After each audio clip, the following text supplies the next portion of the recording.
来个斗，真刺激！为了杀我们，连世间罕有的七彩火凤凰都弄出来了，想不死都不行了。本人齐王妃苏子涵，不知各位仙家何事？何事？自然是有大事。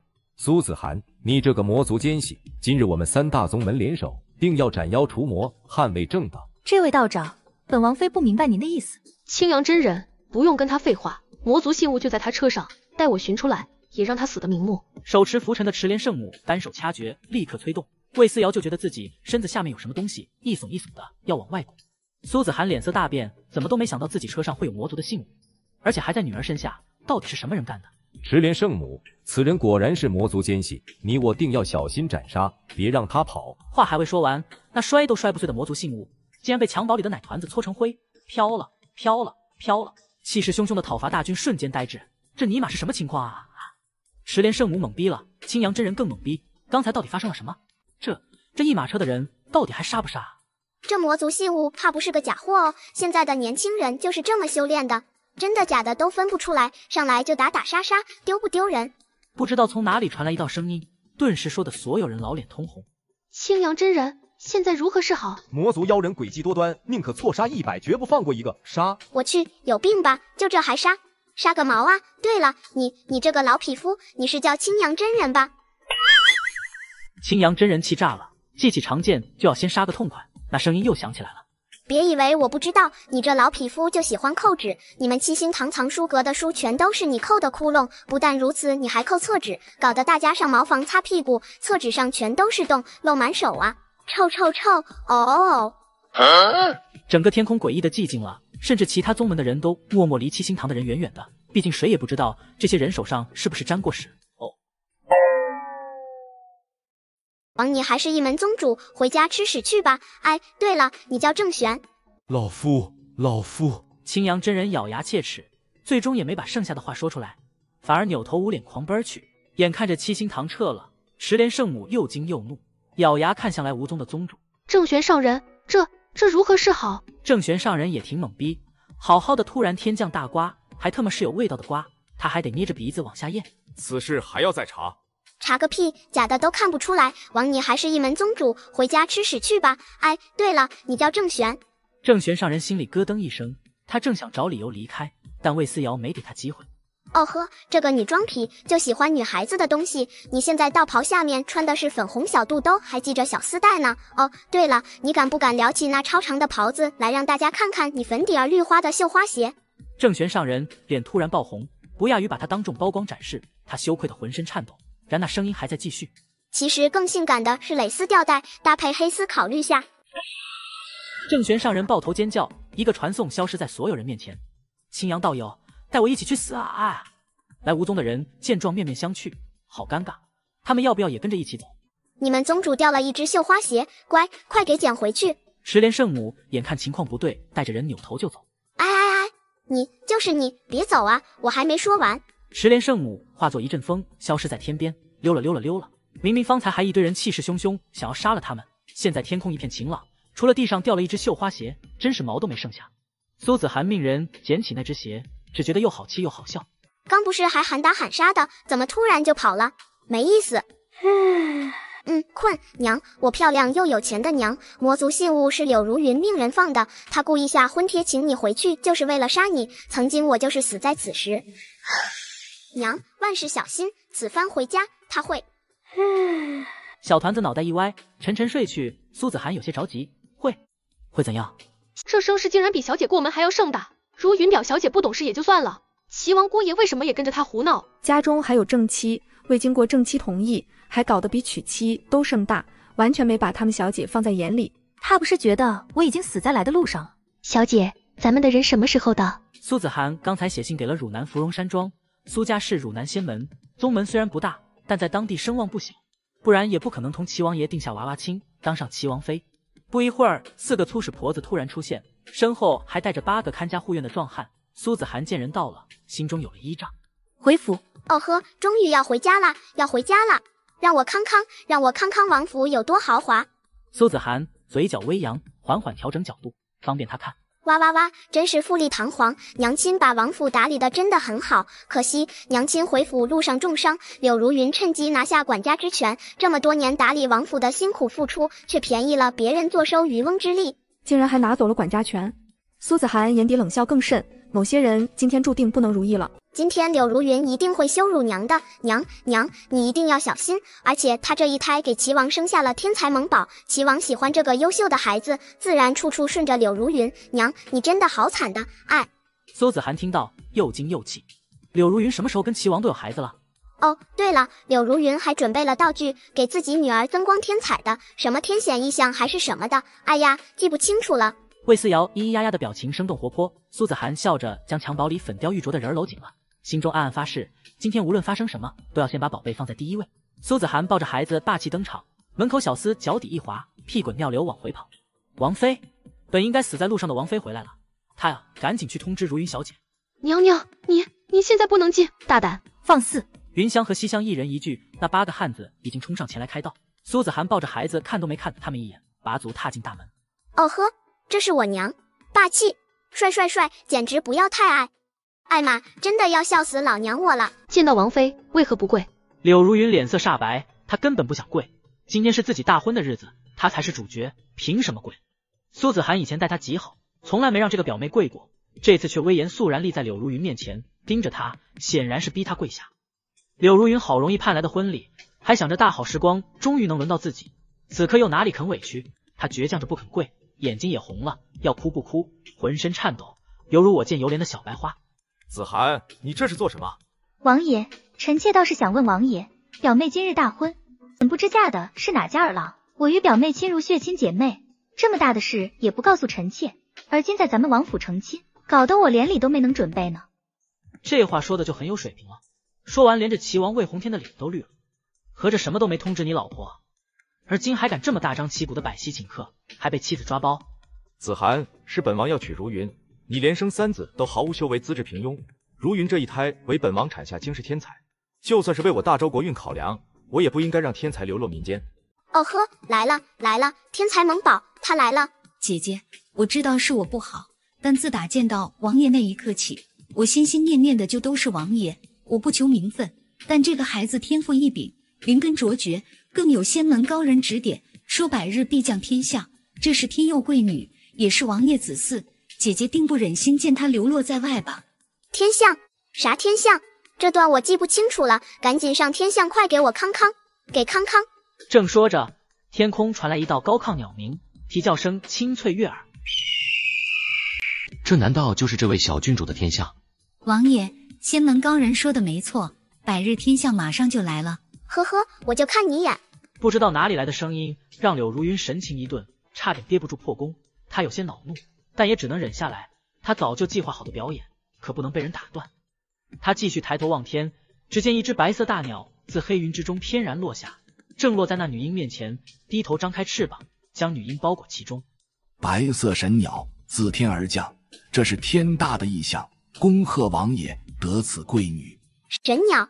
我呸，这明显就是一只十方白雀嘛，连玄鸟的等级都够不着，离这神鸟凤凰更是差了10万8千里，顶多养得大一点，等级高一点，就这货现在都能做神鸟了。现在的仙界已经潦倒到这种境界，养只家雀都能当神兽了吗？艾玛，真的要笑死老娘我了。柳如云瞬间僵硬，脑袋都大了，偏那声音还未停下。哎，还想看天降异象呢？这完全不够看吗？喂，赶紧搞个有看头的异象啊！来截杀我们那帮人带的宠物，都比你这只十方白雀有看头。哎，不管，赶紧上硬菜！这家雀不够看吗？柳如云裂开了，稀碎的热狗到底是谁？苏子涵被自家小宝贝逗笑了，考虑到有些没修为的人听不到，他干脆宣扬了一遍：这只是一只8品的十方白雀，我们芙蓉山庄也养了一只，这都算天象。那我的思思岂不是更不俗？什么？不是神兽，十方白雀呀！这玩意养这么大，的确挺唬人。正好你回来，继续大婚，一起建立吧。还想着先瞒着你，省得你生气，你偏要回来，那就如此吧。哟，这话说的，人都让你自己做了，现在上赶着把别人当畜生，咋的？闷声放屁就不臭了？苏子涵本来还有些动容，听到女儿心声差点没笑出来。是啊，齐王要是真的为他考虑，就不会有今天这场婚礼。好，那就依王爷所言。苏子涵也不见外，直接坐上主位，吩咐的第一件事就是剥掉她的嫁衣。是，小姐。2个粗使婆子上去就撕衣服。王爷，子涵，你不要太过分。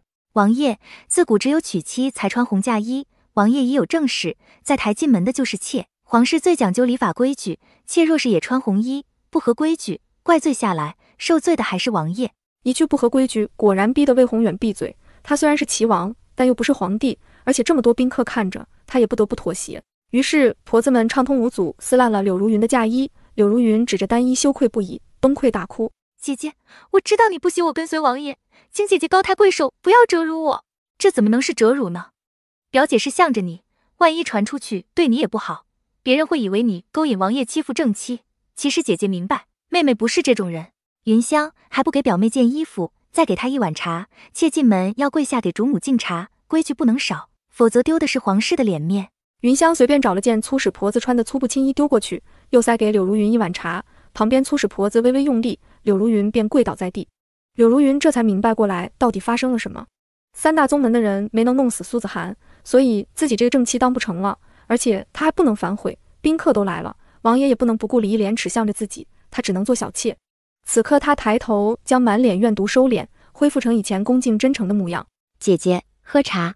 苏子涵笑着接过茶，没喝，直接丢在桌上，借机敲打。齐王见状，直接发作。子涵，就算十方白雀不稀罕，也改变不了思瑶毫无修为的事实。晚会天赋惊人，只要稍加指点，必能问鼎仙途。若是父皇知道了，定会将郡主之位交给晚会。柳如云平静的眸子里渐渐升起波澜，她当妾也无所谓，只要女儿能做郡主。外面突然传来宾客的惊呼声，打断了她的痴心妄想。那是凤凰。凤凰！柳如云瞬间惊喜，起身往外冲。王爷，定是我儿天象，定是晚会的天象啊！真的是凤凰，王爷，晚会的天象是这只凤凰。齐王也开心坏了，抱着魏晚会，一手抓住柳如云的手，一家3口无比激动地看着越来越近的神兽凤凰，期待着这祥瑞能落到晚会头上。柳如云万分激动，她浑身都是颤抖的，还以为没有翻盘的余地了。谁想来了这只凤凰？苏子涵，你继续当你的主母吧，因为当主母也没用，她的孩儿可是天赋异禀的神童，是天才！哈哈哈啊！等等，那只凤凰为什么去了苏子涵那边？大家眼睁睁地看着这只凤凰落在了苏子涵身边，弯腰低头，将火焰一般的脑袋凑到苏子涵怀里，挨着肉团子的大脑袋蹭蹭蹭蹭蹭。哎妈呀，太舒服了，让老子再多蹭蹭。魏思瑶笑出来了，周围的人纷纷震惊。1个月就会笑了。小郡主天资聪颖，是个早会的。啊，烦，别蹭了，不就是只凤凰吗？哎，不稀罕，不稀罕。女儿连凤凰都不稀罕。苏子涵有些疑惑，但她隐隐觉得这只凤凰有些眼熟，有点像劫杀自己的3大宗门带出来的那只。不过七彩火凤凰好像也都长得差不多，她也分不清楚是不是，只是神兽少见。苏子涵忍不住借着女儿的光，对着凤凰摸了又摸，而后便觉得体内灵气翻滚躁动，修为隐有提升之势。苏子涵无比惊喜，她的修为停在筑基期顶层很久了，一直不能突破，这都是女儿带来的机缘。而对面无比开心的一家3口彻底石化，柳如云嫉妒的快要质壁分离了。齐王的脸色也越发难看，他的目光终于注意到苏子涵怀里的孩子身上。子涵，爱妃，让本王抱抱刚出生的小郡主。哦呵，你在想屁吃？娘亲，抱紧我，别放手。这厮心里根本就没有咱们娘俩。还有，赶紧去后面看哥哥们，我给娘吃更大的瓜。苏子涵心里咯噔一声，虽然不知道吃瓜是什么，但肯定不是字面意思。儿子们怕不是要出事，他当机立断，礼成了，以后柳如云就是齐王府的妾。王爷，臣妾累了，先告退。他抱着孩子扭头就走，七彩火凤凰紧随其后，带着所有人的目光消失在院门后。待别人看不到了，便化作一只麻雀大小的火红小鸟，安安静静趴在魏思瑶脑袋边上。王爷，思瑶小郡主毫无灵根，不能修炼，可既然凤凰都来了，想必应该是个不俗的，不然王爷想想办法，给小郡主洗金一髓。洗金一髓，哪里有这么容易？如果这么简单就能把废物洗成天才，岂不是人人都能得道成仙？魏宏远终于收回视线，天降凤凰也改变不了魏思瑶是个废物的事实。哦，对了，苏子涵的那几个孩子全都是废物。有这经历，本王的晚会都已经世间无敌了。培养天才可比洗金一髓容易多了。对了，王爷，您刚才有没有听到什么声音啊？柳如云心中打鼓，刚才那声音难道是自己的幻觉？有何声音？王爷没听到，看来真的是幻觉。柳如云安心一笑，勾住魏宏远手腕贴过来。王爷，今日礼成，我们一家人好好聚一聚，好不好？胳膊碰到一片柔软，魏宏远心荡神驰，搂住柳如云，扭头进了早就准备好的芙蓉居。哦呵，王府真漂亮啊！这假山，这琉璃瓦，哎呦，灵兽也不少呢，不比我上辈子的洞府差。听着怀里婴孩的心声，苏子涵这才明白，这孩子怕不是带着记忆出生，他并不觉得害怕，还更加心疼，顺势搂紧了些。可惜，这齐王府的繁华都是娘亲辛苦经营的，庄子娘亲管理起来的，铺子娘亲打点的，不然哪里有齐王府的繁华？那个渣渣真是恶心，花着娘亲赚来的钱，竟然还跟娘亲的表妹勾搭。哦，坏人！没了外人在，魏思瑶的心理活动也多了起来。他不能说话，但心里可以想啊。到了吗？快让我看看我的哥哥们长啥样，听说都超级帅的，帅哥哥，我要看帅哥哥。魏思瑶的大黑眼珠转来转去，嘬着手指拼命想往前看。苏子涵已经乐得快要憋不住，赶紧带着他进门。娘，这就是妹妹。娘，御医都说您快生了，您还偏要去庄子上，生在庄子里，孩儿1个月都见不到娘，还见不到妹妹。太帅了吧，大哥二哥都好好看，现在还小都这么好看，长大了一定更好看。这次投胎投得好。两个少年一愣，皆看向襁褓里的娃娃，只觉得娃娃生得像画里走出来似的，粉雕玉琢，奶白的，瞧着就喜气。两个少年都挺开心，他们俩都是废物，不能修炼，但妹妹好像很厉害呢。嗨，娘亲去庄子还不是柳如云搞出来的，她让庄子的人生事，娘亲一直打理庄子，只能挺着肚子去解决，结果自然是回不来，这不就正好中了柳如云下怀，1个多月的时间，正好够她搞这么一场婚礼。两个少年内心震惊，柳如云是娘的表妹，二人情同姐妹，柳如云还住在府里，经常陪伴伺候他们这些公子，关系一直也不错，现在却听到了这样的事情。他干的坏事多了去了，简直罄竹难书。哎呀，娘啊娘，你可长点心吧，今日婚礼娘一定看出端倪了。记住，防偷防盗防闺蜜，这都是铁律。防偷防盗防闺蜜，这话逗得3个人都忍不住笑了笑。1个月大的小人，内心戏怎么能如此丰富？被3大宗门劫杀，我死了，娘亲重伤回府，正好碰上这场婚礼，娘亲重伤不能动，又被柳如云言语刺激，病情加重，齐王按住消息不告诉舅舅们，娘亲孤立无援，柳如云还不给娘找大夫看病，娘亲生熬了7年，修为散尽，齐王便借机提出换王妃，狗皇帝答应，柳如云正式上位，娘亲却被小娃娃舒娣握紧拳头。被柳如云划烂面容，丢下魔鬼岭，被妖物吞噬撕咬，魂飞魄散，永世不得超生。一字一句，声声泣血，逼得娘3个都内心震动。苏子涵气得浑身哆嗦，这就是他用心疼爱的好表妹做的事。永世不得超生，多么残忍！两个少年更是气得握紧拳头。今天前面是在成亲，怪不得柳姨不让我们去前面，娘还在，她怎么这么不要脸？让你们去那就结不成了吗？等礼成了，你们也翻不起什么风浪，还得乖乖跪下磕头叫娘，呵呵，多刺激！艾玛，刺激，太刺激了，步步为营，步步算计。可惜他魏思瑶来了，这一切都做不成了。等等，二哥怎么突然反应过来了？难道听到他心声了？二哥，你听到了吗？你听到了吧？听到了吧？小妹的心声几乎要把魏子轩逼疯，但旁边大哥死盯着他，给了他足够的压力。魏子轩只能当作什么都没发现，扭头问苏子涵：“娘，妹妹能修炼吗？”苏子涵红了眼眶，咬牙摇头。一时间，娘3个又都十分泄气。皇族都要修炼的，皇族里的废物一不能继承祖业，二也守不住家业，最多当个闲人被赡养，一辈子不愁吃喝，根本碰触不到任何权利。所以，就算今天破了柳如云的计划，那以后呢？怕毛，就算不能修炼，我也是顶天厉害的。娘，哥哥们不怕，以后瑶瑶保护你们，不管是那个什么如云，还是什么阿猫阿狗的，谁都别想动咱们一根汗毛。我很厉害，真的很厉害，信我。他挥舞着小手咿咿呀呀，把娘3个感动得不得了。上辈子不是孤立无援吗？好在这辈子听到瑶瑶心声，先给哥哥打过招呼，又提前借来了4个粗使婆子和几个下人。这些人都是山庄养的死士，全都是高手，定能护家人周全。老三呢？老三魏锦城不是苏子涵的，而是齐王从战场上带回来的遗孤。为此皇帝还表彰过齐王，说他体恤下属，当为3军表率。这孩子是过了皇帝眼的，正是在册的公子。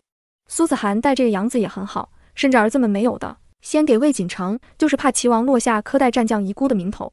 而现在，这个一直备受宠爱的养子却并不在，怎么回事？哎呀妈呀，差点忘了魏锦城。哎，柳如云也不愧是女主，脑子还是有的。魏锦城就是他儿子，他给齐王献计，直接走狗皇帝的明路，让娘不得不收养自己的儿子，而且还上了皇室的玉蝶，这下稳了。亲儿子修为很有天赋，又是皇室在侧的公子，自己哥哥全都是废物，以后的齐王府就是魏锦城的了。可怜娘和哥哥们都对他那么好，最后还不是成了养不熟的白眼狼。饿了，饿得我想哭。魏思瑶再也憋不住嚎啕大哭，苏子涵连忙让云香拿来灵兽百花鹿的鹿奶。虽然女儿不能修炼，但灵兽的乳汁对凡人来说却是最好的补品。娘，你一定要支棱起来，困了。娘，有什么事等我清醒了再说。小团子闭上眼，睡得不要太快。那只凤凰化作的火红小鸟也跟着落下，肉嘟嘟的身子挪到魏思瑶枕头边，也跟着趴下继续睡。你们两个跟娘出来。是娘。我从庄子回来便遇到了劫杀。他将路上的事情讲了一遍，兄弟二人满脸震惊。我还一直以为柳姨是好的。这事儿娘会想办法，主要是你们二人一定要装作什么都不知道，不要被柳如云看出异样。娘，不妥，结婚这是瞒不住，我跟二弟不能再跟以前一样。苏子涵点头，他一直觉得长子聪颖，现在看想的是比他稳妥。你继续说。他的野心暴露，但劫杀的事情是暗地里做的，我们可以装不知道，只是柳如云不会再安分，他的小动作必定搬上明面，定会来的气势汹汹。如果我和弟弟有修为，他还会有所顾忌。现在一家三个孩子全都不能修炼，他们的短板不就成了柳如云打击的重点了吗？不应该呀，就算是有几率，但我和齐王都有修为，子嗣不能修炼的几率10不足1，怎么会你们三个都不能修炼？母子三人都安静了，他们齐齐扭头看向魏思瑶的房间，现在突然好想让妹妹赶紧醒来解惑呀。思瑶，快给个瓜吃。魏思瑶呼呼大睡，一个翻身将火凤凰压在脑袋底下，把神兽肉嘟嘟的身子挤成肉饼。神兽火凤凰挣扎2下就放弃了。算了，看在你这么好闻的份上，那就再贴你吧，抱紧，嗷。对了，那只鸟。苏子涵想到什么？既然神兽能让一直不曾进步的自己都提升修为，那是不是也能让儿子们从废物变成天才？哪怕不是天才，能修炼也就能自保了呀。走，回去找你们妹妹。苏子涵再次有了希望，他兴冲冲带着2个儿子回到卧房，果然看到一只火红色小鸟趴在是被奶娃娃枕在脑袋下面，偏这只鸟还不觉压得慌，贼兮兮的抱着小娃娃瓷白的脸蛋，一脸享受。娘，这玩意儿真是神兽凤凰，怎么瞧着贱兮兮的？如假包换，你们快摸摸看。我先试试。他试探着伸手，那只小鸟却猛地抬头冲他龇牙咧嘴，炸起浑身的羽毛，炽热的火焰也跟着逼近，烫得魏荣轩不得不缩回了手。不行，老二比较莽，直接伸手，那凤凰干脆昂起脑袋，满目凶厉，火焰的颜色都转为炽烈的赤红。烫！魏子轩烫出了眼泪，这下连苏子涵都没有办法了。丝丝不醒的话，他们竟然连近身都进不得。这果然不愧是神兽，真有灵性啊！可这样一来，自己2个儿子不是依旧无法修炼吗？魏荣轩脸上没有什么波动，他是3人之中最平静的。娘，无妨，让思思好好休息吧。子轩，我们回屋背书去。哥，那些功法口诀我们注定用不上，为何还要背？我们用不上，思思一定能用上。可妹妹也不能修炼啊，连凤凰都护着，思思必定不是凡人。有柳如云在，我谁都信不过。你不想学也可以，以后妹妹我亲自教。老二一听这话也连忙点头，那我也要学，就算不能用功法，至少还能知道别人用的什么功法，到时候一定也能帮上忙的。娘，魏锦城应该在柳姨那边，他今日辛苦操劳，这几天给他炖个汤补补。说完，魏子轩扭头离去，余下苏子涵缓缓露出一抹笑容。是啊，他家3个孩子都不能修炼，凭什么魏锦城就可以？既然不是战士遗孤，而是如云的亲儿子，那他这个做姨母的自然也得上心疼爱不是？娘亲，咱们家很有钱是不是？哈哈，记得多囤房，多买地，黄金也要多搞点，硬通货。娘亲，你一定要每天都开开心心的，女人不能生气，生气老得快，还容易气坏了身子。咱们要一直美美哒，要气也是气死那个不要脸的东西。娘亲娘亲，渣爹最近都没来看你，没来最好了。渣男贱女配一脸，让他们滚去吧，早晚有他们哭的时候。魏思瑶每天都叽叽喳喳，虽然醒着的时候不多，但却十分聒噪。苏子涵却爱得不得了，她心里活动越多，苏子涵这个当娘的就越开心。娘娘，淑妃请王爷和娘娘带着小郡主一起进宫一趟。哦呵，来了来了，柳如云又要搞事情了。婚礼上的事情，她一定想办法告诉淑妃了。淑妃想让齐王当皇帝，巴不得多几个有能力的孙子孙女，好给自己儿子撑场面呢。娘亲娘亲，柳如云想让自己的女儿做郡主呢。做郡主，想得倒挺美。把自己的亲儿子弄进来让他养，上了玉蝶不说，现在还要让女儿当郡主。苏子涵被柳如云的痴心妄想气了个半死，她当即抱着魏思瑶出门。姐姐，我不想去的，是王爷非要我带着晚会去。淑妃明明发话，见的是小郡主，柳如云却带着她女儿去，绝对有所图谋。苏子涵把她从头看到脚，魏宏远皱了皱眉。本王让她去，是让父皇给个名分，就算是妾，也分册合数。王爷说的是。苏子涵懒得废话，低头等魏宏远上马之后才上车。娘，让我看看外面，听着好热闹啊！拐出巷子之后，他就听到了各种声音，卖桂花糕的，卖会食的，卖蜜饯的，馋得魏思瑶口水直流。啊，没有什么比吃更让人开心的事情了。苏子涵忍不住又笑了，这宝贝就是个天大的开心果，随随便便一张嘴，他都开心。集市上十分热闹，魏思瑶越看越馋。等我长大了，一定过来全都吃一遍。哦呵，还是淑妃比较勇，上来就是重头戏。不过皇帝爷爷您老人家介意先吃个瓜吗？子涵，来，过来坐。淑妃拍了拍身边的位置，苏子涵坐下，扭头一看，好吗？魏宏远跟柳如云坐在一起，眉来眼去，恩恩爱爱的模样，好像他们三个才是一家人。淑妃装模作样的看了一眼，笑笑，塞了个金锁给魏思瑶。诺，这是本宫给的。子涵啊，这个孩子还是不能修炼吧？来人，去请太医过来给子涵瞧瞧，我儿没有毛病，为何三个孩子都不能修炼？对，你也没毛病，你儿子他娘有毛病。魏思瑶收了黄金锁，却把送金子的人骂了一遍，淑妃脸都绿了，左右看看，不知道声音哪里发出来的，再看儿子表情正常，淑妃怀疑自己可能出现了幻听，都是在皇宫里憋太久了，有时间一定要出去透透风。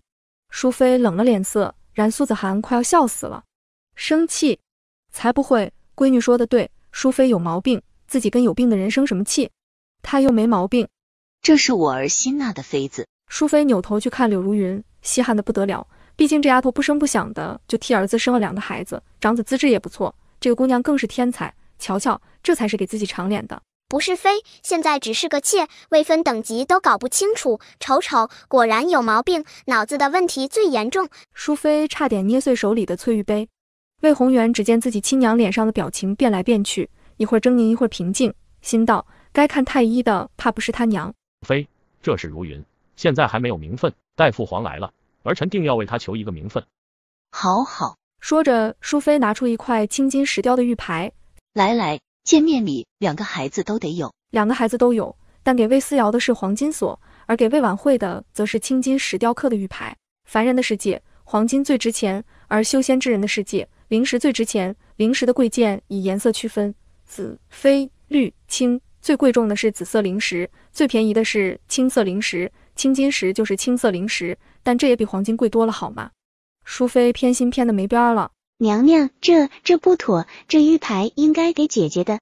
她的孩子没有一个能修炼的，用不上，金锁配她正好。瞅，多刺激人。对，金锁好，集市那整条街我包了。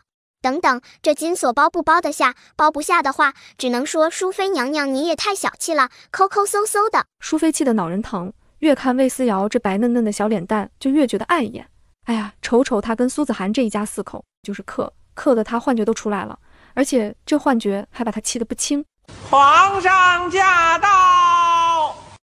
臣妾参见皇上。淑妃行了礼，开心迎上去。魏思瑶更是八卦附体，恨不能把脑袋从襁褓里伸出来，好好看看狗皇帝长什么样子。哦呵，是狗皇帝，帅气又有威严的景仁帝一个踉跄，差点崴了腿。是谁在骂自己？哦呵，还挺帅，还以为能有多狗呢，瞧着很有威严，很正派吗？魏楚烨点点头，可不是很正派吗？他可是个正派的好皇帝，这不是他自封的，这是大家公认的吗？景仁帝挺了挺腰板，眼睛下意识四处扫描，想知道到底是什么人在说话。齐王妃，把思瑶抱到朕身边来。苏子涵应了一声，顺便把淑妃也挤走了，坐到了皇帝身边。至于柳如云的孩子，景仁帝看都没看一眼，妾的孩子有什么好看的？齐王妃辛苦了，小郡主生在庄子上也非你本意，你打理齐王府有功。来人，赏。小太监送进来一株碧针草，那草约莫半人高，环绕着点点碧绿星辰。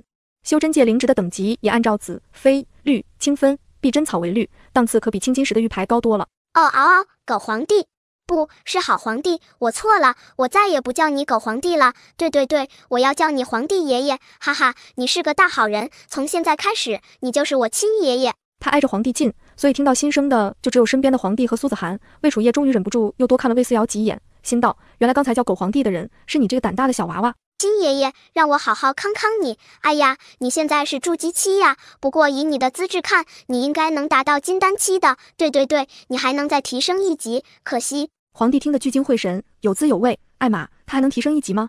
小丫头，快说啊，可惜啥呀？苏子涵怀里的奶宝打个哈欠，哼哼唧唧的想着。啊，对了，皇帝爷爷，告诉你个小秘密，您老人家头上有点绿。瞬间就不淡定了。哪个男人听到这句话都会不淡定的好吗？有点绿是怎么回事？哪绿了？你倒是说啊！皇帝爷爷，只要生活过得去，哪怕头上有点绿，淡定，淡定。他可真淡定不了啊！魏楚烨快要绷不住，他狠狠抽了抽嘴角，突然抬头看了苏子涵一眼。苏子涵心里咯噔一声，皇帝头上有点绿什么的，这瓜他可真的不想吃啊呀！于是他努力装出什么都不知道的样子。周围安静了好一会儿，魏楚烨才确定这心声应该就自己听到了。来福，去朕的司库，把那块紫云经拿来，赏给。魏楚烨想了一下，小郡主还没有封号，朕封永乐郡主，那紫云经就赏给朕的永乐郡主。这下所有人都傻了，谁都没想到这个无法修炼的小废物到底怎么入了皇帝的眼，不但给了封号，还赏赐了最贵重的紫云经。那块青金石玉牌在柳如云眼里都成了渣渣，连紫云经的一点光芒都比不上好吗？父皇，如云表妹为儿子生下绝世天才，我大周皇室很可能会迎来第一个飞升得道之人，儿子想替表妹母女讨个封号。连一个废物都能得到紫云经和郡主封号，自己的这个女儿如此天才，得到的一定会更多。但可惜有魏思瑶吐露心声在前，魏楚烨完全不 care 什么天才，一个妾生子飞升不飞升的重要吗？怎么看都没有自己头上那点绿重要。啊对了，思思说他还能再进阶一层来的，到了金丹期，寿命就能延长到500多岁，多活300年难道不香吗？魏楚烨反应淡淡，他是什么出身？这话魏宏远都有点不好意思开口说，其实柳如云什么身份都没有，他能修炼是因为芙蓉山庄接济，能认识魏宏远是因为苏子涵，他要是靠自己嘛，可能现在还在老家种地。魏楚烨蹙眉，淑妃，这就是你教出来的好儿子。皇室最注重身份地位，齐王明显脑子让使糊了，竟然给什么身份都没有的人要封号，臣妾罪该万死。淑妃还能听不出来吗？赶紧跪下磕头，心里却怨恨上柳如云。你说你急什么？封号什么时候不能要？才进门就急吼吼的要封号，触怒龙颜，连带着自己儿子都被皇帝嫌弃。哼！皇帝重重冷哼一声，抬头看了一眼齐王妃，带上永乐郡主，跟朕去见见太后。既然有了封号，自然要去见见长辈。魏楚烨忍住想要抱抱魏思瑶的心思，默默在心里算计。好孙儿，皇帝爷爷这就带你去讨要见面，你可一定帮爷爷再提升一级。另外呢，顺路帮爷爷瞅瞅这点绿到底飘在哪里。于是景仁帝带着齐王妃和小孙女走了，至于自己的好蛋儿，呵呵，你就带着你心爱的妾，好好陪你母妃吧。脑子有坑的人，不配跟朕待在一起。齐王还没反应过来，淑妃倒是反应过来了，扭头低呼：“你还不赶紧跟上去！有什么比伴嫁更重要的事情吗？”魏宏远终于反应过来，扭头就要带上柳如云，气得淑妃也顾不得礼节，破口大骂：“带他做什么？他算什么东西？他是有资格去见太后啊，还是有资格伴嫁？皇帝不给封号，柳如云就是个上不了台面的妾，连个淑妃都不如。”柳如云的脸色瞬间难看，齐王拍拍她安抚：“本王心里永远只有你一个。”说完了赶紧跟上。魏楚烨瞥了儿子一眼，依旧冷着脸，没给好脸色。别以为他什么都不知道，这个齐王有妻子，还要搞这么盛大的婚礼，怕不是好日子过够了。哇，皇宫好大，富丽堂皇。哇，这几只灵兽不错，拉的粑粑可以做成丹药，留下的肉也是极好的。魏楚烨无视了儿子，竖起耳朵继续偷听。肉怎样？吃了肉自己能提升一级吗？刷个油，翻个面，烤着吃滋味极好。哎，想不明白呀，皇帝爷爷明明这么好，怎么生出我父王这个傻缺的？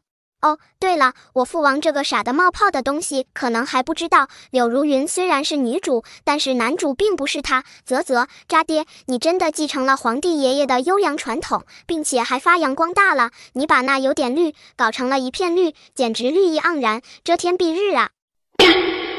他爹和他老婆为什么这样看着自己？苏子涵只是单纯吃瓜，反正这个渣男他已经不喜欢了，巴不得他滚远点。魏楚夜的心情就比较复杂了。虽然不知道男主女主是什么东东，但听着就像一对儿。不过比起自己头上这点绿，这都不算什么，而且能让儿子好好上一课也不错。思思小可爱那句话怎么说的？只要生活过得去，哪怕头上有点绿，淡定。哈哈，皇祖奶的宫殿到了。我记得皇祖奶对小贝都特别好，出手也特别大方。更重要的是，皇祖奶这里好吃的特别多。皇祖奶，你的重孙孙什么都吃得下。苏子涵听得又愁又开心，这丫头才1个多月就这么馋，长大了还得了。不过魏楚夜倒是把这件事放在心上了，他决定提前搜罗一下天下的美食，以备将来贿赂他可可爱爱的小孙女。哦呵，这就是我皇祖奶了。皇祖奶好慈祥啊，嗷嗷嗷，就像我的亲奶奶一样。皇祖奶，皇祖奶，抱抱抱抱。沐玉荣有些惊讶，万分欢喜的让苏子涵把孩子抱过来。这孩子长得水灵，像皇帝。魏楚夜闻言挺了挺腰身，明明是个当爷爷的，此刻却开心的不得了。很好，思思小乖乖像自己，他就说嘛，这么有灵气的小孙女绝对是像自己了。永乐小郡主真是可爱，哀家越看越喜欢。来人，把哀家那块紫云晶的项圈拿来，赏给皇祖母的乖孙。又是一块紫云晶，嗷嗷嗷！皇帝爷爷给了1块，皇祖母又要给1块，这2块都能拿下京城最贵的宅院了，真是爽死了！皇祖奶，思思好爱你啊呀！沐玉荣逗笑了，旁边魏宏远都看傻了，他怎么都想不明白，为什么这个废物会得父皇和祖母的喜欢。皇祖母永乐同他几个哥哥一样无法修炼。魏宏远决定出声提醒一下，他怕皇祖母是老糊涂了。那又如何？哀家就是喜欢紫云晶而已，赏。对，赏。皇祖奶大气。来来，让我康康。我看皇祖奶这个伤也不难养，先养灵根再治伤。极北之地的万年寒冰做张床的话，每天躺2个时辰应该有效。皇帝和皇太后都惊了。沐玉荣十分清楚自己的伤势，50多年了，别说养好，仅仅是维持着伤情不再加重都十分困难。他的身体更是1日不如1日，就算求遍仙门，踏遍整个大陆，依然找不到治疗的办法。沐玉荣本来都已经放弃了，可现在上天眷顾，竟然给自己送来了魏思瑶。皇太后摸出一张刻有木姓的黄玉京令牌，塞给魏思瑶。这张令牌代表的就是穆家，穆家背后是高阳2大仙门，凭借此令牌，穆家任由调遣，2大仙门通行无阻。看到这令牌，别说皇帝，魏宏远都心神俱震。这张令牌代表的是皇祖母的娘家，也就是说，从现在开始，皇祖母的娘家会不遗余力地支持魏思瑶。可为什么？就算再喜欢，再有眼缘，也不可能送这么贵重的东西啊！而且比起废物魏思瑶，难道不是自己的女儿魏婉慧更配得上这块令牌吗？魏宏远酸得要死，余下的人都很震惊，唯有魏思瑶嫌弃地扫了一眼令牌。黄玉京，不如紫晶，这玩意儿顶多就是个装饰，没意思。给黄金也比给这个强啊！得，人家竟然还不稀罕。沐玉荣忍不住哈哈大笑，笑完了，只觉得神清气爽。这丫头果然是个宝贝，以后多带思思进宫陪哀家。要走的时候，沐玉荣还有些不舍，又命人从自己的司库里拿了不少赤羽夜明珠和几株高品阶灵草，全当给魏思瑶当玩意儿了。而等他们离开，沐玉荣立刻让皇帝去找万年寒冰床。皇帝全当没听见心声，他戏演得很足，事无巨细全都问了一遍。很快，万年寒冰床便从极北之地运回皇宫。皇太后给的令牌，无疑给苏子涵打了一剂强心剂。有了这张令牌在，思思就等于受太后娘家保护，想必柳如云不能再对思思怎样。如此一来，女儿的安危终于有了保障。替姐姐高兴，我做妾没什么的，毕竟姐姐才是王爷的正室，只是晚会。她是个天才，跟着我，怕埋没了她一生。不会的，母妃不也说了，不急于一时，等过段时间，父皇确定魏思瑶是个废物，不能修炼，就不会再注意她了。那还得等多久？柳如云等不下去了，她等了这么多年，才等到一个机会能做齐王的王妃，但可惜苏子涵没死，还毫发无伤的回来。现在苏子涵还是王妃，自己却只能做妾，而且还是皇帝钦点的妾，那她这辈子岂不是都不能翻身了？第二天一早，魏宏远就去见苏子涵了。子涵，父皇和皇祖母送的东西拿给本王，本王都给婉慧送去。渣爹在想屁吃。魏思瑶抱着夜明珠啃，这玩意味道比胖鸟强，他啃了一早晨，呼了一层口水。他觉得他爹一定是疯了，脑子要门家了。王爷，东西都是皇上和皇太后送的。魏宏远不耐烦打断。那又如何？魏思瑶是个废物，不能修炼。不管是紫玉晶还是夜明珠，对他来说都毫无用处。与其浪费了皇祖母的心意，还不如拿来给晚会用。等他有出息了，一定不会忘记你这个主母的恩情。本王一定会让他孝顺你。哦呵，这大饼画的又大又圆，娘亲呐，咱们一家4口吃几辈子都吃不完呢。魏思瑶在一边吐槽，又觉得吐槽不爽，扭头就冲魏宏远阿巴阿巴吐口水。齐王好歹是一玉树临风的王爷，顿时被闺女的口水喷得连连退后。混账！他气得抬手就要打。王爷，臣妾不是小气，只是这些东西都是皇上和皇太后赏赐的，外人用也得这2位同意，不然若是怪罪下来，臣妾担当不起。你……魏宏远很生气，但再想想父皇对柳如云和魏婉慧的态度，他只能闭上嘴。那皇祖母的令牌给本王。得那块令牌就等于得到皇太后娘家支持，对自己来说绝对是天大的助力。这下连子涵都想骂一声，你在想屁吃。皇太后的令牌臣妾没拿，王爷还是不要想了。他是没拿，在女儿手里呢。苏子涵直接下逐客令。我还要去看看荣轩和子轩，殿下要一起去吗？本王还有事。见那2个废物，他真没那个时间，有空还不如多去看看魏锦成和魏婉慧，还有他的柳如云，那才是他的红颜知己。看他走得这么果决，苏子涵也只是冷笑。柳如云的事情没给他一句话解释，张嘴要东西倒是挺痛快。哼，到底是他错付了，齐王真不是什么好东西。冷哼一声，他抱起女儿就往儿子们的院子走。今天魏锦成也在，看到苏子涵抱着小郡主，他眸子闪了闪，行礼道：母妃，这段时间儿子忙着晋升，所以没能拜见母妃。不过儿子现在已经提升了1层，达到炼气3层。他给自己找了个不错的理由，毕竟提升修为的确比较重要。苏子涵笑笑：你果然聪慧，好好用功，咱们齐王府将来还得靠你呢。长得跟哥哥们差远了，这种长相还非要往哥哥面前凑，你这是非得把自己比下去才甘心呢。哎，丢在路人堆里也就是个普通人，站在哥哥们身边，这就是帅哥堆里站了个大土豆吗？魏荣轩、魏子轩差点憋不住笑场，以前没觉得，现在看看魏锦成，果然很像个大土豆。什么都听不到的魏锦成满脸问号，这2个人为什么这么看着自己？不过王府是得靠这个大土豆，毕竟将来的齐王就是魏锦成。可怜娘亲把芙蓉山庄珍藏的丹药都给他吃了，那么极品的丹药只进阶了1层，而不是1级，这也差太多了吧？娘亲，你的极品丹药还是不要拿出来了。他那一身修为多亏了娘，能当上齐王更是因为娘亲给他上玉蝶。可惜养出个白眼狼，下手搞得汝南苏氏灭门，喂他丹药还不如喂狗，人家狗子还知道要当个好狗。养出个白眼狼，下手搞得汝南苏氏灭门，喂他丹药还不如喂狗，人家狗子还知道要当个好狗。苏子涵心中一沉，浑身抑制不住的颤抖。汝南苏氏灭门，他差点晕过去，但想到魏思瑶，硬生生憋住了这口气。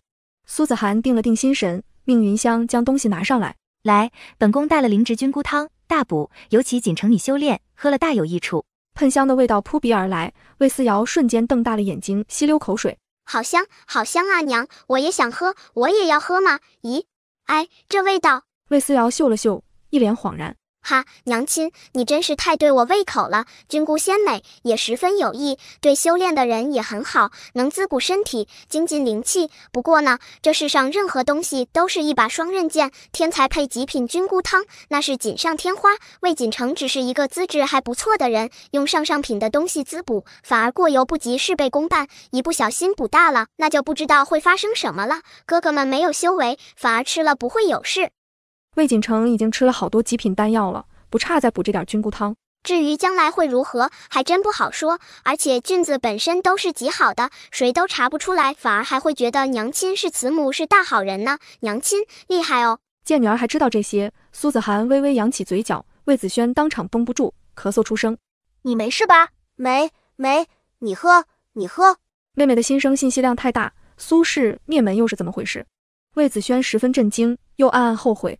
他怎么就不能像大哥那样把持住不吭声？这下好了，魏锦成竟然不喝了，这可如何是好？锦成能修炼，你又不行，就算你一口气喝光也没用，着什么急？低头吹了吹，儒雅平淡的一口接一口，似乎连他也巴不得喝完了能有修为呢。魏锦成看得一脸鄙夷，看来这菌菇汤的确是好东西，只是这2个废物就算喝1桶都没用呢。他冷哼一声，干脆喝光了汤。母妃，师尊命我今年提升到炼气4层，我得去南间修炼去了。至于魏思瑶，他看都不看一眼，反正又不是自己的亲妹妹，而且还是个废物。去吧，多带些点心，小心饿。见他待自己依旧宠爱，并没有因为柳如云的事情迁怒，魏景成终于安下心来，一边得意自己完全没被发现，一边心安理得地享受着这一切。魏景成走了，那只火凤凰才从外面飞进来，继续落在魏思瑶脑袋上。呆，你这只无知蠢鸟，竟然拿我的脑袋当鸟窝！走走走，人家把你当神兽，你在我眼里就是个花瓶宠物，屁用没有。魏思瑶被这只傻鸟气得咿咿呀呀，气哼哼地把胖鸟往外推，偏凤凰打死不走，于是一猛宝一胖鸟在床上打得不亦乐乎。一家3口看他打架，几乎要乐疯。老二感慨道：若是我能修炼，我一定豁出命的保护妹妹。魏思瑶眨眨眼，看向3位家人，看到最后，他小眉毛挑了一下。哎呀，一个人的时候还看不出来，现在咱们一家4口靠这么近就显出来了。糟糕糟糕，大家脑袋上都飘着绿烟呢，这是中了毒了。中毒？这毒叫绿烟罗，只有上古古籍中才能找到，十分歹毒，所以娘亲生的孩子才会不能修炼，都是废物。柳如云一定是刚接近娘的时候就开始下毒了，哥哥们也要注意每日吃喝，说不定哪一口就吃进去了，毕竟柳如云一直住在家里呢。又是柳如云，就说自己和齐王都没问题，为什么3个孩子都不能修炼？原来如此。娘亲，娘亲，你现在有我了，思思就是你的大宝贝，自然要帮娘亲和哥哥，这毒小意思了。上古古籍，那只是对于现在这些人说的。魏思瑶活了2辈子，上辈子就已经是仙界大能了，那时候的书随随便便一本放在现在都是古籍。不难，真不难，正好皇祖奶赏赐了上品飞云藤，再用些五鬼液。魏思瑶晃悠着白嫩嫩的小肉手，用谁都想不到的超快速度，一把薅下火凤凰尾巴上最长的那根毛，赤红色的小鸟都炸了，扭头扑过去继续干仗，被魏思瑶一个翻身压成肉饼。算了，打不过就贴贴，自然要使劲儿贴回来，嗷嗷嗷。凤凰尾羽也有了，最重要的材料当然是伦家的一滴指尖血。魏思瑶晃晃悠悠把小手指头塞进嘴里，狠狠一咬，啊，日了狗，没牙，连个印子都没有，嗷嗷嗷。对了，就算咬破了，好像也没用。伦家现在不会说话，根本没办法告诉哥哥们啊！伦家要赶紧长大，长大会说话了就能帮上忙了。魏思瑶嗷嗷的，恨不能一口气长成大人。一听还要他的血，3个人齐齐表示拒绝，谁都不能伤了他们小宝贝，绝对不能。但心声是听到了，苏子涵和2儿子集体看向老大，魏荣轩默了3秒，而后开始摇头晃脑。母妃，我在皇室藏书阁看到一份古籍。里面有一味丹药，听说吃了能让废物也有修为，正好祖母给的灵草也能用上。苏子涵十分配合地激动起来。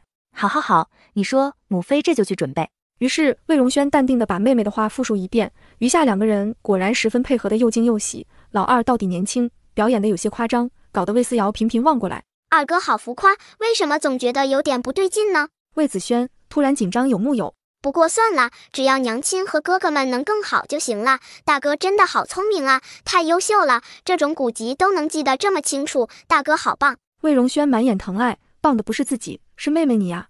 于是材料配齐，凤凰尾巴丢进去，当3粒丹药再次出现的时候，所有人都能感觉到上面飘散着的属于神兽炽热的气息。魏思瑶十分开心，咬不出血，那就叠 buff， 别 buff， 有用。才叠完，那3粒丹药之上一层金光一闪而逝，娘3个毫不犹豫仰头吞下丹药。哦呵，吃了，这下好了，毒解了，娘亲这么优秀，以后生下来的孩子绝对会是天才的。魏思瑶嘻嘻哈哈地拍着小手，大眼睛在3个人身上咕噜噜地转来转去。才吃下丹药，3个人并没觉得有什么异样，很快一丝热突然在体内横冲直撞，似是有一股强大的气息在体内上下翻腾。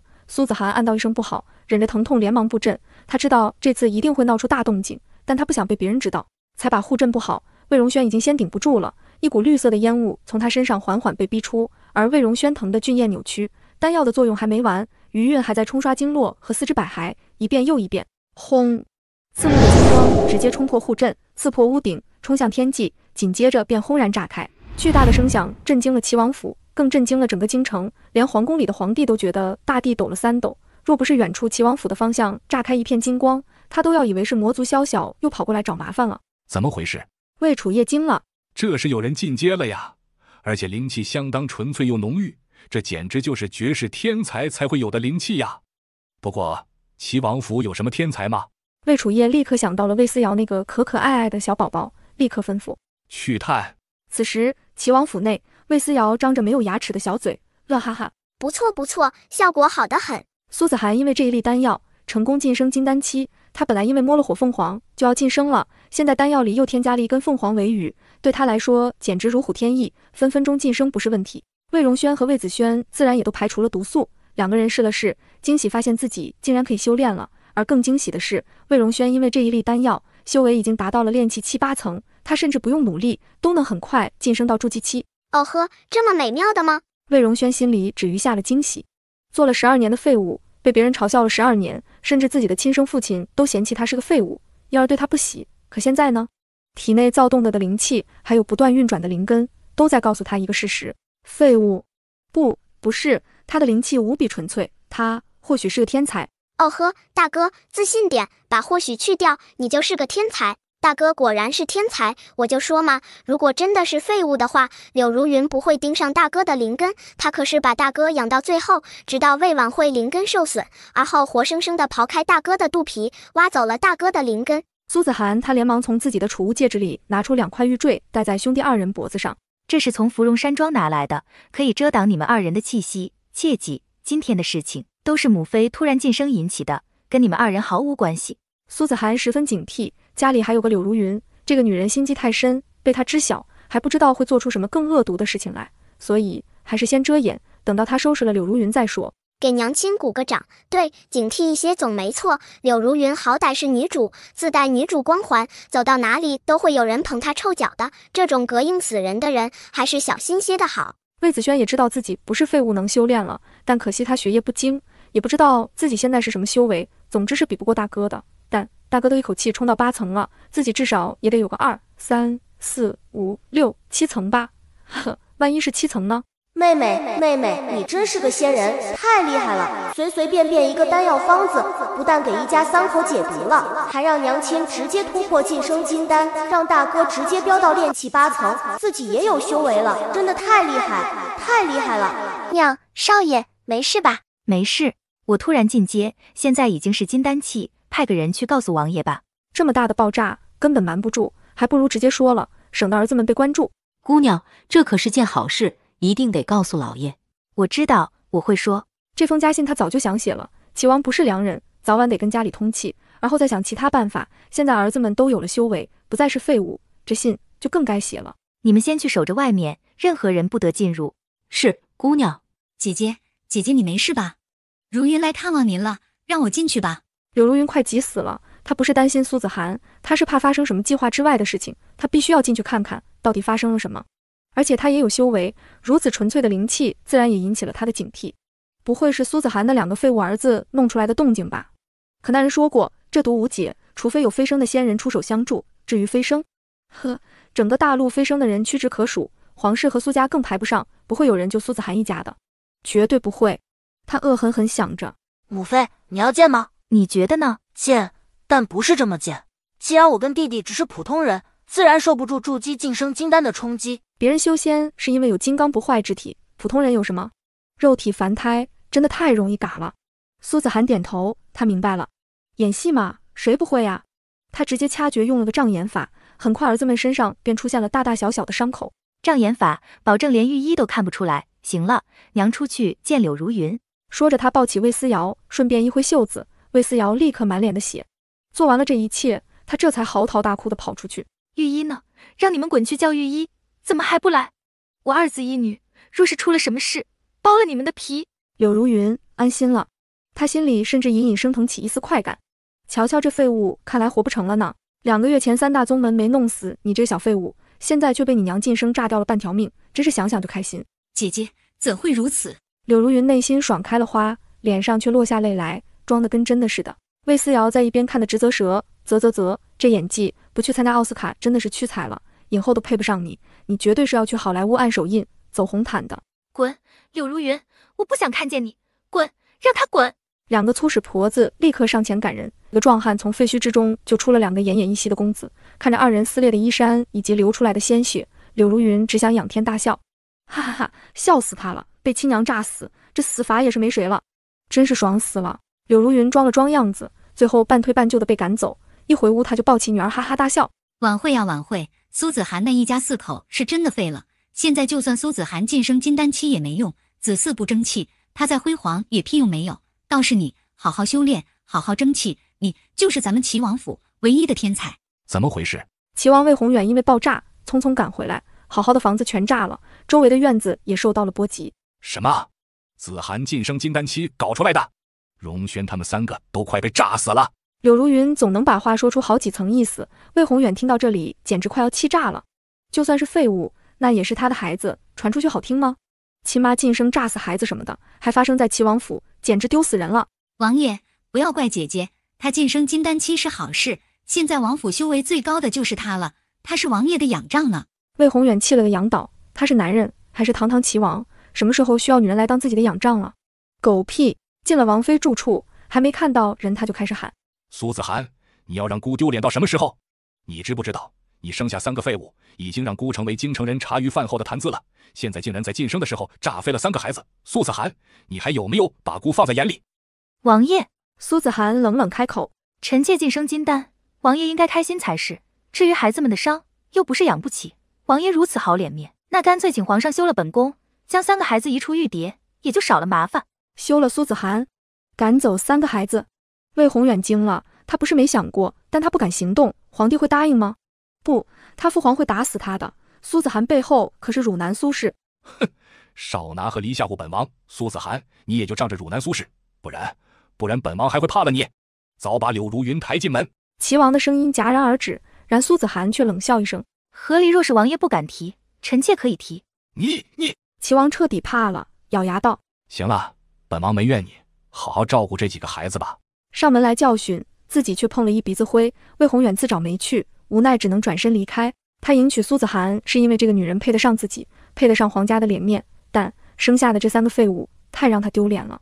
可他又害怕苏子涵娘家，又害怕皇帝，自己活得怂死了。香，你带上1个婆子，2个护院，去京城最大的玉琼拍卖行，就说齐王府要最贵的碧宝赤神丝，要做2套衣袍子1个护甲的量，告诉他们钱不是问题，懂了吗？云香能不懂吗？当场就笑出来了。是，姑娘。说完扭头就走啊。齐王府的钱也都是他们家姑娘赚来的，为什么不花？对了，他是不是可以故意把价格报得高一些，多出来的钱就当给他们小郡主买衣裳了？云香越想越觉得可行，开开心心就出府了。很快，碧宝赤神丝就拿回来了。这碧宝赤神丝是天下最好的护甲，即便是化神期的修为，都能护儿子们一命。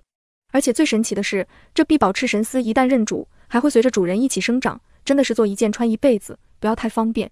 不过魏思瑶年纪还太小，苏子涵直接做了一件大袍子。这次总共花出去齐王府8年的收入，不过苏子涵一点都不心疼，反而还觉得花得很爽。给娘亲鼓个掌，这样想就对了。娘亲辛辛苦苦赚的钱，不花在自己身上，难道要花在那个贱妾身上吗？不可能的好吗？娘，花，继续花。你看，伦家好像还2手空空，不然用齐王府半数家产，先把伦家的小金库充盈一下怎么样？庄子，田产伦家也不嫌多的，铺面更香。艾玛，柳如云要是知道了，一定会气死的吧？想想就好开心啊！略。奶团子呆萌仰头看着他，苏子涵被他逗得合不拢嘴。这丫头人小鬼大，分分钟都把齐王口袋里的钱算计上了。不过算计的对，按照大周律，家业本就该嫡出孩子继承，庶出的根本分不到什么家产，丝算计是他应得的。柳如云要是算计，那就不行。很快袍子便穿到孩子们身上，魏子轩有些激动，这玩意儿老贵了，北间学堂里，他们这种不能修炼的人一辈子都不配穿这么高档的东西。听好多同窗抱怨，碧宝赤神丝的衣服都是给家里天资最好的孩子穿的，而现在他竟然穿了一整套，爽！只能说多亏了妹妹，是妹妹提前提醒，又帮助他们解毒，娘亲才会主动要求花钱。若是以前，这碧宝赤神丝只能是魏景成的，他们兄弟2人也只能看看而已。妹妹，谢。魏荣轩咳嗽一声，魏子轩一个机灵，差点说漏嘴，他连忙转移话题。那什么，过些日子能带妹妹去集市吗？等过了100日，现在还不行。好吧。好了，你们住的院子已经变成废墟了，今天起都去我隔壁的院子住。那魏景成呢？魏荣轩单手点了点桌子，他觉得现在是一个最好的时机，甩开魏景成最好的时机。让魏景成滚远点。滚滚滚！哥哥们能修炼了，自然是要避开他，都是有修为的人，会对灵气波动十分敏感的。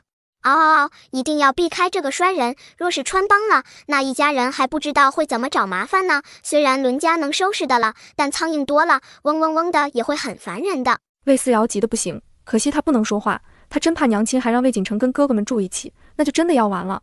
哎，怎么办？娘亲还很疼爱魏锦城，那根本就是柳如云的儿子啊！娘，你要清醒一些啊！姑娘，锦城公子来了。来得正好，叫他进来吧。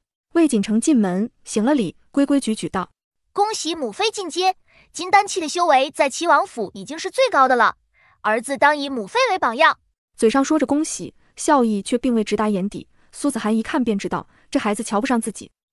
锦城是该好好用功，只是你们住的院子毁了，修缮需要一段时间，我打算让你们搬到我隔壁的院子住，那里安静，离着中庭也极远，正适合你用功。完了，娘，你怎么能让他们住一起呢？嗷嗷嗷嗷！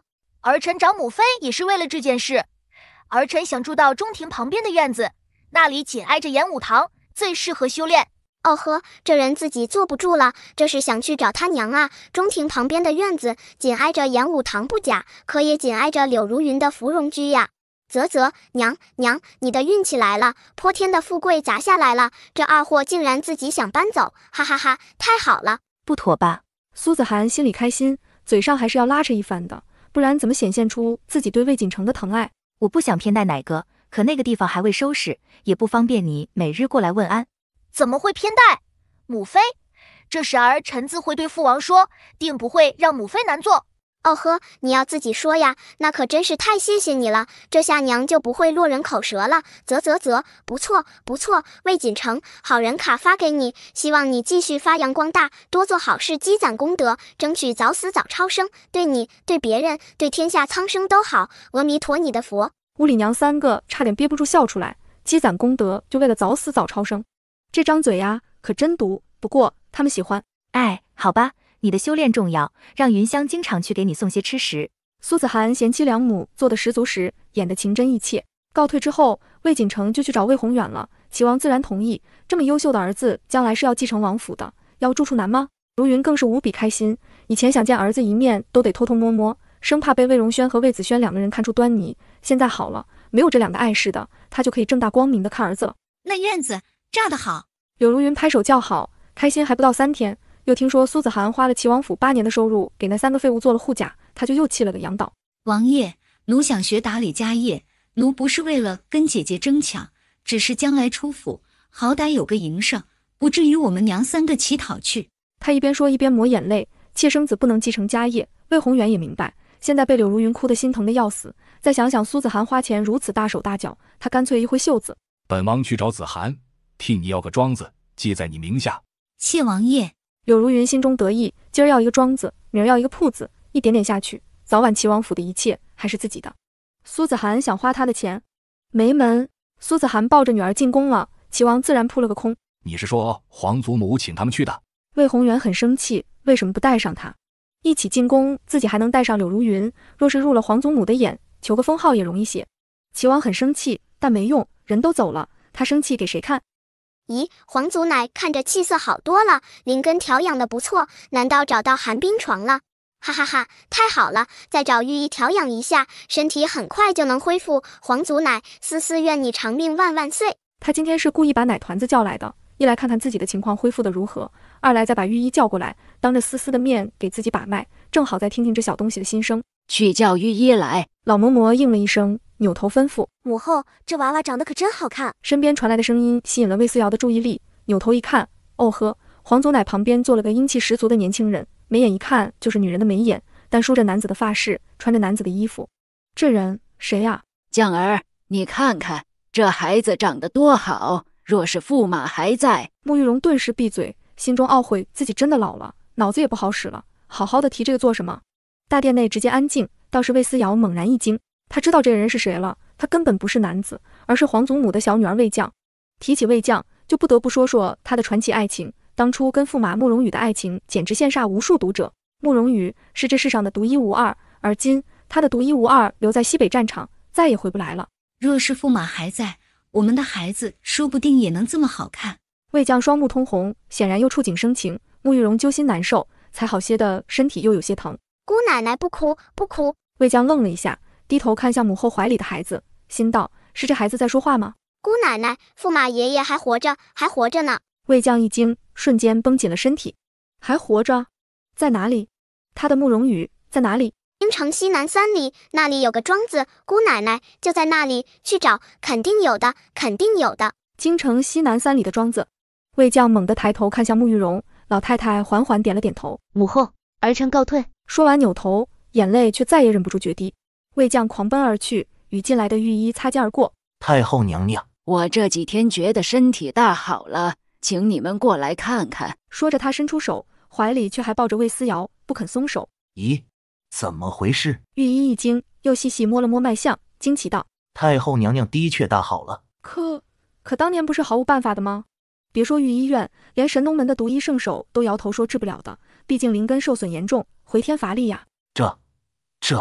这究竟是怎么回事？太后娘娘，请解惑。他很好奇呀，要是搞清楚了，他就能挽救更多的人了。太后娘娘，您就是天下人的福音啊！你去问皇帝吧，他给哀家想的主意。慕玉荣把御医打发了，笑话，他还得陪思思小可爱呢，哪里有时间陪你唠叨？对了，接下来再吃什么药调养？御医精神一振，立刻开了一道方子，慕玉荣命他念出来，而后竖起耳朵留心听，结果并没有听到什么新声。看来这方子应该就是最好的方子了。那就按这个来吧。是，太后娘娘。恭喜皇祖母身体安康。哎，慕玉荣开心极了，身体养好了，他又是大周那个平天下定人心的主心骨了。魏将去而复返，风尘仆仆，泪流满面，但却难掩激动。母后，驸马他找到了，这么快？魏思瑶都惊了，他刚还着急自己无法说话，不能告诉姑奶奶呢，这就找到了。不对呀，我记得驸马爷爷是几年之后被柳如云的女儿找到的呀，为此皇祖奶和姑奶奶还欠了女主人情，从此不得不帮女主说好话呢。柳如云，那是个什么东西？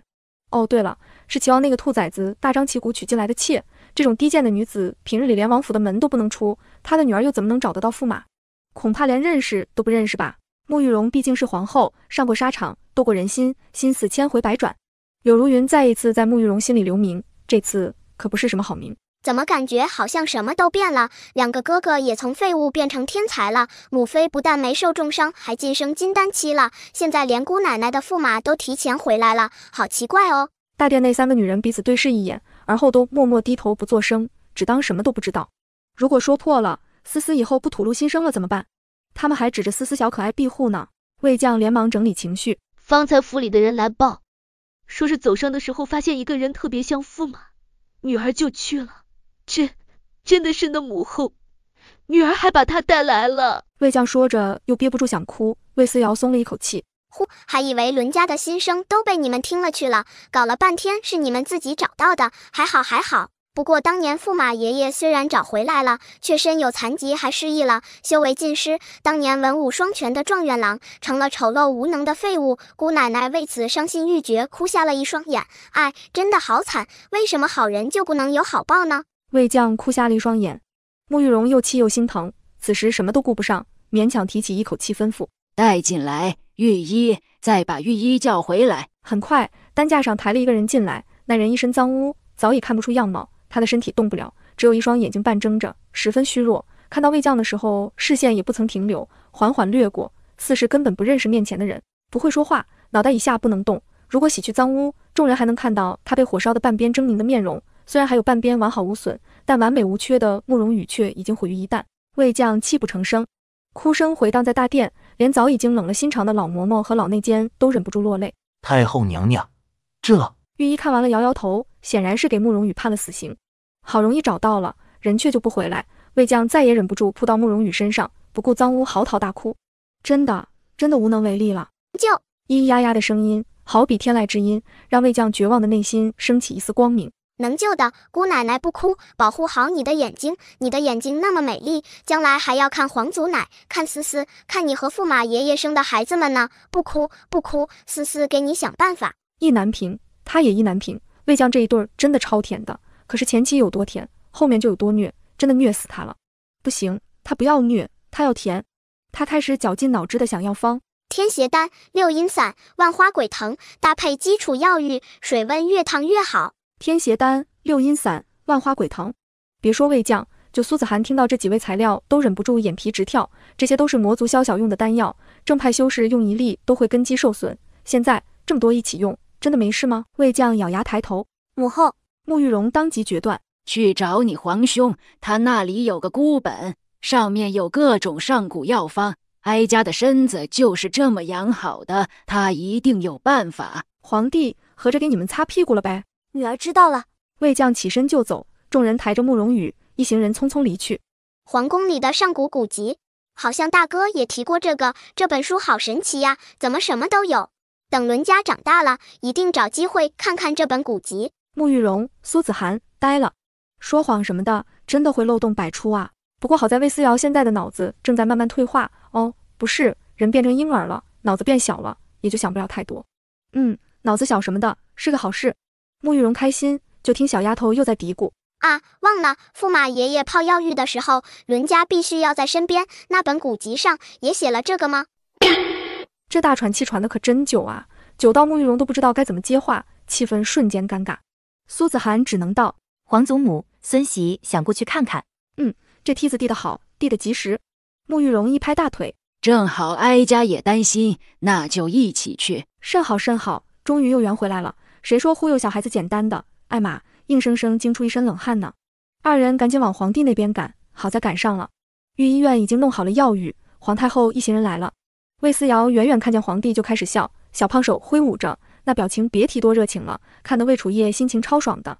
瞧啊，思思最喜欢爷爷了，小宝贝，来，爷爷抱抱。皇帝刚张开双臂，便听到了魏思瑶的心声：皇帝爷爷，你那本上古古籍里面全是超级厉害的方子吧？这么好的宝贝不能掖着藏着，快拿给思思康康。什么古籍？什么方子？什么鬼呀？母后怎么来了？魏楚夜张开的胳膊硬生生拐了个弯，扭头去搀扶皇太后去了。担心驸马，过来看看。说完拼命朝儿子使眼色，看得魏楚夜满头问号。算了，先让思思进去再说。他跟皇帝一阵耳语，皇帝大惊，原来重点是魏思瑶啊。母后，要朕怎么做？演戏。还能怎么做？总之能听到心声的事情一定要瞒着才行。魏楚夜深以为然，娘俩嘀嘀咕咕的商量该如何演戏，很快商量出个小剧本，一通安排，就等着一会儿开演。魏思瑶还不知道，这些人为了不拆穿自己，都敢拉着皇帝一起演戏了。他正在苏子涵怀里躺着，打量着泡在浴桶里的慕容羽。啊，怎么办啊？人就在眼前，但自己却救不了。要是能靠近浴桶边就好了，最好大家都出去，就留下我自己。正想着，外面传来一声惊呼：“秦王妃，您快出来，出事了！”苏子涵一惊，连忙把魏思瑶放在浴桶边就出去了。宫殿里的宫女太监也跟着跑出去，瞬间就空无一人了。咦，他这是开启了什么心想事成的金手指吗？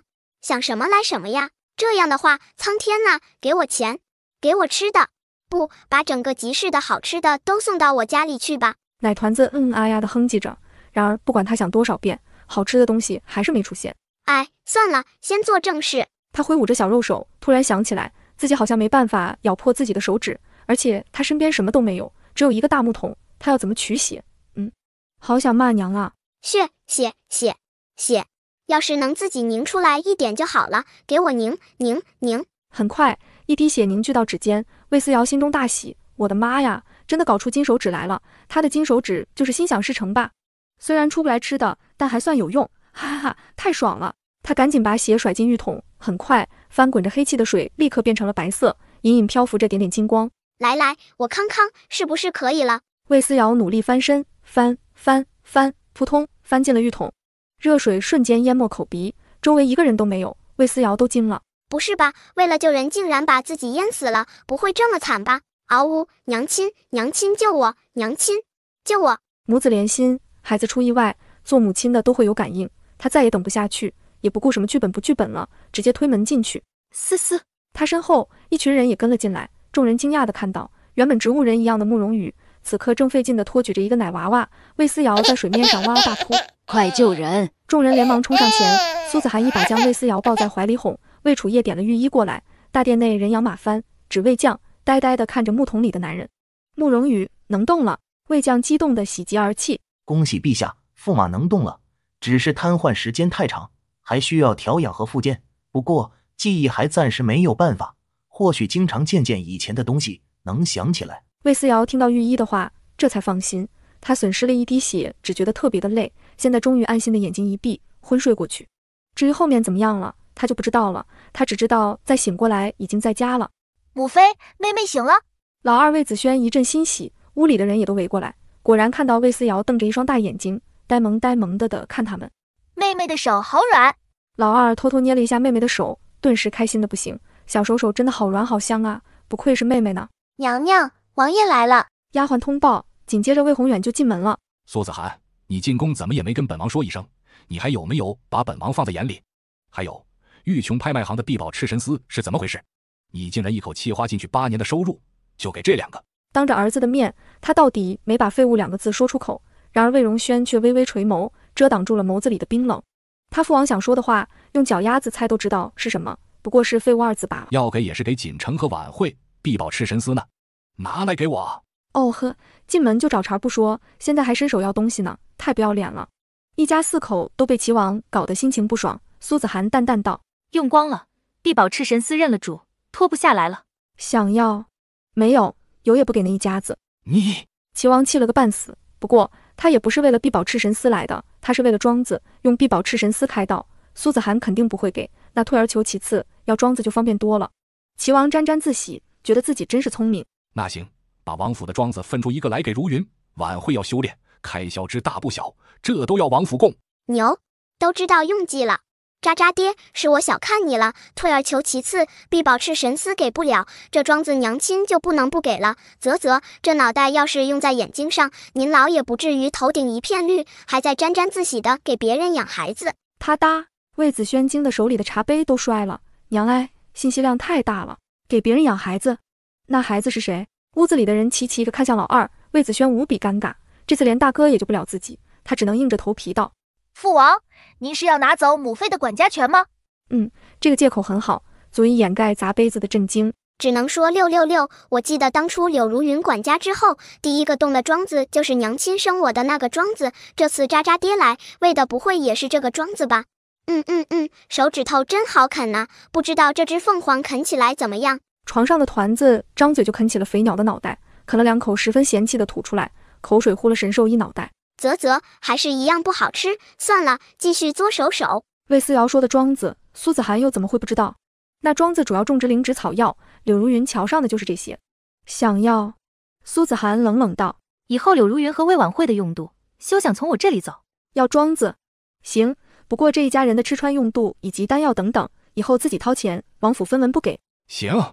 魏宏远心有不甘，但还是同意了。种植灵芝的庄子很赚钱的，拿到手还缺这点钱。马上就是思思百日宴。一个废物办什么百日宴？那天正好晚会拜师，师傅我都请到了，百日宴就随便弄一弄吧。弄完了，你赶紧拨个庄子给如云。百日宴和拜师宴同一天？哼，真行！你齐王不办拉倒，那他这个亲妈办，而且还要大花特花王府的钱，好好的办。苏子涵打定主意，反正齐王说什么他就当放屁，他是齐王妃，府里的事情归他管。柳如云算个屁！魏思瑶啪叽又翻了个身，他现在突然找到了比吃手更有意思的玩意儿，那就是翻身。看我翻再翻，哈哈哈！啪叽贴墙上了，嗷哦哦！齐王什么时候走的？魏思瑶不知道，因为根本没在意。倒是他翻身翻到墙上，委屈的脸上瞬间多了2个大泪泡。苏子涵几个人被他逗得乐死了，一边哄一边止不住的笑。母妃，妹妹的百日宴真的随便办办就行了吗？我会请同窗过来。母妃，咱们关起门来自己庆祝。好好办，我给你们舅舅写信，咱们大办特办。苏子涵打定了主意，总之还要继续花王府的钱，一分不给柳如云留，就这么愉快的决定了。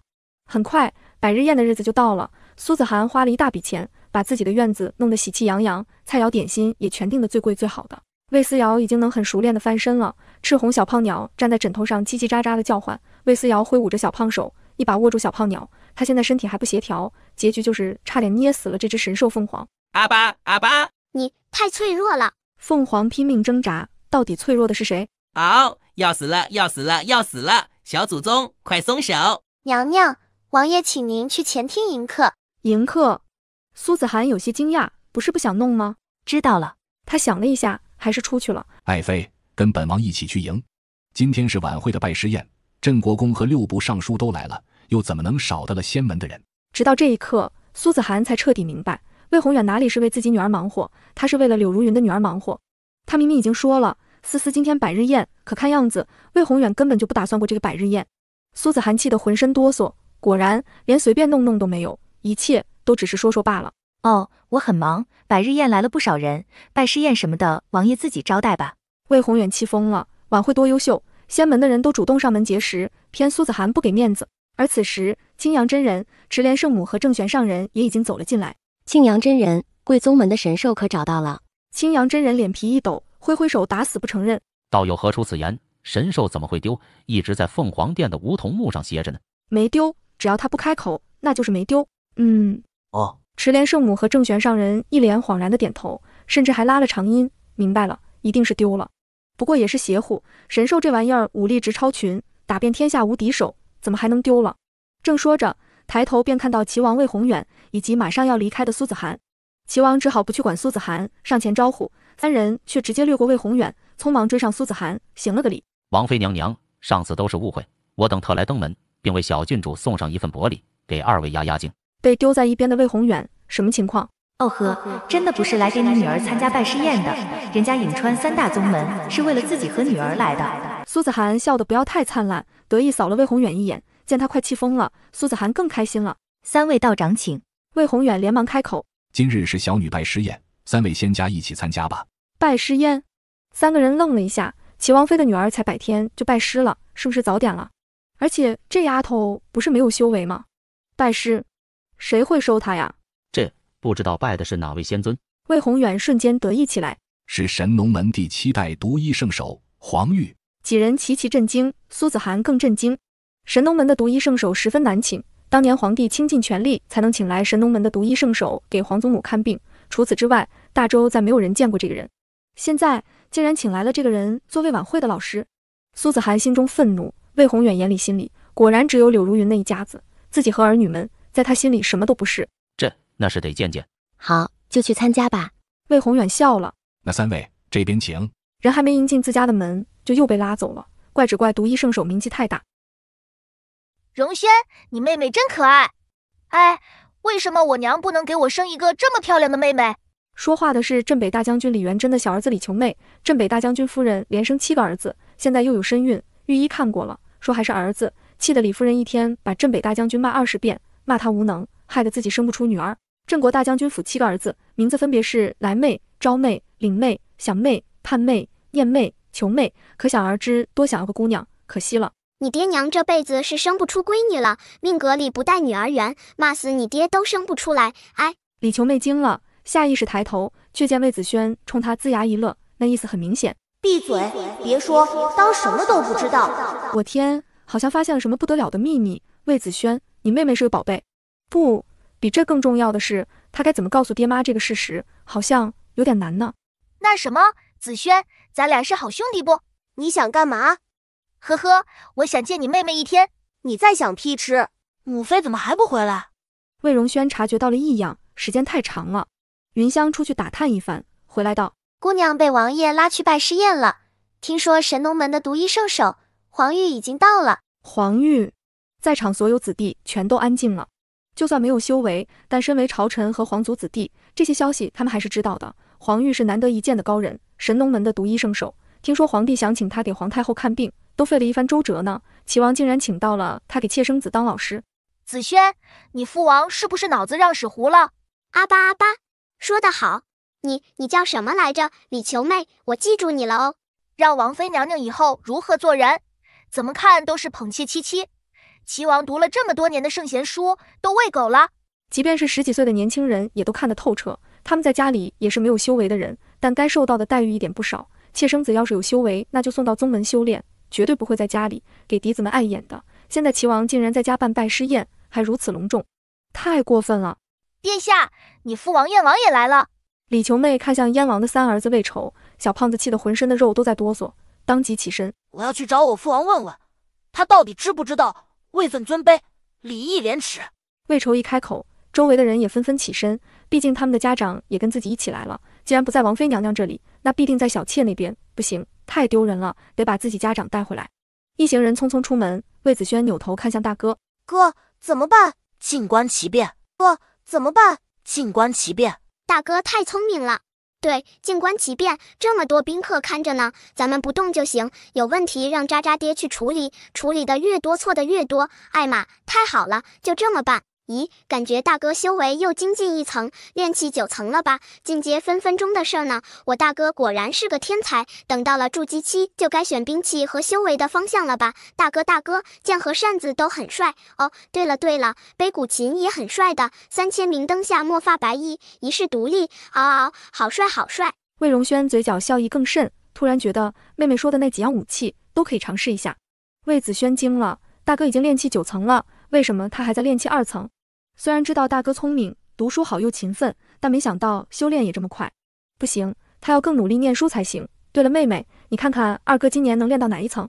魏子轩努力把脑袋往妹妹眼前凑，奶娃娃咧开嘴笑哈哈。二哥也帅。宁国公主驾到！通传声传来，齐王精神一振。宁国公主是父皇的妹妹，他们这些人都要叫一声姑姑的。宁国公主深受父皇宠爱，皇祖母也对她疼爱有加。他能来，真是给足了面子。快迎！齐王开心坏了，柳如云更开心，来了这么多宾客，现在宁国公主都来了呢，她的晚会果然比苏子涵那几个孩子强多了。只可惜不能去苏子涵那边瞧瞧，那该死的百日宴肯定都没人去吧。皇上驾到，皇太后驾到！皇上竟然和皇太后一起来了，这下都惊了。齐王这个妾生子这么厉害吗？连皇帝和皇太后都惊动了。魏宏远更激动，他甚至握紧了柳如云的手。如云，今天本王一定能给你和晚会讨个封号。谢谢王爷。柳如云兴奋激动，心里乐开了花。走，接驾。这下所有人都得出去接驾，有一个不去，那就是大不敬。一时间，齐王府门口满是人，哗啦啦跪了一片。魏楚业看到这些人，心里还挺惊讶，看来他带孙女人气挺高啊，都没吩咐就聚集过来这么多人。平身。魏楚业招招手，众人起身。魏楚业搀扶着沐玉荣走在前面，看着走路稳健的老太后，燕王忍不住问自家兄弟：老爸，你觉没觉得皇祖母好像年轻了些？晋王悄咪咪看了一眼，点头：是，不光年轻了，感觉脚步也稳健了，修为好像也更醇厚了。二人齐齐一震，皇祖母这是遇到了什么机缘吗？走，跟上看看。二人赶紧跟上，走了没几步才发现皇帝带着皇太后径直朝着另外的路去了。皇上，您老人家走错路了啊！众人内心咆哮，又不敢说出来，倒是齐王比较虎，上前道：父皇，不是那边。怎么不是这边？朕的孙女百日宴不在这边，在哪边？啥？不是来参加晚会的拜师宴的，是参加魏思瑶的百日宴的。怎么会这样？魏宏远都惊了，客人们也挺震惊。魏瞅几个年轻人却都挺直了几倍，纷纷看向自己亲爹，眼神满是嘲讽。爹，早就说了你去的地方不对，现在信了吧？信了，谁敢说皇帝去的不对？要不对，也是他们这些当臣子的不对。一行人走得昂首挺胸，根本没有半点走错的样子。于是柳如云抱着孩子又被扔下了。这些人明明是来参加女儿拜师宴的，现在竟然因为皇帝来了就要去苏子涵那里，他这个气呀！不行，他也要跟过去。没事的，王爷，我们也过去吧。拜师宴在姐姐那里办也一样的。柳如云笑眯眯做好人，心里却没打什么好主意。那就委屈如云了。瞅，柳如云多懂礼数，知进退，宁愿自己受委屈，也要给足自己面子，这才是他的红颜知己。哦呵，今天人好多，让伦家瞅瞅都有谁。魏思瑶努力蹬腿，伸直胳膊，啪叽翻了个身，露出被压在身子底下的火红小鸟。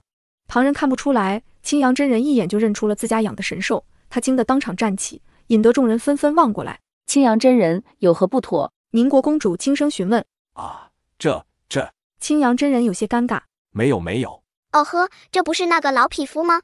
我记得他的癖好好像是扣。那什么七星堂为郡主送上100天礼物，筑基丹12粒，1000年份的聚灵草3颗。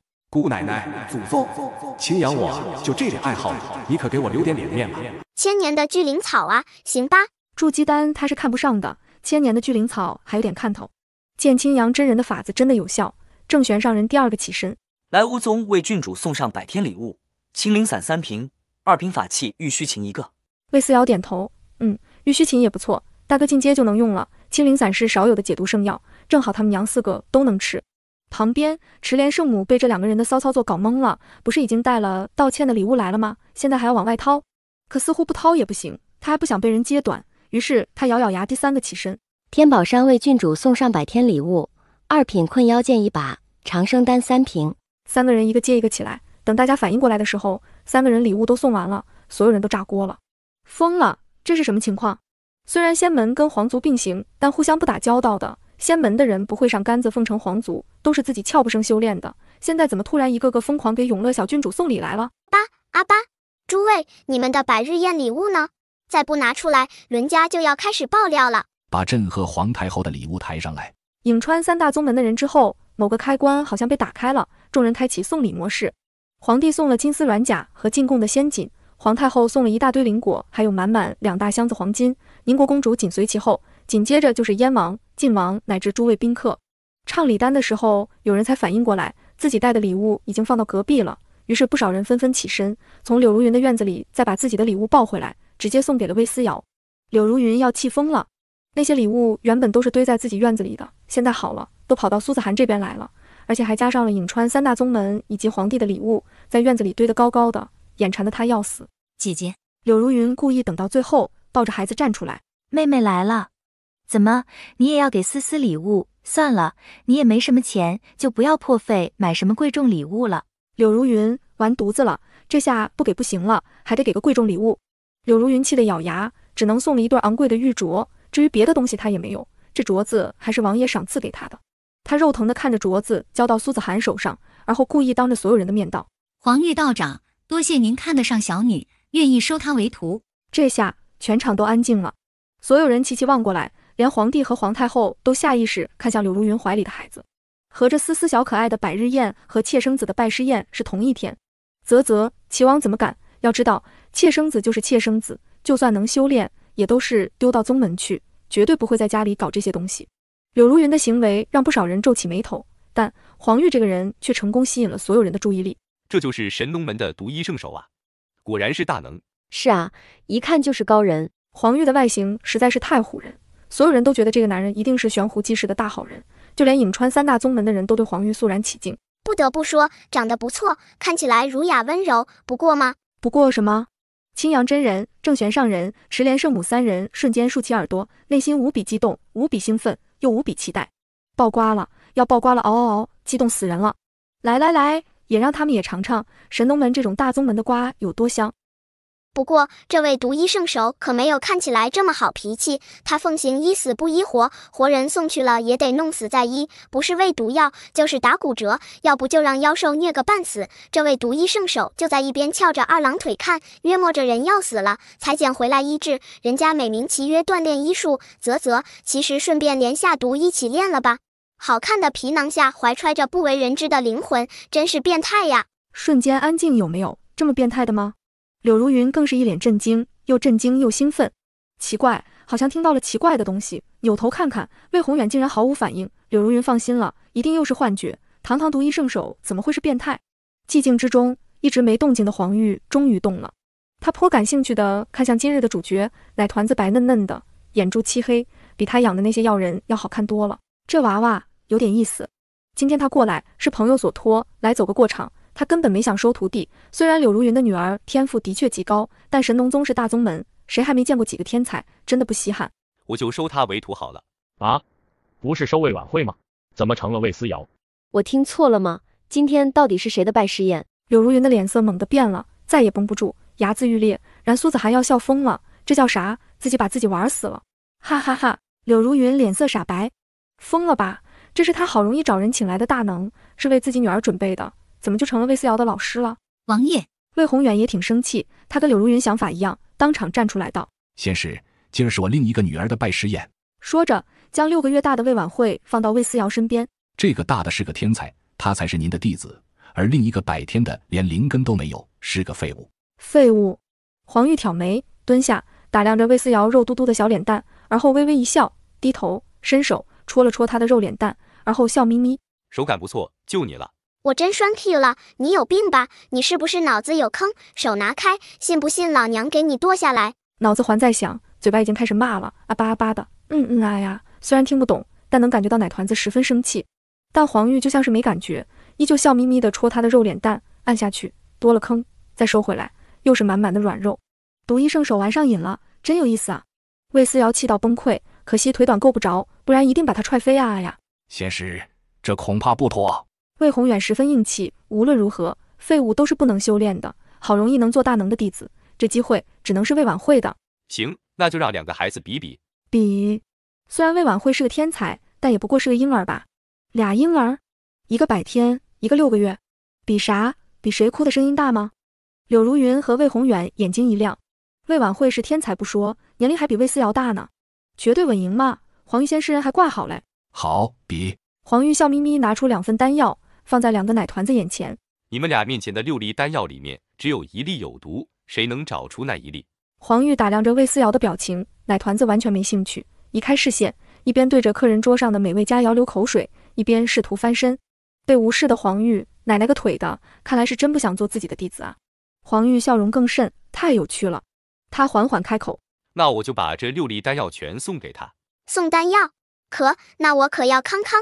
奶团子慢悠悠翻回来，瞄了一眼，顿时口水直流。不愧是神农宗的丹药，可比颍川3大宗门送的丹药高级多了。那些丹药都是哥哥们能吃的，但这些丹药都是娘亲能吃的，吃完说不定能从金丹期直接晋升元婴期呢。哈，不错不错。来，找吧，让我看看你们的天赋。柳如云挤在最前面，立在女儿旁边，试图分辨出哪个有毒，但可惜她的修为根本看不出来，只能焦急地看来看去。不光她，众人也都分辨不出来，大家皱着眉头看，怎么看都觉得这6粒丹药都长得一模一样。这分辨不出来吧？我感觉也分辨不出来，长得都一样，闻起来也没有区别吗？正议论着，魏思瑶直接伸手，啪的一声按住1粒丹药，举起来。很好，你就是我黄玉的弟子了。我拒绝呀！我这辈子就是来吃喝混吃等死的，不要教我，不要学，我要躺平啊！等等，这一定只是巧合，他只是随便抓了1粒，不能证明什么。他才只有3个月，什么都不知道，他一定只是随便弄。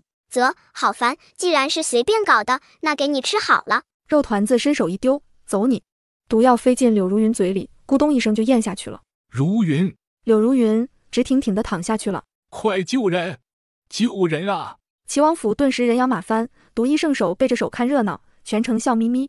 唯二不惊慌的就是俩奶团子，魏晚会6个月了，依然啥都不懂，坐在一边啃手指。魏思瑶想把自己的脚丫子伸过去，递给了魏晚会。给你换口。魏晚会纠结地皱起眉头，犹豫了一下，但还是张嘴啃了一口。略咸。笨，这叫有滋味。行吧，我再尝尝。仙人，请救如云。黄玉笑眯眯。忘了跟你说了，齐王殿下，我有个怪癖，医死不医活。什么意思？很简单，等他死了，齐王再送过来给我。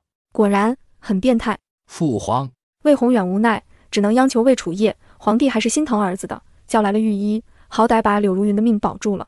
那就这样了，魏思瑶就是我的弟子了，等他3岁，我亲自来给他开蒙。说完，黄玉扭头就走了，11粒丹药1粒没拿。魏思瑶自然一个翻身过去，把11粒丹药压在自己身子底下，哎巴的叫着，让娘亲赶紧过来拿丹药。娘亲，我的全都是我的。神农宗的丹药全都是好东西，拿走。苏子涵看看皇帝，见他没说什么，这才无奈的帮女儿把丹药收好。苏子涵很开心，女儿有了厉害的师傅，毒医圣手有个这么变态的嗜好，想惹他的人也得掂量，自己能不能熬得住死去活来的痛苦。皇太后临走前，意味深长地看了一眼柳如云的住处，拍着苏子涵的手道：“子涵，以后宫里常来走动，有委屈也尽管给祖母说，祖母给你做主。”苏子涵心中一震，连忙谢恩。现在连皇祖母都觉得魏宏远做得过分了。谢皇祖母，孙喜有分寸。听他这么说，慕玉荣点点头，随着皇帝离去。坐在回宫的马车里，魏楚业皱起眉头，齐王竟然能请来毒医圣手。那皇太后重病需要毒医圣手来医治的时候，齐王为什么一声不吭？而今天这一切到底是齐王自己的意思，还是说淑妃也参与其中？怀疑的种子一旦埋下，就会很快生根发芽。此刻还有一个人欲哭无泪。神君，随我回洞府吧，你可是7星堂的神兽啊！小胖鸟鸣叫一声，落下来伸出爪子，胖揍了青阳真人一顿。休想带他回去，从今天起，他就是魏思瑶的鸟了，你滚远点！揍完了，飞过院墙，落进魏思瑶的小床里，开开心心的继续抱着熟睡的奶团子贴，毫无意外，又被压成肉饼。师尊，神兽不回去怎么办？青阳真人气得跺脚。还能怎么办？附近租个房子，好好保护这位小郡主。他们的神兽凤凰可不能再失踪了呀！啊呀，魏思瑶还不知道自己因为这只鸟莫名其妙多了一个宗门的护卫，还是暗地里保护，不要工钱的那种。柳如云虽然就回来了，但余毒至少要半年才能完全清除。魏思瑶在一边摇头，毒医圣手练毒的本事也不怎么样嘛，竟然没给毒死，不好不好，当师傅不好。黄玉要是听到这番话，估计笑容都绷不住，这还是他人生头一次遭人嫌弃。子涵，屋内走进来一个紫衣男子，眉眼冷峻傲慢。大哥，你都看到了？魏宏远这么对你，哥去宰了他。百日宴他亲自来了，却没有露面，怕的是魏宏远碍着他在，又开始装模作样，所以苏清叶干脆没露面，自己穿上小厮的衣服，全程围观。结果魏宏远果然把他的丑陋显露无遗。敢这么对汝南芙蓉山庄的小姐，就算是皇室，哥也弄死他。我去，这不是舅舅苏清叶吗？听听这口气，看看这样貌，舅舅。魏思瑶黑黢黢的大眼睛闪闪发光，无比亲切地冲他舅舅伸手。这个舅舅我很爱的，敢爱敢恨，又很重情义。得知娘亲魂飞魄散，便亲自带人杀到了京城，火烧齐王府，护卫着被挖去灵根成为废人的大哥回汝南，简直帅死了。可惜最终结局是芙蓉山庄灭门，舅舅为救全族在魏锦城面前抹脖子自尽，可魏锦城不讲信用，汝南苏氏一个不留啊！什么？苏清叶眉头一跳，该死的齐王！舅舅，此事从长计议。现在最重要的是怎么能按照他们的要求和离。和离容易，但孩子呢？魏宏远再不好也是皇帝的儿子，皇帝允许皇室血脉离开宗室吗？尽管以苏氏的能力能保苏子涵周全，但如果不能带走孩子们，和离又有什么意义？舅舅，无论如何不要想着拿命同别人做交易，坏人不讲信用，白白赔了舅舅一条命，汝南苏氏还是全都死了不是吗？若是舅舅还活着，至少能杀出一条血路，保住苏氏几分血脉。苏清叶内心一阵感动，抱着小丫头往脸上贴了贴，婴孩特有的奶味儿直冲鼻腔。苏清叶终于笑了，爽朗大气，胸腔震动着，带着魏思瑶也笑起来。思思真可爱，等回去我也跟你嫂子争取要个女儿。说完，从手上退下一个扳指，塞给魏思瑶。舅舅给的，就算没有修为，里面的暗箭也能宰了那些伤你的人。哦呵，这个玩意儿很可，哈哈哈，不错不错。舅舅，除了这个再没了吗？不给思思小钱吗？思思要从现在起攒私房钱。除了私房钱，平时还可以买点零嘴什么的。舅舅，好舅舅，给点钱吗？魏思瑶哼哼唧唧的继续伸手，打得苏清叶的俊脸啪啪响。偏大舅舅爱屋及乌，笑着又塞给了他一包金叶子。等你来仙门，舅舅再给你零食，想吃什么买什么。要是买不到，舅舅亲自给你做。呀，舅舅，你是我亲舅舅，爱你么么哒。魏思瑶开心到冒泡，这个舅舅他真的是太爱了。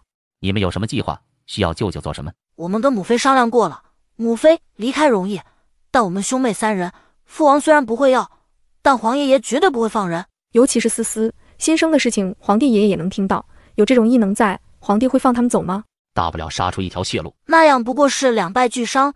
荣轩不想汝南苏氏白白浪费性命。总之，我不会放过魏宏远。对了，听说你们两个都能修炼了。苏子涵笑得开心，至今为止最让他开心的事情，一是思瑶活着，二是两个儿子都有了修为。他便将此事说了一遍。苏清叶感慨：你生了个好女儿。说着，他又翻出一大堆东西，护甲、长衫、绣花鞋等等，都是女儿家用的东西，还有一些暗器、毒药，以及一个储物袋，用来装这些东西。就算思瑶不能修炼也没关系，这些东西都能保得安全。子涵，都给思瑶留着。另外，我再派些人守护在齐王府周围，有荣轩你调遣。苏清叶要开始锻炼这个12岁的外甥了。苏子涵再厉害，也不能经常出来走动，这娘四个未来如何，还得长子撑得起来才行。就12岁的时候，已经帮着你姥爷打理芙蓉山庄了。荣轩，你娘和你妹妹将来就靠你了。是，舅舅。重重拍了拍魏荣轩的肩膀，苏清叶将手里的鞭子递给他。芙蓉山庄家传的法宝，送你。舅舅，有琴吗？他还记着妹妹的话呢。苏清叶也不强求，从储物袋里翻了翻，翻出一把古琴。上古古堡缥缈芙蓉琴，无法收入体内，只能随身携带，平日只要不催动，这玩意儿就跟普通的琴没区别。你拿去吧。这个甚好，想必思思一定会喜欢。谢谢舅舅。魏荣轩拿到了琴，鞭子倒是让魏子轩要去了。总之，他也是可以修炼的嘛。在齐王府周围布置好人手之后，苏清叶才悄无声息地离开，谁都没有惊动。日子就在魏思瑶吃了睡了吃之中过去。奶团子已经7个多月了。母妃，今儿有灯会，我们能带着妹妹去看灯吗？盛夏时节夜市很热闹，时不时就会有灯会。见魏思瑶一双眼睛闪闪发光，苏子涵便点头答应了。记得带上妹妹的东西。魏思瑶现在出门就要大包小包的带，吃的喝的用的，当然最受宠爱的还是皇太后给的夜明珠。哎呀，灯会，啦啦啦，去灯会玩喽！思思妹妹长大了，好可爱啊，我能抱抱吗？李球妹有些迫不及待，被魏愁推到一边。去，你个连妹妹都没有的人，你知道怎么抱妹妹吗？我可是有妹妹的，起开，看我怎么抱。思思妹妹，乖，你想吃什么？魏愁堂哥带你吃。哇啊，堂哥够意思。你这么好，我也告诉你一个小秘密好了，你未来会是个怕老婆的妻管严。小胖子都呆了，这算什么小秘密？再看看周围，李球妹捂嘴憋笑，差点憋不住。思思妹妹，咱们走，不搭理他们。魏愁，你要是敢磕着我妹，饶不了你。少年们说笑着，很快来到集市。魏思瑶最后到了李球妹怀里，小帅哥终于能抱到朝思暮想的妹妹了。过手的那一刻，差点没哭出来。花车来了！不知道谁喊了一嘴，人群顿时骚动拥挤起来，几个少年瞬间被挤开。李球妹抱着魏思瑶，直接被卷进人流里。魏荣轩和魏子轩都急了，魏子轩更是想直接祭出修为，却被大哥一把按住。别动，我已经让苏家的人去了。舅舅留下的人手果然还是有用的。那我们呢？跟上去。思思，李球妹，你抱紧我妹妹！魏子轩急得嗷嗷大叫，李球妹也低头死死将魏思瑶护在怀里。而就在此时，马蹄声突兀响起。球妹，你怎么在这里？李球妹一喜，抬头果然看到了她大腹便便即将临盆的亲娘。球妹，你怎么在这里？李球妹一喜，抬头果然看到了她大腹便便即将临盆的亲娘。娘，救我！还有齐王府的小郡主思思妹妹。他二话不说，伸手将儿子和魏思瑶一起捞进马车。不知道谁刺来一剑，马夫当场殒命。李球妹一惊，心道今天这事儿怕不是冲着娘来的吧？才想着，林文初已经抽出长剑，挺着大肚子往外走了。李球妹带着思思留在马车里，不准出去。说完，他就冲出去，跟来人打斗在一起。正打得酣畅淋漓，一道剑气自暗处冲出，直接将林文初震回马车。他狠狠摔进去，身下流出蜿蜒血迹，再没能爬得起来。娘，什么狗运气，竟然碰上了刺杀，这好像是魔族宵小搞出来的，目的是杀镇北大将军。谁想马车里只有夫人，大将军不再逃过一劫，但是夫人林文初却死了，即将临盆的孩子也没保住，一尸两命啊！马车里的李球妹听到心声，面如死灰，她娘没了，连肚子里的孩子都没保住，怎么会这样？李球妹瞬间心乱如麻。娘，你不要死，哭有什么用？还不如赶紧想想办法，那些贼人要进来了。李球妹根本没有修为，慌乱护在母亲身边，她知道这次必死无疑了。她都没有修为，要怎么救人？哎呀，气死我了！若是我有修为，但凡我能站起来，这几个人都不是对手。魔族宵小愣了一下，下意识左右看看，什么人都没看见。他举起魔刀就要收割人命，然魏思瑶却开启了拼命挣扎模式。舅舅给的扳指呢？扳指。舅舅给的暗器呢？暗器。嗷，还有毒药的，全都是舅舅给的，都是好东西。小肉手一抓，手心里立刻多了一个扳指，按键嗖射出来，根本不用灵气催动，瞬间把没有防备的魔族宵小射成了筛子。本以为胜券在握了，谁知自己人从马车里滚出来，还被射成了刺猬。周围的魔族宵小立刻蜂拥而上。此刻，街边的屋顶上不知道什么时候多了一个人影，少年单手按住一把古琴，灵气催动之间，古琴流转出如烟似雾的颜色，开若芙蓉，灵气逼人。古琴少年拨动琴弦，琴音浑厚，一个音节便如天籁之音。而对于魔族宵小，这声音无异于追魂曲，三两下拨弄，琴音铮铮，杀人于无形。后有古琴绞杀，马车内更是肆无忌惮地射出各种暗器，暗箭、飞镖、毒刺，甚至还有装了88的炸弹，爆炸后范围之广，真是想躲都躲不掉。暗杀的魔族疯了，日了狗，不说仙门正道吗？用88攻击算什么英雄好汉？马车内射出一道光，瞬间笼罩马车，这是开了护阵。众人再无办法，几个魔族顿时扭头就想跑。远处镇北大将军匆匆赶来，又是一场厮杀。娘，李球妹快要崩溃了，她娘的气息越来越弱了，怎么办？思思妹妹，我求求你，你若是能救娘，我愿一辈子听你的话，鞍前马后。李球妹已经六神无主了，她愿意献出自己，但可惜魏思瑶嫌弃，没哥哥们好看，还叫什么李球妹？不过算了，她是好宝宝，该救还得救。魏思瑶摸出了独一圣手留下的11粒丹药，找了一粒林文初嘴里。林文初醒来之后，只见自己被一道护阵包裹，他一双手上还残留着金光，那金光缓缓融入身体，让他枯竭的生命力不断充盈。呀！魏思瑶急得拼命挥舞小手。大姐，别看了，呼气吸气，赶紧生，不然你儿子就没了。儿子？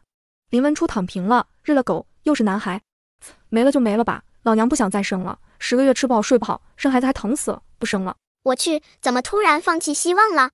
浪费老娘的灵气，好容易把你救回来，你倒是给点力呀！那金光果然是魏思瑶的，没有那道金光，自己早死了。耳边的声音无比着急，明白过来之后的林文初听着听着就乐了。齐王的这个女儿真是个好姑娘，这么点的奶包子，还知道救人呢。再摸摸自己肚皮，林文初突然想努力一下了。老八呀，你跟思思就差了7个月，你一努力，还是能青梅竹马的，再培养一下感情的，争取把思思娶回家。要是娶不回来，那真的不如不生你了。李家老八还没生出来，就肩负起了重要任务。他现在直接再去投胎，还来得及吧？很快，杀光魔族宵小的镇北大将军李元贞赶回来，就听到了清脆的婴儿哭声。李元贞大喜，惊呼：夫人，是女儿吗？是个屁，老娘再也不生了，有本事让你8个儿子带老婆回来，刚生出来的也行，老娘给他们养老婆，从娃娃开始养。啊，这也行吗？李元贞瞬间打开了新世界的大门，好像也不是不可以。李球妹则目瞪口呆，默默看向魏思瑶。哎，好累，感觉好像是伦家生了个宝宝似的。林文初把她抱起来逗弄，自己生的那个则丢在一边，让李球妹抱着擦拭。思思，你没事吧？老二魏子轩匆忙赶过来，他把妹妹从头看到脚，确定小丫头还能对他笑，这才松了一口气。二哥，我没事，大哥呢？对了，大哥。魏子轩全部心思都在妹妹身上，扭头就把大哥丢了，现在终于想起来了，扭头寻找，才看到魏荣轩匆匆赶来，他额头上有一道不知道什么东西压出来的红印。大哥，思思没事。华灯是看不了了，走吧，回家。将军府就在附近，先去我家歇歇吧。镇北大将军府离着这里依旧一条街，很近。李球妹坚持要请他们去坐坐，一行人来到镇北大将军府。听闻母亲出事，镇北大将军的其他儿子们纷纷赶了回来。魏思瑶，他突然挺想知道，刚生的这个老八打算叫什么。老大李来妹眉头一皱，怎么又是弟弟？老二李昭妹耸肩，完犊子了，带爸的。老三李岭妹摇头，跟娘说别做梦了，清醒些。老四李小妹点头，三哥说的对。老五李盼妹打了个哈欠，有事没事，没事儿，我先走了。老六李念妹，五哥等我一起走。齐王府三兄妹都看傻了，真的全家上下都在盼妹妹，一看不是妹妹，竟然没一个搭理老八的。魏思瑶啧舌，老八，你真的好惨。隔着高高的院墙都能听到外面兵马搜查的声音。今天魔族宵小的行刺果然引起了不小的骚动。魏荣轩往外看了一眼，还好到李球妹家里暂避，不然他们很可能会被当场带走搜查问话。大哥，咱们什么时候回去？魏子轩也感觉到了外面的喧嚣，他有些担心。跟李球妹借个人，回府通知母妃，派人来接。至于他自己的人，自然能不暴露就不要暴露了。很快，将军府的小厮就出门了。而此时，门外却传来了拍门的声音。开门，开门！应天府搜查，开门！好的，搜查怎么搜到咱们将军府了？就这一句话，让魏思瑶愣了一下，手里捧着的夜明珠都不香了。坏了，差点把这茬忘了。魔族萧小刺林文初母子之后，又在镇北大将军府埋了龙袍，蓄意栽赃陷害。应天府的人是直接冲进来的，当时就拿下了镇北大将军府所有人。皇帝大怒，查都没查，就直接砍了镇北大将军李元贞。7个儿子不是充军，就是死在充军的路上。在场所有人都心中一沉，李元贞更是又惊又怒。他起身刚准备吩咐人搜查将军府，外面应天府的人果然已经破门而入了。给我搜！等等，谁准你们来将军府搜查的？李元贞只能硬着头皮上去阻拦。老大李来妹已经机敏地扭头往后宅去了，然而李元贞并没有拦下来人。搜府的人十分硬气，推开李元贞，带着人就往里冲。李大人若是真的问心无愧，就该让我们搜；若是阻拦，那就是心里有鬼。几句话堵得李元贞一个字都说不出来。他下意识看向妻子林文初，林文初抱着老八，霸气开口：我李氏满门忠烈，自然不怕搜查。若是真有什么，也是别人陷害污蔑。老爷，你现在就去拟折子，我们要亲自向皇上讨说法。李元贞精神一振，扭头就开始写折子。然而折子还没写完，那边就已经搜到了一身龙袍。大人，搜到了，全都带走。魏子轩都看傻了，这叫什么事儿啊？刚才经历了暗杀，现在又是全家下大狱坐牢，老天这是要弄死镇远将军府一家呀！子轩走，你快走吧。李球妹忍不住开口，却让魏子轩三人直接被盯上。应天府的人问也不问，直接挥手，来往密切的人也一起带走。哎，他们不是，他们堵上嘴，带走。李球妹被堵上了嘴。魏子轩下意识看向大哥，大哥怎么办？魏荣轩想了一下，抱紧魏思瑶，跟去看看。花灯没看到也不要紧哦，有好玩的了，坐牢去喽。魏荣轩、魏子轩，妹妹这也算苦中作乐了。牢房那种吓死人的地方，有什么好玩的？当牢房门关上的那一瞬，魏思瑶嘬着手指头，上看下看，左看右看，好黑，好臭，好像不怎么好玩啊。她努力挣扎了一下，大哥大哥，放我下来，我要到处康康，有没有好玩的？魏荣轩想了一下，低头看看地上铺的干草还算干净，这才把人放下。他和老二都没被下禁制，毕竟在外人眼里，他们兄弟就是个凡人，自然不必下禁制。这就是兄弟二人在牢房里最后的筹码。哦呵，干草还算舒服。魏思瑶满意的翻了个身，又翻了个身，而后翻到角落里，对上一双亮晶晶的小绿豆眼。老鼠。魏思瑶咿咿呀呀的对着老鼠张嘴说话，小老鼠警惕的看了他一眼，很快便闻到了一丝香甜的奶味，以及一种说不清道不明的很好闻的味道。他刚想凑过去好好闻闻，就被狠狠啄了脑袋。嘎，本神兽在此，小主人的脑袋也是你能贴的，给老子滚！啊，阿巴阿巴，不许吵架，这么可爱的老鼠是朋友的。神兽凤凰很不爽，区区一只小老鼠竟然也配跟自己做朋友。他冷哼一声，傲慢的移开目光。大哥，你看，妹妹在爬呢。肉团子晃晃悠悠，看的人很想上去帮忙，小胳膊撑着，魏思瑶摇摇晃晃，一步一趴窝的爬到了牢房栏杆下头。他看到一行衙役凶神恶煞的冲进了李元贞夫妻俩的牢房，因为有禁制，夫妻二人的修为都无法施展，即便衙役只是普通人，依然能一只手拎起林文初。李元贞被捆成了粽子，气得他破口大骂：你们做什么？皇上还未审过下官，你们怎敢？哼，龙袍都搜出来了，证据确凿，皇上老人家审不审你们都得死。不过林夫人，你最好老实交代，这龙袍什么时间做的，做了几件，还有的藏在什么地方了，不然别怪我们不客气。说着挥挥手，各种刑具搬了进来，夹手指的，夹胳膊的，钩子，细针，看得魏思瑶头皮发麻。真狠啊！魏子轩脸色青白，连他都知道接下来要发生什么，这是要用酷刑啊！完了完了，屈打成招就真的完了。虽然衙役都是凡人，但没了修为，修士也跟凡人没区别。这牢笼里衙役说了算，一旦扛不住任了，那就连皇帝的面都见不到了，更别提翻案了。李元贞几个人听到当即变了脸色，李元贞更是挺直脊背，发誓打死自己都不承认。再说本来也不能承认，都是假的好吗？李大人倒是个硬汉，2只胳膊的骨头都被敲碎了，愣是没吭一声。但后面这些禽兽就把李大人8个儿子弄过来，一片一片刮肉，还把林夫人的尸体拖过来，剥光衣服示众。哎，算了，想想我自己都头皮发麻。总之，李大人您老再硬，也硬不过别人拿你最重要的人威胁呀。而且皇帝根本不想见你，你们一家人真死的委屈。李元贞僵硬了，所以自己最后还是认罪了。而且连皇帝都见不到，然后就这么连翻案的机会都没有就死了。李元贞突然悲怆万分，他自己可以豁出性命，那家人呢？妻子呢？他妻子才刚生产啊！他赤红的眼睛看向夫人林文初，林文初同样也在看他，怀里还抱着刚生的老八，可怜老八名字还没起就要死了。老东西，大不了咱们一起去死，至少一家人团团圆圆。李元贞彻底沉默了。是啊，一起去死，省得遭罪，反正皇帝也不愿意见自己，但凡皇帝不想，谁都见不到皇帝，更别提申冤了。行，那就死吧。他眼睛一闭，完全豁出去了，惊得魏思瑶啊呀大叫。怂，这就放弃了？等等呀，伦家还没施展呢。叔叔，我可爱的小叔叔，你是表现的时候了。突然传来悉悉索索的声音，衙役并未在意，牢房里最多的就是老鼠、臭虫，这玩意儿叫还不是稀松平常。然而他们才举起刑具，一只小老鼠却猛地扑过来，纵身一跃，直接跳到了衙役身上，张嘴便咬。哎呦，这该死的老鼠！衙役疼得丢了刑具，扭头就要去弄死这只小老鼠。谁知这只老鼠跟普通老鼠不一样，这是一只开了挂的老鼠。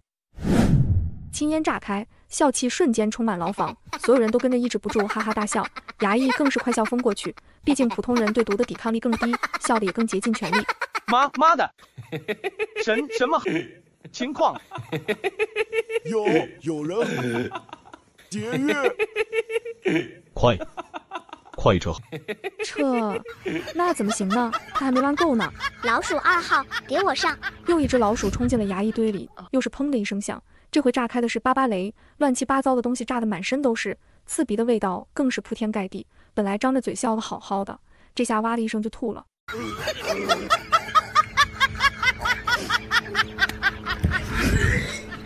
牙医要疯了，想出都出不去，笑得没力气，又臭到想死，真的太崩溃了。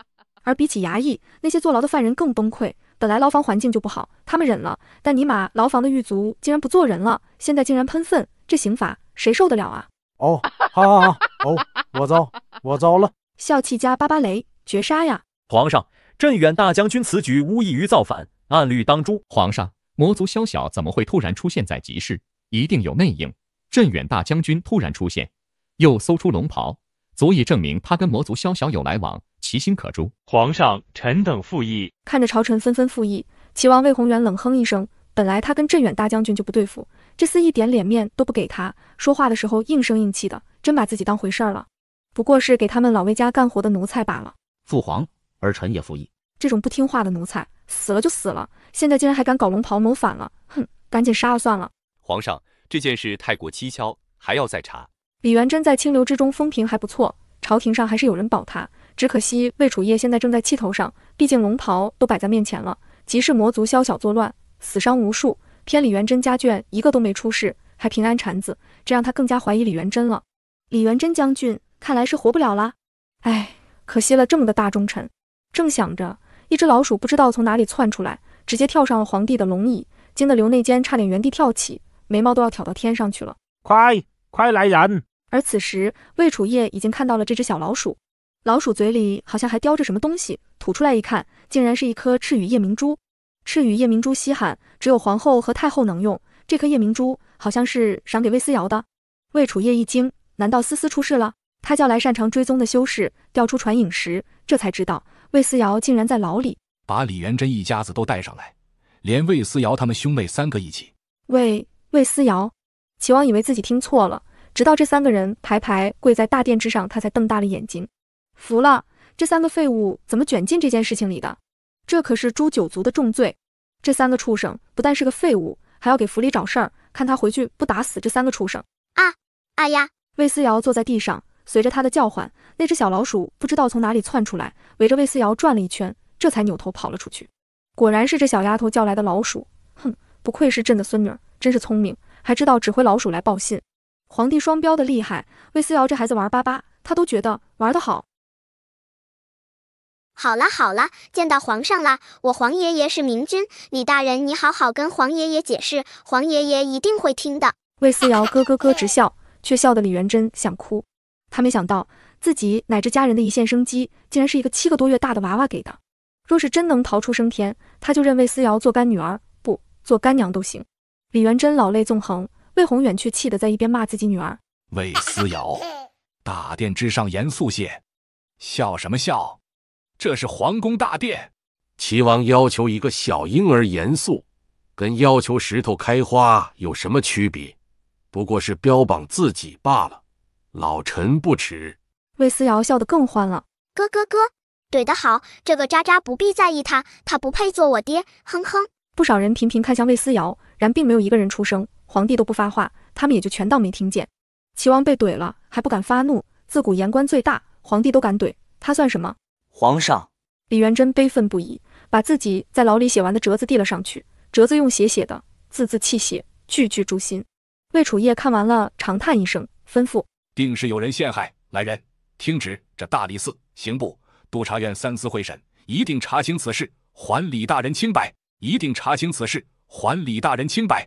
还清白，而不是查清到底有没有冤屈。这一句话的区别就是天差地别。李元贞一家感激涕零，夫妻俩更是有种劫后余生的感觉。此时一家人在看魏思瑶，只觉得这娃娃浑身冒金光，这就是他们家的福星啊。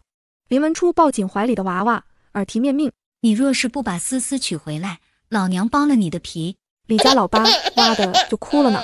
刘内监一声退朝，众人各自散去，李大人一家也被带走。魏宏远气呼呼地走到3个孩子面前，怒道：你们怎么会牵扯上此事？还好父皇英明，立刻分辨出另有内情，不然齐王府的脸面全都被你们丢光了。荣轩，王你还是大哥，怎么就不能学学锦城，聪慧内敛还是进退？你太让本王失望了。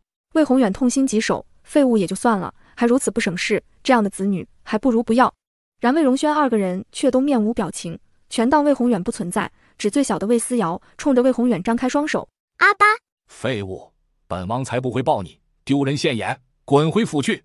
魏思瑶斜着眼睛瞄了魏宏远一眼：“这个渣渣爹是不是有什么大病？他要他抱了吗？这个渣渣爹是不是有什么大病？他要他抱了吗？”没瞅见刘内监过来了吗？刘内监笑眯眯凑过来，谄媚把人抱起：“能抱永乐小君主是奴才的福气，一般人可享受不到这个福分的。”没福分的魏宏远，这是在内涵谁呢？刘公公，既然是父皇身边的公公，那他一定要笑脸相迎的。皇上要见永乐君主和2位公子，几位随咱家来吧。2个少年连忙跟上，魏宏远见状也要跟上去。刘内监回头道：“启王殿下，皇上并未召见殿下呢。”说完就抱着魏思瑶笑眯眯走了。余下魏宏远老脸通红，父皇竟然没有召见自己，为什么呀？无召不得进宫，魏宏远就算是皇子也不敢直接闯进去，思来想去，只能在皇宫外等着。不一会儿，苏子涵得到消息也来到了皇宫门口，结果就看到了同样在门口等待的魏宏远。你教出来的好东西，生了3个没有修为的废物，本王都没怨你，可你看看你现在把这3个孩子教育成什么样子。王你还是汝南仙门之女，还不如如云会教养子女，没有晚会的天赋，就让他们好好跟锦城学学规矩。王爷慎言，第一，李将军的事情还未有定论，到底如何谁都不敢说呢。第二，嫡出要跟庶出学规矩，没这个道理，这里是皇宫门口，若是被皇上听了去，将来倒霉挨打的绝对不是臣妾的3个嫡子。你魏宏远气了个仰倒，但也明白苏子涵说的没错，他看了看面前的皇宫，终于还是闭上了嘴巴。见这个渣渣终于不出声了，苏子涵这才冷哼一声：“思思说的没错，雄起就对了。魏宏远用孩子压自己，那他就拿皇帝压他，他就不信，这样魏宏远还能嘚瑟？”启王妃，皇上请。苏子涵点点头，心道终于可以摆脱这个讨人厌的玩意儿了。等等，父皇不召见我吗？小公公不敢招惹齐王，只能道：“说是永乐郡主饿了。”说完扭头就跑，而这一瞬间，苏子涵只想笑。苏子涵昂首挺胸地走进宫门，魏宏远气得要死。不等了，回府！哼！荣轩、子轩，你们在牢房里都听到了什么？看到了什么？皇帝声音威严，老二有些懵，不知道该如何回答。魏荣轩却有理有度，先行了礼，而后侃侃道：“回皇上，有狱卒屈打成招，若不是牢房突然闹耗子，可能孙儿和李将军就再也见不到皇祖父了。”屈打成招，皇帝冷了脸色，但很快又恢复如初。他扒拉开魏思瑶的小手，把他的夜明珠拿走。奶娃娃被拿走了玩意儿，的表达不悦。魏楚夜便塞给他一根仙木做的磨牙棒，那木头打磨的光滑，上面还闪烁着点点灵气光芒。魏思瑶一看，这玩意儿好啊，比啃夜明珠好多了。于是小肉手赶紧抓过来，生怕某人反悔似的塞进嘴里，啃，感受着溢满口腔的灵木气息。哇咔咔，这个好，啃完了还能直接咽下去，皇帝爷爷最好了，思思最喜欢皇帝爷爷了。魏楚夜被夸得直乐，冷肃的样子都不见了。还有，皇帝爷爷又帅又英明神武，镇远大将军一家的确是被冤枉的，不过好像跟伦家印象中的结局不一样呢。镇远大将军被冤枉，皇帝爷爷大怒，觉得被最信任的臣子背叛，当场就下令杀了李元贞。李家男的充军，女的充教坊，这次皇帝爷爷竟然突然明智了，还知道要审理一下，哈哈哈！难道是我的小老鼠派上用场了吗？魏楚夜嘴角笑容越来越大，这丫头虽然没有修为，但却十分聪明。哦，对了，我记得镇远大将军死了之后，大周突然涌起风言风语，说皇帝爷爷没人性，对功臣也要赶尽杀绝，为此伤了民心。而魔族宵小趁机发动攻击，北方幽冥16州沦陷。幽冥16州沦陷，魏楚夜心中大惊，魏荣轩和魏子轩二人也都十分震惊。幽冥16州当初就是皇太后打下来的版图之一，现在竟然因为镇北大将军的事情失守了。主要也调不出人手，镇远大将军一直镇守的便是幽冥16州，他突然死了，儿子们又充军，新调任的将军不熟悉幽冥16州的情况、地形、民心都无法掌控，幽冥16州撑了还不到3天就完全失守。这么快？魏楚夜又惊又怒，直到这一刻他还有什么不明白的？这都是计谋，一定是魔族的人跟朝廷内的奸细串通一气，故意制造了这起意外嫁祸镇远大将军。如果他真的一怒之下杀了镇远大将军，那才是中了别人的圈套。多亏了思思啊！魏楚夜对怀里的奶团子更加喜爱了，这可是他们老魏家的种。齐王是个没脑子的蠢货，生的女儿和儿子却都十分精明，只能说是汝南苏氏的血统好。魏楚夜心里美滋滋，直接挥手叫来刘内监，告诉大理寺彻查，一个都不能放过。大周的江山是母后和先祖们守下来，谁都别想打主意。去朕的司库拿些东西，朕要给3个孙儿押金，赏，重重的赏。又赏。魏思瑶美滋滋，顺便咂咂嘴。皇祖府除了天才地宝，也可以给人家来2两肉肉尝尝。魏楚夜直接逗笑了，小家伙竟然还想吃肉，你才多大？说话的时候，苏子涵进来了，魏楚夜这才恋恋不舍地将魏思瑶还给他娘。3个孩子在牢里受苦了，带回去好好休息。苏子涵谢恩退出，发现殿外堆满了赏赐，刘内监在一边乐呵呵。都是皇上赏赐，给3位小主子押金的，齐王妃带回去吧。苏子涵都惊了，给这么多东西，天啊！姐姐，妹妹来给姐姐请安了。请安？1年才请一回安，到底你是妾，我是妾？一句话怼得柳如云脸色微白，她可怜兮兮看向魏宏远。齐王皱眉，但想到要东西的事儿，他还是道：如云，是你做的不对。柳如云脸色更难看的，但也没办法，只能满脸歉意。姐姐，是如云做的不周到，如云给姐姐道歉。瞅瞅，这姿态做得情真意切。好啦，如云都道歉了，子涵你也大度点。大度？他还要怎么大度？麻溜滚蛋给你们让位置吗？走人也不是不可以，但一他要带走孩子，二这府里的东西他不会白白便宜了柳如云娘几个。对了，姐姐，晚会新拜了师傅，说最近上门一趟，思思的师傅也一起来吧，妹妹想好好招待一下。一想起独一圣手被魏思瑶抢去，柳如云就心里不爽，不过好在也没便宜了别人，不如叫回来，顺便一起交了晚会。柳如云打着占便宜的主意，在座的几个人都能看得出来，魏宏远更是一点就通。都是一家人，让独一圣手连着晚会一起交了。子涵，你是主母，应该把如云的孩子也视如己出。想让独一圣手一起交啊？那王爷就去问独一圣手好了，问我有什么用？我又不是独一圣手。笑话，他是疯了才会让独一圣手交魏晚会，又不是脑子有坑。子涵，你未免太小气。王爷搞清楚，独一圣手的比试是你们自己输了的，独一圣手为什么不交晚会，咱们心里都清楚。既然没那个本事，就少往前贴，省得惹人厌烦。魏宏远快气疯了，齐王本想跳起来骂一顿，再给自己的天才女儿据理力争一下，但一想到今天的来意，他还是生生忍住。对了，还有一早说过的庄子，是不是该给了？提起这个事儿，魏宏远就有些不开心。3个月前说的话，苏子涵到现在还没行动，这是没把自己放在眼里呀。苏子涵早就把庄子处理好了，能收的东西全都收了，顺便弄了一批长不起来的残次种子种下。如此一来，这庄子已经废了。一个废弃的庄子，他有什么好舍不得的？苏子涵痛快点头，让妹妹去挑就是了。妹妹不去挑，臣妾也不知道她想要哪一个。哦，原来是这样啊。魏宏远心里痛快多了，果然子涵心里还是有他的，他可是自己的妻子呢。如云，你想要哪里？柳如云现在的心情是又惊又喜，他没想到事情这么容易，还以为会跟苏子涵对骂好几天呢，这么容易就给了。我记得姐姐说过，有个庄子的人不服管，总是生事，就那里吧，全当是妹妹替姐姐分忧了，全当是妹妹替姐姐分忧了。苏子涵笑了，思思，你可真是娘的小棉袄。柳如云果然要了你说的那个庄子，而这个庄子，你娘我早就打点好了。苏子涵开启演技满分模式，这还是别了，那庄子的人不好管，你管不了的。这是不打算给，不给他就更得要。柳如云笃定道：姐姐你太操劳了，这点事是我该做的。齐王也在一边帮腔，子涵怕不是不想给，给，真的巴不得你们赶紧拿走。苏子涵故意装出欲言又止的样子，无奈道：那庄子是真不好管理，你，算了，拿走便是。拿走吧，拿走吧，到时候出了问题可就不关他的事了，是你们非要拿走的，他可是好心拒绝过的。苏子涵这个开心啊，简直心花怒放。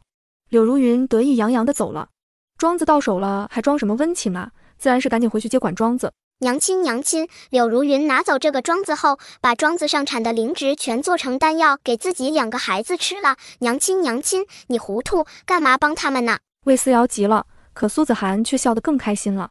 庄子上的灵芝做成丹药，呵呵，柳如云啊，他在想屁吃。小奶团子急得啊呀，苏子涵却越来越开心，搞得魏思瑶最后都没脾气了。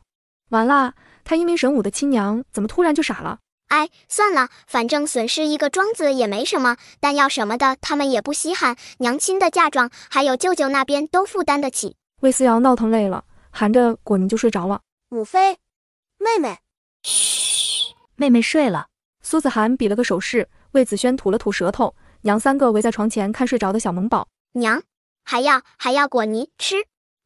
娘仨笑成一团，魏子轩更是暗暗记下了，妹妹喜欢果泥。母妃，我现在已经炼气期3层了。魏子轩忍不住开口嘚瑟，苏子涵满眼欣喜，如今才半年多就提升到炼气期3层了，这么一对比，真比魏锦城那玩意儿强多了。自己给他喂了那么多灵丹妙药，现在也不过才3层而已。大哥马上要晋升了，所以我们就匆匆赶回来了。晋升的灵气波动会引起别人注意，北间全都是不能修炼的，突然冒出晋升的灵气波动，那就真瞒不住了。母妃，还要辛苦您护法。好，很好。苏子涵激动万分，1年不到晋升1级，这世上还能有谁比得过自己儿子？他立刻吩咐云香去外面守着，而后开护阵给儿子护法。魏荣轩一直忍着，现在见一切都布置妥当，这才完全放开。晋升的灵气一波又一波的荡出，紧接着魏荣轩体内疯狂涌动的灵气轰然炸开，即便是金丹期的苏子涵都隐隐有些控制不住，好好的护阵眼看就要被冲破，娘三个都万分惊恐。不行，阵破了的话，秘密就守不住了。母妃，再努力。苏子涵咬紧牙关，现在一个字都说不出来，明明只是炼气期晋升筑基期，可他一个金丹期的修为竟然控制不住，在看护阵摇摇欲坠，真的马上就要散了。此时床上睡着的奶娃娃却倏地睁开眼睛，张嘴开始吸气，连他都控制不住的灵气猛地涌进魏思瑶嘴里，当最后一丝都被他吸进去之后，魏荣轩也完成了晋升。三人被魏思瑶的动作吓了一跳，从来没想到过还有人能把这些横冲直撞的灵气吸进去。三人猛地回到床边，想看看奶娃娃的状态，只见魏思瑶张嘴挖的吐出来一颗灵珠，灵珠呈现热带海洋纯透的蓝色，里面夹杂着金色的碎片，显然是把刚才的灵气压缩成了一个球。母妃，这是什么？妃，这是什么？魏子轩大惊，从没见过好吗？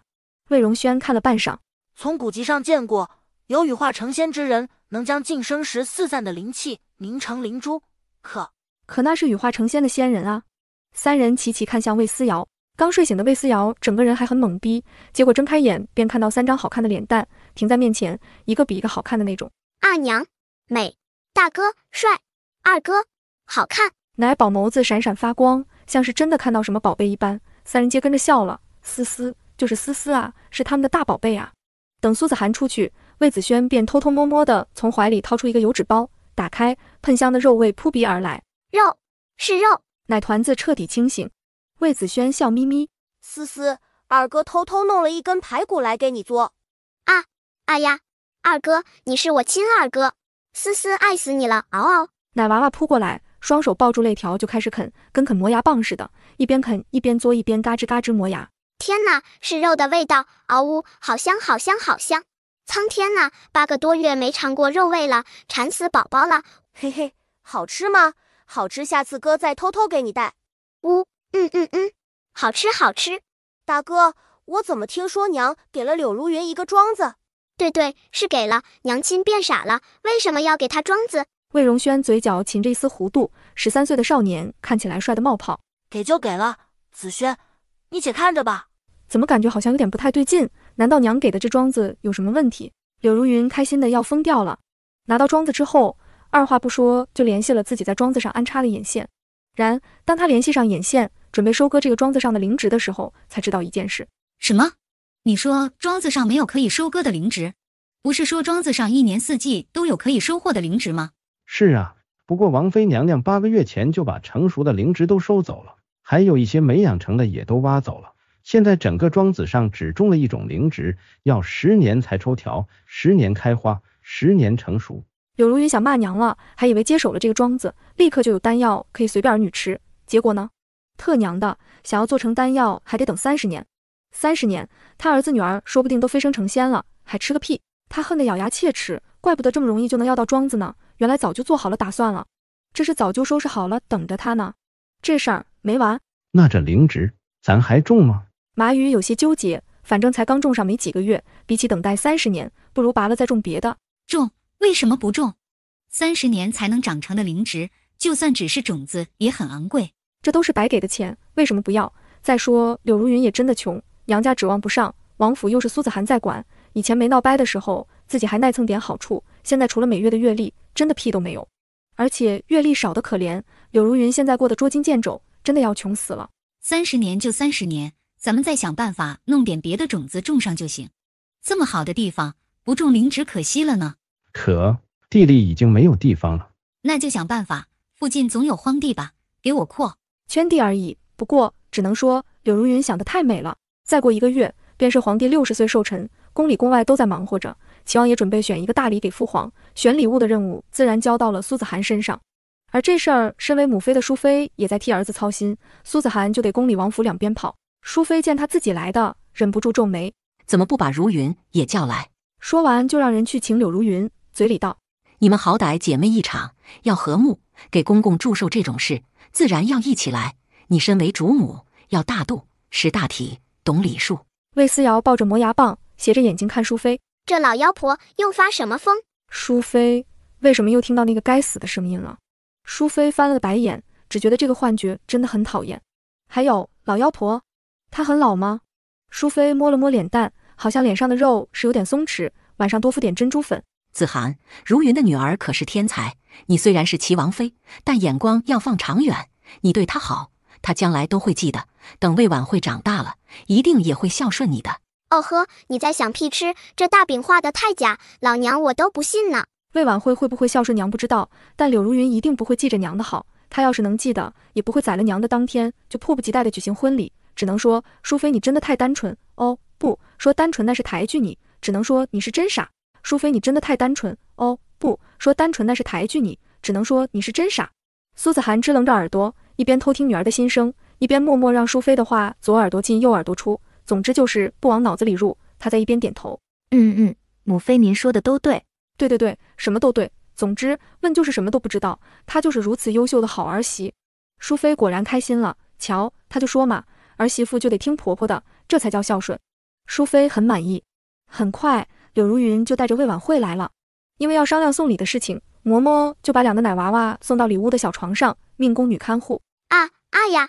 魏思瑶拍拍身边，你过来。魏婉慧疑惑地歪了歪脑袋，阿巴，笨，到底谁说你是天才的，让你过来坐？这位天才萌宝反应了一会儿，这才晃晃悠悠爬起来，努力站稳，晃悠着走过来，而后腿一软，啪叽一声摔在魏思瑶面前，五体投地。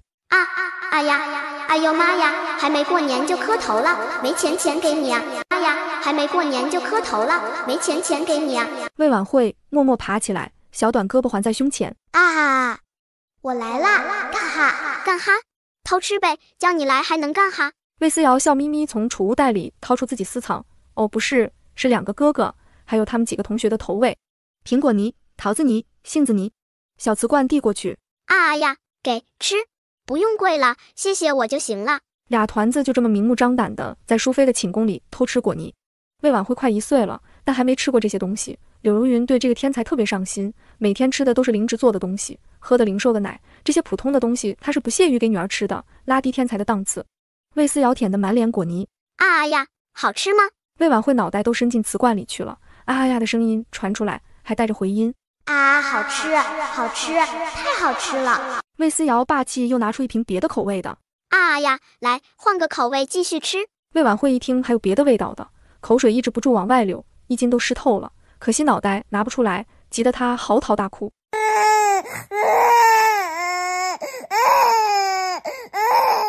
婉慧你怎么了？谁欺负你了？是不是思？她猛地闭嘴，装出一副害怕的样子，心惊胆战地看向苏子涵。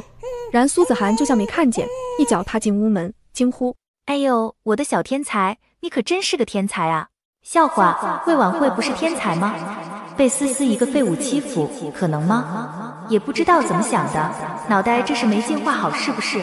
偷听了这么久女儿的心声，苏子涵别的没学会，闺女骂人的话学得一溜一溜的。只可惜她的心声别人听不见，若是能听见就好了，看她不气歪柳如云的嘴。果然，淑妃的心也稍稍安了下去。也对，天才不可能会被废物欺负的。然而当她看到眼前的一幕，也诡异的安静了。这2个奶娃娃，一个坐着一个站着，坐着的那个抱着比她脑袋还大的瓷罐，正伸手抓着里面的果泥往嘴里塞。见他们进来，怕被抢，魏思瑶更是加快了动作，馋得几乎整个小手都塞进嘴里。可惜人虽然馋，但身体还不协调，手都塞进去了，果泥却没舔下来多少，全都带出来，而后呼了满脸、满身、满床。本宫的床啊呀！罐子套在头上，因为看不见东西，急得哇哇大哭，脚下还不停，到处走，结果砰砰砰一直撞墙，越撞越哭，急得哇哇的。淑妃都无语了，也不知道这天才是真蠢还是装蠢。晚会，谁把罐子套在你脑袋上的？是不是？柳如云故意看向魏思瑶，看来是笃定魏思瑶欺负她女儿了。苏子涵在心里呵呵冷笑，扭头问宫女怎么回事，说仔细些。宫女便把刚才的经过说了一遍，说到魏晚会嘴馋贪吃，把脑袋伸进去拿不出来的时候，连魏思瑶都在一边偷笑。啊，笨！啊哈哈哈，笑死我了，真服了，偷吃个果泥都能把脑袋塞进去，要不要这么蠢？淑妃也深以为然，她第一次觉得这幻觉也不是一直惹她生气，现在就让她十分认同吗？好了，帮她拿下来。宫女连忙来帮忙，可惜套进去容易，拿出来真的很难。魏晚会已经受了惊吓，根本停不下来，嗷嗷嗷的又哭又闹，罐子一往下哪个就疼得她嗷嗷哭。柳如云急了，怒道：你们到底会不会弄？两个宫女见状都不敢动了，既然如此，你自己来好了。柳如云气急，只能自己上手，然而轻了拿不下来，重了女儿又哭，柳如云急得团团转，她自己也毫无办法。娘娘还是请御医来吧。淑妃也着急呀，这可是资质最好的孙女儿了，可不能出事，于是扭头就吩咐叫御医。淑妃的寝宫一团乱，苏子涵就在一边冷眼旁观。如果套在罐子里的是自己的女儿，淑妃也会这么担心着急吗？正想着，淑妃扭头就骂起了魏思瑶：你这个废物，竟然如此害你姐姐，你看看现在怎么办，都是你害的。好了，确定了，绝对不会担心的，说不定还会骂自己的女儿蠢呢。苏子涵彻底清醒了，真的一点念想都没了。他正想说什么，魏思瑶却直接爬到魏晚会身边，猛地把她往墙上一推，砰的一声脆响，啊呀，罐子碎了，魏晚会的脑袋露出来，哭得哇哇的。淑妃松了一口气，柳如云却气得破口大骂：若是伤了晚会怎么办？她还想接着骂，然而自己女儿不给力，魏晚会哭了没两声，就舔了舔嘴巴，而后馋兮兮地爬到魏思瑶身边，抱住她的瓷罐，抓了一把塞进嘴里。这个是桃子味儿的，好吃，还要……柳如云往她如此担心女儿，偏这个来讨债的东西竟然跟小畜生是一伙的，嗷嗷嗷！你！柳如云还没你出个所以然来，魏晚会又把脑袋塞进去了。淑妃、宫女、苏子涵好想笑，神啊，要憋不住笑出来了，啊哈哈哈哈！阿巴！魏思瑶快要气死了，自己好心请他吃果泥，这个混蛋竟然自己一个人霸占了一罐子，你脑袋都塞进去了，让他还怎么吃啊？奶团子气得哇哇骂人，魏晚会这会儿不哭了，伸出舌头使劲舔，也跟着啊啊的叫唤，好吃，还要再来，老娘再给你吃，就跟你姓。淑妃彻底无语了，扶着脑门只想叹气。不过好在御医飞速赶来，看了一下现在的状况，便做了一个跟魏思瑶一模一样的决定，那就是用小锤子敲开瓷罐，终于露出魏晚会的脑袋。娘娘，以后若是再有这种情况，想办法敲碎瓷罐就行。晚会小主子资质卓绝，这点凡人用的瓷罐子伤不到他的，所以永乐小郡主做的就很好。虽然不到9个月，但是十分聪明，第一时间撞碎瓷罐子，救了晚会小主子。永乐郡主大大的功臣，第一时间撞碎瓷罐子，救了晚会小主子。永乐郡主大大的功臣，御医差点把魏思瑶夸上天，人家的确处理得不错，而且还是皇帝宠爱的小郡主，当然要可劲儿夸。直到这一刻，柳如云彻底无语，闭上嘴巴。行了，退下去领赏吧。淑妃打发了御医，回头看看魏思瑶，再看看魏晚会，两个都是吃货，只是魏思瑶这个吃货能聪明些，魏晚会这个吃货真的就只知道吃。可就算再聪明，不能修炼也毫无用处，所以还是晚会更可爱一些。子涵，你先带着思瑶回府吧。苏子涵应了声，就带着女儿走了。淑妃让她走，却不让柳如云走，这是还有事情要交代，说不定还要赏赐一些东西。苏子涵想明白这一点，心里就越发不痛快。哎呀，娘亲不要皱眉头，皇帝爷爷的寿辰礼物，思思帮娘亲送，绝对震惊所有人的豪华大礼，保证皇帝爷爷原地蹦起。苏子涵眨了眨眼睛，原地蹦起，那得是什么礼物？你们可是不知道，当时我以为我们全家人都死定了，诛9族都是轻的，多亏了。李求妹顿了一下，看向魏思瑶，奶团子根本没管他们说什么，他尽心尽力地扒着桌沿，盯着桌子上的饭菜流口水。羊肉的味道好香啊，羊排能让我啃啃吗？不能吃肉也可以给块骨头啊，嘬骨头也是很解馋的呀。哎呀，还有螃蟹，螃蟹也很好吃的呀。蟹肉我能吃吗？不能吃的话，给我个蟹腿嘬一嘬吗？奶团子口水哗哗流。李球妹本来还挺感动的，现在感动没了，只想笑。思思真是可爱啊，若是换了别人救了他们一家子，肯定有所求，但是思思没有，这就是个吃货，能求啥？最多求一根骨头。思思妹妹，这是我娘做的，这是苹果泥，这个是南方的亲戚送来的芒果做的芒果泥，还有雪梨山楂泥、草莓苹果泥、樱桃泥。魏思瑶的眼睛亮了，一把抱住一大堆瓷罐，低头就往储物袋里塞。嗷嗷，我的，全都是我的，我的，哈哈，魏晚会一定会馋死的，绝对。魏晚会，听到这个名字，兄弟二人都皱了皱眉头，他们都觉得一定是魏晚会故意接近妹妹的，看来以后要小心魏晚会了，才1岁就这么有心机。等你能吃肉了，我让我娘给你做肉泥。我爹出征那个地方有的是上好的牛羊肉，比咱们这里的好吃的多呢。吼吼，球妹哥哥，最近怎么觉得你越来越帅了呢？稀饭你哦。魏思瑶笑哈哈，逗得大家都跟着笑了起来。魏愁更是拿出一堆灵果做的果泥，也塞给他。思思妹妹，这都是灵果做的果泥，吃了对身体好的，都给你吃。堂哥，看在你这么好的份上，告诉你个小秘密，你爹燕王准备的寿礼还是换一个吧，这个礼物被人动过手脚了。几个好朋友彼此对视一眼，却都心照不宣的没有说话。来，庆祝球妹有惊无险，干一杯。魏愁举起酒杯，他们喝的都是很柔和的果子酒，酒味很淡，甜味很重，几个人齐齐举起酒杯，一饮而尽。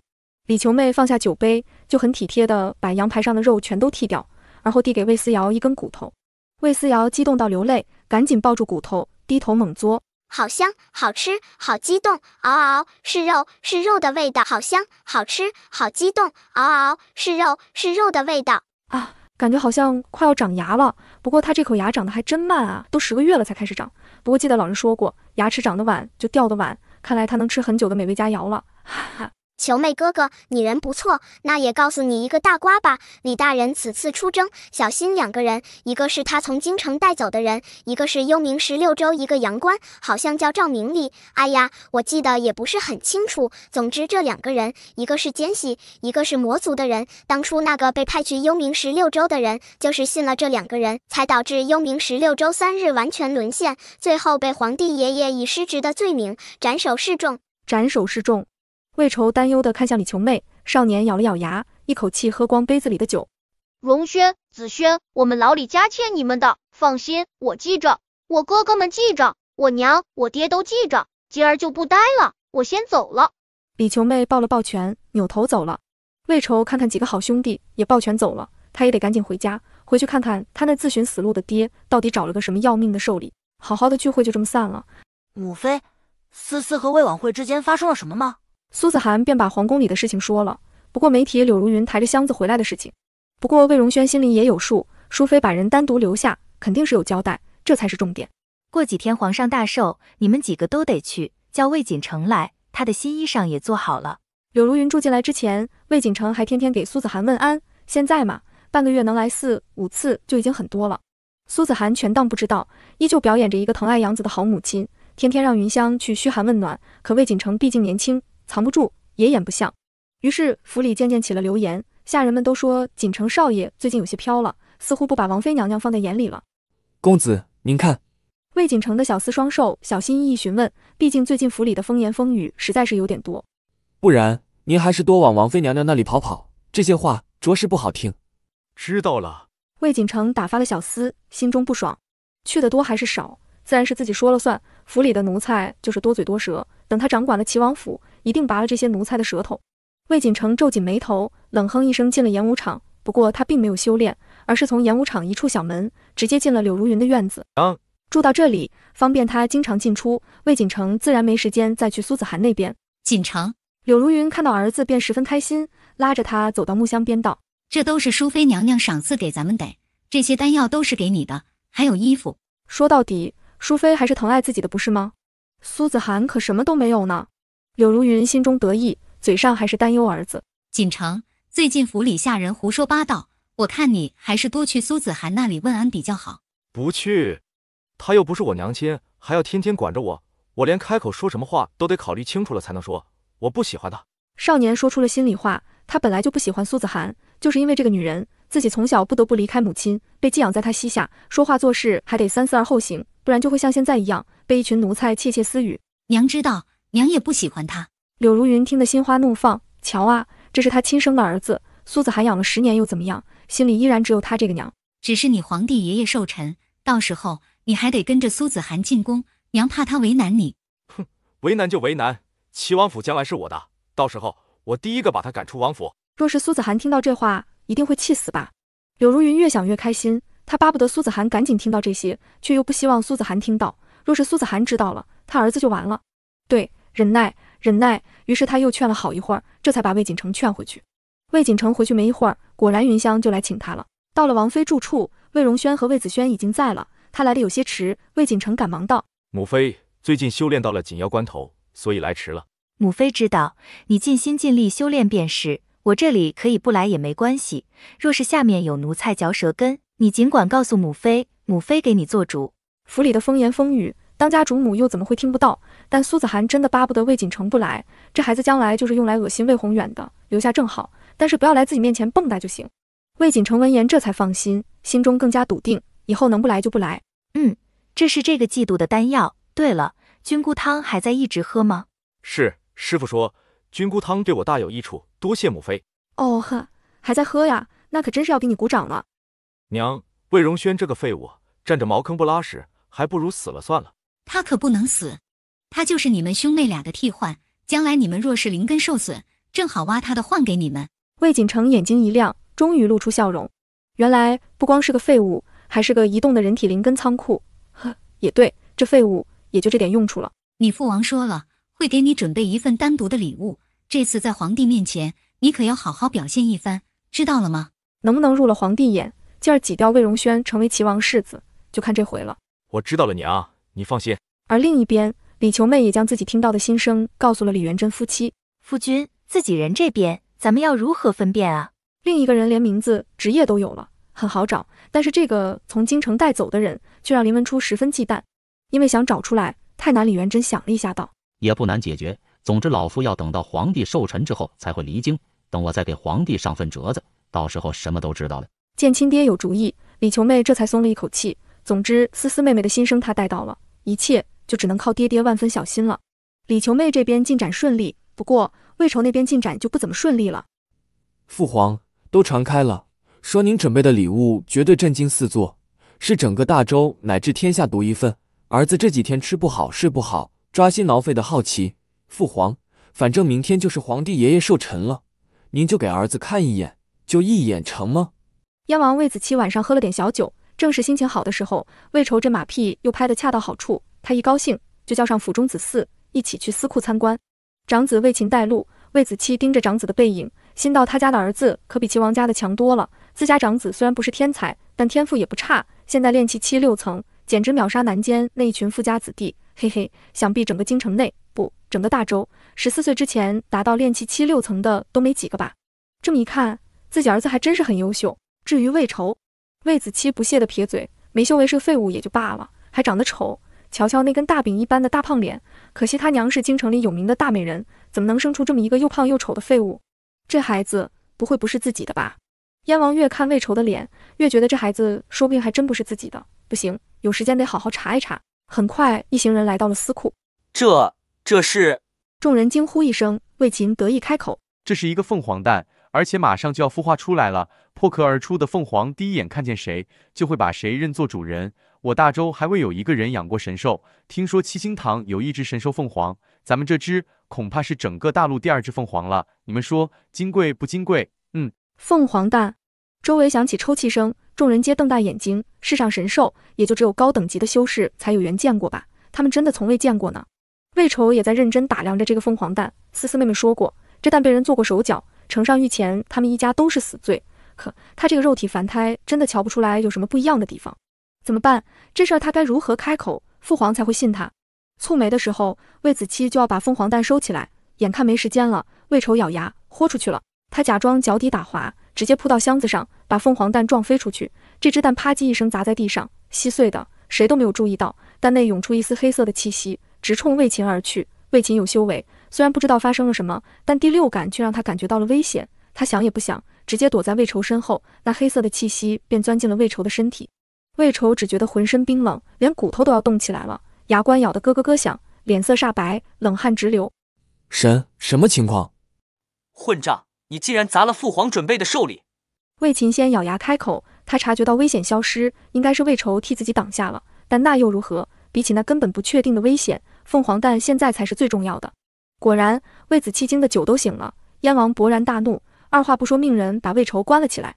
好容易找到的凤凰蛋摔碎了，燕王还得再去找礼物，一晚上的时间无比紧张。魏子期现在恨死了这个废物，又胖又丑又废，现在还要再加一条，又蠢，气死他了，这个蠢货。阿巴阿巴，见了鬼，怎么是你？黄玉笑眯眯，用表情忽略了魏思瑶语气中的嫌弃，伸出一根手指，继续戳魏思瑶那肉嘟嘟、软乎乎、弹性十足的脸蛋。可惜现在的魏思瑶已经10个多月了，伦家已经不是当初百日宴上那个啥都做不了的小宝宝了，他可以还击了。肉团子皱起可爱的小眉头，往后一闪，躲开黄玉的手，而后以迅雷不及掩耳之势，把黄玉留下的11粒丹药里唯一剩下的那一粒毒药塞进了黄玉嘴里。看他咕咚一声咽下去，魏思瑶终于露出笑脸，咯咯咯。孩子的笑声又单纯又美好，周围的人听到了都跟着一起笑，谁都不知道魏思瑶塞给黄玉的竟然是毒药。黄玉他能说什么？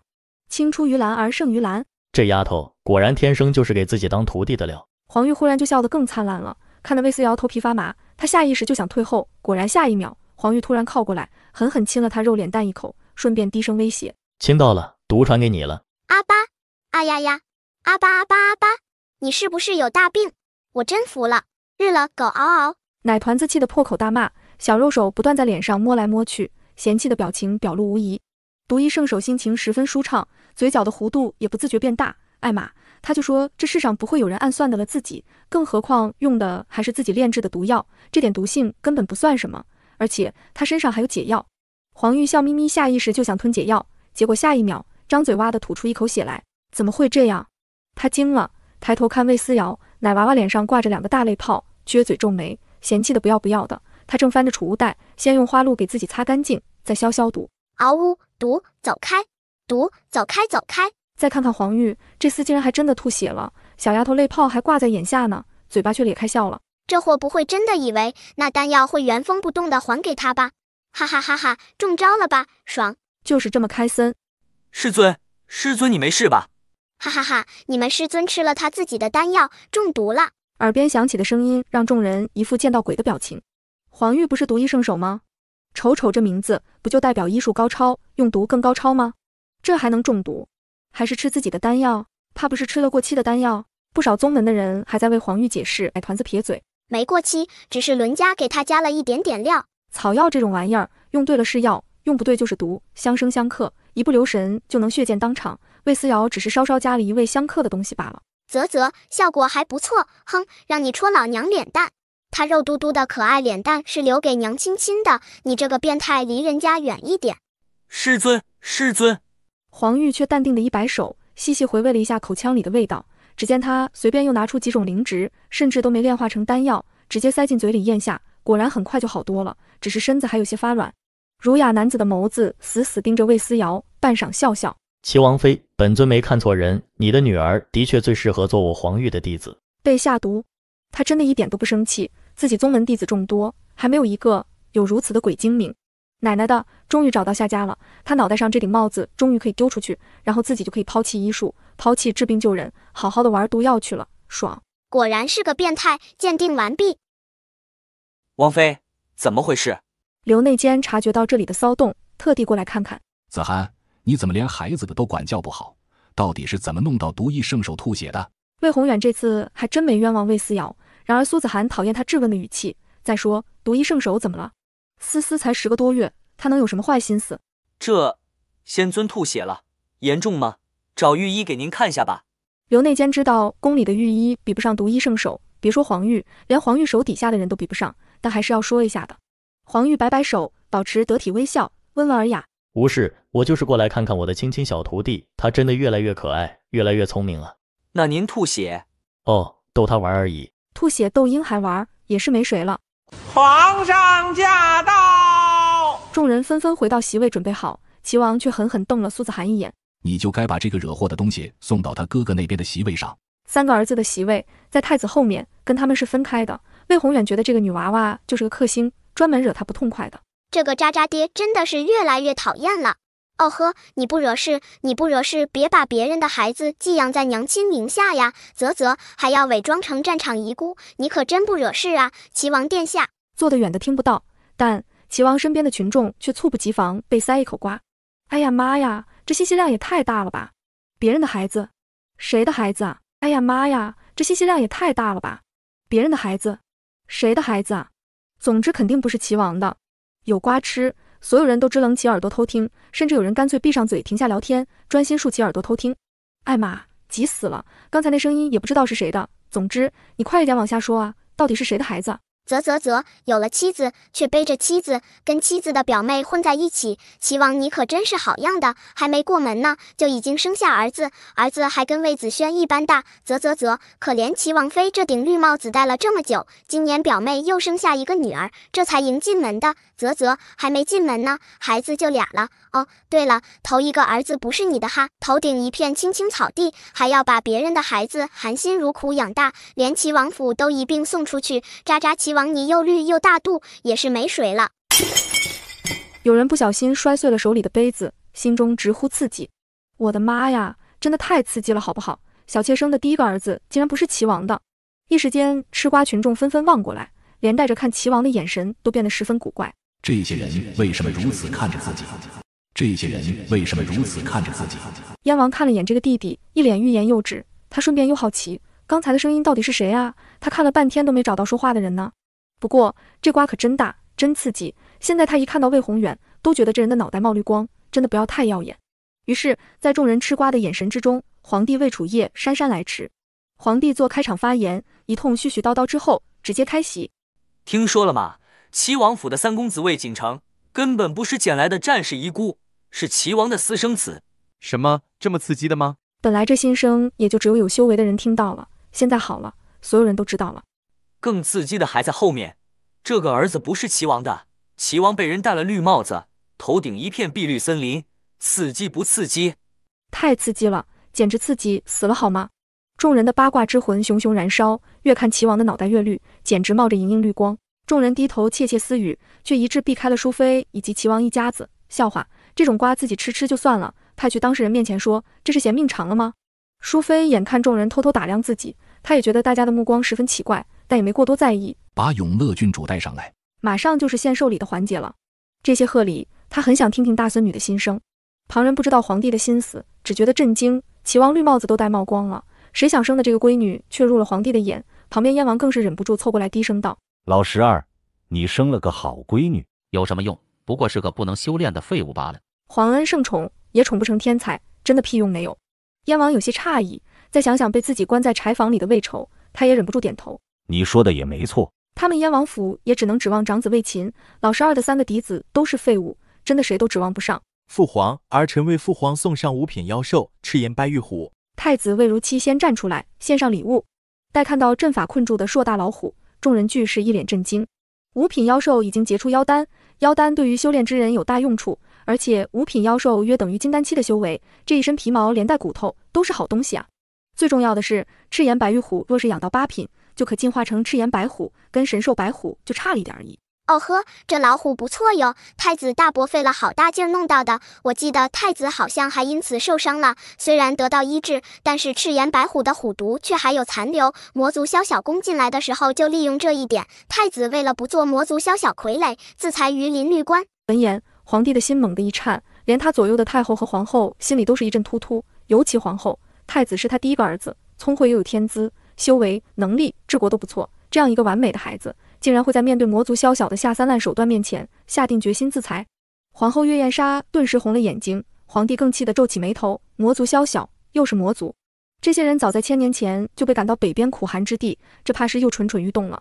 如期，你没受伤吧？回母后一点小伤不碍事的，已经让御医看过了。哎，御医不行的，那谁，神农宗的独医圣手不是在线吗？让他出来给看看。不过这个变态医死不医活，哎，若是我长大一点，倒是可以试试的。我就这样那样再那样，勾勾手指头，太子的毒就解了。随着他的心声，众人只见太子身上突然多了一道金光，这金光在宴会上是如此耀眼，众人满脸震惊地看着，便看到一丝妖冶的绿色光芒被金光逼出来，紧接着同金光一起消散在风中了。什么情况？太子这是中毒了吗？天，那道金光是怎么回事？究竟是哪个仙家出手帮忙了啊？能凝出金光的，至少也得是元婴以上的修为，这样的修为已经算是很厉害的大能了。到底是什么大人物出手了？人们异常震惊，宗门的人也都惊讶地瞪大了眼睛，但是他们感觉不到一丝灵气波动，好像那个凝出金光的人根本不存在一般。到底怎么回事？哈，解毒了。月燕莎松了一口气，刚她的心一直提着，直到听到魏思瑶的心声，她终于松了一口气。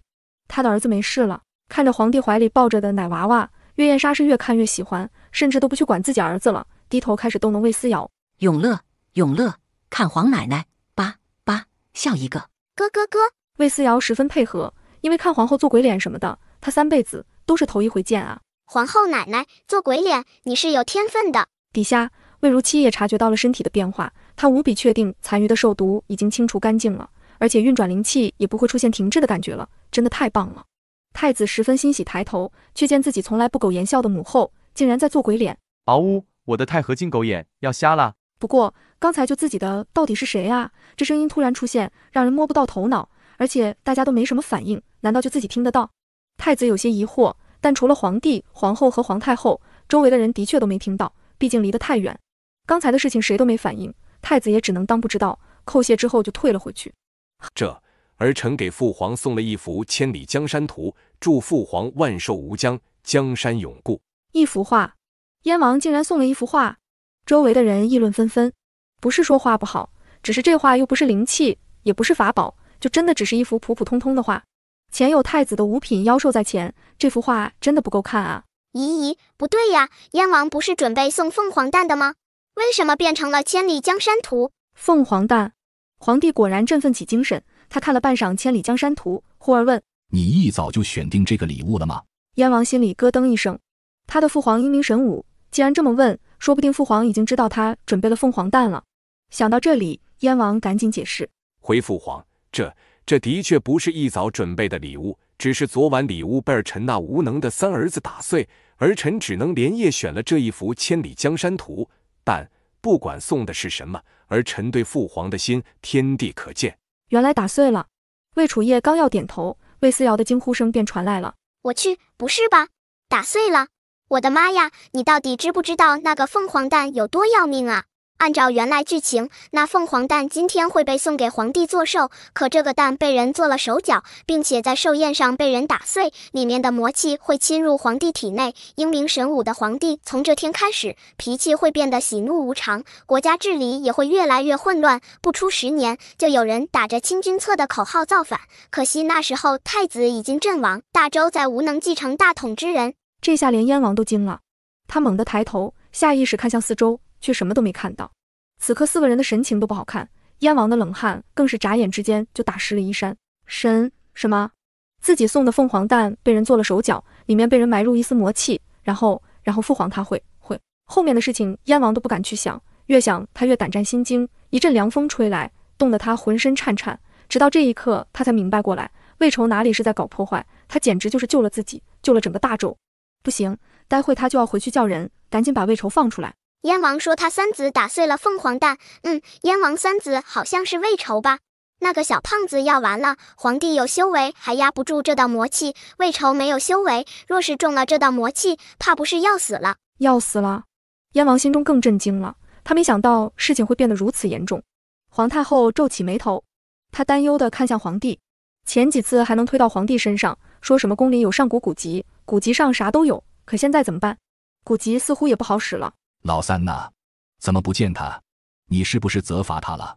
今天朕的寿辰也想看看孙子们，你叫他来。只要进了宫就好办了，御医都在，还有宗门的人也在，魏仇不会有事的。太后终于放心，魏思瑶在皇帝怀里伸手，努力够桌上的肉骨头。嗷呜，差一点，就差一点点了呀！刘内监吩咐人去请魏仇了。燕王满头大汗退下，也命人赶紧回府看看情况。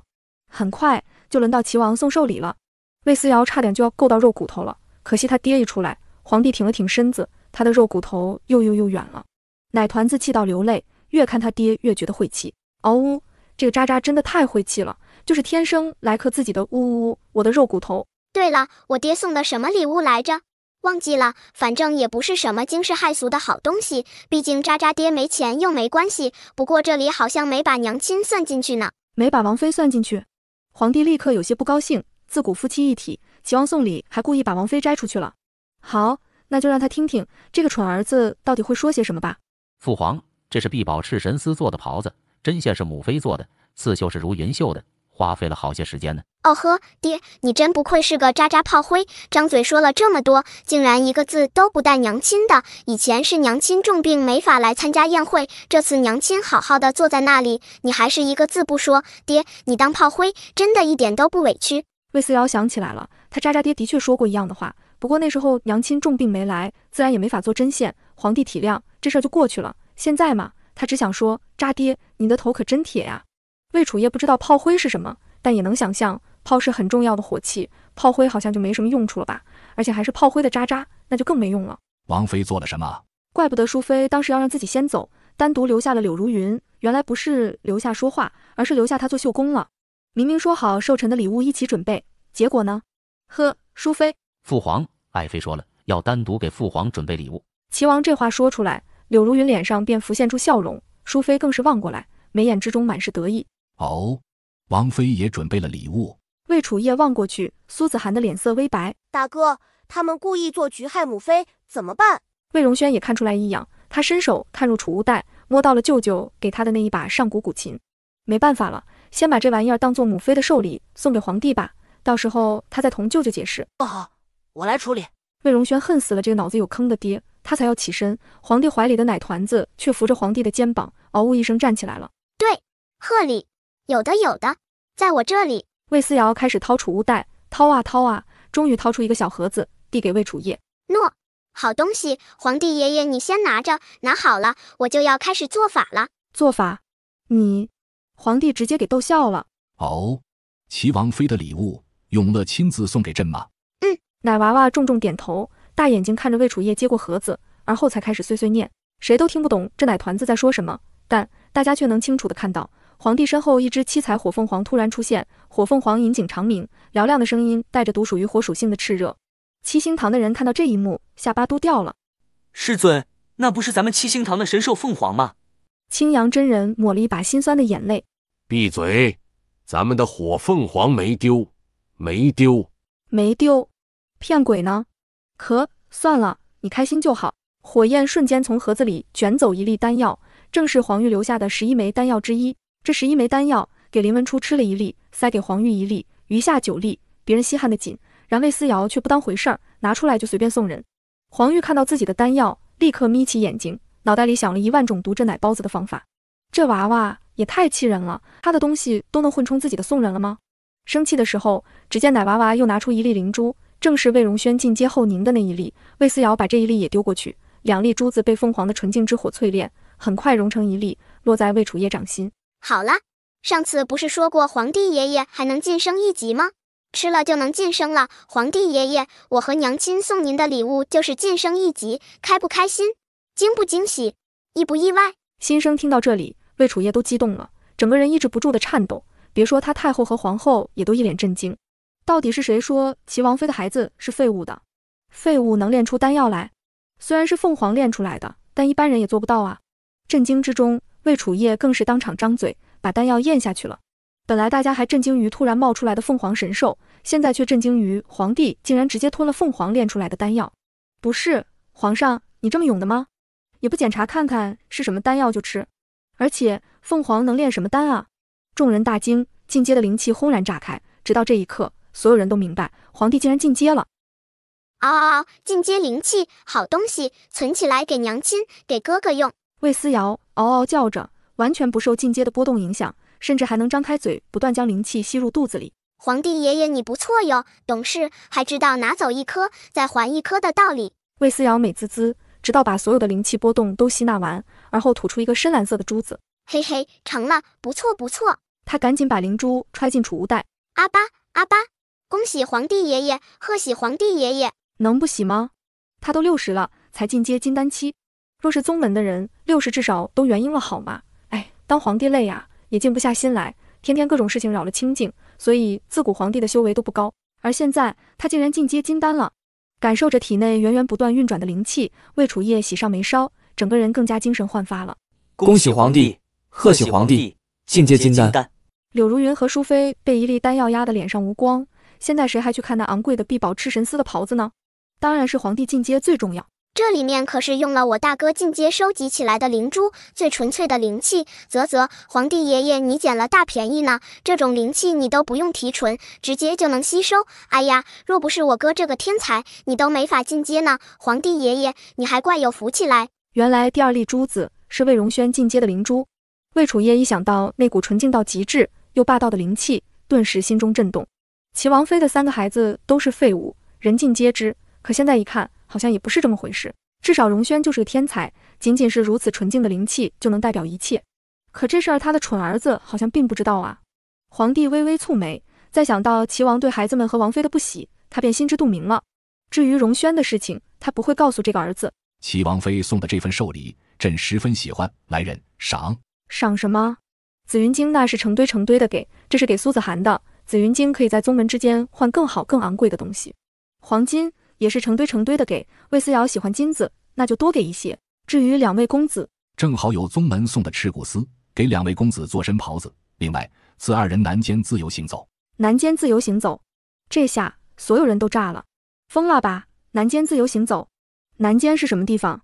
南间有修为的官家子弟们修炼的地方。皇室的儿子，4品以上官员的子嗣，有修为才能去。而齐王家这2个公子不是不能修炼吗？他们去南间行走什么呀？这不是越看越嫉妒，越看越自卑吗？不少人甚至觉得皇帝有点不人道，竟然如此打击2个废物的幼小心灵。齐王倒是冷笑一声，心道论起打击人，他爹可比自己强。而另一边，魏子轩也下意识看向大哥，哥，难道皇帝知道他们2人的事情了？不然怎么会下这道旨意？恐怕皇帝爷爷已经知道了。那怎么办？若是这样，咱们以后还能离开？然魏荣轩却看得比他通透。子轩，你觉得一个养废的儿子和未来可期的孙子，哪个更重要？他淡然开口，魏子轩恍然大悟。而且别忘了，母妃的娘家可是汝南苏氏，芙蓉山庄的舅舅可不是什么好脾气的人。宗门的人今天也开了眼了，谁能想到神兽凤凰竟然还能用来炼丹？不少宗门表示要抓一只过来试试。而神农宗的黄玉却颇感兴趣地盯着魏思瑶。艾玛，怎么办？这个小机灵鬼越来越想要了。王妃娘娘，一点小意思，送给永乐郡主，希望他岁岁平安，永远开心健康。李元珍递过去一个小盒子，谁都不知道盒子里面装的什么，但既然是给永乐小郡主的，想必不是什么贵重的东西，说不定只是个不起眼的小玩意儿罢了。齐王冷哼一声，完全没放在眼里。苏子涵自然不会打开看，这样太没有礼数了。老12，过来。老八晋王冲他招手，魏宏远扭头离去，也不搭理李元珍。见他走了，李元珍才拱手道：以后永乐小郡主就是我们李家的恩人，下官没有女儿命，但府中有8个儿子，下官都交代过了，以后小郡主的安危就交给他们8个了，但凭王妃娘娘调遣。谢李大人抬爱小女，此次出征，愿大将军得胜归来。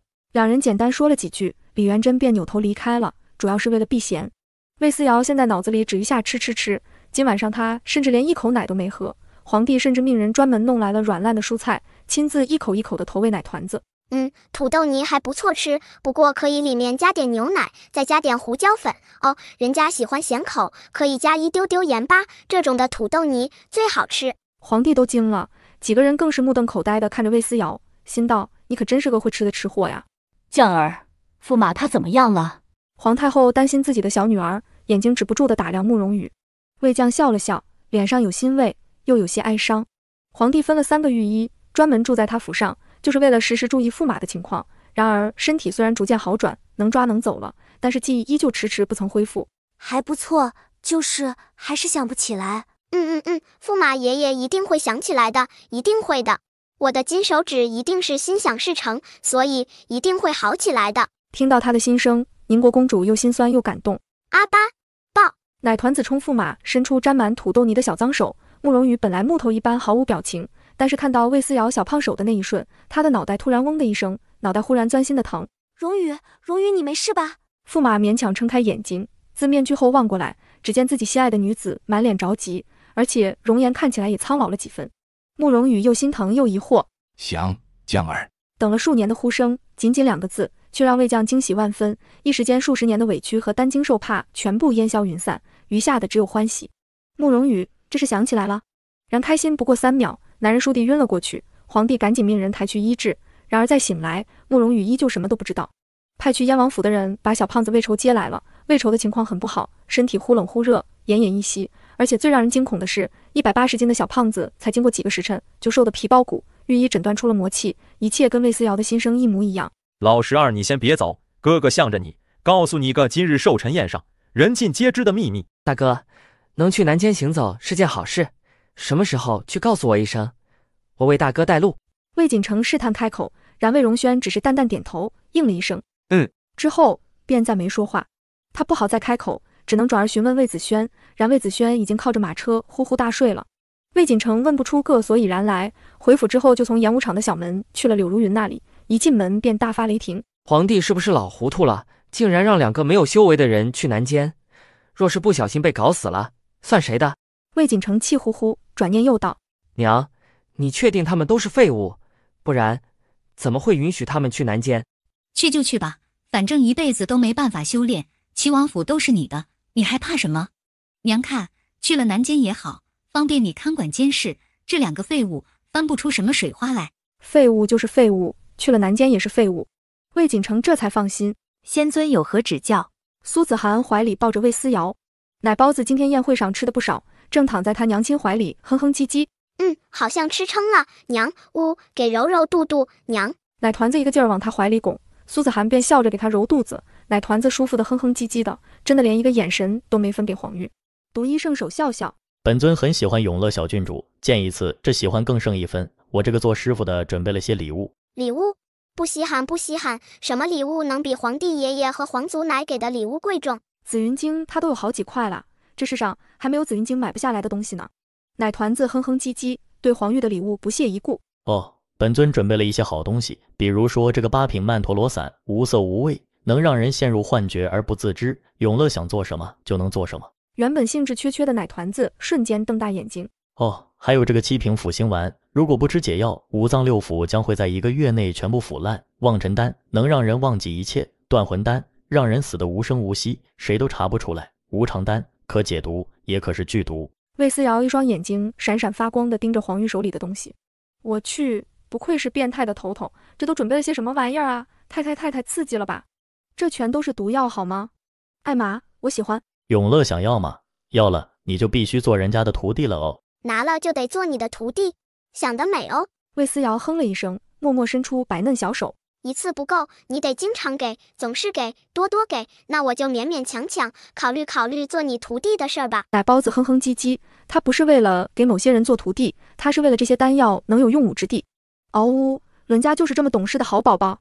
至于做徒弟，人家只说考虑而已。既然如此，为师再给你一些解毒的药，定灵丹、清虚丹、百草丹、还梦丹。说着，黄玉单手结印，轻轻点了下魏思瑶眉心，一缕绿色的光芒窜入脑海，魏思瑶瞬间就知道该怎么用这些毒和药了。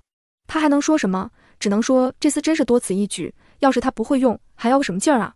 黄玉本来是好心，结果遭到魏思瑶频频送来的白眼，这个人好烦，绝对不要他做师傅，绝对。怎么感觉他的小弟子好像更加讨厌自己了？为什么？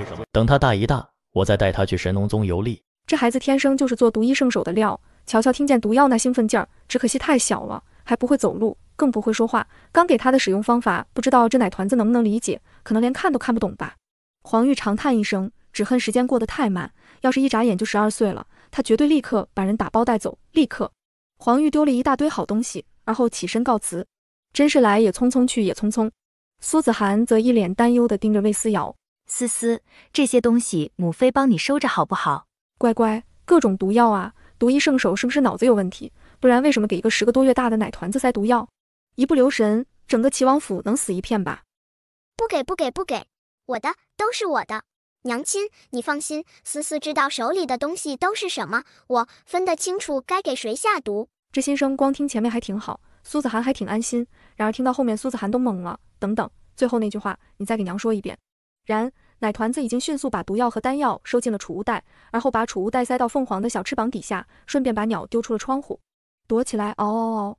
苏子涵看着越飞越远的小胖鸟，就一个问题，大家都说打孩子要趁早，他就想问问多早，10个半月能打了吗？然这一宿齐王都没有回府。第二天过了晌午，魏宏远才醉醺醺的回来，他一进门二话没说，直奔柳如云住处。王爷，您回来了，怎么喝的这么多？话未落音，一个耳光狠狠抽过来，魏宏远气得双目通红，再狠狠一脚把人踹翻在地，而后便是摔花瓶、茶镇纸，总之能碰到的东西，连桌椅板凳全都砸得稀碎。砰砰砰的声响也惊动了苏子涵这边。姑娘，不知道为什么，王爷一回来就把柳如云打了一顿，现在发脾气呢。话还未落音，便见扶着桌子练习行走的魏思瑶扑通一声跪下了，而后手脚并用往外爬，蹭蹭蹭已经爬进院子，那叫一个溜。快快快，有热闹看呢！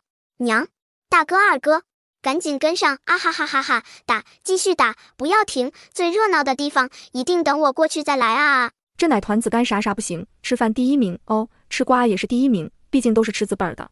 兄弟二人忍俊不禁，然他们也挺好奇，到底发生了什么事？毕竟魏宏远可是真的很喜欢柳如云，现在怎么又舍得打了？母妃，我们过去看看。魏荣轩紧随其后，便听到妹妹继续传来的心声：大哥二哥，记得多带吃的，花生啊、瓜子啊、茶水呀，哦，千万别忘了小板凳。魏荣轩为什么还要带吃的喝的以及小板凳？很快，苏子涵便带着3个孩子默默爬上了围墙，院墙上脑袋一个接一个冒出来，几个人来的还算及时，里面还在打。魏宏远的耳瓜子甩得啪啪的，柳如云的嚎哭声像是杀猪一般，嗷嗷的。快快快，花生瓜子小板凳，大家做好准备看热闹了。好吧，现在知道为什么要带这么多东西了。论享受，还得是小妹思思，看别人打架都看得这么舒坦，只怕打架的那几个人知道了，会原地气死，直接升天。王爷，王爷，到底怎么回事啊？柳如云嚎哭不已，直觉认为一定是苏子涵说了什么。是姐姐又不高兴了吗？王爷，姐姐一定是误会我了。跟子涵没关系，你这个，你说魏锦城到底是谁的孩子？哦呵，他爹到底怎么知道这事儿的？哦呵，渣渣爹你牛了，这都被你知道了。艾玛，今儿这瓜吃的可真刺激。一家4口整整齐齐，继续支棱起耳朵，瞪大眼睛，淡定吃瓜。柳如云脸色煞白，她明显有些慌乱，但好在智商在线，立刻嚎啕大哭。王爷，到底是谁造窃的谣？魏锦城不是您的儿子，还能是谁的？若是连王爷都不信妾身，妾还不如一头撞死算了。柳如云扭头就要撞柱子明志，好在奶娘眼疾手快，把人死死抱住，嘴里哭喊：王爷，我们姑娘这辈子就只有您一个男人，她已经放下身份，委屈自己做一个贱妾了。现在王爷还要如此糟践她，如果王爷不喜欢我家姑娘，那不如把他们娘3个赶走，也省得受这份屈辱啊！住嘴！本王脑袋上都顶着一片青青草地了。柳如云，若是本王查到孩子不是姑的，看姑不打死你！魏宏远一脚踹烂了屋门，带着一身酒气踉跄而去。齐王，好人啊，喜当爹也就算了，还打算让别人的孩子当世子。听说这位公子在南间的成绩还不错呢，不是说战场遗孤吗？搞到最后果然不是自己的。各种议论声和取笑的声音传来，柳如云根本连王府的门都不敢出，魏锦城更是被流言闹得郁闷又无语。到底怎么回事？我不是父王的儿子，还想着齐王府一定是自己的，结果他竟然不是齐王的儿子，什么鬼？假的，都是假的，一定是苏子涵想害我。儿子，这事儿娘来处理，你爹只是一时被蒙蔽，你信我。魏锦城是不是齐王的儿子，没人比柳如云更清楚了，但现在能说吗？不能说了，他连个妾都当不了，下场可能比赶出府还要惨。再说他还想靠着儿子混上齐王妃的位置呢。柳如云还在做着美梦，反正齐王好忽悠，大不了再忽悠他一顿。但可惜魏宏远没给他们机会，因为他1个月都没回府。柳如云找魏宏远快要找疯了，他担心自己跟儿子的未来，不得已只能找到苏子涵这里，求苏子涵帮忙。姐姐，王爷已经1个月没回来了，姐姐您托人找找吧，别出什么事。苏子涵抬手狠狠抽了柳如云一个耳光。姐姐，你这是做什么？做什么？柳如云，建府你来我这里请过几回安？柳如云彻底闭嘴，自然是没来过一次。还有，魏锦城到底是谁的孩子？苏子涵冷声质问，柳如云这才颤抖起来。是啊，魏锦城是苏子涵帮忙上的玉蝶，当初骗他说是战场遗孤来的。姐姐，又一巴掌狠狠甩上去，而这一巴掌是苏大婆子打的。婆子怒斥：跪好，表小姐，你竟然敢欺骗姑娘！这一刻，柳如云彻底傻了，她就不该来求苏子涵。姐姐，玉蝶已经上了。柳如云脸上多了一抹讥笑，皇室的玉蝶已经上了，你又能拿我怎么办？她笃定苏子涵毫无办法，然苏子涵却笑了，拿出一道折子丢在地上。苏大婆子按着她的手画押。画什么呀？柳如云瞬间脸色警觉。苏大婆子嘿嘿一笑，把她扯过来，打开折子就要按手印。柳如云飞速看了一遍，这才看清楚，原来是上面写的是魏锦城非齐王亲生，请求移出玉蝶。不，锦城是王爷的儿子，是王爷的儿子。柳如云惊恐尖叫，然而苏大婆子已经压着她，按下手印。明天这折子就会秘密交到皇上手里。苏大婆子，把这个贱妇扔出去！苏大婆子当场把人丢出院门，柳如云整个人都要疯了。苏子涵，你竟然敢！不行，一定要先找到齐王，这折子绝对不能交到皇上手里。柳如云发了疯一般外出寻找。姑娘，你真要送给皇上？送，这么好的机会，为什么不送？可皇帝总要维护齐王的脸面的。当爹的肯定护儿子。无所谓，我要的就是皇帝知道词，不管皇帝信不信，都要去查。魏宏远个笨蛋什么都不知道，但皇帝励精图治，不是好糊弄的。柳如云她永远别想一帆风顺。魏思瑶冲亲娘竖起大拇指，有些事情，毕竟一个人知道和所有人都知道，肯定不一样嘛。借着这个由头，能把魏锦城踢出去最好，就算踢不出去，也能为将来合力算上一笔。娘，干得漂亮！以前还觉得齐王不错，毕竟是皇室，样貌不错，而且有钱又有地位，配得上汝南苏氏。可现在看看，这个男人真的一点担当都没有，遇上点事儿就去青楼躲了1个月，借酒消愁。什么狗屁男人！娘，男人靠得住，母猪能上树。男人长了嘴，忽悠瘸女人的腿。婚姻就是爱情的坟墓，我渣渣爹就是坟墓中的无底洞，谁摊上谁被动填坑啊！不过娘亲不怕，你有我，将来我带着娘亲遨游天地，让柳如云去填无底洞去吧，哈哈哈！苏子涵一阵动容，女儿说的对，柳如云和齐王最配，但她绝对不会留下来。云香，把庄子这半年的账目拿给我看看。是，姑娘。云香把账目搬上来，道：姑娘，听庄子的人抱怨，这半年庄子的收入少了不少，而且还裁掉了不少人呢。裁人就对了。思思不是说当初自己孤立无援才会惨死的吗？所以她学聪明了。柳如云都知道往庄子上安插自己的人手，她为什么不行？总之不用会经营，会捣乱就行。只不过自己离开之后，柳如云肯定会成为齐王妃，有什么办法能让这贱人永远无法心想事成呢？苏子涵沉思良久，还是想不出办法。算了，不想这个，先想想和离之后的日子吧，一定会无比美妙吧。思思，继续叫娘。魏思瑶张开双手，一脸渴求。抱。至于黄玉给的那些毒药，他自然已经收好了，就是最近没什么机会用。王府太平静了，他给谁下毒好呢？魏思瑶歪着脑袋算计到最后，眼睛一闭，直接睡过去了。不过就算睡觉也还不老实。阿巴，8品曼陀罗散，再来半斤辅心丸，无常丹，搅一搅，稠乎乎的，最好下毒，毒死你，死齐活。正哄睡的苏子涵无语了，不行，等有机会，他一定把这些毒药都翻出来，挨个藏好。柳如云好容易找到了魏宏远。柳如云进去的时候，床上躺着2个白花花的身子，魏宏远呼呼大睡，倒是床上那个妓女冲柳如云笑笑。看清楚那张艳丽的脸，柳如云震惊的倒退3步，差点跌倒。你怎么会是你？这张脸很漂亮，但转头的时候，某一个角度的脸竟然跟16岁的苏子涵极其相似，但细看又不一样。苏子涵高冷，一身贵气，而这个女人一看就媚态十足，不是苏子涵。该死，像谁不好，像苏子涵。一想到自己的儿子可能被赶出王府，他就浑身不自在。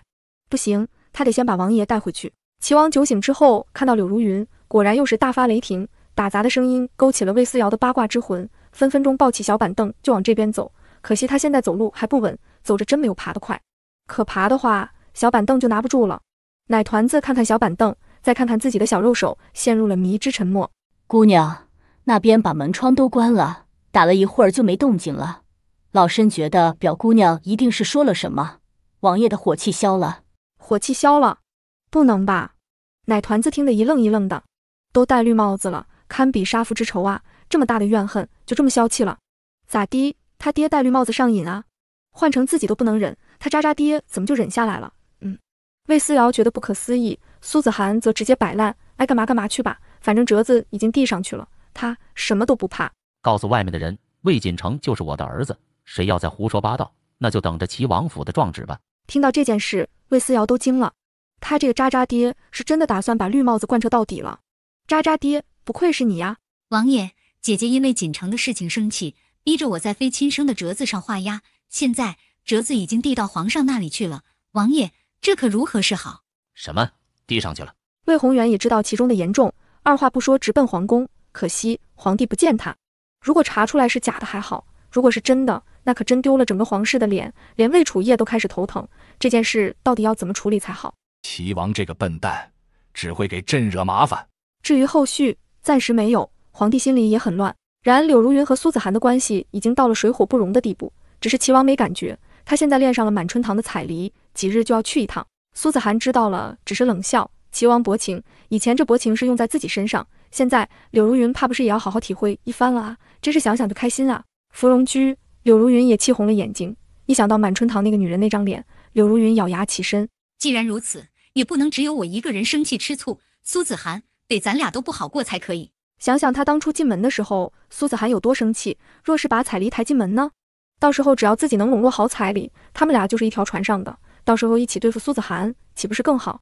至于锦城的事情，只要那边肯出手帮忙，就不会有人察觉，就算是大周皇帝也绝对查不出来。对，就这么做，就这么做。苏子涵逼他到如此地步，那他也要让苏子涵不痛快。柳如云想到最后，直奔满春堂找到彩梨。彩梨，你入了齐王的眼，这可是天大的富贵。我的意思呢，是想把你纳入王府，但可惜我只是一个妾，齐王府当家的是王妃娘娘。柳如云装出一副自己无能为力的样子。果然，彩梨扭头望过来，道：“你什么意思？不如直接说。我们做女人的，只要侍奉好男人就行了。王爷喜欢的，我也是乐意的。况且女人多了，还能开枝散叶，是好事。只是王妃不喜欢王爷身边有人。我虽然是娘娘表妹，但孩子都生了，一直蹉跎了10年才能进门呢。”果然，彩梨皱了皱眉头。10年，娘娘未免也太小心眼了吧？彩梨嘴上不服，还以为泼天的富贵要轮到自己了，谁知家里竟然有只母老虎，还是这个妾更通情达理些。无妨，你若是有了王爷子嗣，也一定能进门。王妃好歹是我表姐，这事我帮你去说。女人嘛，还是要3从4德的，你且安心伺候王爷便是。交代完，柳如云便离开了。彩梨这种女人能跳出火坑本来就不易，若是能进王府的门，那便是泼天的富贵。如此一来，彩梨便会对她感恩戴德。感恩最好，进门之后就可以给她当棋子呢。王爷，满春堂的彩梨我看着就不错，是个知冷热的，不如抬进门做小。听到这个名字，齐王有些不自在，但见柳如云不但不生气，还在张罗着给他那人，魏宏远心里突然就舒坦了，对吗？女人就该如此，该体恤男人，知道往府里添人才对。这么一对比，柳如云的确比苏子涵强多了，而且还给自己生了如此优秀的孩子，真是怎么看都满意。不过子涵那边，妾明白，妾去说，女人嘛，亲为夫纲，姐姐就算心里不愿意，嘴上也一定会同意的。柳如云已经开始给苏子涵上眼药了，先入为主的提醒魏宏远，苏子涵善极，不会同意。魏宏远果然皱了皱眉，一脸不愉。他若是有你一半便好了。哥，你知道父王这1月去哪儿了吗？你想如何？那什么，我就觉得咱们应该去看看，以防万一。满春堂虽然是京城最大最红的青楼，但得是什么样的女人能让他们家渣爹一口气待1个月？上次柳如云的事情就隐瞒了10年，这回坚决不能再被隐瞒了。为了母妃，得一切趁早。魏子轩挠头，他绝对不承认自己想去青楼见识见识。好，那就去。去青楼？魏思瑶眼睛一亮，扑过来，用沾满芝麻的小粘手一把抱住他大哥的腿。呀，阿巴哥，我也要去，带我去，带我去，带我去。我也想去青楼见识见识，一定很好玩的，什么水蛇腰啊，红酥手啊，伦家都很感兴趣。哥俩本来还在笑，听到最后几乎要笑不出来。魏荣轩看向二弟，心道叫你多嘴，思思就留在家里吧。阿巴，不，青楼那么好玩，人家一定要去嗨。你们要是不带思思去，思思就去告诉娘，你们2个去逛青楼。子轩脸都绿了，这事儿可千万不能告诉母妃。虽然魏思瑶不会说话，但心声分分钟都能被人读了去，这跟会说话没两样啊。魏子轩彻底怕了，干脆点头，去，带你去。好，那我去准备一下哈。不是，你一个不到1岁的娃娃去逛青楼还要准备啥？哦，对了，是该准备一些奶呀、肉末呀、果泥呀，还有尿布之类的。兄弟2个人连忙扭头去准备了。魏思瑶也在准备，他一把抓住睡熟的小胖鸟，而后开始掏它翅膀。凤凰被他掏得惊慌失措，但好在魏思瑶很快找到了属于自己的那个储物袋。魏思瑶把东西塞好，丢下小胖鸟，扭头就爬。兄妹3人集合完毕，魏荣轩抱起魏思瑶，3人偷偷出门。哥，这不是去青楼的方向吧？光靠我们不行，安全起见，我们还需要找几个帮凶。大哥，不愧是你。魏子轩和魏思瑶齐齐冲大哥竖起大拇指，逗得一向冷肃的魏荣轩都忍不住勾了勾嘴角。啥？你们要去青楼，为什么不带我？你在外面接应。另外，如果母妃问起，你就说我们3个在你家玩几日。魏荣轩的计谋很简单，直接跟苏子涵说在李府住几天肯定不行，最好是突发情况回不去了，派人来通知苏子涵，他就算知道了也不好上门把他们3个抓回去。荣轩，你是哥，真的哥？不过你们就算想去青楼也不容易吧？你们才多大啊？而且还抱着个孩子。俩男孩，一个13，一个11，外带一个不到1岁的团子，这队伍像是去嫖妓的吗？怎么看都像是去寻亲的，门口的龟公怕都不会让你们进去。这是哦，好像是个问题呀。不然我把妹妹藏进我的储物袋里。也就是魏子轩比较虎，才能想出这种馊主意。果然下一秒，魏荣轩和李琼妹齐齐望过来，一副看傻子的表情看着他。你们看我做什么？我也是好心，不然你们说怎么办？好办啊，我们可以装成被卖进去的吗？这样最容易了，也不会出问题。几个人顿时眼睛一亮。是啊，拖家带口的不好去嫖娼，但是可以自己主动被卖进去啊。嘿嘿，我们家妹妹就是聪明，大聪明。叫你们家的粗使婆子来，再伪造几份卖身契，把我们卖进去就行了。有帮凶好作案啊，不是方便。怕青楼的人搜身，魏荣轩把3人的储物袋、储物戒指等全都藏在了头发里，这样用的时候也好拿，伸手一摸就摸到了。魏思瑶盯着大哥的动作，看着储物袋塞进了头发里，他一脸震惊，心道不愧是大哥，心思细腻呀。收拾妥当，一行人直奔满春堂。卖小孩喽！婆子一声吆喝，果然引得里面的人打开门往外瞅。什么样的小孩？我瞅瞅。出来的是个嘴角带长毛痣的婆娘，倒3角眼，一看就很凶。妈妈，您给看看，3个都顶好，顶水灵，以前都是有钱人家的小姐少爷，家里犯了事儿，就留下这么3个孩子。妈妈低头看看，一个个的是挺水灵，可是吧？这不都是男孩吗？我一个开青楼的，要男的干什么？带回去生崽子玩吗？这不还有一个姑娘吗？长得是不错，能看出来以后绝对是美人胚子，不过这也太小了吧。我得养多少年才能回本啊？妈妈心里不得劲儿，要是7、8岁正好，调教个3、5年开包，一夜就能赚回本钱，甚至还有富裕呢。这才1岁不到，他得养12年，赔死了。不要，一个都不要。妈妈扭头就要往回去，腿却被什么东西抱住了，软软的，暖暖的。她蹙眉低头，就对上魏思瑶那张白白嫩嫩的小脸蛋。此刻奶团子睁着一双可怜兮兮的眼睛看着他，似是在哀求他收留。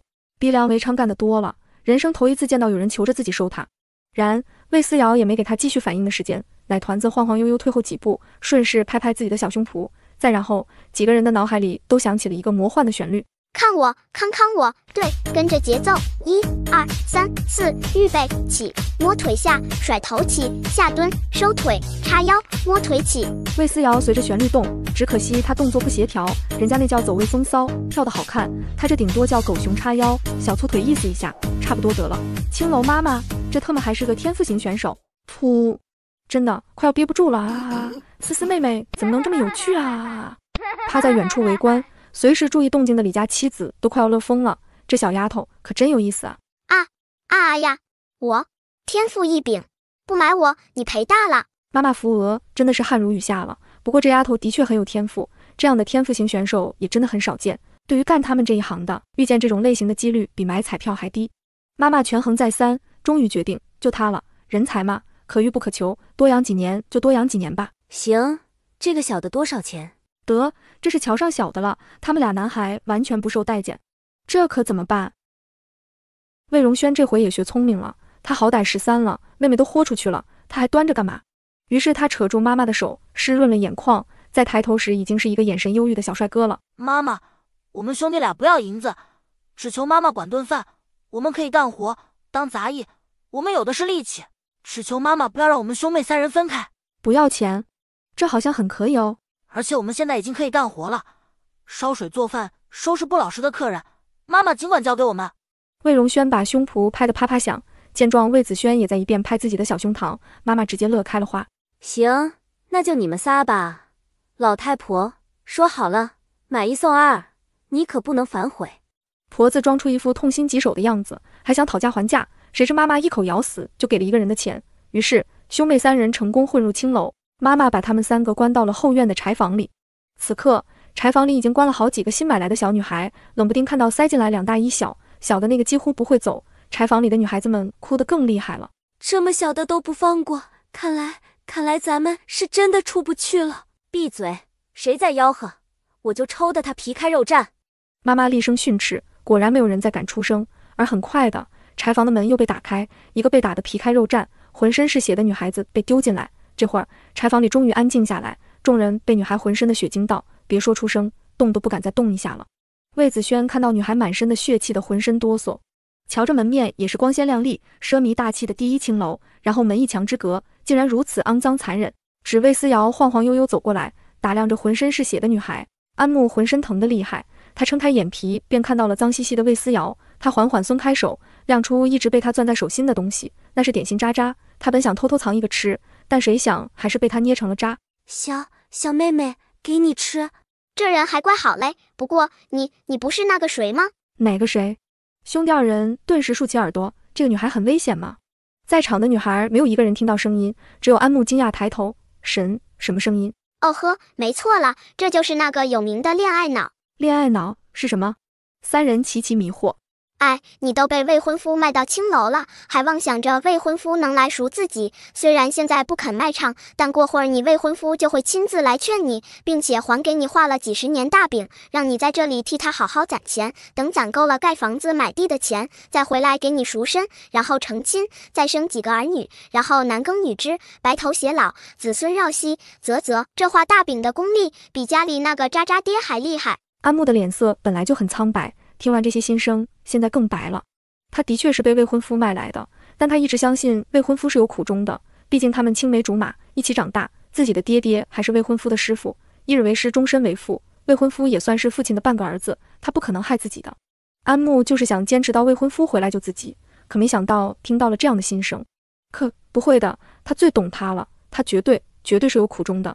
安木咬牙，还是决定相信未婚夫。可惜你那未婚夫根本没想来赎你，他用你卖唱卖身赚来的钱，在外面买房置地，开铺子赚钱，最后用你的钱迎娶了知府的女儿，成功跻身高门，真正实现了阶级跨越。他的儿女们以后不是修士就是朝臣，至于你吗？日日期盼，日日落空，最后人老珠黄，无客可接，还得了病，妈妈不肯带你看大夫，用土方法拿烙铁烙得皮开肉绽，你就这么生生死于感染，一张草席裹了丢在乱葬岗，连个收尸的都没有。安木近乎疯狂，他怎么都想不到，他的一生竟然如此悲催。江旭，你怎么敢？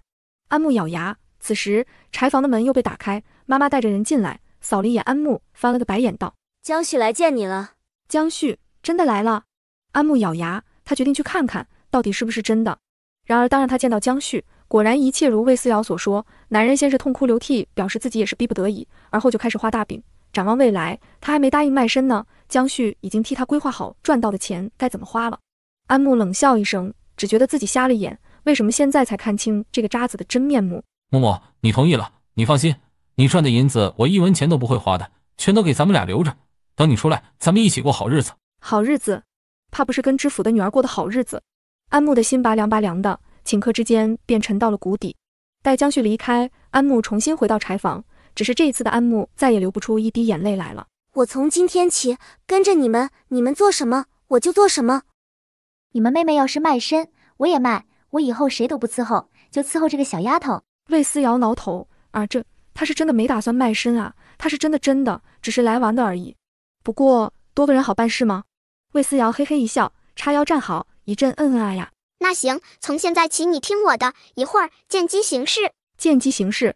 安木果断点头，表示同意。魏思瑶还怕安木搞不明白自己的指令，毕竟他年纪还小，不会说话。但很快他就发现，这个恋爱脑好像并不笨，理解力还挺强的。很快，妈妈就又来了。最近满春堂生意火爆，姑娘供不应求，不然她也不会这么着急逼着安木接客，实在是缺人手。安木，你男人你也见过了，现在也该老老实实给我赚钱了吧？老娘可没工夫跟你耗着，不接客就得给我干活。魏思瑶扑过来，继续仰头抱大腿。阿巴阿巴巴，我也可以，我可以的。妈妈都看乐了，活了一辈子，真的什么稀罕事儿都见过了。这个14的死活不肯接客，偏这个不到1岁的拼了命的蹦跶，死活非得上岗。你可以个屁，你才多大？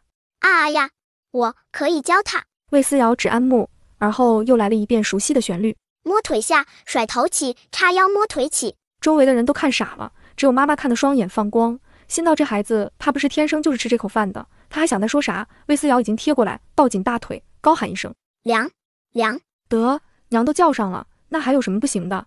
安木这丫头长得漂亮，出来接客肯定抢手，要是再学会了那什么叉腰摸腿起，艾玛光想想就要乐开了花，老娘要发财了。妈妈立刻同意，魏思瑶还捎带上2个哥哥，毕竟情况不对，方便兄弟3个一起跑，不至于出现还有人被关柴房的窘况。鉴于魏思瑶实在是太积极，妈妈也就没为难她，带哥哥就带呗，你们4个一起走。4个人顺利从柴房转移进教习厅，一路上魏荣轩沉默地凝聚灵气，提升耳力，努力获取情报。满春堂女人多，嚼舌头的也多，很快就让他听到了。彩梨，可真有你的，能把齐王留在你那里1个月，听说齐王府的女人都找来了，你不怕啊？一个女音不屑地笑道：来的不过是个妾，而且还允我一定能进王府呢。魏荣轩微微蹙眉，柳如云已经来找过这个彩梨了。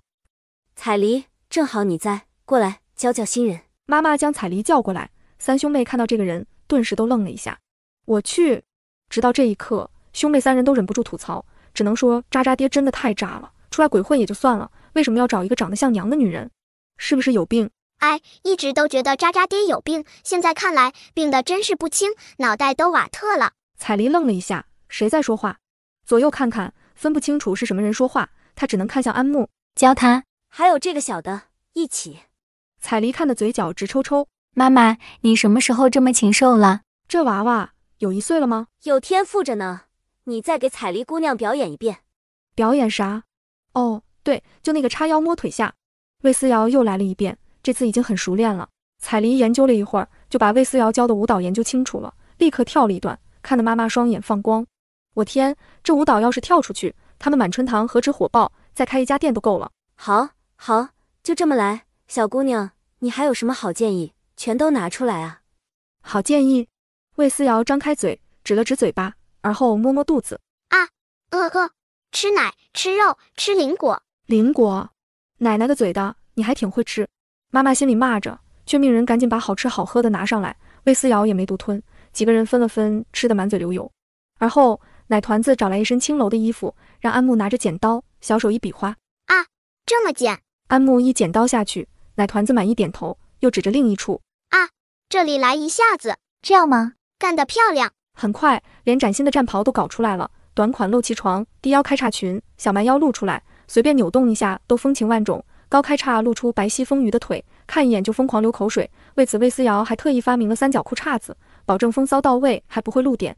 看到这身衣服，妈妈的眼睛都直了，恨不能人手一件，绝对生意火爆。小宝贝儿，你还有什么好主意，统统拿出来。妈妈对魏思瑶喜爱到了极致，恨不能捧在手心里。至于区那点吃的，妈妈大手一挥，管够。各种热辣的舞蹈从彩梨手里被创造出来，魏子轩都给辣得没眼看。他捂着眼睛问魏荣轩：大哥，小妹要做什么？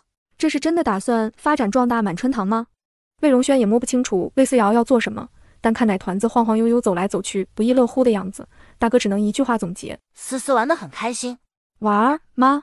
搞了半天一直都是在玩嘛。魏思瑶的确玩得很开心，但还不够，他准备玩一票大的。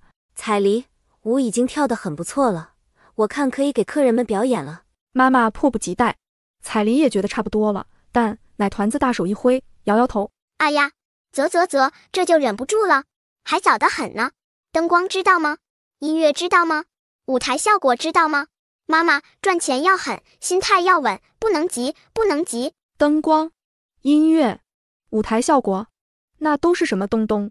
妈妈彻底懵了，连安木都不知道魏思瑶到底要做什么了。这丫头不会是想长大了也当妈妈桑，直接去开青楼吧？感觉你比满春堂的妈妈更有潜力呢。行，那就一起整，思思，靠你了。妈妈寄予厚望，哈哈哈哈，真是捡到宝贝了，她真的要发大财了。等到一切效果到位，妈妈看完整场表演，内心疯狂震撼，这也太撩人了。她一个婆娘看完了都受不了，男人们看完了不得疯啊！我的乖乖小宝贝啊，就这还是不能演出吗？她探寻一般看向魏思瑶，奶团子嘿嘿一笑，故作高深叉腰，奶瓶挂腰间，15度角迎风而立，简直比高人还像个神棍。啧，肤浅了，演出算什么？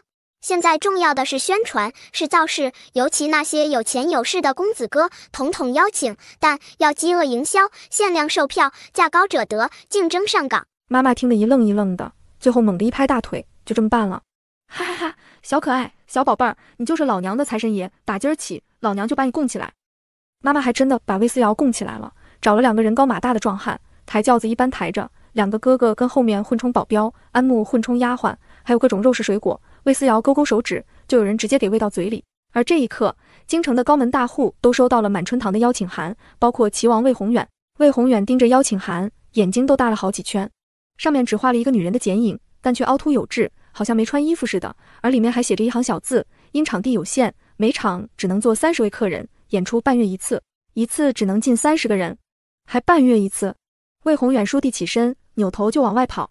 路上遇到南雨后的儿子，还有8哥晋王魏达期。对了，老12，你听说了吗？魏达期压低了声音道：“6哥家的老3，就那个没有修为的魏仇，好像快不行了。”魏宏远想到那个小胖子，冷哼一声：“不过是个没有修为的废物罢了。本来身体素质都不如能修炼的人，死了也好，也算是解脱了。下辈子最好别再投胎做废物。”见他这么说，魏达期皱了皱眉头，没再接茬。几个人到达满春堂，这才知道30个名额是要竞价的，价高者得。那还能怎么办？砸钱啊，至少要挤进30个名额呀。30个席位卖出了天价，妈妈在魏思瑶的指挥下，给这30个客人上了最好的茶叶，最好的点心酒水，一切都是那什么来着？对 ，VIP 待遇。妈妈，客人们都来了，问什么时候开始呢？安木现在专职跑腿，妈妈也不打算让他上，这第一场演出太重要了，自然要派压轴的出场才行。这就开始，我的思思小宝贝呢？来，小财神，你坐最上位，总揽全局。魏思瑶坐到了最高的位置，比在场的客人都高，这样客人们就算抬头也看不到他，而他能看清所有人。魏思瑶十分满意，甚至还叫2个哥哥们跟自己在一起。妈妈今儿特别开心，大手一挥赏了他们一大堆好吃的，让几个人吃，好好放松。魏子轩一边吃着美味点心，一边满头问号，说好的被卖来吃苦受累的呢？这几天怎么一点罪都没受，而且还长胖了好几斤。他捏了捏腰上的肉，忍不住低声嘀咕：“大哥，妹妹不会真的想帮满春堂赚钱吧？不然为什么这么积极？”比起老2，魏荣轩就淡定多了，慢悠悠品了一口茶，而后把茶碗递过去：“尝尝，比王府的好喝。”大哥，你要不要这么淡定？要是赚大钱了，他们兄弟3个更不用走了，妈妈不会放过他们这3个摇钱树的。魏子轩无比郁闷。哦呵，渣渣爹竟然真的来了！若是你不来也就算了，既然真的来了，那就别怪女儿了。你惹娘亲生气，思思就给你看点劲爆的，也给渣渣爹你调剂下生活。魏子轩一脸震惊，好像听到了什么了不得的东西，而魏荣轩则是微微一笑：“哥，妹妹到底打算做什么？你且看吧。”啊呀，又是这句话，真的会把人逼疯的。啊呀！魏思瑶扭头冲大哥叫了2声，魏荣轩凑过来：“思思要什么？”大哥，上楼顶，看住了，到时候一个都不准走，尤其是渣爹。魏荣轩嘴角的弧度一点一点变大。思思乖乖的，哥出去转转。大哥，你是懂我的，棒。魏荣轩淡淡一笑，扭头找了个没人的地方，换上一身白色长袍，戴上蜜梨，垂下的长纱遮住面容，一把古琴悄然浮于掌心。那日集市上潇洒恣意的少年郎再次出现，轻轻一跃，稳稳落在错落的屋顶之上。今夜的秀场正式开启。整个大厅倏地一片漆黑，妈妈用高额的报酬请来了不少散修，专门做那什么对，灯光组。于是一束光芒亮起，照出一个玲珑有致的身形，众人看得血脉喷张，而后便是更劲爆、更刺激的音乐。那一刻起，舞台上的身影也跟着疯狂律动，什么叉腰摸腿下、甩头叉腰起，没见过的舞蹈，没听过的旋律，一切都热辣、新奇、震撼眼球。妈妈在一边挥手，气氛组跟上。于是气氛全开，灯光缭乱，现场嗨翻了。魏思瑶也笑眯眯，她这是把夜店搬到了大洲的青楼，但没差啦，至少效果不错。下面魏达七低声道：“上面有个姑娘，怎么看着有点像一妹子涵。”别提那个让人扫兴的东西，连生3个废物，一点用都没有，就是个赔钱货。令人厌恶的声音让魏思瑶眯起眼睛，她想也不想掏出黄玉给的8匹曼陀罗伞，看他悄然笼罩全场。哦呵，重头戏来啦！魏思瑶拿出一块湿塌塌的面巾，递给二哥。哎呀，戴上，遮住口鼻。哦，思思让我戴上吗？魏子轩还是要装一下的，见妹妹点头，他连忙把面巾戴上，一股子腐臭的味道差点没把他熏晕过去，但妹妹给的，他还是忍住戴好。8品曼陀罗伞无色无味，但却可以使人产生幻觉。客人们根本没有感觉，只觉得舞台上的表演越来越热辣。这些青楼调教出来的女人们跳着热辣大胆的舞蹈，而后竟然开始一件一件的脱衣服，白花花的身子露出来的那一刻，众人简直血脉喷张，甚至已经有人忍不住爬上舞台一起跳。然而刚直起腰来，便看到白花花的女人冲他妩媚一笑，而后双手交叉扯住腰上的皮，猛地一扯，竟然生生揭掉了一层皮，露出下面红红白白的肌肉。近距离的震撼让嫖客瞬间惊悚，他吓得屁滚尿流，几乎是立刻便滚下了舞台，摔得嗷嗷叫。鬼呀！啊！救命！救命！再然后，舞台上就只剩下一具妖娆舞动的白骨。他张开嘴，哈哈大笑。30个客人尖叫，疯狂，面如死灰，所有人都疯了。魏宏远更崩溃，他是来寻欢作乐的，不是来找刺激的。他试着催动灵气，但却惊恐地发现没用。他惊恐逃窜，然台上的骷髅已经跳下来，哈哈大笑着扑向一个又一个的客人。明明客人们才是来猎艳的，而现在却恍若成了骷髅们的主场。抓住一个，张开大嘴，一口咬断脖子，咔嚓，满脸的血。魏宏远慌不择路地跑着，眼看要被骷髅抓到，却被一个人拽到房间，躲过一劫。魏宏远十分感激，抬头便看到了彩梨，他一阵惊喜。彩梨，谢谢。彩梨妩媚一笑，奴心悦王爷，这都是奴愿意的。彩梨，你真好。王爷，那如云不好吗？柳如云不知道什么时候也出现了。魏宏远见状一愣，惊道：你怎么来了？怎么还带着锦城来？胡闹！胡闹，那也比你强吧。苏子涵也来了，他冷笑道：当初我从庄子回来，柳如云故意让3大宗门来暗杀我。魏宏远，这事儿你到底是不知道？什么？本王怎么会知道？魏宏远眼神慌乱，扭头不敢看苏子涵，而扭头却又对上了柳如云的脸。王爷，妾为了你隐忍10几年，当年是王爷说的，对苏子涵并无爱意，还许诺如云王妃之位。当初劫杀姐姐的事，王爷您又怎么会不知道？怕不是想借妾的手，除去一个麻烦？毕竟那可是汝南苏氏，皇上都不敢动的仙家宗门呢。你胡说！我什么都不知道。魏宏远彻底疯了，尖叫着往后躲，身后碰到一个松软的身体，回头又看到了彩梨。彩梨，你是懂我的，本王只有你了。他抱着彩梨滚上床，然而眼前的女子却慢慢风化腐烂，变成一滩挂着血水的白骨。满春堂成了魔窟，地狱成了所有酣畅淋漓嫖客的噩梦。妈妈要吓疯了，她躲在楼梯下，外面是不断寻找她的森森白骨。妈妈，你在哪儿啊？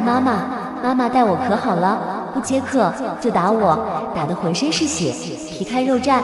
接客别打我，嫌我伺候的不好，我病了，不给请大夫，说拿烙铁烫一下就好了。空气里瞬间多了一股子烧糊的味道。那骷髅不知道从哪里找到一根烙铁，滚烫的前端已经发红，光看颜色就知道有多热。嘻，妈妈，烙铁烫人可疼了，我疼得昏死过去，你又把我烙醒，我死去活来，求死都不行。妈妈，你在哪儿啊？你快出来啊！妈妈，当初说好赚到的银子咱们平分，可你偏要说我伺候的不好，客人不开心，然后1文钱都不给我。妈妈，我被客人折磨得浑身是血，您还嫌弃女儿不会待客。妈妈，您倒是告诉女儿，到底哪里伺候的不好呢？不然妈妈也来教我，是不是得像现在一样，皮没了，骨肉烂光了，只余下一身白骨，才是伺候的好？妈妈，你说啊，你说。妈妈，妈妈，妈妈，找到你了，找到了，找到了。凄厉的惨叫传出来，屋顶，魏荣轩冷冷地盯着这一切。有龟公想要逃跑，他就给丢回去。看着龟公被白骨台吞噬，那些游走的白骨看到他都会俯身行礼，似是感谢他一般。魏荣轩有些分不清楚，这些到底是幻觉还是真实了，好似冤死在满春堂的冤魂们全都醒过来，化身白骨回来讨债了。青天间的剑魔钟忽而疯狂响动起来，这钟是颍川三大宗门一起炼化的，只要京城内有魔族引起重大动静，此钟就可无风自动，声如擂鼓，为的就是提醒京城众人，京城有大的魔气波动，危险。这声音一响，直接惊动了城中百姓，更惊动了皇宫。魏楚业皱起眉头，下令立刻查清到底出了什么事。守卫京城的5城兵马司也迅速出动，剑魔钟不但能感受到城中魔气，还能指出魔气肆意的方位。指挥使萧成几乎是立刻便辨明方向，顷刻之间将满春堂围了个水泄不通。漆黑的魔气因为魏思瑶的8品曼陀罗伞而再也抑制不住，从满春堂地下蜂拥而出。看着包围满春堂的5城兵马司人手，几道漆黑的影子忽地从满春堂内冲出来，黑色法器猛地吸干兵马的血肉，迅速干翻，包围最薄弱的地方往外冲去。而这几个人并不知道，蹲守在屋顶的魏荣轩早已经洞察一切。芙蓉古琴轻轻按下，指尖拨弄，琴音化作讨命的杀招，先拦截魔族之人的去路，而后指尖转转轻挑，一道琴音便逼得魔族之人口吐鲜血，栽倒在地。抓住他！5城兵马司指挥使见机大喝一声，兵卒蜂拥而上，迅速将余下的魔族之人成功抓获。指挥使萧成下意识看向屋顶，少年郎翩然如红，古琴流转出耀眼光芒，正是当初集市上出手的少年义士。不知是哪个宗门的前辈，待臣下回禀皇上，再上门答谢。魏荣轩收了琴，扭头纵身一跃，消失在所有人的视线之中。报上姓名，算了吧，他的目的只是保护妹妹而已。然5城兵马司的官兵们已经一脸感动了。大人，做好事不留名，是个侠肝义胆的。是啊，大人，上次就是多亏了他，不然李大人的家眷就……琴音大能，侠肝义胆，真是一代琴师啊！魏荣轩出手2次，就成了众人嘴里的侠义琴师，在京城打开了名声。只是没人见过他真面目，便传得越来越玄乎。萧成点点头，重新看向满春堂，挥手：“里面的人全都抓起来！有魔族妖人出现，那这满春堂就一个都跑不了。现在幽冥石6州战事吃紧，弄不好就是通敌的罪名。”满春堂这是被魔族妖人下手了。哼，本来也不是什么好地方。那个妈妈逼良为娼的坏事没少做，都是报应。众人还想看热闹，萧成却发现了新情况。那边还有人，众人纷纷冲过去，而后大家便看到堂堂齐王魏宏远正脱光了衣服，在粪坑里面抱着一具白骨，又搂又亲。哦，靠得最近的士兵已经给熏吐了。齐王牛逼啊，在这种地方还能下得去嘴，厉害！堂堂皇子怎么好这口？啧啧，这么重口啊！听说齐王妃漂亮又有能力，家世还好，怎么就想不开？哦，说不下去了。臭味已经飘过来了，哦哦哦！周围一片，全吐了。尤其看魏宏远迷恋陶醉的下嘴的样子，真的不吐都不行了。齐王本来名声还不错，结果呢，先是不告诉王妃，大张旗鼓娶妾，而后又闹出绿帽子事件，现在竟然在粪坑嫖娼，一时间名声一落千丈。魏宏远还不知道，自己将成为京城人这几年茶余饭后最大的谈资。齐王太恶心了！周围呕吐声此起彼伏，萧成是众人里唯一冷静没有吐的。他打量了一下，见齐王气息全乱，虽然没有被魔族攻击，但却身中剧毒，再这么下去会出人命的。先把齐王搬出来，再奏报皇上。萧成果断下令。然根本没人想去救魏宏远，因为太臭太恶心了。萧成没办法，只能想了个主意，先把那骨头架子丢进囚车。果然下一秒，魏宏远就像狗一样自己爬进去了。大功告成，所有人全部带走。魏荣轩他觉得魏宏远罪有应得，只可惜萧成来得太快，若是能晚一些。思思，以后这种事放着让大哥来。弑父的名声放在思思身上不好听。奶团子撇嘴，可惜了魔族这个替罪羊，这么好的机会怕是不好找了。大哥，魏子轩颤抖着声音道：“当初柳如云劫杀母妃，父王他真的不知道吗？”他跟在妹妹身边，全程观看，所有事情都看得清楚明白。虽然一切都是幻觉，但黄玉说过，妹妹想如何就会如何，所以那幻觉是不是也代表了妹妹的疑惑和质问？幻觉之中，母妃的质问飘在脑袋里，像是风暴，将她卷得体无完肤。魏荣轩没出声，他带着魏思瑶跟李琼妹几个人接头。满春堂里面有魔族的人，荣轩，你们立大功了。李球妹挺震惊，怎么好好的还有魔族的人？不过不管为什么，现在抓到了魏荣轩三兄妹，就是天大的功臣。魏荣轩反应淡淡的，明明才立了大功一件，但魏荣轩浑身却散发出彻骨的冰寒，让几个少年皆是一惊。荣轩兄很生气，可为什么？为什么？当然是因为魏宏远。这种男人不如不要，他要去告诉母妃，合理。魏荣轩的脑子飞速运转，思考着关于满春堂的点点滴滴。死在满春堂的冤魂很多，那密密麻麻的骷髅就是最好的证据。可正常的青楼怎么可能会枉死这么多人？猜的没错的话，这满春堂应该一早就是魔族在京城的藏匿点。那些可怜的女子如果不肯接客，下场可能就是直接成为魔族的食物，或者魔修修炼的器皿。虽然不知道彩离这些人跟魔族有没有牵扯，但那个老鸨绝对跑不了，他绝对知道什么。对了，齐王妃都急了，非得让你们回去，说你们再不回府就要来我家了。子轩，我们回去吧。魏荣轩抱着魏思瑶扭头离去，余下一群人面面相觑。子轩，你哥这是怎么了？虽然以前也没什么表情，但总觉得这一刻似乎更冷漠更阴沉了，这让大家都有些担心。没事，这几天谢谢了，等有空我再寻你玩。魏子轩跟上去，大哥十分生气，搞得他也不敢多言。现在唯一不受影响的可能就是魏思瑶，奶团子趴在大哥身上打哈欠，眼睛要闭不闭的。满堂春的妈妈可真有钱，我搜刮干净了她的宝库，还拿走了珠宝首饰。至于青楼里的衣服，脏，不要，就给冤魂们穿吧。明天祭奠一下，给你们烧一些夜明珠。奶团子揉了揉眼睛，终于沉沉睡了过去。此刻，萧成已经把发生的一切事无遗漏的全部汇报给了皇帝魏楚业。当知道一向太平的京城竟然还藏匿了魔族的时候，魏楚业勃然大怒：这些魔族妖人越来越放肆了！一切的一切都有迹可循，从最初苏子涵从庄子回齐王府，却被颍川三大宗门劫杀开始，最初的问题就出现在这里，那块沾染了魔气的魔族信物到底是怎么弄到的？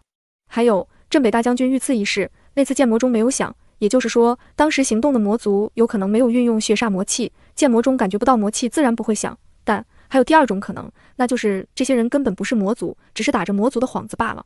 魏楚业本来对此事还有疑惑，但后面寿辰宴上燕王三子打碎的那个凤凰蛋，让魏楚业确定了一件事，那就是剑魔中没有响，只能是第二种可能。有人打着魔族的幌子想要刺杀李元贞，至此为止，魏楚业一直以为这都是有人故意而为之，但直到这次魏思瑶三人去满春堂，却无意之中敲打出了藏匿在京中的魔族，让魏楚业不得不重新开始思考一件事，那就是魔族的确出手了，但并没有真正现身，现身的一直都是另外一批人。不然魏仇中的魔气为何如此凶险，且到现在一直不曾好转？想起奄奄一息的魏仇，魏楚业心里就堵得慌。魏宏远这个废物还是个有修为的，在青楼待了1个月，竟然都没察觉到异样，废物，真是个废物。魏楚业细细地想着，他把一切都梳理了一遍，现在就一个问题纠缠在脑海深处，那除了魔族之外，京城里另一波不安分的人马到底是谁？不然把思大宝贝接进宫，再听听他的心声好了。皇上，齐王身中剧毒，危在旦夕。萧成还想问问齐王该怎么办。朕的好儿子，帮忙帮不上，糟心的事情却总是第一个往前冲。魏楚业对齐王失望至极，找人给他医治，不死就行，然后关进大牢，那个老鸨怎么审他就怎么审。还有，告诉宗门的人，抓到魔族妖人，让他们派界律司的人来，好好审一审这些魔族。魔族出现，姿势体大，就算他魏楚业能说了算，但抵御魔族的事却不能靠大周一力承担，得人人有责才可以。萧成应了声是，转身离去。很快，附近宗门的人便都赶了过来，其中就包括颍川三大宗。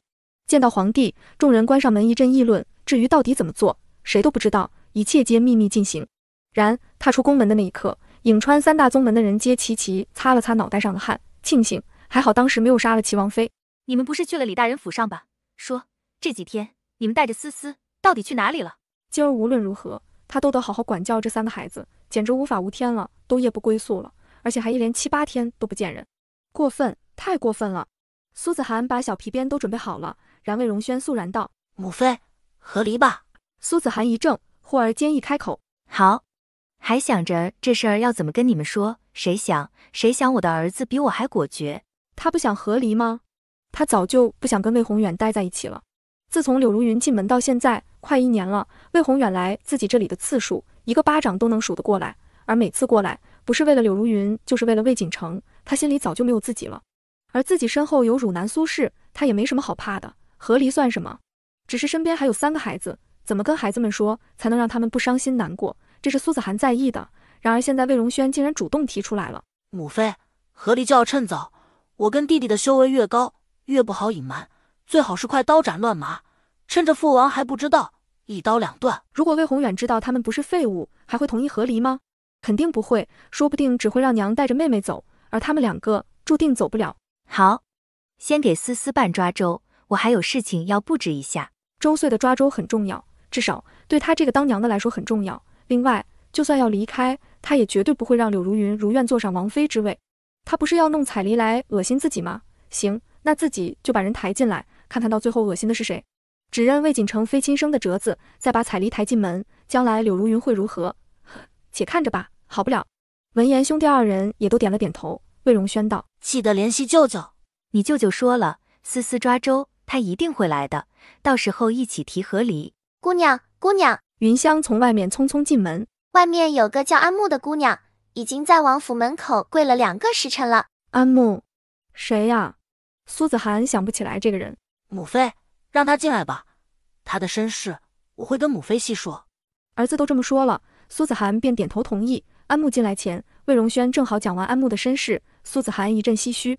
而此时，安木也进了王府，满春堂被官兵围住，他们这些被抓来的女孩却全都逃走了，有的逃出城门，有的逃回家中，至于他，则选择来齐王府，因为他已经没有亲人了，父母双亡，弟弟惨死，不然江旭也不敢把他卖到青楼里来。满春堂外，他无意间看到了魏荣轩同李琼妹几个人的说话，这才知道这3兄妹是齐王府的子嗣。安木咬了咬牙，扭头过来投奔。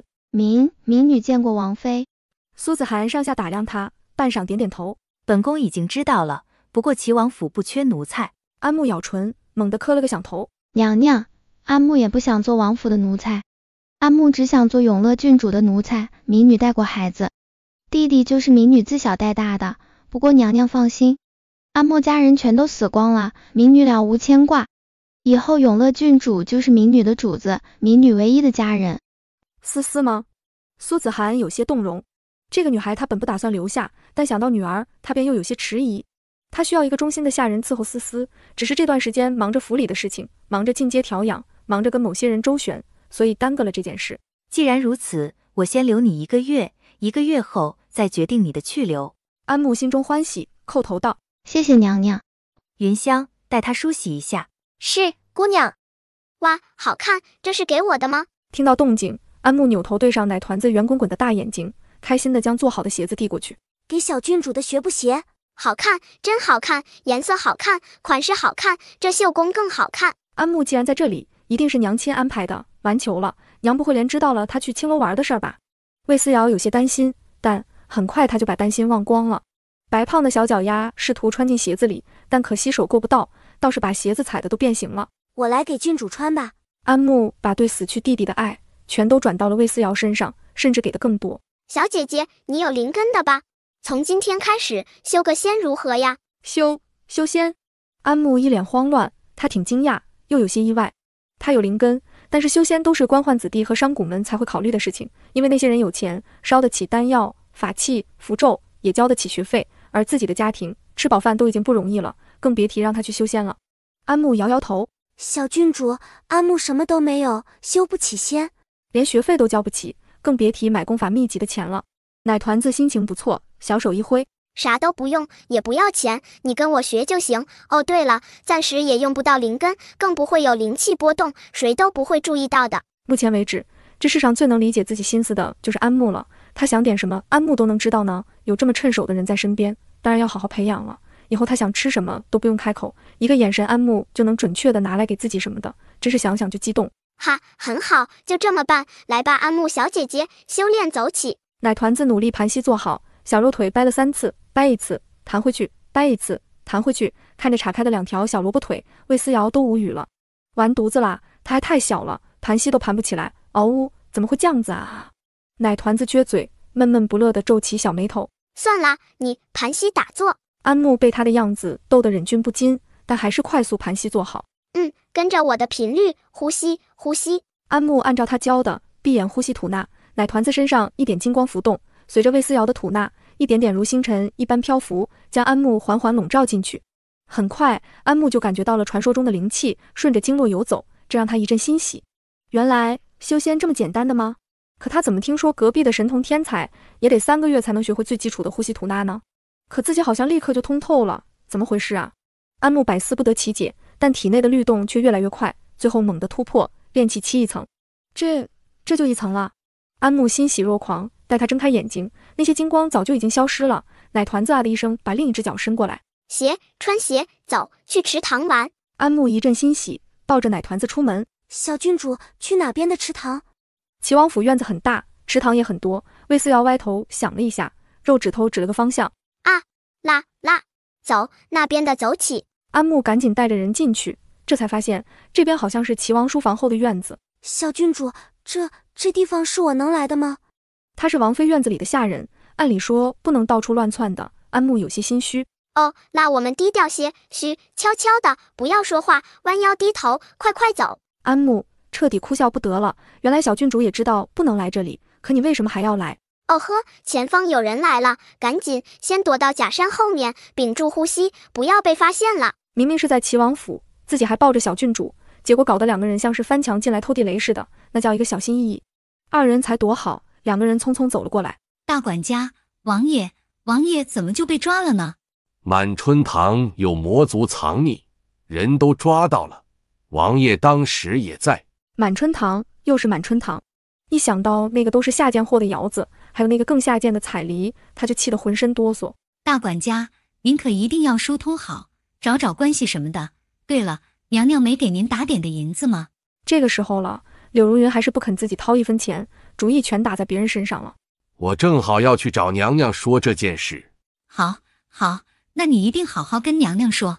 苏子涵那里他是不会去的，自己一个妾去了还得给苏子涵行礼，凭什么不去？见管家走了，柳如云才扭头离去，眸子里是遮挡不住的不爽和厌烦。至于彩梨的事情，他才不要去说呢，最好让彩梨以为就是苏子涵不让他进门，恨上苏子涵那才好呢。柳如云越想越开心。待周围没人了，安慕才小心翼翼抱着魏思瑶从假山后走出来。小郡主，我怎么觉得这个叫柳如云的没安好心呢？找娘娘要钱，但你却一闻不出是什么意思。魏思瑶呵呵一笑，冲安慕竖起大拇指。不愧是我的人，眼神不错，走，赶紧去池塘。这行吧。虽然不知道小郡主到底为什么要去这里的池塘，但小主子发话了，那就去吧。2人来到池塘边，魏思瑶小手一挥，霸气道：呀，放电。他的灵根是雷属性，能用雷法，自然也能放电。可给池塘放电？安慕满头问号，但还是按照魏思瑶说的，给池塘放电。一道道恍若小银鱼一般的闪电迅速在水面蔓延，不一会儿，大片的鱼被电麻了，翻着肚皮躺在水面。魏思瑶盯着这群肥美的鱼，口水飞流直下。哈哈哈，成了，伦家盯这里很久了，今天终于把这些鱼搞到手了。魏思瑶叉腰大笑，奶团子的笑声也可可爱爱，咯咯咯的，听起来无比纯真。安慕还在一边疑惑，盯很久了。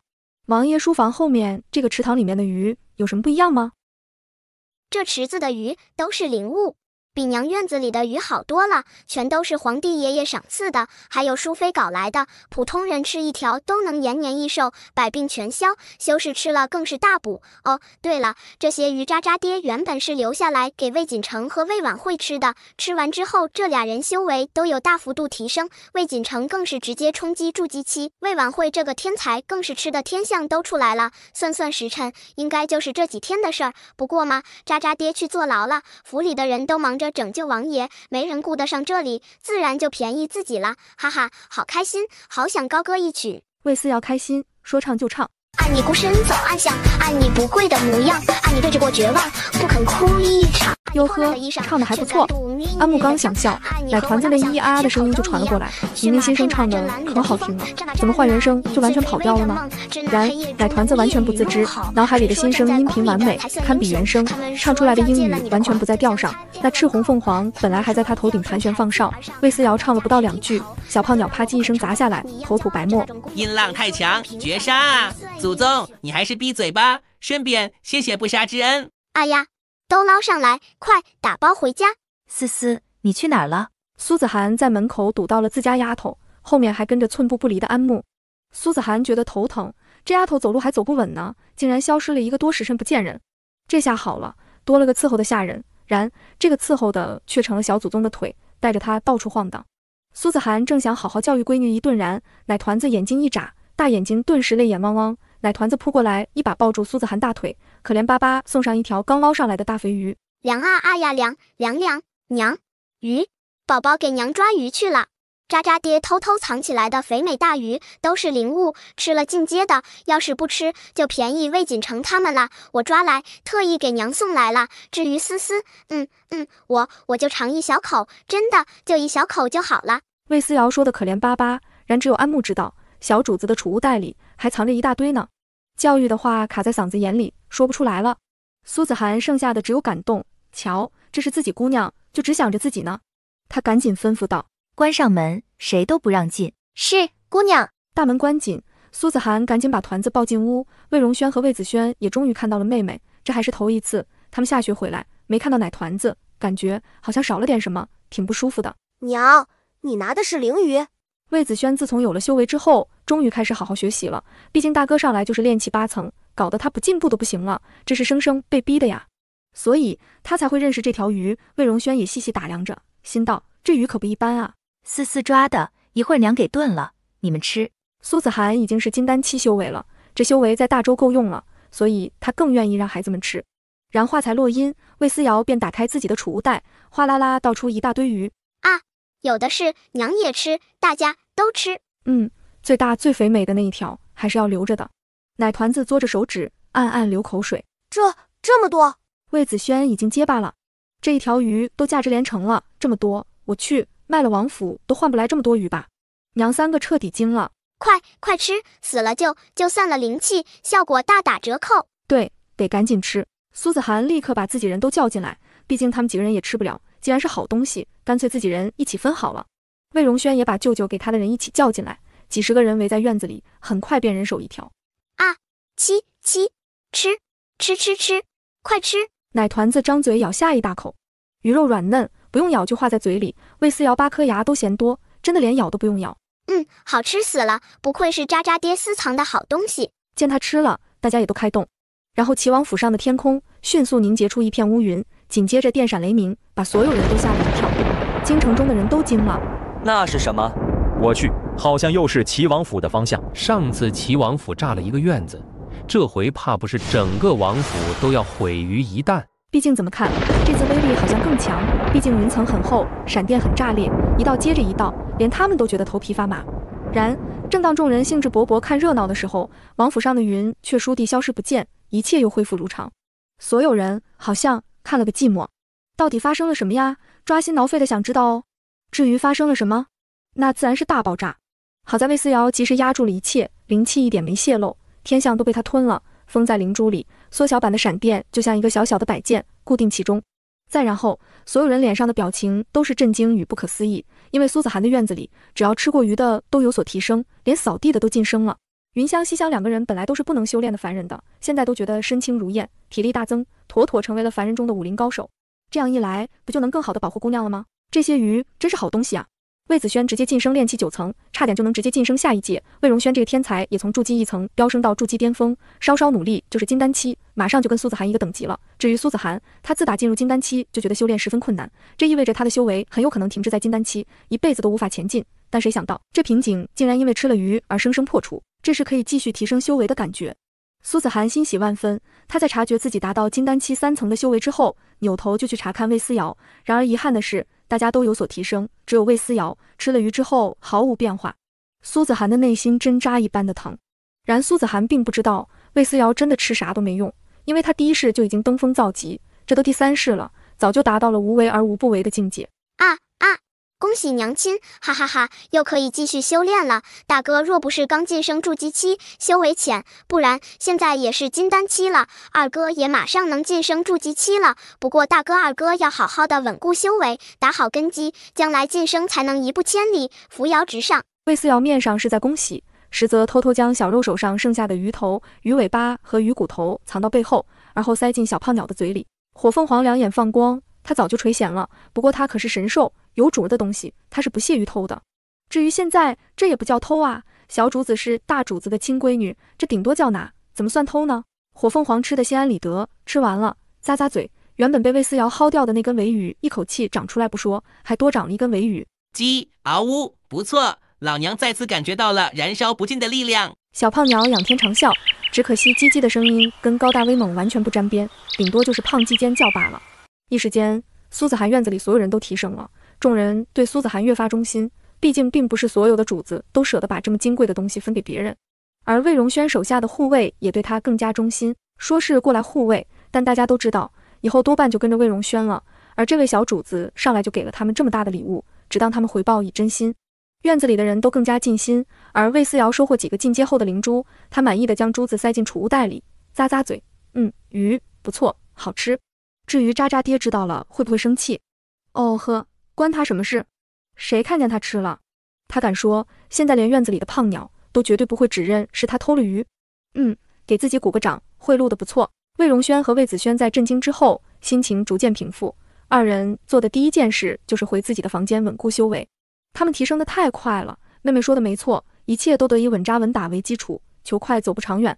思思，你马上就要1岁了，1岁要抓周的，思思想好抓什么了吗？抓周？奶团子晃了晃脑袋，想好了，我要抓肥宅快乐套、可乐汉堡大鸡腿、辣条火锅毛血旺。想想就开心。肥宅快乐套、可乐汉堡大鸡腿、辣条火锅毛血旺，这都是些啥？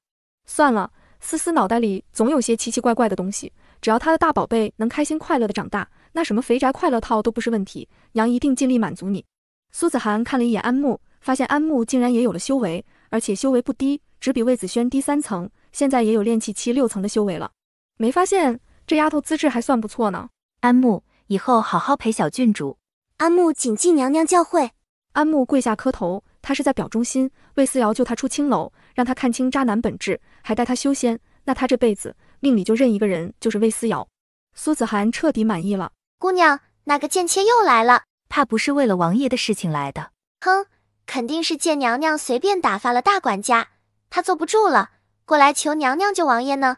不过听说跟魔族有关，这事儿谁沾上谁倒霉，他怎么敢让姑娘你出面？几个人都觉得柳如云就是为了魏宏远来的，只有魏思瑶奶团子故作深沉的摇头晃脑。猜错了，这个女人是打着救渣渣爹的名头来跟娘亲提彩礼的事情的。敲黑板，重点要来了。苏子涵现在内心平静的不得了，他根本不在乎彩离跟魏宏远之间的关系，他只想狠狠地揍柳如云一顿。别问，问就是看他不顺眼，总要搞一大堆事情。苏子涵直接开口，不见，乱棍打出去。闻言，云香几个人皆眼睛一亮，艾玛，他们早就看不顺眼柳如云了，现在姑娘竟然直接下令乱棍打出去。姑娘，我去，让我试试吃灵鱼带来的精进吧。云香跃跃欲试，好歹她现在也算凡人里的武林高手了。西厢更是当仁不让，你还是在家伺候姑娘好了，这苦活累活交给我。算了，还是让婆子来吧。苏大婆子也跃跃欲试。苏子涵嘴角一扬，你们一起去。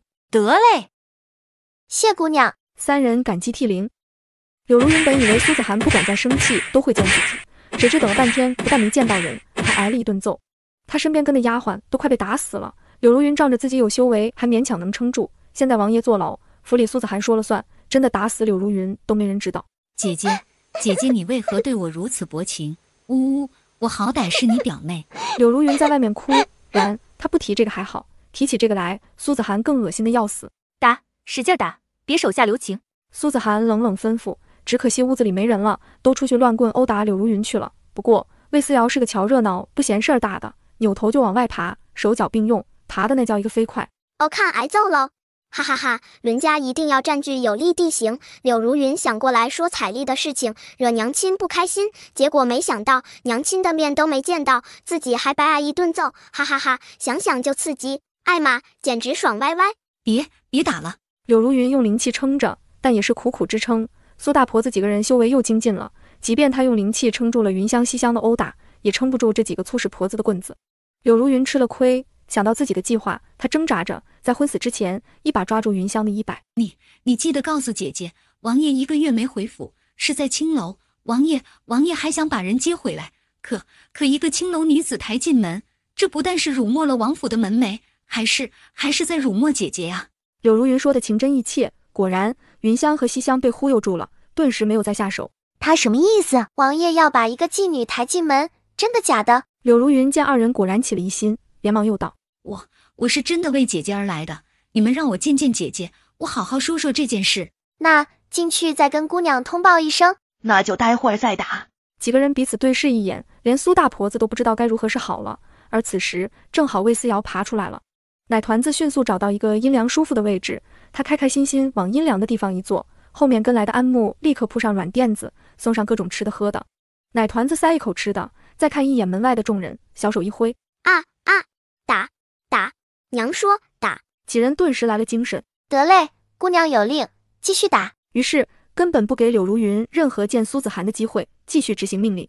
柳如云都崩溃了，她因为挨揍精神不济，刚才只隐约听到了打这个字，心道怕不是又是幻觉。然而她没有过多的精力去管这个幻觉，因为棍子又落下来了。就在被打晕过去之前，她亲眼看到坐在廊下阴影里的那个小团子，那个废物魏思瑶竟然抬手小巴掌拍空了3回，最后一回终于拍上，啪的一声响。她看到了什么？她竟然看到魏思瑶看到自己挨揍在鼓掌。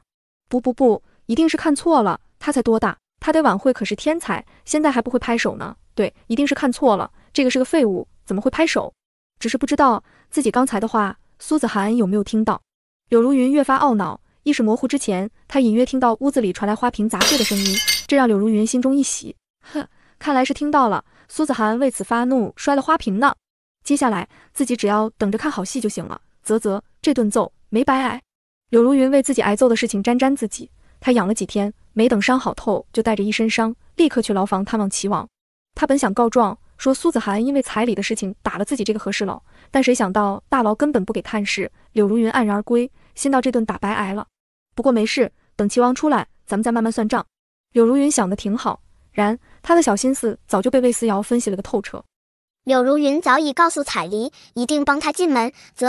恐怕现在彩梨还等着赎身进王府呢。不过她算是恨上娘了，她至始至终都被柳如云骗了，一直以为是娘不让她进门的。我记得按照以前的剧情，娘现在是重病卧床，彩梨一进门就各种找娘的麻烦，害得娘亲的病硬生生加重。柳如云就在一边捡便宜，说到底这一切都是柳如云一手操控的呢。彩梨也是个傻的，自愿给别人当枪使。听到女儿心声，苏子涵心中一动，立刻吩咐去让人打听一下满春堂的动静。就柳如云会耍手段吗？别开玩笑了，对君子他就是君子，对上小人嘛，那就比比谁更小人。奶团子兴奋地瞪大眼睛，挥舞着小胖手。哦呵，娘要行动了，哈哈哈，又有瓜可以吃了。他发现自打自己重生之后，好多剧情都跟原来不一样了。他娘没死，现在不但活蹦乱跳，还进阶金丹，而且还能继续修炼了。既然没有卧病在床，那就有足够的力气反击了嘛。娘亲一出手就知有没有，接下来他只需要淡定吃瓜就行了。想想还真是爽啊。天道，这次投胎不错哦，不但能躺平，还有瓜吃，不无聊，得劲儿。奶团子十分兴奋。很快，苏子涵想知道的事情就打听清楚了。听到最后，再结合女儿的心声，苏子涵冷笑一声：柳如云真是好算计。是啊，娘，这脑瓜子不愧是女主的命。女主是什么？苏子涵不知道，她只知道她得行动了。安木，你在家陪着小郡主啊？娘，带我去呀，带我去！我要吃瓜呀，吃瓜！娘，美丽漂亮、高端大气上档次的娘，求求了，在家好无聊，吃瓜欢乐多呀！魏思瑶急坏了，抱住苏子涵的腿，死活不撒手，扬起肉嘟嘟的小脸蛋，皱着五官，哼哼唧唧的哀求。苏子涵都被他搞得无语了，只想笑，这丫头还没1岁呢，都会耍赖了，真是拿你没办法。当娘的只能弯腰把宝贝抱进怀里，安木赶紧扭头收拾东西。小郡主的奶，小郡主的披风，小郡主的鞋子，还有各种好吃的，林林总总一大包，啪叽甩在背上，看得云香和西香眼皮直抽抽。那什么安木，这个给你。西香递给她一个戒指。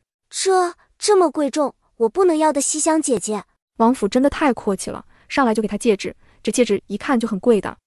不是，这是储物戒指，你可以把东西都塞进去，毕竟背着这么大一个包袱出门。那什么，王府也是要面子的。安木懂了，怪不得那些达官贵人出门都看不到带了东西了，搞了半天全放储物法器里面了。不过这种法器还真是厉害啊！再说他也有修为了，这种东西也就能用了。安木试了几次，而后笑着将戒指收好，他不好意思戴在手上，就穿了个线戴在脖子上，塞进衣服里藏好。这些都是小郡主的东西，她一定要保护好。苏子涵去了满春堂，不过她没进去，而是在隔壁找了一家茶馆，要了个包间。满春堂里的人全都被抓了，经过几天的审理，有些确定不知情的人被放出来了，其中就有彩梨。她才回到满春堂，惊魂未定，便有人来通知她，齐王妃想见她，就在对面茶楼。彩梨一惊，猛地想起柳如云的话，她说齐王妃善极，就连她这个做表妹的都等了10几年才能踏进王府的门，所以齐王妃这次来绝对是来者不善，这是要找自己的晦气呢。彩梨冷哼一声，扭头跑到镜子前，把自己仔仔细细打理了一遍。今儿她就要一身傲骨的去见齐王妃，王爷喜欢自己，要给自己赎身，她齐王妃就算嫉妒也得憋着，只要能为宗室开枝散叶，那就是好的。再不济，她还要再给齐王妃上一课，好好教教这位跋扈善极的王妃，什么叫做妻德，什么叫做福刚。彩梨真的嘚瑟坏了，差点就觉得自己要上天了，她都卯足了精神要去教训齐王妃了，只能说柳如云给她架的梯子实在是太高了。明晃晃的金钗戴了，大牡丹的绢花也戴了，一身的绫罗绸缎足以闪瞎所有人的眼，再抬头挺胸收下巴，很好，气势十足，美颜十足。看她不先镇住齐王妃，也让她搞清楚她比起自己到底差在哪儿。彩梨底气十足，抬头挺胸走出满春堂，踏进茶楼。楼下吃茶的老客们都喷茶水了。妈了，满春堂的彩梨这是吃错药了吗？打扮得这么妖娆，这是要去勾引谁啊？往楼上走了，这要去招待多有钱的主儿啊！众人议论纷纷，八卦之魂也跟着熊熊燃烧，恨不能直接窜上楼看看到底什么情况。然楼梯口有面目凶狠的护卫守着，谁都上不去一分。彩梨盯着紧闭的房门，深吸了一口气，猛地推开屋门。彩梨愣了一下，一个曼妙的身影靠在窗边的美人靠前，隔着窗纱欣赏着外面的风景。这女人好美啊！彩梨本想比样貌，但谁知第一眼就感觉到了惨败。大费周折打扮自己的彩梨，看起来就像是一个笑话。是啊，她就是个笑话。不管是满头的金银珠宝，还是那大朵大朵的绢花，甚至是自己穿的这一身花里胡哨的衣服，在齐王妃面前都是个笑话。彩梨倏地红了脸，顿时觉得无地自容。她甚至不自觉地弯腰下跪，战战兢兢行礼：“妾见过王妃娘娘。”起吧，今就当咱们姐俩出来闲唠嗑。苏子涵抱起魏思瑶坐到桌边，奶团子瞪大眼睛，满脸稀奇地打量着近在咫尺的彩梨。乖乖，你这是把全部家当都穿身上了吧？彩梨姑娘，你这是要做甚？彩梨瞬间就满脸通红了，再看一眼苏子涵怀里的小团子，彩梨瞬间懵了。这孩子怎么这么像？自信点，把像去掉。苏子涵，你竟然派一个奶宝来青楼卧底，就为了调查自己？齐王妃果然歹毒，刚才还好好的，现在彩梨又炸毛了，像个刺猬一样，横眉冷对苏子涵。这是又发的哪门子疯？魏宏远，你到底什么眼神？柳如云有毛病，现在看这个彩梨好像也病得不轻。娘娘有什么话便直说吧，彩梨一介下九流，不配跟娘娘同桌。不做就不做吧，随便了。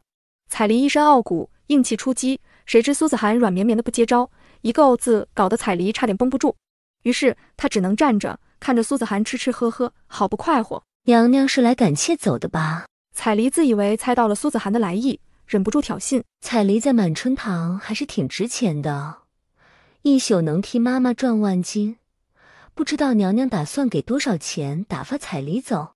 给少了，那就别怪她开口耻笑。苏子涵一脸好奇，我为什么要赶你走？哼，别以为我不知道，都说齐王妃恶毒善极，娘娘定不会同意我进门的。现在王爷下狱，没人能替彩梨做主，这不是赶我走的最好时机吗？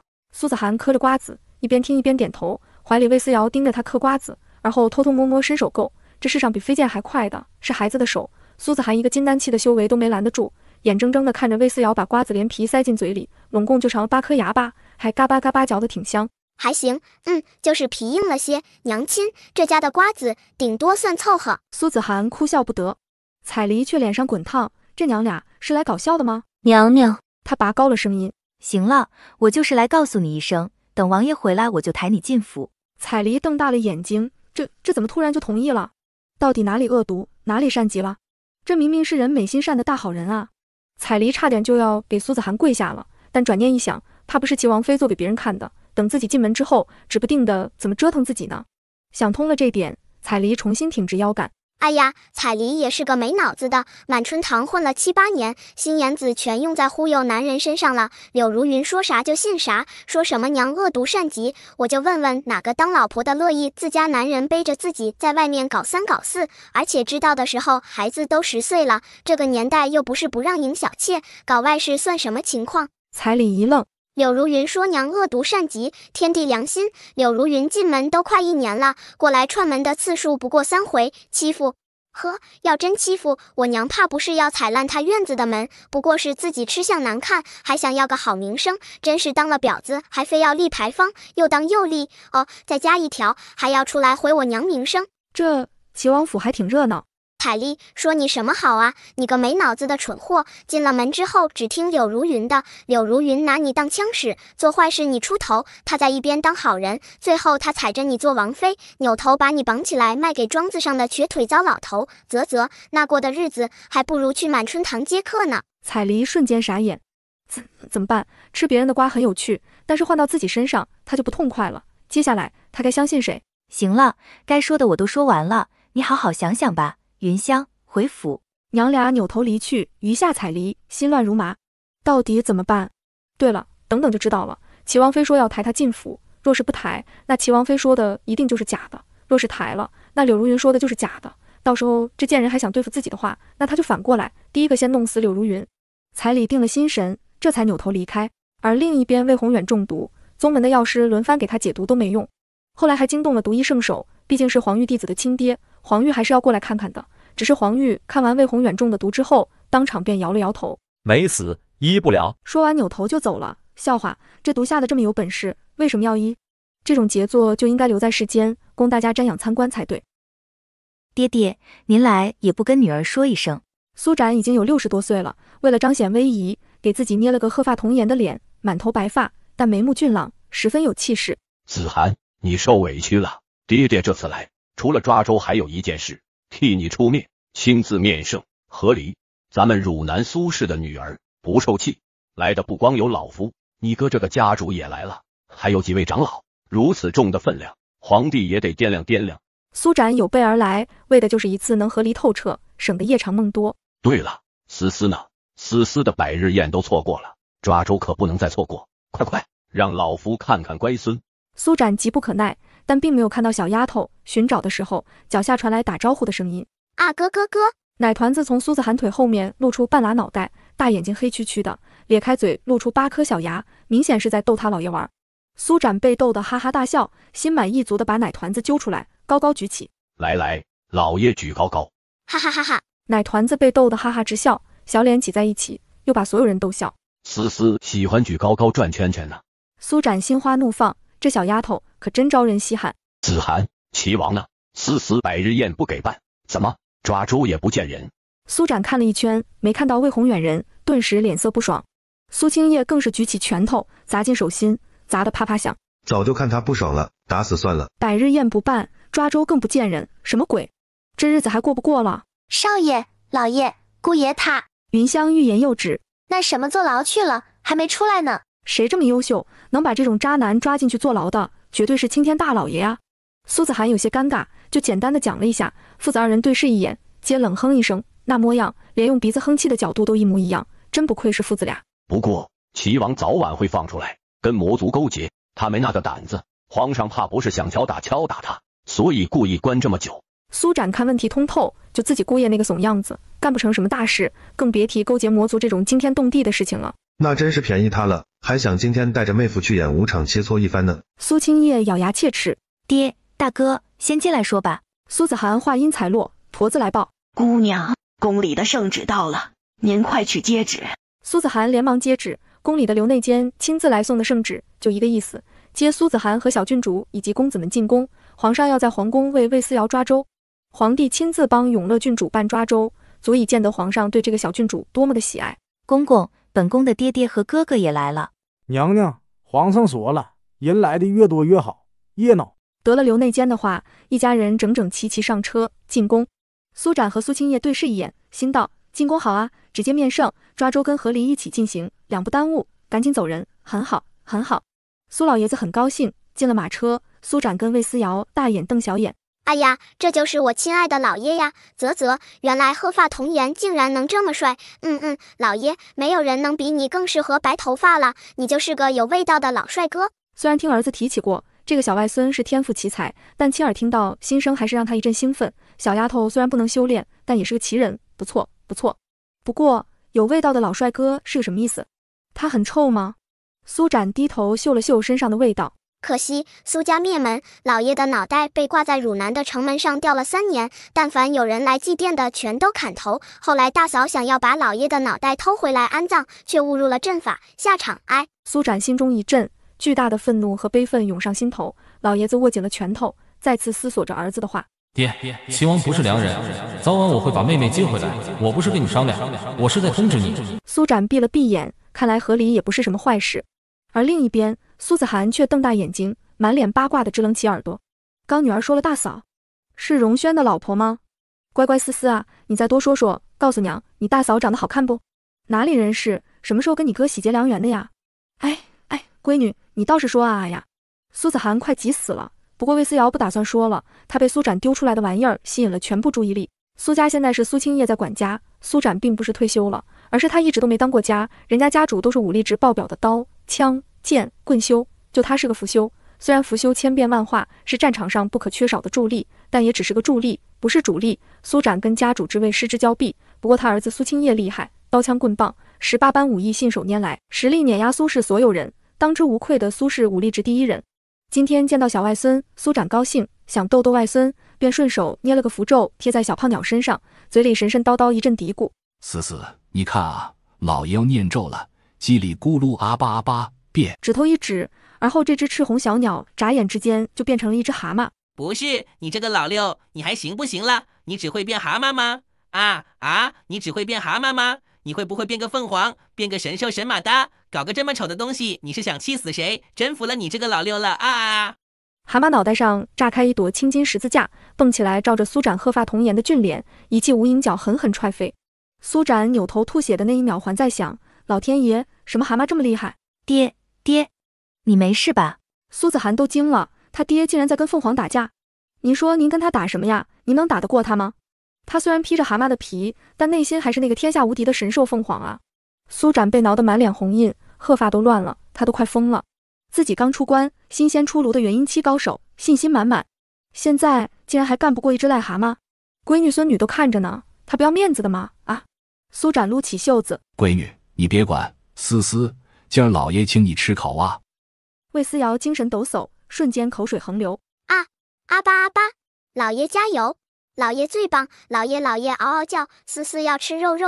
老爷子也精神抖擞了。行，为了思思，继续上。今晚上老爷就给你炖肉。哎呀，爹，这是一只凤凰啊！他闺女在说啥？哎呀，凤凰怎么了？凤凰就不能吃了吗？老爷加油！老爷最棒！老爷给思思尝尝凤凰肉。苏展成功黑脸，再看看气鼓鼓的跟气球一样的蛤蟆，他默默松开手，陪笑。晚辈见过凤凰神君。呱，见你妹呀！赶紧给本神兽恢复原状啊！蛤蟆抬爪子就是一下，老爷子2度吐血。苏展赶紧把鸟变回来，小胖鸟毛都炸了，七零八落的，还有的地方见血了，明显能看出来，两方干仗，谁都没占到便宜。老爷好厉害，老爷的符咒也好厉害，能把凤凰都变成蛤蟆，是不是也能把渣渣爹变成王八？苏展眼睛一亮，突然觉得这个办法可行。齐王要是不同意和离，就把他变王八。乖孙啊，你可真是个大聪明。思思想要吗？来，老爷的符咒都给你玩。说着，他掏出一大堆符咒，一个一个道：这个是求雨符，这个是火焰符，这个是闭嘴符，这个是定身符，还有轻身符、千钧符等等。奶团子兴奋拍手，全都是好东西呀！不过老爷没有变蛤蟆的符吗？再不济给个变王八的吗？可以的话，变猪符人家也不嫌弃。得，这是玩上瘾了。不过苏展还是很豪气的给了，另外还给了他一堆乱七八糟的符咒。这些都是失败品，老爷也不知道有什么用，你拿去玩吧。爹，你都不知道有什么用，给思思玩是不是太危险了？苏子涵有些担心，思思1岁了，但还是很小很小的。没事，没有修为根本催动不了这些符咒。思思顶多拿他们撕着玩罢了。苏子涵一想也对，便不再多说什么。可他们谁都不知道，魏思瑶真的不需要修为这样东西，也能催动这些符咒。毕竟人家是活了3辈子的大佬。奶团子嘿笑着把符咒全都塞进自己的小储物袋子里。很好，很好，又多了好多好东西。黄玉给了一大堆毒药和解药，老爷给了一大堆符咒，哈哈哈，以后又有的玩了，爽。魏楚业特意给魏思瑶举办抓周，请来的人也都是跟魏思瑶关系亲近的人。碍于是亲生女儿的抓周，皇帝特地把魏宏远从牢房提出来，安排了座位，跟苏子涵坐在一起。苏子涵全程冷脸，魏宏远的毒还没好，病恹恹强撑着一口气，显然也不开心。夫妻二人谁都没给谁好脸色，而这也落在了淑妃和柳如云眼里，二人十分开心。不喜欢彼此好啊，不喜欢他柳如云才有更多的机会吗？恭喜皇帝爷爷，贺喜皇帝爷爷，不但进阶了，最近躁动的灵气也稳固下来了，终于可以正式运用金丹期的功法了。不过爷爷一定要好好稳住，不可急于求成，不然只能停滞于金丹期，再也无法迈进一步了。魏楚业越听心里越舒服，御医的话听了之后，他还得考虑一下，区分一下真假，但思思的心声绝对不会作假，哈哈，很好，他又可以修炼了，又可以支棱起来了，很好。皇帝开心，还想再抱会儿。皇太后已经迫不及待地把奶团子抱过去了。思思啊，今儿就满1岁了，我们的小郡主要长大了。皇太后对魏思瑶爱得不行。皇祖奶，皇祖奶的脸色已经好很多了，皇祖奶也没事了，哈哈，那寒冰床还要继续睡，直到完全好了之后，还要再多睡几年，稳固好了才能继续修炼哦。皇太后沐浴容心满意足。一会儿皇祖奶把宝贝放进去，让咱们思思一起抓。还有宝贝？魏思瑶瞪圆眼睛，对一会儿的抓周无比期待。于是奶团子就这么转了一圈，连太子魏如期都抱了抱魏思瑶。而神奇的是，抱完奶团子之后，魏如期甚至觉得自己2只手都暖暖的，似是有什么看不到的东西在上面流动。12弟的这个孩子真是个宝啊！好了，开始抓周吧。皇帝刚开口，魏宏远便挣扎着起身。父皇，儿臣有话说。席面倏地寂静，苏清叶也冷笑着起身，一抱拳，凛凛道：正好，本座代表汝南苏氏也有话说。直到此时，所有人才后知后觉地感觉到，这好像有大事要发生啊！而且齐王这么勇地出头，又是为什么？为什么？当然是提和离呀！他的苏子涵过不下去了，自己坐牢，这女人都不来看自己，而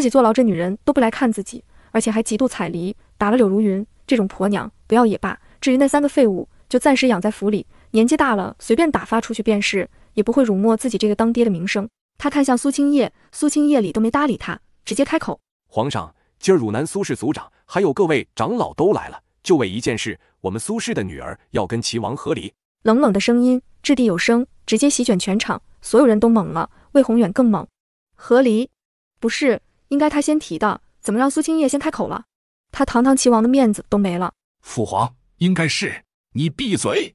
苏氏家主，这到底怎么回事？皇上，舍妹自嫁入齐王府，日夜操劳，齐王却与表妹勾搭，连孩子都生了，隐瞒舍妹10年，罪其一。苏清叶声音掷地有声，一字一句几乎是咬牙切齿说出，巴掌一般抽在所有魏氏皇族脸上。魏宏远做的破事，让大家都没脸啊！舍妹连生3子，个个不能修炼，齐王把3个孩子视作耻辱，不管不问，思思都1岁了，齐王更是从未抱过1次，齐王不配做父亲，罪其2。皇室最看重子嗣和等级，嫡出就是嫡出，庶出就是庶出，魏宏远嫡庶不分，偏宠庶出，这就是罪。府中出事，齐王躲到青楼快活1月，让舍妹一介女子挑起一切，毫无担当，罪其3。喜欢上青楼女子，非要抬进门，皇室脸面扫地，罪其4。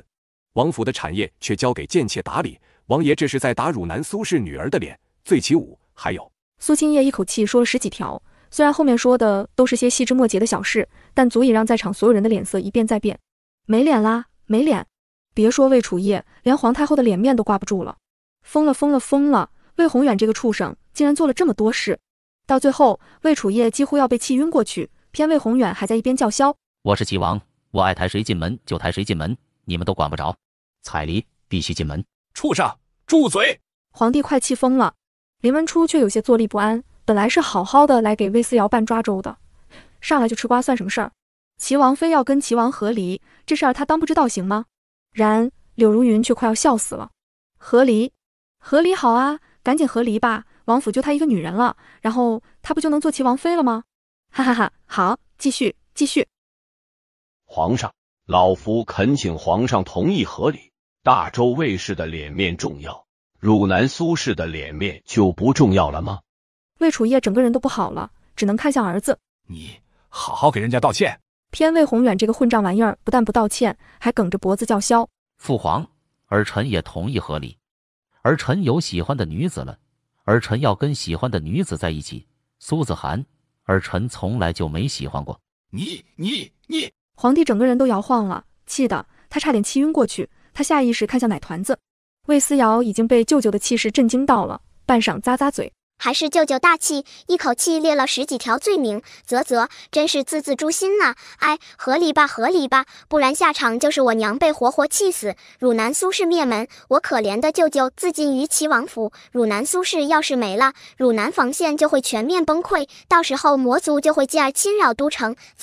对，想起来了，汝南苏氏完蛋，皇室也没落的好处，毕竟大家谁都少不得谁。魏楚业的心一寸一寸凉到了谷底。说实在的，他还是想包庇一下儿子的。这次让他坐这么久的牢，也是为了能让儿媳消气。但谁想到苏氏长老们都来了，人家不要消气，人家要和离。更郁闷的是，这个蠢笨的儿子嗷嗷叫着要跟喜欢的女人在一起，简直混账。魏楚业听完魏思瑶的心声，心思几经回转，最后咬牙道：好，朕同意你们和离。听到这话的那一刻，苏子涵几乎是热泪盈眶。苏子涵万分激动，但他很快冷静下来，继而跪下：皇上，妾请求带走妾的3个孩子，魏荣轩、魏子轩、魏思瑶，一个都不能少，只能跟自己走。皇上，齐王不配做父亲，如果留3子在府内教养，最后折辱的还是皇族的名声，所以不如将3个孩子带回汝南。带回汝南？那是不可能的。魏楚业现在可宝贝魏思瑶了，谁都能走，思思一定不能走。但魏思瑶才1岁，留下他就得留下苏子涵。当皇帝的脑子都很好使，魏楚业想了一下，便道：朕觉得可行。那一刻，汝南苏氏一族皆内心雀跃，而内心更雀跃的却是柳如云。他都想直接跳出来撒花了。这么好的吗？突然就守得云开见月明了呀，连着几个废物都滚蛋了，前程路上的绊脚石一个都没有了呀，哈哈哈哈！这么一来，王府不就是他柳如云和孩子们的了吗？太好了，太好了！皇帝，我真谢谢你，你就是千古明君，万古一帝呀！皇上英明。柳如云笑得几乎要合不拢嘴，然皇帝却倏地话锋一转：不过……柳如云心中一颤，不过咋的？还有什么变数？不过朕和太后以及皇后都很喜欢思思，便不让他们娘几个回汝南了，留下来多陪陪太后。来人，拟诏收汝南苏氏女苏子涵为义女，封新月公主，赐新月公主府邸，封长子魏荣轩汝南郡王，次子魏子轩为芙蓉县王。魏思瑶依旧继续做郡主，不过齐王府半数家产赐永乐郡主，余下半数家产汝南郡王、芙蓉县王共同分1半，那1半留给齐王吧。啥？魏思瑶本来还在悠哉的吃瓜，吃到最后整个人都麻了。齐王府半数家产给自己，哈，这么爽的吗？而且余下的家产再分1半，余下的家产只有1半，大哥二哥跟渣渣爹均分，那不就等于能分到剩下半分的1半？这么算来，魏思瑶扒拉着粉嫩嫩的小手指，艾玛，这么算下来，他们家不就能分到3/4的家产了吗？哈哈哈，皇帝爷爷你不错哦，皇帝爷爷棒棒的，哈哈哈，爱你，就这么你招。听到魏思瑶的心声，魏楚业终于放下心来，行，很好，小家伙很开心，这一步真的走对了。苏氏的人闻言也都点了点头，对于皇帝的决断，他们还是认同的。而且齐王不是王爷吗？现在苏子涵做了公主，大家地位相同，谁也别想欺负谁。这么一看，还怪好来。苏展和苏青叶对视一眼，也觉得这样不错。至于齐王府的产业，他们不在乎，汝南苏氏不差这点东西，但没有什么比对等的关系更重要，因为这才能代表将来不受欺负。大家都很开心，偏柳如云快要气死了。和离就和离吧，离开了麻溜滚蛋不就好了？偏又给苏子涵一家子封号，瞧瞧，不是封公主，就是封郡王。就算魏思瑶没有封号，可他拿走了齐王府的家产，这么一分，留到自己手里的家产还能剩下多少？柳如云快要崩溃了，她只能扯住魏宏远的袖子，低声道：王爷，锦城和晚会大了，正是用丹药的时候，钱不能都给苏子涵，他和孩子们还要用的。魏宏远一愣，显然也反应过来了。父皇，儿臣还要花销呢，此事不……天降一道符咒，正是苏展给魏思瑶玩的那些。苏展看了一眼，便收回视线。小外孙没有修为，贴了也没。齐王在众人面前变成了一只癞蛤蟆。你话太多了，可闭嘴吧！皇帝爷爷都开口了，你还想把东西要回去？交到他魏思瑶手里的东西是那么容易要回去的吗？哈，别开玩笑了。所以你还是变成癞蛤蟆边玩去吧。王爷！柳如云惊声尖叫，淑妃也吓了一跳，赶紧过来看。苏展在一边幸灾乐祸，淡淡开口：2个时辰后就自动解了。自动解？淑妃咬牙：苏老为什么不现在解？苏展摊手：刚出关，手不稳，怕搞砸，那就变不回来了。淑妃一口银牙差点咬碎，但一想到终于和离了，终于要跟那3个废物孩子告别，终于能让有天赋的孩子光明正大的继承齐王府，他就忍下了这口气。哼，汝南苏氏，你们给本宫等着，等魏锦成继承王府，等魏晚会这个天才长大，一定要你们好看。众人各怀着心思，既然大家都没撕破脸，抓周还是要进行下去的。至于那只癞蛤蟆，麻烦淑妃报紧点，别一不小心才死了。准备抓周吧。皇帝摆摆手，刘内监立刻命小太监布置安排。小太监将抓周的各种东西一样一样的摆上，大家都脸色平静，只淑妃和柳如云看的眼睛都直了。人家抓周放桃木剑，魏思瑶抓周放的是上品纯阳宝剑，人家抓周随便放本书，魏思瑶抓周放的是上品八荒奇书，至于其他的也都不是凡品，什么九曲神笔、七星算盘、翻云印、混天尺，竟然全都是宝贝啊！柳如云的嫉妒从心中涌出来，充斥口腔，又苦又涩。明明王府的资产刚分了3/4给苏子涵，现在又是一地的宝贝。对了，这些宝贝都是参加抓周的大家准备的，淑妃准备了什么呀？皇帝直接开口：九曲神笔、七星算盘、翻云印、混天尺都是一家拿一样，淑妃也得准备点不重样的。淑妃要疯了，咋的？抓周还得自己准备礼物？明明都跟自己儿子和离了，财产拿走那么多，还要礼物？疯了吧！一个废物他也配？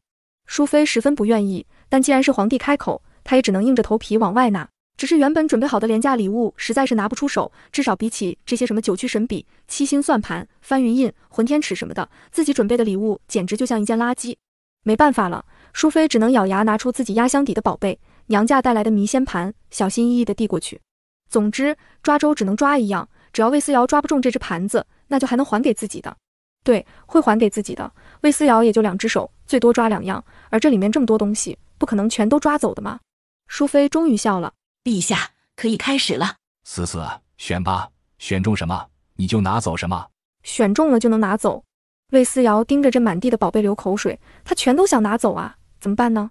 小脑瓜子转了又转，魏思瑶抬头往树梢上看了一眼，肉指头勾了勾。啊，看什么看？敢不敢过来帮忙？小胖鸟啄了啄羽毛，明明已经变回鸟了，还下意识想来个蛙跳。他自枝头一跃而下，俯冲过来，而后围着红色地毯高速转圈，超快的速度直接掀起地毯外沿，紧接着摆在外围的宝贝全都往中间滑去。也就是魏思瑶干坐着什么都没动，那些宝贝都主动自己送上门来，而后魏思瑶要做的就是抽出自己的储物袋，抖开，等着宝贝们自己一个一个钻进他的储物袋。啪嗒，最后一个装完，储物袋麻溜一收，重新塞进小胖鸟翅膀底下。小胖鸟更是无比配合地张开翅膀，瞬间消失在所有人面前。啊，这抓周是抓了个寂寞吗？大家都看傻了，从来没见过这样抓周的，东西没碰到，却全进了奶娃娃的口袋。皇太后忍不住给气笑了。这算抓了还是没抓？要说抓了吧，奶团子一个都没碰到；要说没抓吧，这些东西一个都没了。尴尬的氛围瞬间蔓延，苏子涵脸色微红，苏展和苏青叶倒是很想给奶团子鼓掌，不错，干得漂亮！遇见宝贝当然得照单全收，一个不留，很好，有他们汝南苏氏的风骨。众人脸上神情各异，然而最崩溃的还是淑妃。那宝贝她本就拿得不情愿，而且已经打定了主意，魏思瑶不可能拿走所有，所以自己这个宝贝还会还回来的。但竟然一个都没剩下。魏思瑶，你是八爪鱼投胎的吗？娘娘，这样抓周也可以吗？柳如云在一边低声耳语，她嫉妒的快要发狂了，那可是满地的好东西啊！当然不可以。淑妃一动，众人便纷纷望过来。魏楚叶蹙眉道：淑妃，你有何事？何事？当然是把她的东西要回来，那可是她娘家给的压箱底的东西，将来是要给自己的亲孙媳妇儿的，不是给魏思瑶这个废物的。但直接开口要肯定不行。淑妃笑道：这思思什么都没碰呢，不合适。子涵啊，还不让思思把东西拿出来，重新再抓。没什么不合适的，全都收了，就等于全都摸了。我们思思就是个天才，不，还是个全才，聪明伶俐，文武双全，还有钱，样样全占。好，很好，太好了。可没有这样抓周的，还是……这点东西既然拿出来，那就是给思思的，难不成淑妃娘娘还想拿回去？怎么，你们云中宋氏连这点东西都在乎了？话说到这份上，淑妃不好再说什么，但内心却越发不爽。她左右看看，见不管是皇帝还是皇后，甚至连宁国公主和林文初都没什么反应，那样子就是在告诉她，这点东西就是打算送给魏思瑶的。淑妃彻底懵了，苍天啊，谁能想到啊，东西拿出去竟然收不回来了。奶团子开开心心地爬到她眼前，伸手抓住她桌上的糕点，然后抬起小手就要往她嘴里喂。淑妃现在都快呕血了，哪里还有心情吃东西？而且这倒霉催的玩意儿竟然还主动靠过来喂自己，真是多看一眼她就少活1年。淑妃干脆扭头不看她，只抬头看向皇帝。皇上，老12已经在牢里待了好几天了，这次出来就别再让他回去了吧。既然东西没了，那儿子得给放出来吧。魏思瑶，你给老娘乖乖做个工具人，知道了吗？淑妃瞪奶团子，奶团子抓起点心直接对到淑妃嘴上。吃，别跟我客气。松软的点心对上就稀碎，点心渣子糊了一脸。淑妃气得想骂人，但这么多人看着，只能硬生生忍住，而且还得陪笑脸夸思思真乖，本宫不吃，你吃来。她捏起一大块点心，恶狠狠的就要往魏思瑶嘴里塞，然奶团子的注意力完全被葡萄吸引，小肉手无比迅速摸上去，狠狠抓住，指尖用力，扑哧，爆汁。见淑妃一脸捏着点心的淑妃瞬间僵硬，点心距离魏思瑶的嘴就差一点点，奶团子看了一眼，张嘴啃了一口，没啃下来，倒是口水糊了一层。魏思瑶歪头想了想，又把点心接过来，口水那边冲着脸，再次对到淑妃嘴上。淑妃要哭了，偏周围的人还在夸赞小郡主真懂事，还知道给淑妃娘娘吃，真是聪明伶俐。魏思瑶，淑妃气得压低声音，手也探过来，下手就要掐。既然明着不能教训，那就偷偷来好了，看他不掐哭魏思瑶，让他知道什么叫做敬老爱老。下一秒，奶团子手上多了一张符咒，啪叽一声贴在了他脑门上。淑妃不知道为什么突然觉得有点不妙，然很快他就发现自己的视野变矮了，奶团子变高了，伸出去的手似乎也变成了，咦，他的手怎么变成绿色的了，还开花了。哎呦我的妈！柳如云吓得原地蹦起，周围的人也都愣了一下。刚才魏思瑶是给淑妃贴了张符，那是不是代表刚才齐王脑袋上从天而降的符也是魏思瑶贴的？皇上，小郡主太顽劣了，竟然给娘娘贴这种东西。柳如云急了，这可是亲婆婆，现在都变成青蛙了。现在苏子涵滚蛋了，当齐王妃的机会就在眼前，她一定要抓住。为此，她就要敢于反抗皇权。她干脆往地上一跪：皇上，奴婢一介妾室，本不该逾越。不该逾越，那就闭嘴好了。奶团子小手一甩：走你！正跪着的柳如云满脸问号：什么走你？疑惑的时候只觉得凉风袭来，她下意识一躲，符咒啪叽贴在怀里的魏婉慧脑袋上。柳如云眼睁睁地看着自己的女儿变成了一只小耗子。啊！我的天才，我的婉慧！阿巴阿巴！郁闷，贴歪了，没事儿，再来一张，啪叽，这回准了，贴上了。于是众人眼睁睁地看着柳如云在尖叫声中变成了一只大王八。小耗子抬头对上奶团子，握爪控诉。魏思瑶十分不好意思摸摸头，嘿嘿一笑：啊，抱歉抱歉，误伤误伤。于是小耗子抱进怀里，魏思瑶扭头就爬，急得老乌龟追着屁股讨要闺女，后面还跟着一只大青蛙。始作俑者屁股后面跟一串，玩得嘎嘎乐，众人都默了。此刻心中只有一句话：你特娘的真是个天才！好好的抓周什么都没抓，倒是抓住了一只小耗子，后面跟着一串小动物。奶团子嘎嘎乐着到处爬，苏展也捏着胡子哈哈大笑。思思干得漂亮！哼，淑妃小气，给亲孙女的东西还想要回去，而且这是来参加抓周的吗？这怕不是打着抓周的幌子来救儿子的。还有柳如云，妻子早亡，他是念在妻子的情分上，才对这个娘家远亲诸多照顾呢。现在呢，刚入不是思思及时贴上一张符咒，还不知道这个贱人的狗嘴里会吐出什么伤人的玩意儿呢。苏展心中不爽，只觉得思思下手还是轻了，变什么王八，最好变成狗屎，这才配得上柳如云那恶毒的心思。于是苏展一抱拳：皇上，既然抓周已经抓完了，和离的事情还是趁早办了吧。就这么一群烂人，赶紧滚远些吧。皇帝挥挥手同意了苏展的话，老爷子立刻带着自家人离开，余下的人也纷纷告退。府里的半数财产给魏思瑶做私产，余下的半份4个孩子均分，那就分。苏子涵早就准备好了各种单子，自己的嫁妆自然是全部拿走的哦，还有炸掉的那个院子也是自己嫁妆钱修的，所以这个院子得全部拆掉。苏青叶带来不少人手，本来是怕打起来以防万一，现在好了，正好用来搬家，还有守护在王府外的那些人一起弄进来搬家。临走前，这些护卫扭头看了看其他来2个方向的人马，招招手，嘿，一起来帮忙嘛！皇帝的人马，7星堂的人马啊，这既然都被发现了，那就帮呗。于是3拨人马加入搬家行动，庄子均分，铺子均分，王府的丹药灵植全都均分。什么？单数分不了，那就把这个单数切成4份。总之，他要拿走3/4。于是拆，房子拆走3/4，只留下1/4，多余的那一张椅子不好分，那就拆开，4条腿拿走3条，椅子面分成4份，拿走3份。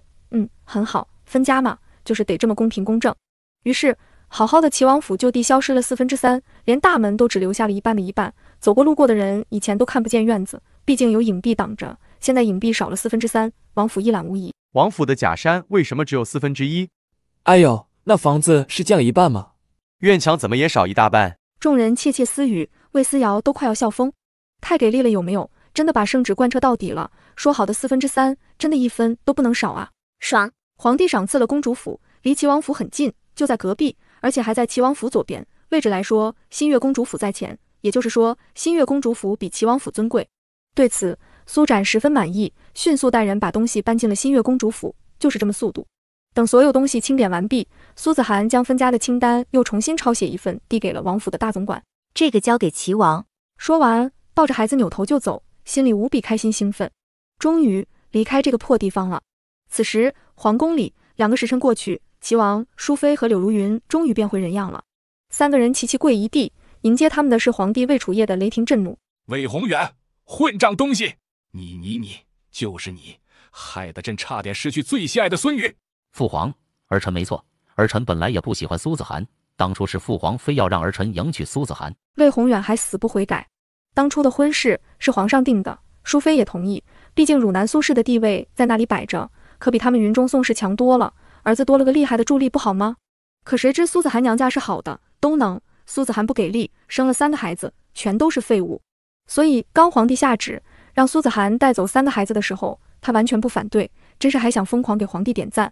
对，这些废物就该一并带走。皇上，既然都这样了，就不要再怪宏远了。淑妃向着自己儿子说话，魏楚业暴怒，他就是被你宠坏的。父皇，总之，儿臣希望跟自己喜欢的女人在一起，希望父皇成全。好，朕成全你，以后朝廷的政务你也不用管了，朕就撤了你朝廷里的职务，回去做一个闲散王爷吧。滚！魏楚业气疯了，本就是个不成器的东西，现在看看简直就是个废物，为了女人竟然做出这样的事情来，不分轻重，无大局观念，他怎么会有这么个儿子？皇帝一声令下，魏宏远自然麻溜滚蛋，劳氏不必继续做了，这样正好可以回府继续他没做完的事情了。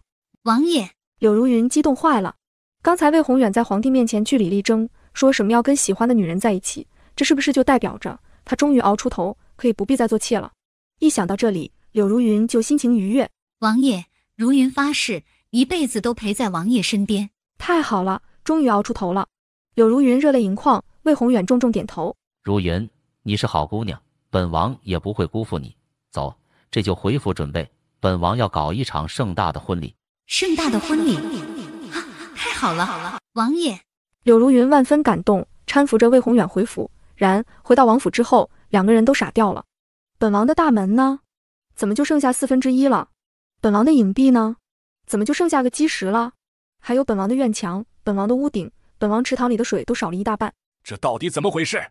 王爷，这是娘娘临走前留下的清单，奴才已经按照清单清点了一遍了。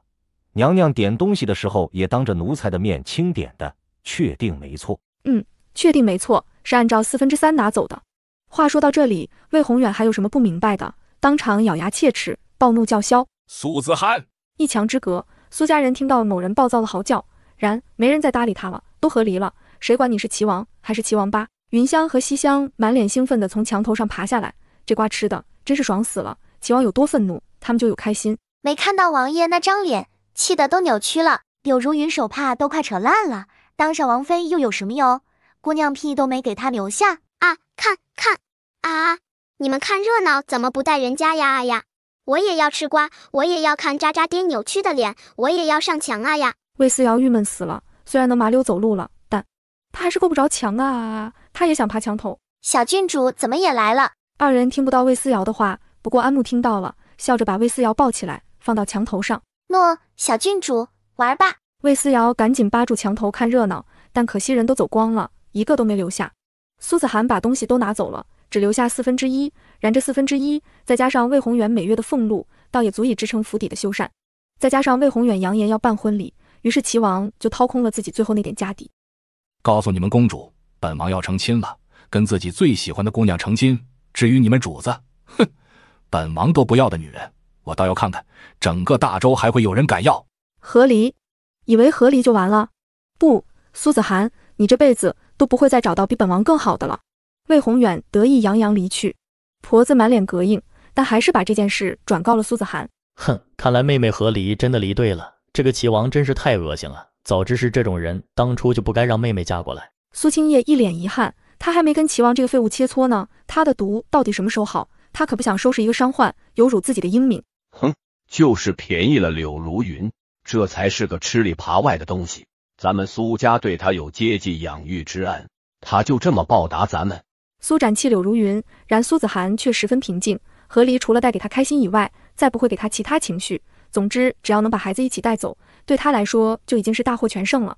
于是，那请柬被丢在一边，而后一只小肉手偷偷摸摸探出来，顺着桌沿摸到请柬，一把抓住，迅速抽到桌子底下。而后，奶团子慢悠悠翻开请柬，直到看清楚请柬上面新娘的名字。我去，这请柬太刺激了，搞得伦家很想高歌一曲。男友结婚了，新娘却不是我，为什么相爱的人不能在一起？啥？齐王府张灯结彩，搞得动静比最初柳如云成亲的动静还大。柳如云兴奋坏了，这段时间她一直忙前忙后的，还亲手缝制了嫁衣，用的最好的料子、最好的针线，绣了最漂亮的凤凰，甚至还亲自置办了嫁妆。皇宫里没有一个人来参加，唯一出席的就只有淑妃。柳如云美滋滋的等着齐王来挑自己盖头，然而却听前面呼喊一声：“新娘到！”新娘，她还在屋子里坐着，哪里来的新娘？奶娘，你去看看怎么回事。奶娘匆匆走出去，又匆匆往回赶，脸色煞白，结结巴巴道：“姑娘，不好了，到底怎么回事？王爷要迎娶的人不是姑娘。”柳如云一把扯下盖头，呼啦起身，提起裙摆，猛地往外冲去。大厅内异常热闹，宾客坐满了桌子，龙凤红烛带来一片喜气，而正扯着红绸进门的，却根本不是自己。柳如云被挡在最外面，她死死盯着那女子盖着盖头，根本看不到脸。是谁？是谁？到底是谁？柳如云快气疯了，然婚礼还在继续，直到跪拜完毕，魏宏远再也忍不住内心兴奋，偷偷将盖头掀起一角，终于露出半张明艳瑰丽的面容，正是苏子涵。是你！柳如云崩溃尖叫，苏子涵一直都是她的噩梦，锣鼓喧天的声音将她的叫声遮盖，谁都没听见，所有人的目光都落在新人身上，柳如云却濒临崩溃，摇摇欲坠。姑娘，这女人不是满春堂的彩丽吗？什么？柳如云这才猛地反应过来，只能说苏子涵在她心中分量太大，所以第一眼望去，她就直接把人看作了苏子涵。彩丽，我们满春堂的头牌入了王爷的眼，现在嫁入王府，这是要麻雀变凤凰了，真让我们这些干奴才的人羡慕。是啊，大家都是满春堂的贱籍，彩丽真是熬出头了。原来这都是满春堂的人。说话的是个龟公，闻言扭头往后看了一眼，见家丁拦着一个女子，女子竟然穿着跟彩礼一样的通红嫁衣。龟公当场蹙眉，哪儿来的烂玩意儿，来砸咱们彩丽的场子？几个人彼此对视一眼，而后互相给了个眼神，扭头离席，一边一个架起柳如云就往外走。你们坐！呜！奶妈的嘴被直接堵住，几个家丁扫了一眼，全当没看到。如果不是柳如云，齐王妃也不会走，这女人对他们这些下人也不好，凭什么帮她？再说齐王迎娶了新的王妃，不也证明柳如云这辈子都只能做个妾了吗？这么一看，也不比他们这些奴才高等多少，所以不惧。几个龟公里，有几个有修为的，大家蜂拥而上。柳如云为了成亲，浑身上下什么宝贝都没带，被一群人殴打，真的毫无招架之力。你就是王府的那个妾吧？彩礼大婚，你穿着嫁衣出来，没安好心啊！奶奶个腿的，老子告诉你，要是日后你敢欺负彩梨，老子见你一次打你一次，有本事你别出王府的门。齐王妃是不是就是你逼走的？你给我老实点！一群人把柳如云胖揍了一顿，顺便包走了嫁衣，指着单衣丢在假山后面，而后一行人扬长而去。余下柳如云满脸伤痕，哭都哭不出来。为什么？为什么会变成这样？王爷不是最喜欢自己的吗？怎么会突然把彩梨抬进门，还做了新的齐王妃？而且这段时间王爷一直在坐牢，怎么会？柳如云要崩溃了，耳边忽地传来脚步声，她一惊，连忙扯住袖子遮挡住自己的脸，生怕被人看到自己现在如此狼狈的模样。呵，柳如云，你也有今天。熟悉的声音，熟悉到让柳如云浑身的血液都凝固了。她狠狠瑟缩了一下，汗毛倒竖。她猛地望过去，待看清来人，赤红的眸子瞬间满含着怒火。苏子涵抱着魏思瑶，居高临下打量着无比狼狈的柳如云，别提多开心了。爽吗？新郎成亲了，新娘却不是我，是不是爽歪歪？苏子涵借用女儿的心声，气得柳如云吐血。好奇吗？为什么齐王没娶你，而娶了彩梨？苏子涵嘴角的笑容越来越大，素然美丽的面容如春风拂面，溢满笑意。柳如云还能有什么不明白的？是你，聪明有长进。娘亲，快，接着往下说。艾玛，这比看小说还要刺激。你以为牢房只有你自己能去吗？彩梨为什么不能去？而且我还告诉了她魏宏远的喜好。柳如云脸色煞白，她终于想明白自己忽视了什么了。这几天她心里一直想的是怎么对付苏子涵，怎么争宠，完全忘记了彩梨。不是她根本没把彩梨当回事，觉得一个青楼妓女根本掀不起什么风浪。结果大错特错。你竟然跟彩梨勾结！苏子涵，王丽还是汝南苏氏的女儿。彩梨怎么了？人家彩梨现在可是齐王妃。苏子涵完全不 pure 彩梨的身份，没过门之前是满春堂的头牌，但过了王府的门，人家就是齐王妃。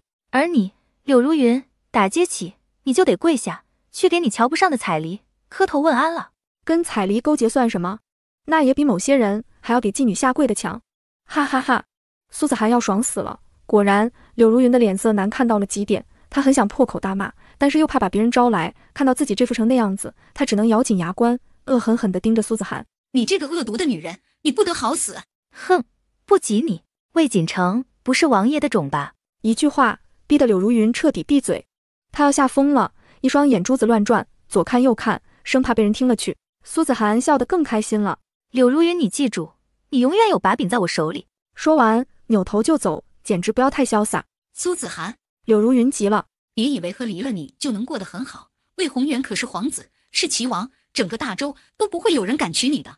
而且你的孩子们都是废物，就算你自己是金丹也没用。漫长的生命里，你只能看着你的那些废物孩子在你的面前一个一个死去，而无能为力。苏子涵，你才是最惨的，你凭什么笑我？你才是最惨的。修仙之人的寿命很长，炼气期修为差不多能有150岁，筑基期差不多300岁，金丹期600岁，元婴期1200岁。苏子涵金丹期的修为能活600岁，可又有什么用？他的3个孩子都是废物，没有一个能活过100岁。苏子涵人生600年，至少有500年孤苦无依，都走出很远了，依然能听到柳如云发狂的笑声。苏子涵翻了个白眼，也就只有柳如云一直不知道儿子们有修为的事了。哦，对了，还有魏宏远这个蠢货能让他带走孩子们，也是因为孩子们没有修为。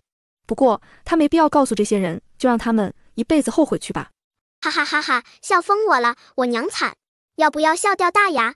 大哥现在都是筑基期的修为了，筑基期知道吗？至少活300岁不成问题，这才只是个开始。略，没文化真可怕，我们全家都会长命100岁，不，长命1000岁，万岁，万岁！魏思瑶哼哼唧唧，小胳膊抱紧苏子涵的脖子。娘，从今天开始，我们一家就可以开开心心的在一起了。对，开开心心的在一起。苏子涵抱紧了怀里的奶团子，女儿家的身体软软的，还带着淡淡的香味，让她整个人都宁静下来。她面无表情地路过院子，里面拜堂、宴客，各种热闹都像是跟她无关一般。她就这么面无表情的紧紧抱紧了奶团子，朝大门走去。她对齐王府毫无留恋。新月公主，一道声音叫住了她。苏子涵回头，便看到新娘子立在人群里，彩梨走过来，直接跪在苏子涵脚下。小郡主与我有救命之恩，而公主与我是再造之恩，此恩彩梨记一辈子。娘娘放心，以后的事尽管交给彩梨。有些人这辈子别想过得安稳了。牛逼了！曾经被柳如云卖给跛脚老头子的彩梨，竟然坐上了齐王妃的位置。不过柳如云可歹毒着呢，彩梨呀，你可聪明点，一定坚持活过3级。活过3级？3级又是什么？对了，一定小心些。入府1个月，你便有了身孕，但可惜没保住。柳如云在吃食上动了手脚，彩梨呀，小心你肚子里的孩子，机灵点，最好也学我娘，给身边多弄点自己人。跪地的新娘子心中一动，立刻会意。对，听小郡主的，也学苏子涵，给自己多弄点自己人。苏子涵心情愉悦地回到了公主府。婚礼参加完了，齐王那个混账有没有找你麻烦？他做新郎官开心得很，根本顾不上我。爹爹，放心。事情解决了，过几天我们就回汝南，正好你大哥留下的人手可以收进府里，正大光明的用了。有这些人在，苏展也能放心很多。知道了，爹爹，今晚上咱们一家子好好聚一聚，庆祝一下新生活。好，一家6口开席狂欢，而一墙之隔的柳如云却浑身发抖。府里上上下下，大大小小，彩梨全都见一面，恩威并施，立下规矩，顺便把以前满春堂里的自己人弄进王府，尤其那几个揍了柳如云的龟公，更是直接弄进门，给自己看家护院。他做的第一件事，自然就是躺在魏宏远怀里问请安的事情。得知柳如云不用请安，他忍不住惊呼：王爷，人家都请安的，他为何不用？难道王爷喜欢他比彩梨多？那自然是不比彩梨多的。魏宏远现在最喜欢的人可是彩梨，于是大手一挥：行，让他来给你问安。彩梨含情脉脉：谢谢王爷体恤。于是又是一夜抵死缠绵。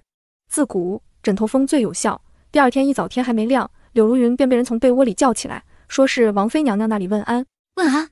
疯了吗？进府1年多了，还没问过一次安呢。王爷呢？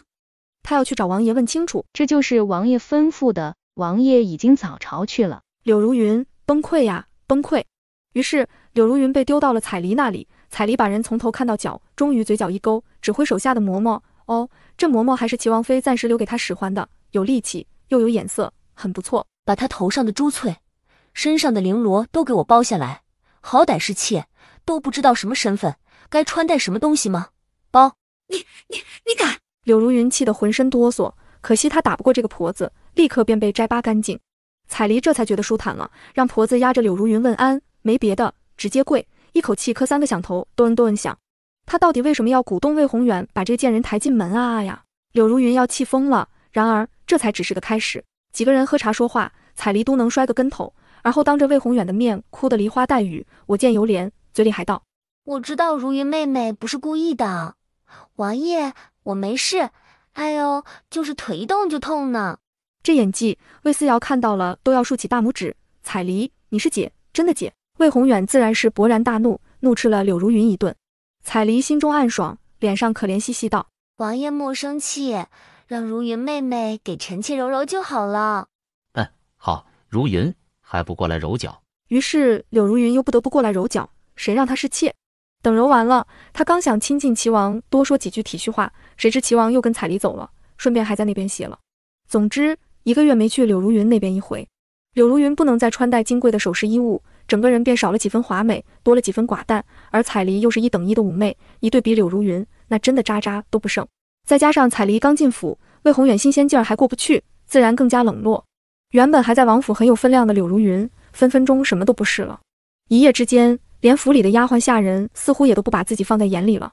齐王和离的事情闹得很大，成亲的事情闹得更大。齐王竟然跟汝南苏氏的女儿和离，娶了一个青楼女子为正妃，这惹得朝中很多人不齿。再加上皇帝免了齐王的职务，魏宏远在朝中的地位一落千丈，人品也一落千丈。然魏宏远浑然不觉，成了闲散王爷之后，做的第一件事就是叫来魏锦成，让他好好努力。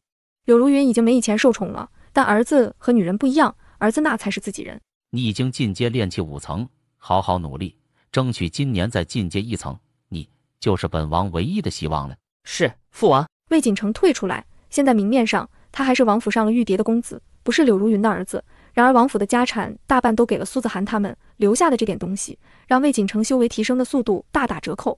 少年微微蹙眉，十分不爽。再加上最近的流言，说什么自己是齐王头顶的绿帽子，让魏锦成在南间的名声也一落千丈。有什么办法能赚回点好名声呢？魏锦成一再思索，忽而想起现在坊间流传的最多的那个侠士，好像叫什么琴师的。他略微思索一下，便直接去找到了柳如云。娘，能不能想办法给我弄一把古琴？皇上让我们过去一趟。苏子涵有些疑惑。是啊，公主，急着呢，您现在就带上小郡主跟我一起走吧。好。苏子涵连忙收拾，苏展也一并进宫。一行人匆匆进宫，去的不是皇太后那里，也不是皇后那里，而是惠妃寝宫。这里是惠妃的寝宫吧？记得没错的话，惠妃好像是六王爷魏子期的亲娘，是魏仇的亲奶奶。魏仇？那小胖子打碎了燕王的凤凰蛋，好像中了魔气，这还没好吗？魏仇不但还没好，而且还十分危险。子涵，子涵，你救救本宫的孙儿吧！你看看，都成什么样子了。苏子涵抱紧魏思瑶，轻轻凑近。床上那个小胖子现在已经瘦得皮包骨，嘴上一层干皮，整个人干瘪的就像一具干尸，脸上却笼罩着一层魔气，细看的话能看到混在魔气里的一丝死气。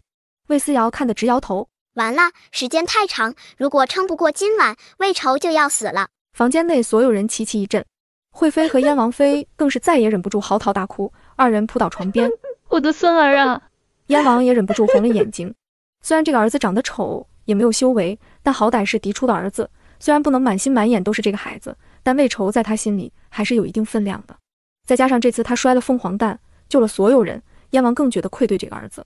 惠妃哭着哭着，突然又扑到苏子涵面前。子涵，那只凤凰呢？你把它叫过来，救救我孙儿。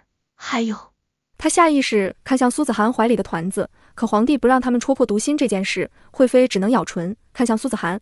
皇帝的身体吃了你的丹药都好了，子涵，你一定要想想办法，本宫求你了。所有人都看不出魏仇的死期，这奶团子只看了一眼就知道魏仇今晚就要死了，所以有办法的吧？呜呜，只要你能把他救活，你要什么我都给你。我以怀宁杜氏起誓。惠妃是怀宁人，姓杜，大的家族都背靠仙门，拥有一定势力。杜氏是什么鬼？想不起来了。好吃吗？娘，我想吃桂花糕、麦芽芝麻糖。哦，对了，我1岁多了，是不是可以正式吃肉了？苏子涵脸皮一抖一抖的，但惠妃不介意，甚至直接挥手。对了，你们匆匆赶来还没吃饭吧？来，赶紧先上点吃的，本宫那些点心、糖果，再去做一碗蒸肉拿来。魏思瑶笑了。娘，惠妃娘娘真是个好人，哈哈哈！这是要给我吃的吗？是给我的吗？给你们娘俩吃的，都带走都没关系。惠妃渴求地看向魏思瑶，奶团子龇牙一笑，12颗小牙石榴子一般小巧可爱。其实魏仇人不错的，胖哥哥笑起来挺可爱，要救他吗？也不是不可以，先布下招魂阵，把魏仇的魂召回来禁锢。至于后面，最好单独把我放在阵眼。招魂阵。惠妃猛地回头看向皇帝，魏楚夜尴尬地咳嗽一声。朕突然想起，朕有一本上古古籍。魏思瑶兴奋拍手，哦呵，又出现了上古古籍。古籍里面记载有一种招魂阵，不如我们试试。惠妃点头如捣蒜，试试。魏思瑶说什么就是什么。于是众人赶紧布置，苏子涵抱着魏思瑶在一边看，苏展也在。老爷子是伏修，但阵伏不分家，也有所涉猎。很快招魂阵便布置完成，然阵弄好了，接下来的事情大家又犯难了，该怎么把魏思瑶自然又合理的单独一个人丢在阵眼呢？众人继续看向皇帝，魏楚夜看得脑仁都要炸了，半晌他捏着胡须，一脸高深。朕有本上古古籍。魏思瑶都懵了，又来。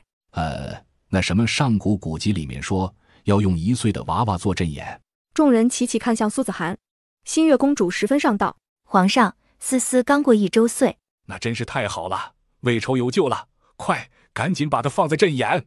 苏子涵立刻行动，然而当被摆在阵眼的那一刻，魏思瑶还是懵的。这上古古籍到底什么来路？这么厉害，还能算到要把它扔进阵眼？不过那上古古籍里面不全是药方吗？还有阵法吗？这么厉害的吗？等伦家长大了，一定要过来康康。皇帝爷爷，你一定不会不给我看吧？所有人默默看向魏楚夜。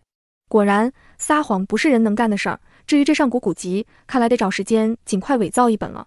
行了，都撤吧。既然一切都布置好，接下来就是魏思瑶单独发光发热的时间了。魏楚夜招手命大家离开。苏展看了眼小外孙，想了想，又塞给他一堆符。龟孙儿，驱邪符和固灵符拿好了，以防万一。苏展到底不放心，他的乖乖大孙女也不过才1岁而已，就算只是招未愁的魂，谁知道会不会一并带来什么乱七八糟的东西啊？奶团子开心一笑，思思，有什么事情就叫外公。对了，你还不会说话，这铃铛给你，多远外公都能听见。苏展把刚炼化好的9曲传讯铃都拿出来了，塞给魏思瑶，这才依依不舍地离开。此刻，魏思瑶勾勾手指，叫来小胖鸟。啊，你去死守生门！高亢的鸣叫声瞬间响起，小胖鸟瞬间变大，一只七彩火凤凰出现在阵法之中。若是青阳真人看到凤凰，一定会激动万分，因为这只凤凰多了一只尾羽，这证明凤凰的修为又精进了一层。这只凤凰跟着魏思瑶1年就晋升了一层，青阳真人要是知道了，一定开心死了。别说让凤凰跟着魏思瑶，真的送他都愿意。而当火凤凰之力全开，会飞寝宫上空立刻映照的一片赤红，光芒照的整个京城都能看得到，恍若是在皇宫之中藏了一轮血红的太阳。今年宫里稀奇事儿真多啊！艾玛又有热闹看了。魏宏远几人也看到了这血红的光芒，魏锦城立刻想到了那只凤凰。魏思瑶满月时落下的也是凤凰，给皇帝寿辰炼丹的也是凤凰，现在又是凤凰吗？听说刚留内监去了隔壁的公主府，匆匆把人接走了。魏锦城脑袋飞速旋转，他突然想到什么，开口道：父王，思思没有修为，为什么能催动符咒？抓周上，魏思瑶把符咒贴在了娘和齐王的脑袋上，导致他们变成了那啥动物，但一个没有修为的人是怎么催动符咒的？魏宏远的江湖脑袋这会儿好像也清明些了，不过他是不信魏思瑶的，只不屑地冷哼一声。苏展那老东西符修的修为很高，既然给他的便是他能用的，哪儿有这么多为什么？这么一想，好像也挺合理。魏锦城果然信了。原来如此。魏锦城松了一口气，还以为是魏荣轩或者是魏子轩偷偷帮忙了呢。此时皇宫的招魂阵内寒光阵阵，那边凤凰不知道跟什么缠斗在一起，瞬间地动山摇，惠妃无比紧张，然而最紧张的还是苏子涵。苏子涵急坏了，爹，怎会如此凶险？不就是个掺了魔气的凤凰蛋吗？怎会如此？莫急，若有危险，思思定会摇铃的。她自小聪慧，又天赋异能，必定能逢凶化吉。天赋异能便是祥瑞，一定没事的。苏子涵这才稍稍安心。等待的众人皆紧张地看着高墙，然魏思瑶躺在阵眼，胳膊下面垫着抱枕，手里捏着惠妃奉献的各种小零食，一边用8颗小牙啃，一边还不忘指点凤凰。呀，笨，去左边了，现在又来右边。哎，他想包抄你啊，啧，他真的比你聪明多了，枉你还是神兽，干架的时候能不能动动脑子？他强由他强，清风拂山岗，他横由他横，明月照大江，悟出来了吗？悟出来你下一层也稳了，悟不出来，那你就一辈子停在这一层好了。神兽凤凰都懵了，浑身的毛都炸起来了。眼前游走的一小只就像是灵活的游蛇，蹭的到处乱窜，又凶残又滑不溜秋，太难搞了。哦呵，稳住，就是现在，亮出你的小爪子，干废它！凤凰气得引颈长鸣，再次发动攻击，然后墙外的人便听见又是一阵乒乒乓乓无比恐怖的打斗音。但受伤害的是凤凰，魏思瑶屁事儿没有，他甚至还嫌弃姿势不舒服，努力调整抱枕，再换个舒服的姿势。半晌之后，凤凰终于在魏思瑶的指点之下，将那一条黑色的玩意儿叼住，仰脖子，咽下肚肠。当凤凰再次变成那只小胖鸟，整个院子也终于恢复寂静。阵法之中多了一道人影，魏愁安静地立在那里，双眼茫然。他似是好久才回过神来，见到魏思瑶的时候，他心中一喜。思思妹妹，看到你真是太好了。我好像一直在一个黑漆漆的地方打转，似乎还能听到此起彼伏的鬼叫声。他越说越心惊，最后干脆闭上嘴，站了好一会儿，才道：这到底怎么回事啊？你差点就死掉了，那凤凰蛋里的魔气的确很强横，而且似是想把你的魂勾过去吞噬掉，再晚一点，你就再也回不来了。什么是魂？魏愁立刻惊得满头冷汗，这么说，是魏思瑶救了自己了。他茫然四顾，就算没有修为，也知道脚下是一个阵法，只是不知道是做什么的阵法而已。谢谢思思妹妹，救命之恩，没齿难忘。真情，他这辈子都不会忘记的。魏思瑶摸出一个小瓶子，放在地上。进去吧，待会儿让皇帝爷爷把你送回去，应该就没事了。应该。等等，应该会是什么意思？难道还能有事？没办法，你被勾走的时间太长了，有可能会沾上点什么，具体是什么不好说呀。奶团子也没办法，毕竟他不知道那魔气的主人是什么属性。然魏愁已经很感激了，能活着已经很好了，至于有什么后遗症，管他呢，只要不变成残疾，怎么都行。魏愁心态良好，嗖地钻进瓷瓶里。而此时招魂阵的灵气也终于全部耗损干净，外面的人感应到，立刻冲了进来。刚才战斗的声音实在是太大，所有人都万分担心，本以为进来会看到奶团子浑身是伤栽倒在地的惨烈模样，谁知奶团子完好无损，连头发丝儿都没乱，整个人精神奕奕的，甚至还打了个饱嗝，隔出些许点心的甜味。娘玩瓶子，娘，魏愁的魂魄在瓶子里，赶紧送回去吧，他被魔气侵蚀太久，可能会有后遗症。后遗症？会是什么后遗症？众人更是一脸疑惑。不过惠妃和燕王妃已经不在乎了，什么后遗症都无所谓，就算瘸了瞎了也没事，皇室有的是钱，还养不起一个大活人。总之能救活就行。快把瓷瓶拿回去救人。接下来的事情就不必魏思瑶再出面了。奶团子打了个哈欠，张开肉胳膊跟苏子涵要了个大大的抱抱。苏子涵心疼女儿，忍不住道：我家思思受苦了。啊，不苦，主力是凤凰，不过伦家也帮忙了，帮着消灭点心。惠妃娘娘这里的点心也不错。苏子涵提着的心终于放下，左右看看，见那只小胖鸟躲在枝头，不知道是不是吃的有点多，这只凤凰竟然在打嗝。确定刚才是这只凤凰在干仗吗？不是在跟思思夺食？瞅，老夫就说嘛，思思一定会没事的。苏展哈哈大笑，明明奶团子嘴角沾满了可疑的渣渣，但谁都没说一个字。总之没看见什么凤凰，也没看见，他们就知道这次永乐小郡主立了首功，成功救回了燕王的三公子。走吧。老爷子带着娘俩离开。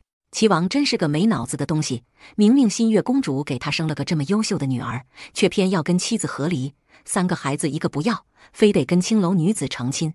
老六，你以后离他远一些，没脑子这种病会传染。是，母妃。公公，三公子没什么事吧？苏子涵还记得女儿的话，说是会有后遗症。魏思瑶也抬起头来，她也想知道魏愁会有什么后遗症。按照以前的剧情，中魔气的是皇帝，后遗症就是性格古怪、喜怒无常，最终导致灭国。那魏愁呢？刘内坚抿了下唇，神情有些古怪，似是欲言又止，又有些无奈。总之身体没事，除了瘦的皮包骨，没有任何外伤，只是，到时候公主殿下就知道了。所以到底是得什么后遗症？大家都愣了，越发想知道到底什么情况。大哥，魏愁不会变成女人了吧？魏子轩在一边低语，搞得魏荣轩和魏思瑶皆扭头看他。哥，你真是哥，这都被你想到了。魏子轩尴尬的挠挠后脑勺。不然为什么刘内坚会吞吞吐吐的？肯定有难言之隐嘛。什么是最难开口？除了男变女，他想不到更刺激的情况了。啊呀，大哥，二哥说的有道理。不过既然能变女人，那说不定也能变成鸡、变狗、变点心。现在伦家也很想知道到底怎么回事。大哥，我们去看魏愁好不好？奶团子抱紧大哥大腿，可怜兮兮的瞪着一双大眼睛。魏子轩也跟着望过来，学妹妹的样子，抱住另一条腿，努力卖萌。不急，等魏愁恢复。他这几天一定在惠妃那边，伤未愈也不方便见人，等好的差不多了，才有可能见客。等待的时候，苏展和苏青叶也匆匆赶回了汝南。二人离开没多久，惠妃那边就送来了一份谢礼，专门注明是送给魏思瑶的。这是个啥？掀开看看就知道了。思思，掀开。魏思瑶乃一把拽下遮盖，直到露出里面的笼子。笼子里关着一只通体雪白的白狐，白狐长得十分好看，眼睛圆溜溜的，鼻子小小的，看人的时候好像总是在笑。而最让人惊讶的是，这只狐狸竟然有5条尾巴。这是惠妃娘娘的娘家，怀宁度市特有的灵兽，又称九尾狐。一同过来的嬷嬷是宫里的，在一边笑着解释，只是奴才们能力不济，只能养到5条尾巴。嬷嬷这么解释，只是为了告诉大家，不是他们小气不给九尾狐，是真的培养不出来。东西送到，嬷嬷扭头离开，奶团子直接把笼子打开，九尾狐伸了个大大的懒腰，眼睛眯成月牙，而后才伸了伸爪子，雪白的小吱悠踩在地上，仪态万千的走出来。哇，真的好漂亮啊！小狐狸耸了耸鼻子，似是闻到什么好闻的味道，精神猛地一震，身子倏地变小，跟个小雪球似的，而后猛地扑进魏思瑶怀里，贴，周围几个人都看呆了。母妃，小狐狸好像很喜欢妹妹呀。话才落音，小胖鸟突然怒气冲冲飞进来，冲着贴的九尾狐就是一记9阴白骨爪踹飞。九尾狐怒了，爬起来咬牙回头，见踹自己的竟然只是一只小胖鸟，登时龇牙咧嘴冲过去。嗷！什么禽兽，竟然敢踹他堂堂祥瑞九尾狐，看他不咬死这不知好歹的臭鸟！鸡！凤凰也怒了，这只胖球是他先看上的，不服来干啊！一兽一鸟顿时打成一团，明明一个是神兽，一个是祥瑞，现在搞得跟两只狗打架似的，上蹿下跳的，嗷嗷叫。快停下！云香和西厢急了，偏魏思瑶在一边摇旗呐喊：啊，有啊，刺激！加油打！加油打！让伦家也看看到底谁能干得过谁。四是看得不过瘾，奶团子直接扑过去，竟然主动加入了战斗。看伦家的无影脚，嘿嘿嘿，黑虎掏心，嘿哈嘿哈，我的小祖宗哎！云香想把人捞回来吧，但三个人啊不是三个东西还打得挺凶残，明明两个禽兽已经努力避开魏思瑶了，架不住这个奶团子精神亢奋，非得一手抓一个。很快，小胖鸟被他按在手心，胖雪球被他一屁蹲坐在身下。啊呀！肉指头指着两只奶团子，竟然在教育这俩禽兽。生而为禽兽，但不能做禽兽，你们要勇于突破自我，做人，知道吗？奶团子继续拍拍胸膛，向我学习，做个好人，懂了吗？凤凰狐狸着，还真有人自己给自己脸上贴金呢。你从哪里能看出是个好人？小郡主，奴婢带你去洗洗吧。安木赶紧走上来把人抱走，可魏思瑶还是一手抓一个，就是不松开。算了，大家一起洗吧。于是澡盆里一字排开，三小只安安静静地趴在里面。魏思瑶有幸分到进贡的椅子，搓了一澡盆的泡泡，小胖鸟头上顶一团，小雪球脑袋上顶一团，再给自己脑袋上弄一团。啊，这下人人有份了，不能再打架了，要乖。两小只彼此对视一眼，哼，算啦，给奶团子面子，暂且放过你。没看，他拍拍自己，示意魏思瑶看自己，而后瞪着一双乌黑的大眼珠，死死地盯着魏思瑶的小手。那小手上抓着肉泥，还有一糖，糖上沾满了芝麻，看着就香。魏思瑶摇头，用自己含糊不清的发音纠正魏婉慧：美女，我美女，我大美女，别叫错了。魏婉慧满头问号，美女是什么东西？但看到香喷喷的肉还有糖果，她咕咚咽下口水，当场抛弃了身为天才萌宝的自尊。美女，吃。算了，要什么自尊，还是吃的比较重要。魏思瑶满意递过来一块肉，魏婉慧啊呜一口全塞进嘴里，生怕被人抢走，结果差点把自己噎死。大哥，说完抬头便看到亲妹妹的蠢样子，顿时皱了皱眉头。就这还天才，真是蠢死了，这么好的天赋为什么不是自己的？魏锦成心中腹诽，面上却笑道：皇帝爷爷早就已经允了你们南监自由行走，怎么不见你们去南监？魏子轩愣了一下，下意识看向大哥。魏荣轩拿着本早就翻烂的书，气定神闲。魏得空，前段时间北监有考试，那现在也该考完了，不如我带哥哥去逛逛南监。嗷呜，事出反常必有妖。魏思瑶把掉在地上的丸子塞回魏婉慧嘴里，魏婉慧立刻不哭了，还冲魏思瑶笑呢。美眉，好。对，我很好，天上地下第一好，你这辈子可一定要记住我的好，一别学你娘，二别学你哥 ，over。不过这妖孽再牛也蹦跶不起来，伦家也没去过南监，听说里面有演武场，能看到打架，可以去玩一玩。魏荣轩本想拒绝走人，但见妹妹有兴趣，便又改变了主意，淡淡开口：好，去。什么阴险狡诈他都不惧，现在又不是没有修为，怕什么？只要妹妹开心就好。魏锦成心中一喜，那就一起去吧。说着就起身往外走。魏子轩二话不说，十分自觉地背上妹妹，大哥装好吃的喝的，只余下魏婉慧一个人闷头猛吃。美眉走了，好吃的全是我的啦。你怎么吃这些东西？柳如云找人一路找到了大门口，结果看到的就是这一幕，气得他扔掉吃的，抱着女儿扭头就走。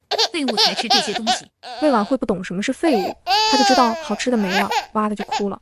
魏子轩有了修为之后，就对南监十分感兴趣，一直想去，是魏荣轩一直压着，怕他按耐不住再露了底。而这次大哥竟然点头同意，魏子轩眼中的兴奋期待几乎快要溢出来了。魏锦成默默地打量着魏子轩的神情，心中不免耻笑，明明没有修为，还对南监如此向往，真是痴心妄想。至于为什么要请这俩人去南监，那自然是想让别人看看他们两个是有多废物。还有一点就是看清楚这两人到底是不是废物，毕竟娘说过大哥是有灵根的，而且天资不错。皇帝爷爷允他们南监自由行走的时候，魏锦成心中就一直有这个疑惑，他按到现在终于按耐不住了。想着南监也到了，早课的钟敲响，嘹亮的钟声传出来，咚的一声，蕴含着灵气的音波荡出，让所有弟子皆浑身一震。魏锦成勾了勾嘴角，下意识看向魏荣轩兄弟二人。就算是隐藏了修为也没用，实实在在的东西就是实实在在的。南监的早课中会震荡体内灵气，起到提神醒脑，督促大家用功修炼的用意。没修为的人不会有灵气，自然不会浑身一震，但若是有修为，魏锦城嘴角笑意越来越深。马车里，魏子轩已经能感觉到马上要侵袭而来的波动感，体内灵气下意识紧张起来，连魏荣轩都微微抬眸，指尖轻轻压住储物戒指，准备随时应对。此刻，马车里呼呼大睡的奶团子却倏地睁开眼睛，微微皱起小眉头，粉嫩指尖轻轻打个响。然没动静，肢体不协调，根本打不出响来，而且那叫打响指吗？那顶多叫摩擦。然那迅猛袭来的波动却倏地化解，危险的感觉瞬间消失，兄弟二人只觉得浑身一松，而接下来外面的人却炸了，因为南间的钟刚刚碎了。怎么回事？魔族妖人打进京城来了吗？南间祭酒匆匆跑出来，后面还跟着几位宗学，这几个宗学就是专门教导授课的。李大人，南间的晨钟碎了。主簿一脸尴尬的汇报，祭酒李文林大人都惊了。什么？你再说一遍。南间的晨钟可是专司汽修的宗门打造的，会碎？开什么国际玩笑？这大人还是去看看吧。一行人匆匆走上钟楼，此刻楼下已经围了不少人了，皆对着楼上指指点点。李文林蹲下一看，这玩意儿连元婴期的大佬都砸不裂的啊！难道有哪个宗门要命的大佬来了？李文林惊得要死，慌忙站起来左右看看，钟楼很高，周围的景色一望无遗，除了匆匆进门的学生，再不见任何异样。低头看看，钟楼下停着一辆马车。那是谁的马车？几位宗学认认真真看了好一会儿，其中教授功法的徐寒徐宗学眼睛一亮，是我的好徒儿齐王府的三公子魏锦城的马车。锦城，就那个什么外室生的，忽忽悠悠给上玉蝶，结果剧情再度反转，又不是齐王的种的那个。李文林不屑一顾，这件事要奏报天子，主簿你跟我来写折子，你们继续授课。去年的青云大比输给了隔壁齐国，今年要是再输了，老夫可就没脸再在南间待了。几位宗学老脸一红，徐寒冷哼一声，那是因为去年没有让魏锦城上，我看他天资不错，属于厚积薄发型的，这次就靠他了。其实老夫倒是觉得李念妹不错，她一直很稳。好个屁！李元贞私藏龙袍的事情你们都忘了？皇上没怪罪他，但事实到底怎样，只有李大人知道。至于他的儿子，奸臣之子，肯定也不是什么好东西。老夫不跟你说了。总之，老夫推举李念妹。周大人，你老糊涂了，该退休了。丢下这句话，徐寒扭头离去，余下须发皆白的田达田宗学气得浑身哆嗦。魏锦城得知晨钟碎了，不禁一阵惋惜，差点就能试探出来了，可惜钟碎了。哦呵，这就是南间呐！据说大周的南间是太祖皇帝开创的，以前历朝历代皇室都没有专门修炼的地方，太祖皇帝开创南间，这才为大周培育了不少大佬。这些大佬虽然都在宗门，但却能保大周盛世太平。太祖皇帝一己之力壮大了大周，保国家千年太平，百姓千年安居，厉害！李文林离去的脚步一顿，哟，哪个学生这么优秀，连南间的历史都能说得头头是道？祭酒大人顿时对这个声音充满兴趣。然李文林左右看了好几遍，都没看到说话的人，祭酒大人不免一阵感慨，带着主簿匆匆离开。不过刚才好像看到有学生抱着孩子来南间了，算了，先写折子，写完折子再来收拾这些不守南间规矩的兔崽子。哇，这不是思思妹妹吗？我天，子轩有你的，你竟然把她也带来了，哈哈哈！妹妹，让哥哥抱抱。李念妹是李家老六，李盼妹是老五，两个人都在南间。魏思瑶救了他们李家，这两个人自然对魏思瑶十分亲近。啊，七，奶团子伸手啊，有好吃的吗？人家要吃好吃的。不说他魏思瑶是你们家的救命恩人吗？恩人要点吃的，不过分吧？给。可惜他们是男孩子，身上根本不带零食，翻了半天才从小厮那边翻出来两个硬邦邦的点心。魏思瑶看了一眼，便无比嫌弃地退回去，从自己的储物袋里拿出松软可口的小酥饼，万分不愿意地分了二人一块。哎，还得救命恩人给你们好吃的，老六真是服了。他们这就让小厮回家拿好吃的呀，绝对不会让救命恩人破费的，绝对。兄弟俩都快疯了，老娘林文初对他们耳提面命过，一定要对思思好，要是惹思思不高兴，回去就给他们吃竹笋炒肉。于是小厮立刻打发走。对了，你们是来参观南间的吗？要我们兄弟带你们吗？他们是随我一起来的，就不劳烦两位了。李盼妹皱了皱眉头，才要说话，身后便传来嬉笑的声音。哟，这是谁呀？宋明笑嘻嘻地打量着来人，他站在魏锦城身边，故意道：锦城兄，什么时候你的2个兄弟也有修为，能进南监了？魏锦城笑而不语，明显就是故意让人误会的。魏子轩咬牙道：皇上允我们兄弟南监自由行走，怎么不行吗？宋明身边一个叫盖宇的少年也跟着点头，满脸恍然。我还以为2位公子有修为了，原来依然什么都不是啊！来南监可要跟好锦城兄，主要怕我们修炼的时候不小心伤着你们。魏荣轩淡淡道：就算没有修为，尔等也伤不到我，不劳费心。不咸不淡的语气让宋明几个人阴沉了脸色，他们都是有修为的人，而且还都是世家子弟，被一个没修为的人如此嫌弃，是个人都会不爽。你怎么还在外面，还不进来？钟都。徐寒刚想说钟都敲过了，这才想起来，尼玛，钟碎了。总之别磨蹭蹭的，赶紧进来。宗学，有外人在，会影响我修行。言外之意就是魏荣轩这几个人应该滚蛋，不该留在这里。魏思瑶撇嘴：就你脸大。哦，谁在说话？皇帝都让来了，你比皇帝还大。啧。宋明登时气得脸色通红，他左右看看，毡堂里安安静静的，一个说话的都没有。到底是谁？别让他找出来，不然要你好看。徐寒也听到了动静，心里便有了计较，毕竟在宫里任职，哪有不给皇帝脸面的道理。行了，就你话多，既然不能心无旁骛的修炼，那你就不适合修行，回家去吧。宋明被教训了一顿，一脸憋屈，但也只能坐下，冷哼一声：能听得懂吗？哎，我这暴脾气，听得懂听不懂关你屁事。盐巴吃多了，我就去给你提桶水，少在这里咸吃萝卜淡操心。宋明都快气哭了，到底谁啊这么骂自己？到底是谁？偏这声音听不出男女，分不出年纪，模棱两可，连找人都找不到啊呀！魏思瑶小鼻子哼了一声，心里把宋明骂了100遍，这种人天生欠收拾，但凡他能跑能跳，都要窜上去打他一顿才开心。行了，上课。徐寒敲敲桌子，开始上课。修行也要修心，南监的课程除了修炼就是修心，二者并行。魏子轩初次接触正式的修心经文，还有些迷糊，然而魏荣轩却听得十分认真，有些自学的地方本还有些模糊，而今徐寒一番讲解，魏荣轩只觉得醍醐灌顶。果然还是要来南监的，就算家中有母亲能教导，但能为人师者，在教书育人方面还是有优势的。魏荣轩的嘴角微微扬起，心道多亏了妹妹，如果不是她想来，自己恐怕还学不到呢。为学日益，为道日损，是以无为，自然能成大道。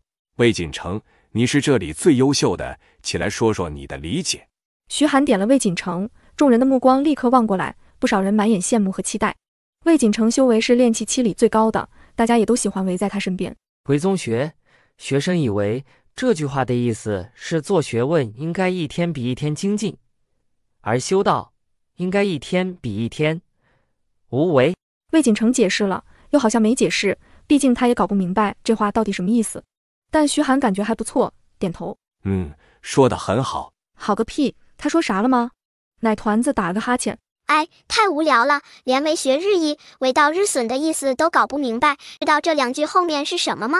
魏荣轩是眼睛微微一动，时开口：为学日益，为道日损，损之又损，以至于无为，无为而无不为。对，损之又损，以至于无为，无为而无不为。所以并不是真的让你损道，而是越修道越恬静超然，以至于看起来好像什么都不是，但其实早就得成大道，超然于世。修道为悟，悟得越多越无为，然无为就是有为。魏荣轩心中一喜，忍不住喃喃自语，只觉得体内灵气隐隐有所波动，显然是悟透了。魏荣轩的喃喃自语也让毡堂里其他学生闻言也都跟着恍然大悟，一时间不少人纷纷有要精进的预兆，李年妹更是直接起身：宗学，多亏荣轩兄解惑，我要求去进士。学生觉得自己好像快进层了，炼气4层，马上就要晋升炼气5层了。就是这么快？李年妹看了一眼扒着桌沿努力踮脚往前看的奶团子，心中感激更甚。说实在的，思思妹妹干脆来南监授课好了，绝对比徐寒讲的好多了，说不定用不了多久她就能晋升筑基期了呢。然后李念妹自然就去净室闭关冥想去了，余下魏锦城脸色难看。不过是一句话就让李念妹提升了，可自己呢？魏锦城试了试，体内灵气稳的一批，精进真的屁都没有哦。魏锦城无比懊恼，现在南监炼气期里面修为最高就是他这个5层，若是李念妹追上来，不就跟自己一样了吗？还有大哥魏荣轩，他没有修为，为什么还能吃透经文里的内容，而且只用一句解释就让李年妹进阶？魏锦城是南间最优秀的吧，竟然还不如他那废物大哥学得好。都说魏荣轩聪颖早慧，学富五车，看来不光懂四书五经那些凡人臣子的东西，修行的典籍也略知一二呢。若是魏荣轩也能修炼，恐怕魏锦城拍马莫及。真，骑着马都追不上魏荣轩的进度啊！直到这一刻，大家突然觉得魏锦城好像也没有很聪明的样子。周围的窃窃私语让魏锦城脸色更难看了。众人都觉得魏荣轩这个没修为的废物很厉害，甚至下课之后，不少人还跑到魏荣轩身边跟他探讨。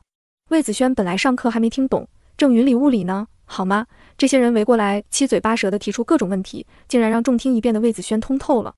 艾玛，有个学霸哥哥就是好，自己光捡他们课余的闲聊，都能听懂一堂课。锦城，你这个废物大哥风头太劲了。魏锦城心中不爽，嘴上却道：那也是我大哥。哼，你大哥可不是我大哥，有没有什么办法？光明正大的收拾他一顿。我有个计划，说来听听。他不是爱出风头吗？那就让他出，咱们直接把藏书阁的书全都搬出来给他读，我就不信他能全记下，怎么样？是不是很歹毒？知道别人说魏荣轩什么吗？学富五车，人家特长就是念书，你特么得还给他书念，你是想让魏荣轩风头无两啊呀！行了，你闭嘴。盖宇还一脸委屈，怎么不行嘛？我一看到书就头疼的，我真不信魏荣轩不头疼。算了，还是不要问这个废物了，真的屁用没有。哼，算了，还是我来吧。宋明说着便朝魏荣轩几人走去。宋明兄，南间禁止私斗。呵，放心，我有分寸。宋明挤开人群，一拳砸在桌上，皮笑肉不笑道：魏荣轩，念书念得好不算什么，这里是南间修行的地方，不然比。宋明，你做什么？荣轩根本没有修为，荣轩根本没有修为。李盼妹蹙眉：呵，可以不用修为吗？世家子弟都修剑法，我们就比这些就好了。放心，我不会用修为的。魏荣轩，你敢不敢来？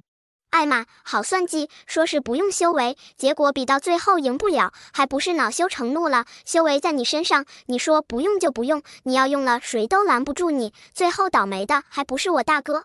心思猛地被戳破，宋明有些恼羞成怒，他下意识看向魏子轩，这里能叫大哥的就俩人，一个是魏子轩，一个是魏思瑶，他暂时还分辨不出来是谁，但暂时就算是你魏子轩说的吧。他恶狠狠地盯着魏子轩，你要是不爽，你来跟我挑也可以。艾玛，干不过大哥又要来对付二哥了吗？宋明，你这个臭不要脸的，有本事冲我来呀，冲我来！啊呀！奶团子发威，立在两位哥哥面前，张开小手，一脸护犊子的模样。宋明这才反应过来，搞了半天，全都是这奶团子的心声。冲你来，跟你比。宋明打量了一下二人的身高，他想笑，身高还不到1米，你算是个什么东西？他，宋明，堂堂炼气4层，13岁高大威猛的小伙子，跟你一个1岁的奶团子比，你不嫌丢人，他还嫌丢人呢。宋明彻底下不来台，想到最后，只能扭头再去找魏荣轩。就问你敢不敢？你妹妹都敢了，你若是不敢，你就是菜鸡。魏荣轩冷笑一声，有何不敢？君子6艺，你未必赢得了我。哎呀，大哥，用不着你出马，宋明不是嘚瑟吗？那我们就派下人跟你比好了。宋明，你要是能赢了下人再来找我哥，若是连下人都赢不了，那就根本没资格跟我大哥比。说着，他扭头看向安木，安木最明白他的心思了，一定知道他想做什么。安木，上，虐他！安木的修为都是魏思瑶给的，自己又把奶团子当唯一的主子，自然从容站出，淡淡道：奴婢安木，公子若是能赢了奴婢，再跟公子比吧，若是连奴婢都赢不了，那看来实力也就如此了。你们！宋明气炸了，他堂堂南雨后小侯爷，这些人竟然派一个下人跟自己比，这是羞辱谁呢？但不管是魏荣轩还是魏子轩，都冷冷盯着自己，好像他真的不配似的。宋明咬牙，行，比就比。魏荣轩，你给我洗干净脖子等着，收拾完他，我再来收拾你。鞭，二哥，把你的鞭子给安木。舅舅那根鞭子现在在二哥手里，鞭子属性雷，配安木的雷系灵根，如虎添翼。很快，东西交给安木，宋明和安木缓缓踏进演武场。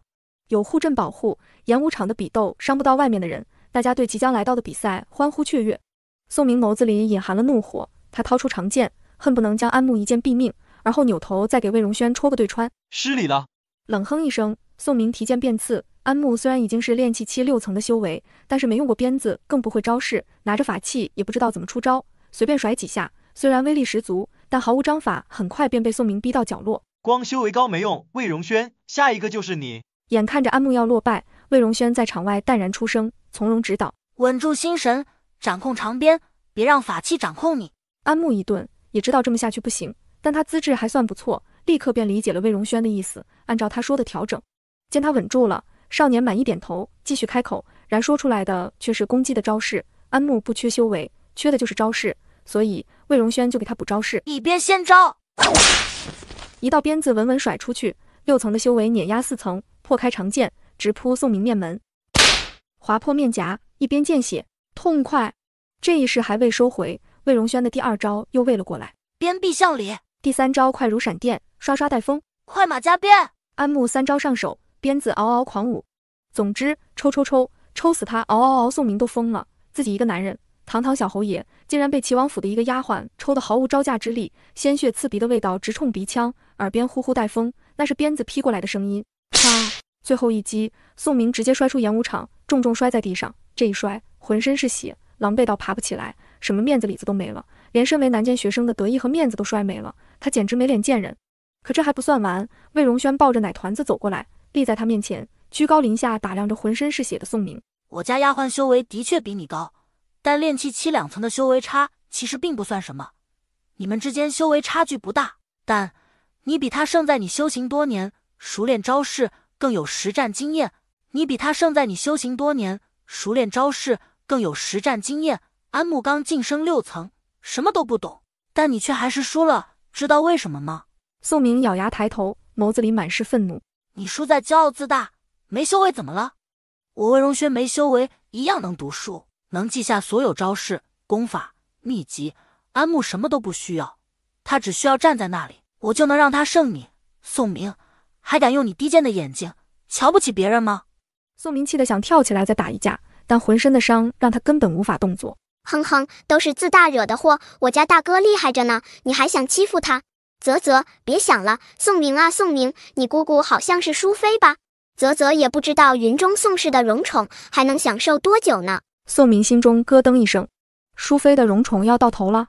怎么可能？虽然齐王最近受皇帝冷落，但淑妃还是很受宠的呀。他下意识看向魏锦城，只见魏锦城脸上什么表情都没有，这个最受宠的孙子都没反应，看来这奶团子说的不对，淑妃不会有事的。荣轩兄，可否请教一二？荣轩兄还请赐教。众人纷纷请教，甚至还把碍事的魏锦城挤到了一边。魏锦城快气疯了，以前这些人明明只围着自己转的，曾经众星捧月的人，现在被摔在地上，魏锦城嫉妒的要死，他也就没有察觉，他的气息突然有了一丝机不可察的阻塞。原来这样。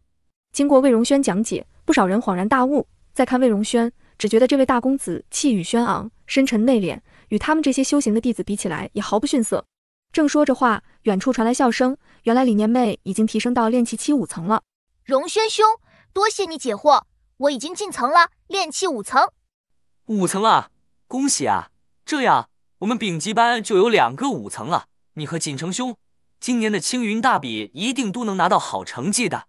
2个炼气5层，魏锦城皱了皱眉头，明显心中不悦。盖宇还在一边嚷嚷，就算都是5层，也不是一样的修为。锦城，跟他比划比划，看看什么是差距。魏锦城十分认同，但嘴上还是要让一让的，毕竟这样显得好看些。盖宇，不要说了。魏锦城表里不一，但李年妹却直接开口，我也想比比。徐寒宗学一直夸锦城兄，就请锦城兄赐教，也指导指导我。李年妹这么说，全都是为了魏荣轩，这人是思思的大哥，就算没修为，但也不是你们这些人可以耻笑的。这好吧。魏锦城迟疑了一下，便点头走上了演武场，然而他的目光依旧落在魏荣轩身上。大哥，他这是什么眼神？魏子轩心中十分不爽。哎，不服的眼神呗，觉得大哥不配超越他，被人追捧吗？我记得魏锦城内心很傲慢很嘚瑟的，走到哪里都是焦点，就算不是焦点也得把自己变成焦点。明明自己不过是为丹药堆积出来的资质，但当接管齐王府后，灭汝南苏氏倒是灭得痛快。魏思瑶趴在大哥怀里哼哼唧唧，所有人的注意力都被魏锦城和李年妹吸引，大家也就没听到魏思瑶的心声，只是兄弟俩听到了。魏子轩忍不住看向魏荣轩，母妃喂了那么久的菌菇汤，也该到了验收的时候了。菌菇汤？魏子轩有些疑惑，倒是魏思瑶眼睛一亮，顿时来了兴致。哈哈哈，对，菌菇汤，艾玛，来来，快让伦家好好看看这菌菇汤带来的效果吧。你们做什么呢？然大家并没有等到精彩的比赛，祭酒李文林大人回来了，看到演舞台上的2个人，他气得破口大骂：李念妹，你才刚进阶，比个屁！赶紧给老子回家吃丹药稳固一下，若是出什么问题，大比还比不比了？刚进阶就急着跑出来干仗，疯了吗？怎么不得等着稳一稳再出来？说着，他又看向魏锦城：你也是，好好准备，少嘚瑟。2个人被赶下了演武场，不少人满脸唏嘘，好好的比斗看不了，失望。哼，早就看他不顺眼了，可惜祭酒大人回来的太快。李念妹气呼呼地走回来，奶团子眨眨眼睛，又看向李念妹。不过李念妹，你最好还是小心一些。我记得曾经晋升5层的那个人不是你，不过你们一家人逃过一劫，现在晋升5层的人变成了你，但这不是什么好事。上次那个晋升5层的人惹得魏锦城忌惮，他在比斗之前找人阴了这个弟子，使他修为受损，无法参加比斗，而后魏锦城便可以大摇大摆地带着大周南剑的弟子们参加比斗，踩着别人的肩膀，从此直上青云。什么？几个人都是脸色微变。而最震惊的还是李念妹，她清楚魏锦城根本不是什么好鸟，在听到这些心声之后，当即冲魏荣轩2人一抱拳：抱歉，我先回府一趟。我们也该回去了。一行人离开南间，各自回府。魏思瑶一进家门，便闻到一股子让他不喜欢的味道啊！不是吧？难道令人又来了？现在黄玉一看到魏思瑶就满眼放光，嘴角更是止不住的扬起，差点咧到耳根。艾玛，小丫头又长大了。好，很好，思思啊，你一定要赶紧长大，赶紧拜师，为师好，赶紧一身轻松啊！好徒儿，为师抱抱。黄玉弯腰伸手，笑得一脸慈祥。然魏思瑶更会，直接竖起双手，利用自身体重往下坠，呲溜一声，跟条鱼儿似的便滑到地上，简直不要太滑溜。你抱？嗷呜，还是算了吧。魏思瑶甩开小胳膊腿，啪嗒啪嗒跑向苏子涵。娘，抱。苏子涵笑呵呵把团子抱进怀里，摊开双手的黄玉抱了个尴尬。但这都不是问题。正好今年的比斗我要参加，路过就过来看看。星月公主和离成功，恭喜恭喜！这是比斗的入场券，我神农宗只有天赋卓绝的弟子才能参加。来，思思，为师送你，收好。比斗的入场券，魏思瑶瞧了一眼，上面画着神农宗的宗徽。但如果拿着这个进去，不就等于承认自己是神农宗的弟子了吗？奶团子眨眨眼，拿起入场券，而后扬起天真的小脸蛋，冲黄玉龇牙一笑，看得黄玉心都要化了。正准备一番夸奖，魏思瑶的小肉手一动，入场券便被撕成了一片一片的。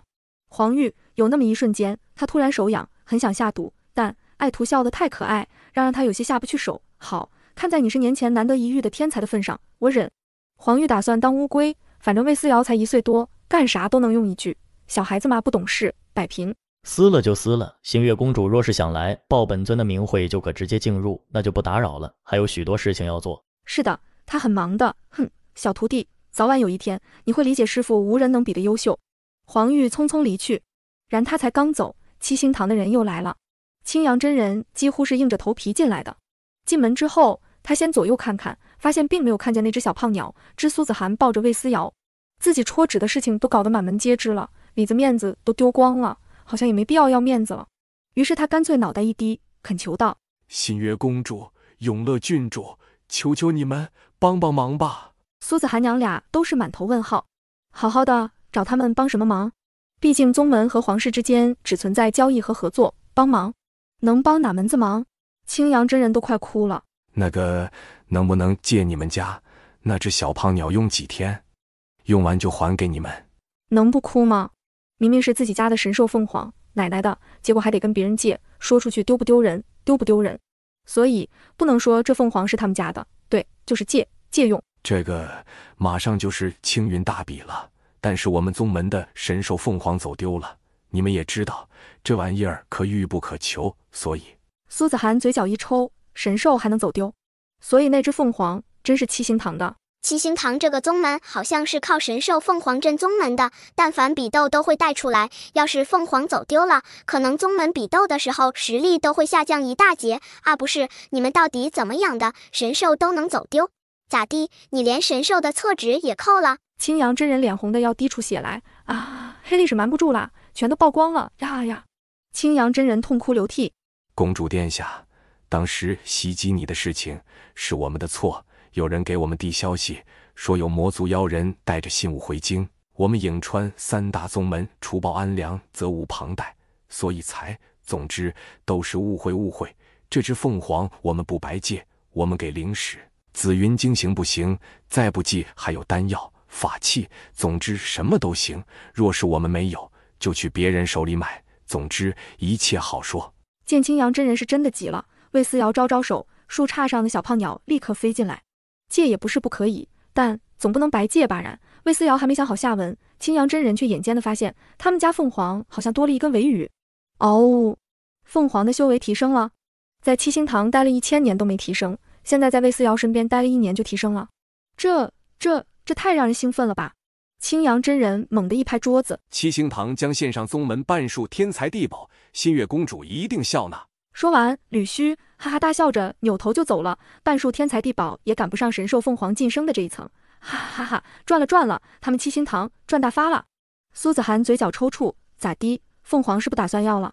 青阳真人兴奋过头了，奶奶的，他把凤凰忘记了。比斗，青云大比，哈哈哈！娘，去玩，大哥的媳妇都去了，去看嫂子去喽。魏思瑶无比兴奋，青云大比，为什么不去？去呀！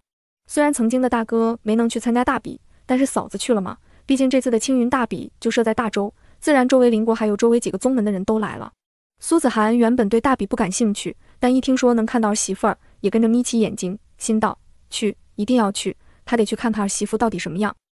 彩梨挺着微微隆起的小腹过来串门来了，小团子一天比一天好看，眼睛更大了，鼻子也挺了，小嘴巴还是一点点，整个人奶白的，肉乎乎的，抱起来又暖又软乎，简直不要太舒服。彩梨稀罕死他了啊！梨，魏思瑶一把抱住白色的小毛球，正是那只拥有4条尾巴的小狐狸啊！起！魏思瑶从储物袋里偷偷摸出肉干喂小狐狸，小毛球啃得不亦乐乎，时不时扭头对外面树枝上的小胖鸟挑衅：我看老子有肉，你没有，哈哈哈！小胖鸟一跃而下，照着小狐狸那张嘚瑟的嘴脸一爪子呼过去。哦，狐狸怒了，两小只再一次扭打在一起，满地的毛，彩梨都看惊了，这2只还能打起来？苏子涵早就习以为常，常有的事，这还常有的事。彩梨更惊了，再看一眼，只见奶团子扑过去，一手一只抓住，按在地上，而后捡起那块肉干，撕开，平分，一人一半。狐狸跳脚，他那块比我大，大吗？魏思瑶挠头，比了一下，好像是大一点，于是低头，阿乌咬下一口，递过去。诺，不大了。小胖鸟却怒了，鸡，狐狸那块现在比我的大了，又大了。魏思瑶低头，阿乌把另一块咬下一口，递过去，又小了，嗷，不依。魏思瑶只能继续咬，一口一口咬下去，2块肉干都没了，最后2手空空递给两小只。啊，给，公平了。狐狸凤凰太他妈公平了，谁都没得吃了。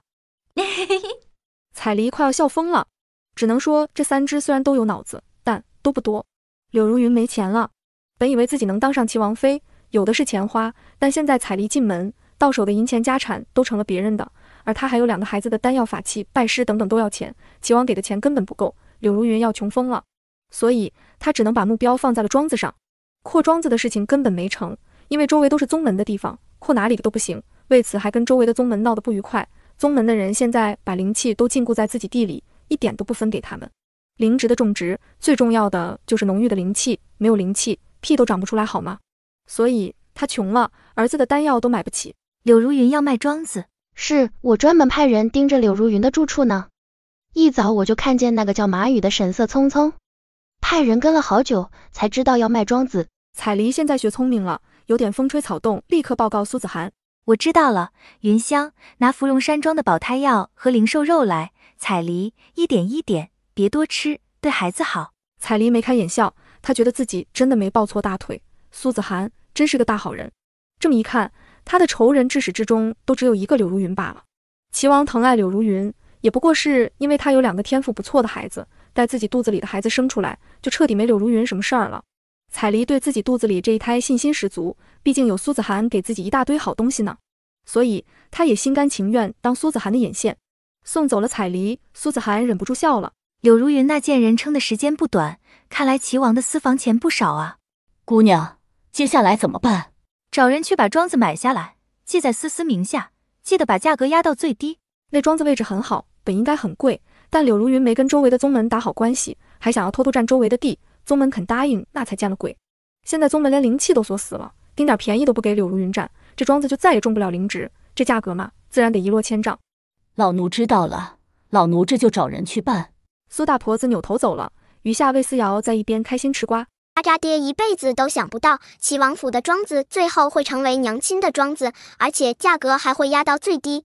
要知道以前这个庄子可给柳如云赚了不少钱，甚至养出来2个大佬，魏锦成和魏婉慧，啧。苏子涵聆听着女儿的心声，真是想想就开心。柳如云若是知道了，一定会气死吧。走，去咱们的庄子上看看。苏子涵心情愉悦，府里的事情已经整理完了，接下来就该去看看他接手的产业了。庄子、铺子，他都是拿了大头的。不过这些都是齐王的产业，他不打算要了，那就借机全都卖了，换新的。柳如云手里的南思庄更是被苏子涵直接压到了30青金石的价格。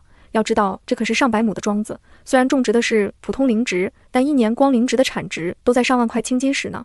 但柳如云还是卖了，不卖不行啊，不卖连这30块青金石都没有，没了灵气的滋养，这上百亩的土地就跟普通农田没区别。就算是上百亩最好的良田，也不过是万两银子、几百两黄金而已，比起晶石还是差远了。姑娘真是白捡了。云香要开心死了，苏子涵也挺开心。买庄子自己从头到尾都没露过面，柳如云根本不知道是他买的，若是知道了，柳如云肯定会气死。附近的宗门的田地几乎全都是颍川3大宗的。听说苏子涵把地买下来了，池莲圣母和青阳真人还特地过来了一趟。苏子涵表示以后大家都挨着彼此，就一起好好种植灵植。青阳真人点头同意，眸子却不断瞄向魏思瑶身后，心道他们家凤凰今儿没来吗？哎，娘啊，我要是你的话，就不用对这些人这么客气，没必要的好吗？青阳真人这些人，池莲圣母咋的？他们这些人是不配吗？好歹也都是宗门的长老级别，好不好？2个人偷瞄魏思瑶，顺便竖起耳朵偷听。总之，不怕这奶娃娃瞎叫唤，就怕他瞎想，毕竟接人短什么的，真受不住。等我把老爷留下的那几张聚灵符一贴，再让小胖鸟和小雪球没事过来溜达溜达，留下点肥料神马哒。到时候咱们的庄子灵气绝对嗷嗷叫，土地滋养的也绝对是嗷嗷哒。等到那时，再纵观这一整片土地，绝对就属咱们庄子拔尖，妥妥的 No.1， 哈哈哈！到时候谁求谁还不知道呢。合着七星堂的凤凰，这是不打算回来了？池莲圣母惊讶地看向青阳真人。青阳真人的脸皮现在已经锻炼得很厚实了，当众被人揭短都挺过来了，射死都杀不死他，还有什么能杀死他的？老子的脸皮已经天下无敌了，所以他的脑子现在就无比清醒，至少比池莲圣母清醒，当场开口，掌控先机。公主殿下，有件事不知道能否商量一下。仙尊请讲。你们庄子产出的灵植，我们七星堂全包了。终于反应过来的池莲圣母，老狗，你不讲武德呀！啊呀！公主殿下，您庄子上的灵植，我们天宝山也包了。总之不能便宜了这个老狗。且不说那小雪球是个什么玩意儿，就凤凰巴巴做肥料这种好事儿，简直比天上掉紫云精还让人兴奋啊！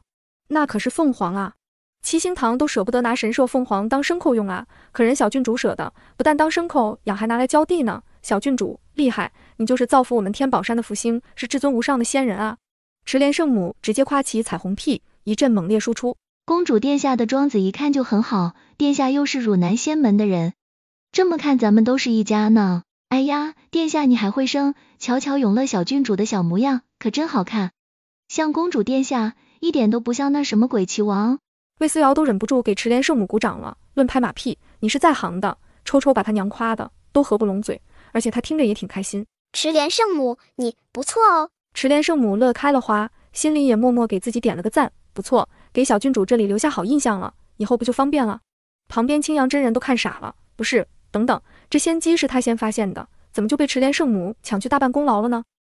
那什么，老夫也觉得小郡主长得漂亮，惊为天人，一看就是随了公主殿下了。对了，老夫这里有一块上品聚灵石，今日与小郡主有缘，就送给小郡主吧。池莲圣母，他浑身的汗毛都在告诉他危机感。老狗，非得撕破脸是吧？老身有块好运石，虽然不是什么天才地宝，但胜在少见，整个颍川都找不出第二块。老夫这里还有丹药，老身这里还有法器、护甲、符篆、紫云经。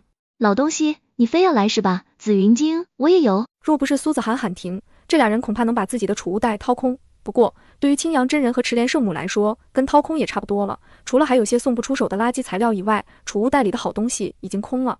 还好苏子涵及时制止，不然身为宗门长老，却只能拿出一堆破烂送人什么的，真的太丢脸了。总之，公主殿下就这么说定了。老夫还有事，先走了。对，若是周围谁敢欺负公主，报我们天宝山的名字，这南丝庄老身照了。二人笑眯眯离开了。余下苏子涵乐坏了，他家思思就是个大大的宝贝疙瘩，天啊，竟然还能被他碰到这种好事，爽！苏子涵立刻就把其他庄子的人分过来一些，拔掉那些已经死掉的30年的灵植，再把从其他庄子上移植过来的苗子直接种上。苏子涵忙碌的时候，魏思瑶也在忙碌。奶团子把苏展给的聚灵符掏出来，勾勾手叫来小胖鸟和小雪球，一个翻身跨坐到小雪球身上，揪住它雪白的毛，霸气的一指前方，跑！围着庄子跑一圈，他要画阵贴符咒哦。另外，你们2只也可以顺便灌溉一下。堂堂神兽祥瑞，竟然沦落到要浇地当牲口的地步了。小雪球万分无奈，只能拖着奶团子围着庄子狂奔，顺便浇地。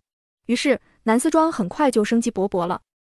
娘亲，左边数第3个铺子是个宝地，哎呀，我都能看到冲天而起的金光，这地儿风水好，买这个铺子绝对能日进斗金，发大财呀！苏子涵心中一动，连忙看去，左边数第3个铺子黑漆漆的，显然是刚经历过一场大火，烧的屋顶都没了，这铺子竟然能是宝地。但女儿的心声从来没出过错，她只好跟人打听，询问这铺子主人是谁。而这也被路过的魏宏远看到。齐王坐在马车里往外看的时候，正好看到苏子涵抱着孩子打听铺子，他抬头看了一眼，只见铺子都被烧得黑漆漆的，一地狼藉。这种铺子不管是租还是买都很便宜。哼，看来和离之后苏子涵过得也不怎么样，连个好的铺子都买不起，竟然只能来捡这种破烂。魏宏远因为和离的事情十分不爽，毕竟先提出和离的竟然是苏子涵，简直太打脸了。大管家，去把这家铺子对面那家买下来。苏子涵想开店，哼，惹了自己还想好好过日子，休想！他就偏要在苏子涵对边开店，膈应死他。齐王想得很好，然坐在外面的大管家纠结了一下，压低声音道：“那什么，王爷，府里已经没有多余的钱买铺子了。”你说啥？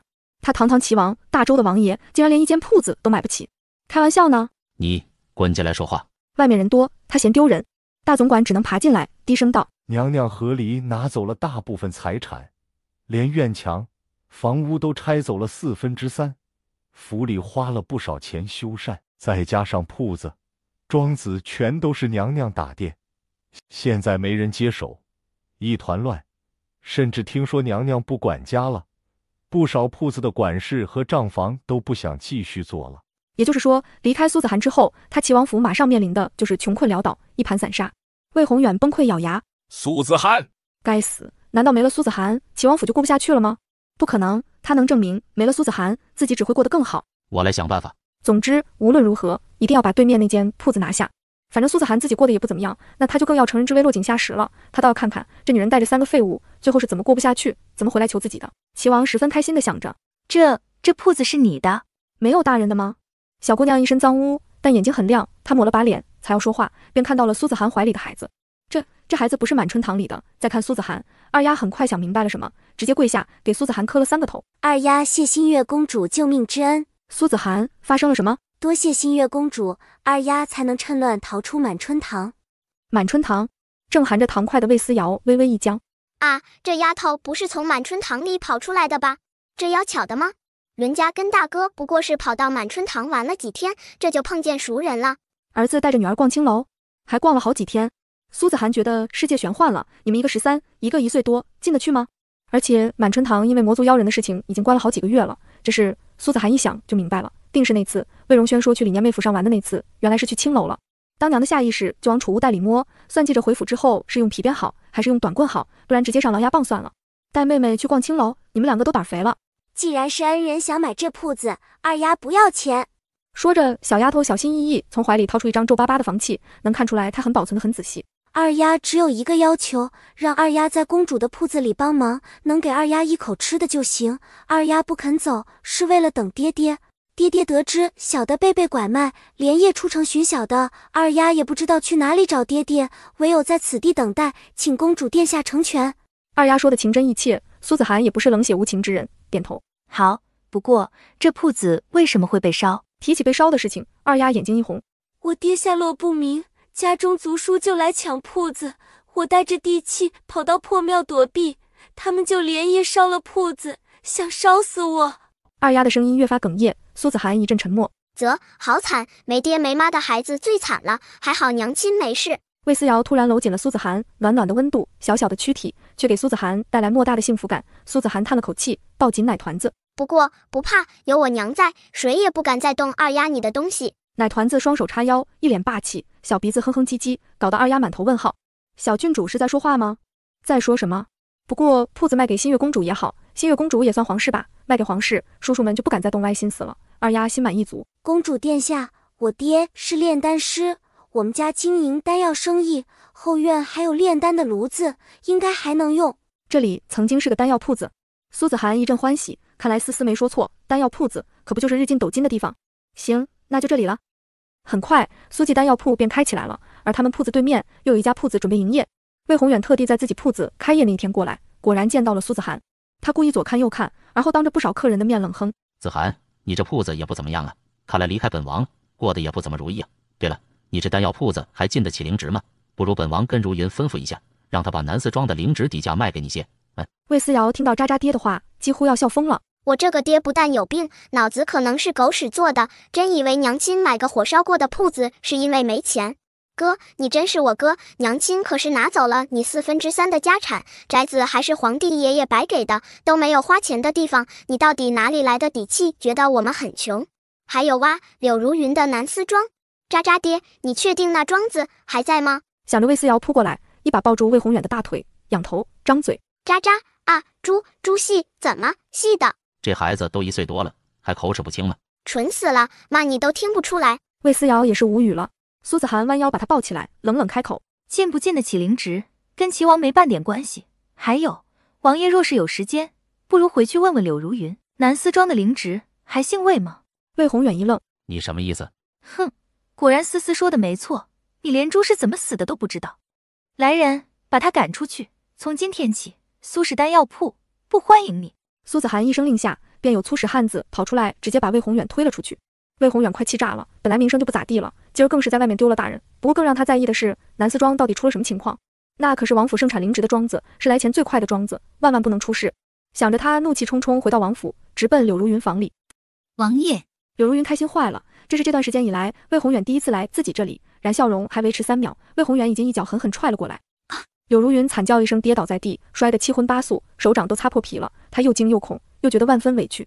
跟魏宏远在一起的时候备受疼爱，唯一一次挨打还是因为魏锦成身世一事，只那次问题严重，他没觉得。可现在齐王竟然又打他，为什么？王爷是不是又从姐姐那里听到了什么不好的话？明明都和离了，为什么姐姐还是不肯放过我？管他是啥，总之往苏子涵身上泼脏水，没错。然一直以来习惯的事情，这次却并没有如愿以偿。闭嘴！魏宏远怒不可遏。南四庄是不是让你卖了？柳如云脸色大变，南四庄是卖了，但他都是私底下偷偷运作的。齐王到底怎么知道的这件事？看到柳如云现在的脸色，魏宏远还有什么不明白的？当场给了柳如云一耳光。混账！你知不知道南四庄的重要性？周围都是宗门，最好的位置，能产出最好的灵植，你竟然给本王卖掉了！说你卖给谁了？柳如云哪里知道卖给谁了？这件事从头至尾都是吩咐马宇去做的，他只需要待在府邸等着拿钱就行了。王爷，你听我掰啊，不是，听我说呀！说个屁！柳如云，庄子卖了多少钱？统统拿出来！魏宏远气得脑仁疼，但南四庄如此重要，应该也能卖不少钱。再想到大管家说的话，连买铺子的钱都没了，那怎么行？所以先把卖南四庄的钱拿出来，一切再从长计议。一听魏宏远要钱，柳如云的脸也绿了。南四庄根本没卖上价，主要人家把价格压得特别低，而且最重要的是，真的也卖不上高价，周围的宗门都太难搞了，好吗？快点，你还想再挨打吗？柳如云脸色大变，他不想再挨打了，赶紧命人把钱匣子拿上来，打开，里面竟然只有30枚青金石。就这点？魏宏远暴怒，那么大一个庄子，光面积就得上100亩，而且都是被周围宗门的灵气滋养的宝地，一年产出的灵植，就算是往外批发，售价都在上千枚青金石，100枚青金石等值1枚碧玺晶。也就是说，这一个庄子一年的收入至少是几十枚碧玺晶。紫、绯、绿、青金石可是最不值钱的呀！你竟然只卖了30枚青金石！魏宏远额头青筋乍起，想不想扯住柳如云狠狠又是一耳光？你这个没用的贱人，那可是价值数十枚紫云晶的庄子，你竟然用30枚青金石就卖了，你是不是疯了？你这个疯婆子！王爷，你听我说呀，呜，是姐姐做了手脚，庄子给我的时候便没了灵气，那土地变得跟普通土地无异，再不能种植灵植，连里面30年才能长成的灵植都全死了。王爷再不买，将来这块地砸在手里，就连30青金石都卖不上，只能折算成银两卖给普通人了呀！哎呀，他把买家的话原封不动地丢给魏宏远，希望魏宏远能高抬贵手，但可惜齐王才不管这些。放屁！就算是变成普通地皮，也不止30枚青金石。柳如云，你这个没用的东西，还好本王没有娶你做王妃，你简直就是晦气，混账！混账！魏宏远气疯了，这个败家玩意儿，没用的东西，30青金石就卖了南四庄，看他不打死这个赔钱货！屋子里打杂的声音传出去老远，彩礼挺着肚子不方便偷听，便派人去趴墙角，而后再回来汇报。听说魏宏远把柳如云打得嗷嗷惨叫，彩礼开心坏了。只有一点不太开心的就是苏子涵已经不在府中了，不然他一定叫上苏子涵一起来瞧热闹。娘娘，打的差不多了，好，是时候该咱们出马了。彩礼直奔柳如云处。王爷，别气坏了身子。彩礼拿捏的十分好，比起拿捏男人，他比柳如云会10000倍。彩礼，这混账竟然只用了30青金石就卖了南四庄，他是不是该死？魏宏远暴怒，彩礼在心里哈哈大笑。艾玛只能说新月公主是行动派，这就已经把南四庄买走了。王爷，您就是打死他，庄子也回不来了。彩礼满脸心疼，看得柳如云想吐，不过她被打怕了，缩在角落一动不动。王爷，还是再想想别的法子吧。对，找到那个买庄子的人，赶紧把庄子要回来。王爷，那庄子真的没用了，留着会砸在手里，王爷信我。彩礼斜斜瞥了柳如云一眼，忽而勾了勾嘴角。王爷，臣妾也信如云妹妹，不如咱们先去看看南四庄的情况。哈哈，艾玛又有好戏可以看了，真是想想就兴奋。只可惜这段时间她不能太激动，对宝宝不好。稳住，好戏还在后头呢。爱妃，你有身孕，还是别去了。王爷，妾身舍不得王爷辛苦，就让妾身陪着王爷一起去吧。瞧瞧，多体贴！魏宏远感动的不要不要的。彩礼没娶错，青楼出身怎么了？这世上的女子没有哪一个比彩礼更会心疼人了。魏宏远开心坏了，立刻命人布置马车，弄得舒舒服服的，又换了灵兽踏云马拉车，这种马可以带着马车离地半米，绝对不会颠簸。至于柳如云，随随便便丢在后面的破马车里就行。于是，一行人匆匆赶往南四庄。姑娘，彩礼来的消息说魏宏远带人去南四庄了。去呗，南四庄现在已经不是齐王的东西了。对，南四庄已经是思思名下的庄子了，哈哈哈！渣渣爹去这一趟，怕不是会气死。哎，你可不能这么容易就嘎了，人活着才叫遭罪，死了上哪儿遭罪去？啧。娘啊，派个人去迎接渣渣爹好了，顺便再参观一下庄子，咱们把待客之礼做足些，也让渣渣爹体验一下什么叫宾至如归。苏子涵的眼睛亮了，闺女这个主意好极了。她假装灵机一动，吩咐派人去迎接。齐王问起来，一定要知无不言，言无不尽。哈，真是想想就觉得爽，反正最后倒霉的不会是自己。另一边，齐王的马车终于抵达了南四庄，周围都是宗门种植灵植的土地，守卫森严。尤其路过天宝山和七星堂的庄子的时候，门口护卫的弟子皆虎视眈眈地盯着来人的马车。怎么是齐王府的马车？丁谨仙，长老说了，一定不能让南四庄出事。青阳真人和赤莲圣母回去就都吩咐过了，让他们的弟子守护好南四庄，万万不能让法外狂徒霍霍了。而齐王跟苏子涵的和离闹得动静那么大，人尽皆知，所以在弟子们看来，齐王就是来找茬的。我过去看看。守门的大师兄方琦跟了上去，路上还碰到了天宝山庄子里的守护师兄齐州，两个宗门关系本就不错，二人对视一眼，齐齐跟上。南四庄门口，负责这里的管事田丁接到苏子涵的传讯，一早就等着了，远远见马车过来，还笑着出来迎接。齐王妃，哦，不是，新月公主吩咐了，一定好好接待。王爷。田丁笑着迎接。魏宏远见到老熟人，愣了一下。你怎么还在？庄子不是已经卖出去了吗？人却没换。是，新主人对我们都很好，没赶我们走。若是你想回齐王府，本王可以随时让你回来，毕竟整个大周应该没有比本王更好的去处了。什么新主子，再厉害也比不得自己身份尊贵，他可是大周王爷，纵观整个大周，就算是宰相都没有他尊贵。所以田丁识相的就继续回来抱他魏宏远的大腿，这叫识时务。然田丁不回答，只道小的领王爷参观。上道对自己如此殷勤，怕不是真的想回王府干活。哈，看来新主子屁都不是。魏宏远得意道，听说附近宗门的庄子都把灵气锁起来，不肯给咱们用，还有种的高等灵植因此都死光了，土地也都变成了普通的土地，毫无用处。怎么，咱们南思庄真的废了？废了？嗷呜，到底是哪个造谣？王爷，南思庄已经不是咱们的了。这厮会不会说话？你要是如此嘴笨的话，还是不要跟着本王了，本王嫌弃还来不及呢。王爷，南思庄是真的废了，您看，七星堂和天宝山的人都来了，还虎视眈眈呢。柳如云赶紧搭话，顺势看向旁边的几位宗门弟子，两拨人马望过来的目光既警惕又肃然，怎么看都像是在提防他们。王爷，宗门的人不好相处，锁了灵气不给咱们用，才会逼得如云不得已贱卖庄子。王爷，罪魁祸首是宗门，不是妾身呢。柳如云还想挣扎一下，魏宏远没作声。宗门的人他看到了，难道真如柳如云所说，30青金石已经是高价了？不过，若是宗门真的把灵气锁了，那再好的灵田也不过普通的田地罢了。他冷漠应了一声，扭头吩咐留几个人在外面伺候王妃。柳如云，你随本王进去看看。柳如云心花怒放，王爷这是终于回心转意了呢。想着他回头瞥了一眼马车里的人影，冷哼一声，仪态万千的跟了上去。王爷，他继续舌灿莲花。妾身试着跟周围的宗门打过交道，宗门的人好生傲慢，根本不听妾身的话。妾身好言好语，还送了不少东西。可惜，王爷，这庄子卖了也好，摊上不好相处的邻居，只会白白受气罢了。田丁在一边默默开口：奴才觉得宗门还是挺好相处的。好相处什么？王爷又没去他们的庄子，结果一直在身后跟着咱们，这是做什么呀？防贼也不必这样防着吧。魏宏远又往后看了一眼，果然方琦和齐州依旧不远不近的跟着，满脸警惕。他更厌烦了。宗门果然讨厌。如云，这庄子卖得对，卖得好。柳如云果然心花怒放。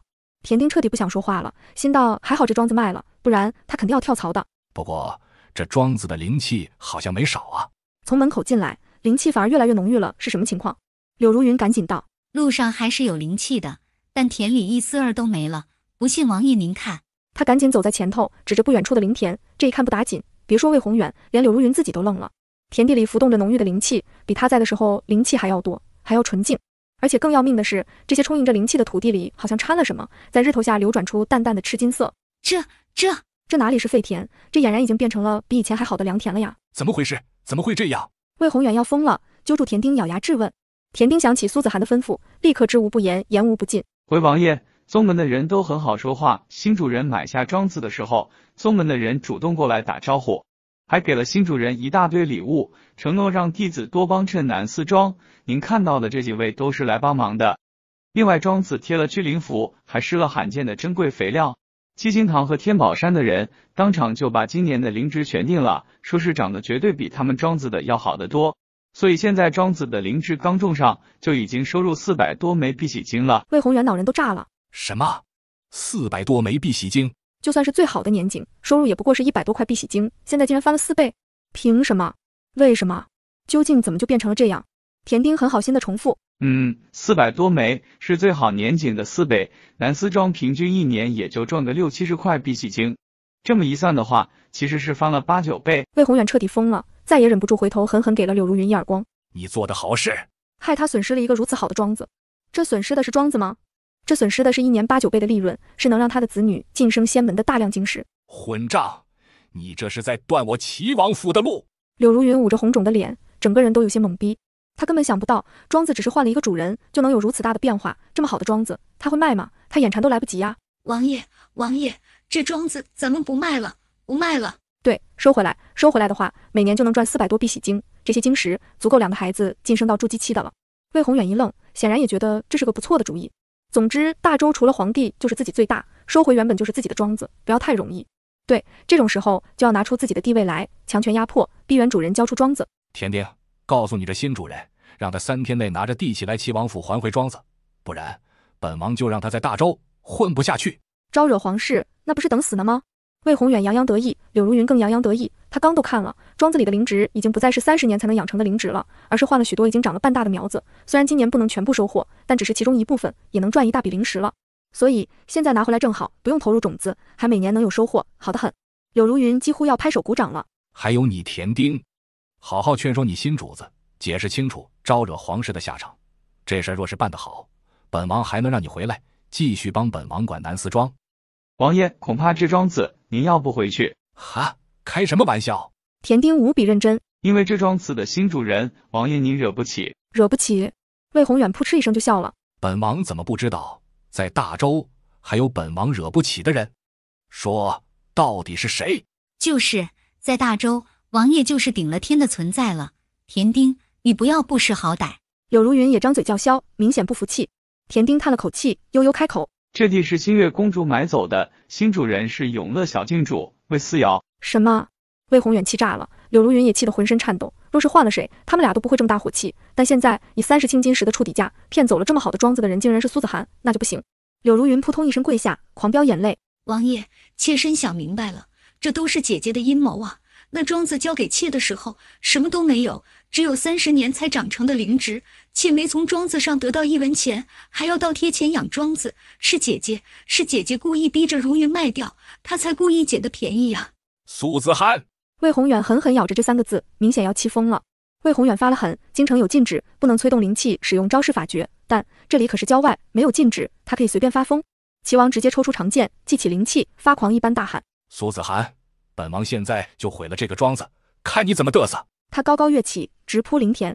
田丁都傻了，他怎么也没想到齐王受了刺激之后干的第一件事竟然是搞破坏。他转身想要叫庄子上的护卫来，但已经晚了。眼看着魏宏远要扑进灵田里的时候，齐州和方琦带人直接把魏宏远拽回来，两拨人马扭打在一起。先护好灵田。魏宏远的目的不是打架，而是搞破坏。他记起灵气，拼尽全力，终于找到机会，猛地扑向灵田。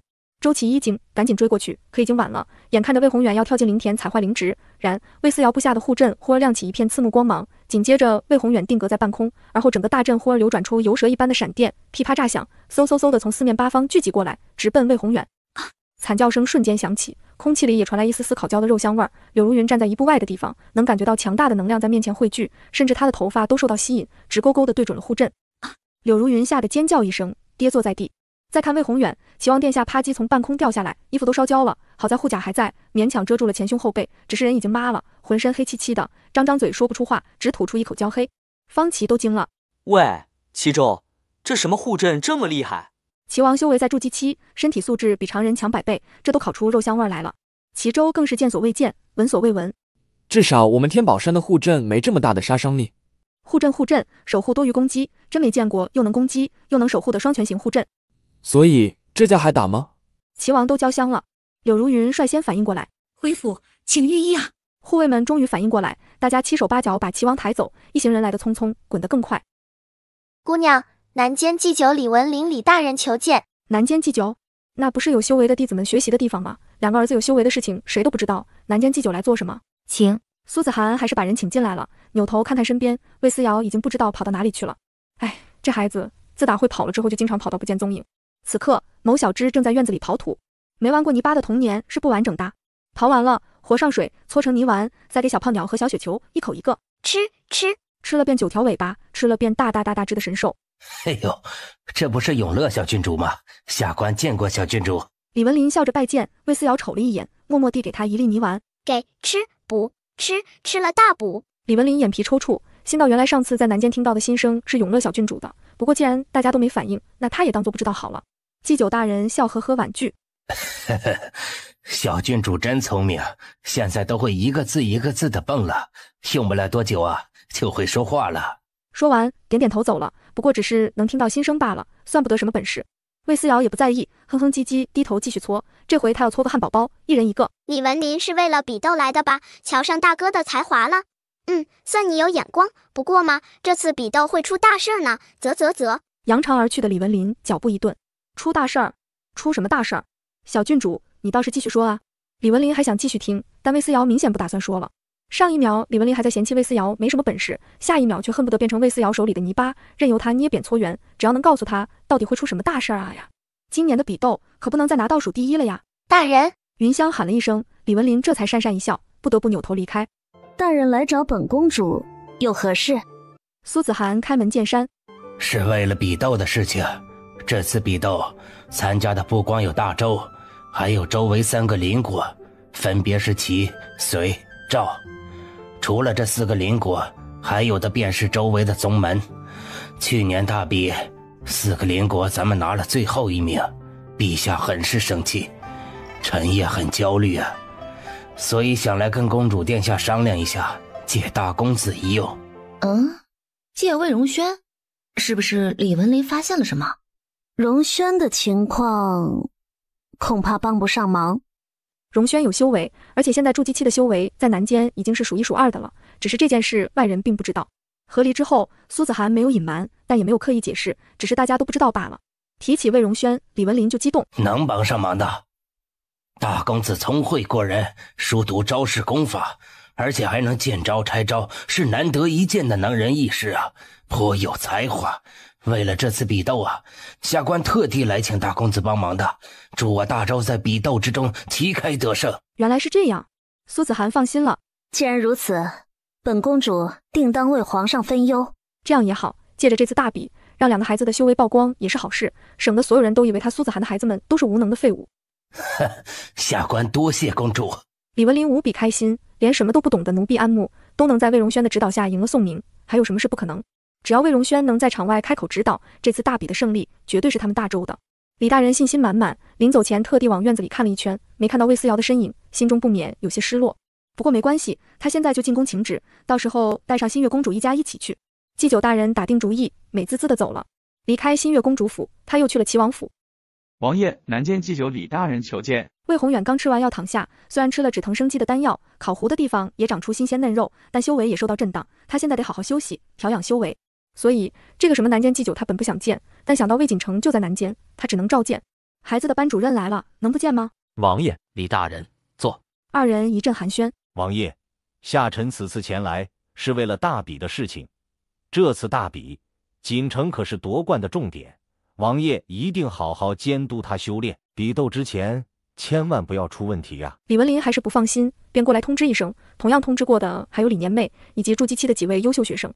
魏宏远本来因为南思庄的事情还挺不爽，现在突然就开心了。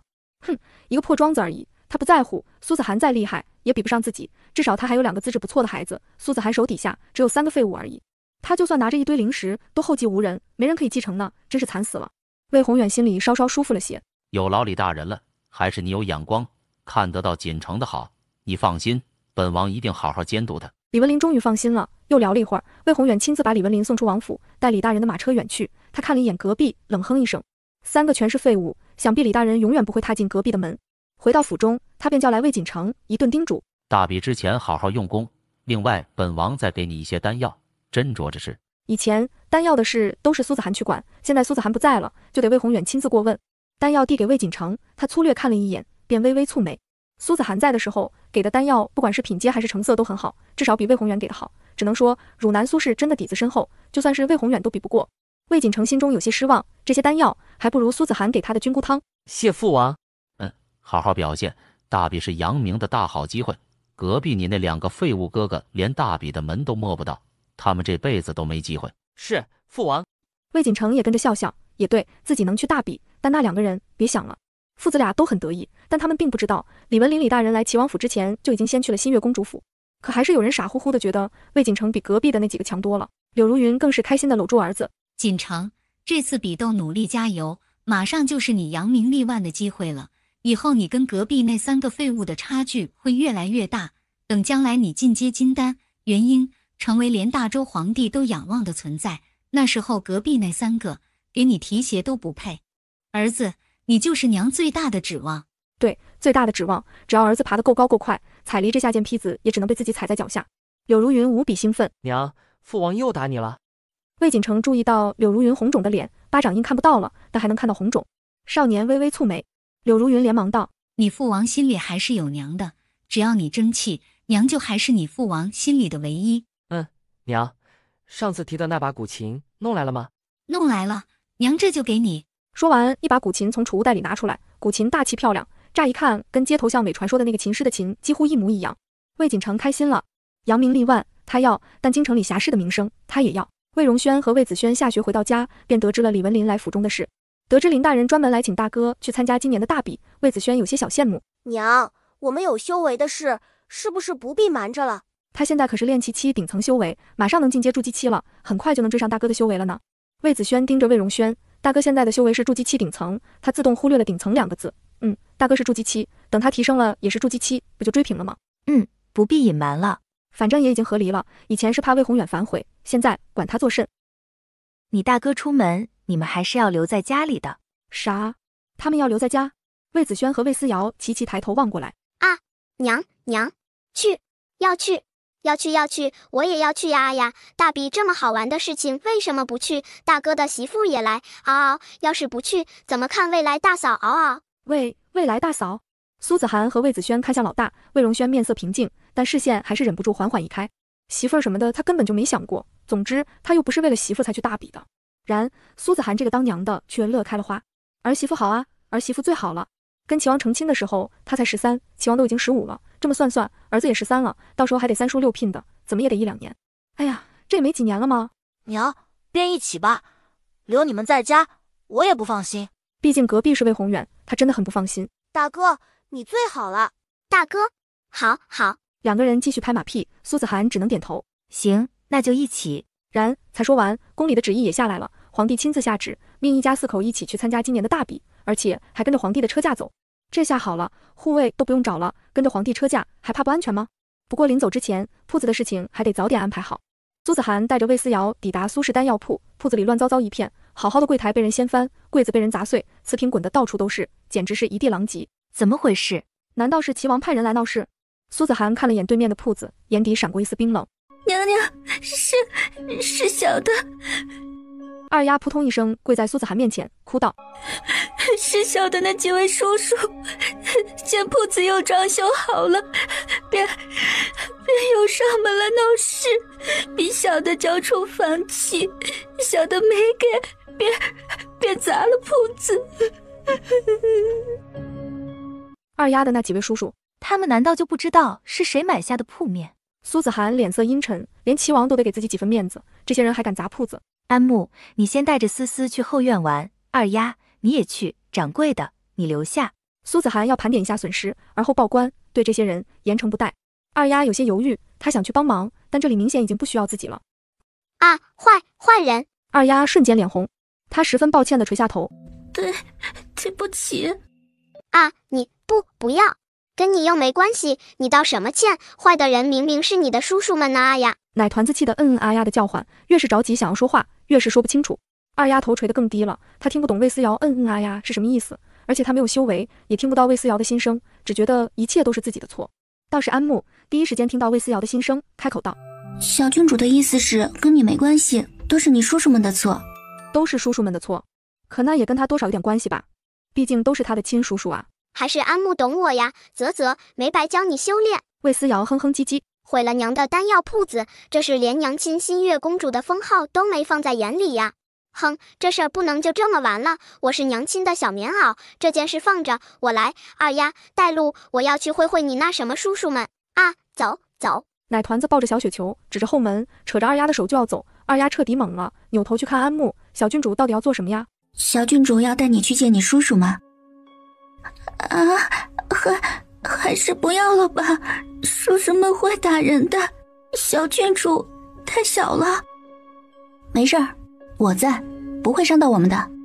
二丫，走吧。安木现在已经是炼气7、6层，南间比试又让他学会了不少新的招式，没人的时候他自己也会在府中偷偷练习。现在安木底气很足。对了，不要告诉娘，免得她担心，这事我在行。安木，我们快去快回。好。安木点头，带着魏思瑶从后门离开。虽然不让告诉苏子涵，但安木还是偷偷留了一张纸条，压在后门旁边的石头下面。纸条上就一句话：以牙还牙，血债血偿。二丫有些担心，小郡主才1岁多吧，走路偶尔绊一下还会摔跤呢，真的能收拾得了叔叔们？可如果是用苏子涵的公主身份，说不定还有可能。二丫将一切希望寄托在了苏子涵的身份上，很快她便带着二人来到二叔的住处。我要见二叔。二丫怯生生地跟门口的门子说话，然这些人根本不搭理二丫。老爷放过话，这门谁都可以进，就二丫不能进。滚！门子不耐烦地挥挥手，二丫直接被推倒在地。魏思瑶见状，直接护在二丫面前，拍拍自己的小胸膛：坏，滚开！你们这群坏人，给我爬开！嗷！我没工夫搭理你们这群小喽啰，叫你们主人出来。门子都听不到魏思瑶的心声，就一个小头头有点修为，把魏思瑶的心声听了个一清二楚。哈，这个小娃娃也就1岁多吧，竟然敢在严府门口这么嚣张。小头头不屑一笑，冷冷道：你们搞清楚，咱们严府老爷是什么人？什么人？再厉害，能比娘亲新月公主还厉害，能比他皇帝爷爷还厉害。奶团子对此嗤之以鼻。我们老爷是专门给皇室炼制丹药的，知道淑妃娘娘吗？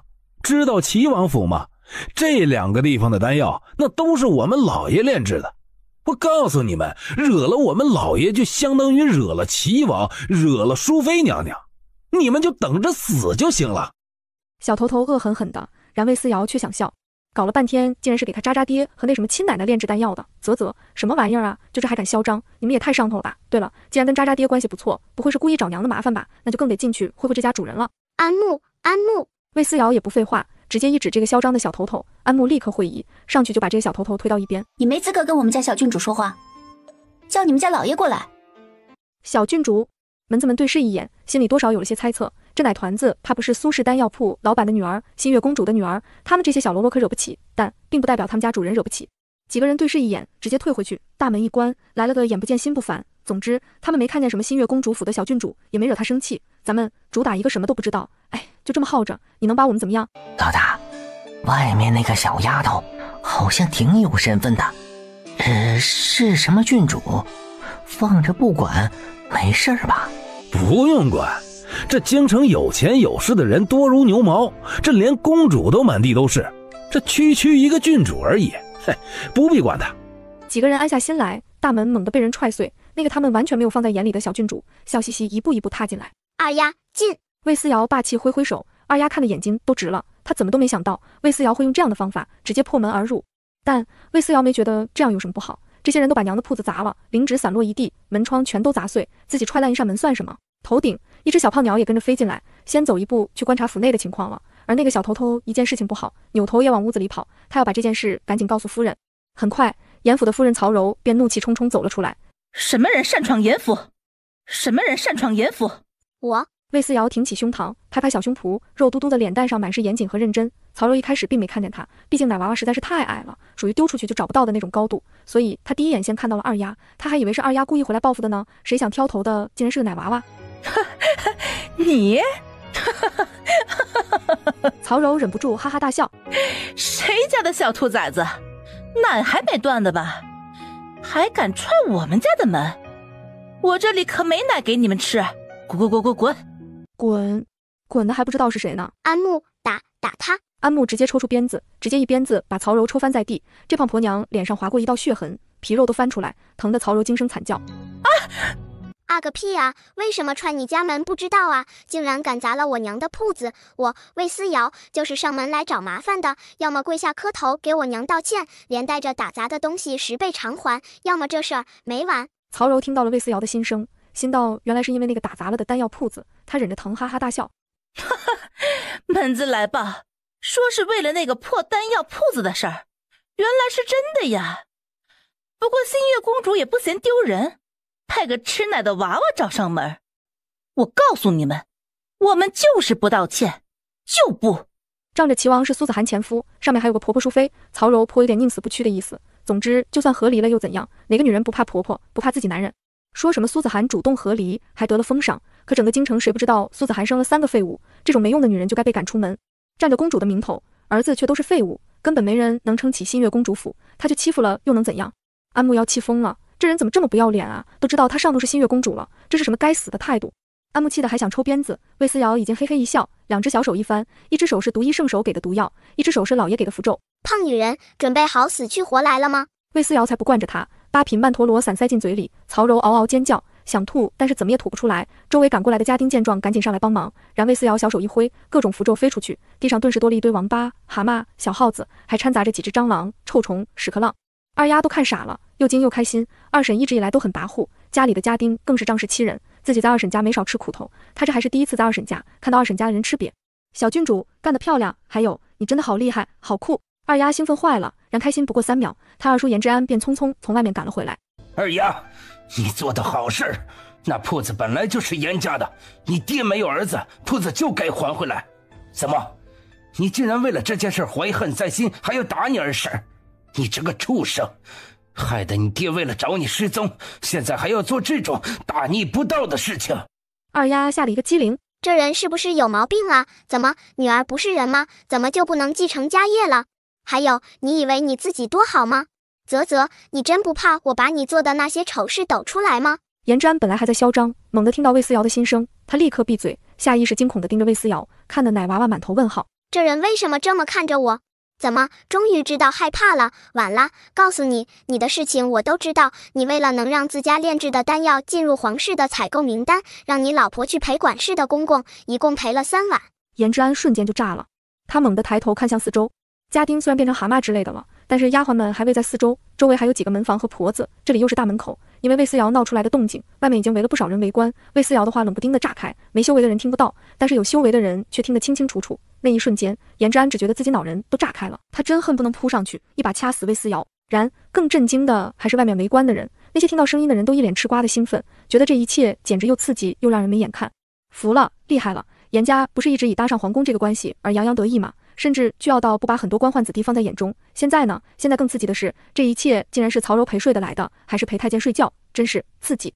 听到的人一脸吃瓜群众的兴奋，那些没听到的则是满头问号，总觉得身边的人表情有些不太对劲，莫名的猥琐，到底怎么了？好好奇呀！疑惑的时候，吞了8品曼陀罗散的曹柔却慢悠悠地爬了起来，她脸上的伤口已经不再流血，但依旧狰狞。这个白胖的女人虽然胖，但却很灵活，小蛇一般扭动着腰从地上爬起来，扭捏着，忽然冲门外一个路人掏了个媚眼。颜之安心里咯噔一声，他突然觉得有些不妙，他想拉住曹柔，但一切都晚了。哟，这不是王公公吗？王公公，那一晚妾身伺候的还好吗？王公公，虽然你都80了，但依然龙精虎猛，妾很满足，很想念公公呢。曹柔明显沉浸在幻觉之中，把路人看成了王公公。他拉着长音，又扭又笑，眼睛都能拉丝儿，看得门外的人们皆齐齐一哆嗦，只觉得鸡皮疙瘩爬了满身。然这下那些没听到心声的人显然也明白怎么回事了。说的都这么露骨了，还有什么不明白的？我的天哪！我听到了什么？这严夫人陪着80多岁的老太监睡觉，这事儿这严老爷知道吗？哼，怎么不知道啊？那80多的王公公恐怕就是宫里管着收购外面丹药的管事公公。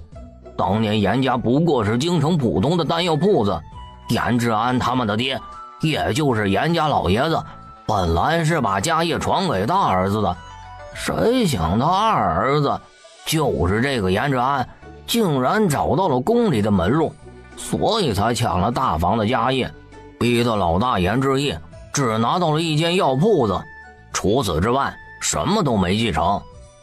哎，你这么一说，我想起来了，这严志安好像真的是突然拿到宫里的购买资格的。我当时还以为是二房比大房有能力呢，这现在看看，这二房是有能力，有能力的是人家二房夫人。众人哈哈大笑，各种鄙夷的声音传来。严志安羞得老脸通红，他连忙把吃了曼陀罗散沉浸在幻觉里的曹柔拉住：“你给我滚回去！”“你让谁滚？你以为你是谁？”曹柔根本认不出眼前的人是谁，他猛地推开严志安，怒骂：“大哥，家业本来就该我男人继承，你算什么东西？你那女儿也是个赔钱货，不如弟妹我帮你一回，直接把那二丫送进妓院啊！对，就卖进满春堂，那里面就喜欢这种13、14岁的小丫头。哎呀，满春堂的妈妈给了我一块青金石呢，哼，没想到这赔钱货还挺值钱。”“什么？当婶子的竟然把侄女卖进了青楼？”“啊，而且只卖了一块青金石。”“这二房要不要这么恶毒啊？这霸占了人家大房的家业，还要把人家孩子卖进青楼？”这瓜真的太刺激了，瓜之大，真的一口吃不下呀。然更崩溃的还是二丫，因为他从来没想到事实竟然会是这样。他一直以为自己是被人贩子拐卖进满春堂的，但事实竟然是他的亲二婶把他卖了。二丫气得浑身哆嗦，虽然他没有修为，但现在也再忍不下去，猛地冲到严志安面前，抓住他的袖子质问：“二叔，是真的吗？我不是被拐卖的，是二婶把我卖掉的。你们怎么能这样？我爹是你们的亲兄弟，我们是亲叔侄啊！”二丫的控诉声泪俱下，要不是魏思瑶小郡主恰巧去了满春堂救了自己一命，她还不知道会变成什么样子呢。她一直发誓，等找到拐卖她的人贩子就要她好看，谁知道这人贩子就在自己身边，还是自己的亲叔叔、亲婶婶。颜之安的头更大了，他又羞愧又气愤，抬头看看，见周围的路人皆对着自己指指点点，他气得猛地甩开二丫，怒骂：我怎么会做这种事？什么拐卖？我不知道！你这个死丫头，不要血口喷人！可是二婶她亲口说的。他疯了，你没看到吗？他疯了！颜之安破口大骂：曹柔，你这个疯子，你给我滚回去！胡说八道！你胡说八道！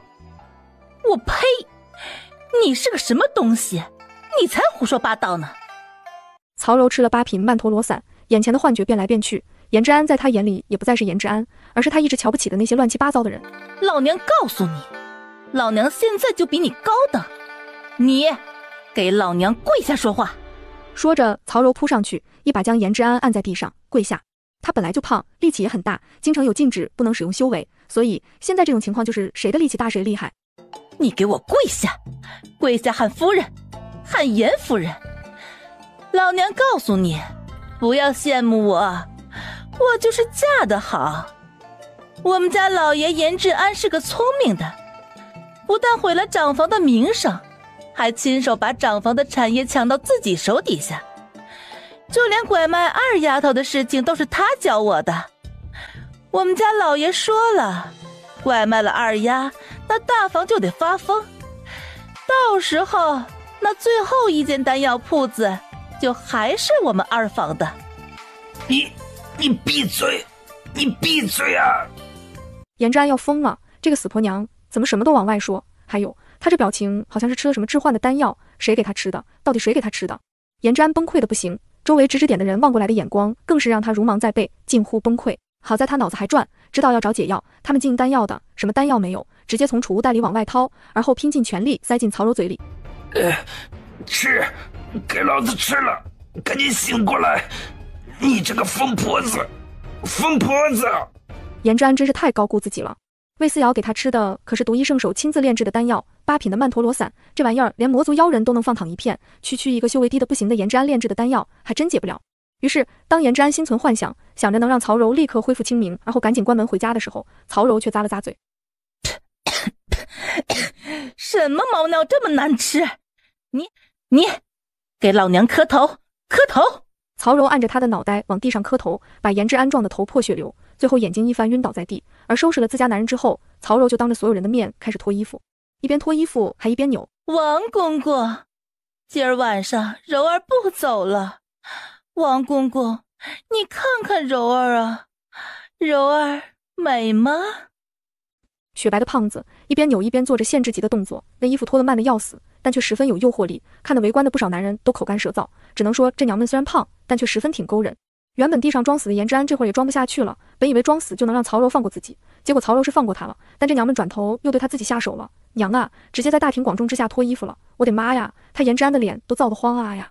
颜之安猛地跳起来，扭头便去找罪魁祸首，却看到魏思瑶正坐在不知道哪里弄出来的小板凳上，怀里揉着雪白的不知道是猫还是狗的东西，一只手抓着香梨啃啃啃，伸手按木打着扇子，别提多恣意了。啊，别停，继续，看得正热闹呢，别停啊，扭得这么好看，满堂春的妈妈一定很喜欢。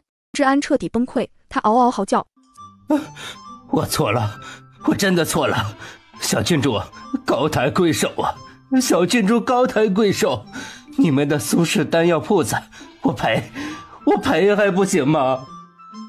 哎呦，这就扛不住了呀，还以为能再坚持一会儿呢。再说他这里还没啃完呢，好歹等啃完再讨饶啊！哎，真没趣。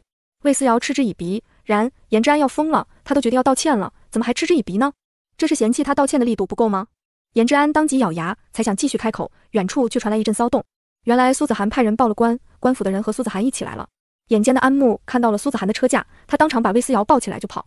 小郡主，公主殿下来了。嗷呜，娘来了，来得可真快呀！对，安木做得对，跑，不能让娘知道，嗷嗷，跑！奶团子大叫一声，俩人带着二丫迅速消失在巷子尽头。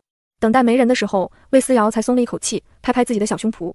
艾玛，还好没被发现。上次去青楼的事情，不知道谁说漏了嘴，娘发了好大脾气，还打了大哥二哥一顿。虽然自己没挨打，但并不代表这次不会挨打，毕竟现在她已经1岁多了，伦家也是个大姑娘了。魏思瑶哼哼唧唧，然却不知道她错过了严府门前的一出好戏。严志安看到魏思瑶掉头离开的那一瞬，真的开心死了，心到这个小魔头终于滚蛋了啊哈哈哈！太好了，这场丢死人的闹剧终于可以结束了。然再一抬头，他便看到苏子涵的车驾，还有官府的人，竟然一起来了。严志安还有什么不明白的？这娘俩怕不是早就算计好了，让一个吃奶的孩子上门来闹事，就算传出去，自己一个成年人也不能跟吃奶的娃娃一般见识。然后苏子涵再带着官府上门，这下人证物证都有了。曹柔现在中了幻术，那嘴就跟瓢似的，自己干过的那些丑事，还不是一秃噜全都给说出来？完啦，全完了！严志安要崩溃了。他就算寄希望于淑妃或者齐王都没用了，事实摆在面前，淑妃能说什么？能说自己卖侄女卖得好，还是霸占大房产业霸占得好？严志安整个人都麻了。再一想到自己求饶时奶团子撇嘴不屑的表情，严志安突然心里咯噔一声，是不是自己如果道歉道的不够心诚，这奶娃娃就不打算放过自己啊？一想到这个小魔头的歹毒，严志安干脆直接扑通一声跪在了苏子涵脚下。找上门来，以为有一场硬仗要打的苏子涵，什么情况？他来之前都打听过了，这个严志安水火不进，仗着自己打通了皇宫的门路，攀上了齐王和淑妃就飘了，谁都没看在眼里，当然也没把自己这个后封的公主放在眼里，所以才会胆大包天的砸了他的铺子。所以苏子涵来之前也长了个心眼，先调查了一下严志安，当得知二丫就是严志安的老婆卖掉的，他立刻就揪着这件事去告了官府。毕竟不能打没准备的仗，打砸店铺顶多让严志安赔钱，但是拐卖人口就能让这两个人坐牢。苏子涵只想狠狠出一口恶气，顺便告诉所有人，就算是你们背靠淑妃和齐王他也不惧。可谁想这恶仗还没开打，眼前的人先跪下了。公主殿下，小的错了，小的错了呀，公主殿下，小的有眼无珠，不知道那是殿下的大药铺子啊，小的一定赔，一定赔，您的损失，小的3倍，不10倍，不20倍的赔偿呀，公主殿下。啊，这么痛快吗？公主殿下，小的就是个屁，是个杂碎，你千万别跟小的一般见识。还有二丫的事情，小的认，都是小的的主意，跟我老婆没有关系啊，公主殿下。还有，大房的产业，我也会一并还回去的。公主殿下，小的真的知错了呀。苏子涵彻底安静了。这个世界真的太魔幻了，传说中得一硬骨头就这么服软了。苏子涵什么都没说，就拿到了10倍的赔偿，而且严志安无比配合的跟着衙门的人走了，顺便还带走了曹柔。只是曹柔看着好像不太正常的样子，竟然还冲自己抛媚眼。苏子涵打了个哆嗦，瞬间满头问号。云香，这到底是怎么回事？嗨，公主殿下，刚才二丫回来了，曹柔亲口承认卖了二丫，我们都看戏看好久了。公主，您来晚了。二丫来了。苏子涵一愣，不是让二丫留在后院陪着思思吗？既然二丫在，思思是不是也在？快回丹药铺看看先。可姑娘，严之生扶上还去吗？严之安是老二，严之生是老三。苏氏丹药铺子砸了，严之安是主使，严之生就是协助，两拨人马一起把铺子砸的。现在只追讨了一家，还要不要追讨第二家了？要，不过得先回去看看思思。苏子涵还是担心孩子，云香便赶紧催促赶车的往回走。然苏子涵就这么又跟魏思瑶错过了，这奶团子出其不意，直奔严之生家里去了。二哥这边的动静，严之生也知道了，毕竟闹得这么大，想不知道都难。严之生听完管家的汇报，听得手里的小茶壶都掉了，砸在地上，摔得稀碎。什么？这真的吗？老爷，真的。永乐小郡主不知道给二夫人吃了什么，二夫人把所有的事情都说出来了，连带拐卖二丫赔王公公那事儿都说了。现在一家人已经被带回了衙门了，且不说别的，就抢占大房产业、拐卖二丫这2件事，我看呐，二老爷一家算是栽了。还能把所有的事情都说出来，真的没有一丁点的隐瞒吗？管家愣了一下，为什么他总觉得自家老爷注意的点好像有点偏？这好像没有吧。管家仔细回忆，好像丑事都爆出来了，至于有没有隐瞒，咱也不知道啊。老爷，您想干嘛呀？他想干嘛？哈，他想打开大门，欢迎魏思瑶小郡主，赶紧上门啊！你赶紧去把永乐小郡主给请到家里来。请家里？为什么？二老爷一家已经被永乐小魔头折磨得痛不欲生了，老爷你很勇啊，竟然还上杆子的往前凑。他要不要提醒一下自家老爷，苏氏丹药铺就是他们联合二老爷一家一起砸的？管家有些抑郁，但架不住严志生这边催得紧，他才出门，便看到二丫带着永乐小郡主正急匆匆地往这边赶来。看到这一幕，管家的汗毛都竖起来了，他嗷呜尖叫了一嗓子，扭头就往回跑。哎，完了完了完了！老爷，永乐小郡主找来了！永乐小郡主来了，严志生务必欢喜，想也不想立刻出门迎接。哎呀，小郡主啊，小的可算是把你盼来了。哈？3个孩子3脸懵逼。咋的？是严瞻那边的风声还未传过来，所以导致严志生还不晓得他魏思瑶的凶名吗？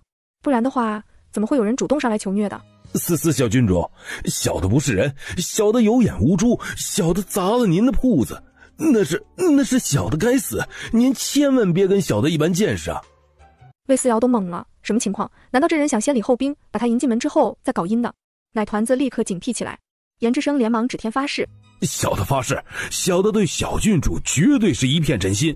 哦，对了，管家，你赶紧拿上银子，带着灵芝去上门道歉。砸了多少？10倍？哦，不对，是100倍的赔偿。还有咱们库房里有不错的灵芝，都选上一部分给苏氏丹药铺送过去。再找人过来修铺子、修家具，总之把之前打砸的地方全部都修好。可能现在最懵逼的就是自己了，砸铺子的时候有多么凶神恶煞，现在就有多么虔诚卑微，为什么呀？主子，管家不明所以，严志生却笑眯眯低头看向魏思瑶。等会儿小的就亲自登门给新月公主赔罪。那什么，小郡主，您看这样行吗？这样啊，勉勉强强还算可以吧？啊，暂且行吧。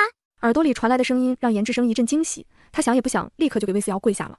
小郡主，救命啊！小郡主，这下连二丫都惊了。三叔家怎么了？谁要死了吗？啊，起来说话！严志生赶紧爬起来，左右看看，这里是自家大门口，好像不是说话的地方。他压低声音道：小郡主，这屋里说话。屋里说话。魏思瑶警惕起来，小手摸向储物袋，左手抓着毒药，右手抓着符咒。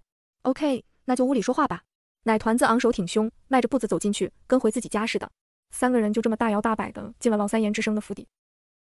小郡主，小的有一事相求，听说小郡主能让人知无不言，请小郡主给家里的婆娘们下药。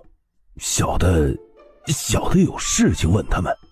就这，好办。不过为什么他突然觉得又有瓜要吃了？奶团子挥挥手，严志生立刻把后宅的女人们都叫了过来。屋门一开，竟然一口气进来10几个。正是长得不怎么好看，年纪也有些大，但十分端庄。后面是11个妾室，这11个妾一个比一个的漂亮，妖妖娆娆的。看见严志生便开始嘴甜的说话：老爷，妾想您了呢。老爷，你每日奔波劳累太辛苦了，今儿让妾给你好好捏捏肩。老爷，10个一切都听会说，唯独正是不假颜色，一点笑模样没有不说，甚至还冷声开口：老爷，自古忠言逆耳，奴家还是要说，女子就该安守本分，成天妖妖娆娆的像什么样子？奴家管后宅也是为了老爷在管，不能有些人哭一哭闹一闹，这事儿就这么过去了。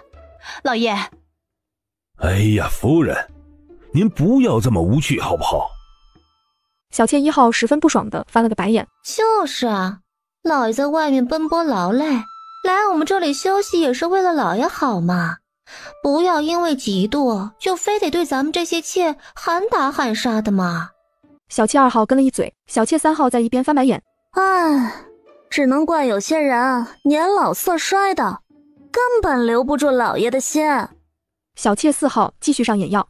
妾真为老爷不值，夫人，老爷对你已经很好了，不就是不常去你那里，你就背着老爷。哎呀，嘘，你还想挨打呀？上次夫人还说了要剥了我的皮呢。怎么，自己做了不要脸的事情，还不许人说了？哼，女人嘛，总要男人滋润的，夫人也是女人嘛。唉，别说了，老爷又该生气了。老爷，也就只有我们这些小妾心疼老爷了呢，夫人早就变心了。就是呀，这事儿全府的人都知道了。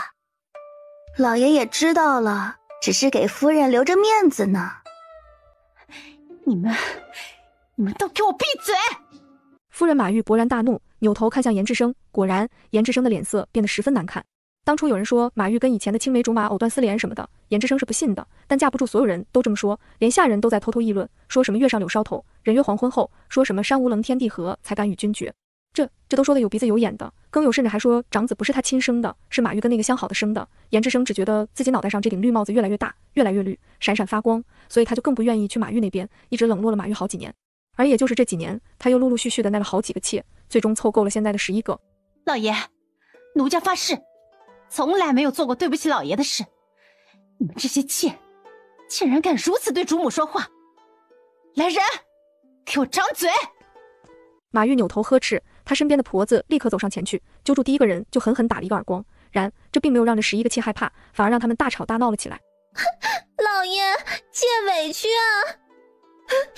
夫人这是怕我们坏了她的好事，要让我们所有人都闭嘴啊！可我们心里都是老爷，怎么也不愿意看着老爷被蒙在鼓里，什么都不知道啊！夫人，你今天就算打死我们也要问个清楚明白，大少爷到底是不是老爷的种？对，还有你那个青梅竹马，为什么突然就发达了？你敢说你没给过他钱？你自己人老珠黄，面老色衰，竟然还不知道安生，非得出去偷人。夫人，你对得起老爷吗？妾好容易为老爷怀了男孩，结果去夫人那里，孩子就没了。夫人，你嫉妒的嘴脸简直太丑陋了呀！老爷，我那苦命的孩子就这么没了呀！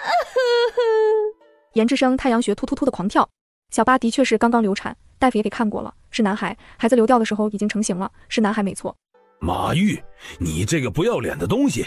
严志生暴怒，一声呵斥，让马玉惊愕，他怎么也没想到自己喜欢了这么多年的男人竟然会相信这些妾的话，而且还要如此呵斥自己，说他是不要脸的东西。马玉委屈极了，又气又恨，几乎浑身颤抖。他咬牙看向身后的那些妾，这些女人间洋洋得意地盯着他，甚至还有人故意挑衅地冲他翻了个白眼。你们怎么敢如此胡说八道？你孩子没了是为什么？你自己不知道吗？被点名的老八一惊，继而大声叫嚷：知道，还不是夫人害怕我的儿子会争了大公子的荣宠，毕竟大公子是不是老爷的种还不知道呢。你血口喷人！马玉吼叫着扑了过来，老八吓得尖叫一声，却故意躲在了严志生的身后。严志生早就被这一场闹剧闹得恼羞成怒，见马玉扑过来，气得他狠狠一巴掌甩过去，直接把马玉打翻在地，一声脆响，直接打断了两个人10几年的夫妻之情。马玉都懵了，他愣愣地看向严志生：你打我？你怎么能？马玉的心痛得要死，他整个人都要崩溃了，在府里忍了这么久，忍着这11个小妾上蹿下跳，还要保护好儿子，结果迎来的下场竟然是狠狠一耳光。老爷，你好狠的心！还不是因为你做了没脸见人的破事儿。老爷，休妻吧。就是，我们都替老爷委屈，老爷已经仁至义尽了。是有些人不要脸，这也就算了，还要嫉妒我们可是真心替老爷分忧的。老爷，夫人好生霸道，我们怕。就是，以后谁还敢生孩子？这是要怀一个弄死一个呢。哎呀，好可怕呀！人家今晚不敢一个人睡了，人家要老爷陪着嘛。我告诉你，若不是念在以前的情分，念在你跟我一起吃过苦，我早就哼，早就休了我了是吗？马玉灿然一笑，他挣扎爬起来。好，不必老爷你来，我自己走。他也是有骨气的，人家都这么对自己了，没有还要留下来的必要，走就走。我会带着儿子走，不让你为难。我走。他哽咽着，扭头倔强地往外走。严志生猛地把人叫住：等等！又要做什么？哼，等着，一会儿自然会让你走，但是走之前有些事情要弄清楚，省得你说我严志生委屈了你。说着，他看向魏思瑶，立刻露出谄媚又讨好的模样。小郡主，麻烦您了。魏思瑶正吃瓜子仁呢，这都是安木平时给他包出来的，用纸包装了，放进储物袋里。一般吃瓜的时候，魏思瑶就会拿出来吃，这玩意儿配着瓜吃，真的越吃越香。不过既然要开始干活了，那瓜子是不用吃了。只是这个颜志生瞧着比自己那个渣渣爹还蠢，至少渣渣爹没怀疑过他们仨不是自己的种。你别后悔，后悔！颜志生嗤的一声就笑了，后悔？怎么可能？他根本就不会后悔。他请魏思瑶帮忙，就是想让马玉别这么嘴硬，该承认的时候就赶紧承认，搞得好像自己冤枉他似的。这是装给谁看呢？不后悔，我就是让他死得明白一些。死得明白？什么意思？周围11个小妾，你看看我，我看看你，莫名有些心慌，但马上就把马玉赶走了。他们又十分期待，一个个都不肯离开，打算看看老爷到底怎么让马玉死得明白。一时间谁都没走，而魏思瑶已经抓起8品曼陀罗伞抛洒出来，洒完了，湿乎乎的帕子塞出去好几个，二丫一个，安木一个，颜志生一个。奶团子继续坐下吃瓜子仁，大眼睛盯着这一群莺莺燕燕。看吧。你既然非得看，那就好好看看清楚吧。颜志生原本死死盯着马玉的，谁知耳边却突然响起一个阴恻恻的声音：马玉怎么还不死啊？颜志生惊了一下，扭头望过来，见自己那11个小妾围成一团，窃窃私语，皆对着马玉指指点点。就是又老又丑的，霸占着夫人的位置，还以为是哪家的名门闺秀。哼，不过也是个泥腿子，只是运气好，在最苦的时候嫁进来罢了。真要比的话，还没咱们家世好呢。哼，昨天我被马玉打了，不就是在老爷的汤里下了迷情散吗？这叫床地欢愉，吃了能更快乐的享受房事。马玉却骂我说什么迷情散吃多了有损修为，说什么老爷是丹药师，修为没了就无法炼丹。我呸，就吃一点还能把修为吃没了？哼，打我！今天我就跟老爷告状，说马玉嫉妒我年轻貌美，要剥我的皮。什么？颜志生狠狠打了个哆嗦。说话的是小妾3号，是最让他满意的。当然满意的不是姿色，也不是身材，而是床地间的事情。颜志生每次去3号这里都能玩得浑身舒爽，通体舒泰，而伴随着舒爽而来的是满足过后的空虚感，甚至连运转灵气都觉得有气无力。颜志生一直以为只是因为玩得太大了导致的，谁知这个女人竟然在他的汤匙里下了迷情散。他又不是那种需要靠情欲增进修为的魔修，这种事情只会影响他的修为。而一个丹药师若是修为受损，那还炼个屁的丹药啊呀！你混账！你是要毁了我！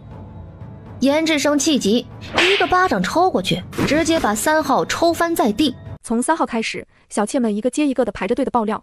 6号哼唧着，在一边皱眉盯着在地上打滚的3号，翻了白眼。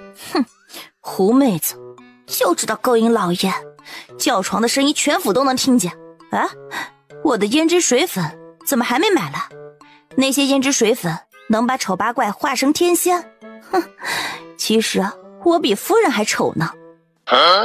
魏思瑶呛住了，太震撼了，这货比马玉还丑。怎么说呢？马玉就是普通长相，除了黑了点，眼睛小了点，鼻子塌了点，脸蛋至少还是标准的鹅蛋脸。这货比马玉还丑，他突然很想知道这人能有多丑。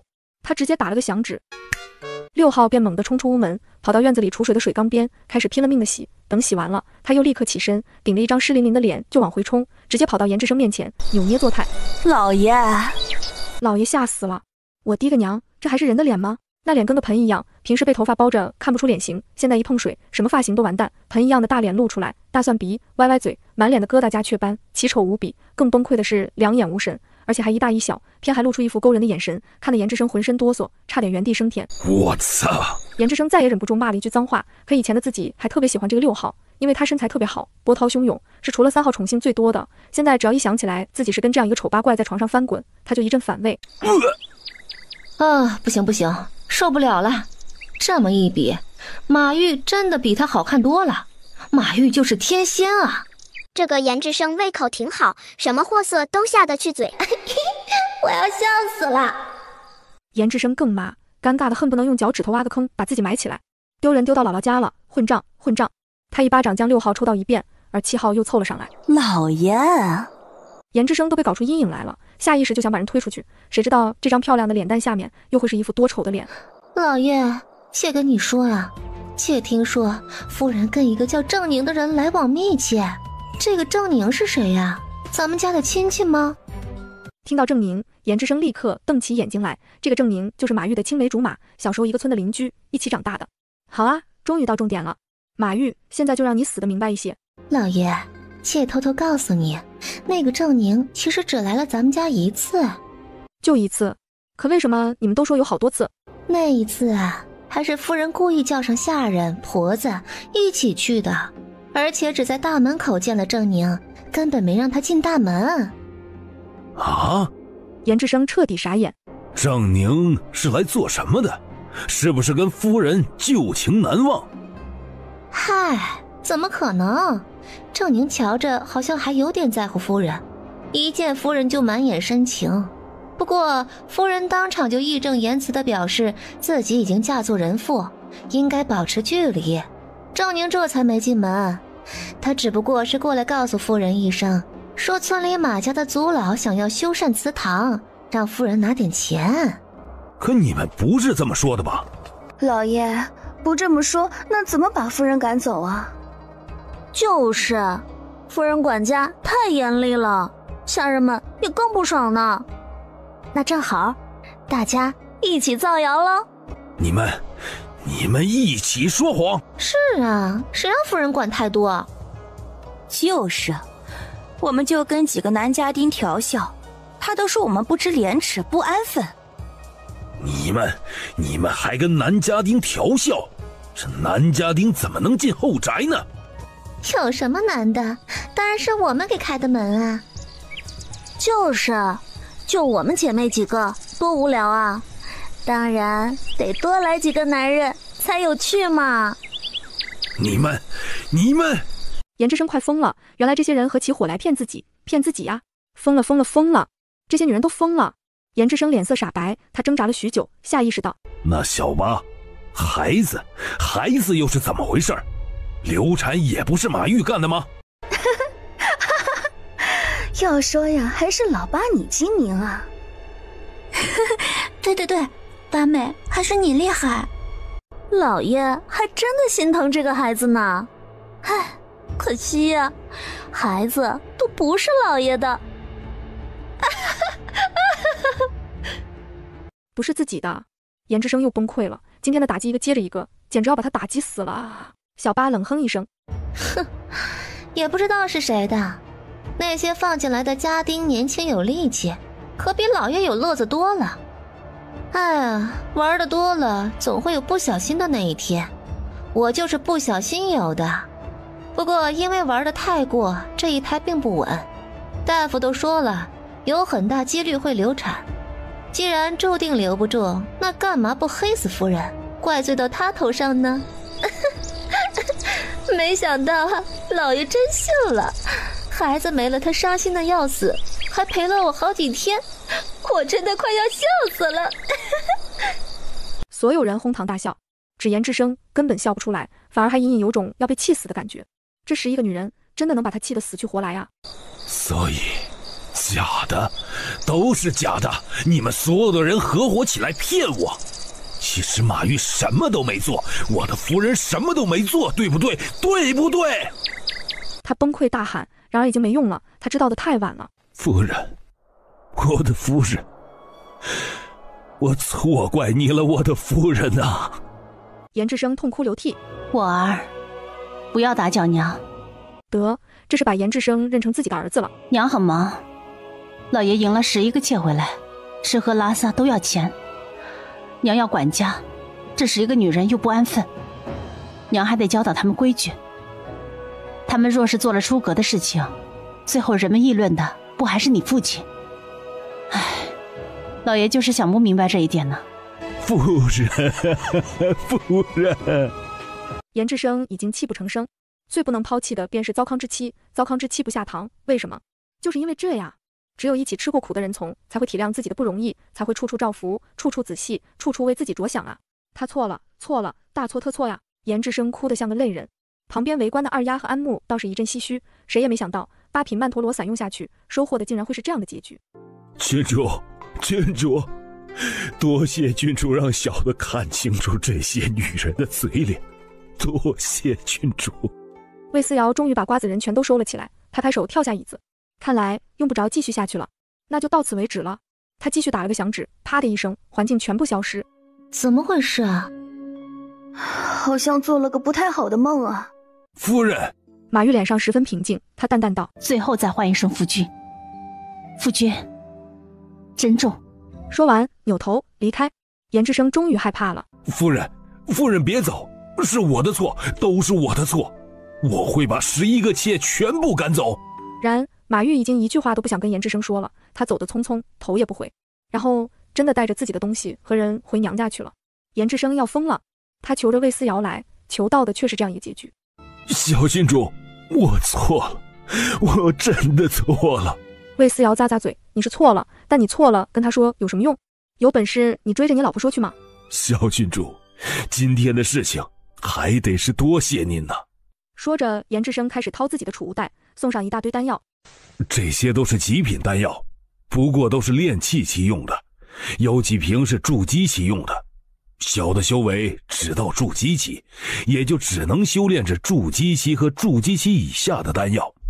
这都是挑选出来炼得最好的一批，本来是打算留着自己用的，但是现在小的已经无心修炼了，只想把夫人给追回来，所以这些东西全部都送给郡主吧，就当是让小的知道真相的回报。说完，颜之生又磕了3个响头，扭头就走了。魏思瑶看得直摇头，心道：你早干什么去了？现在才想起来要珍惜。男人这种东西果然都是大猪蹄子。颜之生这个大猪蹄子追妻去了。公主殿下赎罪，老爷知道自己犯了错，老爷临走前全部交代了。俗记丹药铺子的损失，他必定10倍乃至100倍的赔偿。另外，以后只要是老爷炼制的丹药，都以成本价供给贵丹药铺子。本以为颜之安那里要打一场硬仗，结果颜之安主动自首，跪下哭着求自己原谅，求衙役带走。现在卯足了精神，打算跟颜之生耗，结果颜之生哭着又送钱又送丹药，这是要闹哪样？本公主问你一件事，可是有个奶娃娃上门来闹。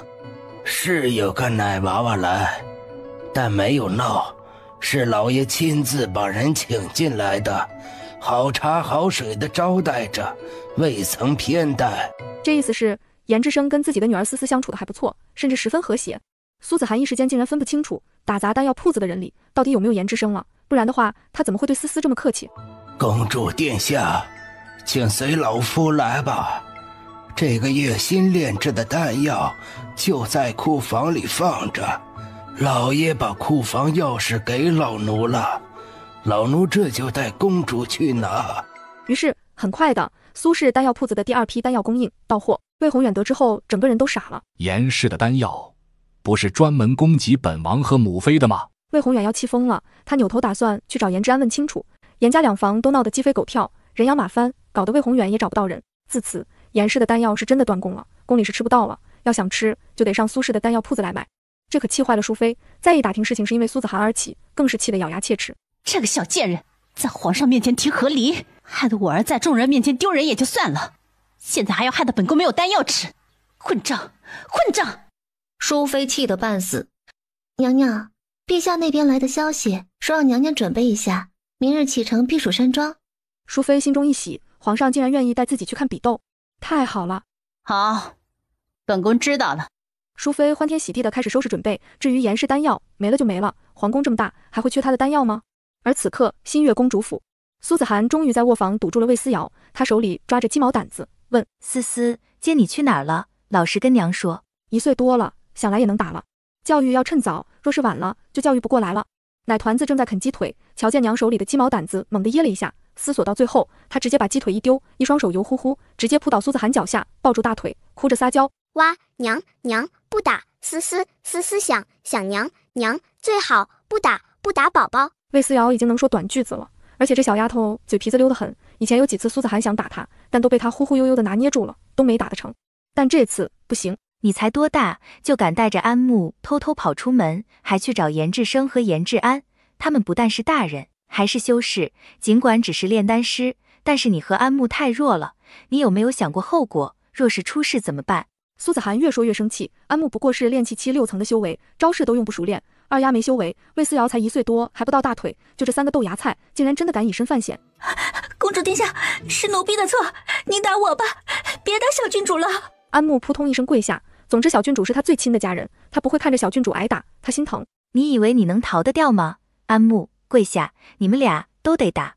说着，苏子涵便提起鸡毛掸子，狠狠抽在安慕身上。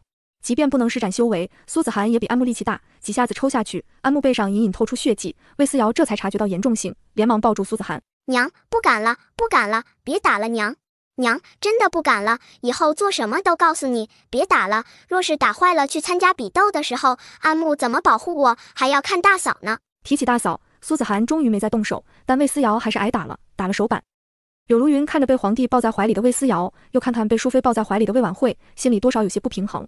不过除了她，还有人不平衡。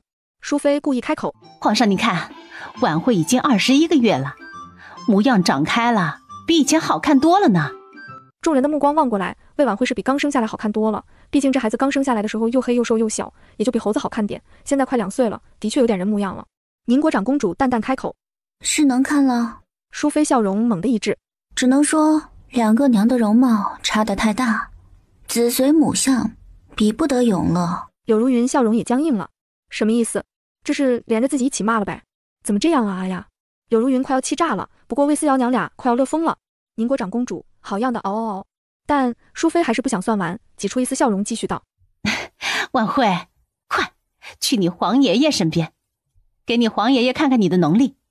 这可是个小天才，才21个月就能御物了。”淑妃就是笃定了要让魏婉慧跟皇帝多亲近，同样都是儿子的女儿，凭什么一个废物就要多受宠爱？要受宠也得是这个天才。魏婉慧还懵懵懂懂的，只知道要去皇帝身边，但她胆子小又怯，抬头看皇帝，龙威正盛，不怒自威，2只眼睛瞬间通红，要哭不哭？这惹得魏楚业皱起眉头，怎么他很可怕吗？明明思思都说过的，自己是最好的皇帝了，有什么好哭的？婉慧，快表演御物啊！淑妃不甘心的在后面喊，魏婉慧这才颤巍巍的试着记起灵气，小桌上的盘子晃了一下，啪叽砸在地上，摔得稀碎。奶团子挑眉，心道就这，来来来，让姐给你表演一下什么叫御物。哈！魏思瑶小肉手一挥，地上摔得稀碎的盘子立刻原地飞起，在所有人面前又拼成完整的盘子的样子，然后轻轻落到桌上，好像摔碎什么的根本就没有发生过。魏婉慧看得小眼都直了，她只觉得有趣又好玩，嘻嘻哈哈的拍着手。而这一刻，皇帝魏楚业和皇太后却都懵了。摔碎的东西根本不可能还原的，所以现在这个摔碎的盘子也并没有还原，而是靠着强大灵力的支撑才能紧密的联合在一起，就好像一个完好无损的盘子一样。魏思瑶不是没有修为吗？连灵根都没有，完全没办法修炼啊！他到底怎么做到的？二人无比震惊，即便是2个人都金丹期的修为了，依然察觉不到半点灵气的波动，就好像魏思瑶根本就没用力，这盘子就自动贴合在一起，完好如初了。二人心中一阵激动，只觉得魏思瑶肯定很强，这还只是个1岁多的奶娃娃呀，就如此强悍，长大了还得了？天佑大周啊！皇太后忍不住满意的点头赞叹，皇帝更是对魏思瑶越发喜欢。只周围的人完全不明所以，他们的修为都没达到金丹期，至于那盘子为什么恢复如初了，大家只觉得一定是皇上或者皇太后用了灵力，谁都没往魏思瑶身上想。旁边看到这一幕的淑妃嫉妒的快要裂开了，皇帝就这么喜欢魏思瑶，竟然不惜偷偷动用自己的灵力，也要帮助魏思瑶。若不是大家知道这小丫头是废物，肯定会以为这盘子是魏思瑶主动恢复的呢。淑妃越想越不开心，酸溜溜道：“婉慧，除了御物，你不是也学会御空飞行了吗？快给皇帝爷爷飞一个！”飞一个？这要牛吗？这么点就学会飞了？魏思瑶有些惊讶了。来来来，赶紧表演一下，让伦家好好康康。魏思瑶来了精神，一双大眼睛亮晶晶地盯着魏婉慧，内里满是期待和兴奋。魏婉慧被她盯得有些不好意思，但她很喜欢这个妹妹，便跟着咧嘴一笑，紧接着踩上小案，回头就往下一扑。我去，真的要飞了？这是打算站得高飞得远吗？飞了飞了飞了！个屁哦！众人眼睁睁看着魏婉慧往地上摔去，而且这孩子扑的力度并没有拿捏好，方向也不准，扑到一半不知道怎么就头朝下了。魏思瑶也察觉到这孩子可能不会飞，但他也不想见到魏婉慧被摔得头破血流，于是小肉手再一挥，本应该落到地上的魏婉慧，在离着地面还有0.01厘米的时候，堪堪停住了。魏婉慧惊讶地咦了一声，睁开眼睛左看看右看看，惊讶地发现自己头朝下浮在地上，竟然没有摔。他有些兴奋地挥舞小手，明显还想再往上一点。魏思瑶立刻就看明白了，他多善良啊！虽然这个魏婉慧经常跑到自己这里讨食吃，但自己并不讨厌，至少比起柳如云，他觉得魏婉慧要好那么一点点。所以婉慧啊，你应该感谢你摊上了一个这么善良的好妹妹。你想飞，我满足你。奶团子小手往上一拨弄，魏婉慧就跟到拔葱一般猛地被提溜上去。紧接着魏思瑶的小手又转了一个圈，然后魏婉慧也在半空转了一个圈，再然后魏婉慧一个古人竟然超前体验了一把坐过山车的刺激，全程无危险无轨道无车，就她一个人在空中360度旋转，内外八字全都翻了一遍。柳如云的尖叫声快要炸了，偏魏思瑶玩上瘾了，还在心里唱歌呢。海的魔里转圈圈，想你想到心花怒放黑夜白天。眼看着就要落到地上，摔得脑袋开花。晚会！魏思瑶也察觉到这孩子可能不会飞，但他也不想见到魏晚会被摔得头破血流，于是小肉手再一挥，本应该落到地上的魏晚会，在离着地面还有0.01厘米的时候，堪堪停住了。魏晚会惊讶地咦了一声，睁开眼睛左看看右看看，惊讶地发现自己头朝下伏在地上，竟然没有摔。他有些兴奋地挥舞小手，明显还想再往上一点。魏思瑶立刻就看明白了，他多善良啊！虽然这个魏晚会经常跑到自己这里讨食吃，但自己并不讨厌，至少比起柳如云，他觉得魏晚会要好那么一点点。所以晚会啊，你应该感谢你摊上了一个这么善良的好妹妹。你想飞，我满足你。奶团的小手往上一拨弄，魏晚会就跟到拔葱一般，猛地被提溜上去。紧接着，魏思瑶的小手又转了一个圈，然后魏晚会也在半空转了一个圈，再然后，魏晚会一个古人竟然超前体验了一把坐过山车的刺激，全程无危险、无轨道、无车，就他一个人在空中360度旋转，内外八字全都翻了一遍。柳如云的尖叫声快要炸了，偏魏思瑶玩上瘾了，还在心里唱歌呢。爱的魔力转圈圈，想你想到心花怒放黑夜白天。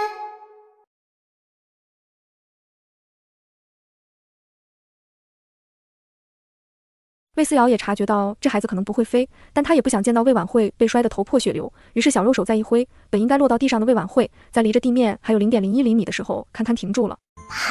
魏晚会惊讶地咦了一声，睁开眼睛左看看右看看，惊讶地发现自己头朝下伏在地上，竟然没有摔。他有些兴奋地挥舞小手，明显还想再往上一点。魏思瑶立刻就看明白了，他多善良啊！虽然这个魏晚会经常跑到自己这里讨食吃，但自己并不讨厌，至少比起柳如云，他觉得魏晚会要好那么一点点。所以晚会啊，你应该感谢你摊上了一个这么善良的好妹妹。你想飞，我满足你。奶团的小手往上一拨弄，魏晚会就跟到拔葱一般，猛地被提溜上去。紧接着，魏思瑶的小手又转了一个圈，然后魏晚会也在半空转了一个圈，再然后，魏晚会一个古人竟然超前体验了一把坐过山车的刺激，全程无危险、无轨道、无车，就他一个人在空中360度旋转，内外八字全都翻了一遍。柳如云的尖叫声快要炸了，偏魏思瑶玩上瘾了，还在心里唱歌呢。爱的魔力转圈圈，想你想到心花怒放黑夜白天。晚会呀，过山车玩的爽不？魏晚会爽不爽？魏思瑶不知道，不过柳如云快要死掉了，他再也顾不得皇帝还在，当场跳出去，直接抱住了俯冲而下的魏晚会。见他被抱住了，魏思瑶也就暂时收手，心道：你们不是想让魏晚会飞吗？现在飞了，还飞得挺好，挺刺激的，该满意了吧？哎，不用感谢我，我就是这么善良、这么好心的小宝贝。晚会，你没事吧？还感谢？柳如云要崩溃了，她吓得赶紧小脸蛋扒拉出来。只见魏晚会脸色通红，两眼无神，这是玩出毛病来了吗？闺女，你哪不舒服啊？柳如云气疯了，她以为是皇帝操控的，咬着嘴唇不敢破口大骂。然下一秒，魏晚会竟然笑了。好玩，还要。柳如云彻底气疯，这个傻孩子，还玩？再玩，脑子都该甩出来了。柳如云压着怒气，她打定了主意，孩子谁都不给，连她奶奶都不给。毕竟淑妃这个当奶奶的不称职，还飞，明明没学会飞呢。就算是天才，也不可能2岁就达到炼气7、5层啊。柳如云把淑妃也恨上了，更让她伤心的是魏宏远，这个男人竟然很不屑。父皇帮着晚会飞，是晚会的福气，再玩一会儿怎么地？柳如云气得眼睛都红了，这可是只有21个月的孩子而已。坐在皇帝怀里的魏思瑶也跟着摇头，哦呵，还好这渣爹不喜欢他们兄妹3个，不然早就被这渣爹玩死了。然魏晚会也是个给力的，他似乎是刚反应过来，张嘴哇的一声，吐了魏宏远一身，吐了柳如云半身。好吗？那味道传过来，真的很难闻。毕竟现在的魏晚会已经开始吃饭了，混合了奶味的酸臭味涌过来，是个人都受不了。皇帝厌气的捏着鼻子，还很贴心的帮魏思瑶捂住鼻子，冷声吩咐：滚下去收拾。是，父皇。魏宏远憋屈死了，但比起憋屈，他现在更想吐。哦，恶心死了！这个小畜生竟然敢吐他父王一身污秽。天才怎么了？天才今晚上也少不得一顿毒打。这一家人终于滚蛋了，连魏思瑶都觉得耳根子清净不少，皇帝更是松了一口气。艾玛，那味终于没有了。还是我们思思最乖巧、最可爱，而且还香喷喷。最重要的是，孩子强悍，有能力，棒棒哒。想起刚才在空中乱飞的魏晚会，他便忍不住一阵心动。不然这次的大比让思思去参加算了，思思去参加还怕拿下第一吗？妥妥能将其他3个国家的人踩在脚下呀！魏楚业都已经开始胡思乱想了，想着大周在魏思瑶的骚操作下拔得头筹，而他只要负责抱着头名的奖品叉腰狂笑就行了。真是想想就爽。夜半的时候，营帐附近妖兽入侵，伤了3名守备的士兵，此事惊动了魏楚业。这个妖兽差不多只有炼气7的修为，魏楚业根本不惧。他只是好奇，为什么这只低修为的妖兽竟然敢跑到这里来捣乱？他察觉不到这里隐藏着高手吗？思索的时候，一道身影突兀出现，是少年琴师。哎，真的是琴师！天哪，有生之年，我竟然也能亲眼见到琴师！众人兴奋地议论纷纷，而此时少年已经迎上去，跟妖兽战成一团，明显是保护他们的。魏楚夜满头问号：什么琴师？皇上，今年京城内到处都流传着一个少年义士的传闻，说此人呢，一袭白衣，头戴白色木梨，白纱遮面，瞧不清楚模样。这身背古琴，专门暴打不平。当初在集市上替李大人一家解围，后又在满春堂击杀魔族，因此啊，被人津津乐道着呢。少年义士是，又因为他身背古琴，所以啊，才会被大家称作琴师。这么一看，这人还是个侠士。魏楚夜死死盯着，但他却觉得眼前的少年绝对不是什么侠肝义胆之人。毕竟这妖兽出现的古怪，这换作琴师的少年出现的更古怪。他们安营扎寨的地方本就是荒郊野外，一个京城出名的少年郎怎么会平白无故出现在这里？皇帝面色不愉，而此刻打斗的声音也惊动了其他人。看到白衣少年的一瞬，魏子轩都惊了。大哥，这明显是假的好吗？明明白衣琴师是他大哥，可现在这个又蹦又跳的人到底谁啊？偷名声也不是这么偷的吧？魏荣轩也微微蹙眉，但他没傻到直接张嘴说话。此人突然出现在这里，还套着他的衣服，此中肯定有阴谋。要说这里面没有内应，他是不信的。于是他谨慎的左右查看，却看到皇帝匆匆走了过来。你们先回屋，外面不安全。皇帝谁都不担心，就担心魏思瑶。哎呀，朕的思思小宝贝，你可一定要好好的，吃得好好的，睡得好好的。若是这次比斗南间的那群畜生不给力，皇爷爷可就只能指望你了。呜呜，回屋。才不要呢，好戏这才刚开始呢。艾玛，这到底是谁呀？竟然装伦家大哥！瞅瞅那身衣服，大哥的明明是纯白无瑕，这人骚包的还要在袖子上缝上一圈金线。更要命的是那琴也不像吗？大哥用的是上古古堡芙蓉琴，你这算啥？算法器吗？学的也太不像了。听到全部的魏楚夜心中一动，果然是假的。不过琴师竟然是思思的大哥魏荣轩。魏楚夜不动声色地看向魏荣轩，少年感觉到皇帝的目光，瞬间便明白皇帝能听到妹妹的心声。不过这样也好，自己不必开口解释。不管是什么人学大哥，肯定都不是什么好人，这是要在比斗之前抢走大哥的风头呢。说不定还想着比斗的时候再设计一下，故意拔得头筹，到时候再堂而皇之的揭露自己琴师的身份，这岂不是名利双收？而且比斗上还有别的宗门，听说能在比斗上入了大宗门的眼的话，那未来就能一飞冲天。哦呵，也不知道是谁胆子这么大，竟然想出这么一招好计谋。魏思瑶咂咂嘴，记忆里曾经的大哥不能修炼，根本做不了琴师，全家能修炼什么的，这都是他来之后改变的。他不确定假冒的人是谁，但也能猜到这个人的想法。毕竟就算他现在越来越像个孩子了，但脑子还在的好吗？经过魏思瑶这聪明的小脑瓜一分析，魏楚夜彻底清明。行了，皇爷爷都明白了，思思，你且看爷爷的吧。来人，上前帮忙！皇帝一声令下，围在周围的侍卫们立刻分出来一批上前帮忙。有假琴师的牵制，妖兽根本不是这些人的对手。很快，这只妖兽便轰然倒地，直接嘎了。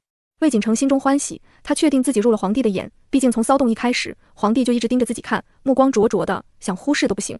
魏锦城面露笑容，他知道现在是该自己离开的时候了，于是他想要扭头离去，而此时一直按兵不动的皇帝却猛地大喝一声：少侠请留步！旁边刘内监伴随皇帝身边多年，还能不知道皇帝的意思，当场给护卫使了个眼色，护卫们一拥而上，立刻把假琴师围在中间，刀剑皆横在脖颈之上。魏锦城突然有些慌，虽然他借着琴师的名出现，但在皇帝眼中，侠士也不过是草莽。一时间，魏锦城有些担心，毕竟这跟他计划好的不一样。他的计划只是今天给皇帝留下深刻印象，等到了比斗的时候再揭露真面目，而后成功引起皇帝喜欢，引起众人乃至仙门轰动。他要的是那样的效果，是一网打尽，是名利双收。可现在暴露了的话，他得到的将大打折扣。魏锦城心思回转，但依旧很沉稳，毕竟不管怎么样，他都不会有任何危险。思索的时候，魏楚夜也已经走了过来，他怀里还抱着魏思瑶，是特意抱过来的。他还想继续听听思思小宝贝的脑袋瓜里，是不是还能给他更多的惊喜。少侠真是侠义之士，不过朕亲临，是不是可以露出真面目了？在皇帝面前遮盖面容是大不敬，魏楚夜没动怒，已经是给足面子了。魏锦城想了一下，确定自己的身份隐瞒不住了。无所谓，虽然得到的少一些，但只要他依旧能在大比拔得头筹，效果叠加，最终结局还是一样。他算计了一下，十分痛快地摘下蜜梨，露出一张平静却带着几分得意的面容。孙儿见过皇爷爷。魏锦城单膝跪地，无比恭敬，他嘴角甚至扬起笑容，等着听皇帝对自己的表扬。我的老天爷，竟然是魏锦城！这货想偷大哥的名声。如果是他的话，那就说得通了。这货现在最想要的就是名声了呢。毕竟大哥二哥已经离开王府，本来他应该是板上钉钉的王世子，但可惜渣渣爹是个恋爱脑，认识了彩梨就直接抛弃柳如云。柳如云到现在还是个妾，妾的孩子是不可能继承王府的。再加上彩梨又怀有身孕，万一生下个更好的，魏锦成想要出头就更难了。所以他就想了这一招，在彩梨的孩子出生之前，先给自己找个好奔头。而最好的奔头不就是马上的大比吗？少年侠士，重情重义，又是未来大比的头名，这一个个光环套上身，就算是妾生子，魏锦成也得飞黄腾达，鱼跃龙门呐！真是好算计。只是你盗用我大哥的名声，是不是太贪心了点？魏思瑶眯起眼睛，小脸蛋上凝出一点冰冷。不然直接毒死好了。想着，小肉手就开始掏储物袋，这把皇帝和刘内监都惊了一下，刘内监都想伸手按住魏思瑶的小爪子了，可惜皇帝下令谁都不准说，他只能焦急地忍着。但皇帝没啥好顾虑的，哆嗦了一下之后，直接伸手按住魏思瑶的小胖手。皇帝爷爷干嘛？为什么突然摸人家的手？皇帝的脑袋都转成乱码了 ，CPU 都烧了，苍天啊，想个理由真的太难了。不过好在皇帝脑袋转得还算快，他立刻捏了捏魏思瑶软软的小手。刘半半，朕总觉得小郡主手上少点什么，你觉着呢？刘内监脑袋急转，笑道：缺一对镯子，宗门送来的玄冰赤金镯，正好可以给小郡主。这玩意儿能保持体温恒定，这夏天不热，冬天不冷，还能调节内息，是养神护体的好东西呢。拿来给小郡主戴上。刘内监赶紧翻储物袋，就怕晚拿出来一秒，某个人就得在今晚横死于前。很快，带着点点冰霜的赤金色镯子取出来，飞速套在魏思瑶手腕上。魏思瑶只觉得贴着皮肤的地方暖暖的，滑溜溜的，特别舒服，而她的身体也不再觉得热，内息更是平稳，经络都跟着通达了不少。哇，好东西，我仔细看看。魏思瑶终于被玄冰赤金镯吸引了所有注意力，皇帝和刘内监同时松了一口气。至于魏锦成，死不足惜，不是不肯杀他，而是他抢了魏荣轩的名声，拿走的东西自然得还回来，死了还怎么还？死了岂不是便宜他？魏楚业考虑的比较多，魏锦成还不能死，至少现在不能。不过丝丝担忧的事情肯定不会发生。苏子涵当初给他递过折子，上面说了魏锦成不是魏宏远的儿子，虽然现在还没查证，但只要有一丝怀疑，这个孩子就别想借着皇室的荣誉出人头地。给外人养孩子还养得功成名就了，那不是给皇室撑面子，那是打皇室的脸呢。魏锦成刚还在笑，现在却怎么也笑不出来了。他一直觉得摘下蜜梨之后，皇帝一定会又惊又喜，觉得他这个孙子就是绝子，惊为天人，然后一定会对他大加赞誉，大加嘉奖，甚至会对母亲柳如云改观，说不定因此娘还能混得侧妃当当。然什么都没有，没有褒奖，没有赞誉，皇帝竟然逗了魏思瑶那么久，甚至看都没看他一眼，乃至于礼物也赏给了魏思瑶，还是对修士们特别有用的玄冰赤金镯，极度让魏锦成浑身颤抖。他隐隐觉得不太对，也可能是累的，他跪在地上到现在还没起来呢，后背都酸了，撑在地上的脚腕都颤巍巍的，几乎要支撑不住。该死，为什么皇爷爷还不准他起身？一切都跟自己想的不一样，怎么？难道盗用秦师的名头根本没用？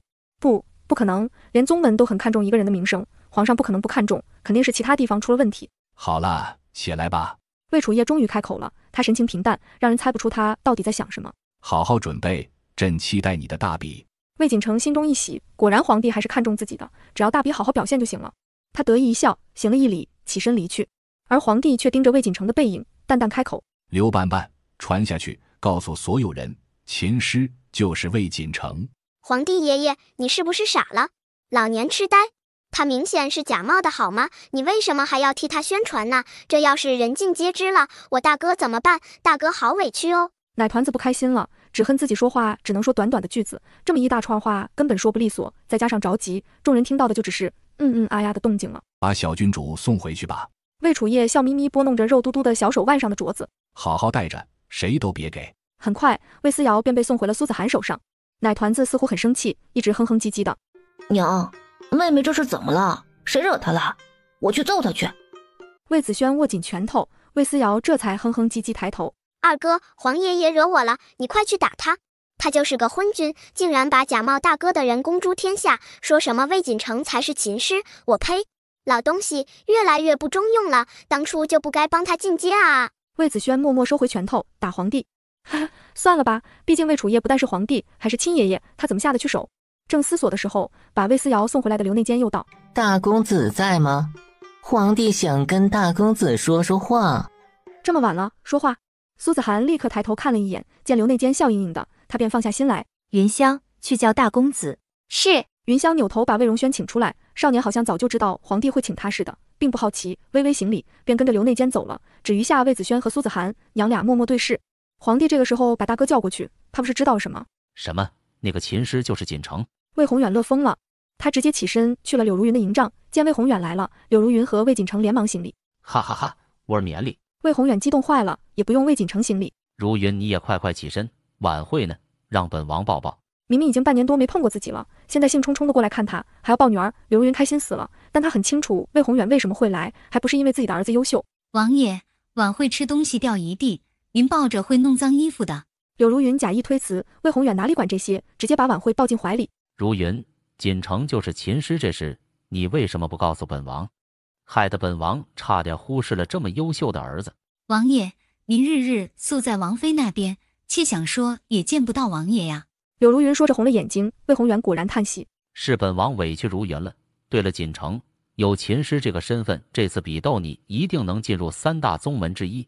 锦城，你就是本王的指望啊。”魏锦城谦虚低头，心里却得意极了。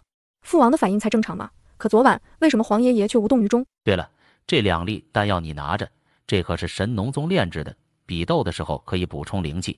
神农宗的丹药，这下连柳如云都惊了。只要带上神农宗3个字，这丹药就能卖出天价。柳如云再也忍不住，缓缓扬起嘴角。他觉得自己和儿子的未来稳了。一大早的各个营帐的人都来给皇帝问安，虽然不在皇宫，但是规矩不能少。老十二，你是个有子孙福的呀。哎，本王要有个这么优秀的儿子，早就立为世子了。2个人你一言我一语，听得柳如云心花怒放。魏宏远也顿了一下，似是在考虑这件事的可行性。他目光一转，又瞥见苏子涵，便直接开心地迎了过去。子涵，锦城就是琴师，你不后悔吗？明明能拥有一个优秀的养子养老，现在却什么都没有了，都被你自己做干净了。苏子涵翻了个白眼，这人是故意来找揍的吗？呵呵，希望大比结束，王爷还能如此高兴。说完扭头就走。余下魏宏远冷哼一声，哼，这女人心里肯定是嫉妒的。艾玛一想到苏子涵后悔莫及，他就无比开心呢。不就是世子的位置吗？封。于是他扭头宣布，若是锦城大比能拿下第1，本王就封他做世子。然话还未说完，皇帝的手指便狠狠戳了下来。魏楚夜气坏了，金丹期修士的手指头跟铁棍子似的，捅哪疼。皇帝一边戳一边骂：封，朕看你要疯了，脑袋让屎糊了吗？赶紧收拾东西，准备上路。皇帝气得破口大骂，众人有些疑惑，心道怕不是皇帝不想封魏锦城做世子。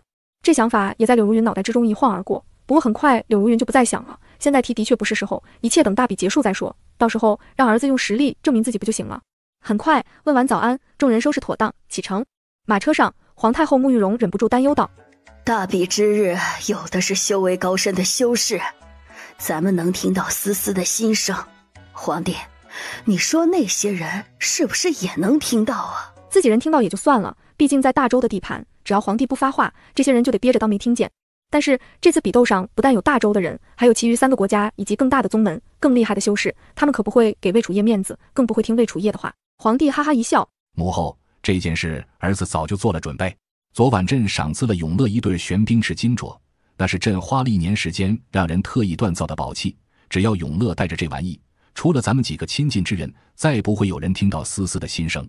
当初听到丝丝心声的时候，魏楚夜就很震惊，后又问刘内监，连刘内监都能听到，皇帝心中便有了担忧，于是一早就让刘内监去打造一套法器，省得到时候引起不必要的人的觊觎，毕竟永乐还太小。还是皇帝未雨绸缪，这下哀家就安心了。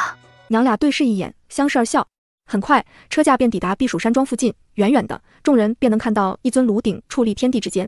娘，那是什么？好高啊！魏子轩最先看到了高耸入云的炉鼎，马车里的人也都纷纷探出头来观望。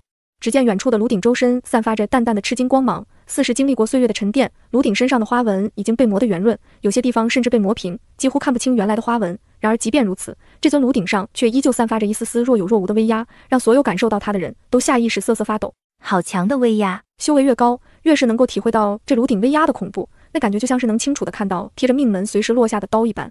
反而修为低的人只能大概地感觉到危险，就像一个人在丛林之中，虽没有看到异常，却总觉得周围藏匿着危险一样。然这2种感觉都会让人不适。恐怕是哪个大宗门的法器。这是中原最大的宗门玄天宗的镇宗之宝，听说是上古遗留下来的宝贝，好像最初是从哪里捡来的来着。马车内听到新生的娘几个却都一脸震惊。玄天宗大家都知道，中原4国内排名第1的宗门，听说最初就是个小宗门，后来得到了一件宝贝，而后就发迹成为了第1大宗。这当时捡到的宝贝，不会就是这个炉鼎吧？3个人皆竖起耳朵，继续偷听。玄天宗也是牛批，随随便便就能捡到这样的宝贝。如果不是最初的宗主捡到这玩意儿，恐怕玄天宗也成为不了中原第1大宗门。哎，命好，没办法，挡都挡不住。捡到的还真是这玩意儿啊！一时间，娘3个都跟着羡慕嫉妒恨起来。什么时候他们也能捡到这样的宝贝？正想着，几个人也就没注意。奶团子忽而疑惑地眨下眼睛，奇怪，怎么感觉这玩意儿有点眼熟呢？师叔祖，这炉鼎听说是玄天宗捡到的，这哪里捡到的？我们能不能也去捡一个？用这玩意儿炼丹，绝对一炼一个10品满级金丹吧？吃了这样的丹药就能直接飞升了吧？这种宝贝竟然不是神农宗的，明明他们神农宗才是专门炼丹的大宗门好吗？可惜呀，眼馋死个人了。师叔祖，您老是往官道上张望，这到底是在等谁呀？来了！黄玉无比兴奋，起身迎了上去。堂堂独一圣手，竟然在等一个小小的帝王。周围宗门的人都不屑一顾，尤其玄天门的长老怀纯子见状更是冷哼一声：哼，堂堂神农宗竟然跟皇室的人纠缠不清。黄玉好歹也是第7代独一圣手，这一身的修为怕是要浪费了。长老，您不知道，听说黄玉在大周收了个徒弟，怕不是去迎徒弟去了。徒弟？那得去看看。黄玉这老东西连老夫的侄儿都瞧不上，老夫定要去看看这个徒儿哪里比我的侄儿好。说完，怀纯子也迎了上去。一时间，一个小小的周国竟然引得3个宗门出来迎接，其中玄天宗是第1宗，神农宗是第1要宗，七星堂嘛，虽然是颍川地界的3大宗，但现在这么多宗门聚集在一起，位置也就算个中上而已。可即便是中上排名的宗门，眼里也不会有皇室，众人都好奇起来，新到大周皇帝到底是何德何能，一下子入了这3个宗门的眼。除了宗门张望，参加比斗的其他3国的皇室也在观望。齐、隋、赵3国国君对视一眼，心中也很震惊。哼，魏楚业这个老东西，怕不是给了宗门什么好处吧？如果给好处能得到如此关照，我们赵国也给得起。魏楚业看到3个宗门的人迎接，简直惶恐又兴奋，兴奋又得意，得意之际还不忘瞥一眼不远处的齐、隋、赵3国，暗搓搓地挺了挺胸膛。呸！老匹夫！哼，嘚瑟大了，小心闪着腰。哼，趁着比斗的时候打死算了。魏楚业内心 OS： 诸位仙尊，请。魏楚业微微低头，黄玉和怀纯子地位太高，他也得低头。然黄玉根本不在乎他低头不低头，只伸着脖子往后看。我徒儿呢？魏楚业赶紧命人把魏思瑶抱过来。1岁半的小家伙已经长开了，白嫩白嫩的。黄玉只看一眼便心花怒放，一把将魏思瑶抱进怀里。哟，这就是独一圣手新收的弟子啊！阴阳怪气的声音传过来，黄玉微微蹙眉，扭头望过去。哎呦，好小好可爱呀！这么小，1年就死了吧？独一圣手师伯是怎么想的呀？竟然挑了一个没有修为的废物做弟子。若是师伯闲得无聊，红灵手底下倒是养了不少猫啊狗啊的，至少有修为，可以借给师伯打发时间。魏思瑶都惊了，这人脸上长的是嘴吗？这是长了个屁股吧？不说话专喷屎。青阳真人乃至大周的人脸色也都不怎么好看，尤其跟魏思瑶亲近的人现在都快气炸了。什么叫一捏就死了？而且还说什么猫啊狗啊，这是说他们思思还不如猫狗吗？什么鬼比喻？如果不是玄天宗的人，一定挠花这贱人的脸。哼，本王觉得也是，收这种废物还不如收本王的晚会。魏宏远总能找到合适的机会给自己拉仇恨，果然现在是个人都扭头死死地盯着他。魏宏远嗤之以鼻，他又没说错。然就在此时，奶团子却从储物袋里翻出一个瓷瓶，当着所有人的面打开，取出一粒药丸。看到药丸的那一瞬，黄玉的嘴角扬了扬，眼底满是期待。好徒儿，请开始你的表演。这奶娃娃竟然还随身带丹药。红灵瞧得稀奇，凑过去一边看一边讥笑。哼，没修为也敢玩丹药？黄玉师伯，这要是吃死了怎么办？心这么大，我养的狗啊都得替你们捏把汗呀。众人皆皱起眉头，只魏思瑶咧嘴一笑，盯着近在咫尺叭叭叭的小嘴，丹药直接塞进去。你话太多。然平时头位修为低的人，一头喂一个准儿，但红灵修为却比这些人要高，筑基期8层的修为让他几乎是下意识退后一步。奶团子那只捏着丹药的小肉手就这么堪堪停在红灵面前3寸处，则手短的劣势显露无遗呀。奶团子郁闷撇嘴，而红灵却眉头一蹙，眼底杀意一闪而逝。黄玉师伯，这个孩子才1岁多就如此歹毒，不如让晚辈替师伯清理门户。说着，直接抽出法器鞭子，狠狠一扯，朝着魏思瑶的脑袋狠狠劈落。那鞭子夹锋带利，狠辣无比，呼啸之间劈开空气，带起嗖嗖的裂空之声。若是普通人挨上这一鞭子，恐怕早就被劈烂了脑袋。那一瞬，除了怀纯子，所有人都是脸色一变。你敢！几乎是所有人顷刻之间便释放出自己的威吓，包括魏楚业在内，5位金丹期修士的威压倏地爆发出来。青阳真人早就是元婴期，修为比金丹期还要高，而黄玉的修为更恐怖，已经达到了出窍期，比元婴期还要高。金丹之上2大高手齐齐动作，即便是红灵也根本承受不住，当场扑哧一声吐出一口血来。黄玉，你这是做什么？不是没打到你们吗？红灵不过是开个玩笑，怎么就当真了？玩笑？哦呵，那鞭子是没落在你头上是不是？要是真落下来劈坏了我，你又负不负得起责任？恐怕到时候就一句不过废物，死了就死了，这样的话吧。我呸，狗东西，别以为老娘看不清楚你们的嘴脸，刚才我那丹药也没塞进红灵嘴里，你们怎么不说是玩笑？哼，双标狗，真是垃圾，垃圾！魏思瑶气得破口大骂，众人只听到他在啊呀的叫唤什么狗，什么垃圾，多余的就听不清楚了。这奶娃娃说话太快，一着急说脱路嘴了，咬字就会变得不清楚。即便是黄玉努力想使劲听，也挺不出个所以然来。正当他茫然的时候，魏荣轩已经开口，冷冷质问：既然是开玩笑，为什么要说思思歹毒？不过是一个1岁多的娃娃，不知是哪里惹了你们。红灵捂着起伏的胸口，忍着痛咽下一粒丹药，咬牙道：还不是他想喂我毒药吃？你不是没吃到吗？1岁多的娃娃不过是跟你开个玩笑，这就当真了？玄天宗还是第1宗呢，这么玩不起。魏荣轩冷冷开口，用怀纯子的话把红灵顶了回去。红灵吃了丹药，本已经好多了，现在冷不丁听到这句话，竟然又觉得体内血气翻滚，喉咙更是一阵甜腥。红灵快气炸了。批斗的时候你给我小心点。说完气哼哼扭头离去，怀纯子也狠狠地瞪了魏荣轩一眼，冷冷开口：黄玉老弟，别为了一个徒弟毁了自己一世英名。哼！说完扭头离去。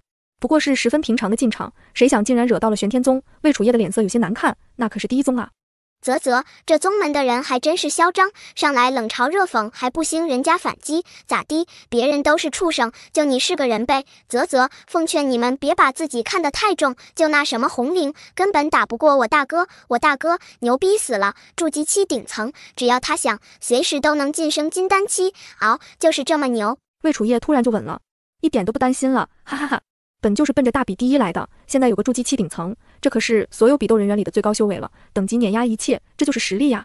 皇帝美了，苏子涵几人也暗自松了一口气，只护卫在周围的人越发对玄天宗警惕起来。魏楚业抱着奶团子往大周的席位而去，而他的怀里，奶团子却皱起眉头，无比纠结。手短限制发挥啊，好好的实力发挥不出来，至少距离不够，自己明显占不到便宜啊！不然试着把毒药跟老爷给的符咒结合一下。奶团子双手抱胸，认真思考着可行性。可行性很高嘛，下次再碰到这种情况，先扔个定身符，定住以后就无法躲避，到时候再投喂毒药。完美。奶团子双眼放光，默默为自己点了32个赞。艾玛，伦家怎么这么聪明？老东西，你进阶金丹了。刚才魏楚业释放灵气震慑红灵的时候，大家就都感觉到了金丹期的威压，逃不了。1年不见，大周皇帝竟然偷偷摸摸就晋升金丹期了。说好的一起混新手场呢？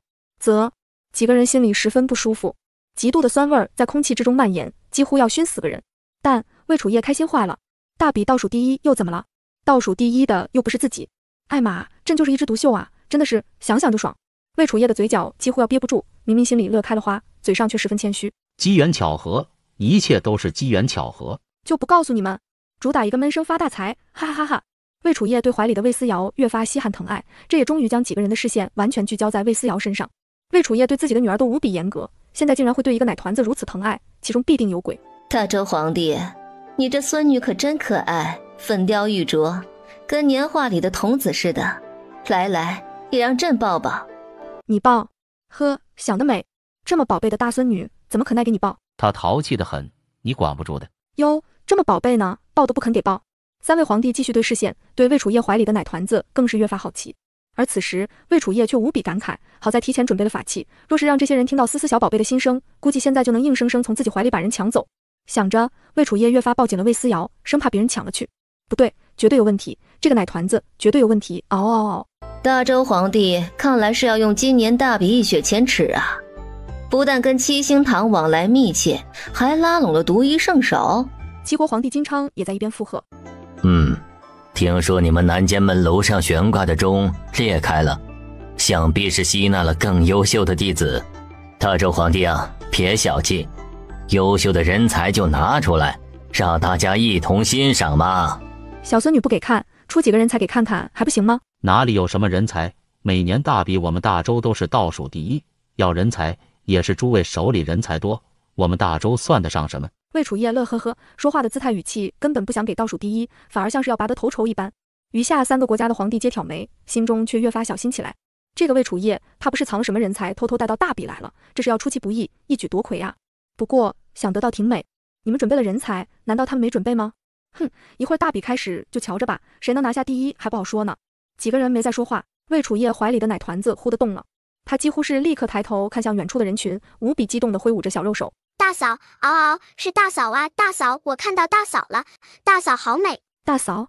此刻围在周围的几个人皆是眼睛一亮，太后沐玉容、皇后月燕莎、太子魏如期、苏子涵、魏子轩皆齐齐望过去，就怕不小心错过了未来的大嫂。一向冷静的魏荣轩直接给搞得脸色通红，那红一直蔓延到脖子外加耳朵。明明是家里的私事，可为什么现在这么多人都知道了？魏荣轩尴尬的要死，但目光却还是不自觉地顺着魏思瑶的目光望去。皇太后看到红绫，眼皮子狠狠一抽，荣轩的妻子不会是红绫吧？哎呦，这样的重孙媳妇儿可不能要啊，多看一眼都烦得慌。几个人也都是这个心思，不过大家转念一想，应该不是红绫，是的话，最初碰上的时候，思思小宝贝就会吐露心声了呢。几个人忽地放下心来，目光刷刷刷看向其余4个长相秀美的女弟子。以前说这话心里都带着耻辱，现在说这话，魏楚夜恨不能把脑袋抬到天上去。哎，可怜我的大嫂，因为比斗来到大周，在京城偶遇大哥，人群里一瞥便是惊鸿，芳华乱了浮生。大嫂喜欢上大哥，经常制造机会偶遇，只是当时的大哥没有修为，不想耽搁大嫂，便当作什么都不知道，惹得大嫂伤心落泪，最后黯然离开。然而当他得知大哥被人挖去灵根，便毅然决绝离开宗门，千里奔袭赶到京城。只可惜当时大哥已经被舅舅带走，大嫂没见到大哥，便以为大哥已经死在魏锦城手里。大嫂一怒之下杀进齐王府，可已经不是魏锦城对手。魏锦城占着大哥的极品灵根，实力大增，当场废了大嫂修为，打入水牢，一关就是数年。大嫂在水牢受尽折辱，最后咬舌自尽。咬舌自尽。听到心声的人齐齐沉默，这得是多么贞烈的女子才会选择咬舌自尽。众人一边想着，一边回头默默看向魏荣轩，那眼神明显在说，这一次好好对人家姑娘。魏荣轩压力山大，他连媳妇的面都没见上呢，这就定下了。咦，那个人难道是魏愁？魏愁？魏荣轩和魏子轩都愣了，扭头看向南监的队伍，果然在队伍的最末尾。既然能在南监的队伍，说明这小子有修为了。魏子轩无比震惊，压低声音对魏荣轩道：大哥，难道说后遗症就是让这小子有了修为？如果是这样的话，那这不叫后遗症，这应该叫机缘。没有任何负面效果，反而还让一个废物成功成为修士，这不是机缘是什么？这简直就是白捡的便宜。魏子轩叔弟眼睛一亮，那就是说后遗症并不是有修为这件事？不好说。二人压下心中疑惑，而此时魏思瑶已经在思考了，这小子竟然有修为了。他这不是被魔气所害，这应该叫做被魔气所救啊！小子你运气不错呀，竟然有了修为。不过后遗症就是后遗症，有修为可能只是后遗症的一种体现，具体什么后遗症，还得见过魏愁才知晓。诸位道友、弟子、人皇、晚辈们，我们再一次迎来了青云大比。魏思瑶听得昏昏欲睡，没办法，全都是场面话，就这种场面话，自己上辈子听了一辈子，学校里校长讲，老师讲，毕业了领导讲，想暧昧个小男生吧，人家一边讲场面话，还要一边给你画大饼，搞得魏思瑶连玩暧昧都提不起兴致。谁想就算重新回到了修仙世界，还是没能逃避掉这些该死的场面话。今日玄天宗带来了上古古堡吞星碎玉鼎，为此次大比加油鼓气。此鼎不但可以炼制丹药，其敲击发出来的声音也可以振奋精神。现在就有我玄天宗的弟子红灵，以及……怀纯子眼睛咕噜噜一转，故意看向魏荣轩。大周公子魏荣轩，一起为大家敲开场鼎。此话一出，全场哗然。不就一个废物吗？凭什么？凭什么让他敲击吞星碎玉鼎？要选也是锦城兄你去才对。然人群之中，少年的身影缓缓站起，冷肃坚毅。少年淡然而立，一身玉衫，腰束锦带，气质超然。望过来的人都愣住了。太阳的金光落下，少年就像是天人一般，好看得不得了。许文苑一眼便看到了恍若天人的魏荣轩，即便宗门的师兄师弟们都很好看，但似乎没有哪个人能有这样的姿态。这人叫魏荣轩。许文苑记下了这个名字，面颊染上淡淡的红。能让玄天宗的长老亲自点名敲击吞星碎玉鼎，魏荣轩一定天赋过人吧？许文苑眨巴眼，心中满是期待。啊，大哥，要去。魏思瑶冲魏荣轩摊开小手，明显想跟魏荣轩一起去。可这样的场合，带着孩子去似乎不太合适。荣轩，你去便是。不要，大哥，抱我去，要去。奶团子滑溜的像个泥鳅，他只要不想，谁都弄不了他。尤其他沉甸甸的，使劲往下一坠，根本抱不住。魏楚叶只能眼睁睁地瞧着奶团子往下出溜。黄爷爷，没事的。魏荣轩冷漠的面容对上奶团子，立刻绽开满眼的温柔。这一瞬的模样也被徐文苑看在眼里。少女一愣，似是发现了什么了不得东西，猛地一开视线，满脸羞红。这个冷冰冰的少年郎竟然能如此温柔。好帅的公子。而且很有气度。只是为何感觉不到此人的灵气波动？不会是个凡人吧？别开玩笑了，怀纯子长老怎么会要求凡人敲吞星碎玉鼎？凡人根本敲不响的好吗？所以这人一定有修为。至于为什么看不到，可能用了什么法宝遮挡修为，所以咱们都看不到。所有人皆深以为然，然怀纯子却直接笑了。只能说这些没能耐的东西们脑袋上的洞倒是不小，竟然能一口气脑补这么多，还什么遮挡修为的法宝。呸！魏荣轩就是个废物，这在大周根本不是什么秘密，甚至他的亲生父亲齐王魏宏远跟老婆和离的时候连这个儿子都没有。他叫一个废物出来敲吞星碎玉鼎，自然是为了羞辱。谁让刚才这个少年欺辱他的红灵？哼，这都是魏荣轩自找的。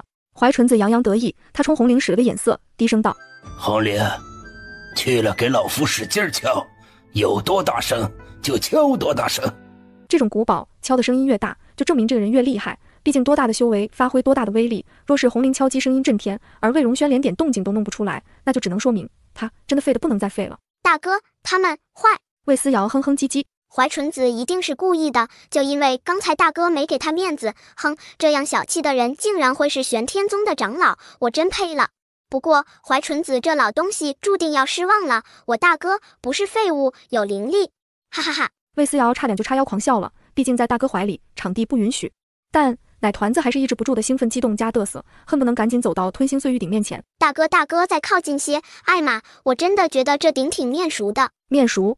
魏荣轩敏锐地捕捉到了什么？红灵冷笑着打量着魏荣轩，缓缓开口：鉴于你没听说过吞星碎玉鼎，那我就不计前嫌地给你介绍一下。此鼎修为越高的人，敲击发出的声音越大。元婴以上的修士，仅仅用敲击鼎发出的声音就能伤人。喂，小废物，听好，这是本姑娘敲出来的声音。说着，他扬起鼓槌，狠狠落下。法器特有的沉闷声响猛地荡开，这声音却异常响亮，一圈一圈向外荡开。周围听到的人都恍若遭到了当头棒喝，尤其练气期初期的弟子们更是受不了的浑身一颤。哎呀，这个穿红衣服的小师妹真的很厉害啊！各种窃窃私语传进耳朵，都是对红灵的夸赞。这些声音全都是红灵想听到的，他自然得意地勾起嘴角。该你了。还有，抱紧你怀里的小东西，别一不小心用力过猛，弄死了。哼！红灵眼中满是鄙夷，甚至还带了几分期待和戏谑。长老让魏荣轩跑上来敲吞星碎玉鼎，不就是为了给自己出气的吗？哈，那正好，他就近距离看魏荣轩这个废物是怎么丢人的。哦，对了，补充一下，没修为的废物是根本敲不响的，一点声音都不会有的那种哦。哼！红灵快要乐死了。在他看来，一个废物被钦点上来敲吞星碎玉鼎，而且自己还这么好心讲明了规则，魏荣轩这个废物绝对会震惊、害怕、被觉羞辱，甚至已经汗流浃背的想要丢掉手里的鼓槌，扭头落荒而逃。可他却看不到半点震惊和羞愧。魏荣轩淡然平静的，就像什么都没听到一般，安静的盯着自己，眸子里没有半点波澜。你是聋子吗？麻烦让让，挡着我了。你……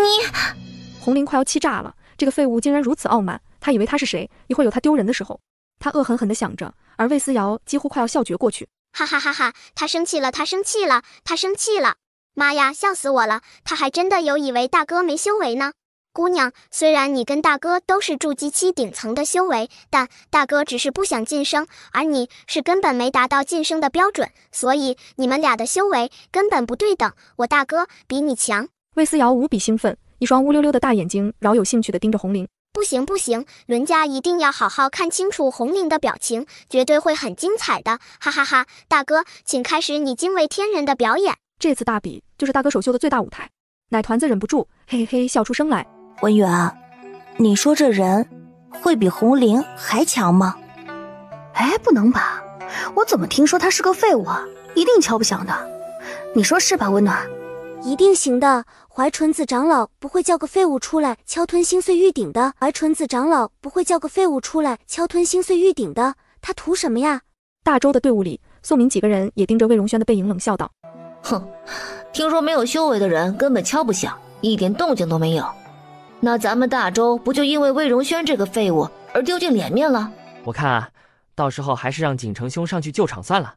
景成兄，你做好准备。对对，一会儿若是敲不响，你就用一个利落的姿势踩着飞剑，不对，踩着古琴飞出去。小团体的人七嘴八舌地议论着，魏锦成也觉得这个主意不错。敲不响吞心碎玉鼎的废物绝对会成为大周最大的污点，而后由自己这个琴师出手搭救最好了，又是可以继续收个好名声的时候了呢。踩着魏荣轩的脑袋上位什么的，真是想想就开心。不远处，李念妹、李盼妹还有魏愁三人却满眼担忧。玄天宗明明是第一宗，还要做这种折辱人的事情。哼，就算我拿下比斗第一，也绝对不会选玄天宗。对，我们不选，也不让家里人选。什么第一宗，就是个垃圾。三个人义愤填膺，而此时魏荣轩手里的鼓槌也重重落了下去。好棒的感觉啊，总觉得整个人都精神了许多，长时间修行的苦闷、郁郁、纠结，似是在这一刻因为这声音而烟消云散，只余下灵台清明，舒爽无比。天哪，这个魏荣轩貌似比红玲更强啊！我也觉得红玲的声音很具有杀伤力啊，魏荣轩敲击出来的却让人受益匪浅。这差距的可能不仅仅是修为的高低，还有个人素养吧。红玲的素养看起来并不怎么样。听说他一贯跋扈，果然不愧是上古古堡，还能测出个人的素养呢。众人叽叽喳喳的议论，再看红玲忍不住频频打量。红玲本是等着讥笑魏荣轩的，谁知搞到最后被讥笑的竟然是自己。他当场怒道：魏荣轩，好好的青云大比，这么多人看着，你竟然敢作弊！哼！少年淡然一笑，扬起的嘴角满是讥讽，看得红玲当场气炸。魏荣轩，坏人，走开，走开！奶团子张开小手护住大哥，小嘴说的话不多，但还是巴巴的。这破玩意简单，还真以为你能耐了？你给我等着，我来敲。说着，小肉手直接抢过魏荣轩手里的鼓槌，再一次狠狠敲了下去。怀纯子都傻了，大惊失色站起来，却直接被地洞晃下高台，啪叽一声摔了个狗啃屎。停下！他大惊失色抬头，而后直勾勾地看到吞心碎玉鼎自魏思瑶手下缓缓裂开一道缝隙。怀纯子倏地闪身来到了魏荣轩兄妹身边。你们竟然毁坏了老夫的镇宗之宝！说着，照出长剑，激起灵气，瞬间爆发出肆虐的杀气和战意。周围宗门的人见状，皆心中一惊。魏锦成甚至已经想着，干脆让怀纯子一剑宰了魏荣轩。住手！几道声音响起，紧接着一个个身影倏地冲向吞心碎玉鼎，迎面而来的杀意被黄玉轻松化解。魏楚叶、苏子涵、皇太后沐玉容以及青阳真人皆纷纷将兄妹二人团团护住。老东西，你做什么？做什么？这二人敲碎了我玄天宗的古堡，这事没完！哼，开什么玩笑？不是你让魏荣轩来敲的吗？还什么古堡？我呸！一碰就碎的破烂玩意儿，就这还能当成宝贝？我们这兄妹俩可都没有修为呢，咋的？被没修为的人敲碎了上古古堡，你还有脸了？黄玉的话无比刻薄，刺激的怀纯子的脸又青又绿，她整个人都要崩溃了。你们想怎样？什么玩意儿这么脆弱，一碰就碎，还特么正宗之宝，这也太搞笑了吧！魏思瑶继续在心里嘀咕。不过这事儿也好办，他要是赖上我跟大哥，那丢脸的就是玄天宗第一宗的正宗之宝被废物弄碎了，那不成了笑话。所以这老东西只能对外说是红灵弄坏的，至少还能保住脸面。听到魏思瑶的话，魏楚夜眼珠子一转，直接开口：什么怎么样？这玩意儿是你们宗门的红灵弄坏的吧？毕竟这俩孩子没修为。虽然有修为还是天才，但一碰就碎的正宗之宝什么的，这锅我们不背。啥？红灵弄坏的？怀纯子都听傻了。如果怪魏荣轩毁了顶，那只能证明玄天宗的正宗之宝就是个笑话；如果不怪魏荣轩，倒是还能说一下是红灵天赋惊人，实力所致。怀纯子的眼睛咕噜噜转，思索到最后，只能不情不愿道：哼，只能说红灵实力太强，有些人拍马都追不上。不是，长老。红灵还要说话，却被怀纯子抬手制止。红灵实力强悍，吞星碎玉鼎才会出现裂纹，不过并不影响我怀纯子在此宣布，谁在最后的比斗之中拔得头筹，并能成功驾驭这宝鼎，玄天宗就把这鼎送给他。人群哗然，不少人再度看向吞星碎玉鼎，只觉得一阵心荡神驰，这可是上古古宝，若是能占为己有，岂不是能炼出极品丹药，直接原地飞升？大家各自怀揣着心思，知奶团子哼哼唧唧地看了一眼吞星碎玉鼎，心细的从碎裂的裂纹里看到了一丝丝隐藏在缝隙里的光芒。怎么觉得好像里面还有一层似的？而且里面散发出来的味道真的好熟悉呀，总感觉好像以前用过似的。魏思瑶还想继续研究，然魏荣轩已经带着他往回走了。算了，等大哥把这鼎赢到手，他再慢慢看。练77小组比斗即将在1个时辰之后开始，诸位弟子尽快准备。胖子，快说，后遗症到底是什么？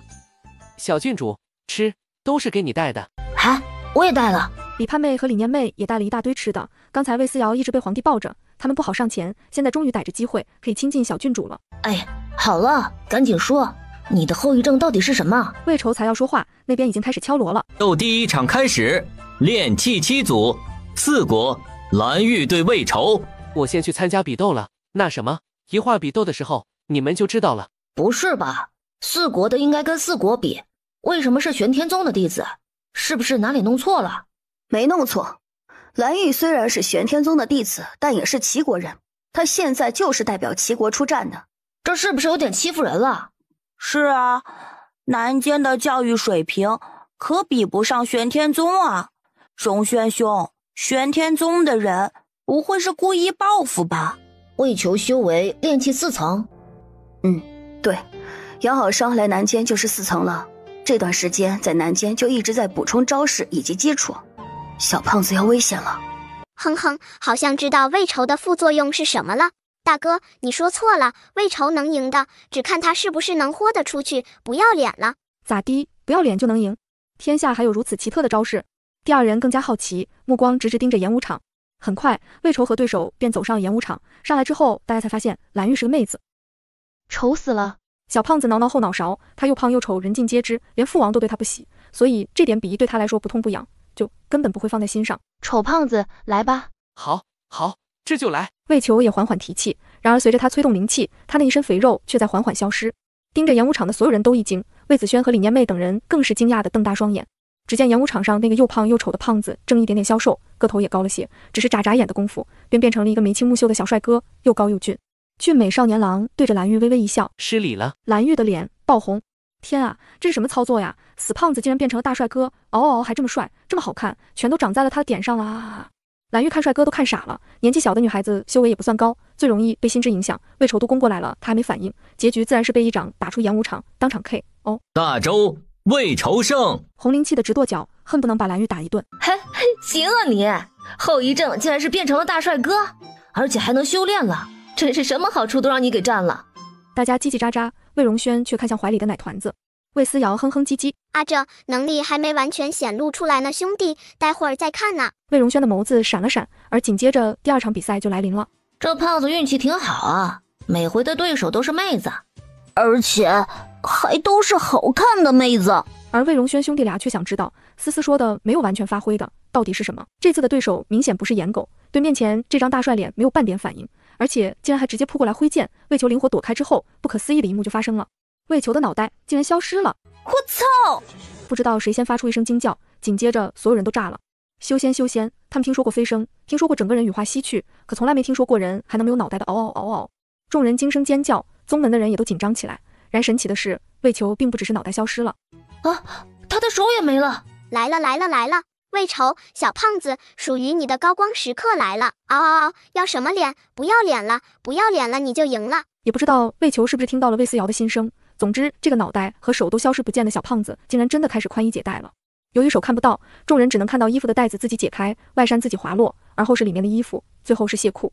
当掉在地上之后，魏球才是真的消失，完全不见了。对面的女弟子先是一惊，而后慌乱地看向四周，直到听到外面的人的议论纷纷。我去，这是脱光了吧？绝对是脱光了，毕竟穿着衣服不就看见他了吗？脱光了！女弟子一惊，而后好像想到了什么似的，猛地捂住脸，惊声尖叫。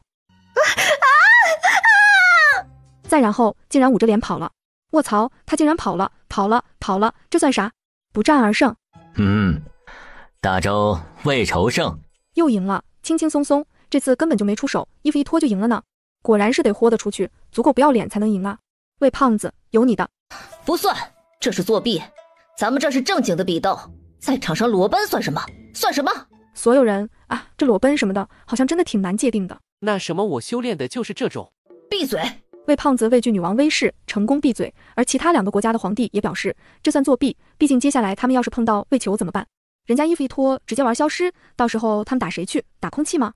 这明显不科学好吗？3位帝王明确目标，一致认为魏球这2次胜利都不算，这是裸奔，不是胜利。皇帝爷爷，你可一定要撑住啊！坚持咬定魏球不算犯规，不然咱们大周今年就又少了一层胜算了。周胖胖的失踪术简直就是大杀器呀，大杀器！皇帝爷爷，挺住，不能怂！听到奶团子的心声，魏楚夜还有什么不明白的？当场挺直腰杆对回去。怎么不算？你们说不算就不算了？我告诉你们，我们都是正经修炼的，用的都是正经的路数。只要青云大比，我们有资格参加，那就全都作数。我呸！我看你是前几年一直输，所以才急眼了，什么人都拿来大比。对，魏楚夜，你就是个老赖皮呀！对，不算。4国君主吵起来了。魏楚夜以1敌3，谁让他是金丹期，面前这3个绑在一起都干不过自己。魏楚夜挺直了腰杆，就是一个回怼，反正修为在这里摆着，你们能奈我何？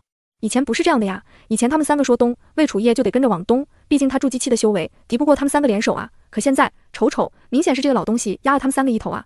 女皇杨照眼珠一转，干脆找宗门的人当救兵。怀春子长老，这就是作弊吧？哪有这样比斗的？是啊，长老，您给做主啊！3国皇帝看向怀纯子，魏楚夜心中咯噔一声，开局就跟怀纯子闹得不愉快。第一宗怕不是要站在对面3人那边，那他岂不是白对了这么久？怀纯子看看魏楚夜，再看看其他3国的皇帝，其实心里也觉得魏仇这算作弊了。他刚想张嘴发现，表达一下自己立场坚定、刚正不阿的态度，魏思瑶便从他大哥怀里爬了下来。奶团子不高，但气势却十分强大。他哼唧立在怀纯子面前，挺胸叉腰，小脸蛋一扬，大眼睛盯着怀纯子，骨子里带着一股子老母鸡护孩子的霸气。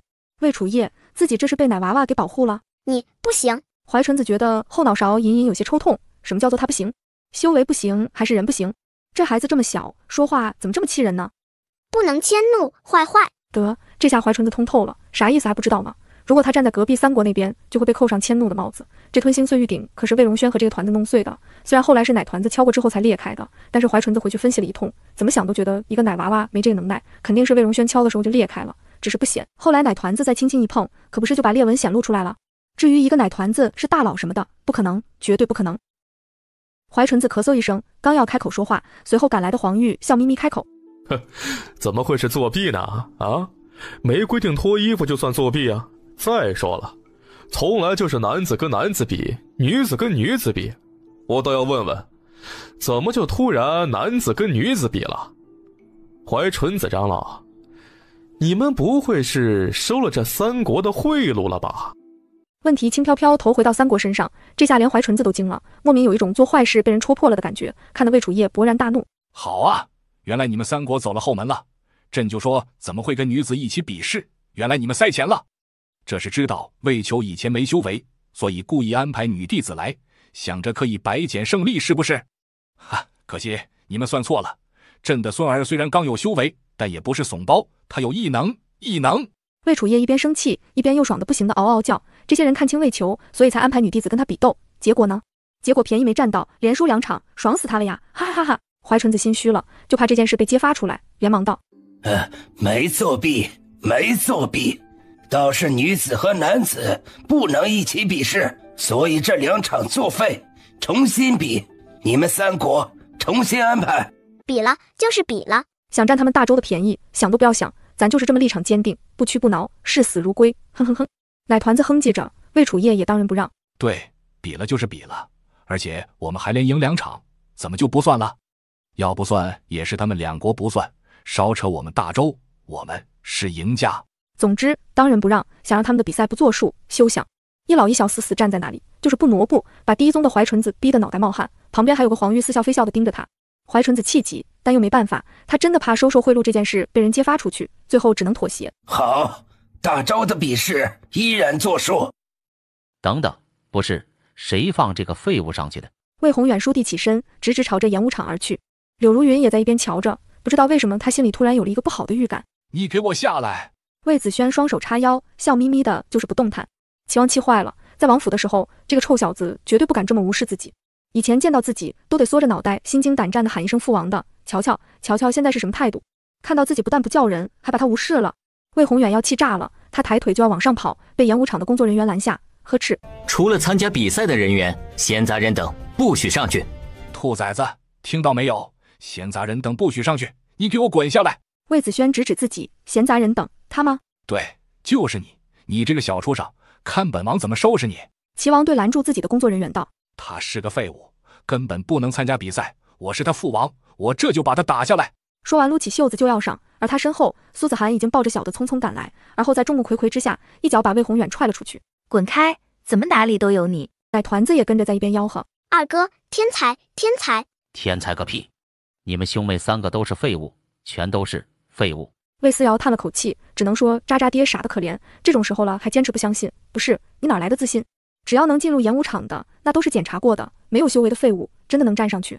大哥，动动你的猪脑子 ，OK？ 奶团子已经不想搭理他了，顺便也拉住了自己亲妈。娘，甭跟没脑子的人瞎逼逼，真的会气死自己。你说谁没脑子？我可是你爹！魏思瑶霸气叉腰，钱的。齐王差点气死，奶团子也不惯着他，指着演武场上的二哥：二哥，给他康康，实力，看实力。哈，这题我会。魏子轩伸手摘下手上的扳指，这玩意儿就是压制修为的东西，而当这玩意儿一解下来，所有人都能感觉到演武场上魏子轩散发出来的蓬勃灵气。这是炼气期顶层？什么？竟然是炼气期的顶层？好厉害呀，是顶层！去年不还是废物呢吗？怎么突然就顶层了？神什么？魏宏远彻底傻了，他目瞪口呆盯着演武场上的儿子，看着这个昔日的废物傲慢地立在那里，冲他哈哈大笑。子涵，这到底怎么回事？这孩子不是废物吗？明明一直以来都没有修为的，结果突然就变成炼气期顶层了，这是马上要进阶筑基期了呀，那不就很快跟自己一个水平了吗？怎么可能？怎么可能？这明明就是个废物啊！而面对着前夫震惊的面容，苏子涵却只想哈哈大笑。魏宏远，你也有今天。魏宏远以前有多嚣张，现在就有多崩溃。他觉得魏子轩就是个废物，从来没把这个儿子放在眼里，轻视这个词儿已经融入了他的骨血里。他将所有的期待都放在了魏锦成身上，结果呢？结果天才竟然是这个被自己忽视的孩子。魏宏远都傻了，看着他夸张又崩溃的表情，苏子涵别提多开心了。奶团子更是直接挥挥手，带走，带走，妨碍比赛！带走，带走，妨碍比赛！周围宗门的人这才反应过来，立刻把魏宏远带走。魏宏远还在挣扎，尖叫怒吼：不可能，不可能！苏子涵，你早就知道对不对？你背叛了本王，都是你，都是你！儿子是你自己不要的。冷冷一句话，彻底让魏宏远崩溃。儿子是他自己不要的。魏宏远后悔到浑身颤抖。然而演武台上，魏子轩已经轻轻松松一拳打倒了对手。魏锦成要疯了，他的脸色变得十分难看，整个人因为愤怒而浑身颤抖。至于宋明几个人更是无比震惊，下意识喃喃：锦成兄，他不是废物吗？怎么会有修为？还是炼气期顶层，比他们任何一个人的修为都要高？难道新月公主欺骗了所有人？太阴险了吧！众人并没有把问题往齐王身上想，只觉得是当娘的隐瞒了什么。一时间，宋明看苏子涵的眼神都有些不太对。魏锦成很快便调整好了心情，脸上挤出一丝笑容。母妃为了能离开父王，真的煞费苦心呐。有修为的事情瞒不住了，那就泼脏水好了，毕竟除了修为，名声更重要。几番算计之后，他缓缓闭上眼睛，心里却在疯狂思考，如果对上魏子轩，自己该用什么办法保住第一的名头，保住进入大宗门的机会。一天的比斗结束，众人各自回休息的地方，魏锦城一进屋便狠狠砸碎了茶杯。魏婉慧能感觉到哥哥的愤怒，扭头想要抱抱柳如云，试图从娘亲身上获得一些安全感。然而柳如云现在根本没工夫搭理他，把奶团子推到一边，先去关心魏锦城。他只能默默退到角落里，孤零零一个人呆着。锦城，你这是做什么？做什么？娘，你不是说那2个人都是废物吗？为什么他现在修为比我还高？当初他可是问过的，是柳如云口口声声说没有修为就是废物，他才信了。而今耳瓜子抽得啪啪响，这哪里是废物，修为比自己还高，岂不是证明那个一直以来自己瞧不起的魏子轩比他厉害多了？这我也不知道啊。柳如云更崩溃，看到魏子轩的修为那一刻，他脸都白透了，怎么都想不到会是这样的结局。可既然找不到合适的理由，那错的一定不是自己，绝对是别人，一定是苏子涵，一定是他做了什么。他可是那几个废物的娘，而且背后还有汝南苏氏。这1年多的时间，汝南苏氏来了2趟了，不但苏青叶来了，连苏展那老东西都来了。锦城，一定是苏家做了什么。娘俩瞬间陷入沉默。苏子涵是不是把好东西都留给这2个废物了？就因为我不是他亲生的，他一直苛待我，所以修为才会差这么多。魏锦城恶狠狠地想着，然后越想越觉得没错，一定是这样，一定是苏子涵当王妃的时候苛待自己了，绝对。对，一定是这样。这个苏子涵真是恶毒，怎么会有这样恶毒的女人？柳如云也对苏子涵破口大骂，自己下毒什么的只字不提。总之他没有错，错的是苏子涵，是他不好，是他过分。那现在怎么办？我只有炼气期5层，根本不是魏子轩的对手。娘，我们精心准备好的一切，怕不是要泡汤。好容易弄到了琴师的身份，也都完了。柳如云会放弃吗？根本不会放弃，好容易盼来的曙光不能再失去。你容娘想想。苏子涵，你给我滚出来，滚出来！暴怒的魏宏远在苏子涵大门口叫嚣，他现在已经完全顾不得齐王的身份和体面了。他跟柳如云一样，只觉得是苏子涵骗了自己，这女人就是个骗子。但可惜，现在的苏子涵已经不是他想见就能见的了。好在刘内监带着皇帝的旨意来了，让魏宏远去面圣。魏宏远不肯，只想讨个说法。刘内监无奈挥挥手一声：“唉，齐王得罪了。”说完，魏宏远便被五花大绑的带走了。至于父子俩说了些什么，谁都不知道。总之，魏宏远最后老老实实的回来，哪儿都没去，安安静静回到了自己的住处。大哥，你参加筑基7组的比赛吗？不。咦，你要一直隐瞒下去吗？不隐藏，但也不参加，我自有打算。魏荣轩一直以来都很低调，做事也冷静。魏子轩觉得大哥一定有什么事，不过不管了。思思，都是你的功劳，好妹妹，你想要什么，哥都给你。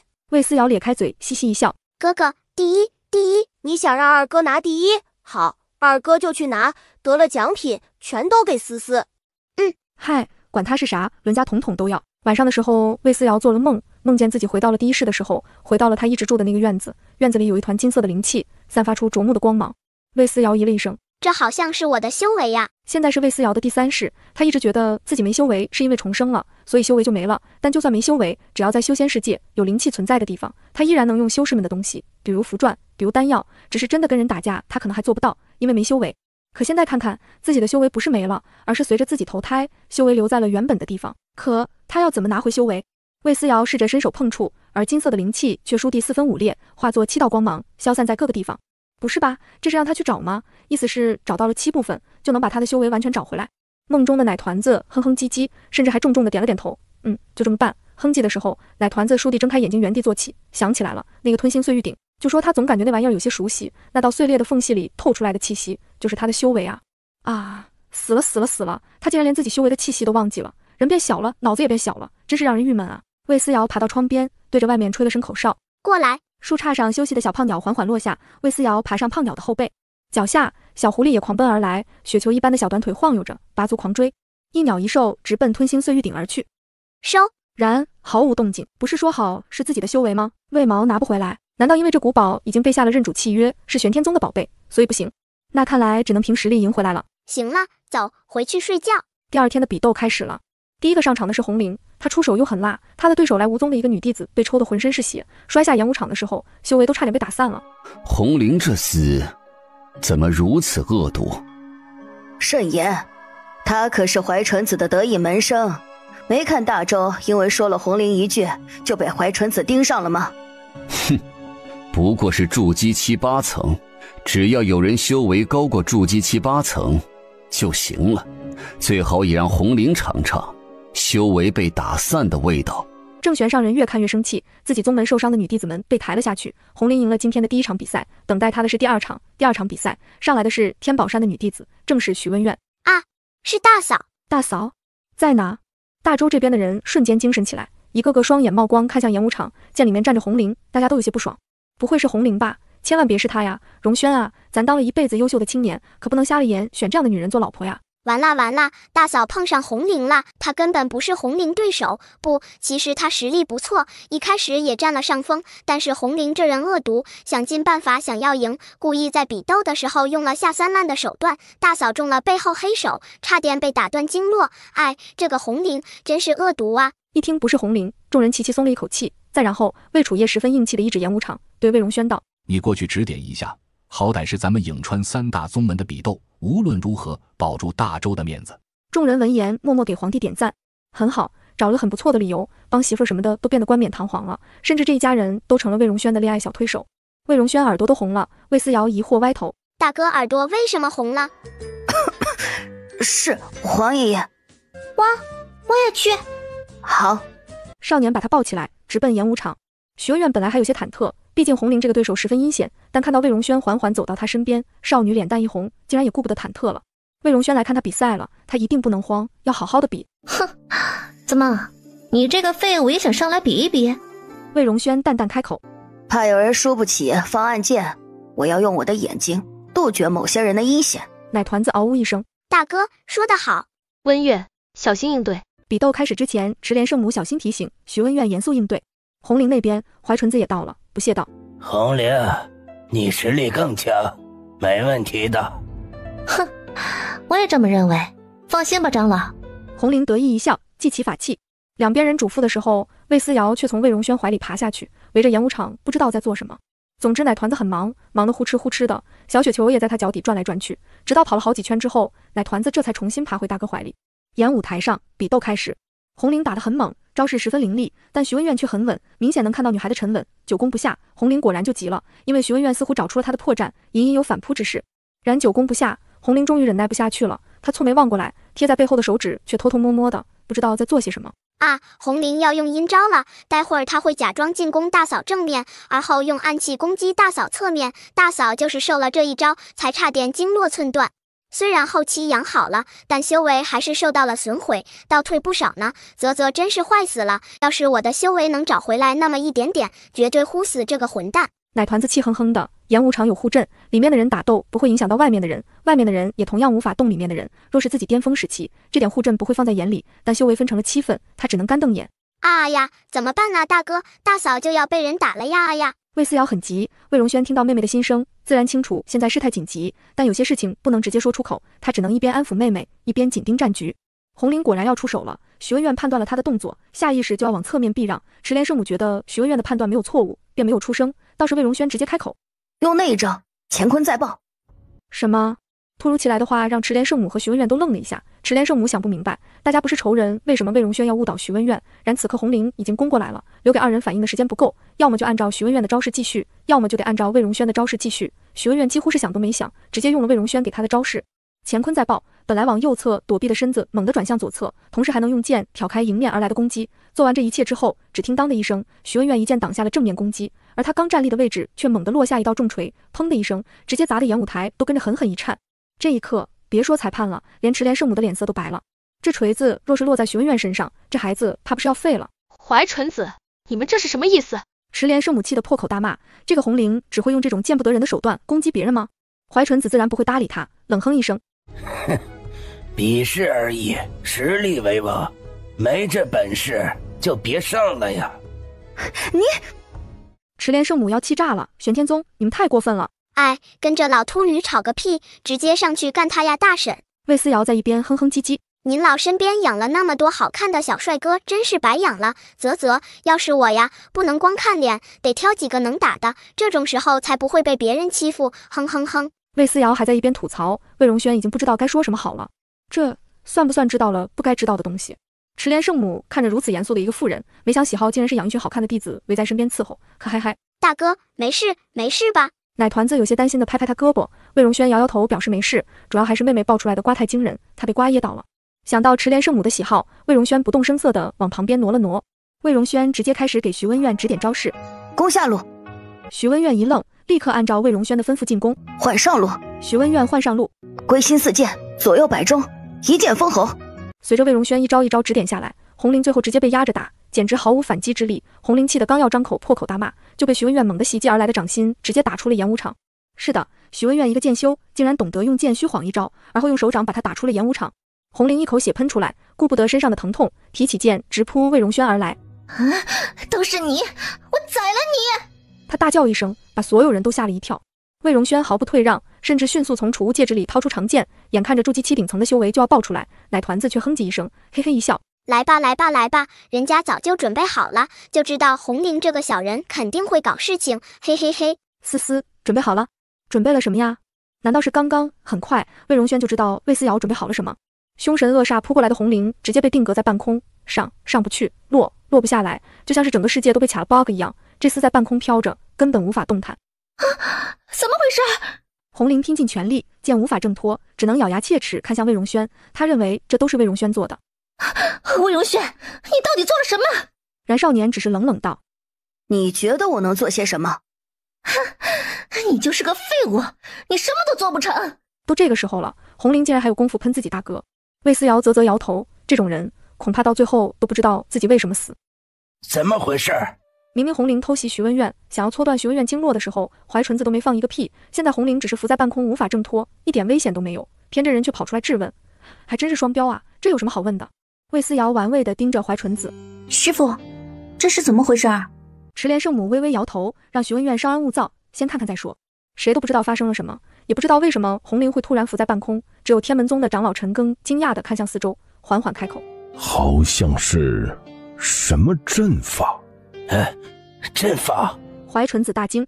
虽然玄天宗是第一门，但术业有专攻，阵法还得问天门宗，天门宗才是阵法类的第一宗。怀纯子勃然大怒：陈庚，你好好看看，到底是什么人弄的阵法，竟然敢对玄天宗下手！我倒要看看是谁想要在青云大比上造反。哦呵，好大一顶帽子啊！针对你们玄天宗就是想造反吗？你以为你们玄天宗是修世界的天吗？我呸！谁给你们的勇气，就是太惯着你们了，才会把你们惯成这样目中无人。奶团子撇嘴，肉乎乎的小手暗暗指挥着阵法。红绫只觉得背后好像有什么东西压下来，他惊恐回头张望，却发现背后空荡荡的，根本什么都没有。长老，救我！红绫痛哭流涕，怀纯子急得看向陈庚：你先想想办法呀！我解不了，布阵之人手法高超，感觉像是针对红绫的，果然是有人要造反了。感觉像是怕有人突然暴起而设置的自保阵法。自保用的？这一刻，众人纷纷看向浮在半空的红绫。刚才突然跳起来攻击魏如萱的，不就是红绫吗？是呢，红绫太跋扈了，在演武场上输了，就要在台下找没有修为的凡人撒气。有本事找修士吗？找人家没有修为的凡人算什么本事？玄天宗的人一向如此，人家可是第一宗，一贯的目中无人的。哼！众人叽叽喳喳，开始对红绫和怀纯子指指点点。怀纯子现在已经气得七窍生烟了，他几乎是咬牙切齿看向那些说闲话的人，威吓爆发出来的那一瞬，大家都吓得闭上了嘴巴。怀纯子冷哼一声，不去管这些人酸，而是看向陈庚：你真的没有办法？没办法，我只想说红绫得罪了什么人，赶紧道个歉，让人家把你给放下来就算了。还就是啊，道个歉就行了。红绫太跋扈了，也该学学该怎么道歉了。这里不少炼气期和筑基期的弟子都被红绫欺负过，大家虽然不是一个宗门，但经常在一起比斗和学习，见面的机会也多，自然被欺负的机会也多。魏荣轩抱紧了怀中的奶团子，思思是为了他，是为了让红绫给自己和徐文苑道歉。多好的妹妹啊，才1岁多，就这么护着他这个当哥哥的了。魏荣轩张嘴想要说什么，却被魏思瑶一把拉住。嘘，大哥，乖。哈哈哈哈，大哥，稍安勿躁，好戏在后面呢。红绫，赶紧道歉，嗷嗷嗷！道歉？那必须是不可能的。他红绫的字典里就没有道歉2个字。我不管你是谁，告诉你，让我红绫找到你。若是让我知道是谁下的这个阵，别说道歉，我直接送你们去投胎。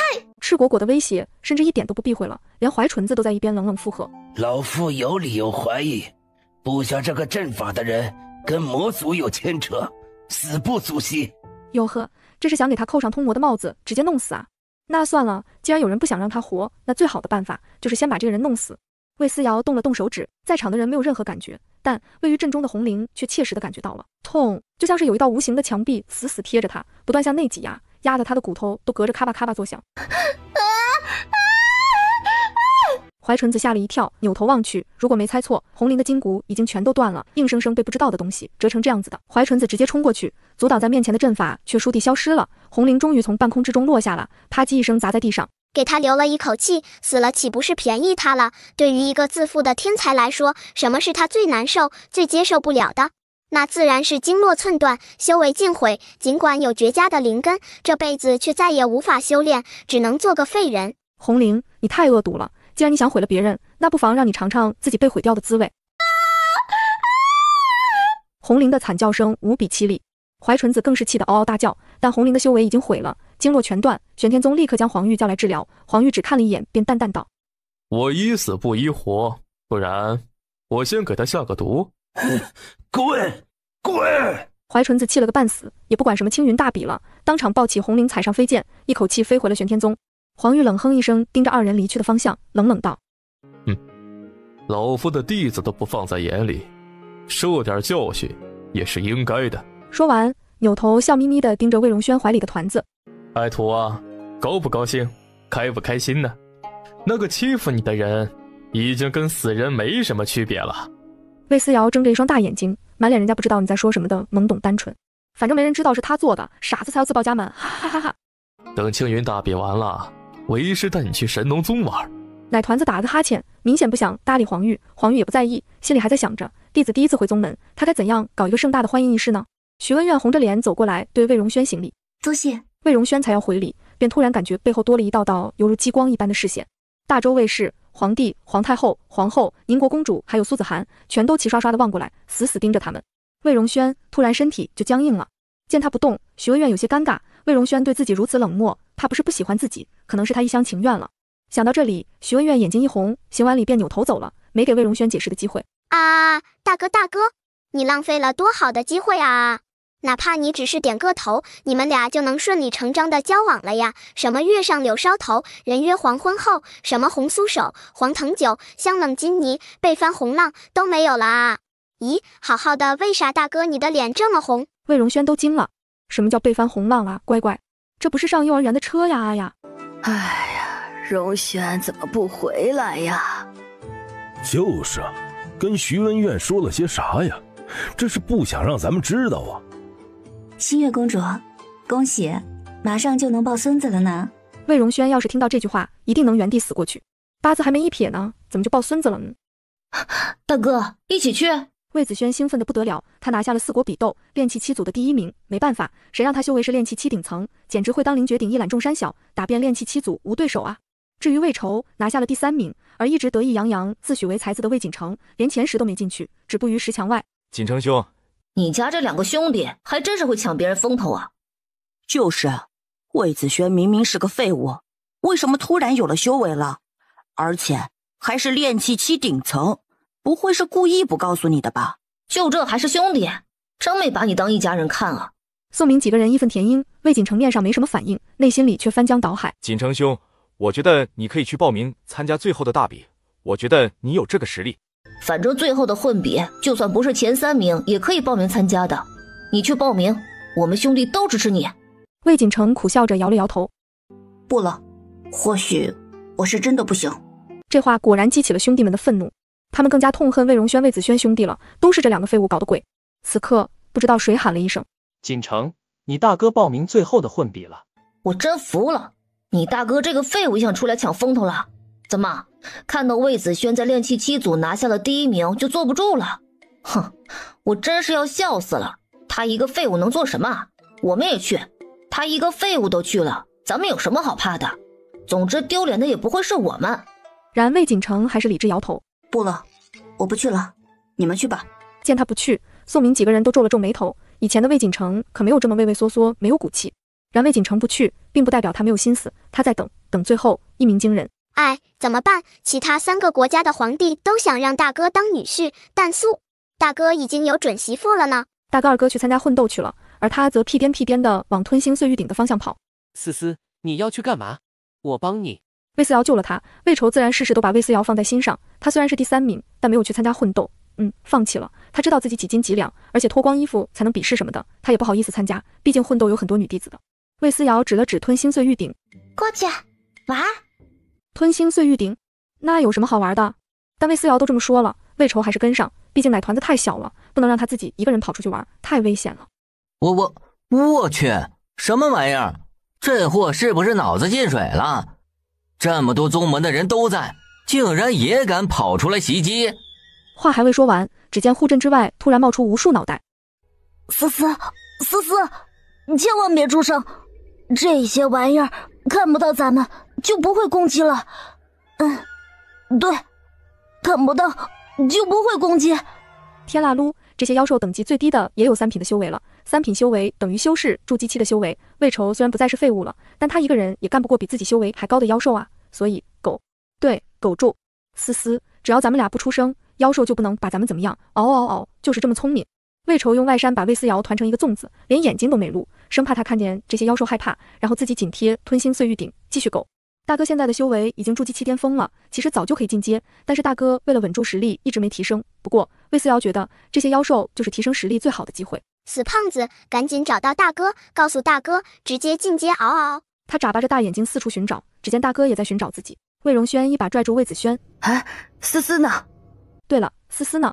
他下意识寻找，李念妹和李盼妹冲过来道：刚看到魏球跟思思在一起，找到了，在那里。李盼妹指着吞星碎玉鼎的方向，魏荣轩扭头便走。护好思思，怎么回事？哪里来的这么多妖兽？青阳真人一边反击，一边给自己投喂增加灵气的丹药，不然灵气消耗太快，他的法术就用不出来了。妖兽真的太多了，怎么都杀不完。他们竟然从上午一直杀到了天黑。不能再这么下去了，得想想办法。郑玄上人先 hold 不住了，真的撑不下去了，胳膊都抬不起来了，再杀下去会全军覆没。他一个金丹期的修士，真的不想被3品妖兽收割呀。锦城，就是现在！现在所有人都一脸疲惫，再杀下去大家都扛不住，正是他儿子出手的机会。那边的人说了，领头的妖兽眉心有一道并不明显的黑色印记，娘已经帮你留意过了，在那边台子的阴影下面，他很聪明，先躲了起来。那边的人就是一直给柳如云出谋划策的人，就是当初塞给苏子涵沾染了魔气信物的人，就是柳如云背后的人。魏锦城点了点头，他知道属于自己的机会来了。他毫不犹豫又吞下几粒丹药，提着剑扭头离去。为了这一刻，他甚至私下里吞了能提升修为的药。他现在的修为已经接近炼气7、8层，硬生生提升了3层。怎么回事？这个年轻人难道发现什么了吗？锦城一定是找到了制胜的关键，我们都有救了。众人一阵欣喜。而吞星碎玉鼎那边，魏荣轩一剑戳死了3只妖兽，看呆了周围的小伙伴。魏荣轩不是没有修为吗？为什么看起来比自己还要厉害得多？几个人无比震惊，而他们的位置离所有人都很远，再加上有妖兽遮挡，谁都没有注意到魏荣轩的变化，除了身边这几位好友。魏锦城想借着妖兽给自己提升知名度呢。旁人看不出来，但魏思瑶看得一清二楚。大哥二哥若是没来参加青云大比，魏锦城妥妥就是今年青云大比4国组的第1名，风光无两。但可惜二哥拿下了炼气7组的第1，魏锦城连前3都没进得去，第1失之交臂，没办法实现他扬名立万的愿望，所以就又想出了第2招诡计，借用妖兽来成就自己。妖兽是魏锦城弄来的。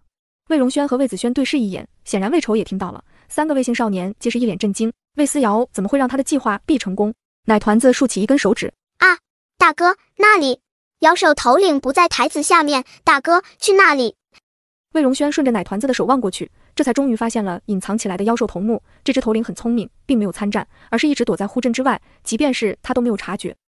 魏锦城果然去找妖兽头领了，哈哈哈，他往台子那边去了。台子下面那只就是头领用来迷惑别人的，魏锦城受迷惑了。他想借着找出妖兽头领的功劳，弥补自己没能拿下第1的遗憾，但对不起，哈哈哈，魏锦城，你一开始就找错了，大哥，赶紧去，今儿的风头只能是大哥你的。魏荣轩握紧长剑，扭头吩咐：“你们护好思思，我去周围看看，一定要把妖兽的头领找出来，不然就没完没了。”好，哈哈哈哈！我大哥真的好聪明。魏荣轩尴尬的咳嗽一声，真不是他聪明，而是思思你聪明。他这个做大哥的，充其量只是个工具人罢了。妖兽头领在这里，只要杀了他，这些妖兽就会迅速退开。妖兽头领，众人齐齐一惊。青阳真人和池莲圣母对视一眼，从彼此的眸子里看到了不可思议。以他们2个人的修为，都没找到妖兽头领，而且玄天宗那边也没动静。现在一个小小的炼气7弟子就找出了妖兽头领，这个少年看来有点本事。如果真有妖兽头领，老夫便自作主张，将屯星碎玉鼎送给你。吞星碎玉鼎，这是最珍贵的法器，虽然裂开了一道，但得到吞星碎玉鼎就等于得到了玄天宗的认可，那自己的未来注定一片坦荡啊！杀了他！赤青子一声令下，众人齐齐亮出法器，魏锦城更是拨弄琴弦，琴音的震动逼得台子底下藏匿的妖兽躁动起来。妖兽尖叫一声，赤青子一惊，但已经来不及了，这只藏匿的妖兽竟然自爆了。巨大的爆炸声袭来，以高台为中心，方圆数米都被炸出了一个大坑。饶是赤青子反应快，但还是被波及，直接被掀翻在地，吐出一口血来。而跟他一起来的宗门成员更是个个受伤，只魏锦城站的角度合适，只受了轻微擦伤。怎么回事？众人都炸锅了，妖兽头领自爆了。赤青子现在还有什么不知道的？上当了，不是妖兽头领，咱们都被这畜生下套了。假的妖兽头领，就是为了把他们引过来一起收拾。这只妖兽也太聪明了吧！明明方才还能游刃有余地反抗妖兽，现在主要战斗力都负伤，一时间战况一边倒了。赤青子都要疯了，刚还在游刃有余地教导新人，现在瞬间就有性命之忧了呢。而此刻，魏荣轩也已经摸到了妖兽头领身边，只是此刻他的打扮却是焕然一新。他猛地袭向妖兽头领，妖兽不甘的嘶吼声传来，那震翻天地的声音让所有人齐齐一震。赤青子捂着灵气翻滚的胸口扭头望去，这才察觉那边才是真正的妖兽头领。那是真正的。这个少年是谁啊？琴师？怎么会有2个琴师？魏锦城睚眦欲裂，到底是谁坏他好事？总不会这个人是琴师本尊吧？你是什么人？竟敢伪装成我的样子？伪装啊？到底是谁伪装成谁呀？奶团子哼笑一声，只觉得魏锦城可笑。而远处，魏荣轩没搭理魏锦城，而是跟妖兽头领打成一团。打斗之中，充盈的修为流转，竟然在战斗之中直接晋升。晋升的灵气波动瞬间炸开，惊得魏思瑶连忙出手吸纳。大哥进阶的灵气啊，好东西！等人家团吧，再团成的丹药，大补搭奶团子美滋滋。而魏荣轩进阶金丹期的灵气波动却硬生生破开天地，一束金光直冲云霄，云间隐隐有金龙徘徊。是天象！这金龙天象，这个少年是极品灵根，是天才！天啊，天才！要知道，金龙天象并不是所有人都能凝聚的，近千年的时间凝聚出金龙天象的人也总共不要3个。这白衣少年必定是天才之中的天才。这会儿连玄天宗的赤青子都赶紧盘膝坐好，尽可能的吸纳金龙天象带来的浓厚纯粹的灵力。要知道，进阶天象越是精粹越是罕见，对其他修士也是极好的补品。然赤青子吸收了还没1秒，这浓郁的进阶灵气就消失不见了。这什么情况？魏锦城一边厌恶着这个白衣之人，一边还要恬不知耻的打坐吸收。可惜跟赤青子一样，刚坐下，这道浓郁纯粹的灵气就消失不见了。哈哈，大哥进阶的灵气这么纯粹，为什么要便宜了别人？自然是收回来，留着自己人用了。秦师不是齐王的儿子魏锦城吗？不知道，不过我总感觉这个人更像秦师。这到底哪一个才是真的呀？众人窃窃私语，魏锦城的脸色变了又变，他想开口，但最终还是一个字都没说，因为他至始至终都没承认自己是琴师，他只是做了琴师的打扮，而后面的都是大家误会的事情，跟自己没有半分关系。尤其货真价实的琴师出现，他更要闭口不谈才能保住自己。但魏宏远不爽了，什么人竟然假冒我儿？来人，给我拿下他！齐王一声令下，却没有一个人动，毕竟齐王不是皇帝。那本王自己去把这小贼擒下。见众人不动，魏宏远勃然大怒，他想抽剑自己冲上去，却被魏楚夜呵斥。疯了吗？现在他再对战妖兽头领，你难道要去帮着妖兽？一边呵斥，他一边在心里摇头叹息，这个儿子真是愚蠢的要死。这种时候了，想的还是自己的利益，没有一点大局观。若是换了自己，现在一定会带人上去帮忙，而不是上去拿人。魏楚夜气得不行，倒是太子魏如期率先反应过来，带着人冲了上去，帮助白衣少年一起对抗妖兽。反应过来的众人也纷纷上前，最后魏荣轩终于一招致命，宰了这头妖兽头领。余下的妖兽群龙无首，这才纷纷跑走。郑玄上人和赤青子则一脸的劫后余生。刚才因为角度的问题，二人差点被妖兽头领吞进嘴里，是白衣少年看到并出手帮忙。少年郎，多谢。郑玄上人也点头，多谢。魏荣轩摇摇头，表示不在意，而后扭头要走。但赤青子怎么会放过这样的天赋绝佳的人才？直接道：你不是宗门的人，想必是四国的，不知道是哪国的少年郎，老夫愿意推荐你进玄天宗。魏锦城满眼的嫉妒和不服，这泼天的富贵本应该是自己的，可是一切都被抢走了，该死！他再也忍耐不住，当场开口：这位肯定不是四国的人，仙人还是先搞清楚来历比较好。搞清楚来历，一句话让赤青子警惕起来。见赤青子怀疑了，魏锦城脸上终于露出笑容，他继续道：藏头露尾，不敢以真面目示人，必定不是什么好人。不然你露个脸，也让我们瞧瞧你是什么人。于是这一刻，所有人皆看向白纱遮脸、无法窥视容颜的白衣少年。激动人心的时候要到了。魏锦城，你怕不是来助攻的，竟然主动要求大哥露出真面目，啊哈哈哈！若是露出真面目，你岂不是要气死？哎妈，真是想想就好爽啊！你怎么还不露出真面目？怕不是不敢见人吧？魏锦城还在试图激怒，魏荣轩淡淡开口：你真想看？这声音听着有些耳熟，魏锦城突然有些不好的预感。奇怪，到底在哪里听过这个声音？他刚想说什么，那白衣少年已经摘下蜜梨，露出一张让魏锦城无比震惊的面容。魏荣轩，那个自己从来都不屑一顾的废物。他死死盯着头顶少年，看着他对着自己微微扬起唇角，那弧度在魏锦城看来十分刺眼，像是挑衅，又像是折磨，生生逼得他本就汹涌翻滚的气血更加激荡翻滚，最后再也忍不住噗地吐出一口血来，然后整个人晕厥了过去。锦城，柳如云崩溃大哭，儿子就是他的仰仗，但是现在这个仰仗却倒下了。都怪魏荣轩，都怪苏子涵，都怪这一家子他崩溃好哭，然而没有一个人搭理他，所有人的目光都放在了魏荣轩身上。你是大周皇帝的孙子魏荣轩？老夫记得你，是你生生让大周的名字往前提升了2名，从倒数第1变成了正数第2。原来你修为如此厉害，若是你参加比斗，大周又怎么会是第2，妥妥的第1呀？宗门的人无不夸赞魏荣轩就是他们眼中的天才，天资卓绝。魏荣轩，老夫邀请你加入玄天宗。老身邀请你加入天宝山。七星堂考虑一下。魏荣轩成了香饽饽，被所有宗门的人抛出橄榄枝，玄天宗更是巴不得魏荣轩加入他们玄天宗。至于魏荣轩和红灵之间的矛盾，有吗？有，我们也选择不知道。不可能，绝对不可能。魏宏远喃喃自语，自欺欺人。可惜他也就能欺骗自己。他不要的废物，这2个孩子竟然一个比一个优秀。一个炼气7巅峰，马上进阶筑基期；一个筑基7巅峰，在所有人面前进阶金丹，还凝出了惊为天人的天象，简直就是牛逼上天了。而这样2个极品宝贝，随便挑一个出来都比魏锦城强，偏他魏宏远是个瞎子，厉害的不要，偏要推出门去宠爱这个不咋地的，打脸，真的太打脸了。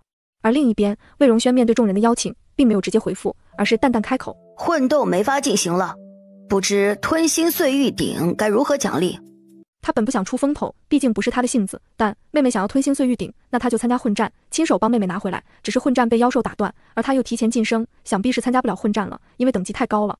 一听这话，赤青子还有什么好说的，立刻道：你就是魂斗里最厉害的，都进阶了，这些人肯定不是你的对手。再说你找到了妖兽头领，保护了所有人，这奖励就该是你的。思思，这吞心碎玉鼎是你的了。魏荣轩说完这句话之后，吞心碎玉鼎上的气息就变了，变得跟魏思瑶融合在一起。而也就是这一瞬，这只安静沉寂的巨大炉鼎忽而剧烈晃动起来，一股强大的莫名让人紧张的气息升腾起来，瞬间让所有人紧张不已。怎么回事？上古古堡怎么了？这，难道这古堡觉醒了？古堡觉醒意味着古堡将呈现出它原本的姿态以及100%的能力。古堡都是给上古神人用的，大家修为不够，最多只能激发几%的能力。但现在吞心碎玉鼎却好像要觉醒了。赤青子大惊，难道在青云大比上还有更厉害的人？更厉害的人，比玄天宗的人还要厉害，那岂不是阶层更高，更无限接近于飞升境界？赤青子大喜，连忙跪下高呼：不知前辈降临，晚辈拜见前辈。一时间众人纷纷跪下，而而此时，立在吞星碎玉鼎旁边的魏愁、魏荣轩等人身边，倏地荡起一圈白色烟雾，将所有人包裹其中。大家看不到这几个少年，但却能清楚地看到吞星碎玉鼎随着不断颤抖，那一道裂痕竟然不断扩大，最后爬满整座吞星碎玉鼎，而后轰隆一声，一片一片掉落，露出里面的东西。这是……众人盯着面前的东西，一个个神情古怪。半晌，池莲圣母颤巍巍道：“这真是炼丹的炉鼎。”别说池莲圣母，连魏思瑶看到吞星碎玉鼎的真面目，都忍不住小脸一红。艾玛，这不是老子以前最喜欢的痰盂吗？痰盂？魏荣轩和魏子轩目瞪口呆地看着面前的庞然大物，一边看还一边仰头，而后再低头。总之是从上看到下，从头看到脚。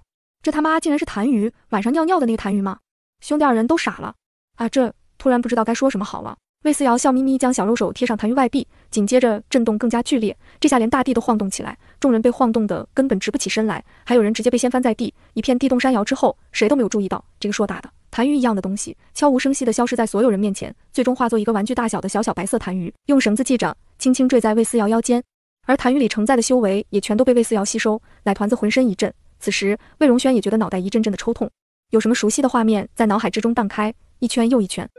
子荣来了，给为师带了什么好东西孝敬？话音才落，他猛地睁开眼睛，再看去时已经看不到那个硕大的痰盂，只有魏思瑶哼着小曲儿。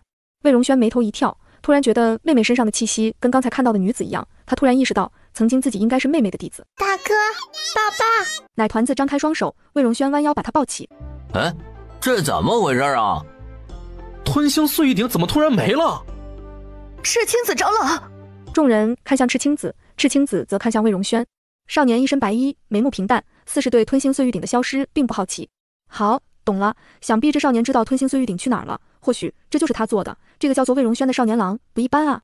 赤青子打定了主意，无论如何都要把魏荣轩弄到第一宗来，这样优秀的少年只能是他们玄天宗的。荣轩，老夫邀请你加入玄天宗，以后玄天宗的丹药、法器你随便选，藏经阁、藏宝阁你可以随意出入，如何？什么？所有人都惊了，这不就等于要倾尽玄天宗所有的物资给魏荣轩一个人用？然少年抱着魏思瑶平静地立在那里，没有丁点欢喜。啊，不去，不去！翠，真当你们玄天宗是什么好东西？当初你们玄天宗创立宗门的老东西，要是知道你们仗着第一宗的地位欺压别的宗门，绝对会气得掀开棺材板直接跳出来。哼哼，那老东西看到伦家还得跪下磕头呢，结果你们这些晚辈竟然还跑来讥讽伦家，略，全都是大坏蛋！大哥，不要加入他们宗门。魏荣轩安静地听着妹妹的心思，一开始只觉得妹妹只是天生异象，但有了刚才的幻觉，他确定妹妹是千万年之前厉害的仙人，连玄天宗创宗之人都得给他跪下磕头，那时候的妹妹一定无限荣光。哼，不去？还有比我们玄天宗更好的宗门吗？赤青子不屑一笑。他从来就没把魏思瑶放在眼里，魏荣轩这优秀的人才才是他招揽的对象。有，奶团子霸气叉腰。从今天起，我创立宗门，就叫。魏思瑶低头冥思苦想，哎，以前他的宗门叫什么来着？八荒阁。魏荣轩平静开口。啊，对，八荒阁。奶团子拍拍自己胸口，我就是八荒阁宗主。不过有点奇怪呀，大哥这是误打误撞，还是知道点什么？魏思瑶有些疑惑，但现在赤青子还在，他继续挺胸道：“大哥，我宗门的人，我的，你走开。”对，从现在开始，他魏思瑶就要开山立派了，哈哈，我就是第一位宗主。赤青子用看傻子一样的表情看着魏思瑶，心道这奶娃娃年纪不大，梦还做得不小。你宗门现在有几个人？你宗门就你自己？赤青子讥笑询问。不，我大哥、二哥、娘。为求堂哥，还有，魏思瑶蹙眉思索，还有谁来着？还有我们。李念妹和李盼妹向前一步，而后是宁国公主，还有她的夫君慕容羽，还有我们，再然后是太子魏如期以及皇后、皇太后。朕也是。赤青子没想到，一个奶娃娃的胡言乱语，谁想竟然这么多人重视？这些人怕不是都疯了？哼，胡闹！一个1岁多的奶团子，毫无修为，一无所有。怎么能创立宗门呢？自古能创立宗门的都是大能，魏思瑶算个啥？哼，现在有了。魏思瑶叉腰，即便是个奶团子也霸气十足，他奶声奶气道：“老东西，也加入吗？”他加入个球啊！好好的玄天宗在这里摆着，为毛去什么八荒阁？你们八荒阁呀，最多撑1天就得完。哼，不过是陪着你这个奶娃娃过家家罢了。对，所有人都是陪着魏思瑶玩呢，大家都只是为了逗她开心，怎么可能真的创立宗门？赤青子恼羞成怒，一扭头当场离开。哎，才拿了第2个，大周就飘了。是啊，竟然让一个奶团子创立宗门，起的名字还挺霸气的，八荒阁。哼，也不知道能撑几天。管他撑几天呢，大家加入宗门也是要挑选的。这新成立的八荒阁屁都没有，谁会去呀？等着瞧吧，用不了几天，八荒阁就得解散。明年的青云大比，可能连这个名字都没人记得。真当创立宗门是玩呢？简简单单就能把宗门立起来？后腿儿，你要创立宗门？身为神农宗的独一圣手，好容易收了个能入得了眼的弟子，现在竟然不来神农宗了，竟然要自立门户。奶团子点点头，大眼睛忽闪着看向黄玉。加入吗？黄玉，那他是该答应还是不答应？感觉不答应的话，好像分分钟就会失去这个徒儿。可我的神农宗，你可以两边爬。啊，这还有这个选项吗？行，我加入。不过我只是代管，你们八荒阁的丹药就交给我了。此刻周围看热闹的所有人，黄玉，神农宗的独一圣手，怎么分分钟就被这个屁孩子拐跑了呀？如果可以代管的话，我们也可以试一试。说着，池莲圣母、青阳真人、正玄上人纷纷出现，表示自己也可以出一把力。等等，要是神农宗的独一圣手亲自给八荒阁炼丹，那些本来还在看笑话的人，现在彻底笑不下去了。他们你看看我，我看看你，而后疯狂扑到魏思瑶身边。宗主，总之还收人吗？宗主，我对宗主的忠心日日可见，收了我了。宗主在上，受徒儿一拜。宗主，你收了我吧，我可是我们家族排名第1的美男子啊，大帅哥。奶团子都乐了，只能说这些人实在是太有乐了。咋地？一开始瞧不上，现在疯狂往里挤了。不好意思，晚了。奶团子打了个哈欠。快了，娘。对，人家要找娘亲吃奶去了，抱歉没时间搭理你们。然后众人便看到苏子涵忍着笑，把奶团子抱在了怀里。其随赵三国的君主皆目瞪口呆，一个个老神在得看向魏楚业。真是服了这个老六了，这就搞出个宗门来了。哼，大周皇帝绝对是飘了，有他摔下来的那一天。对于宗门这件事，三国皇帝并不看好，毕竟举国之力就为了供养一个宗门，的确不切实际。还有就是哪有皇帝亲自加入宗门的？好歹是一国君主，您做鸡头不做凤尾嘛。三个人皆齐齐摇头，只有魏楚业心中嗨皮的不行。魏楚业得意的不行，明明听见了3个国君的嘀咕，愣是咬紧嘴巴不吭声。但就算他不说话，脸上的眉飞色舞已经出卖了他的心情。看到魏楚业那老东西的表情了吗？这里明显不对呀。哼，看到了，加入八荒阁好像是捡到宝贝了似的。这里面肯定有问题，魏楚业这只老狐狸憋着不肯告诉咱们呢。不行，得派人去打听打听。好，朕也调动暗影去探探究竟。现在的问题是，为何魏楚业如此重视一个奶娃娃弄出来的新宗门？里面绝对有问题，说不定还跟魏楚业突然晋升金丹期有关系呢。三国的君主都是人精，就当什么都不知道。魏楚业不是不肯说吗？那他们就自己查好了。今年大比结束，我们明年再聚。4位皇帝彼此一拱手，那叫一个其乐融融啊。至于小心思什么的，呵呵，没有的。好好看，到底怎么回事？为什么人一直不醒？众人大气都不敢喘一下，一个比一个小心翼翼。待检查完之后，御医惊呼一声：走火入魔，气息全乱了。宗门的药师也在一边摇头：快，丹药，不能再拖下去了。若是完全入魔了，人就废了。走火入魔，所有人都惊了。宋明几个关系好的人因为担忧也陪在旁边。闻言，宋明一脸不可思议，怒道：锦城儒雅沉静，从未有私心和嫉妒，怎么会走火入魔？心境不稳才会走火入魔，气息全乱。魏锦城这么优秀，连得知魏子轩有修为，甚至修为比自己还要高之后都没什么反应，甚至还笑着恭喜他，这样心胸豁达，又怎么会走火入魔？别说宋明不信，柳如云更不信。不可能，我儿如此优秀，怎可能因为嫉妒走火入魔？好好的，怎么会走火入魔？怎么会走火入魔？这可是他最寄予众望的儿子啊，将来要继承齐王府的，怎么就出事了？他怎么能出事？你们之中不但有御医，还有宗门的药师，好给本王检查一下，到底怎么会变成这样？闻言，药师张欣再重新又仔仔细细检查了一下，蹙眉。公子平日里吃的丹药太多了。可不是多吗？魏锦城太过贪婪了，跑到苏子涵那里吃一份丹药，回到他娘柳如云这里还要吃一份。那菌菇汤又是大补的东西，3份补进来已经超过他能承受的负荷。而他为了能在大比上一鸣惊人，还吃了魏宏远特地给他准备的丹药。这一样样下来，只是走火入魔，没有爆体而亡，已经是他命大了。但可惜没人这么想，柳如云更不会觉得是自己的问题，他只想到了苏子涵，想到了以前苏子涵给的各种极品丹药，还有大补的菌菇汤，立刻好哭道：王爷，姐姐到底安的什么心呢？魏宏远怒上心头，扭头走出院子，直奔苏子涵住处。此刻彩礼正在苏子涵那边，毕竟终于回来了，他自然要过来看看。公主，听说魏锦城走火入魔了。搞了半天，魏锦城竟然是因为嫉妒走火入魔了。哈哈哈，只想说娘的菌菇汤真没白喝，效果还真不错，不过也是魏锦城自找的，心眼那么小还要学人家修仙，这条路真的不适合这种小心眼的人。御医、宗门的药师还有南间的大人们都来了，魏锦城床头围满了人，柳如云当场都崩溃了。外面云香进来通报，王爷来了。话还未说完，魏宏远便怒气冲冲地走了进来。苏子涵，你安的什么心？666，魏锦城自己补大了，渣渣爹却要来找娘的麻烦，真不要脸。人都直接跑进来了，还有什么不明白的？王爷这么大火气，吓到宝宝了。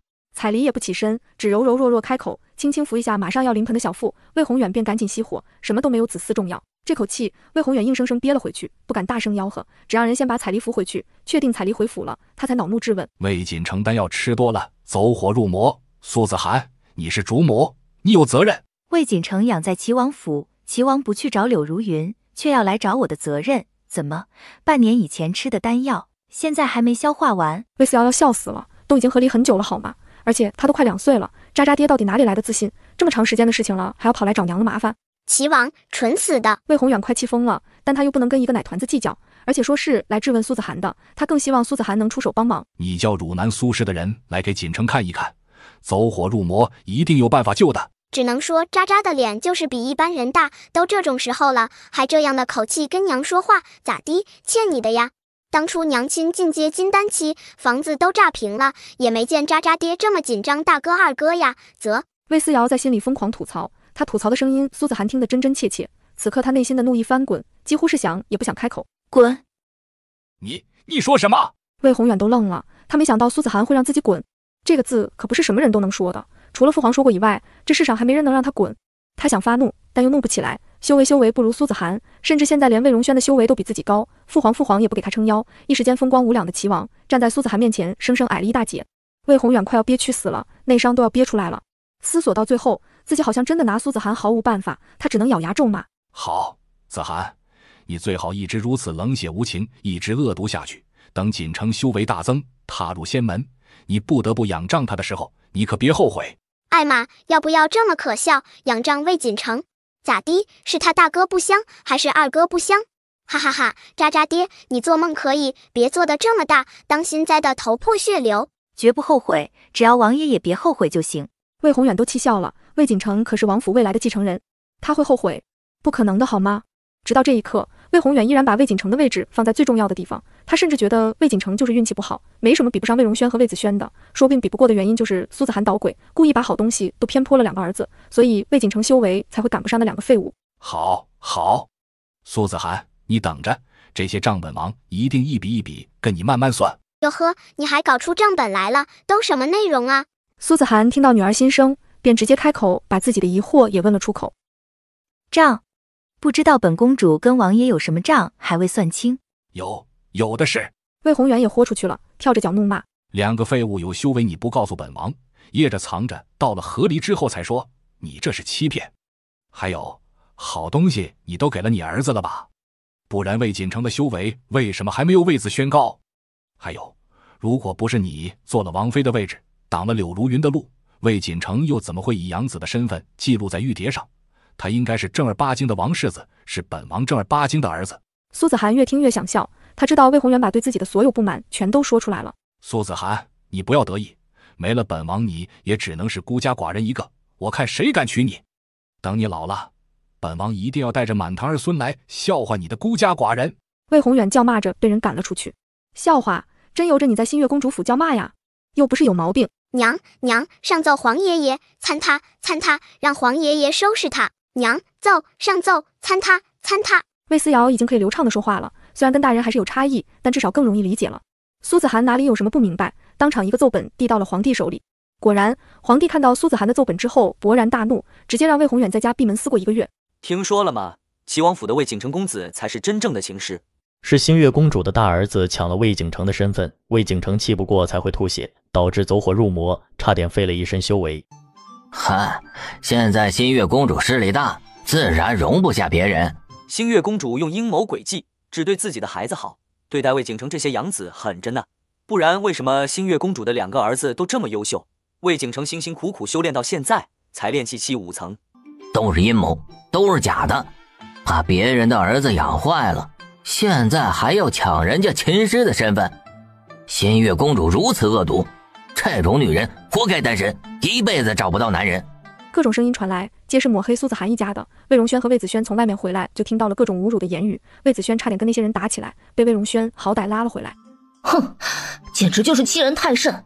若是让我知道是谁在外面造谣，我一定打断他的腿。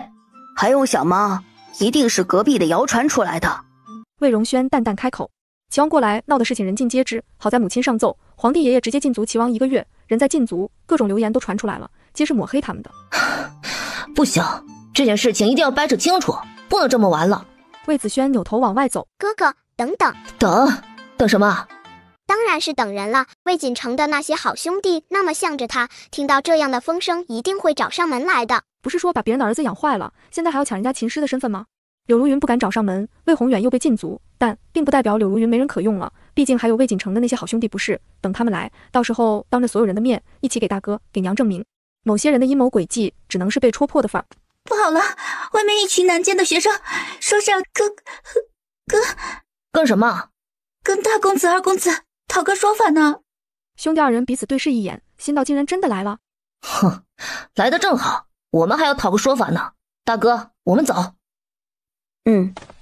兄弟2人拔腿往外走，魏思瑶自然要紧紧跟上。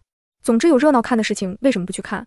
而且还是这么有趣的对峙事件，哈哈哈，绝对要去看。尤其这些人知道真相后的脸色，一定相当有趣。魏思瑶跑得比他2个哥哥还要快，几乎是一溜烟窜到门口，挑了个不错的位置，然后马扎子一放，安木在后面摆小桌子，放上各种点心瓜子和牛乳酥酪，顺便再给魏思瑶打上扇子。上门来讨说法的宋明一行人突然就沉默了，这小娃娃到底在做什么？盖宇忍不住低声嘀咕，怎么好像感觉这小丫头是故意等着看咱们笑话呢？疯了吗？她才多大？盖宇挠挠头，好像是小了点，这么点的娃娃应该没这么多心思吧。思索的时候，魏荣轩和魏子轩皆走了出来，而没人注意到的时候，魏思瑶偷偷冲安木勾了勾手指，等安木凑过来，便压低了声音道：去多弄一些人来围观，越多越好。安木一愣，他立刻消失在大门口，飞速找人去了。你们太过分了！秦师明明是魏景成，是你们害得景成兄走火入魔，跟我去隔壁道歉。几个人叽叽喳喳的说话，吵得魏思瑶脑袋都疼。此时魏荣轩提气，以金丹期的修为，中气十足，怒斥一声：都闭嘴！顿时所有人齐齐闭嘴，修为的差距让他们一个人都不敢再说话。直到这一刻，他们才近距离的感觉到什么叫做等级差。不愧是金丹期呀！一时间，宋明和盖宇等人都露了怯，但回头看看，见身后不知道什么时候围满了人，他们便又有了些许底气。哼，凭什么闭嘴？怎么还不让人说话了吗？快来看看啊！新月公主府的架子都要端上天了！大胆！魏荣轩身后的家仆们出声呵斥。魏荣轩微微抬手制止家仆的声音，看着宋明淡淡道：让你说，不过你们七嘴八舌的确太乱了。商量好了，谁先说？那就一个一个的说，看看这些贵胄子弟要怎么自圆其说。好，那我们就一件一件的把账好好算一算。先说景成兄，他儒雅沉静，从未有私心和嫉妒，怎么会走火入魔？一定是你们做了手脚，对是不对？在宋明等人心中，魏景成就是高尚无私的大好人，就算受了委屈也报之一笑，从来不会说半个不好。平日里为人也十分低调。当初魏荣轩几个人来南监，大家都嚷嚷着要替魏景成出气，还是魏景成说都是哥哥，让他们不要动手的。怎么看魏景成都是大度的人，怎么会因为嫉妒走火入魔？我们做手脚，怎么他自己走火入魔还要赖到我们头上？请问我们是怎么逼他走火的，又是怎么逼他入魔的？真是可笑，走火入魔还能被人逼？泼脏水可以，拜托先拿出证据来。几句话对得宋明哑口无言，他一阵支支吾吾，竟然说不出个所以然来。让你们拿证据就赶紧拿。就是没有证据，谁知道谁说的是真的呢？宋明闻言也急了，怒道：御医说丹药吃的太多，补的太多，王府的丹药不都是新月公主配发的吗？一定是做了手脚了，不然就是她吃的丹药有问题，而你们吃的都是好的，不然怎么会从废物变成天才？而且你竟然短短时间就进阶了金丹期，肯定有问题。丹药，呵呵，当初大哥和二哥没修为的时候，王府的丹药全给魏锦成用，屁都没给大哥二哥留。现在这些人竟然还有脸说大哥二哥吃毒食，我呸，真不要脸。不过大哥二哥也的确吃了点毒食，这毒食是他魏思瑶喂的，至于不给魏锦成，自然是因为跟这货不熟。咋的？这也有问题吗？有问题我也不怕，有本事你们来打我呀！奶团子冷哼一声，眯起眼睛盯着宋明等人。魏荣轩更厉喽，根本不跟宋明几个人废话，直接道：王府这几年的丹药支出拿出来，给大伙好好看看。没和离之前，王府都是苏子涵管，每年的丹药支出也要记在账目上的。和离的时候，苏子涵又搞了一份备份，怕的就是魏宏远突然回头找麻烦。只是没想到账册没有用在魏宏远身上，倒是先用在了魏锦成的朋友们身上。很快，账册拿出来，魏荣轩掏出流影石，以灵气催动，众人面前的天空上立刻多了一个透明光幕，紧接着出现的就是账册上的所有内容。显德57年3月，极品青灵散3枚，公公子景成。显德57年4月，极品青灵散3枚，金髓丸1瓶，公公子锦成。德显57年5月，光是显德57年1年，魏锦成就服用了30多枚青灵散，6瓶金髓丸。再往后便是显德58年，一直到66年，整整9年的时间，整个齐王府只有魏锦成拿到的丹药最多，即便是齐王魏宏远一年服用的丹药还不及魏锦成的1/10。哎呀，竟然吃了这么多丹药，这不等于是丹药堆出来的吗？就这么吃了9年才炼气期5层，太搞笑了吧！到底谁说他资质过人，十分优秀的？就算是我们家的那个草包，照这个吃法也能吃成天才吧？魏思瑶忍不住了，娘哎，话说宋明、宋小侯爷，你们这些人是上来找麻烦的，还是拖魏锦成下水的？哈哈，不行，憋不住了，我的妈呀，没帮魏锦成找不回来，却被人发现魏锦成这货是个废物，哈哈哈哈，要笑死了，哈哈哈！奶团子再也忍不住笑出声来，然宋明几个人却被搞得脸色通红。宋明咬牙怒道：为什么只有锦成兄的？你们二人的呢？魏子轩用看傻子一样的表情看着宋明，哼，那个时候我跟大哥都是废物，怎么可能有丹药吃？不可能！你们不吃丹药，怎么会这么厉害？宋明摆明了不相信。魏子轩呵呵一笑，呸！哼，因为我们是天才。老子信你个鬼！宋明气得火冒三丈，他自然是不信的，还要再张嘴辩驳。魏荣轩淡淡道：账目上都有齐王的印章，做不得假，不然可以尽管去找齐王核对。那就不必了。宋明没那个胆子，不是惧怕齐王，而是怕核对完了也是这个结果。毕竟魏荣轩敢拿出来给大家看，应该就不怕查。宋明彻底怂了，他没想到苏子涵真的从来没有偏颇过魏锦成，甚至还对这个养子特别的好，简直就是举整个王府之力对待魏锦成。宋明怎么搞？盖宇有些急了，现在貌似完全没办法搞下去了。秦师明明是魏锦成、魏荣轩，你为什么要抢锦成兄的名头？他能走火入魔都是你逼的。真行，课台上面找不回来，就用身份的事情来说事儿吗？宋明，你现在带着纸笔去找魏锦成，若是他连写字的力气都没有，那便用嘴说。京城的人都知道，秦师出来的次数只有2次。我们双双写下这2次出现的时间、地点，都做了什么，周围又有什么人，见过什么人，说过什么话，而后找那天的当事人一一过问。其实也不用这么麻烦，第一次就找李将军府上的人询问，第2次就找武城兵马司的人询问，谁是真的，谁是假的，一问便知。不是想知道谁是真的，谁是假的吗？他魏荣轩没工夫在这里瞎叨叨，咱就用事实说话。说完，他直接让小厮送来纸笔，直接在大门口铺开，提笔便写，无比认真。现在怎么办？盖宇彻底慌了，人群挨得太近，有人听到了他的询问，立刻吆喝起来：汝南君王说的没错呀，既然不知道谁是真的谁是假的，那就写嘛，真的一定就记得很详细，到时候找李大人还有武城兵马司的人一问便知啊。对，这主意好，时间、地点、人物，谁写的越详细，谁就是真的。围观众人你一言我一语，反而都十分认可魏荣轩。少年安静沉寂，不发一语，但气势很稳，握笔的姿势也很挺拔恣意。魏思瑶在一边翘着小脚丫，一晃一晃的看着，大哥就是大哥，这戏演得太精彩了。宋明几个人想要弄清楚，就得去找魏锦城。他现在很想知道魏锦城到底能拿出什么证据来，证明他才是秦师。奶团子美滋滋的等着接下来的剧情。宋明几个人见事情接不过去，便也咬牙道：“哼，去就去，魏荣轩，一会儿有你后悔的时候，别说我们没给你留情面。”说完，宋明就往齐王府走去。什么？昏迷不醒？宋明一阵惊讶，不是回来的路上就醒了吗？门子一脸苦笑。那什么，今天又不太好，王爷吩咐今天概不见客，抱歉。宋明皱紧眉头，突然就不见客了，为什么？难道锦城兄说的都是假的？齐王府不见客，围观的路人也都看到了，一时间众人再也忍不住议论纷纷。这是心虚了吧？看来是心虚了，不然为什么不开门呢？前几天人还能走动呢，今天要找他了，就突然严重了。哼，这谁信呢？哼，看来秦师的身份真的有猫腻啊！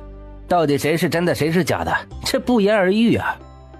也是，一个废物怎么可能会是秦师呢？那点修为可打不过魔族妖人呐！人们叽叽喳喳的嘀嘀咕咕，再一次谈论起前2次秦师出现的细节。一次是有人偷袭李将军的马车，第2次是有魔族妖人藏匿在满春堂。再弱的魔族妖人，也不是区一个炼气期5层的人能收拾的呀。魏锦城是假冒的，实锤了！妈的，假冒的还敢出来招摇撞骗，更无耻的是，在本尊面前耀武扬威，鸠占鹊巢，就是个自私无耻的小偷嘛！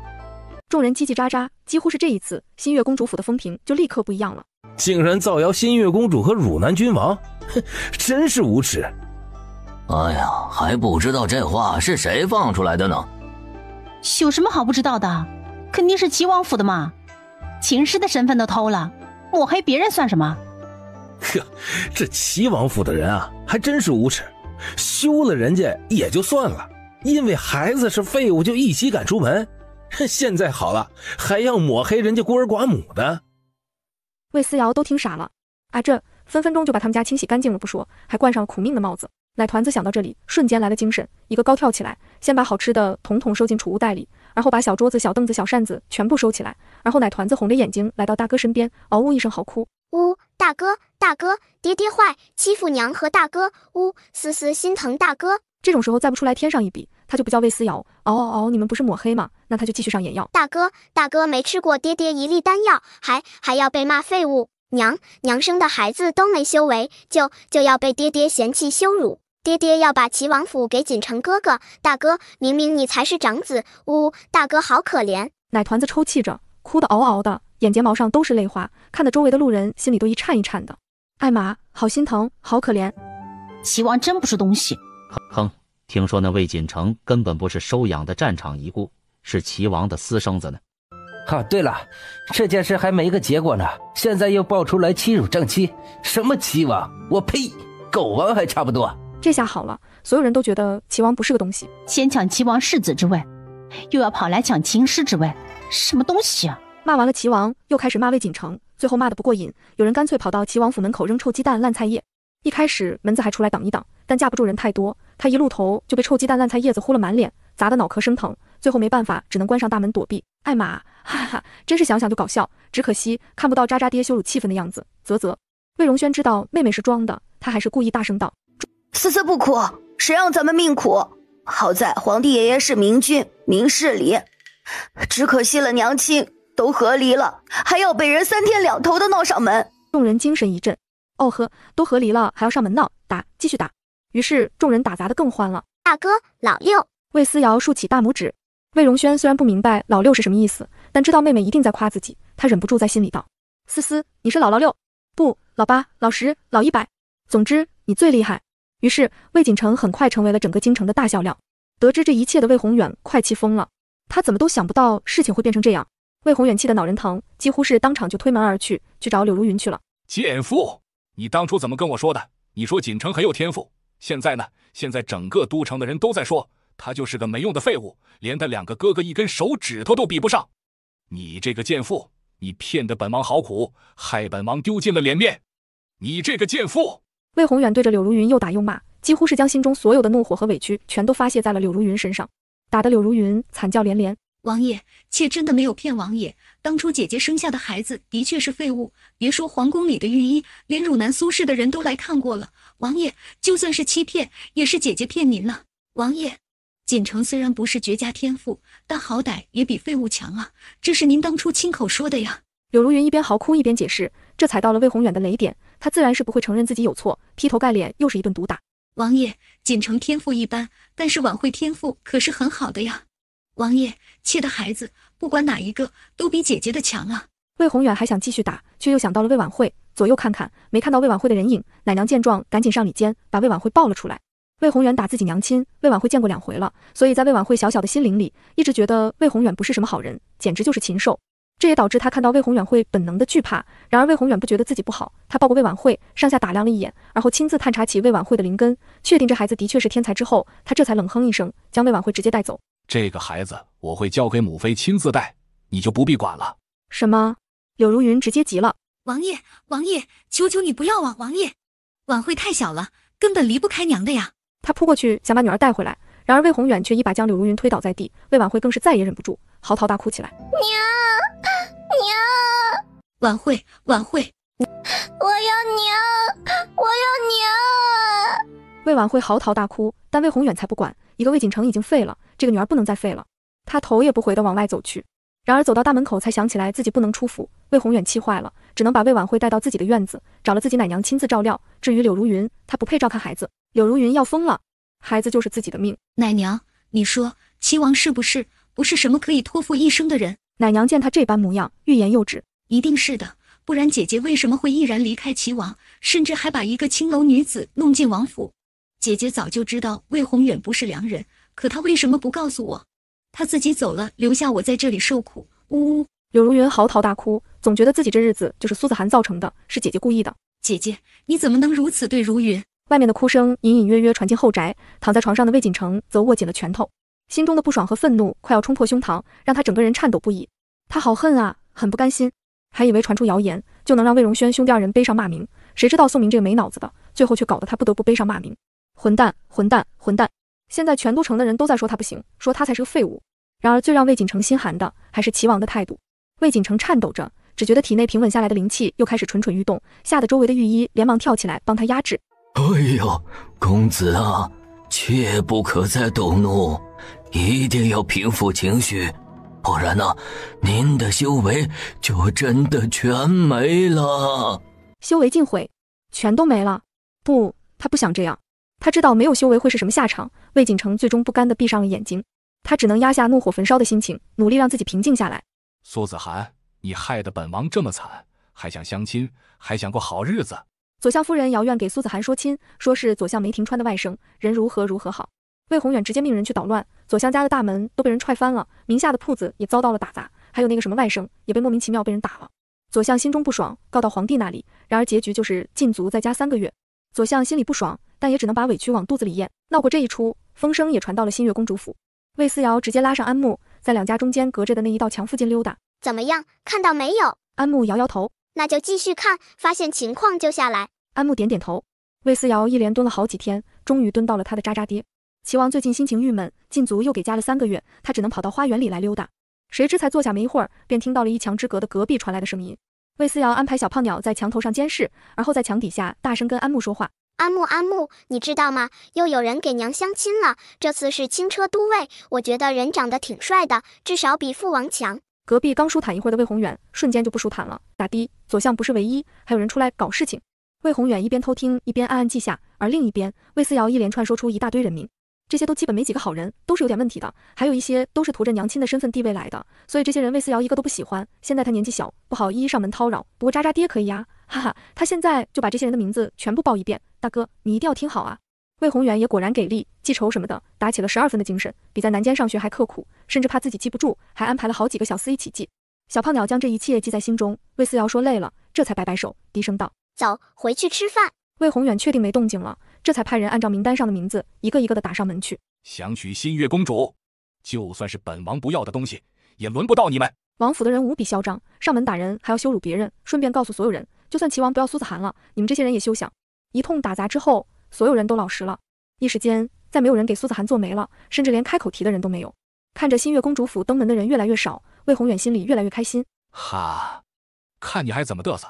苏子涵，本王说过，离开齐王府，这世上就没人再敢要你，绝对。啊，对此苏子涵只想说，你开心就好。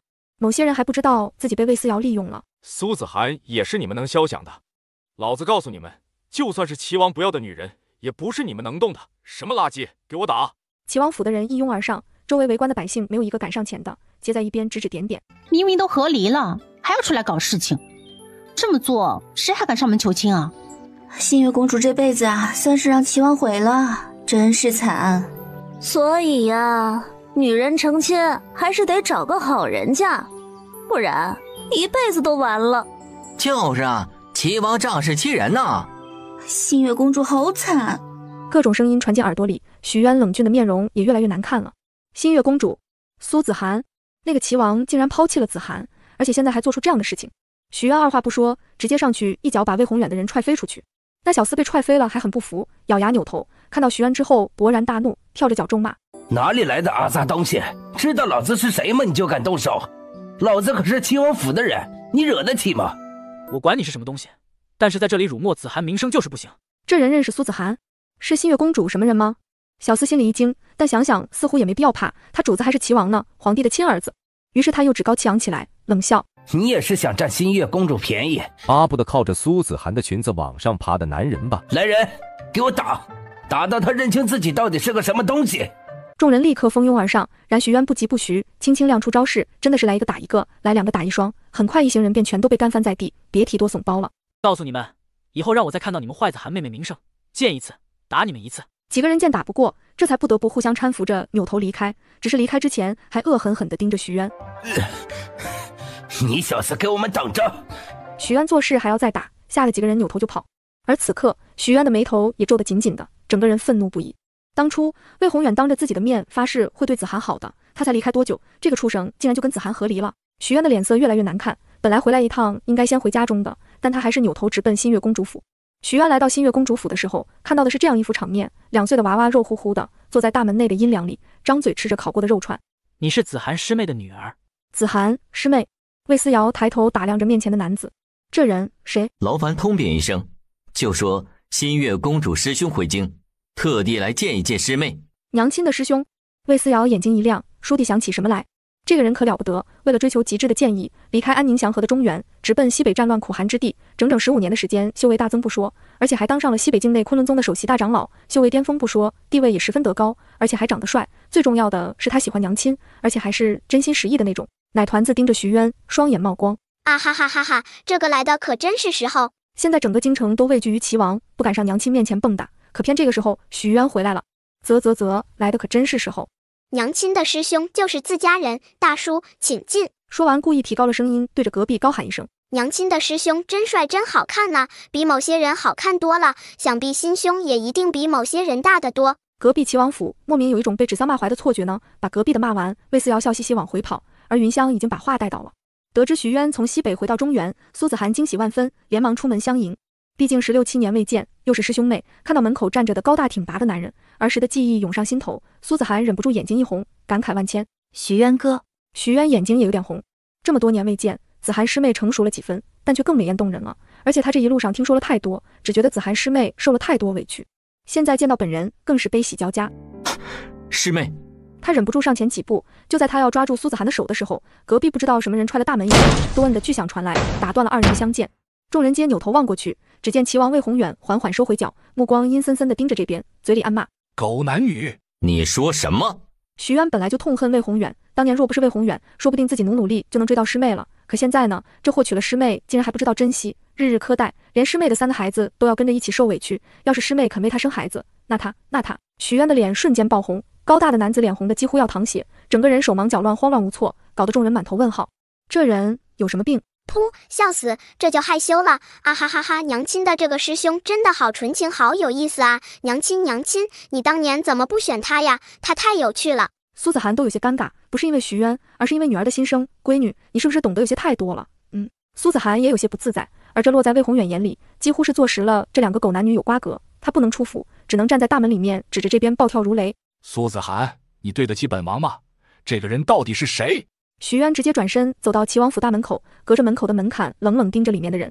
齐王瞬间就怂了，哆哆嗦嗦道：“你想干什么？”“哼，不干什么，就是想告诉你2件事。第一，师妹已经跟你和离了，懂不懂和离是什么意思？就是再无瓜葛，她对得起天，对得起地，对得起父母子女。至于对不对得起你，你又是什么东西？”魏宏远跳起来就想嚷嚷，然徐渊继续开口：“第二，我是徐渊，西北境昆仑宗首席大长老。现在知道我是谁了吗？”昆仑宗，中原地区的宗门以玄天宗为首，而西北地区的宗门以昆仑宗为首。虽然都是当地的第一宗，但玄天宗真的比不上昆仑宗。昆仑宗，魏宏远都傻了，苏子涵的师兄竟然是昆仑宗的吗？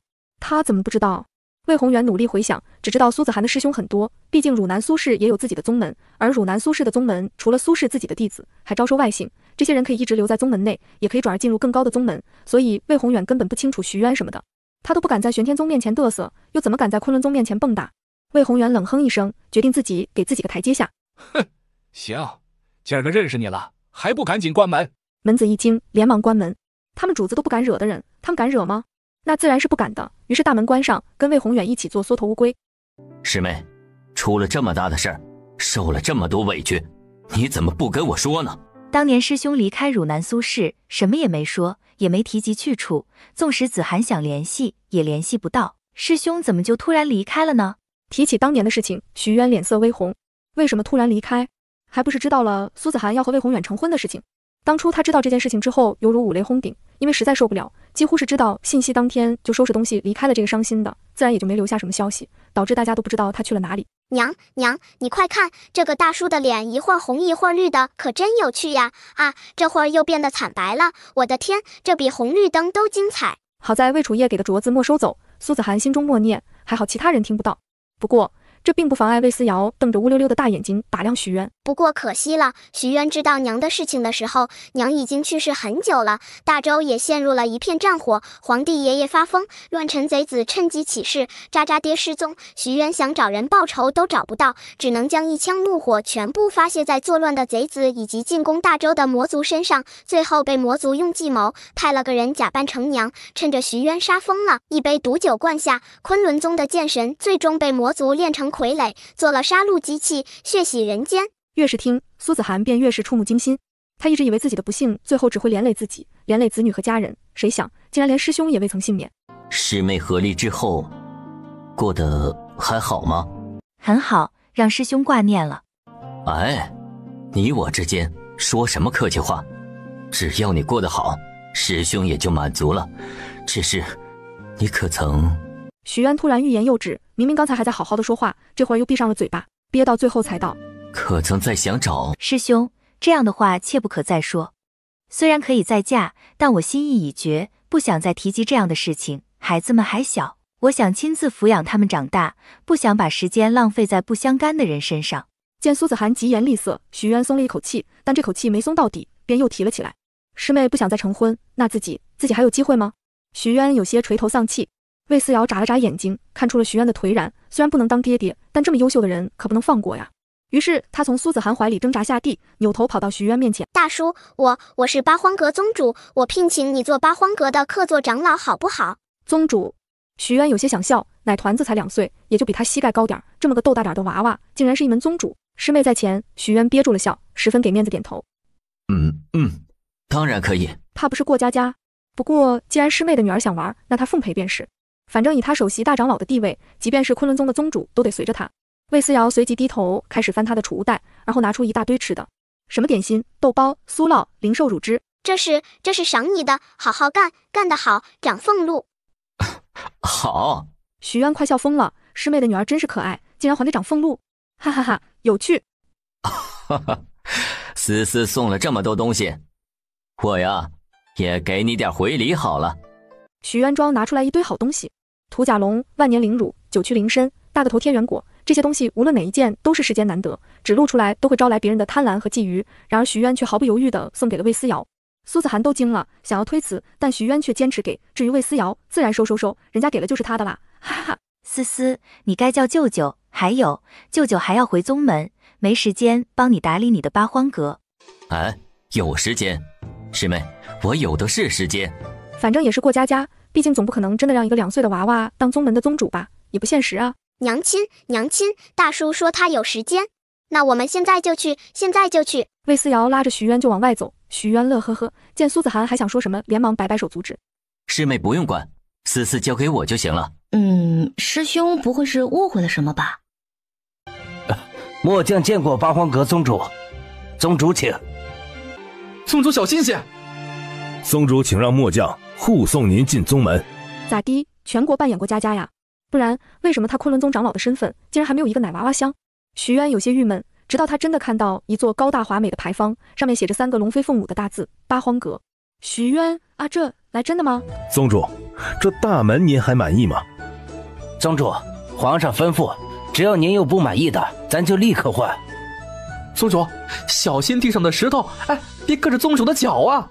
好，很好，各位叔叔们也都辛苦了，以后八荒阁的丹药，本宗主给你们便宜点，就打个85折好了。众人激动万分，谢宗主。宗主人美心善，谢宗主。八荒阁定能成为大周的希望，谢宗主。徐渊彻底妈了，这个宗门竟然真的有各种宫殿，而且各个区域也都划分得很完美，什么炼丹堂、净室、演武场、藏书阁、剑锋等等，这么齐全的吗？感觉已经不像是过家家了，感觉这里就是一个真正的宗门啊。哎呦，思思小郡主，老夫已经牵来了好几头的稀有妖兽，全都放到了贵宗门的御兽园了。老身也带来了几头稀有的妖兽，一起放在御兽园了。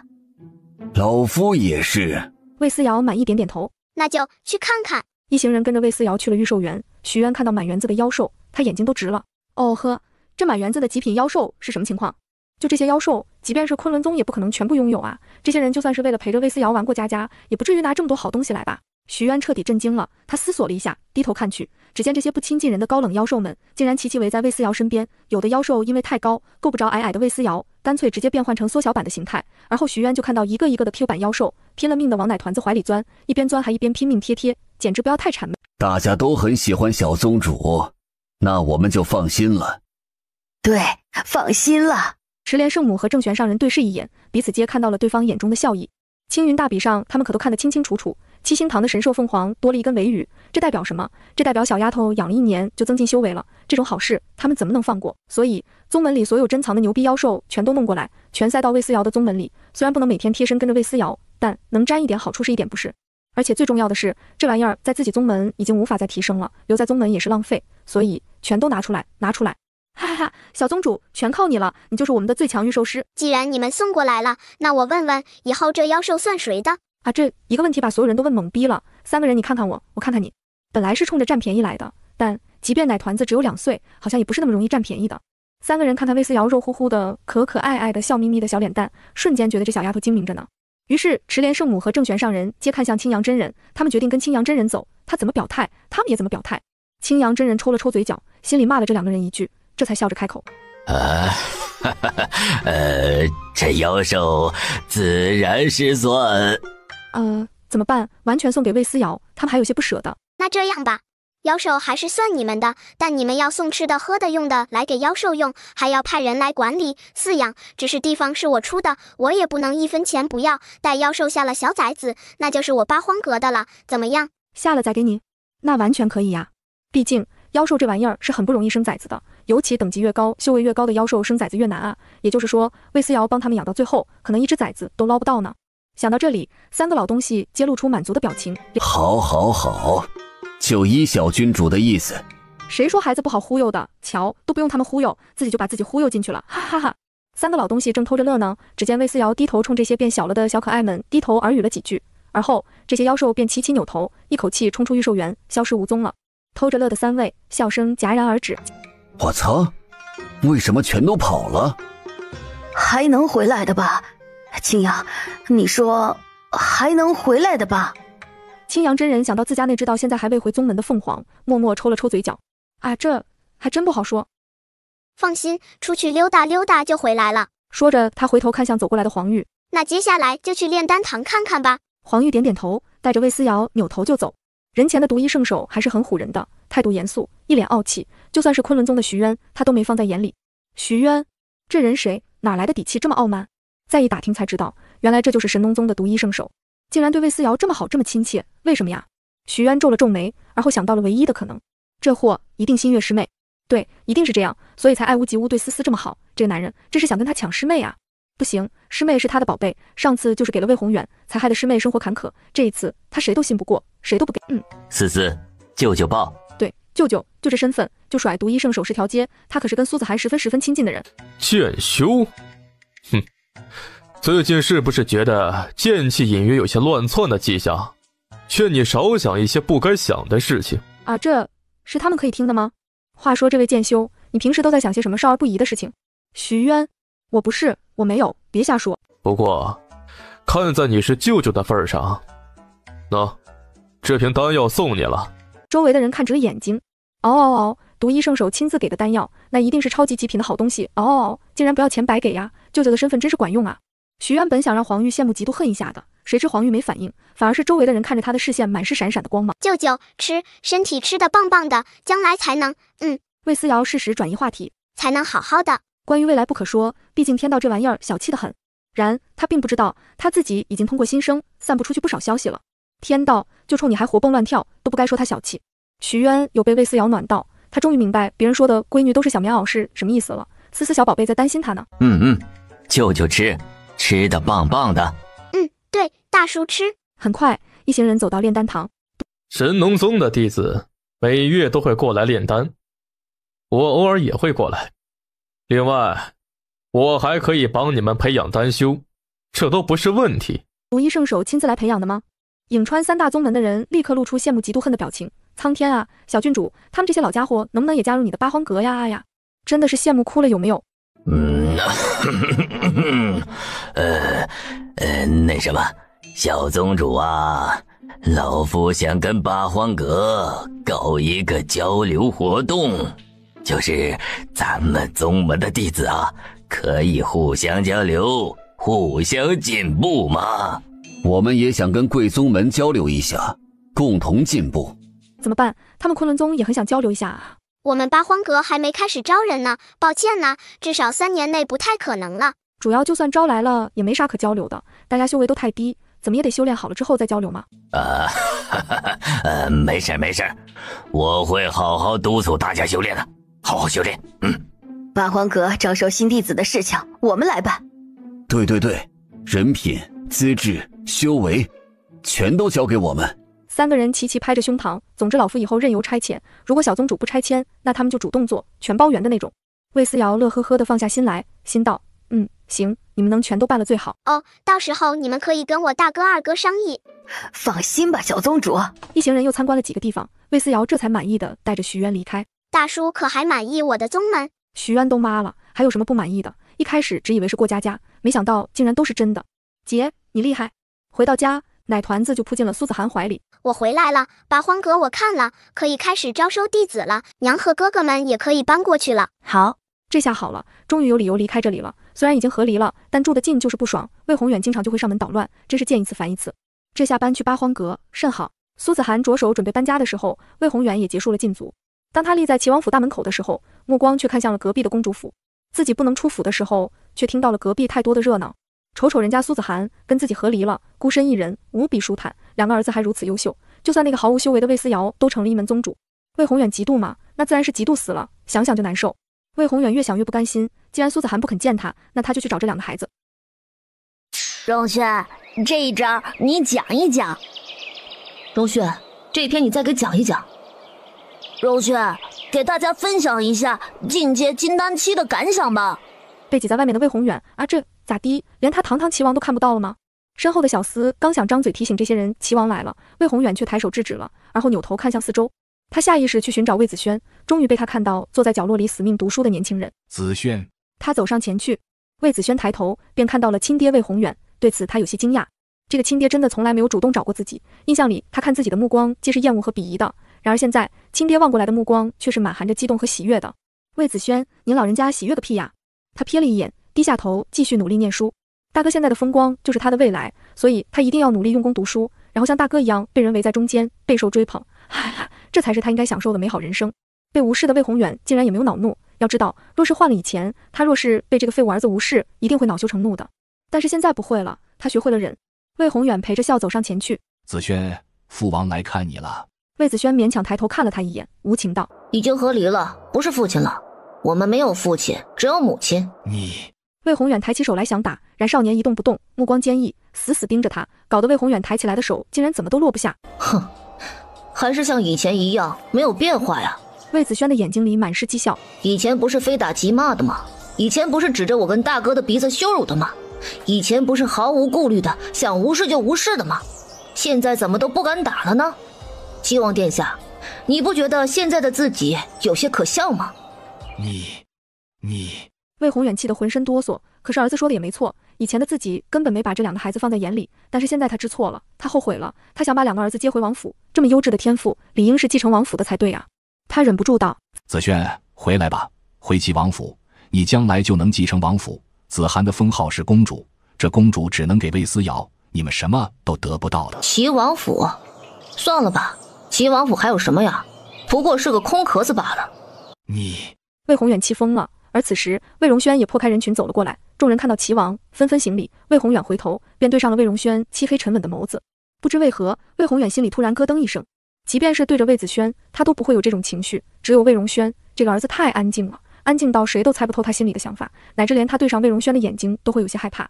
魏宏远能怎么办？他只能放下身段，笑着迎上前去，做事就要抓住魏荣轩的手。荣轩。魏荣轩不动声色地避开了父亲，淡淡道：参见齐王。说完，行了君臣礼，跟别人一样。这样的疏离和冷漠，让在场所有人都一愣。魏宏远更是好像被架在了火上烤，备受煎熬。哈，对，得行礼。魏子轩看到大哥的行动，这才好像想起来什么，也行了君臣礼。魏宏远的脸色一下子变得难看起来。他准备了那么多话，甚至都没来得及说出口，而两个儿子已经用行动将他堵死了。荣轩，你何必如此？君子一言，驷马难追。齐王当初抛妻弃子的话说得敞亮，我等自然要成全。言外之意就是人是你抛弃的，现在怎么还有脸回来要？你魏宏远已经被魏子轩气过一次了，现在魏荣轩一开口就把他气了个半死。再看看这两个儿子，一个面无表情冷若冰霜，一个嬉皮笑脸等着看他的笑话。魏宏远还有什么不明白？他屈尊降贵的想把儿子们找回去，可人家根本不想跟他们回去。好，我就看看苏子涵将来能给你们什么。苏子涵什么都给不了，就算是公主，她也不姓魏。你们不是坚持吗？行，到最后看看到底是谁将来会一无所有。直到这一刻，魏宏远还十分不服气，他恶狠狠地看着自己的儿子们，就像看着两个仇人。魏荣轩淡然开口：母亲能给的自然比王爷多。说完叫上魏子轩。子轩，走了。二人扭头离去，完全没把魏宏远放在眼里。周围的人都看到了，但也都没说什么，毕竟齐王和苏子涵的事情，京城还有谁不知道的。许是觉得大家都在笑话自己，魏宏远只能恼羞成怒离去。两个优秀的儿子不肯跟自己回去，而王府里现在剩下的儿子就只剩下一个卧病在床的魏锦成。魏宏远冷落了魏锦成好几个月，现在终于确定自己能指望的或许只有这一个他瞧不上的半废不废的孩子了。至于彩梨的孩子，这不还没生呢吗？男女都不知道，更别提修为了。不过魏宏远并没太期待，毕竟青楼女子修为也不高，生下来的孩子又怎么可能是天才？思来想去，魏宏远决定还是得继续帮魏锦成。去把本王养的鱼弄出来，给锦成补一补，好好养养身子。管家得了令，赶紧领着人去后院的池子里捞鱼。然而管家带人捞了好久，都没看到一条鱼。这一条鱼也没有啊！捞鱼的仆从脸都白了，这些灵物他们见都不可能见，现在却一条都捞不到，怎么回事啊？仆从这么一说，管家的脸色都白了，他赶紧夺过渔网，亲自下去打捞。在捞了10几次依然空网之后，他也白了脸色。不好了！不好了！齐王养的灵鱼都没了，都没了！管家大惊失色，赶紧向齐王汇报。什么？灵鱼全没了？是啊，主子，老奴捞了很久，真的一条都没看到啊！魏宏远气炸了，好好的在王府里，怎么可能养的鱼没了？那些鱼又不会飞。他恼羞成怒走进后院，试着自己下网捞，果然一条都没有。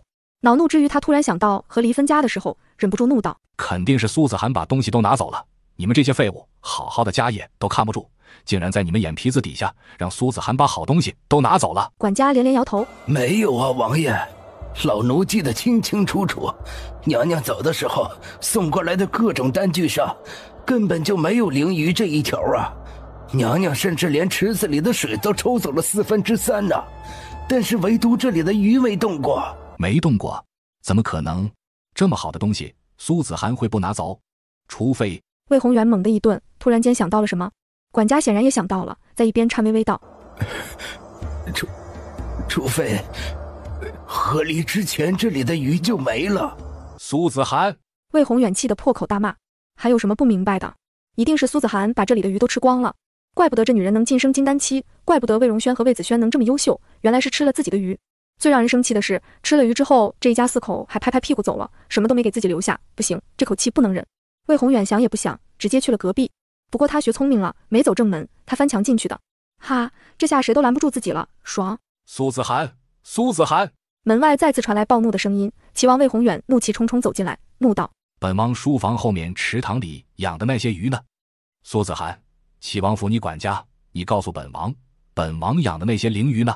魏宏远要气疯了，那些鱼都是花重金弄来的，为的就是养大了给魏锦城和魏婉慧吃。这次锦城走火入魔，想着捞几条给锦城补，结果到了一看，池塘里连根毛都没有，啥都不剩啊！他快气疯了，自己辛辛苦苦饲养那么久，苏子涵竟然偷偷在家里偷他的鲮鱼，气死他了！鲮鱼早就吃光了，不过伦家还有留下那么一点点，一会儿翻出来还可以再炖个鱼汤喝喝。艾玛，渣渣爹，你来的真是时候，不然人家都快把这些鱼忘掉了。奶团子舔着嘴巴，苏子涵听到心声这才想起，不过这都多久前的事情了？魏宏远才发现鱼没了。此时宁国长公主正在苏子涵这里做客，看到齐王这个样子，立刻怒道：“这里是你的齐王府吗？给本宫到外面去跪着！”皇姑姑的威严下来，魏宏远都傻了，他没想到魏将也在，只能尴尬的退后一步，撩袍子行礼。得，瞅瞅，在别人面前像个鹌鹑似的，怎么就处处欺负娘呢？诅咒你，诅咒你，诅咒你以后骂娘一回就遭雷劈一回，白别白显灵显灵。奶团子竖起一根手指，念念有词，谁都听不明白，但魏宏远却明显感觉到身体有些麻酥酥的，而且鬓角的碎发好像竖起来了。神，什么情况？姑姑，你不知道，他这个主母没当好，他肯定在家偷吃本王的鱼。话还未说完，青天白日咔嚓落下一道雷，不偏不倚，正好劈在魏宏远脑袋上，顿时把人炸成了非洲小黑人。魏将都惊了，慕容羽倒是低头看了看魏思瑶，而后揉了揉他的脑袋。齐王要崩溃了，又觉得没面子，因为是在苏子涵这里遭雷劈的，他便又怨上了苏子涵，于是开口继续骂：“苏子涵，你这个……”齐王府上空雷声轰隆，一道接着一道，不知道的还以为丽姐呢。魏思瑶挠头，和离了还要上门闹，不然劈死算了，一了百了。总之跟这个渣渣也没什么好说的。众人都吓了一跳，谁都没想到这雷还能一道接着一道落。劈了好几下之后，魏宏远再也熬不住，啪叽砸在地上，最后还是齐王府来人把他抬出去。这个混账，和离之后还来找你的麻烦吗？看我回去怎么向皇兄告状。苏子涵深吸了一口气，告状好，长公主你一定要多多告状，某些人真的看一眼都烦。对了，本有事想跟你说，但是被这人一打岔，我竟然给忘记了。魏将一脸的恨铁不成钢，但还是道：“思思的八荒阁什么时候开啊？我想和夫君一起过去住一段时间。”他总觉得慕容羽跟魏思瑶在一起的时候，情况就会变好很多。以前魏思瑶年纪小，慕容羽又是男子，不好进出后宅。现在思思自己开宗门了，正好他们夫妻俩一起进去。当然可以，听说很快就能修缮完毕，到时候一起去便是。苏子涵对长公主印象不错，二人又聊了一会儿，魏将这才转身离去。至于隔壁的某些人，管他死活。儿啊，你放心，只要这王府只有你一个儿子，你父王就得过来看你。魏锦城一愣，扭头看向柳如云，可彩离那个贱人马上要生了。柳如云笑笑，若是生不出来呢？母子俩对视一眼，皆露出了笑容。若是生不出来，王府就依然只有他一个子嗣。魏荣轩和魏子轩再厉害，那也已经不是王府的子嗣了。房间里传来低低的笑声，而此刻彩礼闲来无事，又跑到隔壁去串门。姐姐，给我绣的，怎么样？在满春堂，连妈妈都觉得我绣的好看呢。都快生了，还到处跑什么呀？苏子涵看了看彩梨的肚子，心道怕不是就这几天了。嗨，我就是出来走走。说着，他看向魏思瑶，要是肚子里这个能像小君主一样就好了。魏思瑶看了眼彩梨的肚子，啊，这好吧，不是妹妹，应该是弟弟。不过他是不会说的。绝对是弟弟。苏子涵，啊，这一不小心听到了呢。彩梨又坐了一会儿，这才扭头离开。魏思瑶看着他的背影思索了一下，还是追了上去。彩梨，女人诧异回头，便见奶团子将小胖鸟塞到了他的怀里。这个给你用，能保护你安全。这一只鸟还能保护他安全？彩梨的修为不过是炼气期，而且也没系统学过，顶多算野生修士，所以很多东西他不懂，也不明白这只鸟的作用。他只当魏思瑶是好心，小孩子就是这么可爱的存在啊。好，我替小郡主的。说完便嘻嘻哈哈离开，也没当回事。然魏思瑶的声音却在背后悠悠响起：生之前最好一直跟齐王待在一起。彩礼原本还算不错的心情倏地一沉，再回头却看不到魏思瑶的身影了。小团子应该已经跑回去了。彩礼一时间心里有些七上八下。这段时间柳如云看起来都老老实实的，一点反应没有，这会儿不会干出什么事儿来吧？他决定听魏思瑶的，不过他要瞒过柳如云的眼睛。于是他便假借着担心齐王为名，挺着大肚子亲自在身边伺候。然而这消息却并没有告诉柳如云，也就是说柳如云还以为他待在自己寝宫安胎呢。至于齐王这里，反正也不用他怎么伺候，有的是婆子丫鬟，他只要坐在一边跟齐王说话就好。彩丽，是这几天吗？是的，王爷。很好很好，你一定要给本王生一个天才儿子才行，一定要比苏子涵的儿子还要厉害才行。魏宏远像是着了魔一般喃喃自语，彩丽听得微微蹙眉，他还真不想要儿子呢。蹙眉的时候，虾人也端来了彩丽的保胎药，有一份还是苏子涵给他的，他才要接过来喝，却被魏宏远身边的御医拦下。御医嗅了嗅这碗汤药，不好，这不是保胎药，这是堕胎药。什么？魏宏远大惊，也顾不得身上的疼痛，立刻坐起来，盯着御医手里的药碗。你确定？王爷，老臣确定。如果王爷不放心，可以再请其他的御医过来查看一下。好，那就再找御医，不过一切给我私底下进行，切不可被人察觉。魏宏远这次终于学聪明了，没有大张旗鼓的行动，而是按耐下来不动声色。见底下的人出门而去，他才扭头看向彩梨。是谁不肯放过陈家的孩子？这可是王爷您的子嗣啊！旁边的婢女连忙安抚：哎呦，娘娘，您可不能哭啊，对肚子里的孩子不好呀。这话说出来，彩梨更难过了，当场绷不住落下泪来。魏宏远心疼地握住她的手：彩梨，本王一定查清楚到底是何人所为。说完起身下床，吩咐自己人私底下暗自查访，力求不惊动任何人。齐王府彻夜通明，即便是在低调行事，柳如云还是敏锐地察觉到了一丝丝异样。姑娘，怕不是彩梨那边出事儿了？最好是。柳如云心满意足，至少这样自己的儿子就是王府唯一的男丁了。那就要恭喜姑娘了，咱们还没动手呢，那边先出事儿了。奶娘脸上是止不住的笑意，只能说真是天助我也，分分钟就出事儿了，哈，很好。然而他们正盯着外面偷着乐的时候，却看到魏宏远带着人匆匆朝这边走来了。王爷来了。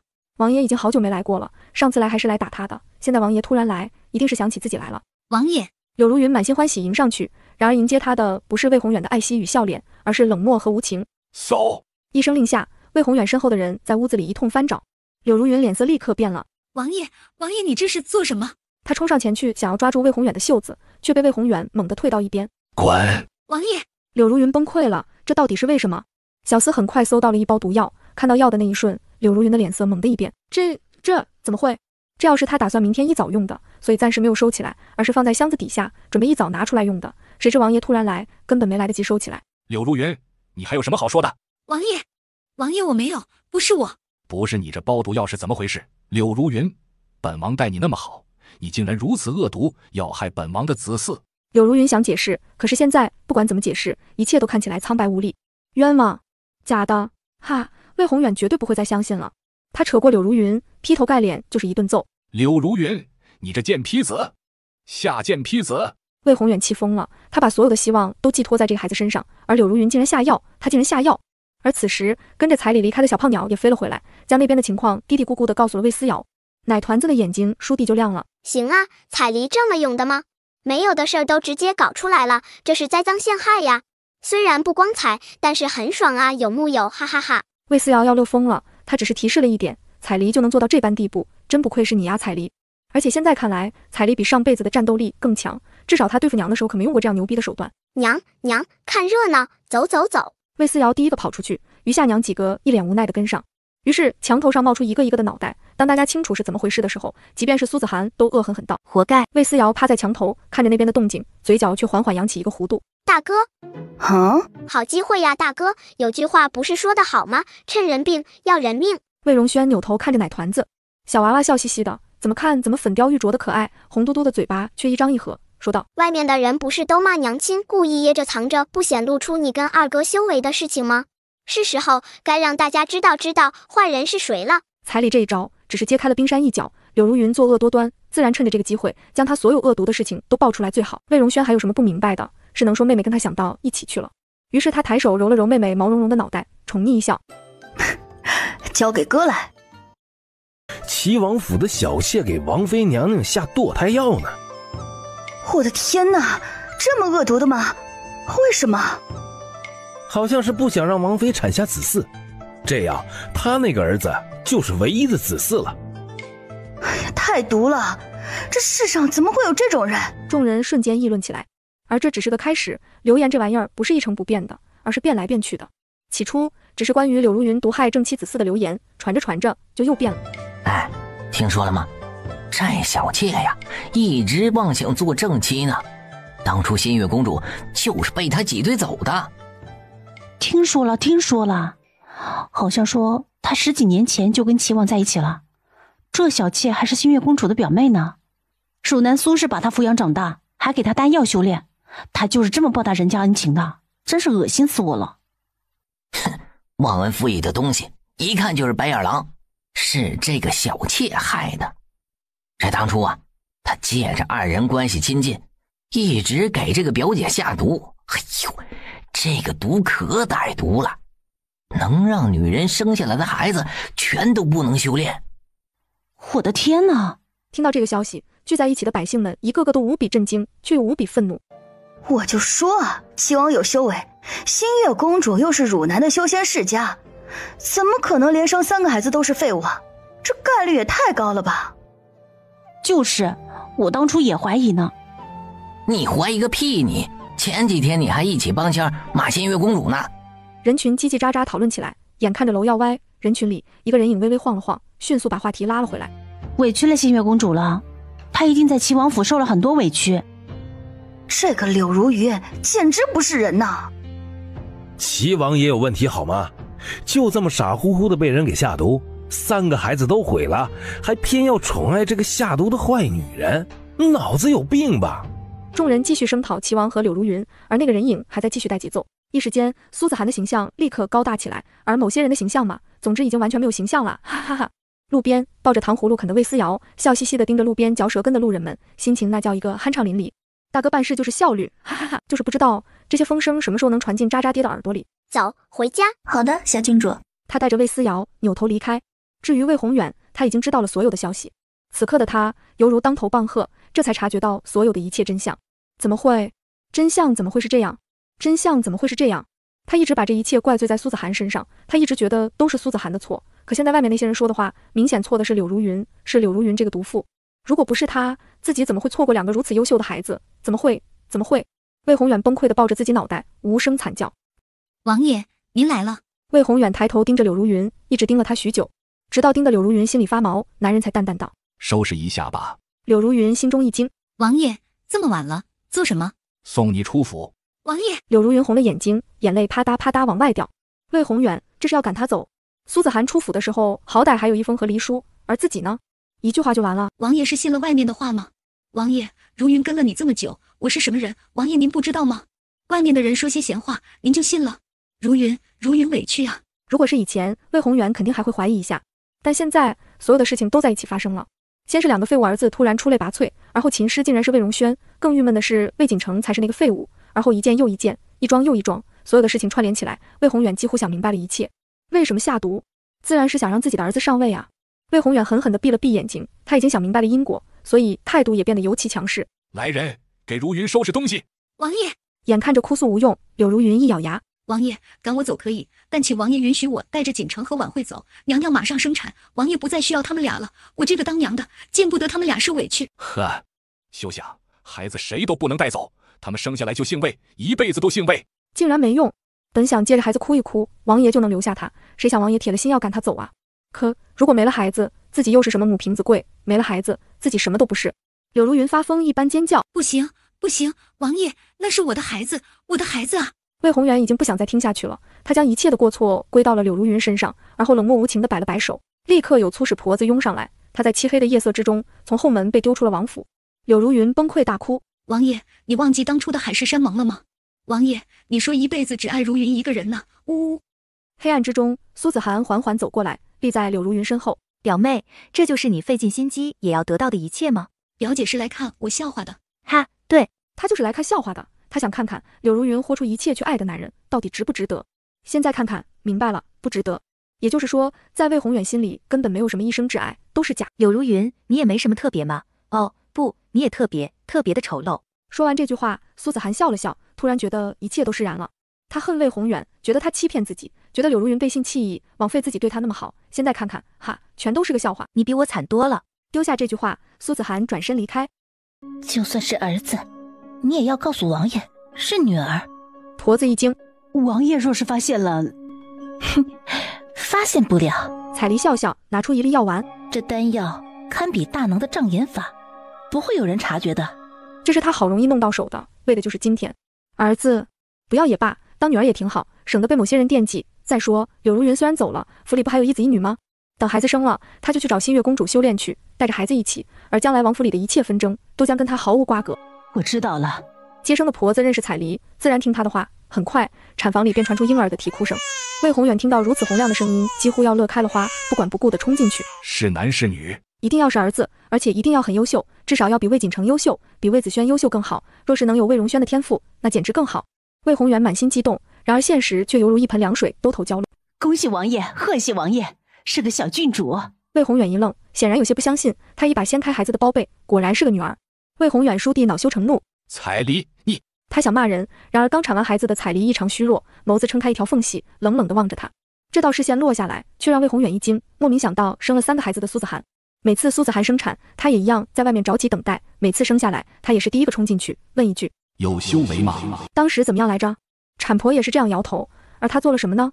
咒骂、失望、暴跳如雷。再然后呢？再然后，苏子涵就走了，带着孩子离开了自己。魏宏远深深闭了闭眼，最终微微一笑：不急，彩梨，我们以后还会有孩子的。说完，他便扭头走了，没再多看这母女一眼。彩梨冷笑一声，她也终于明白为什么苏子涵走得那么干脆了。可苏子涵能离开，自己却没办法。三教九流，青楼女子本就是贱籍，她能嫁进来做王妃已经是难得，若是离开了，只能做回贱籍。她不想回去，尤其现在还有了孩子。我看看孩子。她接过孩子看了一眼，缓缓开口：娘为你争取到了新生，以后的路你自己走。不过不怕，娘送你去新月公主府，你要好好的跟着思思小郡主。她努力了一辈子，能摆脱贱籍已经是重生，至于以后交给儿子吧。此时彩梨生女的消息也传到了魏锦成的耳朵里。柳如云走了，他没有太多反应，毕竟打从他离开柳如云的怀抱，进入齐王府的那一天，他就知道娘亲这个角色对他来说并不重要。他叫了苏子涵10年的母妃，心里更清楚他的娘可以是任何人，所以不重要，重要的是自己依旧是齐王府唯一的男丁。公子，你可要挺住啊！姑娘虽然被赶走了，但姑娘临走前交代老奴，让老奴一定伺候好公子，您就放心吧。魏锦成面无表情，只道：晚会呢？晚会王爷单独养在院子里，找了娇妻嬷嬷教导，连老奴也不能轻易得见呢。闻言，魏锦成不再说话。公子，你躺了这么久，也不知道什么时候能好啊。魏锦成笑道：很快，很快就能好了。魏锦成说着闭上了眼睛，而一切也如他所说一般。夜半时分，那些被魏宏远赶走的御医和丹药师们又都回来了，魏宏远也亲自来了。所有的药再次熬上，魏宏远甚至还弄来了鲮鱼。明明府里鱼池里的鱼都没了，也不知道他从哪里弄来的。总之喝完鱼汤，魏锦成就好多了，走火入魔伤到的根基和经络也在一天一天恢复。而被赶出家门的柳如云却在这一晚消失得无影无踪。姑娘，马车已经准备好了。苏子涵抱着魏思瑶上了马车，直奔庄子。庄子在都城之外，路上经过一片僻静之处，然走着走着，马车却猛地陷入了一道深坑。怎么回事？苏子涵蹙眉下车，往轮子下面一看，果然见马车其中一个轮子陷入了地上的泥坑里。马车内，魏思瑶眯起眼睛打量着两边的树丛，只见大树遮天蔽日，林子里飘荡着一股子阴气，有点奇怪哦。苏子涵冷不丁听到女儿的心声，当时心中一紧，他干脆利落出手，利用自己金丹期的修为，猛地把深陷地下的车轮拔了出来，而随着车轮一起被带出来的，竟然是一头黑线的虫。这玩意儿只有3品，但因为藏在地底，极难对付。这群人里面只有苏子涵修为最高，他赶紧祭出长剑应对，然而黑线地虫一击不中之后便猛地缩了回去，只留下地上一个硕大的坑洞。苏子涵见状，倏地一阵后怕，如果不是女儿的心声，今儿这里就得出一条人命。奇怪哦，这个地方怎么会有这种东西？黑线地虫不是应该出现在更人迹罕至的地方吗？姑娘，这好像是有什么人故意引来的黑线地虫。苏子涵脸色一变，立刻踏上马车，道：“走。”走？往哪里走？林子里突然响起嘶哑的声音，紧接着一道道人影突然出现在马车周围，将这里围了个水泄不通。苏子涵看到来人便皱起眉头，来人穿着一身黑袍，五官被一张丑陋的面具遮盖，根本看不到脸。魏思瑶打量着面具，心道这面具他怎么觉得好像在哪里见过。各位，我们只是路过。苏子涵一脸警惕，为首的男人哼笑一声，我们为了抓住这条黑线地虫，布置了3个月，你们一来就把它放跑了，老子让你们赔。放肆！你知道这是谁的车架吗？苏大婆子满头冷汗，但还是忍不住出声呵斥，为的就是能吓退这些人。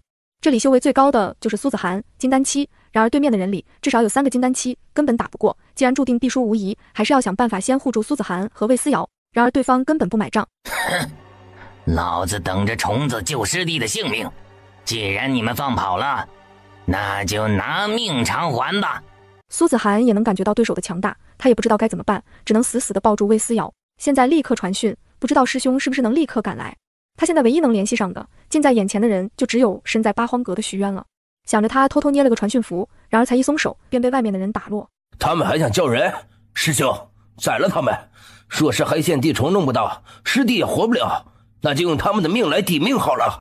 苏子涵想着实在不行就豁出去拼了，然他还未动，怀里的奶团子便挣扎着露出脑袋，看向面前的人，脆生生：“黑线的虫又没跑，你们凭什么杀人？”嘶嘶！苏子涵大惊，想要把人抱回来，魏思瑶却泥鳅一般滑出去，直接叉腰站在了马车外面。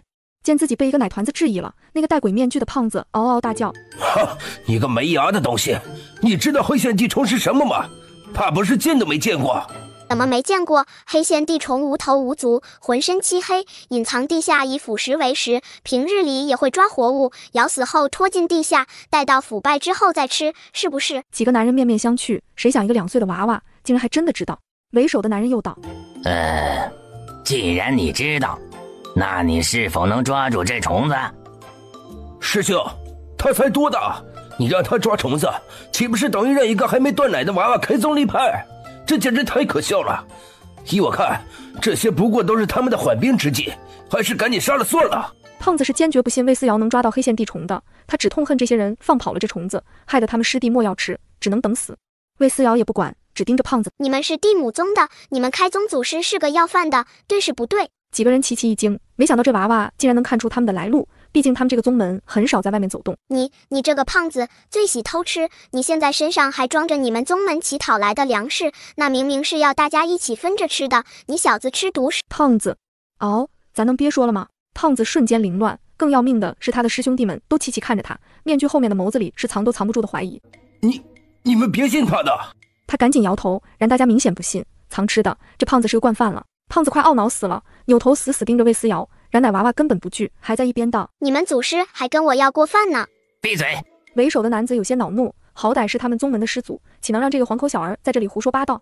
你若是能捉到，就赶紧捉，别耽误我们时间。你们让捉就捉吗？你们让做什么就做什么，岂不是太掉价？你！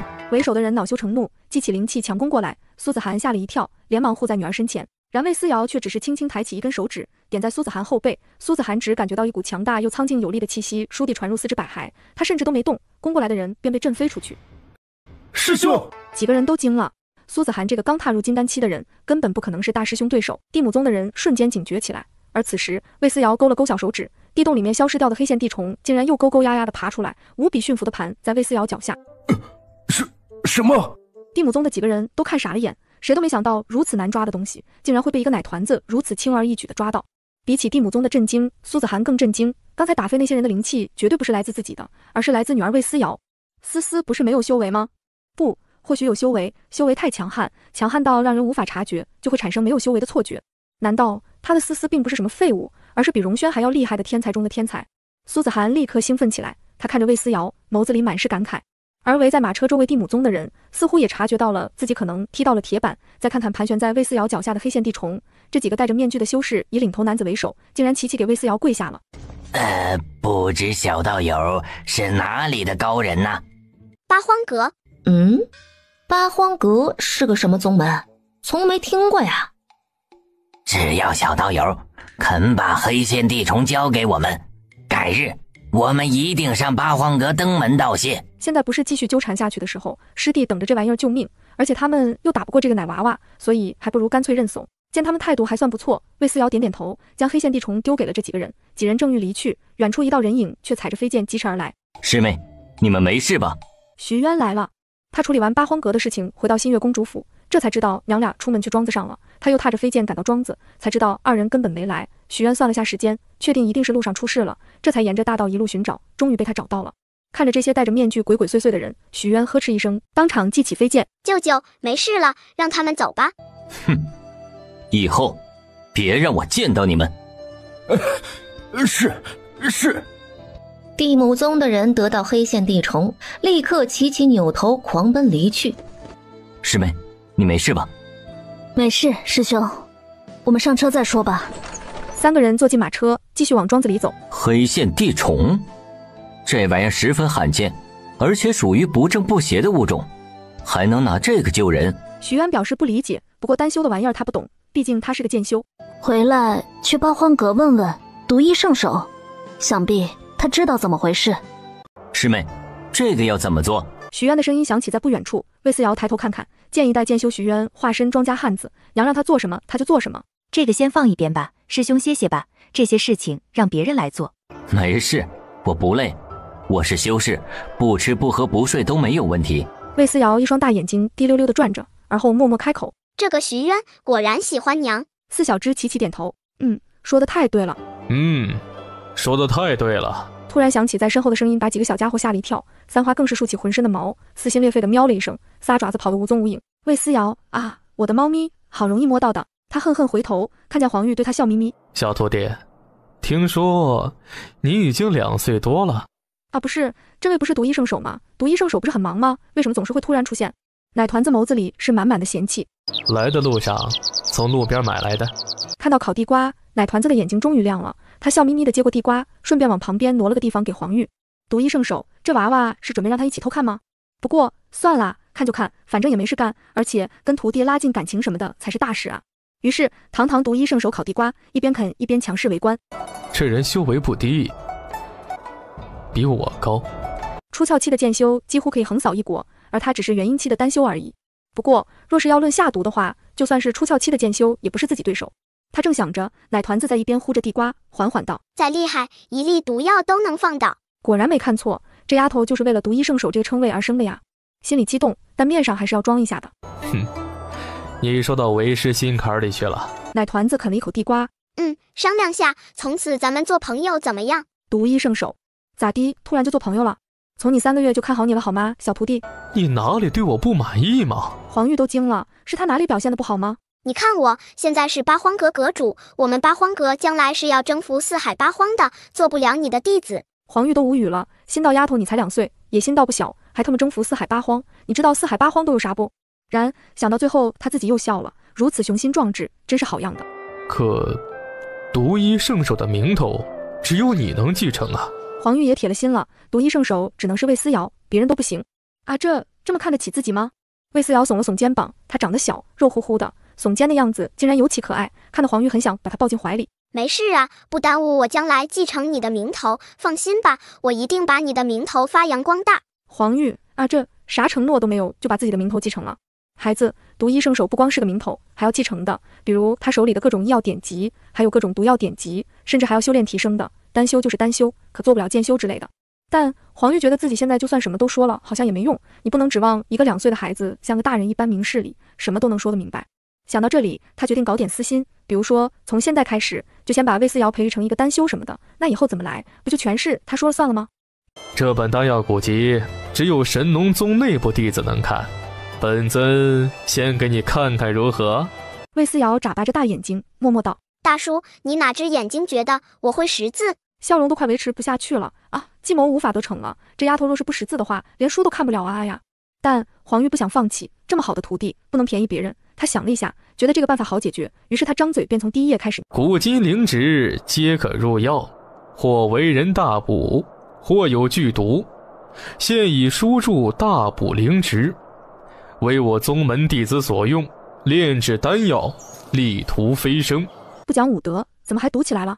但不听白不听，对他有没有什么损失？金灵子是可以炼制高阶丹药没错，但是炼制之前要把金灵子的毒性先化解掉，这样炼制出来的丹药才能保证万无一失，不然炼制出来的丹药吃得少还没什么，若是吃得多，会对木属性的修士造成不可逆转的伤害，你这里不对哦。奶团子小嘴巴巴巴，黄玉却直接听愣住了。在他们神农宗，金灵子制作的丹药是坚决不会让木属性的弟子碰的，因为他们也知道这玩意儿木属性的弟子吃多了不好，但谁都没想到这个原因是因为金灵子的毒性，而且这个毒性还能化解。金灵子有毒？我们研究了上千年，金灵子应该是无毒的呀。毕竟就算是木属性的妖兽也会经常吃金灵子。如果木属性的妖兽都吃的话，那不就证明其实金灵子没什么危害。所以在神农宗以外的其他宗门，大家也给木属性的弟子吃金灵子炼制的丹药，只是目前还没发现什么严重的后果。黄玉的脑袋急速旋转，至于神农宗不给木属性弟子吃，也是出于严谨而已。奶团子盯着黄玉肉乎乎的脸蛋，十分认真的摇头叹息：“你不行啊！咋的？分分钟就被一个小丫头片子给否定了，而且这货还是他原本打算收做徒弟的人。哦，真的好生气呀！”黄玉嘴角抽搐，做了这么多年毒医圣手，还是第一次有人这么否定自己。但他毕竟是丹药师，骨子里最喜欢的事情就是关于丹药的一切，于是他压下了心中的不爽，反而十分真诚地开口询问：“金灵子怎么去除毒性啊？”简单，丹药炼制成功之后，滴上2滴云顶之上沾染了天地灵气的露水。露水？黄玉皱了皱眉头，思考了一会，突然豁然开朗了。金灵子克木属性，然而水生木，克了去的木属性不就可以补回来吗？而且还不会影响药效。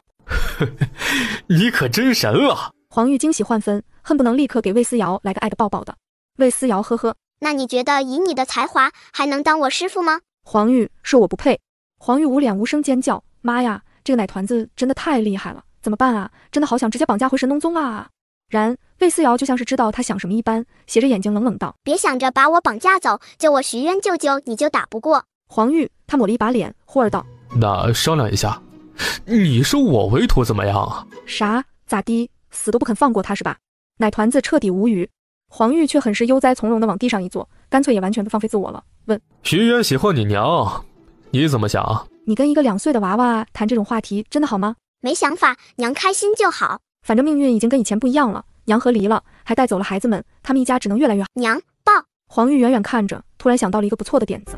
如果不能收徒，那就换个思路，给他当爹好了。黄玉默默给自己点了个赞，而后起身正色，整了整身上的衣服，再从储物袋里掏出一把折扇，啪嗒甩开。这声音吸引了周围所有人的注意，而后黄玉便笑眯眯地摇着扇子，自诩风流倜傥地走过来，冲苏子涵微微行礼：“见过新月公主。”苏子涵怎么突然觉得今天的黄玉一点都不高冷了？黄玉笑眯眯，他这个人本来长得就好看，因为常年炼丹，在炼丹房不见光，皮肤养得白嫩细腻，且没有渐修一身的杀气，气质温文尔雅，没了平日里的高冷，平易近人起来的黄玉简直就是一位儒雅暖。魏思瑶看看黄玉，再看看徐渊，我这里还有一些神农宗培养的灵芝种子，属于优质品质，就送给新月公主种植吧。说着，他从储物袋里拿出一包种子递过去。苏子涵愣了一下，还是笑着接过，并道：“钱我会明人送上神农宗的，仙尊这边请，咱们坐下歇一歇。”啊，这还要给钱的吗？不是说了是送的吗？黄玉挑了下眉梢，但也没多说什么。娘娘，外面有几个衣着古怪的人求见，还是二丫带来的。二丫不是在丹药铺子帮忙吗？现在过来，是铺子里出了什么事？他放下魏思瑶，挥挥手叫人进来。很快，几个粗壮的汉子便走了进来。苏子涵一看到几个人戴着的面具，便知道这些人就是路上遇到的那什么地母宗的人。他忍不住蹙眉，思思已经把黑线的虫给他们了，为什么又找上门来？苏子涵还没等出声，二丫便拉着颜志毅扑通一声给苏子涵跪下了。公主殿下，谢谢殿下，若不是您，我也等不到爹爹，也不可能父女重聚。苏子涵有些惊讶，但不明白他们父女二人重聚，地母宗的人来做什么？还真是为了救颜志毅啊！我记得颜志毅最后做了地母宗的小弟子，好像地母宗这么大一个宗门都没个炼药的，他路上遇到妖兽，差点死掉，是地母宗救的他，救下来之后，他就一直为地母宗炼药，而地母宗的人也帮他找孩子，只是颜志毅后来受重伤，没挺得住死掉了，结果现在还活着，只能说你是遇上我了，哼哼。听到女儿心声，苏子涵这才明白一切，这都是你们父女之间牵绊太深，跟本宫无关。这功劳本也不是苏子涵的，非要感谢思思还差不多。公主，宋真，我的命是公主救的，女儿的命也是公主救的，甚至我们家门遭遇的不幸和冤屈，都是公主帮忙伸张的。刚小的跟师兄们商议了一下，决定留下来为公主炼丹，以后小的就是八荒阁的炼丹师。他身后的人也道：对，反正我们地母宗一直没有药师也没事，所以留不留他都没所谓。不过我们信得过新月公主，师弟就拜托给公主殿下了。几个人也齐齐跪下，行礼过后便转身离开了。余下言之意对苏子涵越发恭敬了。那好，八荒阁丹药铺就交给你了，本也是你们家的产业。言之意点点头，不再多说什么，起身带着女儿离去。魏思瑶拍手鼓掌，很好，八荒阁的丹药铺子终于能售卖自己产的丹药了。毕竟货架上的丹药有神农宗的，有颍川三大宗的，就是没有他们八荒阁的。不过现在有啦，哈哈，好爽！魏思瑶开开心心道：娘，我出去玩了。去吧。父王。好利索的魏锦城过来拜见魏宏远。齐王上下打量着这个儿子，点点头。修为提升上来了吧？这回魏宏远弄来了很厉害的丹药，吃了能让人修为突飞猛进。魏锦城不但大好了，修为还提高了。是，现在炼丹期顶层，随时都可以进阶。很好，你去南间吧，最好在南间进阶。外面的人现在不都嘲笑他的儿子是废物吗？说什么魏荣轩和魏子轩才是天才，呸！现在就让你们看看，到底谁是天才。儿子知道。魏锦城能不知道魏宏远的用意吗？二人虽然不是亲父子，但是性格却有点像，一样的斤斤计较，非得争到好处才行。父王，儿子去南间了。魏锦城扭头离去。新月公主府大门口，魏思瑶抱着小狐狸坐在门口的台阶上，眸子看向隔壁的大门。奇怪，已经很久没见到魏晚会了，这姑娘哪儿去了？正想着，他便看到魏锦城从齐王府踏了出来。此时的少年面色更冷，眸子也更阴鸷了。看到他在门口坐着，魏锦城竟然还能冲他微微一笑，淡淡颔首：妹妹，还是少坐在地上，凉。啊，这修为竟然提升到炼气7顶层了呀！这是马上要进阶了吗？奶团子眼睛一亮，见魏锦城的马车远去，连忙跳起来抓住安木的手：跟上，跟上！小君主，不行，要先跟公主殿下说一声。行的，行的，我回来再向母亲讨伐，先跟上。乖乖，进阶之后的灵气搓成丸子，哈哈，那样人家就又多一粒丹药了，哈哈，羊毛不好白不好。魏思瑶心情愉悦。至于魏锦城为什么突然修为暴涨，管他呢，他只在乎那个小丸子。啦啦啦！今日三国的弟子，还有颍川三大宗门的弟子都要过来交换学习，你们就这样迎接客人，我大周的脸面都要被你们给丢光了。众人连忙站好，安静等待。三国的国君他们笃定，大周皇帝绝对私藏好东西，既然查不出来，那就送人过来直接学好了。至于颍川三大宗门，因为就在大周境内，自然也不会放过这个好机会，这不正是跟魏思瑶亲近的机会吗？为什么玄天宗的人也来了？有人认出了红绫，一起去参加青云大比的官员有认出红绫的，不免齐齐蹙眉。这个人不是筋脉寸断变成废物了吗？当初下了擂台，红绫还要下黑手，不知道是谁出手了，若不是怀纯子护了一下，红绫就没了。哼，人家可是玄天宗的得意弟子，就算是人没了，也得给救回来，懂吗？玄天宗的得意弟子会让他这么容易变成废物吗？就算真的出事，人家玄天宗也有本事救回来，毕竟独一圣所在的神农宗地位都不及玄天宗的。不过他为什么还敢来啊？那谁知道啊，可能为了弄明白当初下手的是谁。这次红绫跟着来，怕不就是来找茬的吧？大家嘀嘀咕咕，眸子已经将所有人都看了一遍。红绫今天的态度还算不错，没有往日的嚣张跋扈，而是嘻嘻一笑。见过祭酒大人。李文林看到他就眼皮抽搐，这女娃娃的个性不好，十分难管，而且跟他们的弟子魏荣轩还有过节，玄天宗是不是故意的？故意弄了这么个人来？原来都是客，诸位里面请。他能说什么？只能笑脸相迎。不过路过魏荣轩身边的时候，下意识道：你离红绫远一点。话还未落音，红绫的声音便自背后响起：荣轩师兄，可以劳烦你带我参观下大周南间吗？魏荣轩不喜红绫，便微微蹙眉。他回头扫了一眼，恰好看到人群里瞪着大眼睛望过来的徐文苑。徐文苑是颍川三大宗天宝山的弟子，他一直乖乖地跟在池莲圣母身后，刚看到魏荣轩便忍不住多看了两眼，谁知竟然视线相对了。他愣了一下，随即红着脸移开视线，低下头，继续做出一副认真乖顺的样子。大嫂，大嫂也来了，哈哈哈！艾玛大哥，你可真有福气，上辈子跟你大嫂那么坎坷，这辈子竟然还能做同学，做同学最好了。艾玛，青梅竹马，你侬我侬。声音太清晰了，清晰到魏荣轩立刻红了耳根，他下意识左右张望，想看看魏思瑶到底藏在哪里偷看。然而他的反应却如实落在红绫眼睛里，这位骄傲的小公主眼睛一亮，脸上不自觉带上笑容。魏荣轩害羞了吗？因为自己跟他说话了？哎，这人还真是纯情啊！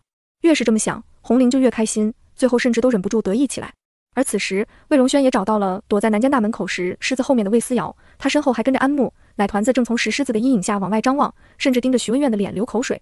魏荣轩真的突然就破防了，尴尬变成了笑意，忍不住就笑出来了。啊，被大哥看到了！魏思瑶对上大哥的视线，非但没有尴尬，反而冲大哥嘻嘻一笑，别提多灿烂了。笑完了，他又伸出肉嘟嘟的指头指了指不远处。大哥，魏锦城来了，他要进阶了。他冲红玲冷冷颔首，失陪一下。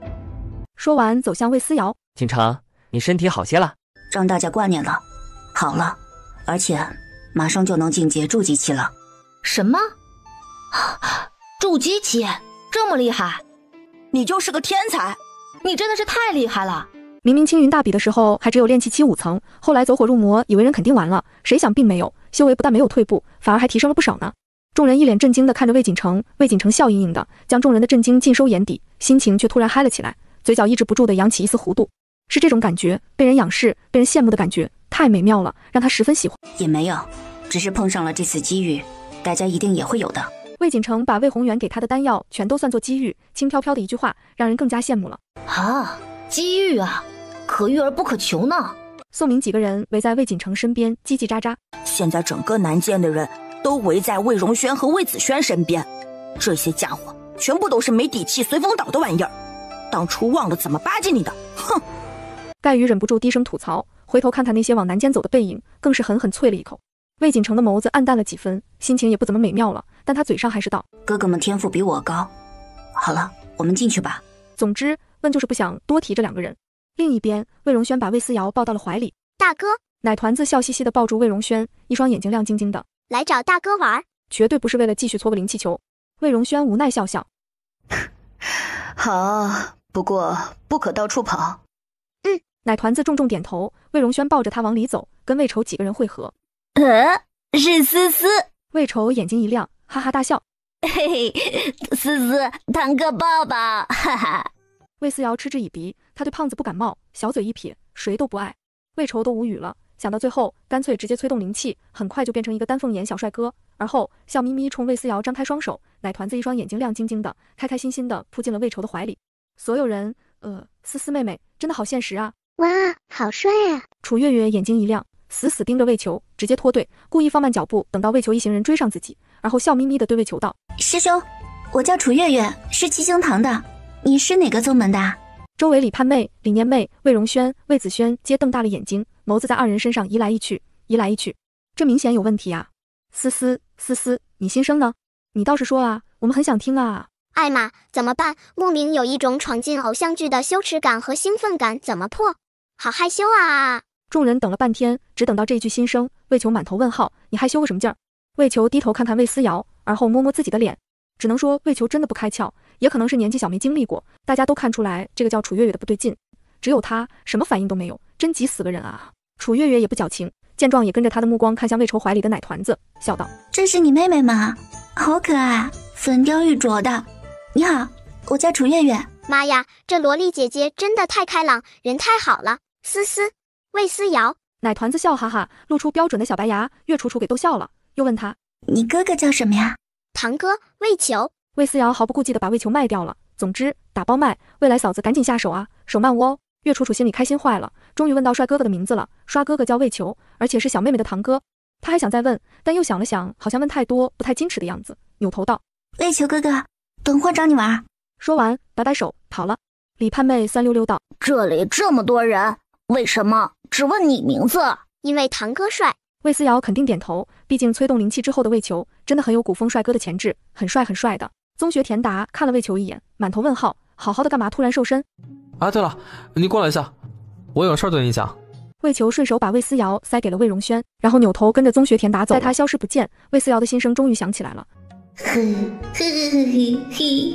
所有人听到动静，立刻竖起耳朵，认真听，这是什么心声？完啦，堂哥要完啦！传说中的妻管严，哈哈哈！本来要等到堂哥24岁以后才能见到嫂嫂的，可惜，提前啦！都是青云大比闯的祸，谁让咱们大周突然牛气了呢？听到想听的，众人顿时对视一眼，心情瞬间就稳了。证实了，准兄弟媳妇儿。大嫂呢？大嫂呢？魏思瑶挣扎着从魏荣轩怀里跳出来，落地，扭头在人群里寻找，直到找到徐文苑的身影。楚月月什么的不用自己担心，这个长得像个小萝莉的妹妹十分主动，为求绝对会被拿下，根本不需要自己帮忙。不过大哥就不同了，两个人都是温吞吞的性子，拖下去急死人了。奶团子找到目标，迈开小粗腿狂奔而去，然后假装左脚绊右脚，跌进徐文苑怀里。徐文苑吓了一跳，还以为怎么了，这不是魏思瑶吗？魏荣轩的妹妹。想到魏荣轩，他忍不住脸蛋一红，下意识左右寻找，果然看到追着过来的魏荣轩，他一紧张，连忙起身。思思在我这里。魏荣轩本来挺冷静，挺内敛一人，结果被青云大比上那家人催婚闹的，现在一看到徐文苑就会觉得不好意思，总之就是很尴尬。谢谢。那个还给你。徐文苑把魏思瑶递过去，搞得跟递书包似的，好像他魏思瑶并不是个人。啊！他叫了一声，惊得徐文苑一哆嗦，而后手一滑，魏思瑶往地上掉去。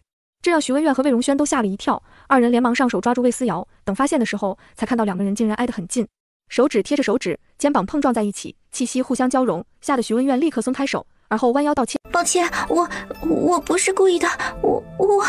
徐文苑更加慌乱无措了。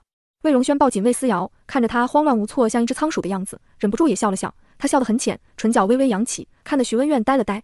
思思，你没事吧？没事，我好好的，不怕摔。童言无忌，徐文苑却直接红了脸，喊了一声抱歉，扭头捂着脸跑了。哎，当初为了大哥死都不怕的人，现在竟然会因为看到本尊面色通红，害羞到逃跑，你是多喜欢我大哥呀？奶团子摇头叹气，却没发现自家大哥的耳根又一寸一寸的红了。这边发生的一切，自然也落进了魏锦城的眼睛里。这位失去了亲生母亲，好容易爬回现在这个位置的男孩子，眼底隐藏着深深的嫉妒和恨意。他看看魏荣轩，再看看抛开的徐文苑，眸色微沉，让人猜不透他在想些什么。景涵，你这次一定要早些进阶，无论如何一定要比魏子轩快。对，依我看，那两个人根本没你厉害，这次好好挫一挫这两个人的锐气。魏荣轩成了天才，本就让几个人心里不爽，现在魏子轩马上进阶筑基期，众人更是十分不服，而马上进阶的魏锦城就是他们的希望，若是锦城提前进阶，他们一定要去笑魏子轩的。哼，什么东西，修为高有屁用，不进阶就什么都不是。魏锦城淡淡道：“这种事不好说，一切随缘吧。”见魏锦城的态度更佛系了，几个兄弟们倒先眼红了。这一年发生的事情太多了，先是壮志踌躇的青云大比上，魏锦涵不但没有荣誉而归，却被某些不入流的人抢了风头，而后又是走火入魔风波，现在好容易养好了，魏锦城又能意气风发了，却比以前更佛系了，这都是那两个人逼的。宋明几个人看向魏荣轩和魏子轩，眼底的厌恶越来越浓，而不知道是不是被察觉了。总之，魏荣轩怀里的奶团子突然望过来，突然竖起一根手指指着他们，这奶娃娃在作甚？做法。奶团子竖起食指晃来晃去，嘴里念念有词：倒霉。好好走着的魏锦城突然一个踉跄，一屁股坐在了地上。哦呵，成功了，哈哈哈！人家的金手指一定是心想事成。奶团子嘻嘻一笑，满意的收回目光。你没事吧？是不是还没好利索？今天这么多人，没有课。宗学，我们先带锦城兄进屋坐会儿吧。宗学徐涵也十分担心这个弟子，点头道：你们都去吧。是，宗学。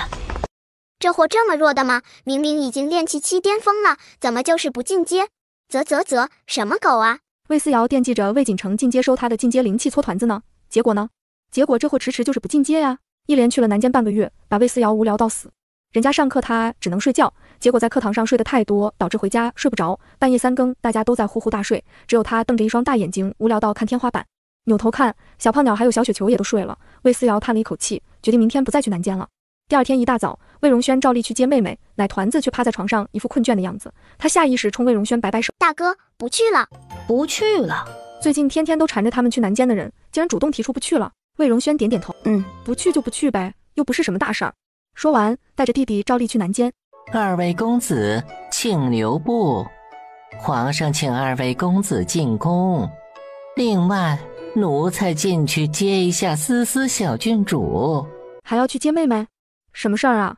魏子轩有点搞不清楚状况，下意识看向魏荣轩。魏荣轩淡淡道：看看再说。不一会儿，刘内监牵着魏思瑶走出来，几个人登上马车往皇宫的方向而去。他们直接去了书房议事厅。此刻议事厅里站着不少人，左右丞相以及6部尚书。魏楚业面色难看的坐在龙案后面，见几个人进来，这才下令：以后汝南郡王和芙蓉显王一起进宫早朝。所有人都愣了，一起进宫早朝？朝臣们低声议论着，眸子在兄弟二人身上转来转去，最后落在了魏思瑶身上。两个兄弟来早朝也就算了，为什么还要带着一个3岁的娃娃？老十二，这2个孩子出息了，都能来参加早朝了。魏宏远的脸色有些难看，但是扔出去的儿子泼出去的水，收拾收不回来了，他干脆也不去看，省得心里面不舒坦。总之，他相信魏锦成一定也是十分优秀的，绝对的。不过为什么还要带着个小的来早朝呢？魏达七满脸疑惑，比起2个孩子参加早朝，显然对魏思瑶的疑惑更大。龙座之上，魏楚烨满目威严，眸子却死死地盯着魏荣轩，他不敢做太多动作，只能以眼神示意。魏子轩搞不明白什么意思，还以为皇帝爷爷眼睛有毛病，正想着回来让颜之生过来给皇帝爷爷瞧瞧，谁想大哥已经先站出来，弯腰行礼发言了。能得皇上赏识，为皇上分忧，这种机会臣和臣弟万分珍惜，只是恳求皇上能允许思思一并上朝。母亲身体不太好，我们想为母亲分忧。啊，你们新月公主府是穷到连个照看孩子的下人都没了吗？还用得着你们分忧？然而就是这么拙劣的借口，却让魏楚烨眉开眼笑。瞧啊，他就知道这个苏儿是个聪明的，他真正的目的是为了让魏思瑶能来朝堂上朝。魏楚烨心里乐开了花，面上还有装出一副为难的样子。新月公主身体不适，留内监，等下了朝找个太医去给子涵看看。另外再把朕司库的灵餐赐给新月公主，好好补一补。自己一个女子带孩子也不容易。此刻所有人，新月公主是自己一个人吗？听说府上的人不少都是从汝南苏氏调过来的呀。但大家也就只敢想想，一个字都不敢说。上朝带着孩子像什么话？那什么刘内监，让永乐小郡主坐在朕的身边，别累着朕的2个臣子。刘内监乐呵呵点头，是陛下。刘内监接过魏思瑶，把奶团子安放在皇帝的龙椅旁边。皇帝爷爷还怪好呢，知道站在下面无聊，还特地把人家接上来看热闹。奶团子一双大眼睛亮晶晶，眨巴着往人群里张望。倒是这纯真的童言童语，让魏楚烨老脸一红。可思思真是个好宝宝，可惜你皇帝爷爷动机不纯，真的不只是为了让你上来看热闹的。主要最近朝中局势有些不对劲，魏楚烨派出身边的人暗中出去打探情况，然而派出去3个人全都杳无音讯，这让魏楚烨心中顾虑起来。如果连大内高手都无法解决，那只能说事情已经到了不可控制的地步了。所以他想到了奶团子的能力。总之，思思靠你了，新生一定要多来一些啊。好了，继续，刚说到哪里了？幽冥16州战事平定，镇远大将军送来捷报，陛下，是否先镇远大将军回京啊？龙椅旁边3岁的奶团子眨眨眼睛，幽冥16州的战争竟然打了2年多之久，不过还好镇远大将军赢了，就是不知道那2个人他是否注意，不过既然赢了，应该是注意到了吧。诸位爱卿觉得镇远大将军什么时候回京比较好啊？皇上，微臣认为现在不是让镇远大将军回京的最好时机。镇远大将军离京3年，在幽冥16州深得民心，而且还手握重兵，陛下不得不防啊。来了，朝局永远都躲不过的套路，但凡手握重兵的，都将会遭到猜忌和嫉妒，天子嫉妒，朝臣猜忌，而后把有能力的大将军咔嚓掉，等到将来再想用的时候，却再也找不出一个能用的人，这下场还用想吗？妥妥的团灭的节奏啊！魏楚烨听完暗暗点头，宋琦却以为皇上在附和自己的话，顿时心中一喜。胡说！李大人一直忠心耿耿，对陛下绝无二心。3年前就曾冤枉过李大人，现在又要重来吗？哼，怎么？你是说陛下冤枉李大人了吗？那人闻言一惊，连忙跪下喊冤。然而宋琦咄咄逼人，一副要声讨李元贞的样子。此刻，一直沉默的太子魏如期却跪下了。父皇，儿臣以性命担保，李大人绝无二心。一时间，大殿之上再没有人说话，魏楚烨的眉头却微微皱起。太子为什么要替李元贞求情？难道真像情报里搜集到的，他们2人有结党营私之嫌疑？既然皇兄开口替李大人说话，那儿臣也相信李大人是无辜的。他的话说完，朝堂之上顿时一片寂静。谁都知道晋王魏达期是同太子魏如期一伙的，他这个时候站出来说话，更让别人怀疑太子一党跟李元贞的关系。老12，我就说吧，老8跟太子是一伙的，你还不信？皇位，谁不想要皇位？原以为父皇若是无法晋升金丹期，会很快禅让皇位给太子，结果皇帝的身体越来越好，还晋升了金丹期，这让所有人都明白，短时间内皇位还是十分稳固的，还轮不到太子来做。皇帝爷爷位置坐稳了，反而有些人不老实了。以前皇帝爷爷中了魔气之后，某些人可是开心了很久呢。魏楚烨心中一惊，某些人到底是指哪些人呢？李元贞是忠心的，皇帝爷爷如果杀了他，等于将自己的皇位切下来一半送到别人手里。现在幽冥16州已经稳定下来，进攻的魔族退去，正是让给李将军回来的最好时机。有些话必须当面说，皇帝爷爷一要安抚李元贞，二要从李大人嘴里亲口听到幽冥16州的情况再做讨论。魏思瑶有些困了。呼，早朝真的太无聊了，还想看一群人勾心斗角耍心眼子呢，结果平静的不得了，只能说伦家小看了这些玩政治的，面上看过去真的一团和气呢。不过有些人肯定会露出马脚，有时候皇帝爷爷做的太高看不到，说不定那些身份卑微的人能看得一清二楚呢。魏楚烨听到这里，当即拍板：来人，传朕旨意，命朕远大将军回京述职，立刻启程，不得有误。这道旨意下来，一个反驳的都没有，大家齐齐弯腰行礼，谨遵皇命。魏思瑶倒是精神一振，在人群里看了又看，可惜这些人都在弯腰行礼，脸朝下，看不到任何表情。哎，突然觉得皇帝爷爷好可怜，做得这么高，却连大家真正的表情都看不到，而且还有些人当面一套背地里一套，搞清楚，你们这些忘恩负义的东西，到底吃着谁给的俸禄？奶团子为魏楚烨鸣不平，这话让魏楚烨心中一阵温暖。哼，你们这群老东西，还不如一个小娃娃。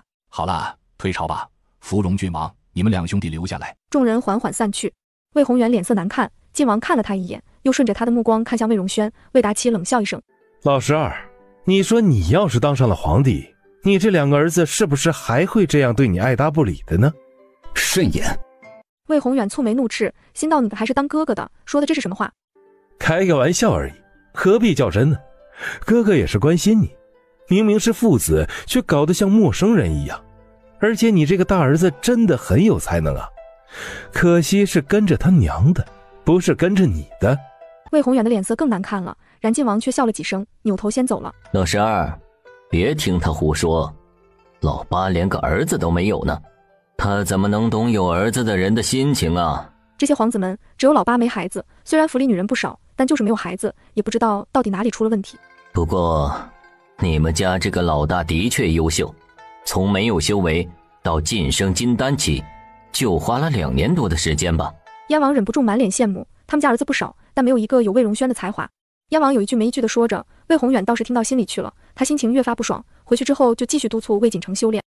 荣轩，你是皇宫之中唯一跟魔族打过交道的。魔族？2个少年都愣了，还以为皇上爷爷说的会是朝廷的事情，谁知道竟然是魔族。一次是李元贞的家眷遇刺，另一次是藏匿在满春堂的魔族。而青云大比上妖兽的突然袭击，经过几大宗门联合查证，背后多少也跟魔族有些关系。2个少年皆一脸怔愣，尤其魏子轩更是下意识脱口而出：不是说妖兽是魏锦城弄来的吗？啊，二哥怎么会知道这些？奶团子忽闪着一双大眼睛，眨巴眨巴地盯着魏子轩，歪着脑袋满是疑惑。魏子轩瞬间满头大汗，一双眼睛胡乱转来转去，而后心虚道：那什么，是大哥猜测的。哦，是大哥分析出来的呀，大哥真是聪明，崇拜。魏思瑶眨着一双星星眼，看向魏荣轩的眸子里满是崇拜。上书房3个男子集体陷入沉默，魏子轩深吸了一口气，轻轻擦了擦脑袋上的汗，呼，终于圆过去了。魏楚烨也擦了把脑袋上冒出来的细汗，为了能让思思像个普通人一般健康成长，他们也是费尽了心思。魏楚烨看向魏荣轩：如果可以，你们两兄弟多替朕探查一下民间的情况，尤其是市井百姓的传言之类，不管是什么都告诉朕，朕再派人查证。遵旨。2人行礼，上书房的气氛无比严肃，只有魏思瑶坐在御案旁边，怀里还抱着一个碟子，里面是皇宫里才吃得到的美味糕点。这果子叫什么呀？可真好吃啊，又香又酥又甜。皇帝爷爷真是英明神武，竟然知道要去民间探查。对，多去探查一下，与其在皇宫里听所谓百官的言论，不如多去民间走走，看一看，听一听，老百姓到底怎么说。魏楚烨都笑出声来了，能被思思夸奖，那真的是太开心了。不过南监那边还是要多加小心，如果我是魔族，现在这么多人都来到都城，来到南监，那我一定会去捣乱的。魏楚烨笑声突然就戛然而止了。皇上，我们兄弟2人是见机行事的，毕竟他们就在南监，有什么异常应该能很快察觉。魏楚烨这才放心。皇上，淑妃娘娘说准备好了午膳，有2位公子爱吃的鱼肉。早也没见这么稀罕过大哥，哼！奶团子哼哼唧唧，魏大哥打抱不平。魏荣轩抬手揉了揉妹妹毛茸茸的脑袋，倒也没说什么，只看向魏楚烨。总之，一切听皇帝爷爷安排。好，那就一起去吧。魏楚烨到底还是在乎亲情的，淑妃好歹是2人的亲奶奶，还是要去一趟。是。 2人抱着魏思瑶跟在皇帝身后，直奔淑妃住处。皇上，淑妃微笑行礼，明显能看到她细心打扮过，整个人容光焕发。她看了眼皇帝身后，见魏荣轩和魏子轩也一起跟来了，这才松了一口气。荣轩和子轩也来了。淑妃眸子里满是欣喜，尤其看到魏荣轩，就像是看着一件闪闪发光的宝物一般。然魏荣轩的表情却很冷，他抱紧了魏思瑶，淡淡道：思思，见过淑妃娘娘。什么叫做打脸？这就是打脸。自己明明没把这个女娃娃放在眼里，甚至都不想看见，谁知魏荣轩宝贝的紧，还非得让魏思瑶打招呼，这是故意挤兑她，嫌弃她无视了魏思瑶这个废物。淑妃老脸一红，心情有些不美妙，但是为了魏荣轩这个大孙子，她还是陪着笑脸，挤出笑容，笑眯眯看向魏思瑶。哎呦，思思都长这么大了。说完，她扭头又去看魏荣轩，话还未说出口，奶团子突然哼哼唧唧道：咦，我们见过吗？略，老东西，见大哥有修为了，又要上来凑，呸，你是谁呀？不认识。魏思瑶心里吐槽，面上却歪着脑袋，一脸纯真，好像真的不认识一般。淑妃的脸色顿时红了又白，白了又青，但她也是十分会演戏的，当场转移话题。皇上，别光在外面站着说话了，我们快进去吧，鱼肉凉了就不好吃了。她笑着拉着魏楚夜走进去，而后自己故意坐在魏楚夜和魏荣轩中间。他今天是来修复关系的，无论如何，这个关系都必须修复。魏荣轩这样的天才怎么能跟着苏子涵？他只能是齐王府的公子。为了达到这个目标，淑妃老脸都不要了，扭头就疯狂地给魏荣轩夹菜。荣轩，你尝尝这个，这个好吃。荣轩，你尝尝这个，这个好吃。哦，还有这个和这个。淑妃的筷子忙到飞出残影，直到装满了，然魏荣轩才无比淡定地将妹妹的碟子换过来，摆在魏思瑶面前。当哥哥的态度从容，好像早已经习惯如此。喏，淑妃娘娘交给你的。魏思瑶一撇嘴，哎，心也是挺大的，竟然没有一个我爱吃的。淑妃心里那个不爽啊！当初这小畜生生下来的时候，她就不喜欢这个小废物，又是个女孩子，又是个废物。人家魏婉慧好歹还是个天才呢，你有什么？淑妃狠狠翻了个大大的白眼，她现在是为了拉拢魏荣轩，只能忍了魏思瑶这口气，心道反正这些东西也不是给你准备的，你爱吃不爱吃有什么关系？然大大的白眼才翻出去，便听魏荣轩在一边附和道：我跟思思口味一样。正努力大口吃菜的魏子轩闻言也赶紧放下筷子，鼓囊囊的嘴巴哼唧着：我也要。主要说这话的时候也不嫌弃违心，孩子，你嘴里塞得满满的，吃的可不是一般的香啊。有句 MMP 不知道当讲不当讲。娘娘，不如先问问大家喜欢吃什么，然后老奴再去准备。说着他努力挤了挤眼睛，今天是拉拢魏荣轩和魏子轩的，千万不能越拉越远啊。嬷嬷的话终于起了作用，淑妃深吸了2口气，终于又露出笑容。那你们几个爱吃些什么呀？他努力不去看魏思瑶，主要怎么看怎么觉得生气，所以干脆眼不见为净。然他越是不想看，魏荣轩越是逼着他去看。思思，告诉淑妃娘娘，你都想吃些什么呢？想吃什么？魏思瑶歪着脑袋，努力把这世上最昂贵的东西都想了一遍。红烧土甲龙、万年灵乳汤、9曲灵参炖赤鸡、大个头天元果。魏思瑶扒拉着手指头报了一大堆菜名，越是听，淑妃的脸色就越是难看。红烧土甲龙，你知道土甲龙是什么吗？那是专门用来寻找天才地宝的妖兽，世间难得罕见的好东西，就算是玄天宗都没有的玩意儿，你上他这里来红烧，别说他淑妃，就是皇宫里都没有，甚至都没人见过长什么样子好吗？再说万年灵乳汤，万年灵乳啊，听名字就知道1万年才能形成的稀罕东西，这玩意儿比土甲龙还要难得，还有9曲灵参、天元果，苍天啊，这些都是弄不到的东西。这个魏思瑶故意点了一大堆弄不来的东西，这是侮辱谁呢？淑妃差点忍不住掀桌，只能说魏楚夜在这里坐镇，她还真不敢怎么样，便只能一咬牙陪笑看向魏思瑶。这个一直被她瞧不上，一直觉得拖累的娃娃，却成了今天不得不重视的对象。淑妃一想到这里，就忍不住呕了一口气。思思啊，这些东西都没有的，不但本宫这里没有，整个皇宫都找不到呢。不然咱们换些有的，比如说土甲龙换成100年的甲鱼，万年灵乳换成鹿乳，9曲灵参换成100年老僧。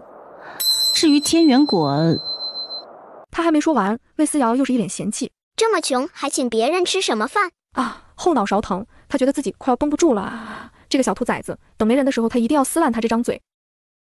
那这些东西思思有吗？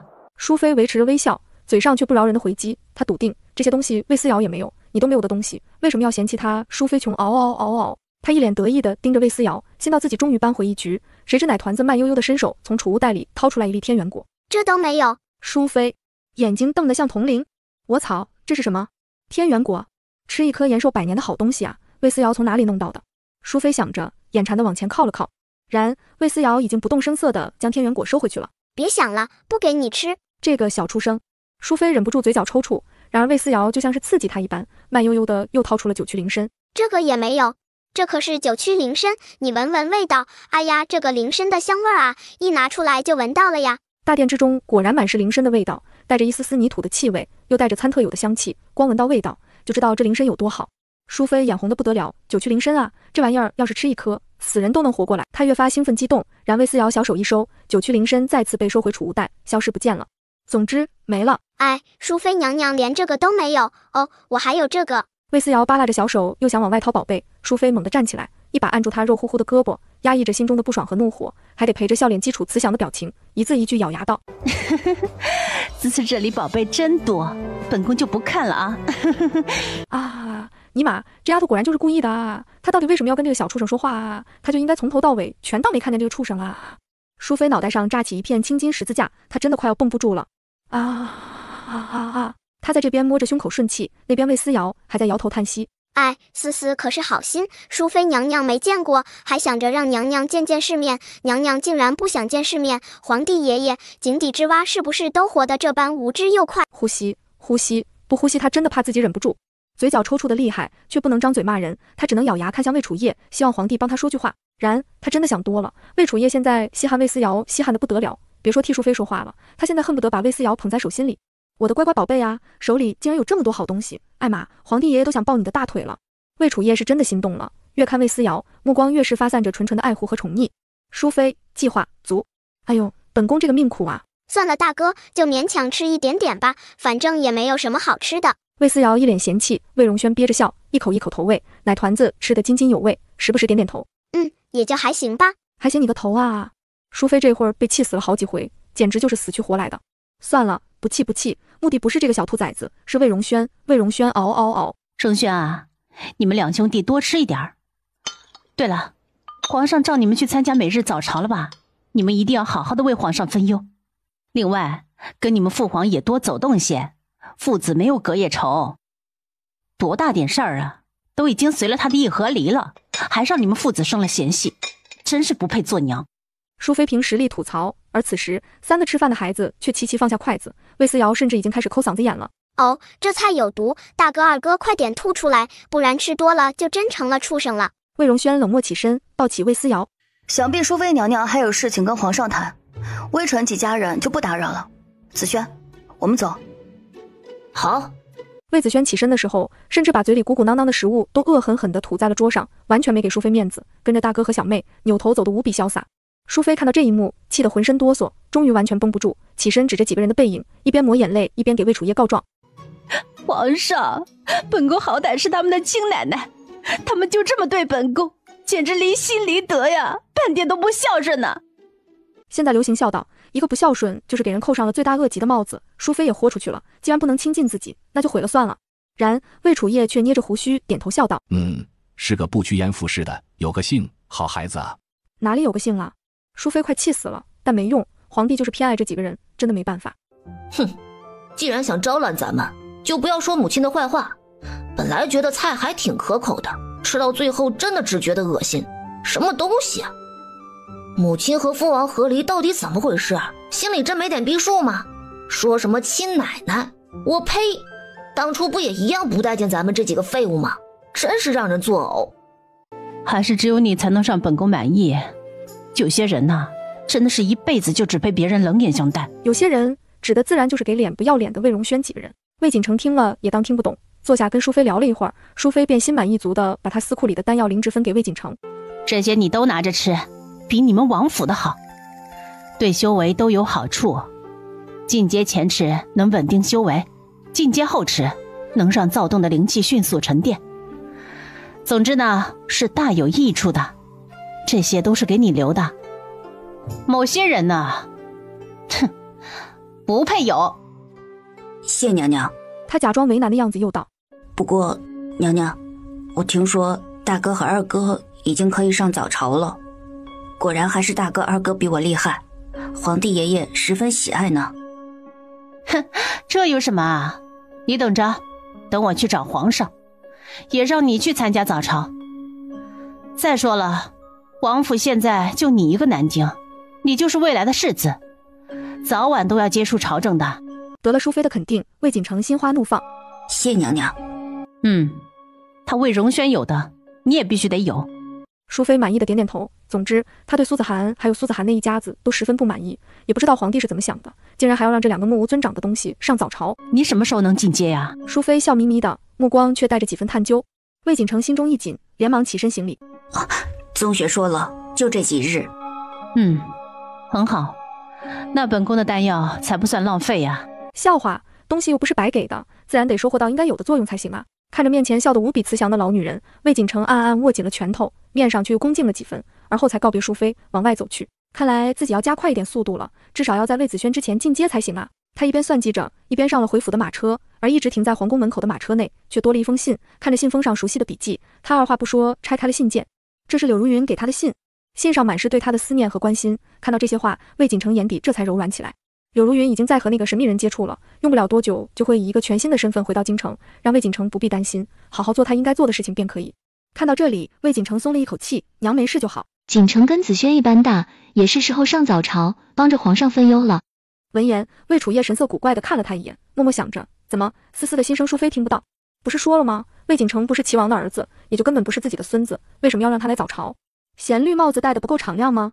想着他假装生气，冷哼一声，落下手里的茶杯，呵斥道：慎言，后宫不得干政。淑妃一惊，连忙跪下：是臣妾逾越了，臣妾也是觉得皇上您太过操劳。魏楚夜已经不想再听下去了，起身便走，一副怒气冲冲的样子。淑妃心中大惊，大惊过后是浓浓的恨意。皇上心里根本就没有齐王的位置，没有，不然的话，为什么不让齐王唯一的儿子早朝，反而要让苏子涵的儿子们上早朝？他气扭头就给自己哥哥去了一封信，很快信便送到了南雨侯宋琦手里。拆开看看，无非就是让他想想办法，让魏锦成能进宫早朝。宋兄，看你的脸色不太好啊。晋王也觉得魏荣轩和魏子轩有资格参加早朝。有没有资格，皇上说了算，与我等有什么关系啊？哼，如果魏荣轩和魏子轩能早朝，那本王的儿子魏秦和魏求也能参加早朝。父皇就是偏心。两位王爷现在都在宋祁府上，魏达期没有孩子，自然不在乎谁上早朝。燕王府里子嗣众多，出息的只有这两个，自然觉得自己儿子也应该去早朝。宋祁闻言笑笑不说话，心里自然有了算计。不管政治，我们继续聊天。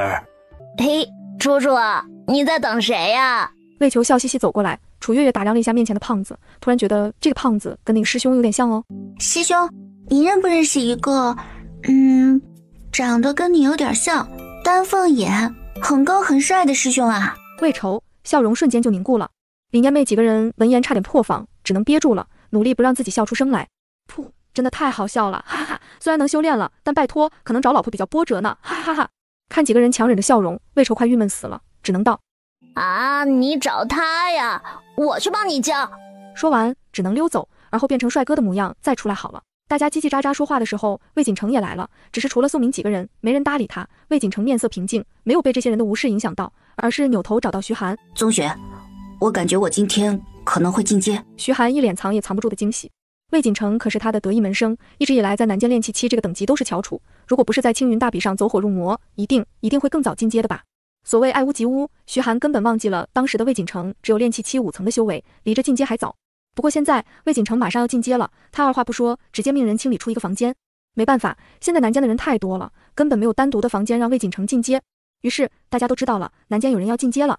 不少人在外面看着被宋明几个人簇拥着走过来的魏锦成，眸子里满是羡慕。他要进阶了，哇，看上去好厉害呢。魏锦成左右看看，看到人群里一道红色身影，那是玄天宗的红绫。他想靠过去套近乎，红绫却在他走过去之前扭头走了，完全无视。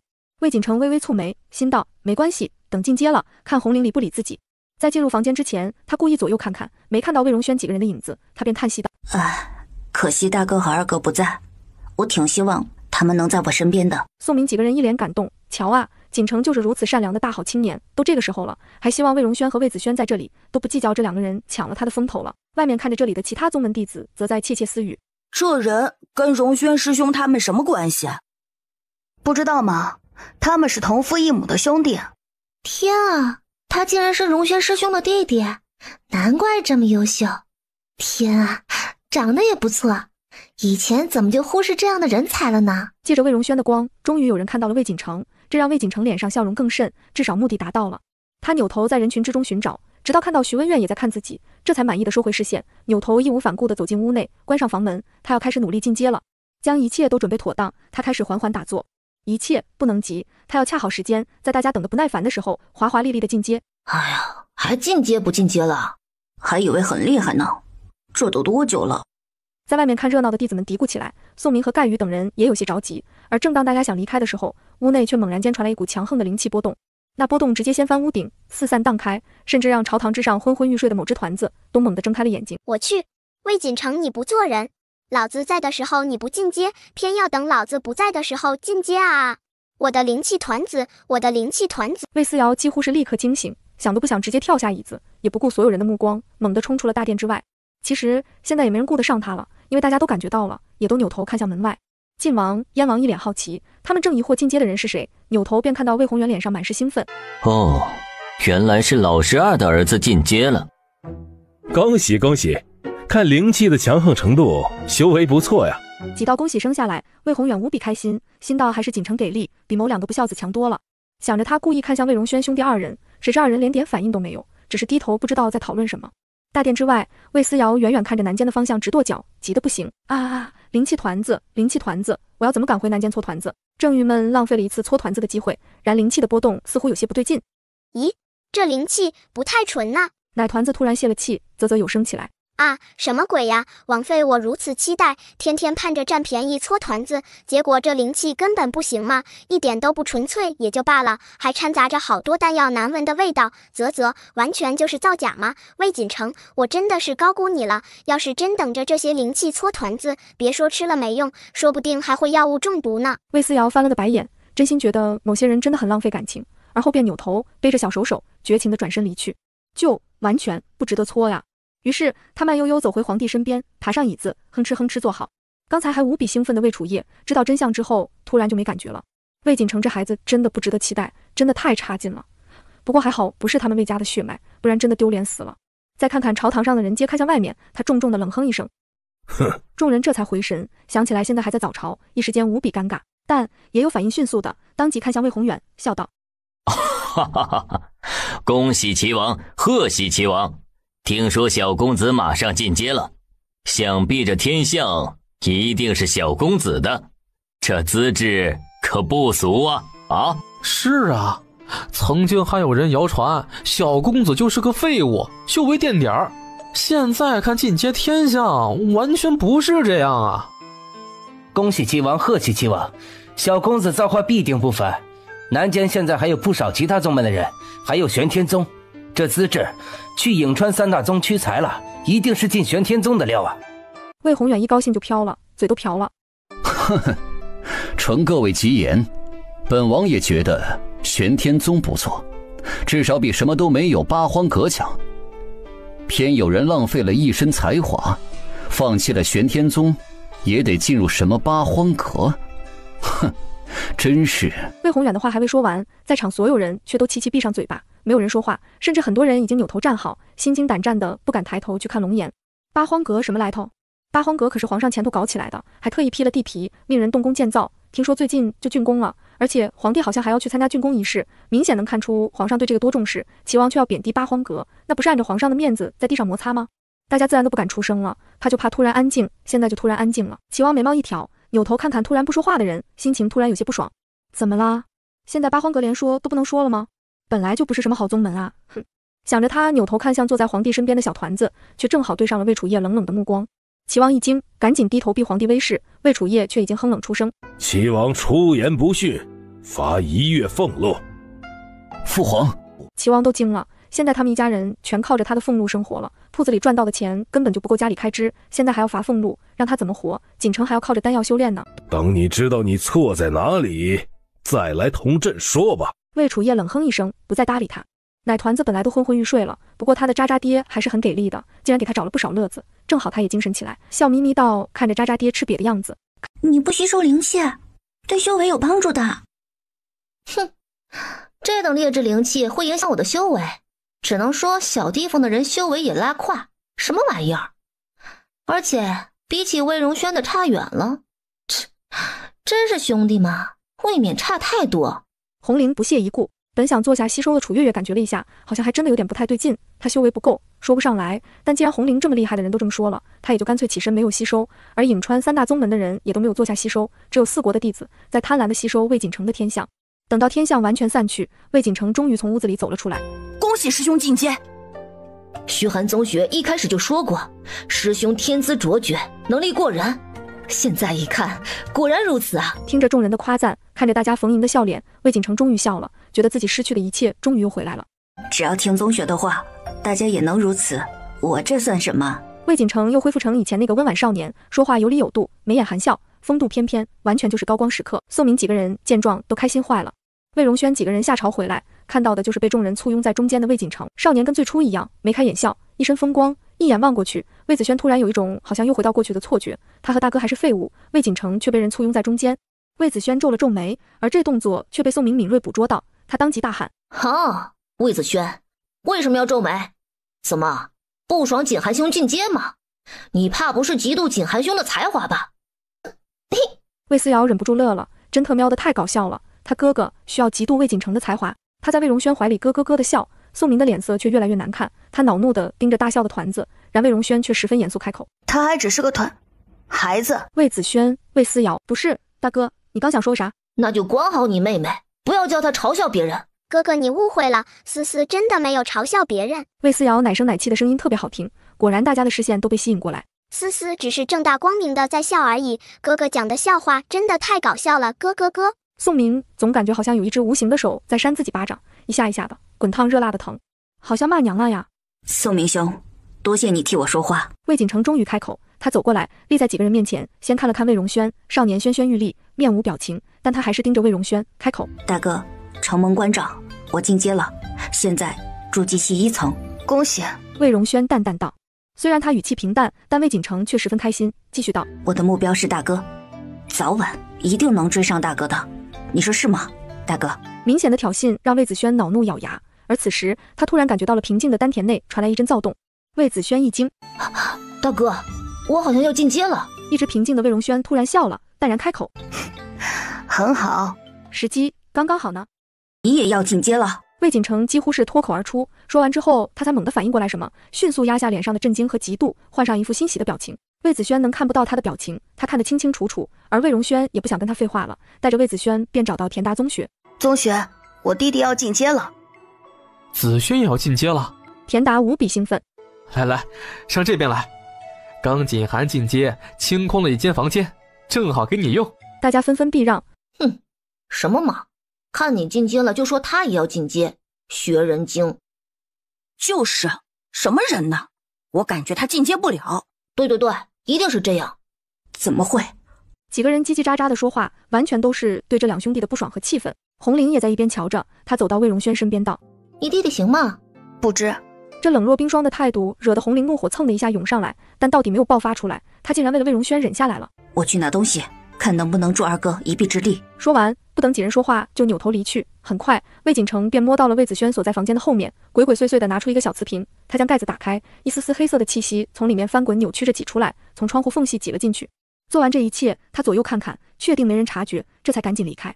而当他放出黑气的那一瞬，魏思瑶便第一个感觉到了异样，他想也不想直接从大哥怀里爬下去，诺诺道：大哥，我去尿尿。说完扭头一溜烟跑没影了，连说话的机会都没给魏荣轩。啊，这尿尿什么的好像帮不了，思思毕竟都3岁了。而此时那一丝黑气已经接近打坐的魏子轩，并成功进入了魏子轩的经络。原本马上要进阶成功的魏子轩，只觉得经络之中突然多了一丝冰凉彻骨的东西，他立刻感觉到了撕心裂肺般的痛苦。痛！二哥，思是思思，快去叫人啊，思思！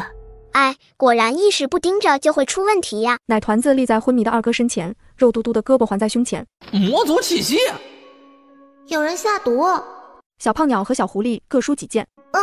你们俩说的对，不过好在还有我在。奶团子挺起胸膛拍了拍，简直可可爱爱。他从容淡定地伸出一根手指头，瞬间凝聚出一点灵气，那灵气无比纯透，而且肉眼可见的速度凝聚成像是水滴一般的东西。小狐狸和小胖鸟都看傻了，大能之中的大能啊！这小丫头拿回灵力之后，好像更强了呀。梁小芝发现这一点之后，瞬间两眼放光。梁小芝紧紧凑过来，简直不要太狗腿。而此时，魏思瑶也将指尖灵气凝聚成的水珠从魏子轩眉心点入了体内。呼，还好只是第2步，要是到了第1步就凶险了，搞不好二哥的修为就真的废了。毕竟就算废了修为，也不能让二哥成为魔族。那一滴灵气水珠瞬间包裹住已经吞噬完不稳定因素的魔气，速度之快，魔气都没有反应过来。而等他反应过来想要挣扎的时候，已经晚了。而且这一丝丝魔气竟然发现自己好像根本冲破不出去，什么玩意儿这么强横？大周都城什么时候有修为如此之高的修士了？难道是昆仑宗派人来了？这一丝魔气明显有人操控，魏思瑶感觉到了他的试探，二话不说，直接从魏子轩体内把魔气提取出来，而后2根肉嘟嘟粉嫩嫩的手指狠狠一捏，捏死他。那一丝魔气被捏成粉末，连最后一点气息都消失无踪了。地上痛哭晕厥的魏子轩，皱起的五官终于缓缓平静下来。呼，大功告成，快走快走，别被二哥看到。嘘，我们要保密。对，我就是这么低调的小可爱。魏思瑶开开心心哼着歌，带着梁小芝回到窗前，而后继续哼哧哼哧爬窗户，直到他离开，躺在地上的魏子轩才猛地睁开眼睛，除了震惊之外，更多的是欣喜。思思好厉害呀！天啊天啊！我的妹妹是大佬呀！不但体内的异样没有了，而且她还能清晰地感觉到身体的变化。天啊，她好像变得更厉害了，就是不知道能不能超过大哥。大哥，魏锦城走过来，身后还跟着他的小跟班。这么久过去了，还没动静，大哥，我有些担心。魏锦城什么都没说，但却给人一种里面好像出事了的感觉，这让魏荣轩眯起眼睛，冷冷望过来。喂，魏荣轩，你那是什么眼神？就是，我们景寒关心你们，还关心错了吗？真是狗咬吕洞宾，不劳你们担心。魏荣轩被这几个人烦得紧，淡淡道：“二弟一切安好，没什么事的话，请你们去别处等待，挡着我了。”魏子轩待的屋子就在正前方，这几个人一挡，可不是挡得严严实实。你，宋明气坏了，扭头道：“景寒兄，我们走。真是好心喂了狗，什么东西？走，走还怎么看热闹？又怎么能显出他魏锦城来？”于是他露出一副犹豫的表情。我知道我让大哥不喜，但这时间的确有些长了，一点动静都没有。不然我们进去看看。进去看看，说不定还能赶上见你弟弟最后一面。若是进去的晚了，那就真的天人两隔了。魏锦城暗暗想着，嘴角是压抑不住的弧度。进阶时间有长有短，还有人闭关半年才进阶的，这都不算什么。大哥甭跟他讲人话，他听不懂的。魏思瑶两手叉腰，对魏锦城道：“不关你事，滚！听明白了吗？”魏锦城终于被激怒，但他忍得很好，只有眼皮因为怒意狠狠颤了颤。嗨，这个小丫头片子，你们都不担心自己兄弟吗？明显就是出了问题，怎么不信呢？大家快来看看，这一家人可真是凉薄啊！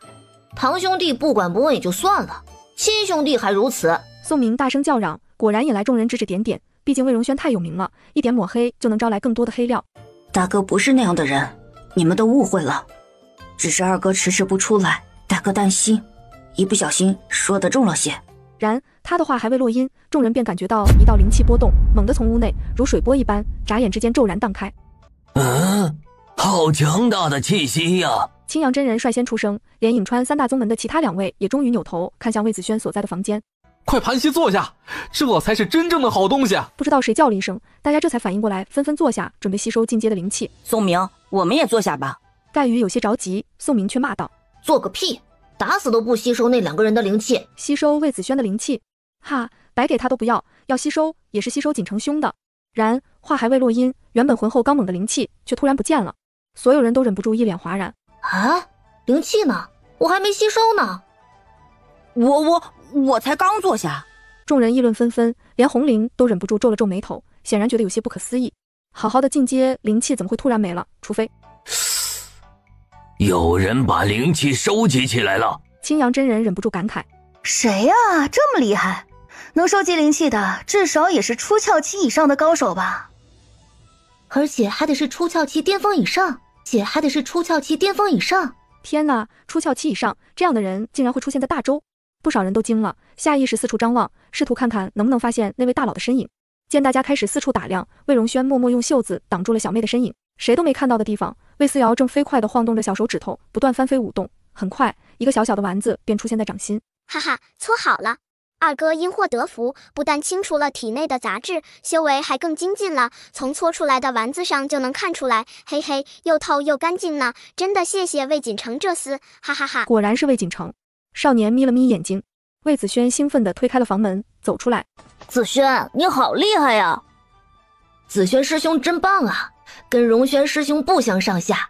你们不愧是亲兄弟，修为纯透，强而有力。子轩师兄，你以前都是太谦虚了，什么只是一般修为，明明很强好吗？这下簇拥着魏锦城的那些人疯狂涌出来，转而簇拥起了魏子轩。魏子轩笑得合不拢嘴，原来被别人簇拥是这种感觉啊，还怪爽呢。哈哈，真的很一般，真不是谦虚。子轩师兄，你真是品学兼优的好学生。到现在还在谦虚，可不是品学兼优。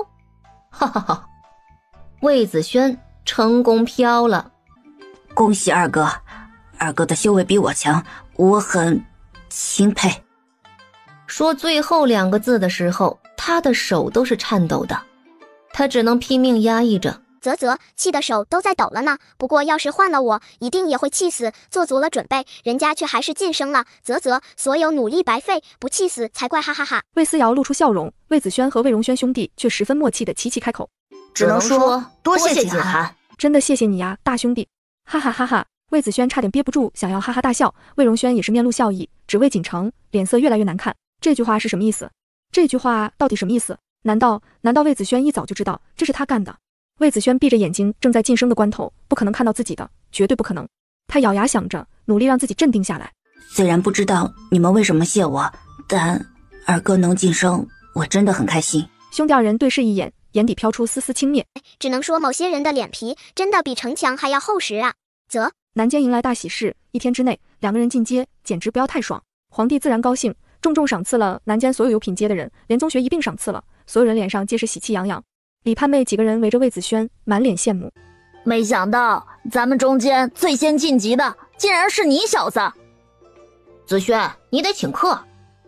对了，我爹马上要回来了，我们兄弟少不了就是一顿毒打，不然你把思思借我们2天，嘿，只要父亲高兴，我们就少了一顿毒打，多好。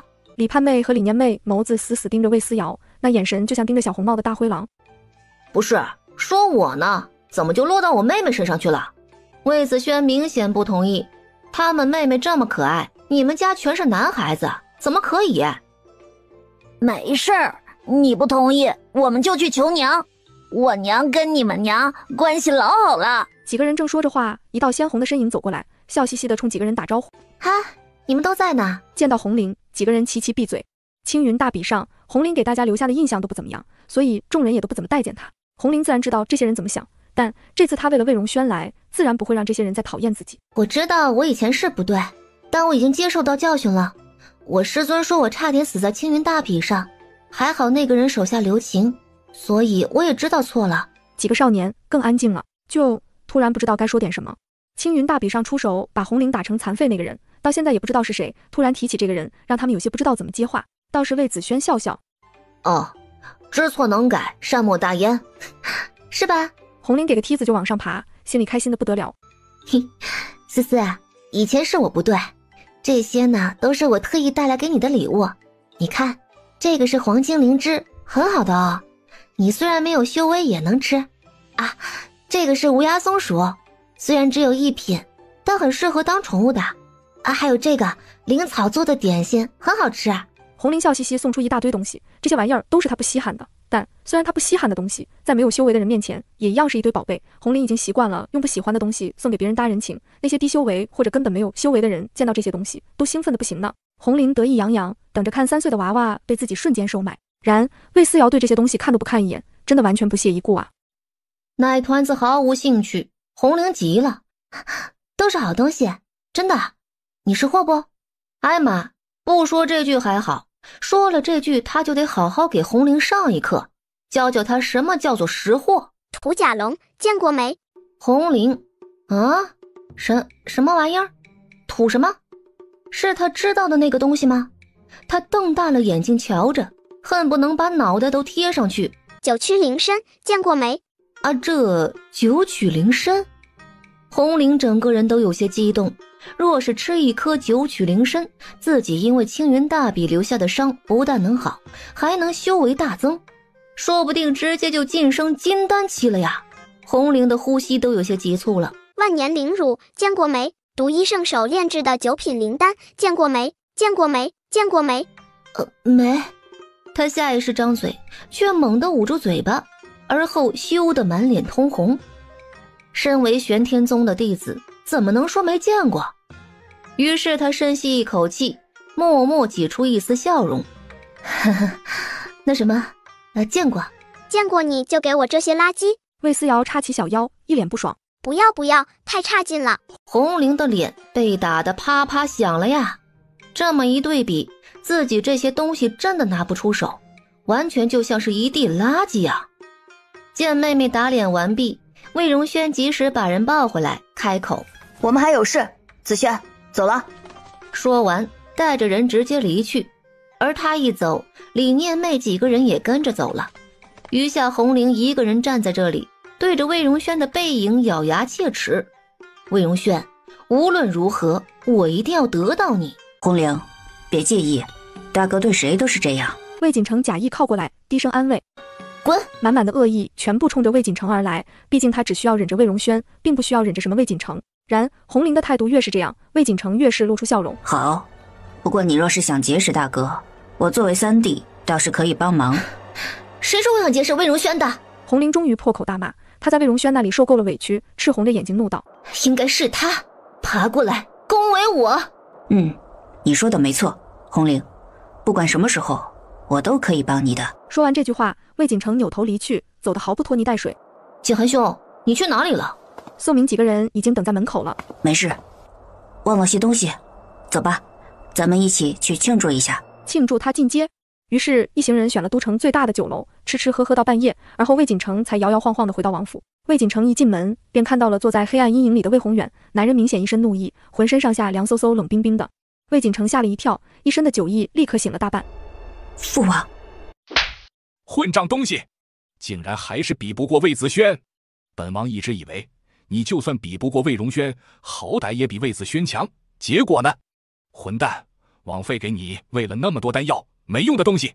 被自己瞧不上的废物，弄到最后都是天才，而且还是被自己赶出门的。魏宏远每次想到这件事都会懊悔，并且深深地恨上苏子涵，所以不可以，那就是2个废物，不可以比王府里的孩子更优秀。魏宏远双目赤红，盯着魏锦城就像盯着奇耻大辱。他抬起脚来还想打骂，魏锦城心中一惊，连忙跪下抱紧魏宏远的脚。父王，玄天宗的红玲对我有好感，我想尽快拿下她，这样我就能进玄天宗了。玄天宗？魏宏远身形一顿，细细想了想，终于收回了拳头。哼，还算你有点本事，一定好好抓住红玲。玄天宗是中原第一宗，只要进了玄天宗，就是给本王长脸。这齐王府的王位，将来也一定是你的。魏宏远竟然许诺他王位了，魏锦城一阵惊喜。要知道，以前继承王府位置的事情，从来没有摆在明面上提起过。毕竟他是庶出，上面还有2个哥哥，轮也轮不到自己。他从原本几乎为0的几率，现在提升到了99%。只要加入玄天宗吗？父王放心，儿子一定竭尽全力进入玄天宗。这玄天宗，他入定了。皇上，李元贞见到皇帝便老泪纵横，扑通一声跪下了。李将军终于回来了，看来那2个作乱的人阴谋没有得逞啊。不过这样最好，不然的话，魔族会从攻破的幽冥16州一路南下，直逼京城。不过也有一点不好，那就是那些魔族会从明转暗，接下来就是暗地里行事了。京城里现在也不是很太平了，就是不知道接下来第一个跳出来的是谁呢？不管是谁，一定都不是什么好人呢。李元贞听到这心声，当即一喜，匆忙抬头望去，果然是魏思瑶。思思小郡主已经3岁多了吧？天啊，长大了，也漂亮了许多，白白嫩嫩的，真可爱啊！哎，人家到底什么时候能有个可爱的女儿呢？啊，这人为什么要这么看着自己？喂，想要女儿回去让你老婆生啊？不过你们家确实没有女儿命，倒是真的。李元贞看着李元贞失落的脸，魏楚夜快要笑死了。自己不但有女儿，还有孙女儿，孙女儿思思还是个大宝贝，连李元贞都得一脸眼馋的盯着自己孙女儿看呢。哼哼。皇帝心情非常好，于是他大手一挥，爱卿想要什么赏赐？这话说出来，大殿之上所有人都安静下来。那些担心李元贞的人此时都捏了一把汗。做臣子的最怕功高盖主，而现在皇上的赏赐答不好就是一道送命题。大叔啊，有啥说哈，不怕哈，我保你。魏思瑶心情不错，毕竟李元贞真的很忠心，就算是曾经被诬陷谋逆，被斩首示众，他心里也不曾对皇帝有过任何怨言，只是苦了李家一家人，发配的发配，冲官记的冲官记。奶团子拍了拍胸口，这让李元贞一阵感动。于是他在众人的期待之中郑重磕头。皇上，臣只求一件事。讲。臣只请求能让臣的8个儿子全部加入八荒阁，当思思小郡主的徒弟。啊，这个牛逼的大人物在说啥？8个儿子送给自己当弟子？这李大人是不是疯了？朝堂之上，众人议论纷纷。还不如要金银珠宝呢。就是，八荒阁就是个垃圾宗门，啥都没有。李大人这是连自己的儿子都要搭进去了，8个儿子的未来全部葬送了呀！没想到李大人竟然会提出这种要求，这是打算自毁前程吗？众人皆摇头叹息，晋王忍不住道：李大人，你为何不要求加官进爵呢？保家卫国是臣的本分，这些都是臣子应该为陛下分担的。皇上赏是皇上体恤下属，而微臣也想让孩子们忠君报国。八荒阁是皇上下令督造，小郡主是八荒阁宗主，更是皇上的亲孙女，加入八荒阁就是表忠心，而这也正是微臣想要的。几句话让所有人都被震撼到。其实大家都知道八荒阁代表皇上，代表大周，但得不到好处的新宗门谁都不想去，只有李元贞傻乎乎的非得往里冲。直到这一刻，没人再开口了，只魏思瑶跳下椅子，爬下高台，在刘内监小心翼翼伺候下，昂首挺胸来到了李元贞面前。李大人，既然你如此忠心，那本宗主也送你一个礼物好了。周围这些人不是瞧不上自己吗？觉得八荒阁是新宗门，靠着皇帝爷爷才建立起来，而自己毫无本事。那也行，今儿就让你们这些不长眼的东西好好开开眼。练气7吃了就能进阶，本宗主赏你了。奶娃娃的声音还带着稚嫩的奶音，却无比清晰地响彻朝堂，让所有听到的人皆是戚戚一震，即便是魏楚业都忍不住露出羡慕的神情。不过想想自己金丹期吃了也没啥用，而且思思小宝贝早就给他吃过更厉害的丸子，然后他就晋升金丹期了。魏楚业开心地捏着胡须，看看四周，果然文武百官皆露出羡慕的神情。晋王扭头看了魏宏远一眼：老十二，你这个女儿身上倒是有不少的好东西啊，锦寒能进阶，是不是也多亏了她？这话不提还好，一说出来，魏宏远脸色就变了。本来只是羡慕李元贞，现在变成为什么魏思瑶的好东西宁愿给别人都不给我？哼，都不是一家人了，锦寒能进阶，跟他们没有半点关系。魏宏远心里酸溜溜的，目光也越发不善。晋王就好像没看到他的脸似的，呵一笑，继续道：到底是他还是他们啊？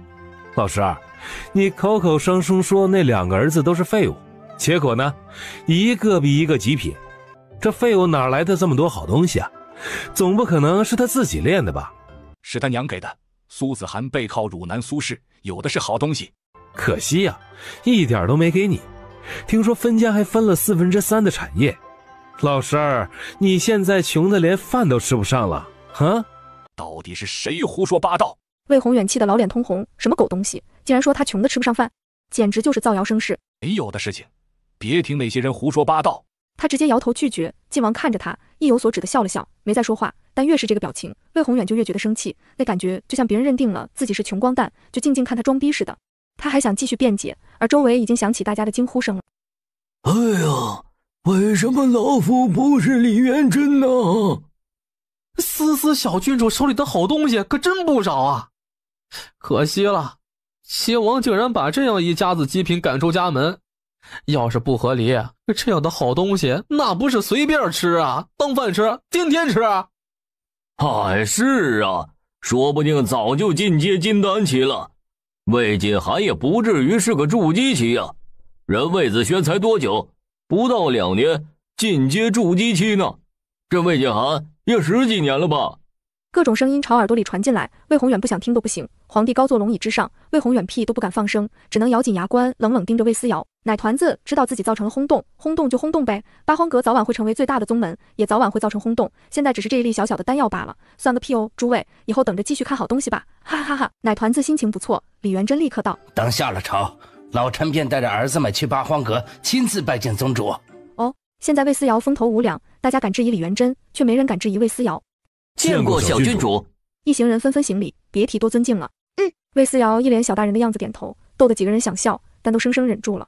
不行，不能笑，笑了的话，丹药就真的要不到手了呀。小郡主年轻有为，听说还是宗门宗主，小人一走就该去拜见小郡主的，但刚回京要述职，只能凭借这个功夫占用小郡主的时间拜见一下。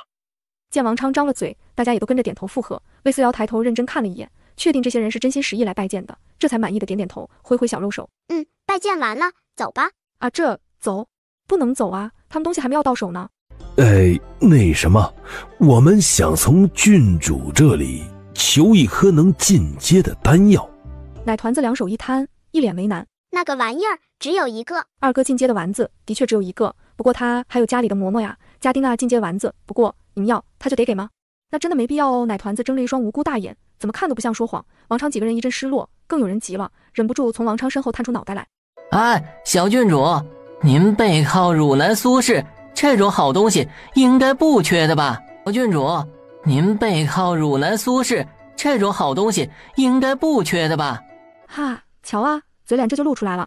就说人啊，不能乱好心，你给人当圣母，别人反手就能把你生吞活剥，这就是人性。好了，就算是汝南苏氏有，那也是小郡主的东西，关你们什么事儿？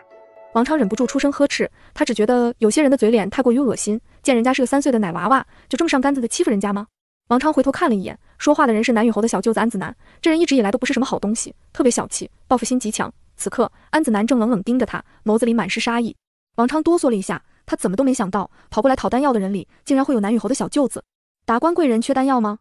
明显不缺的，不缺还来要，也不知道安的什么心。不过不管安的什么心，王昌都知道自己可能要完了，被小心眼的安子南盯上，真的会出事儿的。他连忙闭上嘴巴，扭头匆匆往外走，然安子南却直接跟上。听到身后越来越近的脚步声，王昌的心情越来越沉。他一个小小的五品官员，还是外放的，可搞不过南雨侯的小舅子。喂，你走在最前头那个，过来，本郡主想骑大马了。孩子稚嫩的声音满是傲慢，但在王昌听来却好像是靡靡仙音，这不是拿他当马骑，这是救命来了。于是他小跑过来，跪下行了个大礼。谢谢小郡主。趴下吧。是。他赶紧趴下，眼角余光瞥见安子南的视线，又冷又厉。然这里是皇宫，周围这么多人，安子南也只能选择扭头离去。待此人再也看不到，王昌一边往外爬，一边老泪纵横。小郡主，臣谢小郡主救臣一命。魏思瑶挠挠下巴，没觉得自己做了什么了不起的事，只问他：你叫什么？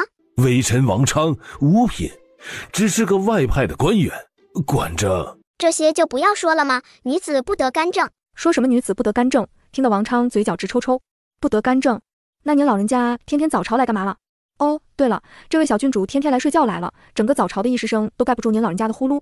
王昌在心里默默吐槽，然魏思瑶却盯着王昌的背影若有所思呢。王昌这名字有点耳熟，大周朝廷被魔族进攻，风雨飘摇的时候，不少臣子们都生出异心，有的只想跑路，有的想求和，就只有王昌忠心耿耿追随太子抗击进攻的魔族。太子死后，他转而支持燕王，由于他掌控大周的京石矿脉的监管，便利用职务之便给燕王筹措了不少钱，这才能招兵买马，勉强稳住局势。对了，这人还有个天才儿子，只是因为进不了宗门，一身极品资质就这么毫无用武之地。心声传进魏荣轩和魏子轩的耳朵，两个少年皆是一惊，下意识多看了王昌2眼。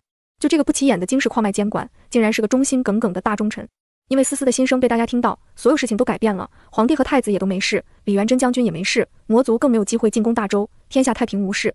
而如果一直这么相安无事下去，想必将来也显不出王昌的忠心耿耿了吧。兄弟二人想着，不免有点替王昌感到惋惜。然此时魏思瑶却道：虽然没有丸子了，但你可以带着子女来八荒阁，不用多了，3天一次，每次来山上大殿打坐1个时辰。说到这，魏思瑶便不说了，至于打坐1个时辰会怎么样，修为提升还是怎样，他只字不提。可王昌已经激动的眼眶微红了。小郡主这是指点自己呢呀。谢小郡主。到了宫门，王昌开心的爬起来，翻身上马往家里赶。去八荒阁，现在就去。思思，今天还去南监吗？魏荣轩轻声开口，高冷少年眉眼张开了些，脱去稚嫩，显露出更多的俊美。不去了，丸子已经到手了，他要回家。娘说最近就能搬家了，要去八荒阁了，开心。姐姐，快看看我的小宝贝。苏子涵看了一眼，忍不住笑道：真是可爱，又白又胖的小郡主啊！不是郡主，是公子。苏子涵愣了，彩梨更是一惊，差点手滑把怀里的娃娃扔出去。他脸色微白，猛地回头看向身后的嬷嬷，这是满春堂出来的，一直都是他的心腹。嬷嬷立刻转身把门窗全都关好，彩梨两眼通红，扑通一声给魏思瑶跪下。彩梨，你这是做什么？公主，自打第一次见到小郡主，我就觉得小郡主一定是一个顶厉害、顶聪明的人，而今只一眼，小郡主就认出了我儿的障眼法。公主，今儿这就当我彩梨托孤，你就不要管了。托孤？怎么就搞得这么严肃了？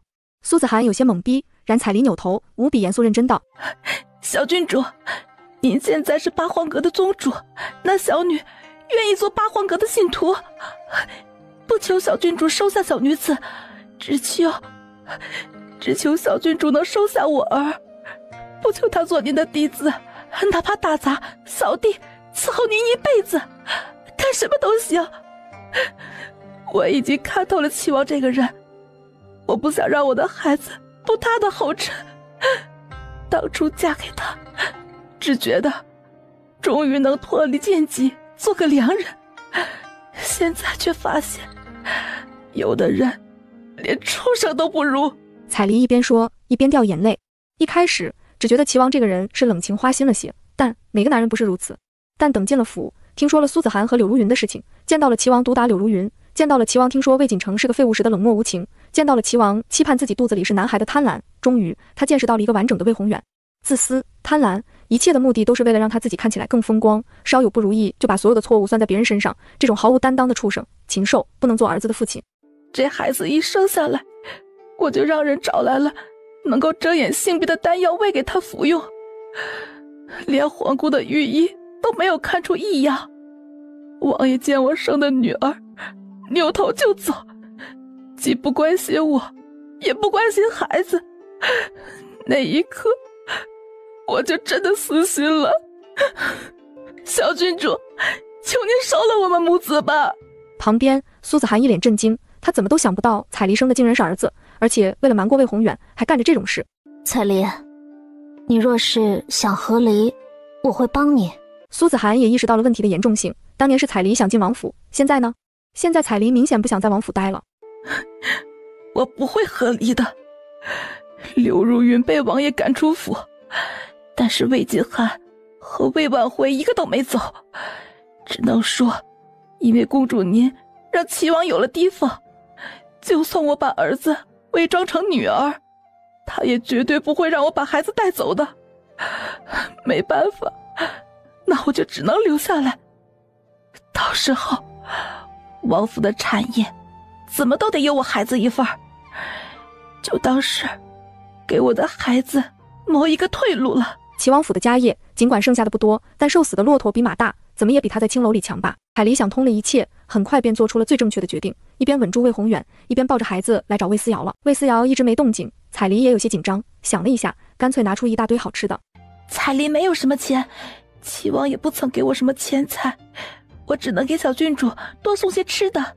魏思瑶看了眼做的精致的点心，捏了一块尝了尝，点点头。行，你每隔3日带着孩子去八荒阁打坐至少1个时辰，我就算你们是我的眷顾者。不是弟子，只是眷顾者。眷顾者要求对主人完全的忠诚，某些情况下甚至要付出生命，但相对应的，主人也会对他们给予庇护。他们不是师徒关系，更像是从属。魏思瑶主，彩梨仆。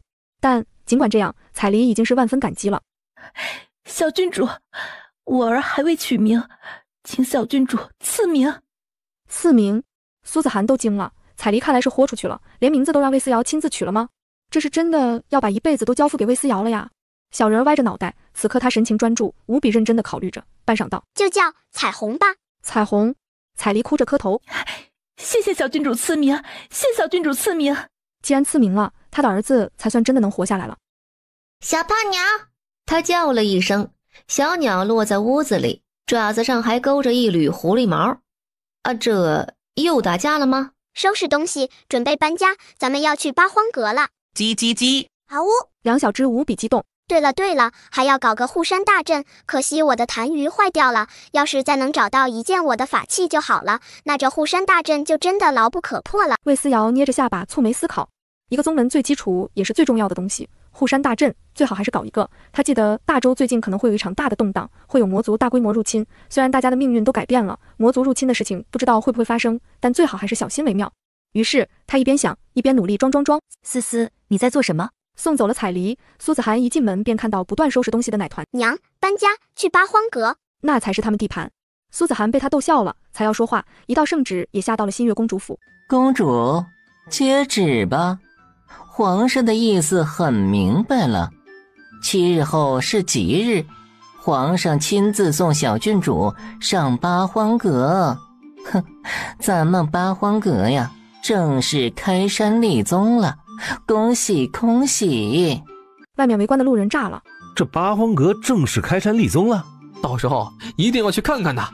对对对，大家叽叽喳喳说话，一墙之隔的齐王府内。父皇给的面子倒不小，不过到时候本王一定得去看看，不然一个相送的人都没有，岂不是让人贻笑大方？魏宏远笃定八荒阁一个人都没有，所以7天后他可得收拾得干净漂亮点，然后带上魏锦城一起去看苏子涵一家人的热闹。而这道圣旨发下来之后，苏子涵府上往来的人也就更多了。为什么不走了？夫人，这巷子堵了，里面都是人呢。什么？安慧蹙眉挑开帘子往外看去，果然新月公主府所在的巷子已经被马车堵得严严实实的。这是听说八荒阁终于开山立宗了，所以都上门来讨好处了。姐姐，你不也是一样啊？他们难道不是来讨好处的？不然谁会来见什么新月公主啊？不过是空有公主的名头，没有什么实权。他安子南连8届都不屑于8届呢。胡说！咱们这是讨好处吗？咱们南域侯府手握兵权，可是有实权的。咱们屈尊降贵来拜见新月公主，那是给足了她面子。再说了，南域侯府的马车怎么能被别人堵在外面？去，把咱们侯府的牌子挂起来，往里走。车夫闻言连忙把牌子挂起来。姐，要我说就不该来这种破地方，八荒阁屁都不是。我宁愿花点钱进颍川3大宗，都不想进什么还没建成的八荒阁。安子南言语之中满是不屑，中原地区的宗门他唯一看得上的就只有玄天宗，可惜人家玄天宗不肯要自己，那退而求其次也得是颍川3大宗那样的宗门才配得上自己，去什么八荒阁。你懂什么？你懂什么？这可是皇上投了钱给了地修的，说到底这八荒阁他是姓魏的，懂吗？安子南摇头晃脑。懂。安慧气得咬牙，这个弟弟就是个纨绔，明明脑子什么都知道，就是不听你叨叨，真是气死人了。总之现在八荒阁刚开山立宗，正是缺人的时候，你去了能谋求一个高位，以后就是宗门的高层，皇上也会记得你的好。总之现在加入八荒阁好处多多，姐姐这是为了你的将来谋求呢。是啊，到了吗？安子南还是一副吊郎当的样子，他对八荒阁没想法。至于魏思瑶，只不过是早朝上一个小小的豆芽刺儿，自己一根手指头就能捏死。至于新月公主府，他唯一忌惮的也就只有魏荣轩，这少年修为高，而且十分冷静老道，只是看一眼他都会觉得害怕。除此之外，他唯一感兴趣的就是魏思瑶手里的丹药，给李元珍的那一粒，真的吃了就能让炼气7进阶筑基期。那自己吃了呢，是不是一样能进阶？公主，南雨侯夫人来了。苏子涵听到南雨后夫人来了，赶紧扭头迎接。娘，您辛苦了。门口奶娃娃看到苏子涵走出来，懂事的扑过来，仰头道：今儿人多，有的是真心的，有的有所图谋，娘亲不必管，你就说思思是宗主，一切我说了算。奶团子不大，却十分执拗地拍着小小的胸口，一副娘我给你撑腰的样子，逗得苏子涵忍不住一直笑。是我的宗主大人，放心，娘处理得了。说完扭头往外走去。安慕的视线一直盯着苏子涵，一直到苏子涵走了，周围再没有第3个人，他才扭扭捏捏道：小郡主，我好像也要进阶了。安慕也要进阶了，他一直不好意思说自己一个下人决定一辈子跟着小郡主的，现在天天挨着小郡主，竟然还挨进阶了，明明他一直没有修炼过的呀啊呀，一定是沾了小郡主的光，可不修炼不学功法就进阶什么的，也太占便宜了吧。我知道啊，不用不好意思。魏思瑶笑嘻嘻，自己身边的人要进阶他又怎么会不知道，而且又有团子可以搓了，哈哈，开心死了。不过不急，现在别进阶，等一会儿，若是有不知分寸的客人捣乱，你就挨着他进阶，炸飞他们，嘻嘻。奶团子一边说一边拍手笑，一双大眼睛闪闪发光，就像是碰到什么好玩的事情一样。旁边安慕都傻了，站在客人身边进阶还炸飞，这样真的能好咩？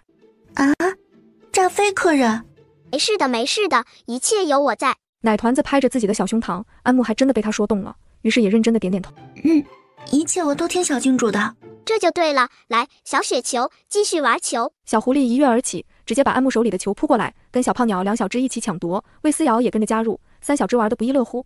而苏子涵此刻也把安慧迎进来了，一进院子，安慧便看到了玩球的魏思瑶，她立刻停下，上下打量着奶团子。这就是小郡主吧？像公主您更是有能耐的，马上就是宗主了呢。说着，她笑眯眯对魏思瑶道：小郡主，妾身抱抱可好啊？好你个大头鬼，他是想抱就抱的吗？想着，魏思瑶扭头，直接用屁股对着安慧，自己吭哧吭哧继续跟小雪球抢球。被无视的安慧笑容差点绷不住。苏子涵笑笑，夫人还是进去坐吧。哼！安慧冷哼一声，带着安子南往里走去。苏子涵虽然年纪大了，但是容貌依旧像28年华一般瑰丽，毕竟修炼之人保养得当，活得也长久。安子南忍不住频频打量，只能说苏子涵长得还真是好看，比自己养在外面的女人要好看得多，也十分有气质。真要形容的话，外面的就是一片野花，这才是一株开得雍容典雅的牡丹。安子南的视线变得有些放肆，苏子涵微微蹙眉，冷冷道：“云香，领公子去旁边男子的席位。公子这边请。”安子南看向安慧，见他点头，只能不情不愿地离开。出门又看到魏思瑶，安子南想了下，跑到魏思瑶身边，然奶团子看都不看他，依旧在跟两小只玩球。他们玩得很简单，就是简单粗暴地抢来抢去，谁抢到谁玩。安子南看了一会儿，便觉得没意思，道：“啊，小君主，我有个更有趣的玩法，要不要玩？”“不啊！”奶团子头都没抬。安子南，现在的孩子都这么不好忽悠了吗？上来就把后面全都堵死了，他还怎么玩？郁闷归郁闷，但他还是再接再厉。真的比这个好玩多了。然还是没反应。哦，不，有反应。刚才魏思瑶都不笑的，现在反而哈哈大笑起来，恍若在说：“我这个可好玩了。”突然有点生气，是怎么回事？安子南决定忽悠一下魏思瑶。你若是按照我说的玩，这一瓶极品丹药就给你了，这可是好东西啊，懂？终于，玩球的三小只停了下来，毛茸茸的小雪球和小胖鸟接回头看向安子南，用一种看傻子的表情。安子南为什么总觉得自己被两只畜生鄙视了？但不可能，畜生怎么可能鄙视他？又没有开灵智。那，你看，真的是好东西的。唉，魏思瑶叹了口气。奶团子不大，小小的人儿在那里站着叹气，莫名有一种可爱的感觉。看得安子南手指痒，好想捏捏这肉嘟嘟的小脸。你叹什么气啊？那，给你。安子南把东西递过来，魏思瑶看都不看。我叹气你好穷，堂堂南雨侯小舅子，竟然拿着几粒养息丹当好东西，你是不是没见过好东西？真可怜。与此同时，小雪球和小胖鸟同时叹气。唉，哎呀，我去，果然最开始感觉到的不是幻觉啊。魏思瑶突然来他身边，抬头摸了摸他的头，以示安慰。算了，看在你这么可怜的份上，说吧，你要玩什么，我陪你好了。安子南一个字都说不出来了，这尼玛有点不太对劲了呀。但管他呢，他本来也是为了忽悠某个人跟自己一起玩游戏的，现在目的达成了，正好，哈哈哈。安子南几乎要笑出声来，只能说3岁的娃娃真的太好骗了。这人是不是有点毛病？骗？不，小主人真的只是在逗你玩罢了。两小指摇头叹气，真不知道傻的到底是哪个。不过小主人那手上的镯子是不是摘下来比较好？他们突然很希望这个蠢货能听到小主人的心声，一定很精彩，哈哈哈！想着，小狐狸率先冲出去，踮起脚立起身子，小爪子搭在魏思瑶肉乎乎的手腕上，不断碰触着那一对镯子。你让我收起来，怕玩的时候碰碎了。小狐狸认真点头，奶娃娃十分认真地想了一下。好吧，毕竟是黄爷爷给的，弄碎了不好。于是魏思瑶收了镯子，塞进储物袋，对某人勾勾小手指。来吧。啊，什么时候能赶紧长大？现在竟然还要陪一个傻子玩。突然听到声音的安子南，什么动静？堂堂新月公主府竟然有鬼！安子南吓了一大跳，左右看看却什么都看不到，再看看周围的人，不管是安慕还是魏思瑶都无比平静。咋地？幻听？安子南掏了掏耳朵，觉得自己最近可能太用功修炼，都修出幻觉来了。安子南看向魏思瑶，忽而绽放出一个大大的笑容。小郡主啊，咱们玩个游戏怎么样？你赢了，我就把手里的这瓶养息丹给你。但如果我赢了，你就得给我一粒李元珍那样的丹药。说完，他也不等魏思瑶同意或者不同意，直接开口询问：小郡主，你听说过蹴鞠吗？蹴鞠？那不就是足球？上辈子做千金小姐的时候，我家院子里有个足球场。什么声音？足球是什么意思？什么叫上辈子做千金小姐的时候家里有足球场？安子南觉得有些晕，不过魏思瑶已经等不及了，摆摆手。开始吗？开始吗？还不开始吗？你行不行啊？啊，这娃娃怎么还一副跃跃欲试的样子？咋的？你很厉害吗？安子南在心中嗤之以鼻。总之他不觉得魏思瑶会蹴鞠，顶多只是会用脚丫子拨蜡球而已。想着他从自己的储物袋里掏出一个圆环，慢悠悠挂在了附近的树枝上。看到那个圆圈了吗？踢进去就算进一球，谁进的多就算谁赢。魏思瑶瞪大双眼，点头。这比自己想象中的要简单的多啊，还以为要上演一场足球大战，比如说带球过人、倒挂金钩什么的。如果只是点射的话，根本没难度啊。奶娃娃仰头看向安子南，拍拍自己的小胸脯。我让你先来。哎呀，安子南气笑了，心道这奶娃娃人不大，倒是挺自信的，还让他安子南可是大周皇室蹴鞠队的，还用你一个奶娃娃让？但现在让就让吧，他的目标可不是真的跟魏思瑶比赛，而是为了魏思瑶的丹药。想到这里，他也不让了。那就我先来，从这里开始吧。这里，哥们儿，你开玩笑呢？那声音又响起来，带着不可思议的戏谑和讥讽，顿时让安子南老脸通红。不行不行，太近了。安子南低头看看，的确位置挺近，2米的距离，是个人都能把球踢进去。此刻周围已经围了不少人。哎，那是谁啊？竟然欺负3岁的孩子！你不认识啊？那是南雨侯的小舅子安子南，就是个纨绔。别说欺负3岁的孩子，在街上还抢奶娃娃的糖吃呢。咦，怎么会有这种人？太过分了吧！快来看啊，南雨侯的小舅子欺负3岁娃娃了！周围窃窃私语声越来越大，围过来的人也越来越多。看热闹的人的视线刺在背上，安子南的脸更红了。日了狗，今儿新月公主府怎么这么多人？安子南还在别扭，魏思瑶已经推着球往后面跑了。他跑了大概有7、8米的样子，回头看了看距离，似是在认真思考这个距离怎么样。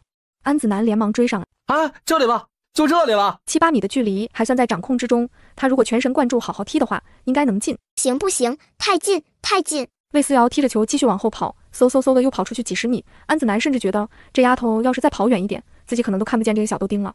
不是，至于跑这么远吗？哎，我们家的院子太小了，玩球都玩不开。远处传来团子奶声奶气的叹息声，安子南当场就裂开了，合着这距离还嫌近啊？咋的？院子太小影响你发挥了呀？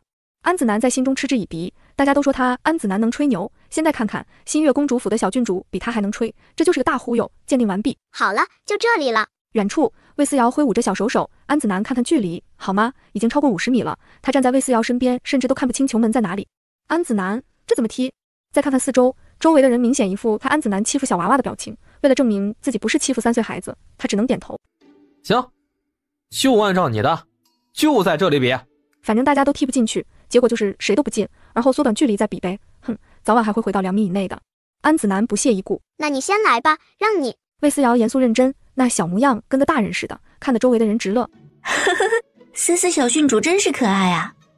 就是啊，怪不得皇上如此宠爱，我都喜欢得紧呢。人们窃窃私语，满眼都是对魏思瑶的喜爱，至于多少是真心不好说。说好了，你若是输了，安子南怕小娃娃忘了，毕竟3岁的孩子最会耍赖皮了。说好了，我若是赢了，你的养息丹给我。行。安子南满意点头，十分熟练的伸腿一勾，把球勾到脚边，动作行云流水，不要太畅通。周围的人见状越发摇头。听说安子南在蹴鞠队是个蹴鞠好手，所以他就是在欺负3岁的孩子。思思小郡主好可怜啊，竟然要被这样的纨绔欺负。周围响起各种声音，就是没有一个人上前阻止。安子南气不过，心道不让自己放水。而后他看了眼50米开外的球门，努力对了对焦，终于隐约看到一点轮廓。算了，随便踢踢吧，反正大家都进不了，而且这样还显得自己没欺负孩子。想着他随意一脚踢出去，果不其然，球偏了，偏的还很厉害。奇了，纨绔也会让别人啊！周围响起惊呼，安子南爽了。你真的很菜。不是，你行你上啊。他蹙眉看向魏思瑶，奶团子一边摇头叹气。诺，看好了，距离1分不差，没欺负你哦。安子南维持微笑，心道老子就看着你踢不进去。于是他礼貌地退后一步，站好，看起来十分大度。而后魏思瑶就在他无比大度的视线之中，深吸一口气，一脚开球，砰！正中圆心，进球了。所有人都懵了。哎，我眼花了吗？竟然进了！你输了。安子南，他这才反应过来，自己真的输了。安子南在心中骂娘，他有些不可思议。不行，刚我没好好踢，我让你来着。对，他刚才就是随便踢的，真的是随便踢了踢，都没使出全力。安子南一边点头，一边觉得自己还是挺大度的，还会让小孩。你让我？不像吧？奶团子撇嘴，怎么看都不像是让自己了吗？现在的大人怎么回事？张嘴说胡话。真的让你了，我都没好好踢，真的，我真的只是随便踢的啊！这样，我们再来一次好不好？就再往前挪一挪啊！就往前挪一挪。安子南抱着球往前了3步，想了想，又往前了3步，直接从50米的距离缩短到了40米。而后他终于能清楚地看到球门洞的大小了。这个位置还差不多。对，早就该站在这里踢球了，站那么远，连门洞都看不见，还怎么踢呀？就放这里了啊，小郡主，来，继续。安子南这回信心满满，他得意地叉腰立在那里，眸子看向魏思瑶，简直把这次稳赢几个字写在了脸上。哎呦，竟然往前了这么多呀！ 50米都能踢进去，这个距离岂不是更简单？思思小郡主稳赢的。就是啊，没难度的。大家议论纷纷，力挺魏思瑶。安子南的脸色有些不太好，忍不住道：我这可都是为了小郡主。那距离虽然能踢进去，但是距离太远，对小孩子发育不好。你看，小郡主小胳膊小腿的，又没有修为，要稳。安子南只字不提自己能踢进去的事情，只说一切都是为了魏思瑶，为了孩子。大家皆斜着眼睛看他，努力不去拆穿他的谎言。魏思瑶耸耸肩膀，他是无所谓啦。不过可以开始了吗？他仰头看向安子南，这回我先吗？不，还是我先。安子南深吸了一口气，表示必须要自己先来，万一踢不进去，还能临时反悔。想着他直接摆好姿势开踢，然后果然没进。这都进不了，脚得多臭啊！嘀咕的声音被大多数人听到，不少人皆被逗笑，窃窃私语的声音也越发大。是的，这脚多臭啊！笑死我了，臭脚！虽然不知道是谁说的，但说的可真对呀。众人嘀嘀咕咕，魏思瑶挠了挠头，他怎么没听见第一个说脚臭的人啊？难道站得太远了？算了，不管这些，他抬头看向安子南。那我还用踢吗？明显稳赢的局啊，感觉他好像都不用抬腿了。安子南老脸通红，他快崩溃了，自己竟然连一个3岁的娃娃都踢不过，好歹自己也是皇室蹴鞠队的成员，跟名人踢过球的，竟然连球门都踢不进去。看看周围的人的议论，再看看睁着一双无辜大眼睛的小姑娘，安子南豁出去了，他要开始耍无赖了。等等，这距离不对，你等我再调整调整。对，他还要再调整才行。于是他又抱着球往前冲去，这次直接冲到了20米的距离，整体把距离缩短了一半。周围看热闹的宾客都傻眼了，这次竟然这么近了，得有20米了吧？哎呦，这距离狗都能踢进了吧？咋的？踢不进去就是狗了吗？魏思瑶在心里哈哈大笑，那笑声贴着安子南的耳朵响起，搞得他堂堂南雨侯小舅子面红耳赤。奶奶个腿的，今儿竟然丢了这么大的人，该死！他恼羞成怒，但现在事情已经这样了，脸反正已经丢光了，那这个球无论如何他都要踢进去。于是他干脆弯腰一把抱起球，继续往前跑，看得周围瞧热闹的客人们都惊了。不是，韩公子，你这是要抱着球回家吗？啊，歪歪，你去哪儿？还没比完呢。安木见状也急了，小郡主，那是你最喜欢的球了，他怎么拿着就跑啊？呵呵，可能只是太想赢了吧。话才说完，安子南终于停下了脚步，而后在距离球门1米的距离放下了球，在众目睽睽之下抬腿，无比轻松地把球踢进了门洞。踢进去之后，他还忍不住哈哈大笑。进了，小郡主，你看我进了。哦，魏思瑶无比淡定，慢悠悠走过来，摊开小肉手，把养息丹给我吧。啊？为什么？我进了。我50米进的，你1米进的，谁输谁赢一目了然。养息丹给我吧。给你，想得美。养息丹可是他身上很昂贵的东西了，不能给。于是安子南脖子一梗，他要开始耍赖皮了。而似是知道他要耍赖皮一般，魏思瑶也眯了眯眼睛，微微一笑，奶声奶气地爆出一个让安子南崩溃的大料：你睡了你姐夫的小妾。安子南，我操！安子南觉得自己的脑袋都炸了，这事儿谁都不知道，连自己姐姐都不知道，这个3岁的奶娃娃是怎么知道的？只是一息的功夫，安子南的后背就湿透了，他整个人都要炸了，慌乱之余，脑袋一片空白，但身体已经率先行动，一把捂住了魏思瑶的嘴巴。小郡主，饶命啊！安子南满头大汗，濒临崩溃，他下意识左右看看，见大家好像没什么反应，应该是没听到吧。安子南这才稍稍松了一口气。喂，你放开我们家小郡主！安木急了，赶紧把魏思瑶护在怀里。安子南也是吓到了，他没想到自己藏得这么深的事情，竟然分分钟就被一个3岁多的奶娃娃知道了。现在好容易平静下来，他连忙双手合十，对魏思瑶求情：小郡主，刚才的事情绝对千万不要告诉任何人。那你承认不承认你输了？能不承认吗？不承认自己的丑闻就要满天飞了。他赶紧点头。是我输了。行，那你告诉所有人是你输了。安子南只能起身对所有人道：诸位，今天我安子南输给了永乐郡主，这养息丹今儿就输给小郡主了。说完，他把养息丹拿出来，也不管什么肉疼不肉疼了，赶紧麻溜地递给了魏思瑶。小郡主，这下行了吧？魏思瑶微微一笑：行了，当然行。这养息丹要不要无所谓，但是输了就得认输，没人能在他面前耍无赖。想着，他将养息丹直接丢给安木。喏，给你了，晋升之前吃，能稳固灵气。安木一惊，摆手表示自己不要，却被魏思瑶按了回去。给你的，吃就是。说完，带着安木离开。余下安子南盯着魏思瑶的背影，眸子冰冷至极。还是得恭喜新月公主，八荒阁马上开山立宗，想必人手一定很短缺吧？我弟弟是个能干的，想必能帮上公主的忙。说完，把回到身边的安子南往前一扯，立在苏子涵面前。今儿本就是为了八荒阁里的位置来的，安慧不可能空手而归。苏子涵不动声色道：“这恐怕得服了夫人的好意。我们人手已经足够了，暂时用不到这么多人。若是再有需要，本宫定要上门叨扰。”人手足够了？安慧眉头一皱，再没了遮拦，直接质疑：“哼，怎么可能啊？你们能拉拢到什么人？”安慧的声音不小，直接让朝长的房间完全安静下来。此刻，不少人皆望过来。南雨侯是淑妃的娘家，在朝中也算有权有势。新月公主府虽然得了八荒阁，但只是个空壳子，根本敌不过南雨侯的。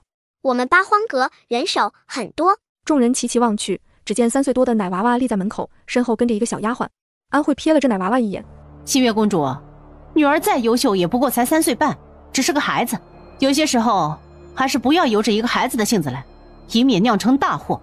安慧自然没把一个3岁半的奶娃娃放在眼里，在她看来，皇帝虽然把八荒阁给了魏思瑶，但实际掌权的绝对是苏子涵。然谁知此时苏子涵却直接开口道：“夫人错了，皇上已经把八荒阁交给小女，即便她只有3岁半，她也是八荒阁能决断的唯一宗主。要不要人这事儿，本宫说了真不算。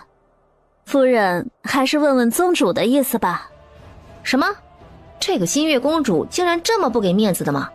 安慧都惊了，她诧异地看了苏子涵一眼，然而苏子涵看都没看她，只低头淡漠地喝着茶，搞得安慧十分没有面子。可一想到八荒阁能给自己带来的好处，她又不得不把怒火压回去，一双眼睛冷冷盯着魏思瑶，偏面上还要陪笑。既然新月公主都这么说了，那我也想问问，你们到底有多少人手？一个宗门，管事是不能少的，然后就是各个分类的宗师。像丹修的大宗师、剑修的大宗师，还有符修、气修。安慧扒拉着手指，总之修士可以分为很多种，她还可以掰扯更多。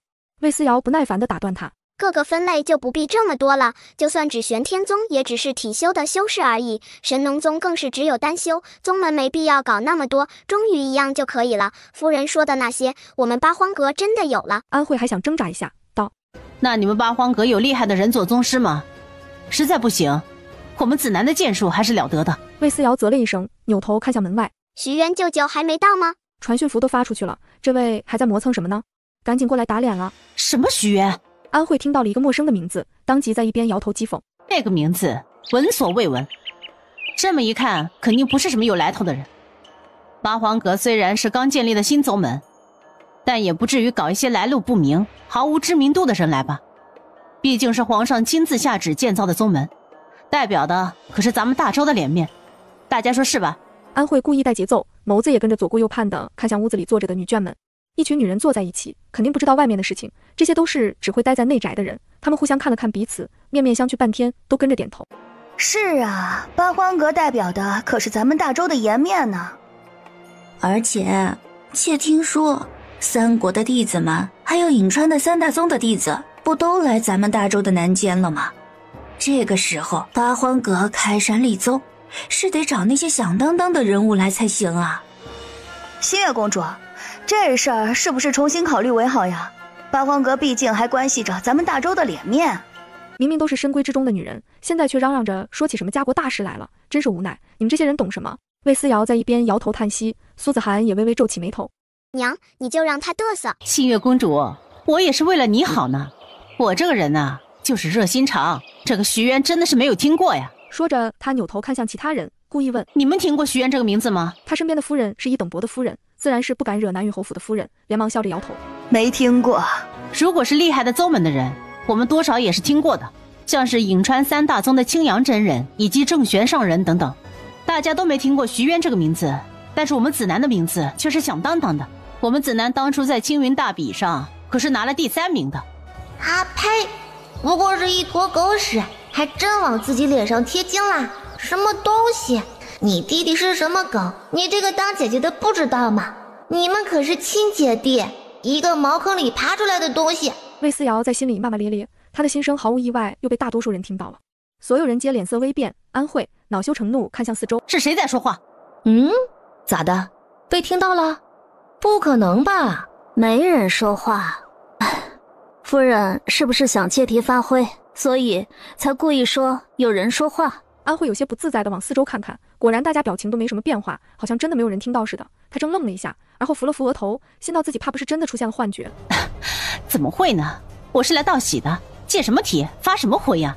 我就是觉得我们子南比那个什么徐渊强，而且大家都这么想呢，大家说对吧？公主，徐渊来了。魏思瑶开心地咧开嘴笑了。安慧只瞥了一眼便不屑一顾，更是直接给徐渊下了定论。还真是见所未见，闻所未闻，寂寂无名，毫无名气呢。总之一看样子就绝对比不过他们安子南，妥妥的。徐渊收到魏思瑶的传讯符，便立刻赶来了。思思啊，什么事啊？魏思瑶还没等张嘴，安慧就走到徐渊面前，慢悠悠转了一圈，那大量的视线从上到下，从左到右，放肆打量。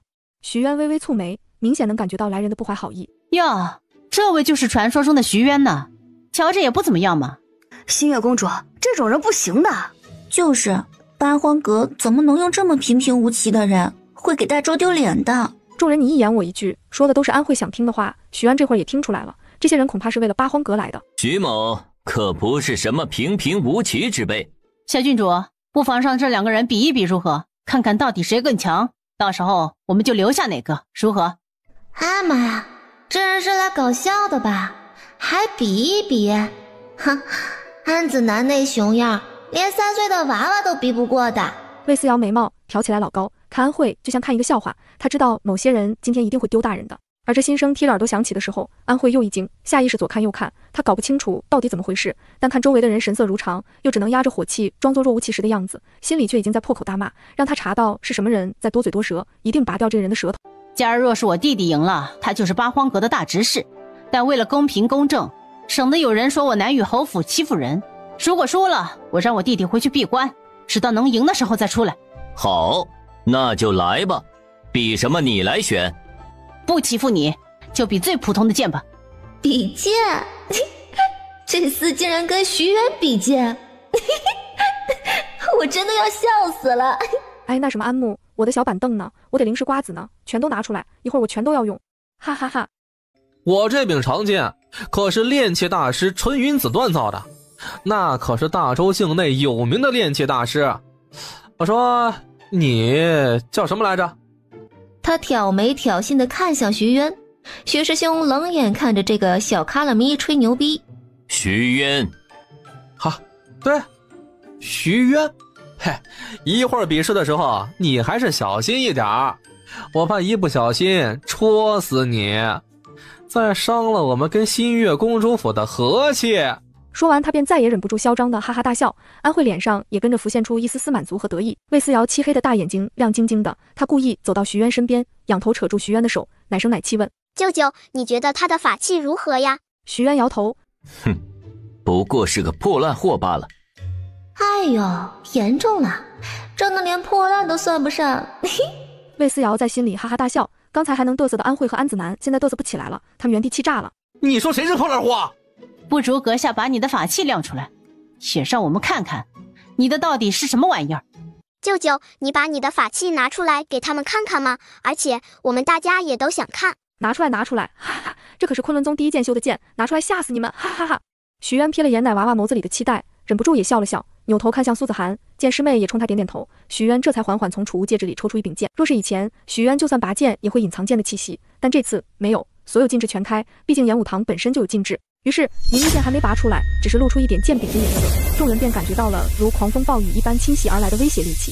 安慧和安子南的脸色都变得十分难看，可现在已经晚了。徐渊脸色不变，却加快了手上的速度，倏地抽出长剑。这哪里是剑，这分明是一剑至宝。这安子南都傻了，他茫然看向安慧，心中无比焦急。姐，就这法器还有比的必要吗？比啊，不，这绝对是送命题呀！安子南真的是刚才有多嘚瑟，现在就有多傻眼。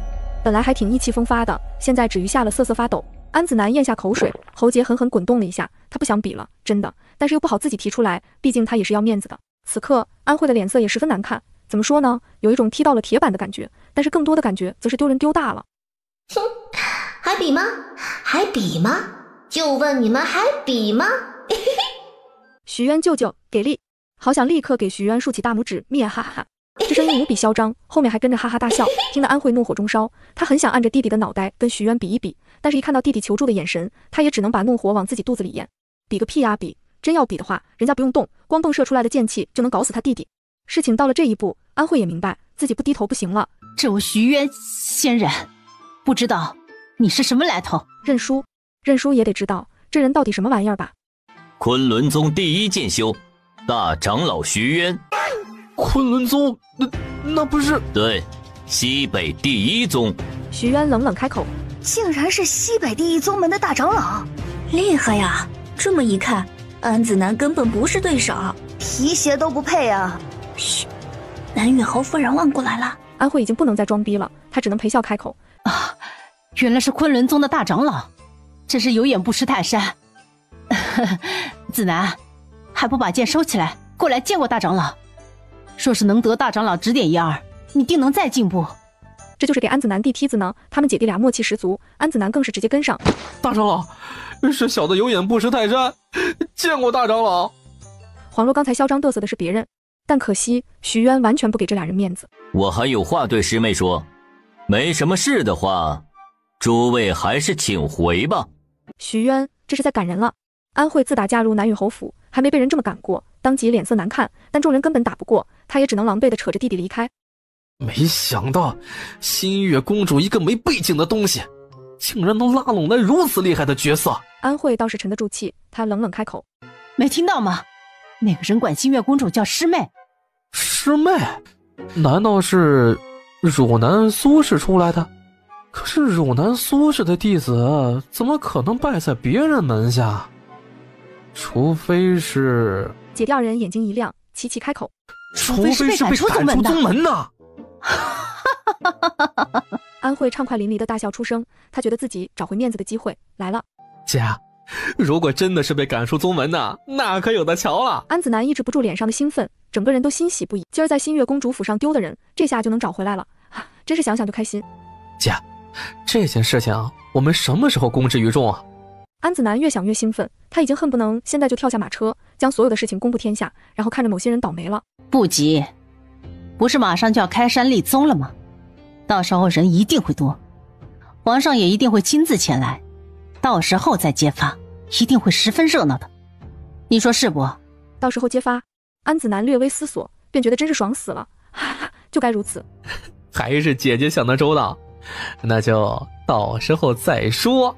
自己的养息丹倒是便宜了那个3岁半的奶娃娃，哼！不过敢要他的东西，就得付出代价。老十二，你当初就不该把苏子涵放跑。瞧瞧人家现在的风光，你就为了一个青楼女子，糊涂啊！就是啊，彩丽再貌美，也给不了你什么助力。两个人你一言我一语，说的魏宏远皱起眉头。本来彩丽生了个女儿就已经不受待见了，现在两位哥哥这么说，他心中对彩丽厌恶更甚，便想着回去再收几个小妾。总之一定得给自己再生个资质不错的儿子，只是这小妾不能再随便找了，得找个资质不错的。正想着，前面传来骚动，原来是皇帝终于带着嫔妃以及太子出门了，而苏子涵一家4口就跟在皇后月燕莎身后，跟大长公主魏将站在一起，一行人其乐融融的，比他这个齐王都像一家人。魏宏远越看脸色越难看，本以为苏子涵离开自己之后过得肯定不会好，但现在呢，人家的日子简直过得风生水起，比他这个亲儿子都得皇帝眼缘呢。魏宏远越想越生气，视线又落在魏荣轩身上，多好的儿子啊，可惜现在不是自己的。哎，这么好的儿子，可惜不是你的。其实不光荣轩，子轩也比锦涵强吧？听说锦涵还是不能上朝。哎，明明荣轩和子轩天天跟咱们上朝的呀。你们俩能闭嘴吗？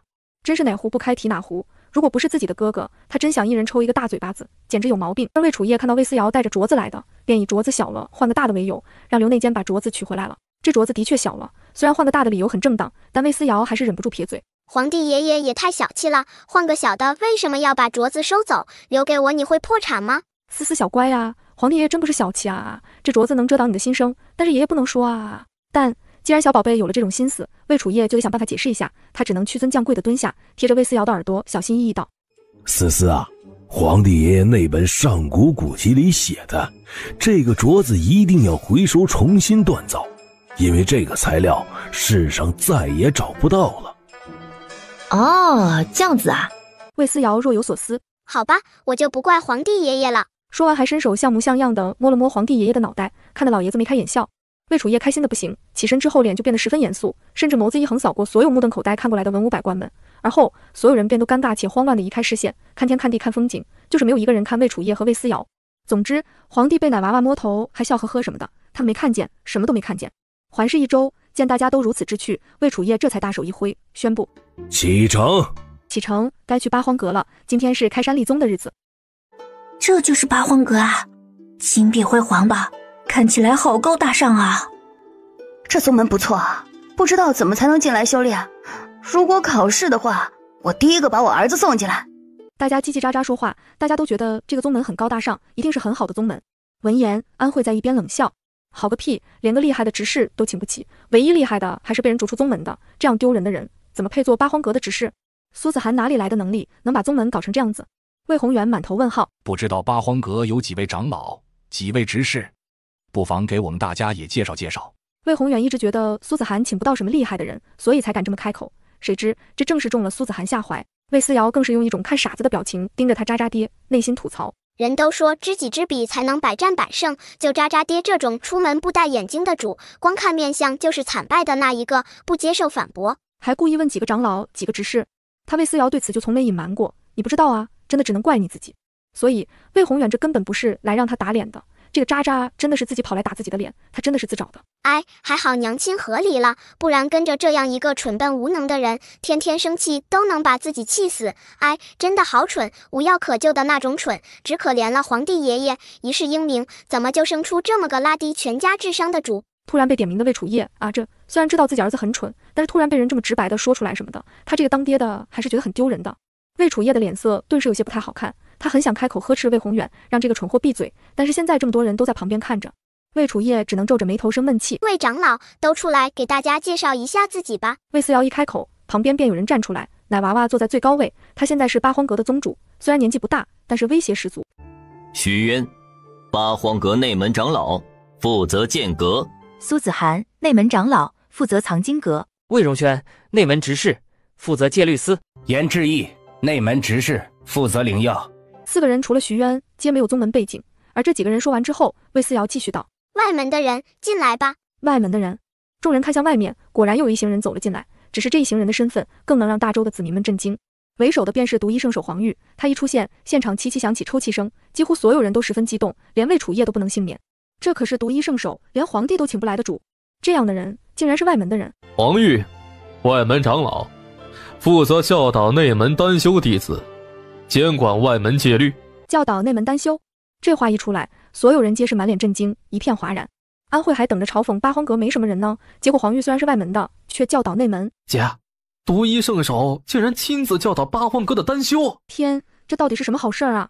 神农宗大家都想进，但是神农宗门槛太高，修为一般的弟子根本进不去。但现在不用进神农宗，进八荒阁也是一样的啊。为什么？为什么我不是八荒阁的弟子呀？安子南崩溃尖叫，安慧更是一脸挫败。他们姐弟二人想的只是进入八荒阁当个管事的，从没想过要进入八荒阁当弟子啊。然而现在看到黄玉的那一瞬，这俩人就都后悔了。还当管事？当个屁的管事，能进来当个弟子什么的，他们就知足啦。二人还在崩溃的时候，黄玉已经退后一步，将位置留给了其他人。青阳真人，外门执事，负责教导内门修士。老身持莲圣母，外门执事，负责教导内门修士。正玄上人，外门执事，负责教导内门修士。人群哗然。颍川三大宗门可是大周百姓熟知的宗门，在大周有很高的地位，而这样三大宗门的长老竟然亲自来八荒阁，宁愿当一个外门的管事，也要亲自指导内门弟子。疯了疯了疯了！此刻所有人才搞清楚一件事，那就是八荒阁虽然只是一个新建立的宗门，但真的不是一个普普通通的宗门。那些原本还在看热闹的人顿时骚动起来。哎呀，那个八荒阁还收弟子吗？我们想加入八荒阁，怎么加入啊？宗主，小宗主，什么时候收弟子啊？我儿子天赋很好的。跟在后面的百姓们高声呼喊着，直到这一刻，他们才对高位上的奶娃娃恭恭敬敬。然而由于人太多，不少人推搡着想要挤过来，护卫的御林军还有宗门弟子根本抵挡不出这泱泱人潮，眼看着防线就要被人潮冲散，一道高亢的鸣叫忽而屏蔽响起，两道身影骤然变大，死死守护在魏思瑶身边。天哪，凤凰，真的是凤凰！老生还觉得八荒阁是个新建设的宗门，一定什么都没有，连神兽都有的宗门又怎么会普通呢？就算是第一宗的玄天宗都没有神兽凤凰来的吧。众人叽叽喳喳，议论纷纷，眸子里是遮掩不住的欣喜和兴奋，也就没有人察觉到青阳真人眼睛里的嫉妒和失落。呜呜，想起来就好想哭，自己的凤凰死都不肯回来，非得跟着魏思瑶小郡主。呜呜。唉，不过那凤凰又多了一条尾羽，你也不亏。你胡说，没有多，一直都是这么多。正悬上人持莲圣母，西西真当他们什么都不知道呢？不想想他们到底为什么要巴结魏思瑶吗？除了最惹人注目的凤凰，还有一只硕大的狐狸。这是九尾狐。终于有人认出这个东西来了，众人又跟着议论纷纷。九尾狐，听说是惠妃娘家饲养的极品妖兽吧？惠妃娘家是怀宁杜氏，那个宗门饲养着天下少年的妖兽九尾狐。相传九尾狐能带来祥瑞，多子多福。这里的许多人这辈子也是第一次见九尾狐。娘娘，这应该就是当初您送给小郡主的那只狐狸了。惠妃显然也察觉到了，她有些开心又认真的看了许久，这才惊喜道：这只狐狸竟然已经有6条尾巴了。嬷嬷惊讶抬头仔仔细细看了看，摇头：老奴怎么只看到4条尾巴呢？明明现在这只狐狸身后晃荡的只有4条而已啊。狐狸天性狡诈，这只狐狸啊，明明已经有6条尾巴，却偏要藏起来2条，这是在藏拙呢。嬷嬷百思不得其解，这好好的为什么要藏拙呀？惠妃扭头看看另一侧的神兽凤凰，忍不住笑道：怕不是让着这只凤凰呢。这只凤凰到现在也不过只多了一根尾羽，而这只狐狸跟魏思瑶的时间还没凤凰多，就已经多出2条尾巴了。说出来凤凰肯定会生气嫉妒的。嬷嬷这才恍然，忍不住感慨：不愧是狐狸，真是精明啊！老奴就算是出自怀宁杜氏，竟然也没有猜透自家养的狐狸的心思，只能说还是惠妃娘娘聪慧，一看就明白了。惠妃笑笑不说话，然而2人的说话声早就入了凤凰的耳朵。乖，他可是神兽，耳力好着呢。别藏了，拿出来吧，老子都听到了。啊，这突然就压力山大了。平常打架打习惯了，但是这种重要的时刻，他还是明白要让着点凤凰兄的，谁让人家是神兽呢？但现在却被自家人戳破了自己的伎俩，九尾狐有些不爽，但也没办法，只能默默的又伸出2条尾巴。又多了2条尾巴，6条了，6条了！我的妈呀！我听说中原地界最厉害的九尾狐也不过是6条尾巴，八荒阁养的狐狸竟然也是6条尾巴，这证明什么呀？证明八荒阁不比第一宗玄天宗差呀！人群议论纷纷，然魏宏远和安慧却都没动静了。他们看到现在已经一个字都说不出来了，什么看苏子涵的笑话，什么戳破八荒阁无能的本质，可现在看看他们自己才是那个最大的笑话。人八荒阁里面藏龙卧虎，别说人了，一只神兽，一只祥瑞妖兽，就这2个畜生都能秒杀一切，秒杀一切啊！输了。安慧不甘的喃喃，魏宏远更是气得握紧拳头。最初刚和离的时候，他还能讥讽苏子涵离开自己什么都不是，而现在抬头看看，才发现人家苏子涵越过越好，这该死的真相啊！切，黄玉很厉害吗？我们第一宗最不缺的就是神农宗的丹药。黄玉在他眼里不值一提，非要说的话，还不如魏荣轩对他的吸引力大。倒是那个徐渊不知道什么来头，何德何能坐上内门长老的位置？那徐渊很厉害吗？红绫盯着徐渊，余光却瞥着徐渊身侧的俊美少年。正说着，天边一道人影踩着飞剑疾驰而来，径直落在众人面前，正是第一宗的长老怀纯子。长老！红绫一看到怀纯子便想凑过去，谁知道怀纯子见到徐渊之后，却当场单膝跪下了。这一跪让所有人都是齐齐一惊。这里所有人都是认识怀纯子的，玄天宗的长老，整个中原地区修为最高的剑修。而此时怀纯子竟然给徐渊跪下了，这个徐渊到底是谁啊？长老，你为何跪他？红绫十分不爽，跋扈的气性也不再遮掩，完全爆发出来。他扶住怀纯子的胳膊，就想把人扶起来，然而一向疼爱他的怀纯子却大怒呵斥：狐狸，还不跟老夫一起跪下行礼？跪下？长老，你疯了吗？混账丫头，说什么胡话！怀纯子气得给了红绫一个脑崩，紧接着扭头小心翼翼地看着徐渊。徐长老来中原，怎么也不告诉我们一声？您是剑修，早已在我等之上，还请去玄天宗小住，顺便指点一下我们的玄天宗弟子。什么？哎呀，咱们中原地区的剑修修为最好的就是怀纯子长老了吧？连怀纯子都要拜服的剑修，修为绝对在怀纯子之上吧？怀纯子代表的是天下第一宗玄天宗，那不就证明八荒阁在剑修这一块的修为比第一宗还要强吗？吾有最强剑修，单有独一圣手，最重要的2个都有了，八荒阁这是要一开宗就要崛起啊！只要有最厉害的剑修，再有过得去的丹修，这宗门的发展就不会弱。现在剑修第一，丹修也是第一，八荒阁这是一开宗就要横空出世了呀！怀纯子听到了异样，这才小心翼翼询问：徐渊，你这是？哦，我现在是八荒阁的长老，玄天宗暂时去不了了。八荒阁的长老？八荒阁是个什么东西？听都没听过呀！怀纯子还想说什么，却见红灵不断冲他使眼色，怀纯子只能悻悻退到一边，这才从红灵嘴里听到了一切。什么？八荒阁是大周皇帝出资建造的？怀纯子顿时觉得自己明白了什么，暗自咬牙。老夫被人忽悠了，我说怎么早不通知，晚不通知，偏要今天通知老夫他徐渊来中原了，这是借着老夫给他造势呢。怀纯子明白了一切，不过徐渊也的确是故意的，毕竟他发现这里的人都知道玄天宗，而不知道昆仑宗，因为不知道，所以大家都欺负师妹，觉得他的八荒阁就是个没背景没实力的新宗门，他今儿这么做也是为了让别人知道八荒阁是这些人惹不起的。现在看看，目的达到了，而且效果十分好，只能说玄天宗不愧是第一宗，这个跳板找得真好啊！徐渊一脸满意，被徐渊如此摆了一道，怀纯子自然心中不悦。他看看四周，见大家已经在热烈讨论徐渊的能力了，顿时又气不打一处来。这八荒阁有那么好吗？他冷着脸看向最上位的座位，那是宗主的位置。此刻宗主位置上只坐了一个3岁半的奶娃娃，瞧着很好戏弄的样子。他这才得意道：恭喜宗主开山立宗啊！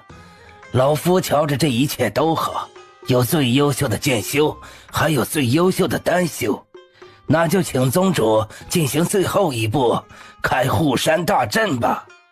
一个宗门开山立宗，最后一步就是开护山大阵，前面不管怎么光鲜亮丽，怀纯子面露得意。徐渊修为比自己高，他不能直接找徐渊的麻烦，那就找这个黄毛丫头的麻烦好了，谁让你现在是八荒阁的宗主呢？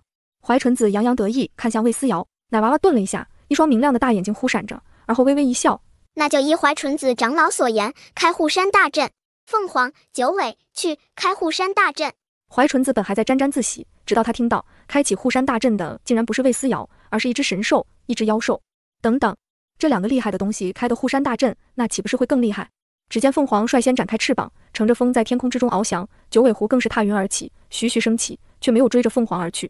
凤凰沿着山脉盘旋一周，而后振翅高呼，引颈长鸣，紧接着就像是打开了什么禁制一般，整座大山都跟着颤抖了一下，紧接着传来各种妖兽的嘶吼鸣叫，紧接着各种各样的妖兽纷纷从大山深处狂奔而出。这些妖兽都是3大宗门当初带到八荒阁的，只是魏思瑶当时把他们全都放了出来。小宗主真是大手笔呀！要想养好妖兽，只有像圈养畜生一样画个圈，围出一个围栏是不行的，妖兽要有活动的空间。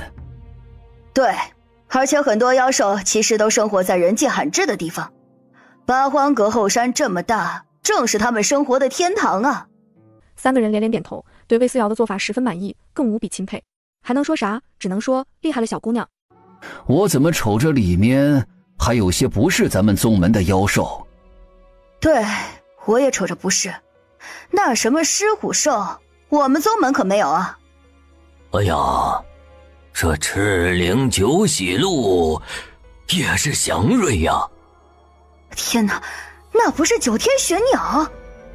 我的妈呀，传说中的玉面龙驹！3个人越是看，口水就越是往下流。这些妖兽都是极品，而且好多妖兽的品相不输给现在天上飞的九尾狐，这些东西可都不是他们宗门的，明显应该是野生的，就活在玄天宗后山啊。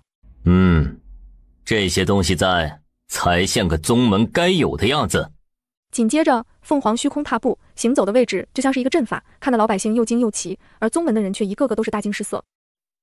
这好像是失传了多年的凤凰大阵。凤凰大阵，怀纯子深深一颤。传说千万年前，这世上最有名的护阵就是凤凰大阵，由神兽凤凰亲自开启阵眼，百兽扶持运转，妖兽不灭，大阵便生生不息。然而运转这个大阵不但要各种妖兽帮忙，还要有足够的紫云晶，因为紫云晶同样也是妖兽们的最爱。怀纯子下意识往四周看去，这才发现不知道什么时候八荒阁内竟然埋了不少紫云晶。此刻这些紫云晶受到大阵内妖兽的催动，一个个在众人脚下散发出淡淡的紫色光晕，充足的灵气带着一丝丝温暖的光华，一点一点迸发出来。哎，我的腰好像不痛了，我肩膀也不痛了，我的手因为长期劳作一直就僵硬，现在竟然能伸直了。天哪，这八荒阁就是神仙阁呀！小宗主，你就是神仙呢！高位上端坐的魏思瑶忍不住露出一抹笑容，艾玛突然感觉良好，哈哈。啧，这就算是给你们的福利吧。虽然只是微薄的灵气波动，但是对普通人来说能治病强身，对有修为的人来说能调理经络、稳固气息，这可是绝佳的好东西呢。这么多妖兽，临时一起温阳启动的护阵，没这点能耐还算得上什么第一护阵？而随着魏思瑶的心声被周围魏楚业等人听到，皇帝更是立刻放下姿态，当场盘膝坐下，就开始打坐。然坐下之后，他才后知后觉察觉自己此举很有可能暴露，便只能硬撑着开口：朕有一本上古秘籍。皇后、惠妃、淑妃等等身边的人皆齐齐望过来。魏楚业感觉到了尴尬，明明每日上朝被这么多人看着都没尴尬过，今儿他堂堂一个皇帝就要亲自感受一下尴尬的滋味了。那什么上古秘籍说，凤凰大阵启动时的气息对修为有好处，大家快打坐啊！这还真是一个好理由啊！于是大家齐齐盘膝坐下，一个接一个像模像样的打坐。皇帝爷爷手里这本秘籍还真是神奇呢，不知道现在我要是跟皇帝爷爷要，皇帝爷爷会不会给？魏思瑶若有所思，然魏楚业却直接僵硬了几倍。求别要！这个凤凰大阵这么好，他还回什么神农宗、昆仑宗、玄天宗？真想一辈子都待在这里啊！到了这一刻，怀纯子也顾不得再贬低八荒阁了，他反而走到徐渊身边，恭敬地行了一礼，笑道：徐渊长老，我们玄天宗想跟贵宗结为兄弟宗们，以后啊，经常走动，互相交流，可好啊？能攀上玄天宗，那简直就是占便宜的大好事啊，绝对。然对着怀纯子的小脸，徐渊却只是淡淡开口：这么大的事儿，我这个长老也拿不准主意，不如趁着今儿宗主在，你直接去问问我们宗主。问宗主？这么大的事的确是要问宗主的，但是吧，怀纯子下意识看向主位上的奶娃娃。魏思瑶此刻也笑嘻嘻地看着他，瞅瞅那张圆圆的无比可爱的脸蛋，就算隔着很远，他都能闻到魏思瑶身上飘散出来的奶香味儿。这娃娃还没断奶呢吧？怀纯子撇嘴，一脸嫌弃，但还是走上前，恭恭敬敬开口：怀纯子见过小宗主。魏思瑶笑眯眯，像个大人一般抬手：长老不必拘礼。小宗主，我们想……哦，你先别想了。魏思瑶缓缓打断：就说当初青云大比上的事儿，你们玄天宗什么时候给我大哥一个说法？话说到这里，怀纯子脸色微微一变。当时不是已经道歉了吗？他有些不高兴，红绫都被你们打得几乎废掉了，若不是宗主花了大力气把人救回来，这个好苗子就被你们毁掉了。当时出手的可不是我大哥，你们玄天宗还怀着怨恨呢吧？魏思瑶笑而不语，明明是个孩子，却带着大人一般的气势，竟然压得怀纯子抬不起头来。当初的事情自然是怨恨，虽然没搞清楚到底是谁出的手，怀纯子也认为一定是帮着魏荣轩，或者是帮着大周的人，所以他让玄天宗的人跑到南间来，目的就是把背后的人揪出来。可现在魏思瑶这么一说，怀纯子就知道没戏了。怀纯子微微蹙眉，在好处和报仇之间，他终于还是选择好处，于是他压低声音道：只要小宗主同意跟我们宗门来往，不管是什么事情，我们玄天宗都当没有发生过。你能代表你们宗门？怀纯子咬牙：能。那行，不过虽然是兄弟宗门，但咱们谁也别占谁便宜，每年往来人数必须是相同的，等级也是相同的，不然那这兄弟宗门不做也罢。真是一点便宜都不让人占啊！但也不是不行。怀纯子点头答应，于是刚成立的八荒阁有了第一个兄弟宗门。今天发生的一系列事情让在场所有人目瞪口呆，只能说这个八荒阁真的太牛逼，太玄幻了。不是啊，这八荒阁为什么这么厉害？是不是那3岁半的小宗主会点什么呢？不可能吧，他不是个废物，什么都不会吗？他什么都不会，能操控得了凤凰和九尾狐吗？这说不定是有人暗中操控呢。人群叽叽喳喳，谁都说不出个所以然来。这只是我们想加入宗门，怎么进呢？对，有什么要求吗？我们家狗子也是有天赋的，村里的老人都给相看了，说是能修炼呢。哎，我闺女现在练气1层了，能加入咱们八荒阁吗？青阳真人3个人被一群老百姓围在中间，嘘寒问暖，而不是热切期盼。3人对视一眼，心道还好小郡主聪明，事先已经把所有的一切都想到了。哈哈，诸位想加入内门，那就上演武台比一场，只要能进前10名的，都能进入内门。演武场比试，只要前10名都能进入八荒阁，众人满脸欣喜。而最高兴的莫过于几个国家的弟子，他们还没加入宗门，像大周这样的，大家都在南间学习，修为最高能达到筑基期，最低也都有炼气期2、3、4、5层，打一场比赛简直就跟玩一样，毕竟他们每年还参加青云大比呢。这么一看，今儿的入门条件完全就是为他们准备的嘛。李念妹兴奋的哈哈大笑，哥，没说的，走，打比赛去，今儿一定要加入八荒阁内门。好，走。看着2人离开的背影，宋明、盖宇有些拿不准主意。景寒兄，他们想说，不然咱们就走吧，省得留在这里受委屈。谁知魏锦城却道：“我们也去演武台吧。”宋明愣了：“你要加入八荒阁？为什么不？”魏锦城看起来十分平静。学员是昆仑宗的长老，第一剑修，修为恐怕已经是中原第一，上哪里能找得到比他更好的老师？而且这里的丹药不能说都是黄玉炼制的，至少也能保证都是来自神农宗。天底下上哪里找到这么好的地方？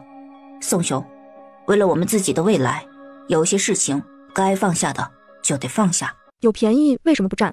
魏锦城十分不要脸地想着，他甚至已经忘记了自己当初是怎么瞧不上魏荣轩和魏子轩兄弟的。虽然现在也瞧不上，但是八荒阁还是能让他高看一眼的。皇帝倾尽全力修建的八荒阁，而皇帝不也是他的亲爷爷？所以这不叫占便宜，这叫拿到自己应得的那一份。娘娘，你可要注意身体呀。嬷嬷在一边担心的宽慰，淑妃却再也忍不下去了，她咬牙道：“快去把齐王叫过来，本宫有话说。”嬷嬷应了一声，便打发人去叫齐王。至于淑妃想说什么，嬷嬷不用猜也知道。现在怕不是他们所有人都要靠着新月公主才能获得圣宠了呢。王爷，淑妃娘娘正找您呢。母妃，儿子，你想想办法修复一下你跟苏子涵的关系，可好？什么？魏宏远的脸色骤然变得更难看了。修复跟苏子涵的关系？哈，怎么可能？母妃，不可能的。我跟苏子涵从和离那一刻开始，就注定不可能再和好。为什么不可能？淑妃急了，当年她有多瞧不起苏子涵那一家子，现在就有多重视。你糊涂！想想魏荣轩，想想魏子轩，2个人天赋都不错。魏荣轩现在都已经是金丹期了，这么优秀的2个孩子，你真的不要了？那可是姓魏的，是你的亲儿子。淑妃无比急切，说话的声音不自觉的也带上几分怒意。她一脸恨铁不成钢的样子，死死盯着魏宏远。还以为那个彩离进门之后能给你生个儿子，结果，哼，别说儿子，又是个丫头，女孩能有什么用？除非她能有魏思瑶这般造化，能得皇上喜爱，连宗门都给她管，但可能吗？这世上已经有了一个魏思瑶，就不会再有第2个。淑妃一开始也以为八荒阁不过是个新开的宗门，肯定什么都没有。可现在呢？现在淑妃看到的一切都足够她垂涎3尺的。皇上还分了御林军过来，那岂不是证明将来谁掌控了八荒阁，谁就掌控了整个大周？淑妃眼珠子一转，已经把一切想得透彻。见魏宏远还是一副毫无兴趣的样子，她咬牙，恨铁不成钢道：“儿子，这皇位你就真的不争一争了？”争皇位？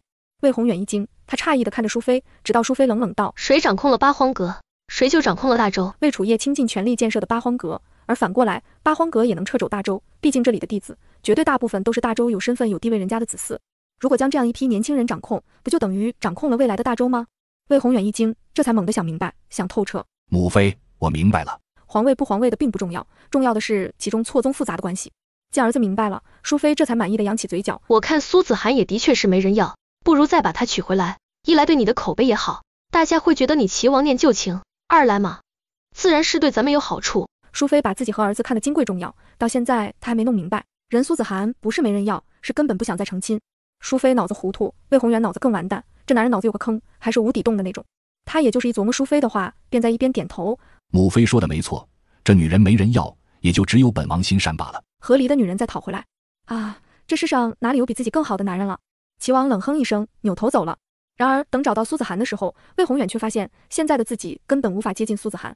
此刻八荒阁的大殿已经被御林军层层包围，这些御林军围在外面，不让任何人进出，除非是八荒阁的管理层和皇帝，除此之外一律不得入内。红帐，本王都不认识吗？本王是皇帝的亲儿子，齐王魏宏远，为什么不能进？石弘是刚提拔上来的御林军统领，别说他没见过齐王，不认识齐王是谁，就算认识，也再也只会嗤笑一声。年轻人这么想，笑声也跟着发了出来。魏宏远的脸色瞬间变了，他好歹是堂堂一位王爷，还没被人如此小瞧过呢。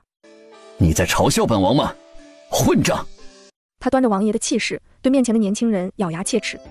卑职不敢。石弘上下打量了一眼齐王，虽然嘴上说着不敢，但他脸上可没有一点不敢的样子。只是皇上有令，今天非常时期，任何人不得入内。我们御林军只听皇上的意思，皇上未曾允许，那就谁都不能够进。够了，本王的王妃在里面，本王要进去。王爷，齐王妃在净室静坐呢。来人，把齐王带去净室。来人，把齐王带去净室。一名羽林卫站出来，看着魏宏远，客客气气做了个请的动作。魏宏远气了个半死，他很想当场发飙，破口大骂，然而他的父皇就坐在大殿之内，为了不惹父皇生气，他只能咬牙跟着羽林卫去了净室。而他抵达净室之后，才发现净室竟然坐满了人，大家都在安静地打坐修炼。他放眼望去，果然在人群之中看到了彩丽，他的王妃竟然真的在净室。魏宏远当即怒上心头，他跟苏子涵什么关系？自己的王妃竟然跑到这里来，还打坐！他怒气冲冲，分开打坐的人往里冲。这人谁啊？好烦呐！我才刚有点感觉，我才刚入定呢，有病吧？跑到净室来推搡什么呀？喂，说你呢，你干嘛的？终于有脾气大的忍不住开口怒斥。魏宏远现在也正在气头上，闻言回头跟人对骂起来。老子想干什么就干什么，关你屁事！他这一张嘴，直接不用姑，改成了老子。听到这话的人也就没觉得魏宏远是王爷，只当是有点钱的富户。再加上他态度如此嚣张，那人直接扑过来，上来就揍。就你话多，还你老子是个屁！我看你是找打。周围那些早就不耐烦的人见打起来了，更是冲过来加入战局。很快，净室里面分分钟就变成了群殴，一群人殴打魏宏远一个。彩丽本来还在安静打坐，结果被打架的声音惊扰，稳定的内心突然变得烦躁波动起来。他十分不爽地翻了个白眼，想看看到底是哪个不长脑子的蠢货在这里找茬，结果就看到魏宏远被人群殴的画面。彩丽一惊，想也不想抱起儿子，扭头就走。今天的一个时辰已经静坐完了，小郡主说了，3天1次就行，所以闪人。彩丽闪身离开了净室，出门的时候却碰到了匆匆赶来的魏思瑶。哎，小郡主，你别过去，里面打起来了。彩丽以为魏思瑶是来管打架事件的，谁知魏思瑶兴奋地闪烁了一双葡萄一般的大眼睛，开心道：“我听说渣爹被群殴的，真的吗？”啊，这现实好像跟他想象的有点不一样呢。他尴尬地咳嗽一声，缓缓点头：“是的，好像是齐王推搡了打坐的人，还惹了众怒。他又没穿光袍，还自称老子，人家不打他打谁呀？”哈哈哈哈哈！这么爽的吗？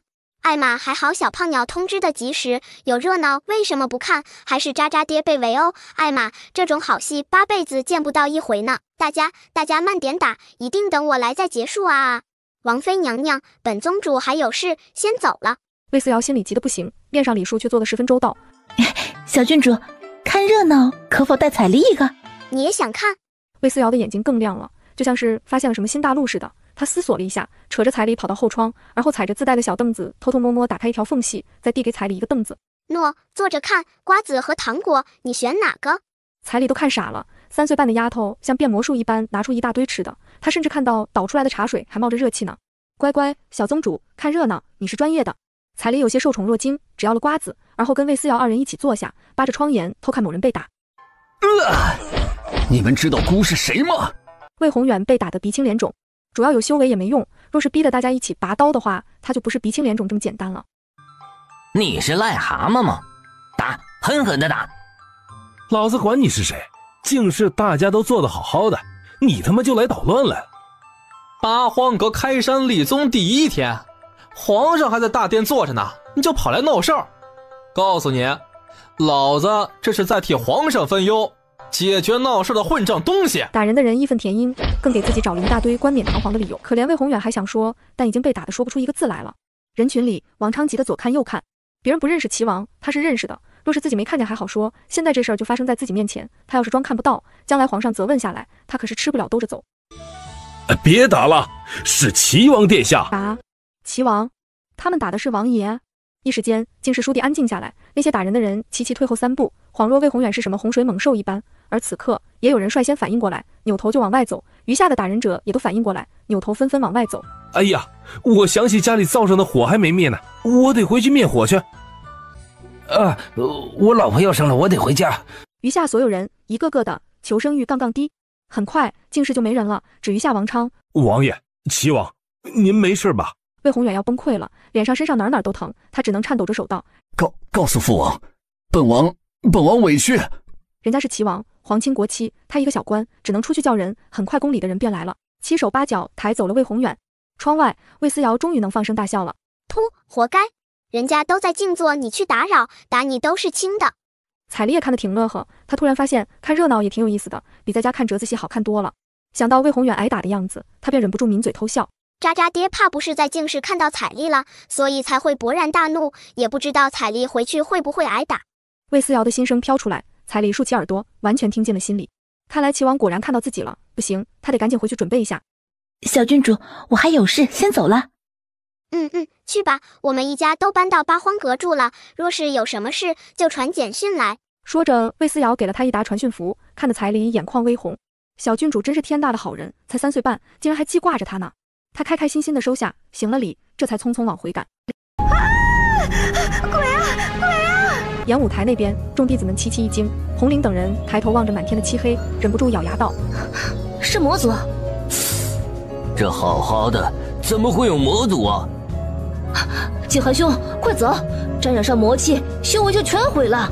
然而头顶上的黑云就像是有眼睛一般，猛然间坠落漆黑的闪电，袭向魏锦城等人。惊恐之中，红绫祭出法器，也不过是勉强抵挡。袭来的魔族修为不低，看来是有备而来。护驾，快护驾！大殿门口兵荒马乱，御林军迅速结阵。皇上、皇后和皇太后皆护在魏楚夜面前。魏楚夜忍不住出声宽慰：“你们2人退下，只是魔族妖人捣乱。”皇上，难道皇上忘了吗？当初在你的寿辰上就有魔族妖人捣乱，这次他们有备而来，定是又为了皇上而来呀。当初寿辰上的凤凰蛋被魏仇打碎，这才让魏楚夜幸免于难，但魔族的动向也一直成了魏楚夜心中的担忧。再加上思思说过，连太子都着了魔族的道，魏楚夜想到这里，立刻扭头：“太子呢？太子呢？”皇后月夜莎一惊，显然也想到了当初寿辰上魏思瑶的话：“太子呢？”一位老嬷嬷惊慌开口：“太子说想出去转转，就带了一个小公公就出门了。”什么？众人大惊，而此刻外面已经打起来。魔族妖人除了不是徐渊和黄玉的对手，即便是郑玄上人几个人，在黑云下都没占到便宜。他奶奶的！郑玄上人气的骂娘：“这些魔族妖人想必早有准备，不然老子怎么会被魔族妖人压着打？”混乱之中，魏荣轩终于找到了魏思瑶。思思，魏荣轩一把将妹妹抱在怀里，心里也终于松了一口气，还好思思没事。而他才站稳，身后便传来御林军的声音：“太子在那边吗？”魏荣轩脸色凝重，摇头：“不在。”魏思瑶仰头看着大哥凝重的面容，问：“太子哥哥失踪了吗？”“是。”“大哥，放我下来，我来找。”“魏荣轩根本就不带怀疑的，妹妹说什么他便做什么。于是奶团子放下来，魏思瑶一落地便直接掐了个诀。只见流转的护山大阵猛地一变，护阵秒变杀阵，身后的妖兽们更是直接冲到半空，按照天空之中护阵的阵法走势，一一落在自己的位置，杀阵终于完成。神兽凤凰的吼叫响彻大阵，那黑云都跟着颤了颤。而魔族似是感觉到了大阵浓烈强悍的杀意，也知道此次计划将要失败，便陷入了更加激烈的反扑之中。太子，找到太子！黑云之中传来魔族的声音，嘶哑的，带着妖冶的音调，听得魏楚夜等人心惊胆战。果然是有备而来。魏楚夜还有什么不明白的？他起身就要往外走，打算亲自去找魏如期，却被皇太后一把拉了回来。小心中计！皇太后到底是大周的中流砥柱，几乎立刻便明白了魔族的计谋。她咬牙沉声道：“说不准就是为了引你出去，故意说的。今儿你和太子都不能出事。”声东击西，引蛇出洞。魔族找没找到太子不知道，但不能再让魏楚夜陷入危险。太子还没有继位，现在继位的是魏楚夜，魏楚夜出事，大周必乱。皇太后俨然成了现在的主心骨，魏楚夜即便担忧儿子，也只能重新坐下，脸色难看的看着外面兵荒马乱的一切。魏楚夜沉了脸色，咬牙：“传朕的口谕，谁能找到太子，官升一级，俸禄翻倍。主子，您千万别冲动，先躲一阵子。躲？现在父皇有危险，狗怎么能一人躲在这里？主子，小太监急了，皇上身边有御林军，我看八荒阁的长老和执事们修为都不低，皇上的安全能保证。现在只有主子孤身一人，还在后山这等偏僻的地方，什么都没有。一只小老鼠突然出现在二人脚下，这老鼠怎么看着有点眼熟？小太监一愣，忽而想起一件事来，怕不是当年从牢房带信儿给皇上的那只老鼠？二人对视一眼，总觉得好像就是那只，但又不太确定。算了，管它是不是一只，都试一试，说不定老鼠真的能送信呢。小太监从身上掏出帕子，干脆利落咬破手指，在帕子上写了2个字：后山。写完之后，他赶紧把帕子系在小老鼠身上，激动道：老鼠大哥，拜托您给皇上捎信儿。二人死死盯着小耗子，谁知这只老鼠不但没动，反而翻了个白眼，冲二人嗤之以鼻。不是，为什么他总觉得自己好像被一只老虎无视了？正郁闷的时候，小耗子弯腰在地上，用小爪子写了1个字：等。等，什么意思？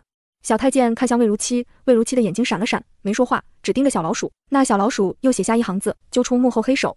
一时间，魏如期心中又激动又气愤。现在他也已经想明白了所有关键。魏如期想明白了一切，便不再说话。那只老鼠见状也跑到洞门口，即便已经有厚厚的野草遮盖，但它还是在门口跑来跑去，顺便拉屎撒尿。很快，外面便有丝丝缕缕的黑气游荡过来，本想细细搜索的，这些黑气却猛地闻到一股子尿骚味，于是躲在黑气之中的魔修便捏着鼻子走了。这臭死了，是死耗子的味道。这里没有人味儿。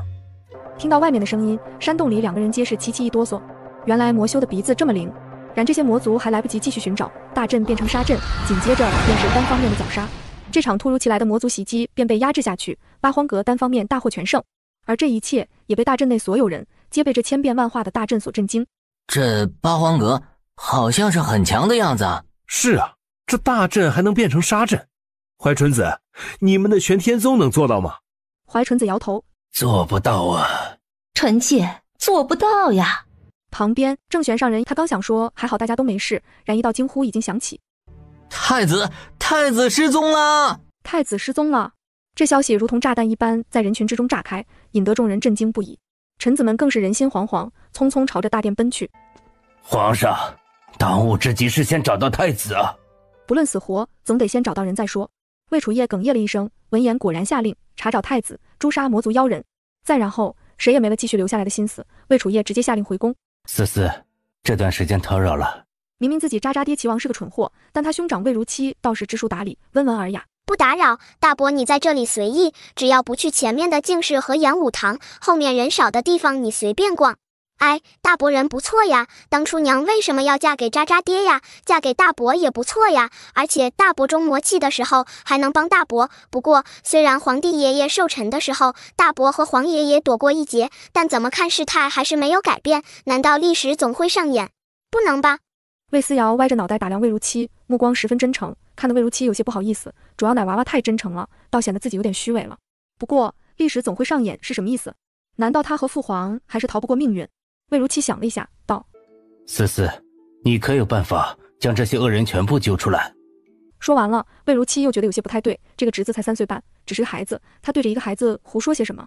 正要张嘴道歉，魏思瑶哼哼唧唧，也不是没办法，最近京中应该会有一个大人物来，盯紧他就好。大人物？魏如期把这事儿记下了，顺便让守卫在八荒阁的御林军传话，将思思的话传达给了魏楚业。宫里，魏楚业看着3份书函，眉头微皱。思思说会来一个大人物，可这一下子来了3个，到底哪个有问题？皇上，齐国派来了大国师魏龙，隋国派了大将军杨红英，赵国派了安国公宋飞，现在人都在驿馆下榻了，只等皇上召见。找礼部拟定具体流程吧。魏楚业吩咐下去之后，扭头又偷偷的给八荒阁去了信。思思，你觉得哪个有问题啊？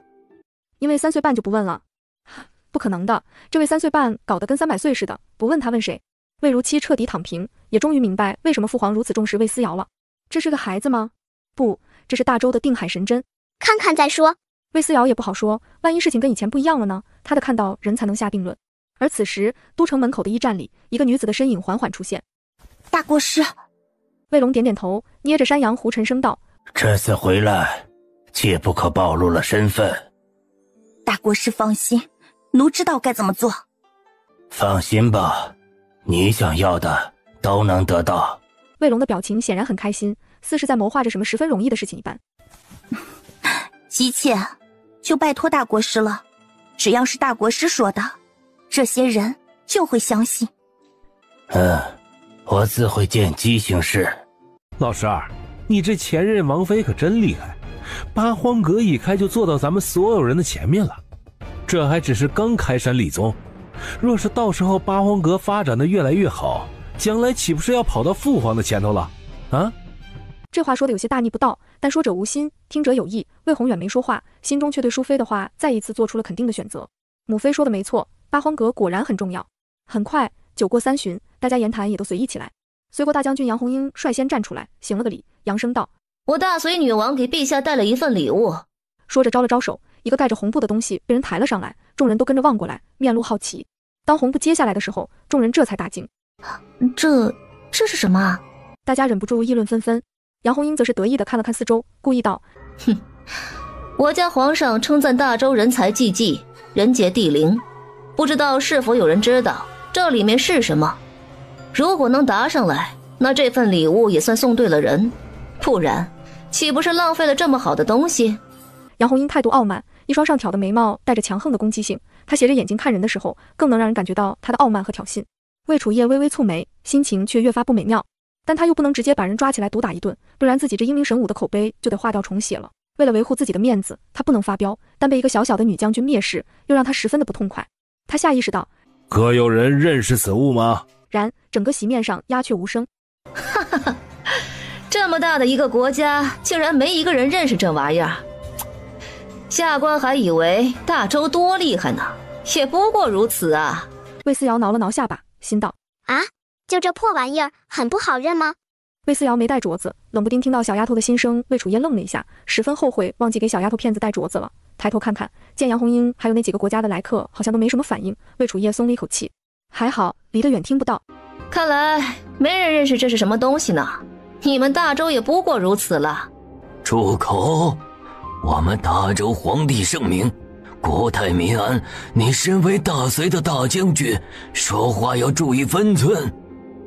就是，区区一个女子，也就只能干些打打杀杀的事情了。哼，有失体面。众臣议论纷纷，既然搞不明白这玩意儿是什么，那就指着杨红英好了，至少还能给自己保存一点面子。你们是文官，是体面人，那你们倒是说，这玩意儿到底是什么呀？一句话再次让所有人沉寂下来，大家都不再说话。杨红英脸上的不屑更甚。不是说文臣比武将有学问的吗？一个个都是学富五车的人物。现在看看，原来你们这些文臣也不过如此。皇上，不知道下官说的对吗？杨将军说的未免也太武断了，太片面了。杨红英微微挑眉，哼，怎么就武断片面了？在座的所有人的确都不知道这玩意儿。皇上这么说，怕不是想包庇自己人？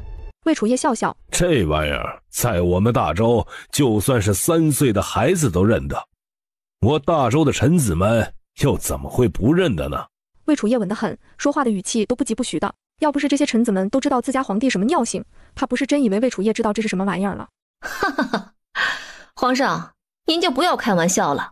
3岁的孩子怎么可能知道这些？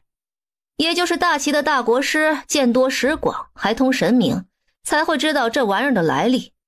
至于普通人，也就都像安国公一样，什么都不知道才对。魏楚夜抱着魏思瑶，就像抱着一颗定心丸，语气十分轻松。大将军这话就不对了，你的话适用于其他人，但并不适用于我们大周。杨红英终于阴沉了脸色。皇上，说真话会死吗？大胆混账！杨红英，你这是什么态度？这可是我们大周的皇帝！群臣书弟站出来，纷纷指责杨红英。杨红英才不在乎，只冷冷盯着魏楚夜。皇帝波澜不惊。朕说了，在我们这里，3岁的娃娃都知道这是什么。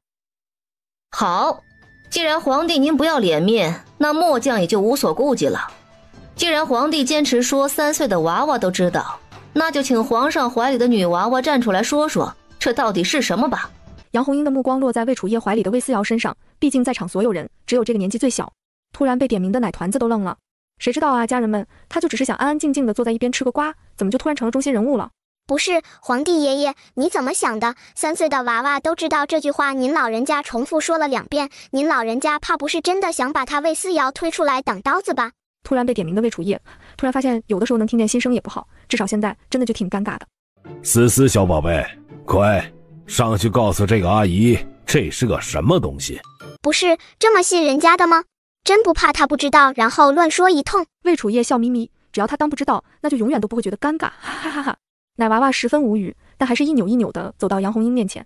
杨红樱不得不低下头，这样才能看清魏思瑶的头顶。对，看不到脸，这娃娃太矮了。杨红樱蹙眉，顿时更觉得不爽了。大周皇帝是故意的吧？故意找个奶娃娃来羞辱自己。哼！杨大人，皇上这到底是什么意思啊？颜回也在思考，他捏着呼吸思量了一下，便道：3岁的孩子也只是个娃娃，听说还没断奶呢。这样的孩子信口开河，不会被人笑话，至少能保住咱们大周的颜面。户部尚书一脸恍然，皇上圣明，用一个奶娃娃的胡言乱语保全大周，保全咱们所有人的颜面，只能说多亏永乐小郡主在这里，他可要立大功了呀。在座的众人虽然各自怀揣着心思，但大家都不觉得魏思瑶能说出答案。那你说说吧，这是什么东西？若是说对了，这玩意儿不但送给你们皇帝，我还可以完成你们的一个要求。但若是说不对，那也就证明你们大周也就这么回事儿，不值得我杨红樱来朝拜。这玩意儿嘛，也不是什么稀罕的东西。一句话直接给杨红樱气笑了。什么？不稀罕？你到底知不知道这是什么？这可是他们大隋费尽心思才弄到的，连皇上都说这是天地灵物，万年都不一定能得到一个。这小娃娃竟然说不稀罕，他不是根本不知道这是什么吧？知道啊，就是因为知道才知道它不稀罕吗？杨红樱都懒得跟他废话了。那你倒是说呀，它是什么？这是灵胎。奶娃娃的声音奶乎乎的，模样也奶乎乎的，眸子闪烁着纯真的愚蠢，但说出来的话却让杨红樱直接呆立原地，整个人都震惊的不行。你说什么？没听见。哎，看着挺年轻的耳朵就不好使了吗？那好吧，今天我魏思瑶3岁半还在喝零售奶的小可爱，就给你这个耳背的老人家科普一下吧。杨红樱的脸都气绿了，她本还觉得这个奶娃娃挺可爱的，打算一会儿不那么针对她，可这奶娃娃气起人来比个成年人都气人。行，本将军洗耳恭听。杨红樱也豁出去了，这孩子这么气人，一会儿把他弄哭了，你们可不能说他欺负小孩。这玩意儿叫做灵胎，只有最贵重的紫云晶里才会孕育出这种东西，而要孕育出这种东西，天时地利人和一样不能少。只是灵胎的形象并不是固定的，紫云晶孕育出来的灵胎可以是虫是兽，也可能是魔物，但看现在这个灵胎里面孕育的东西应该是精怪一类。精怪？你怎么这么肯定？杨红樱有些诧异，这么好的东西为什么大隋不自己留着？当然是因为搞不清楚里面的东西到底是什么。若是神兽最好，但若是不好的东西呢？灵胎孕育出来的东西都十分厉害，若是不好的东西，就算大隋整个国家都能被这玩意儿破坏殆尽。于是女皇杨照召集了几个内大臣，连同大将军杨红樱一起商量，最后才确定了该如何处理这个灵胎。很简单，看模样，这东西的样子绝对不是妖兽。万一是新品种的妖兽，你没见过呢？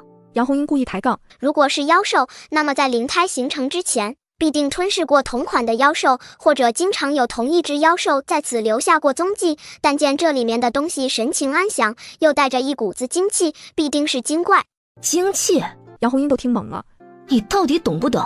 灵气就是灵气，哪里来的什么精气？奶娃娃摊手，一脸无辜。哦，你可能感觉不出来，但我能感觉出来不一样。可能大将军你修为低了些，高了说不定就有感觉了。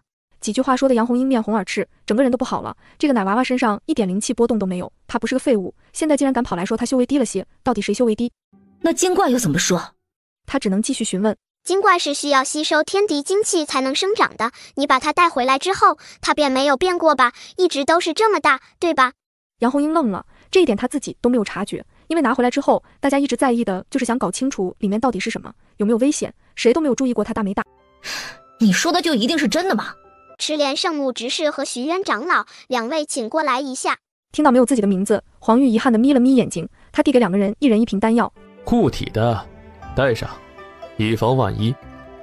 咱们都是一个宗门的，都是为思思效力的，别客气。许渊不缺极品丹药，但是赤莲圣母缺。谁想在八荒阁任职没多久，就能得到独一圣手亲自炼制的丹药？哈哈哈，爽死了！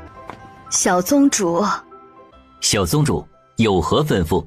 简单，赤莲圣母，你搞个聚灵阵；徐渊，你控制好荆门。荆门？徐渊有些诧异，即便是赤莲圣母都下意识看了魏思瑶一眼。不是说这位小郡主没有修为，什么都不是吗？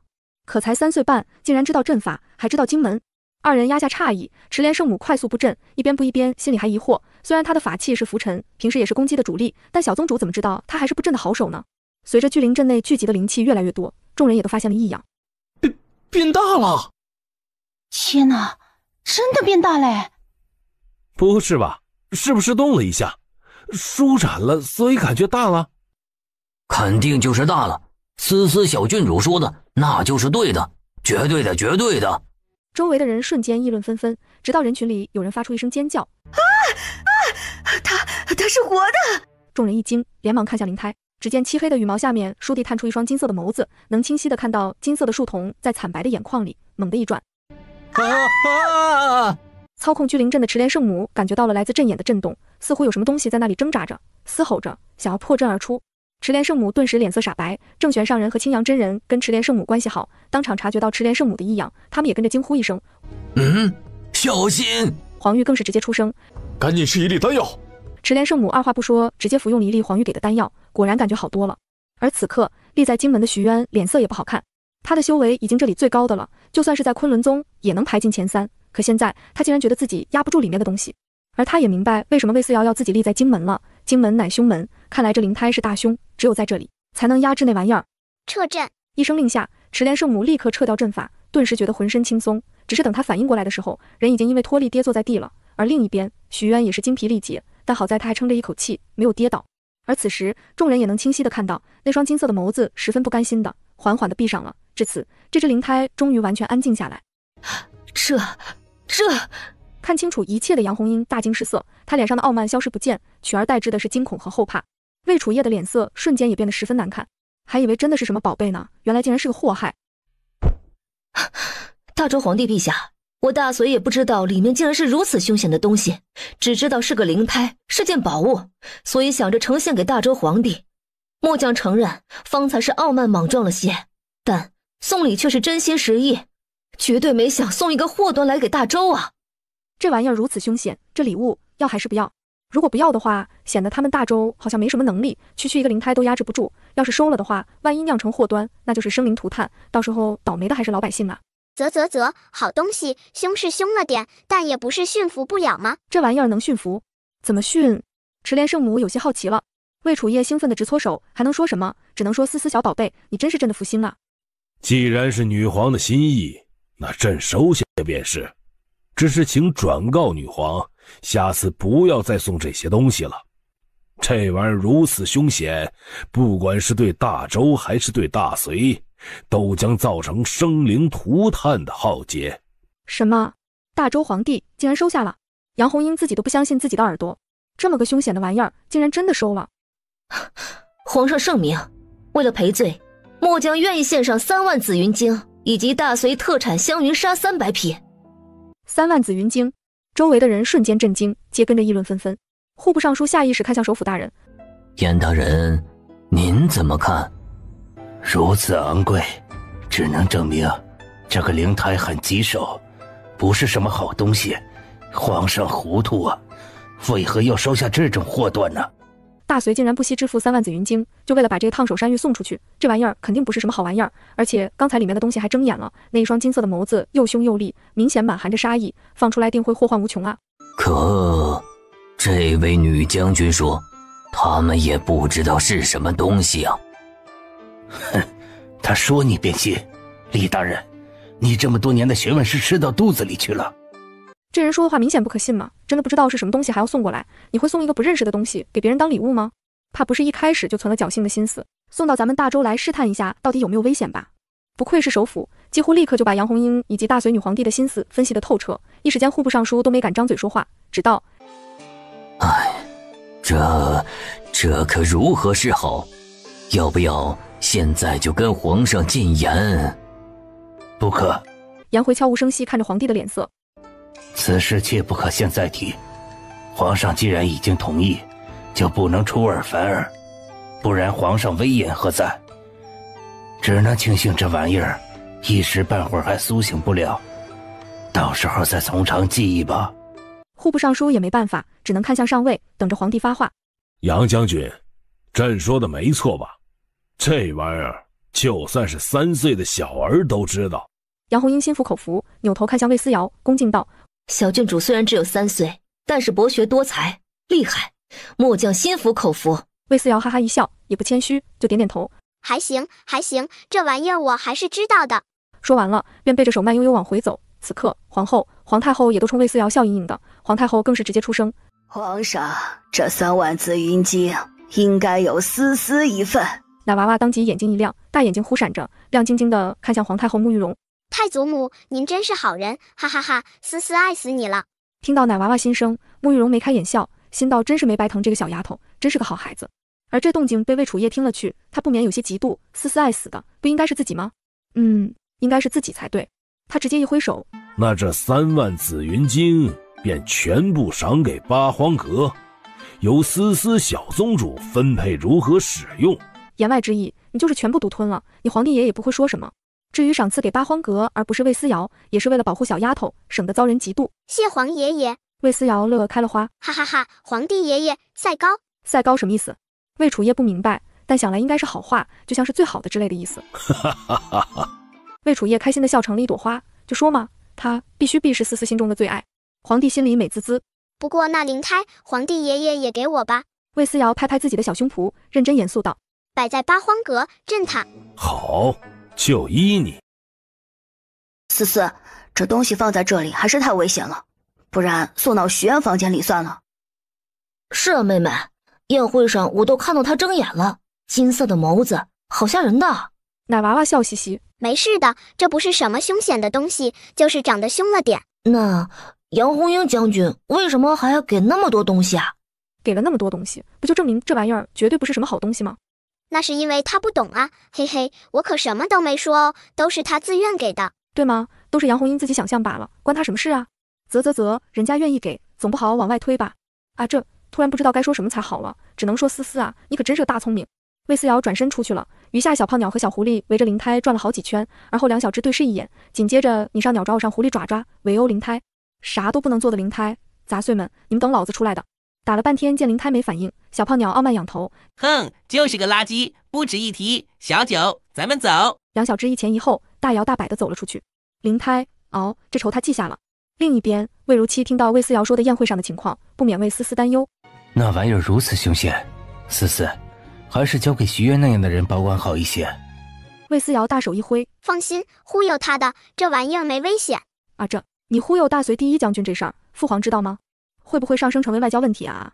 奶娃娃见他担忧的样子，嘻嘻一笑。太子伯伯别想这么多，主要是你不能露面。不过鱼儿已经现身了，皇帝爷爷会盯着他们的。魏如期十分感动。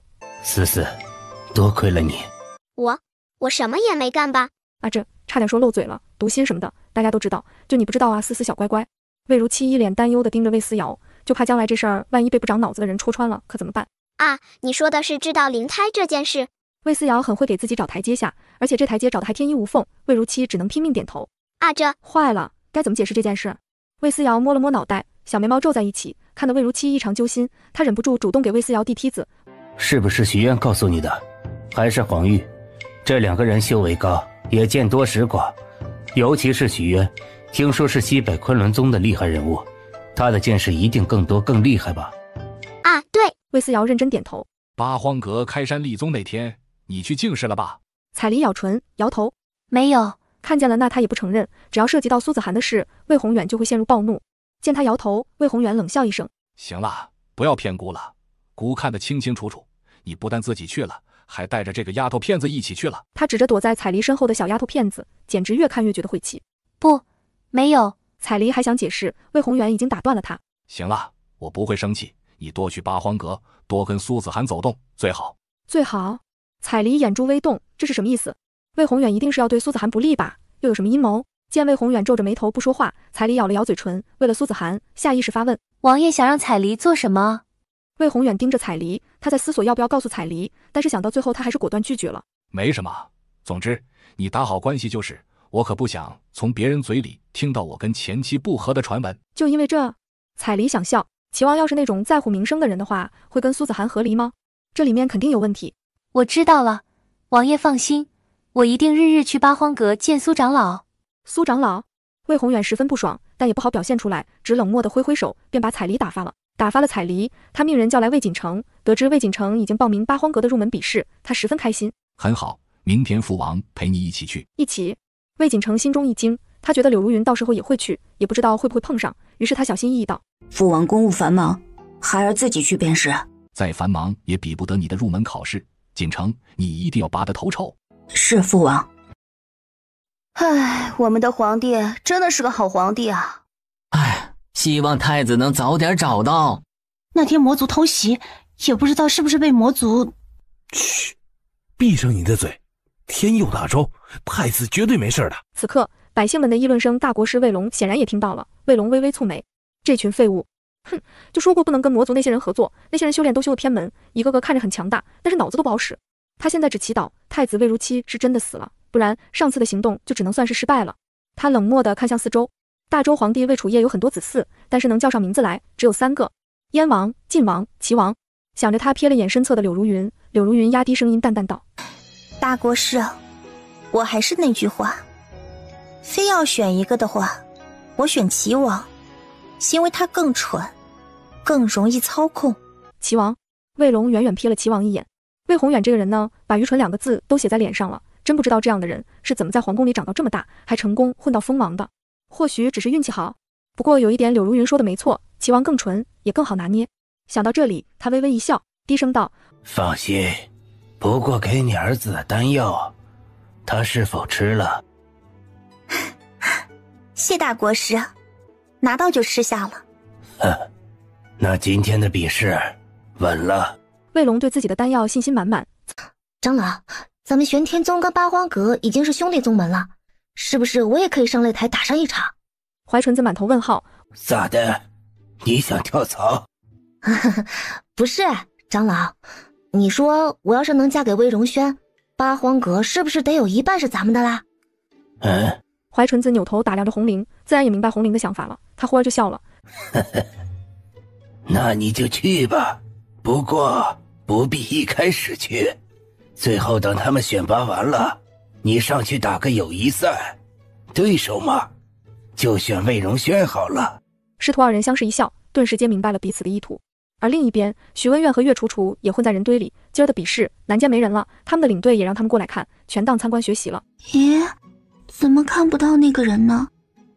哪个人啊？徐文苑的眼睛落在魏荣轩身上，岳楚楚却在到处寻找。就有个很高很帅的人。岳楚楚面色微红，看得徐文苑咯咯直笑。你喜欢人家？也还好吧。岳楚楚撅嘴。2个人低声谈话，却不知道谈话的声音早就被人听走了。魏愁忍不住默默流泪，顺势低头捏了捏自己肚子上的肉。倒是李念妹和李盼妹2个人笑得前仰后合。魏求，不然你减肥吧。不行，他减不了，不然你天天运转灵气算了，这样还对修为有精进。不行的，他睡觉怎么办？半夜醒来发现躺的不是自己男人。想想我都要笑死了。2个人一唱一和，说的魏愁又想笑又想哭。你们2个人怎么这么损呢？魏愁气呼呼，肥肉都跟着颤抖。那你说怎么办啊？对啊，你说嘛，你只要有办法，咱们兄弟俩绝对赴汤蹈火也要帮你。但你现在你自己都不敢暴露，我们该如何是好？就是没法做嘛，不然你就直接上去告诉他，你就是那个帅哥，你叫魏求，你会变身。2人又跟着哈哈大笑。魏愁要气疯了，这2个人真的很不靠谱啊！不行，老子要减肥。哼，要不是荣轩和子轩已经是八荒阁的大弟子了，也没魏锦城什么事儿，今儿这风头也不会落在他身上。没办法嘛，除了咱们就是他了。二人嘀嘀咕咕的话被盖宇听到，盖宇气得跳起来就要骂人，被魏锦城扯住。只能说齐王3个儿子都十分优秀，你说是吗，大哥？魏荣轩的态度一直都是冷冷的，而今更冷了几分。他冷冷纠正：齐王府只有你一个儿子。魏锦城的脸色果然变了变，但很快又笑了。不管是谁家的，但都是姓魏的，都是皇爷爷的孙儿，自然也是一家人。别，我们跟你可不是一家人，永远都不是。魏子轩连忙摆手，多稀罕啊！妹妹不是说过吗？这人根本不是魏宏远的儿子，还不知道是谁家的呢，这就上杆子来攀亲戚啦。魏子轩撇嘴，哎，什么时候魏锦城的身份能公诸于众啊？他真的很想问问魏锦城，兄弟，你爹是谁啊？魏锦城拿下了比试的第1名，进入八荒阁，稳了。魏锦城面上是隐藏不住的得意，这也落在了魏楚夜眼睛里，他忍不住摇了摇头，就说这玩意儿绝对不会是老魏家的种，他们家的种都是很稳的，就算是魏宏远那个蠢货，也能先按耐不动，回家再表现出来。此时，魏思瑶缓缓站了出来。那什么，下面就由我这个宗主说一下最后的测试吧。一听是最后的测试，所有人都打起精神来，目光灼灼盯着小娃娃手里的这个水晶球。最后测试的到底是什么呀？不知道啊，听小宗主说完。从第一个人往后传，每个人双手托住水晶球，球会发出各种光芒，什么颜色都可以进入八荒阁，但只有一种颜色不要。周围立刻安静下来，只有一种颜色不要。众人愣了一下。黑色，当水晶球变成黑色的时候，那就证明你不适合我们八荒阁，请立刻离开。众人忍不住议论纷纷，谁也不晓得这黑色代表什么。那就从你开始吧。魏思瑶随便挑了一个离自己最近的，将水晶球塞了过去。水晶球往下传，大部分的颜色都是浅绿色和浅蓝色，至于宋明那几个人，大都是浅绿色，连蓝色都达不到。最后，水晶球传给了魏锦城，少年想都没想便接过来，淡然开口：思思妹妹，想必绿色便是普通，蓝色是稍好，红色和金色都不错，但我私以为金色最好，是吗？他这一番揣测，成功让在场所有人诧异，他们皆目瞪口呆，谁都没想到，这水晶球区分的颜色，竟然是修为的高低吗？非也，并不是修为的高低，我说的好，指的是大家的品行和心性。绿色只是普通人的心性，就算有绝佳的资质，在修为的路上也达不到最好。其余的嘛，倒是可以考虑一下。修为的路有千千万万条，并不是只有一种哦。这球是测试品行和心性的。众人哗然，谁都没想到八荒阁的测试还要测这个，别的宗门都只是测试修为和实力的呀。你是最后一个，快些吧。魏锦城慢悠悠的双手托举起了水晶球，然就在大家热切的目光之中，这水晶球倏地闪烁出一点光芒，紧接着便显露出浓郁的无边无际的黑暗。这到底是什么鬼玩意儿？什么鬼？什么鬼呀？为什么它一捧起来就是黑色的？为什么？是不是你做了什么？就因为我是柳如云的儿子，就不想让我进入八荒阁，对不对？羞愤让他恼羞成怒，魏锦城甚至觉得这就是对自己赤果果的羞辱和歧视，他再也忍不住将自己内心的想法宣泄而出。我觉得用水晶球决定一个人是否能加入宗门，有些太荒谬了。这位少年的笔试成绩第1呢，就因为这就要拒绝一个如此优秀的人才，这对大周来说才是损失呢。而且堂堂八荒阁做主的竟然是个孩子，岂不是儿戏呀？随着他开口，大国师也起身道：皇上，我一直听说大周皇帝最喜欢人才，这样优秀的人才就这么拒之门外，真是可惜呀。皇上，末将也觉得大国师说的没错，这的确十分可惜呀。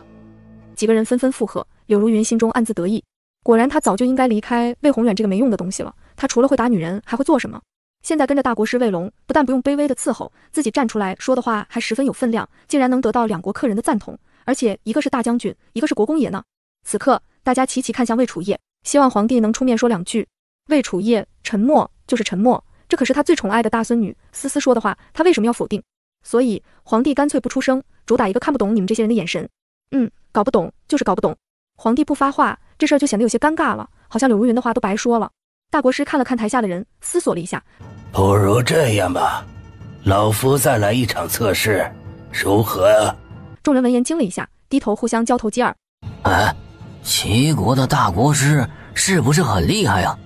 听说大国师能通神呢，是不是要问神啊？大家都很兴奋，本来只是来看八荒阁的入门大比的，谁想还能看到大国师请神。来，你来，我就看着你演。八荒阁的宗主又不是你，你就算演出个花来，这结果也不会改变的吗？魏思瑶为了表现自己大度，还是打算让大国师来个表演，顺便也让自己看看这人怎么请神的。他上辈子都不知道还能请神。另外，等他做完了，自己再告诉大国师谢谢你的无用功，结局不会有任何改变，岂不是很爽？哈哈哈哈！魏思瑶越想越开心，笑容不自觉地便挂在了脸上。所以，大国师，走起来，请开始你的表演，哈哈哈！要不是周围人太多，魏思瑶一定叉腰狂笑。魏楚业在听到魏思瑶的心声之后，终于也点了点头。那就有劳大国师了。思思都同意事情，自己没理由拒绝。来吧，朕也挺想看看大齐那边是怎么请神的。供台、香案、香火、蜡烛、符篆，他把拿出来的东西一摆好，瞧着还真的挺像那么回事。这不是上古茅山宗的法术吗？说是请神，不过请的都是仙人罢了，只是有些仙人真的烟消云散，能请到的真的不多呀。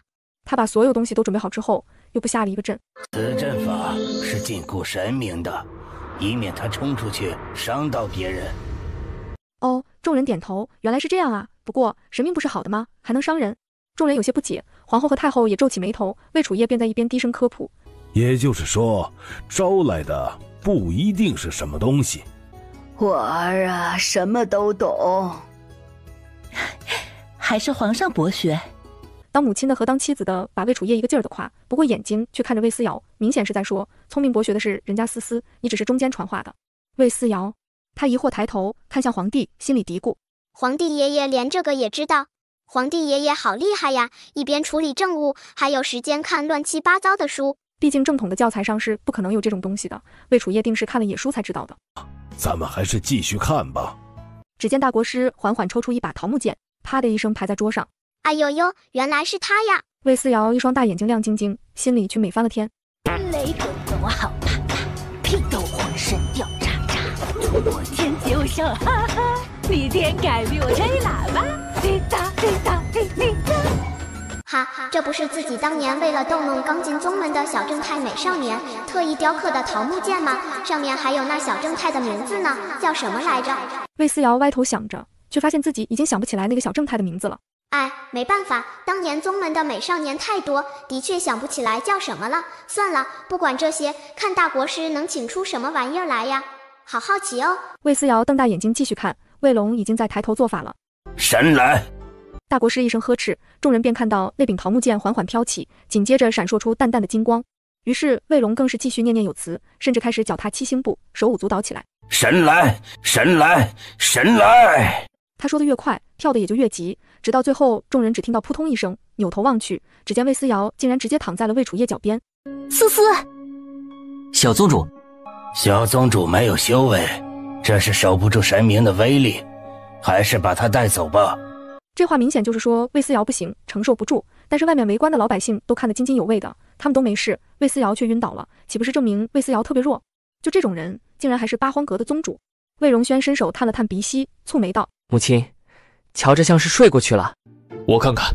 独一圣手认真检查了一番，而后松了一口气，没事儿，就是睡了。雷狗狗好怕怕，屁都浑身掉渣渣。我天就上，哈哈！你天改比我吹喇叭，滴答滴答滴滴答。苏长老，你抱好他，应该一会儿就行了。然谁都不知道，此刻魏思瑶的灵魂已经跑到了那个桃木剑上。擦呀，请神不是请的已经死掉的人吗？为什么会把自己这个活生生的人请出来呀？奶团子十分无语。咦，这个角度还不错呀，很好，视野很好，什么都能看到呢。很好。魏龙见神明已经请到，立刻继续做法，大喝一声：现形！魏思瑶突然就惊了，好好的为什么要现形啊？他还没做好准备呢。魏思瑶有些慌，他只能赶紧盘膝坐好。而此时，众人也看到了飘在桃木剑上方的影子。快看，真的现形了！这就是神明吗？快给神明磕头啊！可，神明怎么是个小孩子的模样啊？因为魏龙修为不够，请出来的神明只有个轮廓，五官样貌并不清晰，总之就像是雨水打过的水墨画一般，模模糊糊，根本看不清楚。哎，你们觉没觉得这个影子有点眼熟啊？好像有点眼熟啊，好像是在哪里见过。众人终于发现了异样，甚至大家都觉得眼熟，那感觉好像所有人都见过这个影子似的。直到最后，终于有人喊了一声：“这不是八荒阁的小宗主！”众人一惊，视线又齐刷刷看向被苏子涵抱在怀里的小娃娃身上。此刻，魏楚夜等人也下意识看向魏思瑶。怎么说呢？真的越看越像。这不会真的是思思吧？此话一出，所有人都大惊。哎呀，不是，这就暴露了身份了吗？想着他下意识想张嘴说话，但发现自己根本张不开嘴，想要起身，发现自己也动不了，好像从他完全现形之后就动不了了。这是怎么回事？他下意识看向魏龙，果然见魏龙又是一阵念念有词，而自己竟然就忽地站起来了。明白了，桃木剑现在是属于魏龙的，所以他现在控制不了，也命令不动，但魏龙可以。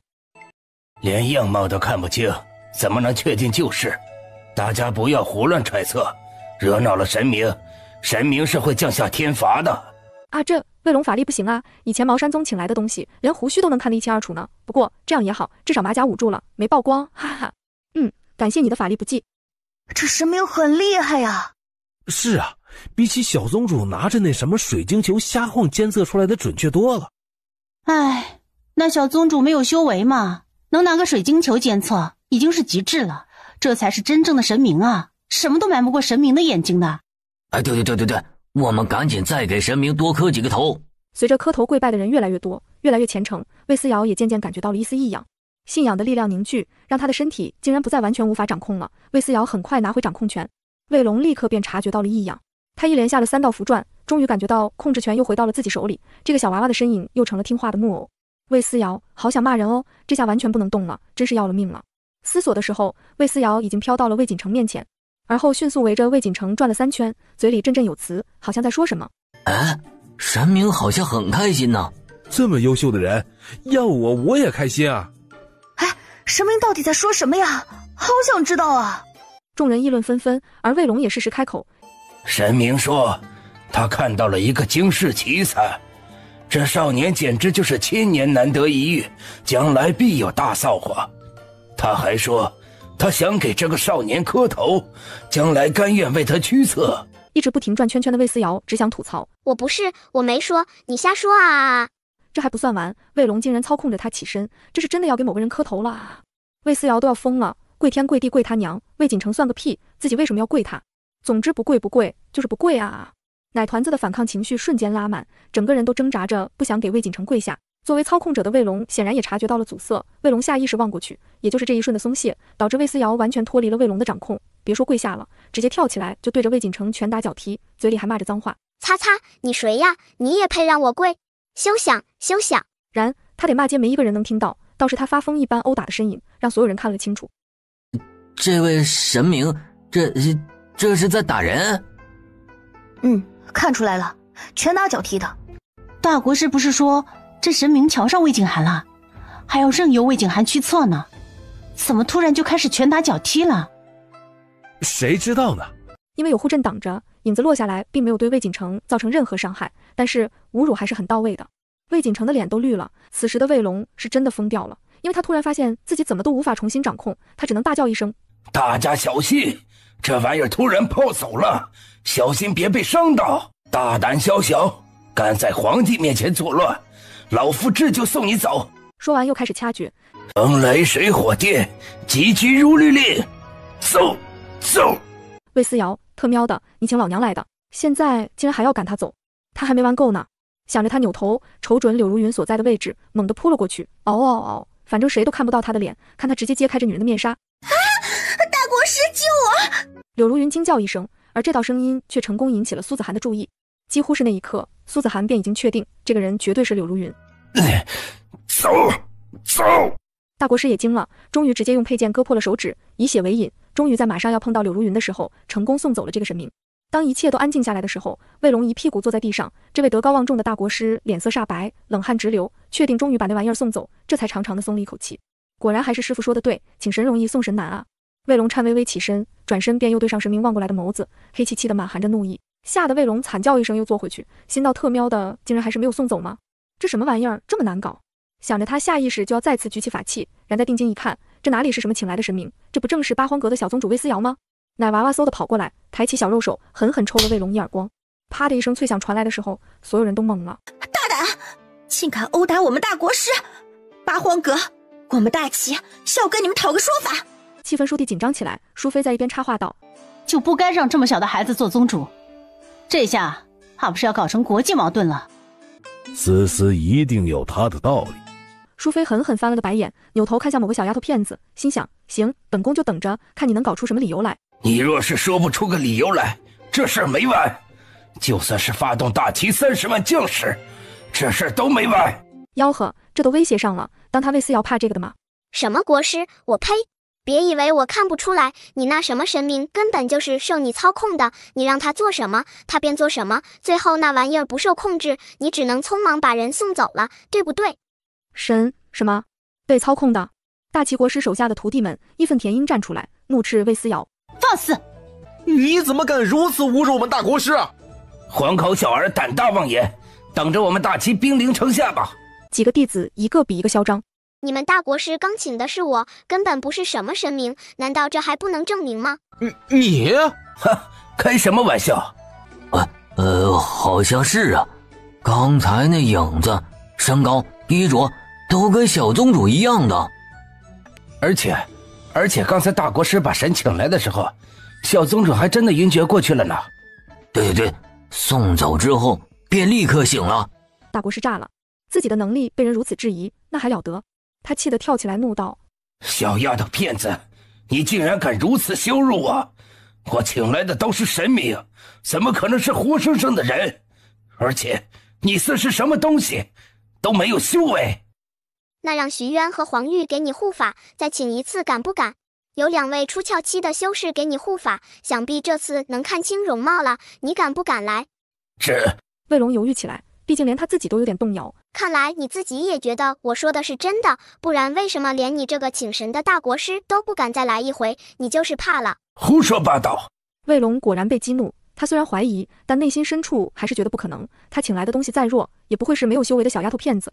那就有劳2位长老了，这就开始吧。若是不是，我不但要让你跪下给老夫道歉，你还得让出八荒宗阁主的位置来，由我推荐的人来做，怎么样？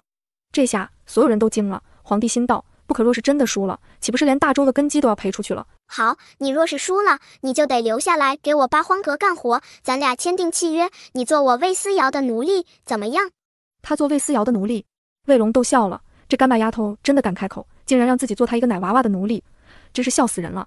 行，小丫头，你就等着把八荒阁输给老夫吧。说完，他便掏出桃木剑继续做法。许渊和黄玉在一边护法，周围所有人都紧张起来，只有齐国的人神情兴奋。此刻最难熬的还是大周的人，尤其是皇帝，他十分担忧，但是又不自觉地相信魏思瑶。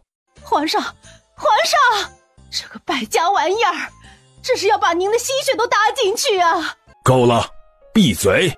够了，闭嘴！魏楚夜一声怒斥，龙威震慑出来，淑妃立刻闭上嘴巴。在一声又一声的神来的吼声下，安安静静在旁边的魏思瑶果然身子一歪，再次躺下了。哼，不过是装的罢了。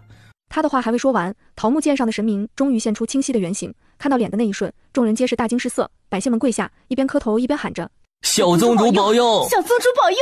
小宗主！魏龙都惊了，他下意识抬头看去，只见半空之中飘着的竟然真的是魏思瑶。而这次的魏思瑶跟上次又有所不同，这次魏思瑶竟然是坐在一个莲花座上的，头顶还冒着金光，俨然就是一副神佛样貌。魏思瑶扬唇一笑，冲磕头的众人摆了摆手：心诚则灵，但凡跪拜的，全部赐福。大周皇帝圣明仁德，赐长寿，赐修为，赐百姓安居乐业，赐国力繁荣昌盛，大周万年长流。这一声万年长流，震得百官都跟着齐齐下跪，山呼：大周万年长流，皇上万岁万岁万万岁万万岁！艾玛，气氛突然就不一样了，简直嗨到了极点。魏楚夜直接就乐了，很好，八荒阁没有输出去，还收获了一波民心，甚好甚好。思思小宝贝真是福星，不，现在是福神了呢。魏龙傻眼了，他恼羞成怒才要说话，半空中的魏思瑶却倏地低头，小手指隔空点了点魏龙。大胆，八荒阁选拔弟子乃是大周的事情，你一个大齐的国师在这里凑什么热闹？竟然还妄图操控招收，更改宗主的命令，你以为你是什么东西？你也配？从现在起赐你做八荒阁宗主的奴隶，若有不忠或是反抗，自有天罚。魏龙他整个人都傻了，小朋友咋的，玩过家家玩上瘾了吗？你以为你真的是神明吗？若不是徐渊和黄玉给你撑腰，恐怕你连露出真容都难，还赐老夫天罚，哈，做梦呢！喂，该醒醒了！魏龙冷哼一声，二话不说开始掐诀。走你！好吧，都不送走了，直接走你了。魏思瑶十分配合的瞬间消失。到底是怎么回事？你究竟做了什么手脚？为什么请出来的神明会是你？你现在是我的奴隶了，我让你往东，你不能向西；我让你打狗，你不能撵鸡，明白了吗？魏龙用看傻子一般的神情盯着魏思瑶，哈的大笑了一声。老夫乃是堂堂大齐国的大国师，只听命于大齐皇帝一个人，你算是个什么东西？难道能比大齐皇帝还尊贵？那是没有皇帝尊贵的，不过咱们都说好了，你输了便要做我的奴隶。哼，老夫不知道，没听说过。行吧，这人开始耍赖皮了。切，老匹夫就是个骗子。神棍，现在竟然还跑出来骗小孩啊！我们都听到了，你说的，输了就做我们小宗主的奴隶。换了我，屁颠屁颠的给小宗主做奴隶，抱大腿都行。这可是神明啊！哼，休想！魏龙里都不想搭理魏思瑶，然奶娃娃既不生气也不恼怒。魏龙，跪下见过主子。见过主子？屁！老子偏不听，更不会跪。想着他扭头就要走，才转身，还没迈开腿，一道天雷咔嚓一声落下，不偏不斜，正劈在魏龙的脑袋上。小娃娃笑嘻嘻继续问：跪下见过主人。魏龙抽了抽嘴角，挣扎着倔强道：休想！咔嚓，又是一道惊雷落下，这次直接劈得魏龙弯了一条腿，变成单膝跪地。跪下见过主子。魏龙倔强扭头，嘴上没说，心里却还是不同意的。然后大家就听到了第3道雷落下来的声音。又落了，又落了，这都是天罚呀！唉，乖乖跪下喊主人不就好了？焦黑的大国师脸上流下2行清泪，他只能跪下磕头，恭恭敬敬地喊了一声主子。桃木剑归我了。魏龙立刻摇头，那可是上古古堡。然头才摇到一半，又一道天雷落下，劈得魏龙吐出一口血来，最终重重栽倒在地。魏龙崩溃，只能哆哆嗦嗦地送上桃木剑。主人还有什么吩咐？对，这是认命了。行了，滚一边去吧。反正桃木剑已经拿到手了，你没用了。今日我八荒阁那新大比正式落下帷幕，除了魏锦城，余下所有人将成为八荒阁的新弟子。我有问题，我比试第一，为什么只有我不要？不是说过了吗？水晶球，你是黑色，品行不端，不予录取。你凭什么说我品行不端？就是凭什么？景寒兄在南剑出了名的人品好，你凭什么说他人品不端？没事，将来会看出来的。现在比试结束，大家都散了吧。苏子涵，没想到你竟然是如此自私又小气的女人，你简直不配做母亲。王爷，有病请去医馆，我们这里是宗门，不管看病。苏子涵，魏宏远气炸了，瞧瞧这个女人说的是什么话，竟然骂她有病。魏锦城是不是你故意刷下去的？你对我有恨，就怪罪在锦城身上。锦城怎么你了吗？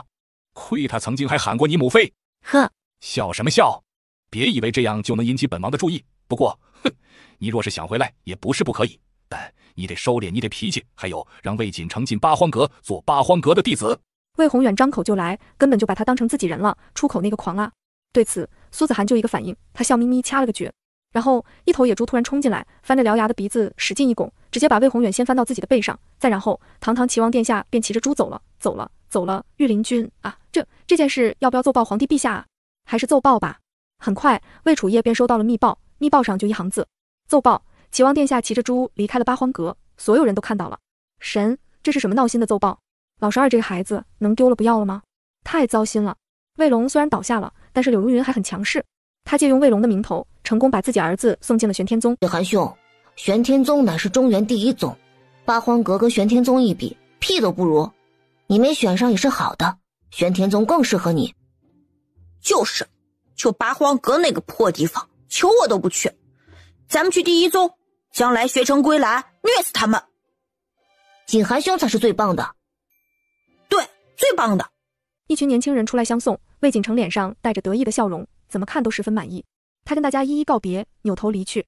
玄天宗，我来了，我要成为这世间第一。少年怀揣着梦想离去，然到了玄天宗才发现，八荒阁你见过吗？是不是很大很漂亮？里面的人是不是都很厉害？听说小宗主才3岁半，就已经是拳打出鞘期，脚踩化神期，完全就是半仙了呢。什么半仙？人家就是神仙，听说还显灵了呢。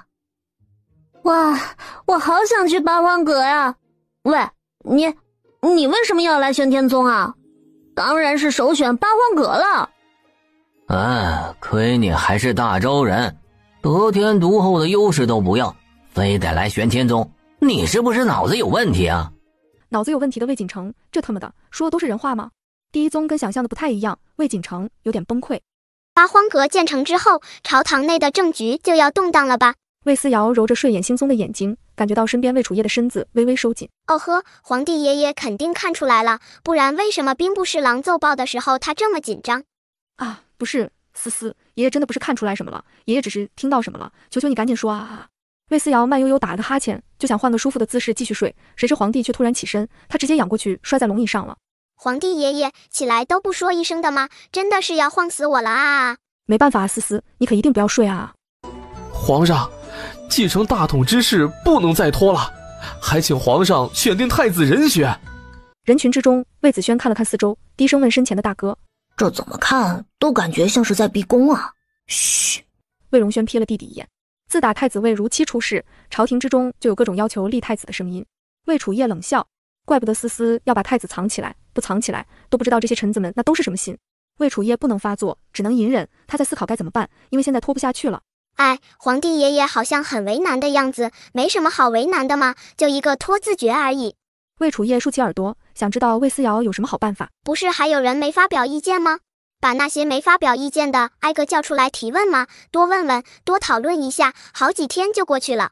问完了臣子，就问皇子，一个个问下来，又好几天过去了。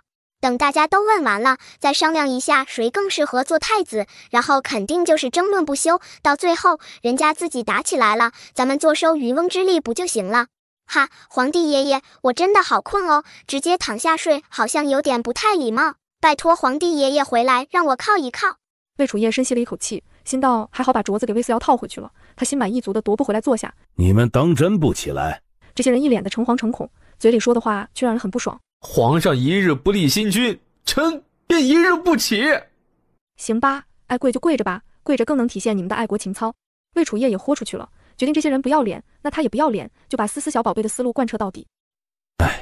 你们也是为了大周，为了江山社稷。演戏吗？自然要做的足一点。这些跪着的臣子们一听，顿时觉得有戏，毕竟前段时间皇帝只会勃然大怒，现在竟然能体谅他们了。难道今儿有希望立储？颜回，你怎么说？颜回是皇帝这一派的，魏楚夜暂时看不出什么异常。老臣听皇上吩咐。颜大人这样还算什么纯臣？不过是不忠不孝、不仁不义之徒罢了。另立新君就是为皇帝分忧，你只会听皇上的，根本就不配做首辅。昏昏欲睡的魏思瑶倏地睁开眼睛，盯着詹事府少詹事。艾玛，这个刺儿头挑的真好啊！话说这位詹事府少詹事肯定活不过3集吧？魏楚夜本来还在听朝堂上这些人吵架，听到这里之后，他恍然间觉得自己好像明白了什么。乖乖，这也太给力了！今儿只问了颜回一个人，结果还没问出个1、2、3、4来，这些人就吵起来了，哈哈哈！给力！继续吵，再吵一会儿就该吃午饭了。魏思瑶暗搓搓地想着，魏楚夜却只能憋着笑，努力露出一副威严的模样。然而这场争吵却是毫无休止的，直到皇帝呵斥一声：“够了，退朝！”一声退朝，众人才恍然察觉，已经快晌午了。几位留步，淑妃想请小郡主和郡主、献王一起吃个饭，一家人好好聚一聚。宗门还有事情要打理，请转告淑妃，有时间一定去。说完，完全不给小公公面子，带着弟弟妹妹往外走。小公公脸色都变了，便在后面追了一路，各种好话都说了。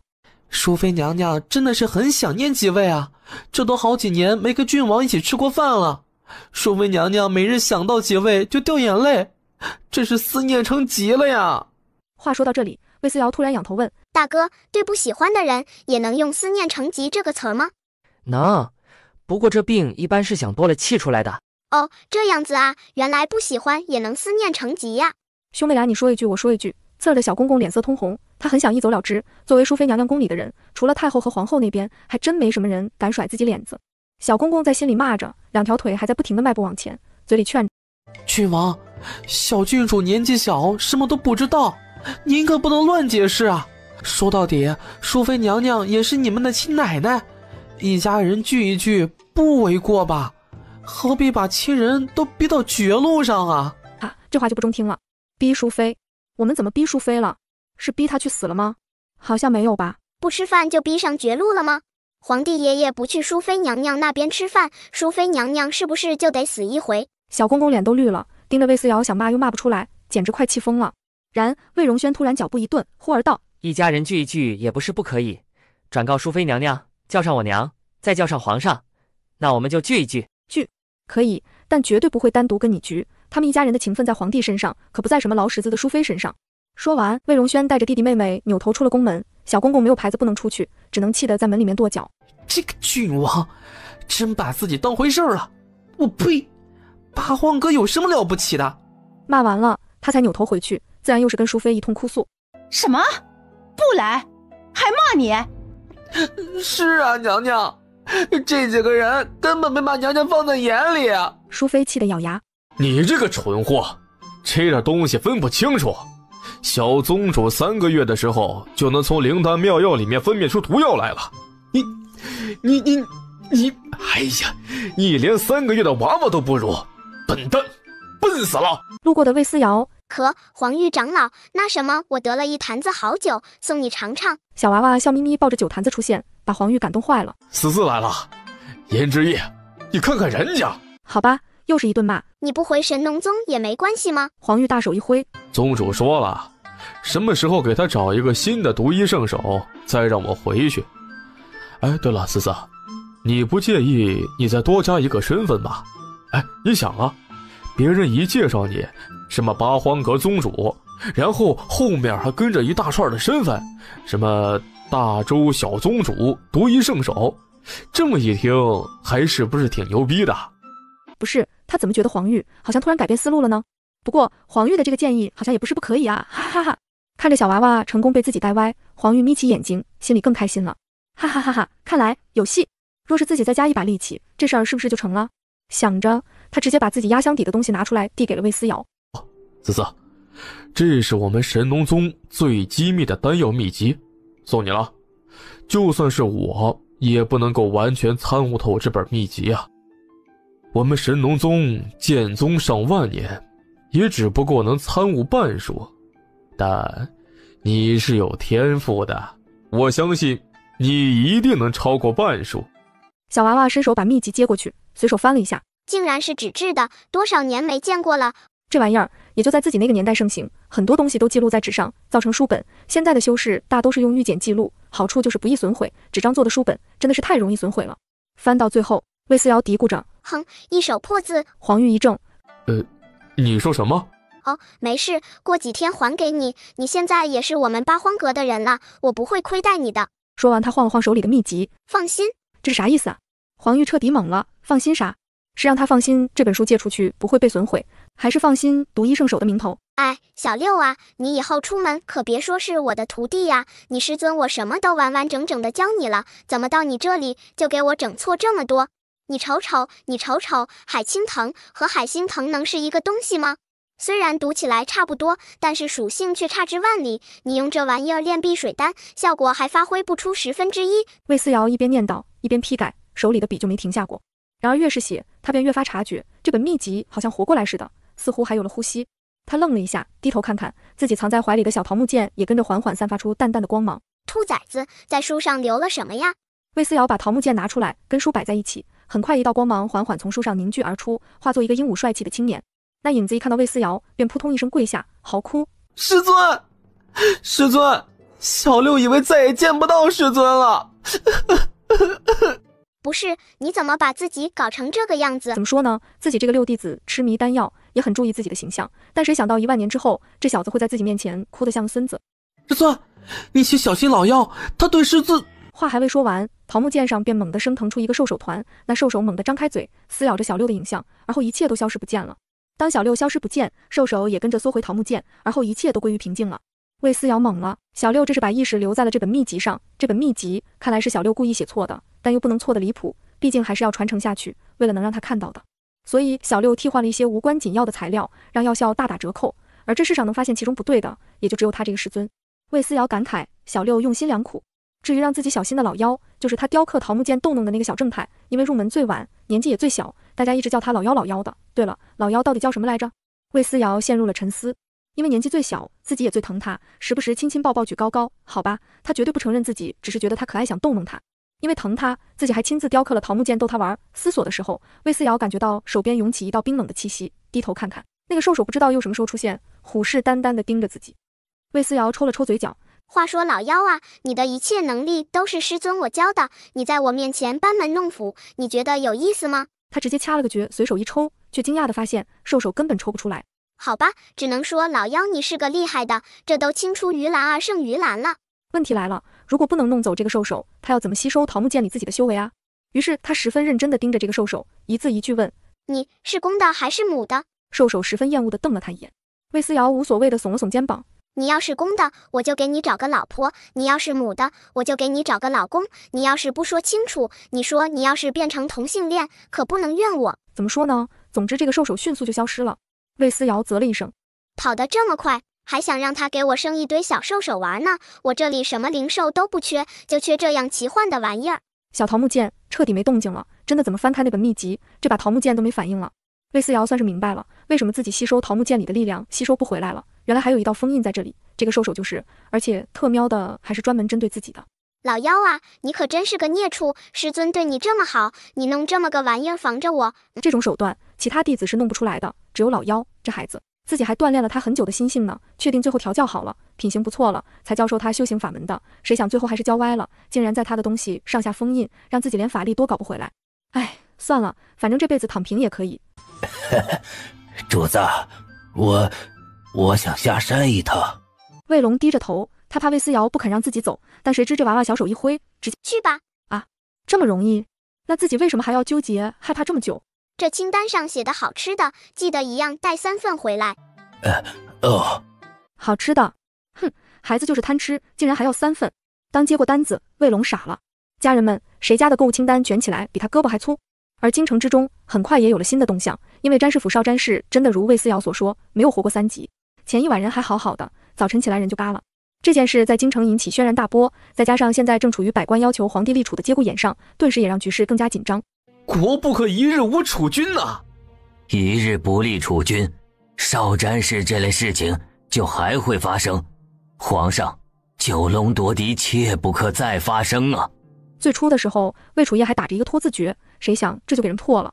烦，嘴里天天说着要立储君，但是又不推举个人出来，这是要闹死谁吗？旁边魏楚夜听到了，满意的点了点头。那你们推举个人吧。皇上，臣推荐燕王殿下。皇上，臣推荐晋王。皇上，臣推荐齐王。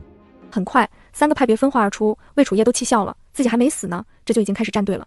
3个，晋王没有子嗣，这样也能继承大统吗？皇上，选新君最重要的还是政绩和德行。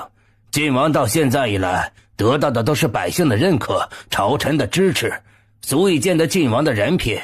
即便是现在没有子嗣，将来也会有的，不能以此就拒绝了未来的明君啊。那这样吧，等到下个月1号请神的时候，不妨问问神明，到底谁更适合做太子吧。拖字诀又添上一笔，拖到下个月1号再说。等下了朝，3位王爷走在一起，晋王笑笑，我觉得父王说的对，我没有子嗣，不能继承皇位，还是让给你们弟兄2人吧。说完抱了抱拳，扭头走了。余下燕王和齐王相视一笑，哈哈哈，本王觉得我也没有那个能力，新君之位还是劳烦12弟吧。齐王魏宏远一听，还真的挺了挺胸膛，一副他已经是太子的样子。瞧，6哥觉得他没能力，比不过自己，8哥连个孩子都没有，这么一看，新君的位置绝对就是自己的啊。王爷一定把齐王妃拉拢过来，能不能坐上皇帝之位，就看王爷能不能拉拢来苏子涵了。魏宏远，等等，不是这个没根的老太监说了个啥？魏宏远还美滋滋的等着做了皇上之后继续欺辱苏子涵呢，结果赵公公又跟他提这个。难道我还需要苏子涵的支持吗？赵公公一言难尽地盯着魏宏远，心里总觉得这个魏宏远就算做了皇帝，肯定也不会是什么好皇帝。但是吧，自己又没得选，毕竟这人是淑妃的儿子。现在苏子涵代表的不是他自己了。首先，他身后是汝南苏氏，这一点无需多说。而后，他有3个有能力的孩子，魏荣轩小小年纪已经是金丹期，而且师从徐渊，西北第一宗昆仑宗的长老，第一剑修，可以说这已经是天花板的战力级别了。所以魏荣轩很重要。乖乖，战力天花板啊！如果这种人跟自己不是一条心，那真的很危险。虽然魏荣轩跟魏宏远是父子关系吧，但是齐王殿下，您总是能把一手好牌打成烂牌，好好的儿子都不要，也是没谁了。这好吧，魏荣轩的确很优秀，这点他都无法辩驳，只能说这个儿子丢了，真是自己的损失。另外2个都是菜鸡。魏宏远还想挣扎一下，赵公公叹了口气，继续道：魏子轩虽然比不过魏荣轩，但也只是比不过他而已。魏荣轩太优秀了，又有多少人比得过？王爷是否还记得魏子轩进阶筑基期的天象比锦城公子强得多？魏子轩虽然不是天才，但也是人才，多一个对我们都是助力。那魏思瑶什么能力都没有吧？唉，赵公公的叹息声更大了。难就难在思思小郡主什么能力都没有，还深得皇上喜爱这一点了。皇宫里这么多公主，这么多小郡主，却偏偏喜欢一个什么都没有的魏思瑶，甚至每天早朝还让魏思瑶坐在自己身边。您就没觉得这3个孩子里，您最该拉拢的就是魏思瑶吗？这还真没想过，反而他最容易无视的就是这个魏思瑶了。这丫头真的一无是处啊！看着魏宏远懵逼的脸色，赵公公都快坐不住了。接下来殿下可以直接从思思小郡主这里入手，毕竟她年纪小，好忽悠。怕齐王听不懂，赵公公直接用了忽悠这个词儿。只要魏思瑶愿意唤您一声父王，就算苏子涵再不情愿，也会想办法复合的。到时候汝南苏氏支持殿下，八荒阁支持殿下，那这皇位就跑不了了。赵公公一通分析，魏宏远醍醐灌顶。小宗主，好吃的呢？魏龙赶紧把好吃的拿出来送过去。魏思瑶扒拉了一下，然后拿出一份肉干开始吃，一边吃一边迷醉的摇头晃脑啊，就是这个味道。小时候哥哥带着出去玩，外面街上买的肉干就这个味儿，好吃。魏思瑶吃的十分满意，都吃完一根了，扭头看看魏龙竟然还没走。不是，你怎么还在这儿？我得好吃的可不会分给你的哦。魏龙想哭，他不想走吗？但是这2条腿就是不动啊，这说明神，这说明他得把自己的行踪说出来才行。于是他只能低头。小宗主，我离开宗门这2天去了。魏思瑶摆摆手。哦，我不想听，你走吧，我想吃独食了，你在我会不好意思吃独食的。他难道不想走吗？还有，他也一点不想说啊。可是这2条腿就是不动，他有什么办法啊？魏龙只能扑通一声跪下，哭得肝肠寸断。哎呀，小宗主，我求你停一停吧。行吧。都哭着求我了，人家也不是铁石心肠，那你就说吧。魏龙又憋屈又无奈，只能惨兮兮的一边抹眼泪一边道：我安排人杀了詹师傅少詹氏。说完，魏龙就知道完蛋了，他肯定要死了。魏思瑶是皇上的亲孙女儿，自己杀了他们家的臣子，魏思瑶肯定会把自己送走的。然小娃娃听完之后竟然没有半点反应，反而继续扒拉着好吃的。魏龙心中一喜，心道看来这丫头只有4岁还是有好处的。他什么都不懂啊！正开心呢，小娃娃应了一声：哦，说吧，那3个王爷你支持谁呀？说吧，那3个王爷你支持谁呀？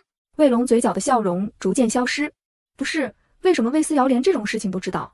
魏龙震惊地盯着面前的小娃娃，就像盯着什么洪水猛兽。为什么你会知道？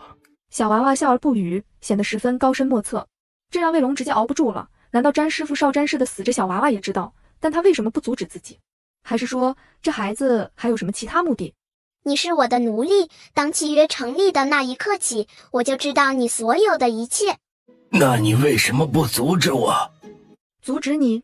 阻止你后面的计划怎么进行下去？这里面牵扯到皇爷爷，牵扯到太子之位，牵扯到整个大周的国运，他是疯了才要阻止。他要做的只是在危险的节点上拯救一下自己人而已。但这些话不能告诉魏龙。魏思瑶思索了一下，摇头晃脑，故作神秘：天意不可违。原来就算是神明也得遵循天意。对，你说的都对。其实天意不也就是他魏思瑶的意思，所以无所谓了。行了，下去忙你的吧。怎么？你不问我支持谁了吗？不就是齐王吗？也就我那笨蛋爹能被蛊惑了。行了，行，好吃的留下，人走吧。卫龙，不是，为什么总觉得他好像变成了个烧东西的，除了烧东西毫无用处的那种？子涵，让我看看孩子们吧，我好歹是他们的父王，我想他们了。滚开！魏宏远才不会滚，这里可是京城。苏子涵，你不要这么冷血，就算你不想看我，孩子们也一样流着我的血。苏子涵没有什么好说的，直接抽出佩剑抵在魏宏远胸口。滚开！我们不想看到你。魏宏远会放弃吗？不可能的好吗？他好容易才堵到了苏子涵。魏宏远当场生出一恶搞歪主意，他直接往马车前一趟，就开始吆喝：快看啊，杀服了！这个女人竟然要杀自己的丈夫，就算是前夫，现在连孩子都不能看了吗？我好歹是孩子的父亲啊，我想孩子看一眼他就要杀我，我有什么错？魏宏远豁出去了。什么齐王的身份？齐王的身份也没有皇位重要啊，只要他将来坐上皇位，这段密文只要他不让说，谁敢开口？开口就得灭门。魏宏远眸子里闪着恶毒的光，果然周围的人都被引了过来。哎呦，这就是齐王啊，长得有点像皇上呢。哎呀，就是不知道这么好的老婆孩子为什么一起都不要了，脑子有毛病。魏宏远都快崩溃了，他是来找苏子涵复合的，可不是听这些老百姓叨叨自己的，他只能跳起来，随便拉住路边一个人就开始掉眼泪。我一个当爹的想看看孩子有什么过错，他苏子涵现在发达了，成了八荒阁的长老，我想见他还得通报，他只要不想我看孩子，我连八荒阁的山门都摸不到。大伙都说说，哪个当父亲的不想自己的孩子们？我实在没办法了，只能丢下齐王的身份，屈尊将贵往这里一趟，发疯耍无赖，只为见见孩子，我有什么错呀？呜呜！马车里，魏思瑶看得嘴角抽搐，只能说自己这个蠢爹终于长了点脑子，知道一直高高在上的用身份压榨母亲没用了，所以干脆把自己的地位一撸到底。这都不要脸的躺在地上拦马车，甚至还开始卖惨了。渣爹，你不愧是个渣，干出来的事情都很渣呢。魏思瑶默默竖起大拇指，他爹真的是个人才。当初孩子是你自己不要的，你都不要这3个孩子了，你怎么还有脸现在说出这种话？当时是当时，现在是现在。当时我正自气头上，说的难免都是气话。别说现在了，你就说我找了你多少回？我看孩子，你给我看了吗？苏子涵，你简直歹毒！反正他们俩的关系也修复不好了，那也没必要好好相处了。总之，他只要拿捏住魏思瑶就行了。魏宏远想开了，说话更不留情。你少在这里惺惺作态了。这3个孩子，你爱过哪一个？你只不过嫌弃他们是累赘罢了。我呸！明明是你不让看，还在孩子面前说本王坏坏，不然怎么会变成这样？如果孩子能一直跟着本王，绝对不会说本王半句不好。苏子涵都气笑了，他真的觉得自己嫁给了一个不可理喻的疯子。魏宏远继续不依不饶，他扭头看向所有人，大家都说说，本王说的有错吗？当初明明是齐王不厚道吧，非得娶一个青楼女子做王妃，还让自己的孩子给这种人让路，哼，未免有些过分了吧？我也听说王爷不喜欢齐王妃的3个孩子，说是因为都是废材才厌恶的。现在又来看，怕不是瞧着孩子们都变优秀了，所以想回来占便宜？站在苏子涵那边的人嘀嘀咕咕地说话，说的魏宏远脸色一阵青一阵红。他连忙道：不管喜不喜欢，那都是本王的孩子，看一看都不行吗？嗨，是啊，父子之间哪有隔夜仇啊？这么狠毒的女人是怎么坐上八荒阁的长老的？苏子涵气得皱紧眉头，真恨不能抽出长剑直接给魏宏远一个痛快。既然齐王想看孩子，我们3个都在这里了，看完是不是就能走了？宗门还有很多事呢。开始看了，但本王想接回王府住。你们不是说本王是因为厌恶他们3个是废物才不喜的吗？那好，这次本王谁都不带，就带魏思瑶。说着，他笑眯眯冲魏思瑶张开怀抱。思思，走，父王带你回家住几天。你休想！杨3个一起护在魏思瑶身前，魏思瑶却微笑开口：母亲，既然爹爹想我了，那我回去住几天就是。思思，苏子涵还有兄弟俩都一脸震惊地盯着魏思瑶，心道这孩子是不是傻了？这就相信了魏宏远的话。思思，哥陪你一起去。我也一起。2个男孩争相一起去，这让魏宏远瞬间头大。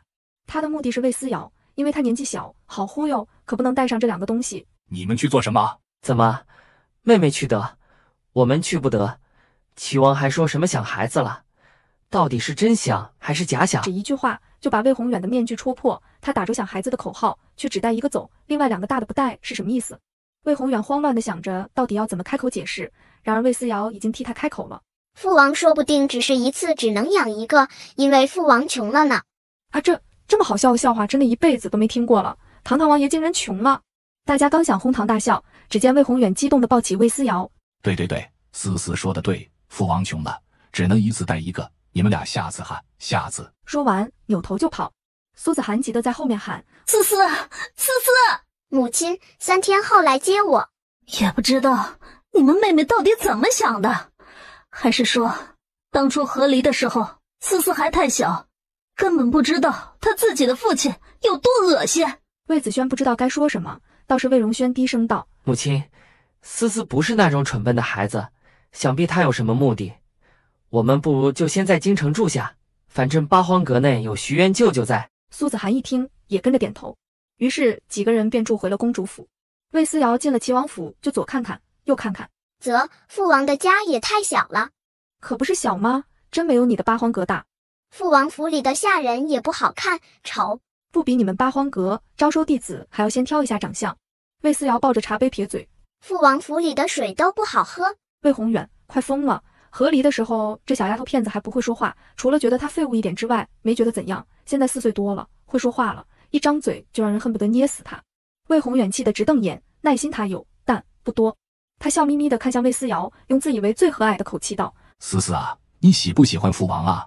魏思瑶十分认真地思考了一下，如果父王给我几块紫云金的话，说不定……齐王这个气啊，但如果能用钱收买这个小丫头，那岂不是更省力气？魏宏远扬唇一笑，命人拿来2块紫云金。思思啊，这是父王赏给你的，紫云金可是天下难得的好东西，京师里最昂贵的品种。思思，你现在是不是喜欢父王了呀？魏宏远觉得自己这个父亲当的可真好，这么昂贵的东西都舍得给一个废物。然魏思瑶看了一眼，便慢悠悠将2块紫云金收进储物袋，而后抬头露出一双茫然的大眼睛。啊，父王，你不会只有2块紫云金吗？这么穷的吗？再给我几块吗？2块太少了。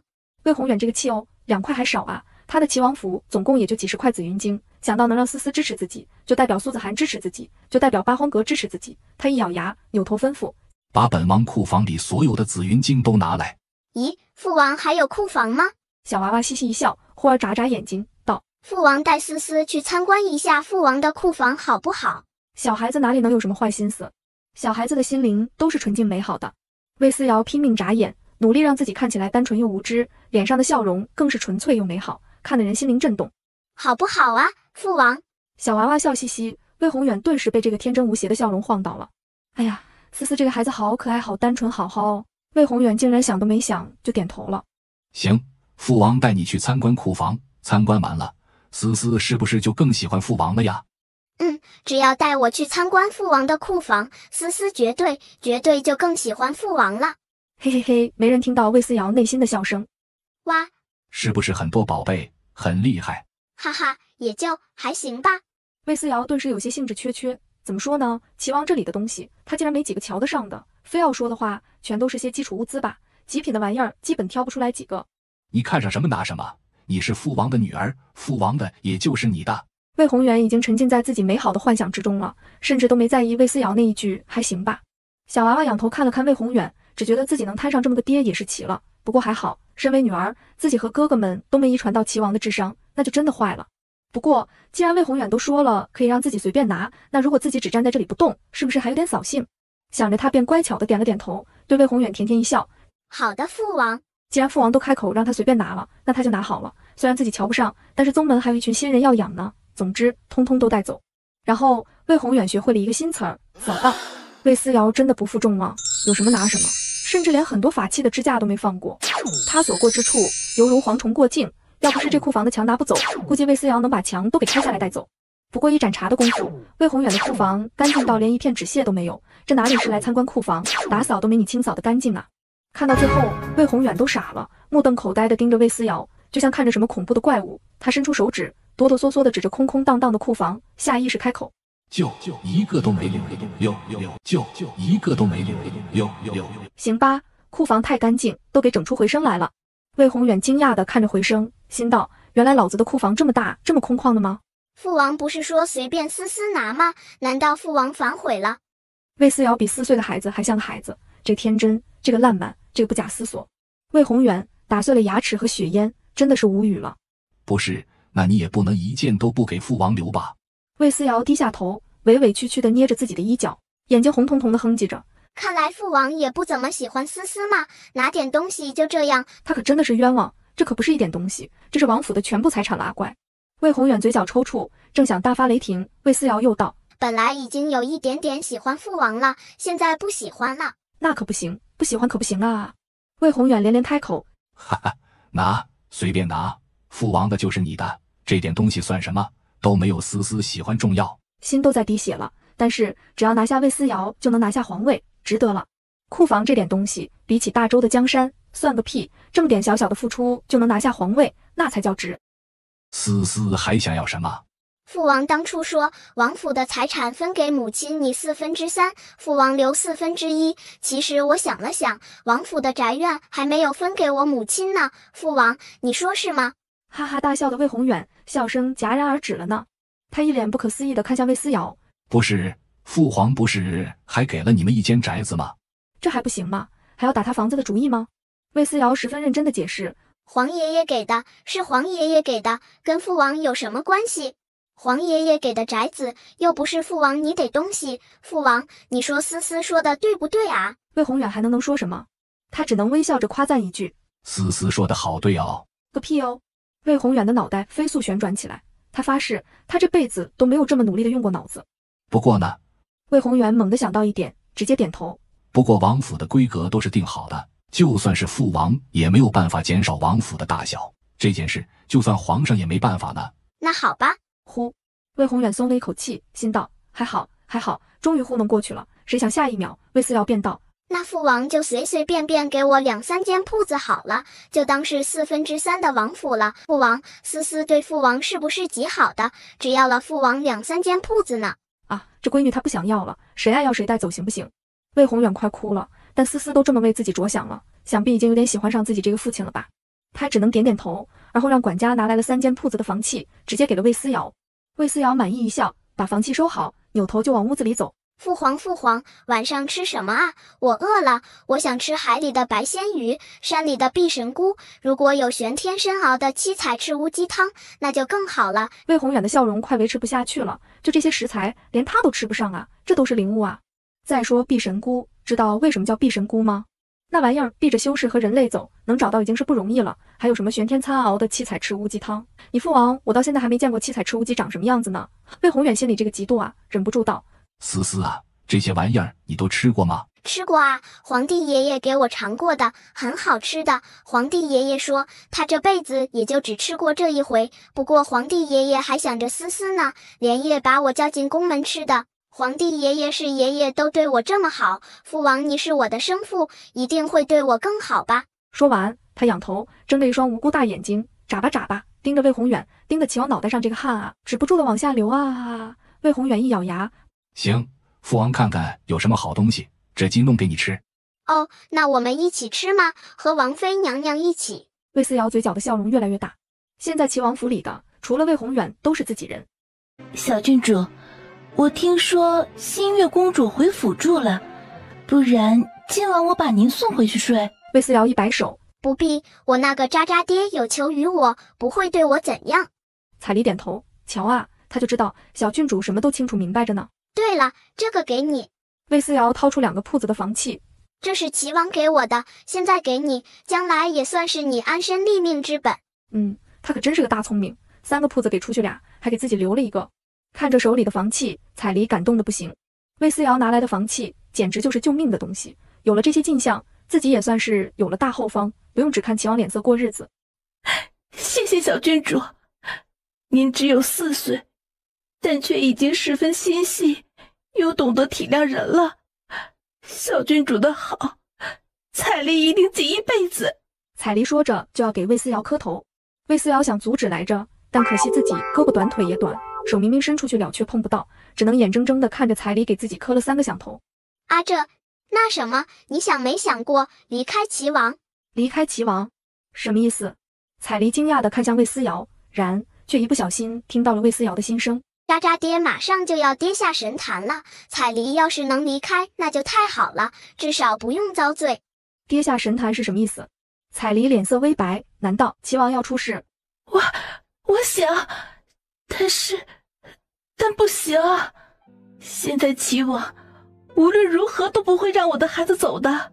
当初柳如云的事情，魏宏远都只是赶走了柳如云，死活要把魏婉慧和魏锦城留在府中。如果自己离开的话，孩子无论如何是带不走的。的确，苦了我们彩虹了。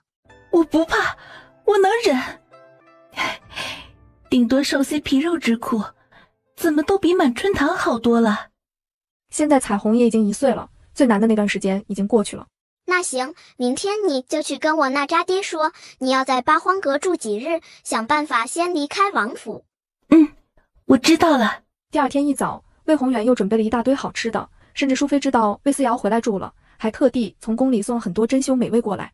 彩梨也跟着沾光，第一次吃到了稀罕的珍稀妖兽肉。等吃的差不多了，彩梨才开口道：王爷，新月公主邀请我去八荒阁住几天，我想带着彩虹一起去。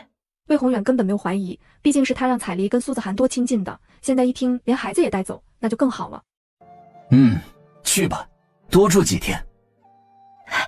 是，王爷。彩梨低头应下，眸子里是止不住的开心和期待。看，思思，这座假山记得吗？你小时候最喜欢来这里玩，都是父王陪你的。个屁哦，真当我小时候的事儿都不记得了吗？老娘我可是穿越来的，刚睁开眼都有记忆了。陪我来假山这里玩的明明是我二哥，有你屁事？魏思瑶斜着眼睛不出声，心里活动却异常多。魏宏远听不到女儿的心声，但是他见魏思瑶不出声，便以为自己成功把小丫头片子忽悠到了。思思，这间书房，你可喜欢撕书了？父王好多藏书都被你撕了，不过无所谓，只要本王的思思开心，撕几本破书算什么？又吹上了，老娘撕的那是你的书吗？这明明是大哥的书房，老娘撕的是大哥的书。这个渣渣，这是开始打感情牌了。不过人家的感情牌是真感情，你在这胡编乱造的，这是来拉仇恨的吧？这院子就是你生下来之后特意为你修建的，为的就是你将来修炼的时候能更方便些。旁边还有演武场，后面还连着一个院子。魏思瑶终于再也忍不住吐槽出声：这院子不是三哥住的吗？哦，后面连着的院子还是柳如云的。正侃侃而谈，滔滔不绝的魏宏远突然就尴尬了，咋的？这孩子竟然还记得？再转念一想，魏思瑶离开齐王府的时候也1岁多了，说不定已经记事儿了。这怎么办？这个谎话现在该怎么圆回来？这不过是个庶出，又是个小妾，早晚这地方还是你的。瞧啊，自己可真是聪明伶俐呢。思思啊，父王最疼爱的就是思思了。你呢？你觉得父王如何？魏思瑶眨巴着大眼睛，父王自然是好的。嘿嘿，瞧啊，已经收买好了，就说小孩子就是好忽悠。于是他继续道：那现在父王碰到了一个大难题，思思要不要帮父王？好啊，父王要思思帮什么呢？魏宏远内心这个欣喜啊，简直开心的不得了。他看着魏思瑶，就像看着自己的皇位，看着自己未来高高在上的样子。他终于可以做皇帝了。父王想要你的八荒阁支持父王，想让你母亲跟父王重新成亲。魏思瑶歪了歪脑袋，可父王已经有新的王妃了啊。什么新王妃？不过是个青楼出身的下贱货色罢了，与本王的未来与皇位之争都毫无益处。说到底还是不如你母亲管用。她背后是汝南苏氏，现在手里还有八荒阁，甚至你的2个哥哥也如此优秀，能成为本王的助力。小娃娃脸上的笑容越来越大。那父王是想做皇上了吗？思思，本王若是做了皇上，那你就是公主，你想要什么，父王都能给你。你母亲就是皇后，你的哥哥们就是皇子，可能还会是太子，不好吗？那现在的齐王妃怎么办呢？休了她，多简单的事儿。我们支持了父王，如果还是没能拿到皇位，又该如何呢？父王难道想造反吗？一句造反让七纯书弟安静下来，即便是魏宏远也感觉到脊背发凉。他总觉得周围似乎有一股子若有若无的凉气，丝丝缕缕地缠在自己身上。他惊恐地左右看看，这话现在可不能说，但如果能得到八荒阁的支持，也不是不可以。毕竟八荒阁有这个实力。逆子！熟悉的声音让魏宏远猛地一惊，下意识起身。他惊恐地四处望去，这才发现府里一个人都没有，甚至连管家都看不到影子了。奇怪，人哪里去了？还有，刚才的声音好熟悉啊，为什么听着像是父皇的声音啊？紧接着，他看到皇帝的亲卫军竟然不知道什么时候冲进了自己的家门。你们，谁让你们进来的？放肆！领头的人一挥手，皇上有命，齐王殿下意图谋反，拿下！谋反？老子哪里意图谋反了？到底是什么人造谣？到底是什么人？魏宏远疯狂挣扎，但还是被来人按住。这些人都是武将出身，别说京城里不能使用修为，就算可以使用修为，他一个人也打不过这么多人。魏宏远觉得诧异，他根本搞不明白到底出了什么事，只能回头看向魏思瑶。老子哪里意图谋反了？到底是什么人造谣？到底是什么人？是不是你？是不是你？魏思瑶歪着脑袋，一脸疑惑。父皇在说什么？是要拉着思思一起谋反吗？魏宏远彻底崩溃。闭嘴！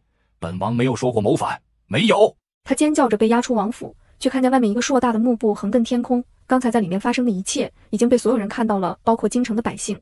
这到底怎么回事？为什么会被所有人看到？到底什么人阴了自己？他惊恐看向四周，看到燕王躲在人群里，也在看自己。他崩溃尖叫：六哥是你吧？你太过分了！为了皇位竟然出卖弟弟，你说你是不是也一样觊觎？魏宏远被堵上嘴压走了。燕王看到这里却眉梢一挑：老十二啊，你死的不冤，至少你给哥哥提了个醒，好让他能提前有所准备。而此时晋王也站在院子里目睹了上面的一切，随后他便关门谢客，一个人都不见，主打做一只低调的缩头乌龟。真是个废物！柳如云快气疯了，他早就算计好了一切，打算先掌控最好掌控的齐王魏宏远，但谁想这个蠢货竟然这么早就把自己暴露出来了，而且什么动作都没使上劲儿，魏宏远竟然自己把自己折腾进大牢里面去了，这都是什么事儿啊？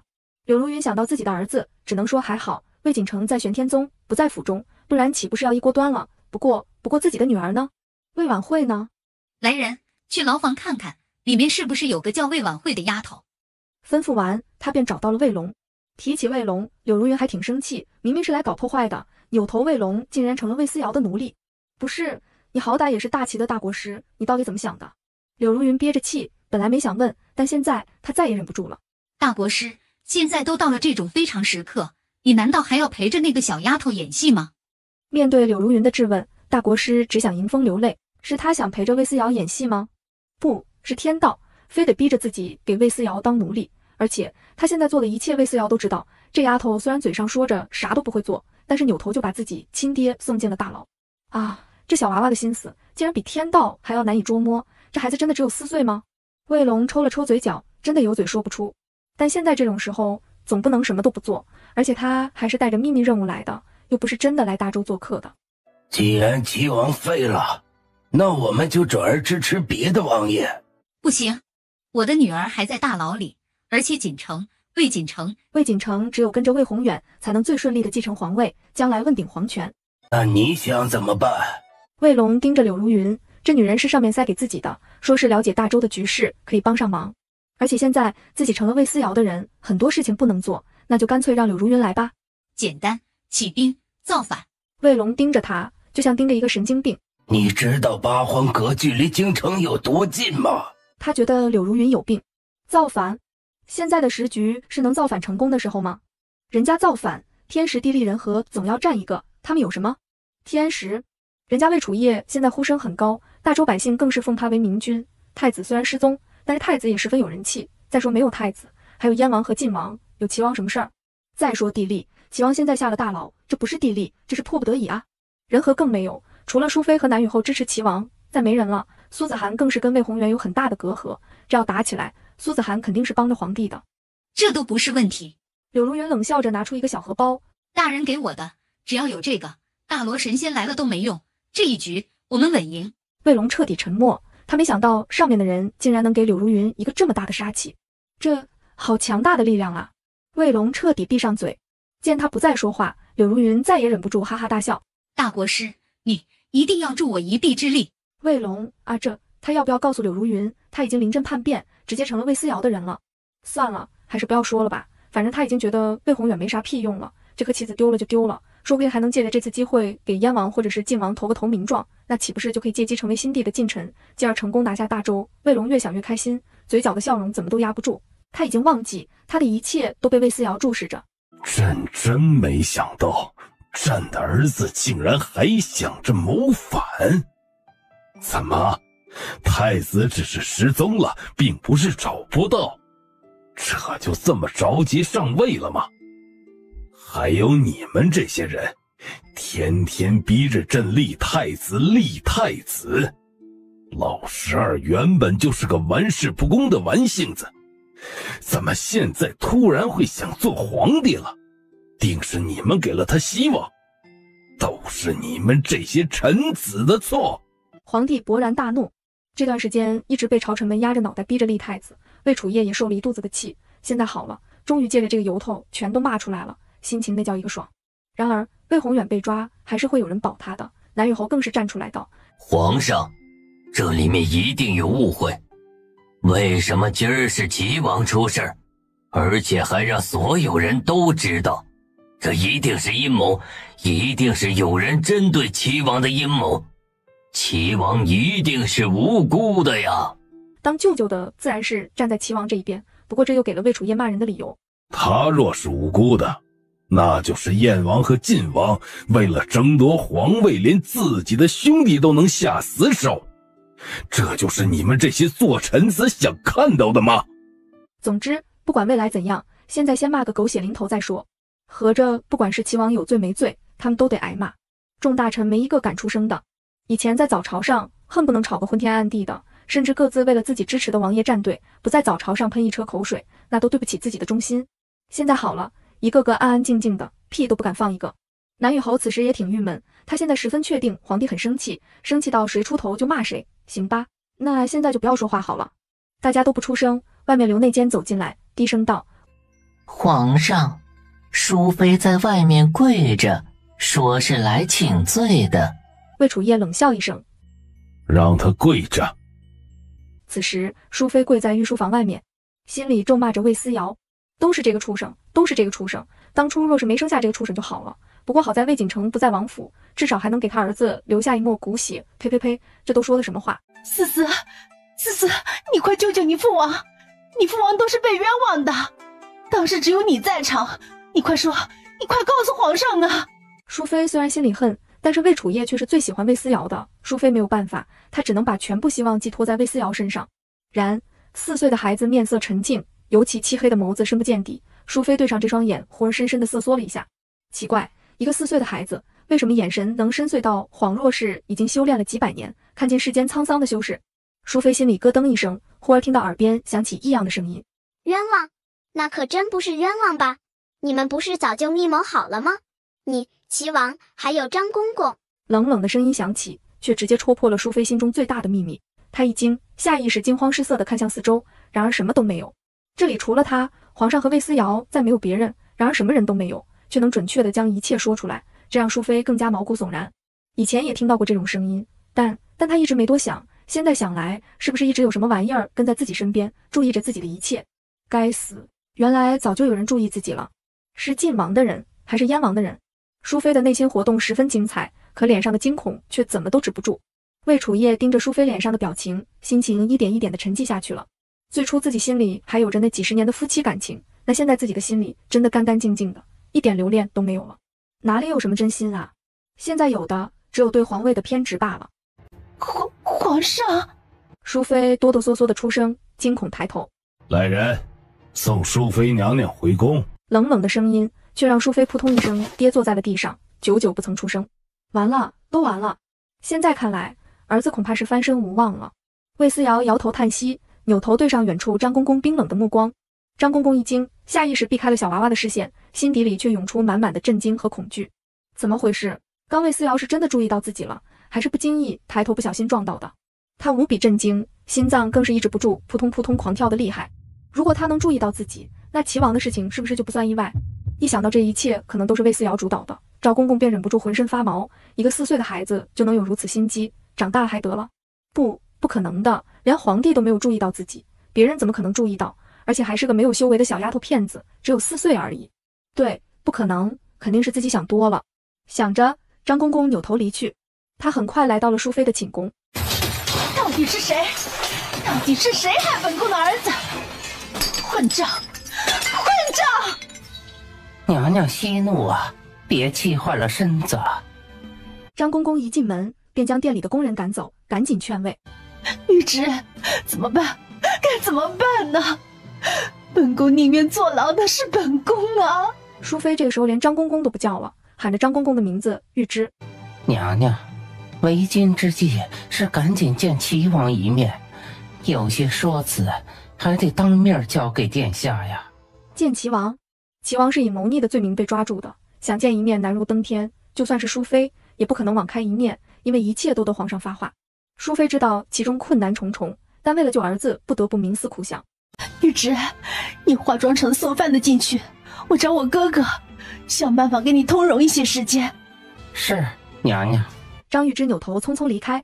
此刻夜已经深了，然而淑妃寝宫的灯却亮了一宿，各方势力都安静不动，其实都在蛰伏，所有人都在盯着大牢，盯着齐王。淑妃也知道现在情况危险，但自己也没有办法，因为耽搁不起了，必须要尽快行动才行。此时，张玉芝终于混进了大牢。她知道留给自己的时间不多，赶紧冲到齐王身边，低声召唤：“殿下，殿下！”魏宏远听到熟悉的声音，倏地睁开眼睛，在看到是张玉芝的时候，立刻激动地落下泪来。赵公公，救我！我是被陷害的，被陷害的。老奴知道，老奴就是过来救王爷的。王爷，您安静听老奴说。张公公一一道来，说到最后，齐王一惊，几乎想也不想，直接摇头：“不行，不行！”殿下，不行也得行啊！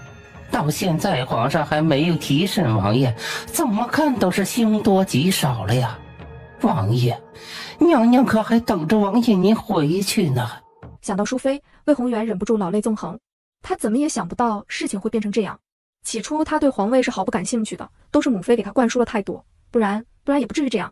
而且到底是谁？他在家里说的话都能投射到天上，被所有人看到，真是想辩解一下都苍白无力了。张公公眼看时间差不多到了，起身往外走去，嘴里叮嘱：“殿下，记好老奴的话。”赵公公，我想出去啊！会的，很快，很快的。张公公匆匆离去，直到回宫。娘娘，歇息吧，余下的老奴看着，老奴会叫娘娘起的。张公公推了自己外面的事情，单独陪着淑妃。淑妃一脸感动，便退下了左右，只留张玉芝一个人。这一夜，各种动向都在夜色的掩护下积极行动。守卫皇宫的御林军突然被调走了，换来了一批新人，这些人谁都不认识。紧接着是宫门那边，一支队伍将皇宫所有的进出口都严密把守起来，任何人不得出入。内阁几位大人还没出宫，户部尚书从外面走进来，脸色略显难看地看向颜回。严大人，外面的动静好像不太对呀。皇宫里能有什么事儿？总感觉外面站着的护卫都是些生面孔。颜回这才抬头往外看了一眼，而后道：“走，去见皇上。”好。户部尚书招呼了另外几个大人，众人一起往外走，然而还未出门，便被门口的护卫拦下了。皇上有旨，今晚任何人不得随意出入，都回去待着。几位大人脸上皆是诧异神色。好好的，怎么会有这种旨意？严大人，这是怎么回事？严大人，我不是要出事了？颜回皱起眉头，厉声呵斥：“你说的皇上有旨，旨意在哪里？拿出来给老夫看看。”护卫瞥了一眼这位首辅大人，知道他当政10几年，颇有威望，但他还是冷冷道：“皇上传的是口头旨意。”那就是没有圣旨了。老夫是内阁首辅，皇帝的话，如果老夫认为不对，都可以不必遵守。你算是个什么东西？滚开！严大人威吓在这里，即便头发花白了，依然镇住了护卫。然而当他一脚踏出去的时候，皇宫内却已经传来厮杀之声了。皇宫乱了。齐王是无辜的，我等只想让皇上收回成命。南雨侯亲自带兵封住了皇宫的各个出入口，京城内一片灼目火光。魏宏远也被人从牢房解救出来。张公公说了，只要能拿到玉玺，天下就是自己的。而京城的禁制突然失灵了，这让淑妃和魏宏远等人心中大惊。他们敢在京城起事，说白了就是因为京城的禁制。有了这层禁制，再厉害的人也只能当个普通人一般行动。但是没有了禁制的话，他们必输无疑。怎么会这样？怎么会这样？到底是谁撤掉了京城的禁制？魏宏远勃然大怒，因为他很清楚自己这边有能力的修士太少了。南雨侯身份显贵，手中也有兵权，但是就是修士不多。若是有禁制在，只靠着物力，说不定还能拼上一拼。现在禁制破了，要靠修为的话，仅仅是一个八荒阁就能灭了他们所有人。儿啊，当初不是让你好好跟苏子涵搞好关系吗？若是你们能复合，现在八荒阁就是我们的助力啊。母妃，现在是说这个的时候吗？现在只能……魏宏远咬牙看向不远处魏楚业的寝宫，找到父皇。现在能做的就是第一时间找到魏楚业，只要找到魏楚业，拿到玉玺，管他禁制是不是破了，自己都是实打实的唯一的帝王。而此时外面又传来了厮杀声，寝宫近在咫尺，明明马上就能胜利，现在这又出了什么事？是燕王，燕王带兵杀过来了，他说要保护皇帝，先冲进去，燕王再快也快不过您呐。魏宏远一惊，自然知道自己没有退路了，毫不犹豫冲向魏楚业的寝宫，他的手都搭在门板上了，一支利剑破空而来，深深定在门板上，也瞬间打断了魏宏远的所有动作。老十二，这就是你的不对了，父皇抓你是因为你意图谋逆，你不但不知罪，反而还要在皇宫内造反。燕王！看到燕王的那一瞬，魏宏远牙眦欲裂。原来是你！我在府里说的话，怎么会被轻而易举地透射出去？都是你干的，对不对？燕王，你害我，害得我坐牢！他恼怒咆哮，真的至始至终都没想过可能是魏思瑶做的，实在是因为从来就没瞧得上这个女儿过，不相信她能这么聪明，更不相信她有这个能力。老十二，哥哥是向着你的，还在父皇面前给你求情来着，你怎么能这么说本王？你若真是好的，现在为什么要在这里？不过是想借着我的手捡便宜罢了。魏宏远暴怒，现在他的脑子倒是聪明了。本王在这里，还不是因为你越狱了？你这个意图谋反的逆贼，如果真的悔改了，就该一辈子待在牢里听父皇发落。你现在跑出来，不就正好证明了你的狼子野心吗？燕王步步逼近，魏宏远连声怒吼：没有，我是没办法。父皇不相信我，我只能亲自跟他说。父皇不见我，那我就来见父皇。说着，他推门就要进屋，然魏秦已经扑过来，一招青云剑法，直接把人震飞出去。京城的禁制没了，现在可以用修为了，真是好啊！燕王一边想，一边抬眸打量着父亲的寝宫。今晚上他都打听好了，父王歇息在这里，身边没有带任何人，就带了一个魏思瑶，一个4岁的娃娃，还没有修为，简直不值一提。说实在的，魏思瑶根本不值得燕王忌惮。在他看来，以前的种种都是些小把戏，这些小把戏在绝对的力量面前，只有死路一条。皇爷爷，不能动啊，一动就会被发现了。京城的禁制都解了，现在可是群魔乱舞的时代了，懂吗？魏楚业，而不是思思啊，爷爷真的脚麻了，快撑不下去了。坚持住啊，坚持住！你金丹期的修为在这里都算不上什么，京城里现在藏着的都是大佬呢。一听都是大佬，魏楚业的心猛地一沉。而4是为了印证魏思瑶的话，城门口的方向，倏地炸开一道强悍的力量，没了禁制的束缚，就像是解开了什么限制。那些平日里瞧着人畜无害的家伙们，一个个好像都变成了大佬。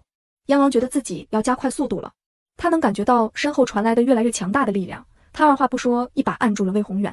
你竟然真的谋逆，想要刺杀皇上，现在就算是哥哥，也不能拿你当兄弟了。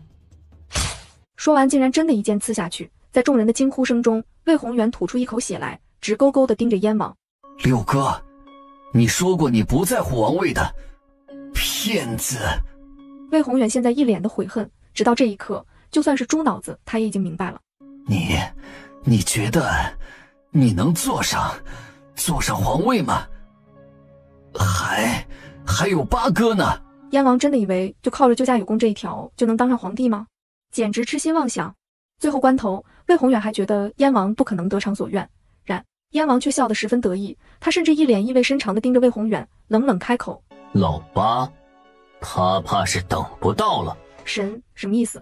魏宏远想不明白，毕竟他真的不聪明，他只能软绵绵地栽倒在地，然后看着燕王大步走进了皇帝的寝宫。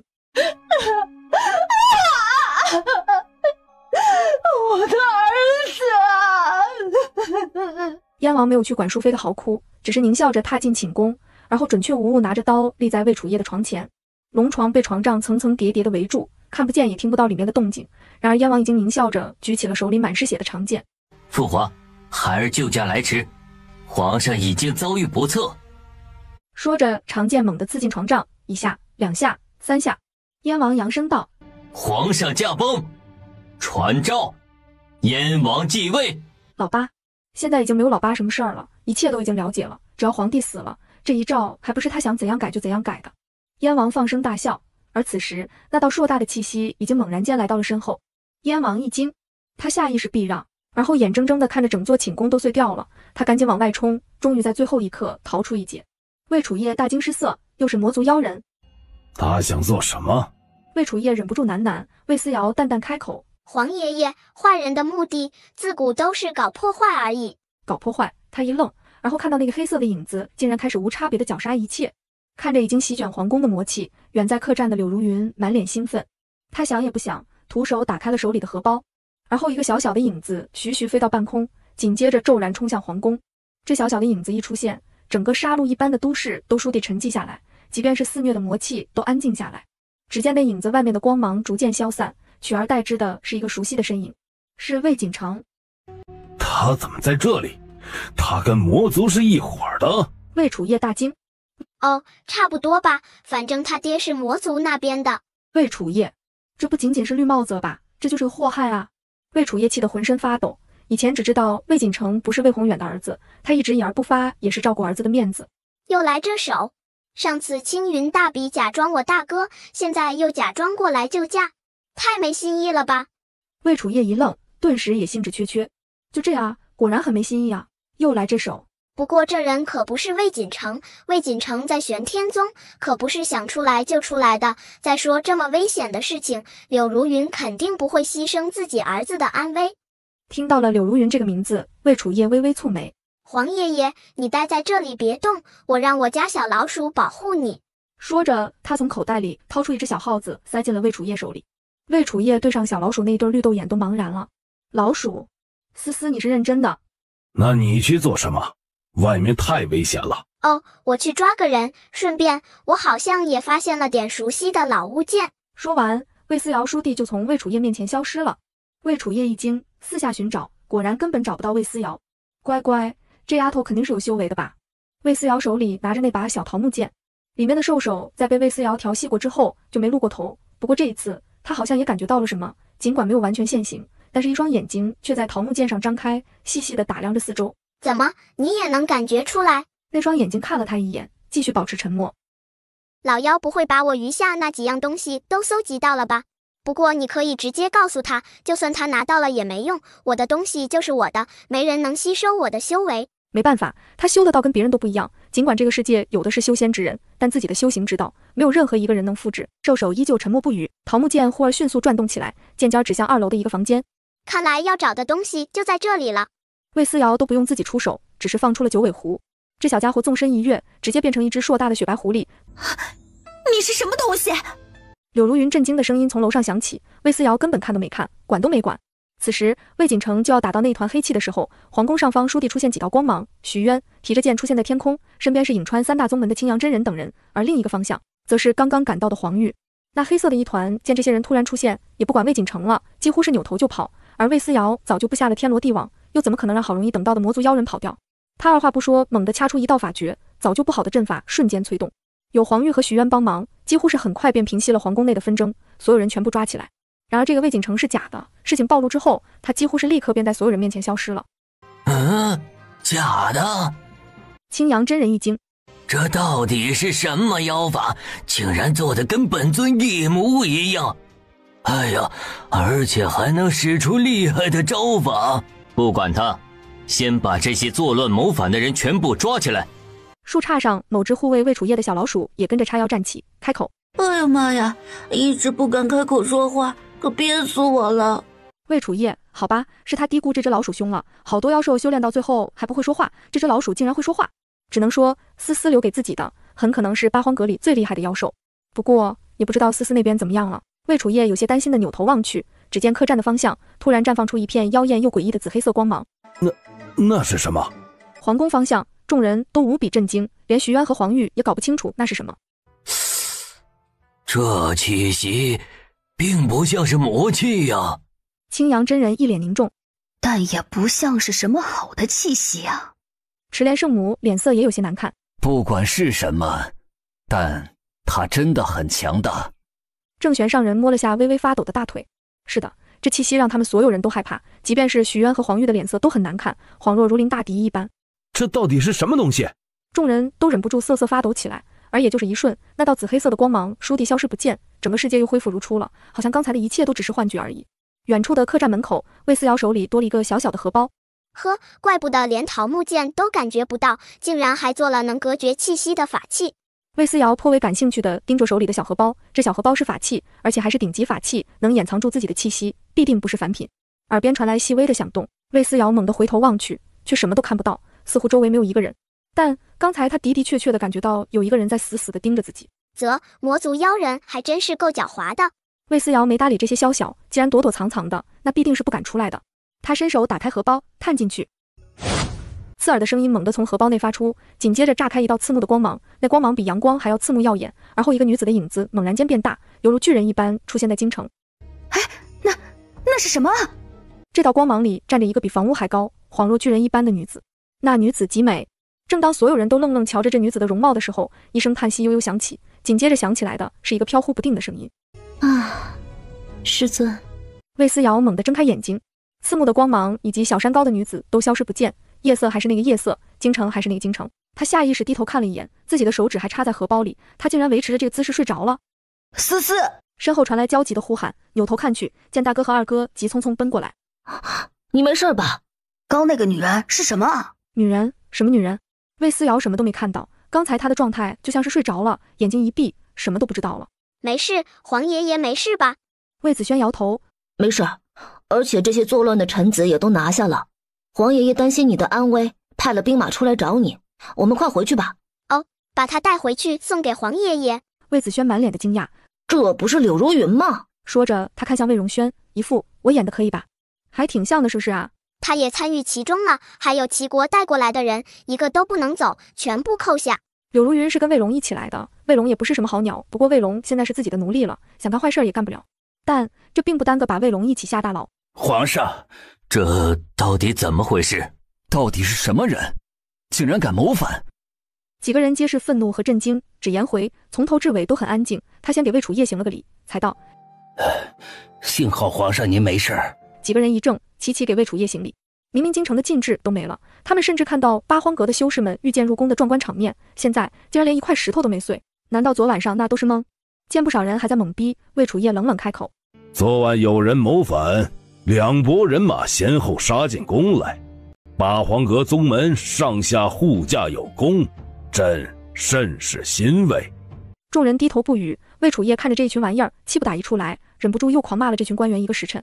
现在怎么都不说话了？这前几日不是还嚎叫的厉害吗？又说齐王可当大任，又说燕王可当大任的，现在算什么？昨天晚上2位王爷谋反，2位，你们拢共就给朕推荐了3个人，现在2个都谋反，口口声声说立储是为了天下，这是为了天下吗？我看你们是都想反了。皇上息怒，皇上息怒。这下所有人都不淡定了，众人齐齐跪下，竟然没一个人敢再跟皇帝争论。众人堆里，魏思瑶的视线却落在了一言不发的晋王身上。如果太子真的失踪，齐王和燕王皆因为谋反无缘皇位，那么晋王这算不算白捡呢？燕王，你就一点都没看出来？杜氏的族老杜文公看着早已经哭红了眼睛的惠妃，忍不住开口：燕王平日里很少进宫，别说他，就是那几个孙子我也见不到。杜文公闻言长叹息一声，终究还是一点动静都没有。杜氏的人不管老幼，全都跪在御书房外，直到杜文公看到一只通体雪白的小毛球滚着滚着，滚到了魏思瑶的脚下。毛球？不是，是狐狸，而且好像是他们怀宁杜氏的狐狸。杜文公整个人都懵逼了。我操，什么情况？竟然还有6条尾巴的狐狸流落在民间吗？6条尾巴的狐狸就应该被迎回怀宁，然后被杜氏高高供养起来啊，供养起来。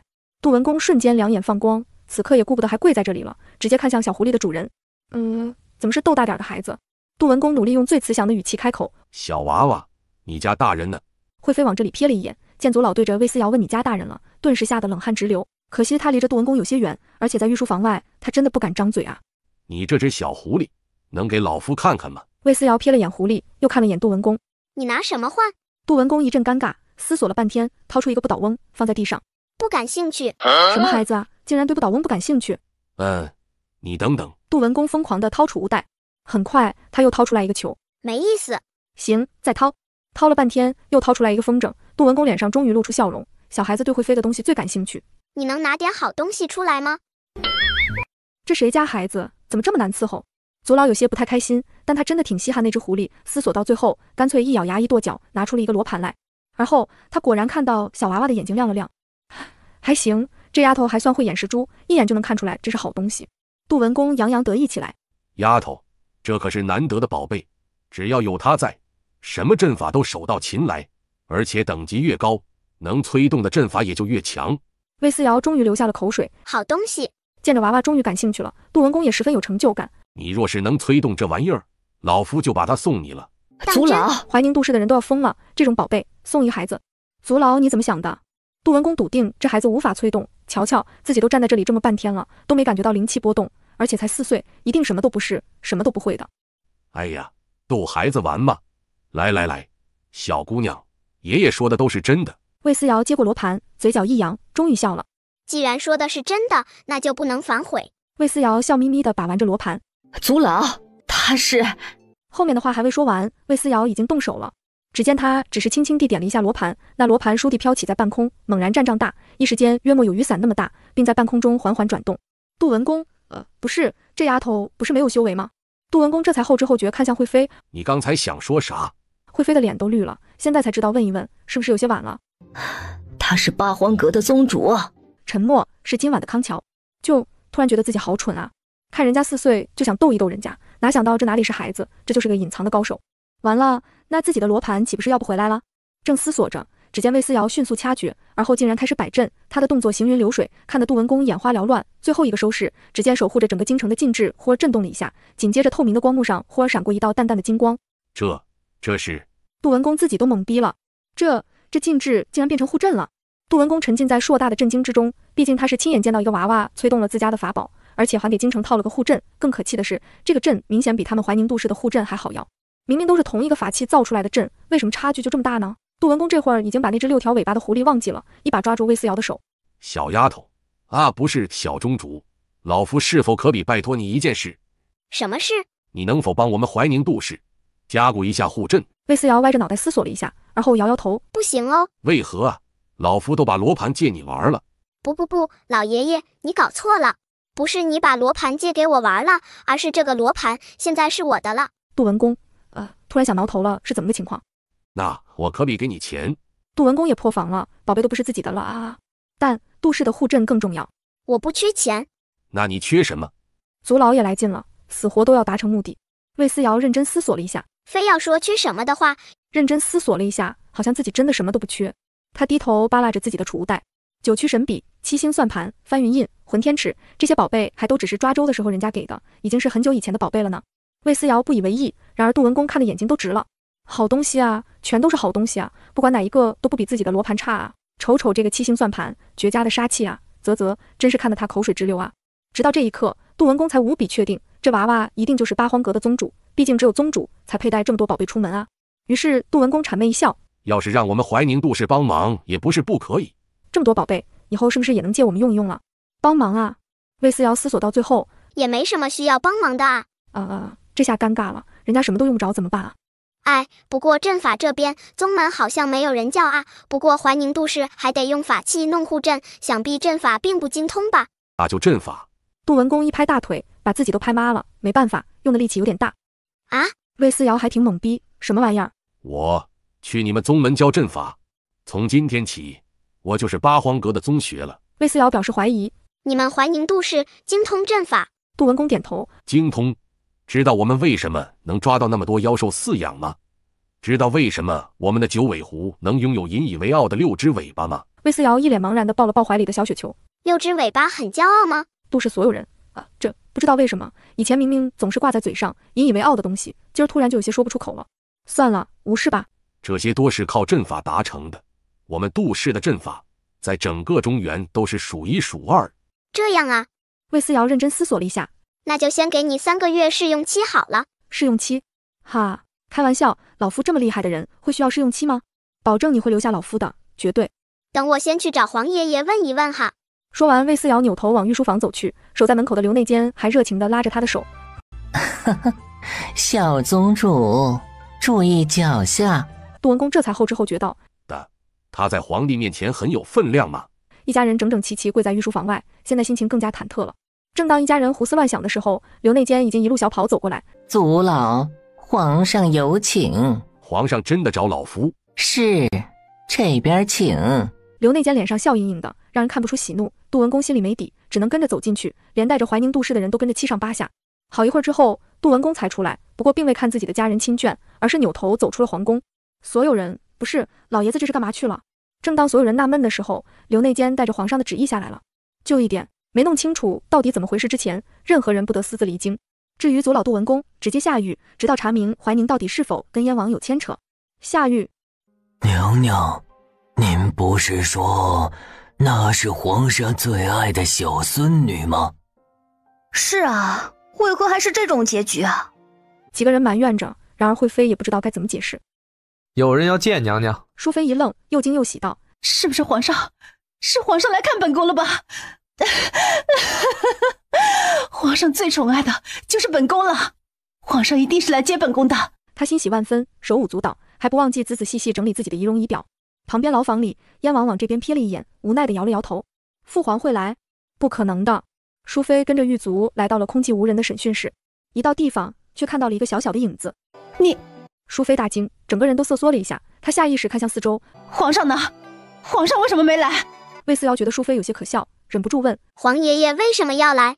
淑妃神情一顿，这才扭头，一脸厌恶地盯着魏思瑶。她张嘴恶毒道：你就不该生下来。呵，那我也已经生下来了。淑妃恶狠狠地盯着魏思瑶，怒道：如果不是因为生下了你，我儿就不会和你娘和离，也就不会闹成这个样子。淑妃到现在还觉得苏子涵之所以会和离，就其根本都是因为生了这个废物，导致夫妻二人因为这个废物有了隔阂，最终才会和离的。啊，淑妃娘娘的脸好大，我娘会和离，难道不是因为父王原本就厌烦大哥二哥，甚至觉得我娘也是个拖累？他一个人渣干的蠢事，现在却要我背锅？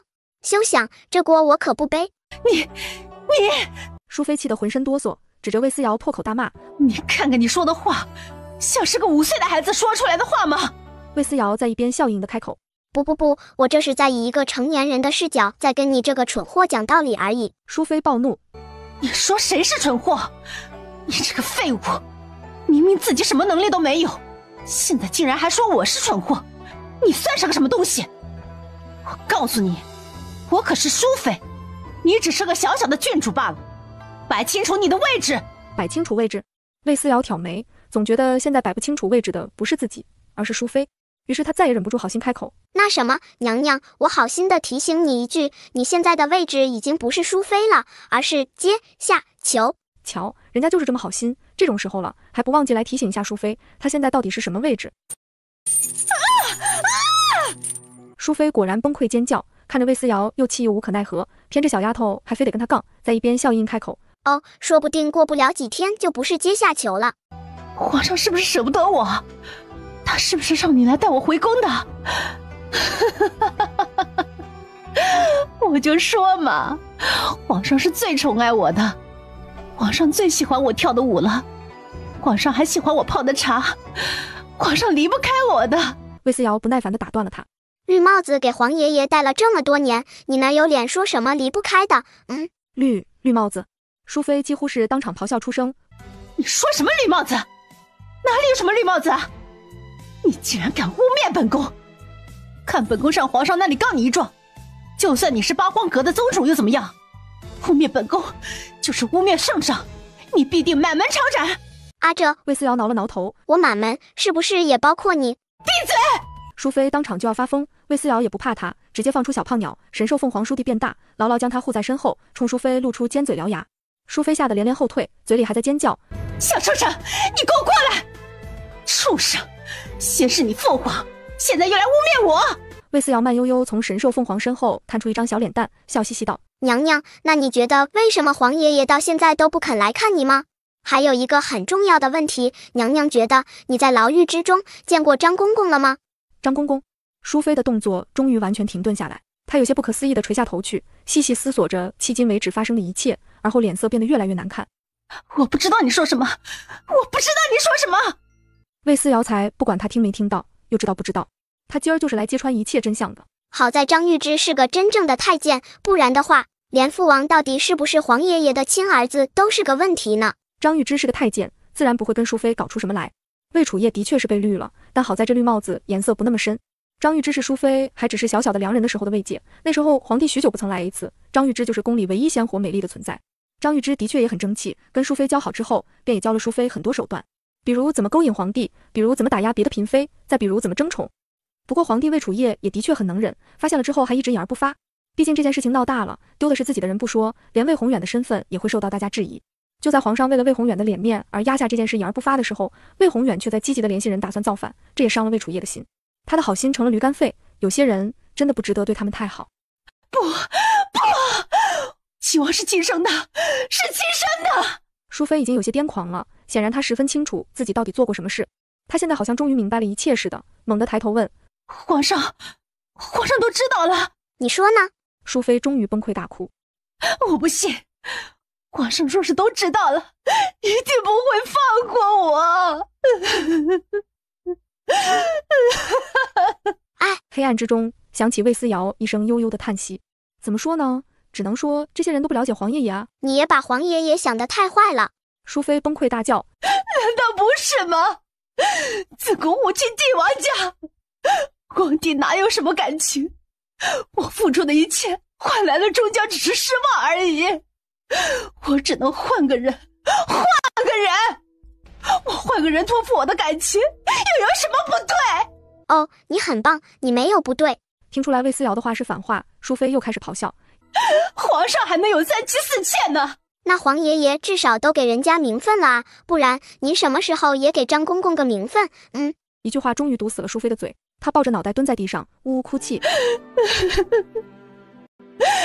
皇宫里的墙太高了，高到我都看不到家的方向。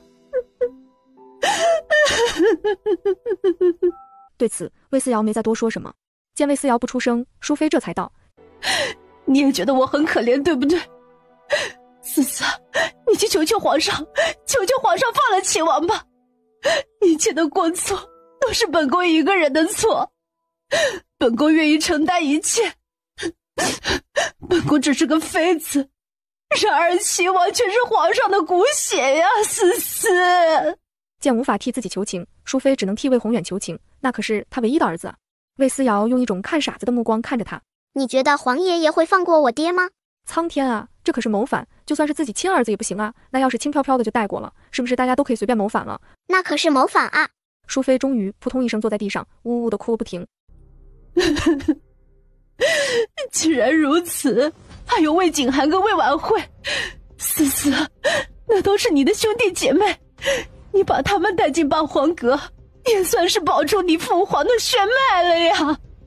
魏思瑶笑得更大声了，张嘴便对：“怎么，我和我哥就不是血脉了吗？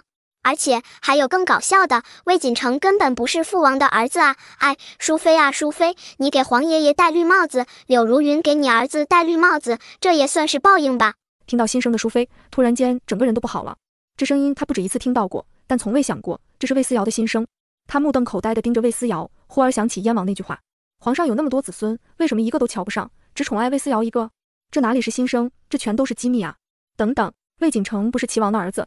淑妃这才反应过来什么，她哆哆嗦嗦地看向魏思瑶，很多话都想问出来，但最后还是忍住了，只问了一个问题：婉慧呢？魏婉慧呢？既然魏锦成不是亲生的，那就去他妈的吧，这个孩子是死是活都不重要了。魏婉慧，魏思瑶歪头想了想，彩梨带他去八荒阁了。渣爹造反的时候，他在八荒阁的食堂干饭。而且听厨子说，因为饭菜太好吃，魏婉慧一口气干了8大碗。听到魏婉慧在八荒阁还能正儿八经的吃上饭，淑妃突然就放心了。反正留下一个就好，就算是女孩子也没关系，至少还给儿子留后了。淑妃眼里的光芒消失了，好像整个人都安静了不少。她淡淡开口：“你走吧，我现在谁都不想见。”魏思瑶看了看他，便转身走了。他来牢里的确是来看淑妃的，没别的意思，就是想看看淑妃是不是还跟以前一样傲慢。然而当他站在淑妃面前的时候，这个已经成为阶下囚的人依然对他龇牙咧嘴，恼怒咒骂。那一刻，魏思瑶就想明白了，有的时候一个人瞧不起你，并不是因为你穷或者低贱，而是他打从骨子里就瞧不上你。就算你成功了，站在万人之上，那些人该瞧不起你的还是会瞧不起。想到这里，魏思瑶缓缓点了点头。行了，又见证了人生的其中一个面，我也算是又长大了一点。皇上不好了，淑妃自尽了。淑妃自尽了，腰带解下来做了上吊的绳子，自己把自己吊死了。御书房内，魏楚夜安静地听完了狱卒的陈述，便挥挥手打发了众人，只留下刘内监在一边伺候。刘内监小心翼翼地打量着魏楚夜的脸色，终于还是问了一句：“皇上，淑妃娘娘是葬在皇陵，还是？”魏楚夜没说话，直到等了很久，久到刘内监觉得皇帝都不会说话的时候，魏楚夜才道：“被贵妃棺椁，送淑妃回娘家安葬吧。朕任命魏荣轩为7品县令，调任地方。魏荣轩，这就收拾一下，准备启程吧。”众人一惊，谁都没想到最后皇上会来这一手。真正皇上喜欢的都是留在身边的，像是魏思瑶这种，基本都是坐着龙椅长大的。可皇上不是也很喜欢魏荣轩吗？干嘛调任地方？遵旨。既然要走，那就得收拾行李。至于太子魏如期，则被施展了易容术，直接变成一个小厮，跟在魏荣轩身边。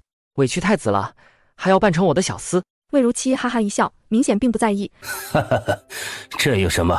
这样才安全。这边装着东西，那边李潘妹、魏球几个人也过来送行。此刻的魏球已经成功减掉100斤，从200多斤的胖子变成了100斤出头的小帅哥。思思，你看我是不是帅多了？这下你就能光明正大的去见岳楚楚了。提起岳楚楚，魏球脸都红了。正当大家说笑的时候，李潘妹忽而道：“魏球，你家里出事，真不去看看？”魏球摇头：“不去了，也不能去，得让皇帝爷爷看明白，我跟他们不是一伙的，这样皇帝爷爷才不会怀疑我跟父王有牵扯。”说他无情也罢，狠心也罢，都无所谓，反正他现在的一切都是思思给的。如果可以，他想一辈子都待在八荒阁，哪里都不去。见他神情坦然，大家才放下心来，只要魏球不受影响就行，大家还怕他再做出什么不过脑子的事情来。魏子轩拍了拍行囊：“好了，都收拾好了。”远处，苏子涵走过来：“宗门内刚做了一个传送阵，等你们到了地方，便也可以做一个，到时候便可以随时的回宗门了。”还是母亲考虑的周到，顺便让兄妹3个把魏龙也一并带上。文苑，你怎么不御剑呢？离开京城便没有禁制可以使用灵力了，其他的师兄弟们都已经御剑离去了，只余下徐文苑还在后面。徐文苑笑笑：“我看到八荒阁的长老了，我去打个招呼。”说完扭头就跑了。师兄闻言好奇地看了一眼，果然看到了魏荣轩。师兄齐楚想了一下，也跟着走上前去。长老。魏荣轩的目光掠过徐文苑的脸，少女脸色微红，低头：“见过长老。”马车上突然露出魏思瑶圆溜溜的小脸蛋，上面还有一个脑袋，是魏子轩的。好奇怪啊，按照以前的进度，大哥和嫂子早就在一起了，为什么现在还一点动静都没有啊？嫂子。徐文苑愣了一下，而后神情便落寞了几分。魏荣轩原来已经有喜欢的女子了吗？徐文苑咬了下嘴唇：“不打扰长老了，师兄，我们走吧。”好。齐楚觉得气氛有些奇怪，但还是点点头，带着徐文苑御剑离开了。看着大嫂飞走的背影，魏思瑶都傻了。不是，等等，为什么他突然走了？这妹妹，你心里话被人听到，人家误会大哥名花有主了啊！再看魏荣轩，少年淡然地看着徐文苑远去的背影，缓缓打马：“走吧。”等走出京城30多里之后，魏子轩淡淡道：“大哥，有人跟着我们呢。”御剑飞行不好分辨是否跟踪，一来速度太快，二来天上往来的宗门之人很多，后面的人换一身衣服，换个法器继续跟，你也无法分辨是不是同一伙人。但走路就不一样了，身后不远不近的永远跟着一批人，还是能有所感觉得。魏荣轩点了点头：“其实不用猜都知道，他们这次出京一定会有人跟踪，毕竟京城里还有一个晋王呢。可他们这么一直跟下去，我们要怎么把太子带出来啊？明明出城的时候就这么几个人，突然多了一个小厮，怎么都说不过去啊。”太子已经改变得不错了，只是还差一点。差一点什么啊？魏如期毫无形象地嘬着手指头，怎么看都像一个市井小民。憨厚老实的泥土气息，我们既然要小厮，自然是选老实巴交的。您再多摸索个几天，摸索一下老实巴交的庄稼人怎么吃饭，怎么说话，那殿下就可以出来见见光，呼吸一下外面的空气了。一听终于可以出来溜达了，魏如期这个感动啊，差点鼻涕糊一脸。行，那我再琢磨琢磨，琢磨透了就可以出师了。大哥，到时候该怎么把太子变出来呀？大变活人啊，这是，毕竟后面还有人跟踪，看着他们的一举一动呢，不可能凭空变出个大活人来吧？无妨，到了地方，找个贩卖人口的伢子丢进去，第二天我们去买就是。那要是我们到之前有人把太子买走了呢？魏荣轩摇头，不会，谁会买一个脾气暴躁还生病的奴才？魏子轩明白了，看来太子殿下将来会吃很多苦啊。不过没办法，谁让皇上非得让自己最宝贝的太子出来受罪呢？行，那就听大哥的。魏子轩点点头，回头看看，却看到魏思瑶一双大眼睛炯炯有神地盯着自己。思思，有事儿？我就是对贩卖太子叔叔这件事有很大的兴趣。贩卖太子，魏子轩终于抽了抽嘴角，而后摸了摸自己凉飕飕的脖子。啊，这太子继位之后会不会灭口啊？这就是灵州。太子也在马车里偷偷往外张望，一边看一边惊叹：大周竟然还有如此贫瘠的地方。魏龙脸上带着冷笑：哼，看来都是含着金汤匙出生的少爷小姐，竟没见过这样的情景吗？可在我看来，繁华的都城不过是凤毛麟角，真实的人间才是这般模样的。讥讽的话惹得几个人都望过来，连魏思瑶都看了过来。魏龙自带奴隶属性，被魏思瑶这么一看，忍不住又开始继续往下说：中原四国我都去过，也都走过，真正老百姓的生活就是这个样子。而一个国家上百万人口，真正的皇族才多少人，达官贵人才多少人？1%，不，1/1000都是多的。闻言几个人都不再说话，只魏如期叹息一声：我一直以为当今皇上已经是十分英明的明君了。我一直以为当今皇上已经是十分英明的明君了，但人间还是处处有疾苦，我们理应为皇上分忧啊。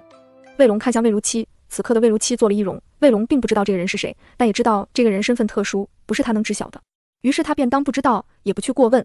到了地方之后，魏荣轩就带着这个神秘男子出去了。魏龙想了一下，还是问了下魏思瑶：这个人到底是谁呀？为什么搞得这么神神秘秘的？魏思瑶笑眯眯看着他：小孩子少打听大人的事儿。魏龙眼皮抽搐，到底也没说什么，毕竟他现在孤家寡人。那我现在做点什么好？你先去县衙吧，打扫清理一下，再准备一桌好饭，咱们晚上吃。行。魏龙扭头去了县衙，等人看不到了，魏思瑶才慢悠悠朝着另外一个方向走去。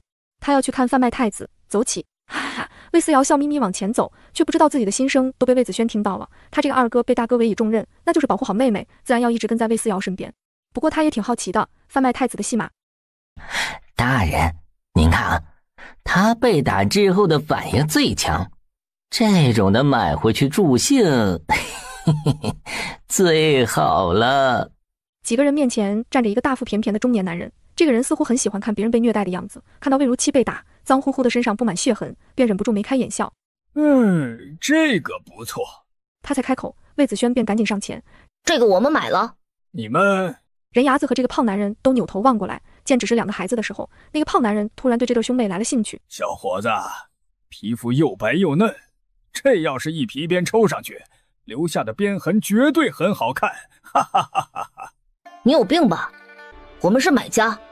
沈文周这才笑了一声，上下打量，倒是没见过你们，也不知道是不是谁家偷跑出来的奴才。人牙子一听也来了精神，扭头让人堵住门，对他们二人厉声呵斥：给我看看你们的文书，若是没有，就是偷跑出来的奴隶。按照大周律，没人要的奴才，谁抓住就是谁的。我抓着嘛，自然就是我的，还能转手卖一大笔钱，赚了呀！你们谁敢？魏子轩咬牙切齿：魏子轩直接记起法器，法器莹莹的光芒照亮了房间。魏子轩怒道：“我可是有修为的，瞪大你们的眼睛看清楚，你们是不是能惹得起老子？”沈文周不但没有怕，反而颇感兴趣开口：“哟，还是筑基期呢，稍加时日就能进阶金丹了吧？嘿嘿，这种修为的修士挨皮鞭会是什么样？我好想知道啊！哎，心痒难耐呢。”什么？这些人连修士都不怕？魏子轩震惊地看向人牙子，只见人牙子也在笑，笑容无比狰狞，根本就不害怕他的修为啊！到底怎么回事？二哥，这里的人不怕修士。魏思瑶的声音传来，连魏子轩都察觉到了棘手。不过也不知道这些人脑子怎么长的，不怕修士，难道还不怕死吗？这心声一出来，所有人都安静了一下。不怕修士，是因为这里所有人都有修为，不过死，他们还是怕的。然而虎柱也是一刻的，沈文周这个胖子十分精明。这个大的也就筑基期，后面那个小的是没有修为吗？人牙子这才反应过来，嘻嘻一笑：“嘿嘿，是啊，根本没有修为，我到现在都观察不到他的灵气波动呢，不过是个没有修为的废物啊！不，是个没有修为的逃跑的小奴隶而已。”人牙子终于反应过来，整个人亢奋不已。小丫头片子，你给我过来，让叔叔给你卖个好价钱。人牙子癫狂的笑声越来越大，魏子轩气坏了，立刻出手，却被人牙子轻轻松松拽到一边。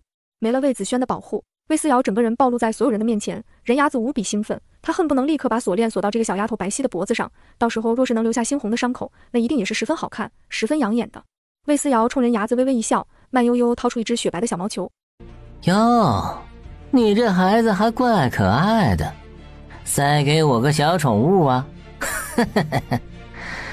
哎妈呀，宠物我要，小丫头啊，你我也要。总之，你们两个都得一起给沈老爷做宠物。尖叫声骤然响起，一只硕大的九尾狐猛然间从废墟里窜了出来，长满獠牙的深渊巨口里面还咬着一个人牙子，那狐狸双目赤红，像是浸染鲜血。众人都吓疯了，然狐狸却慢悠悠地吐掉了嘴里的渣渣，扭头盯着那个出言不逊的死胖子沈文周。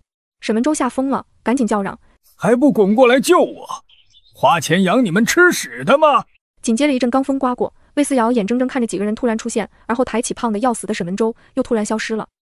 跑得还挺快，原来也是怕死的，我还以为不怕死呢。魏思瑶真的以为这胖子很豪横呢，搞了半天屁都不是啊。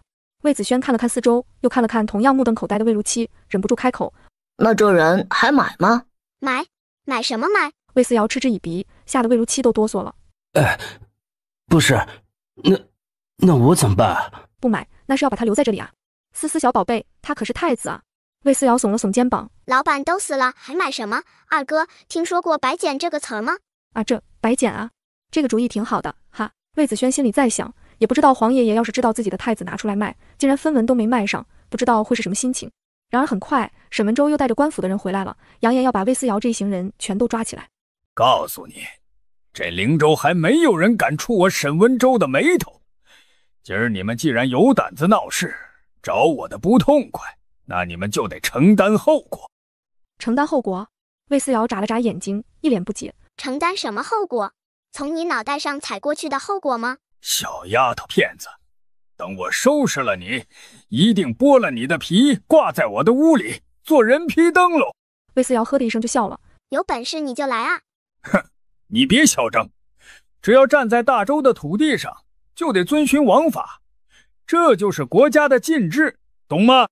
你怎么知道我不是王法？哈，你可真是嚣张！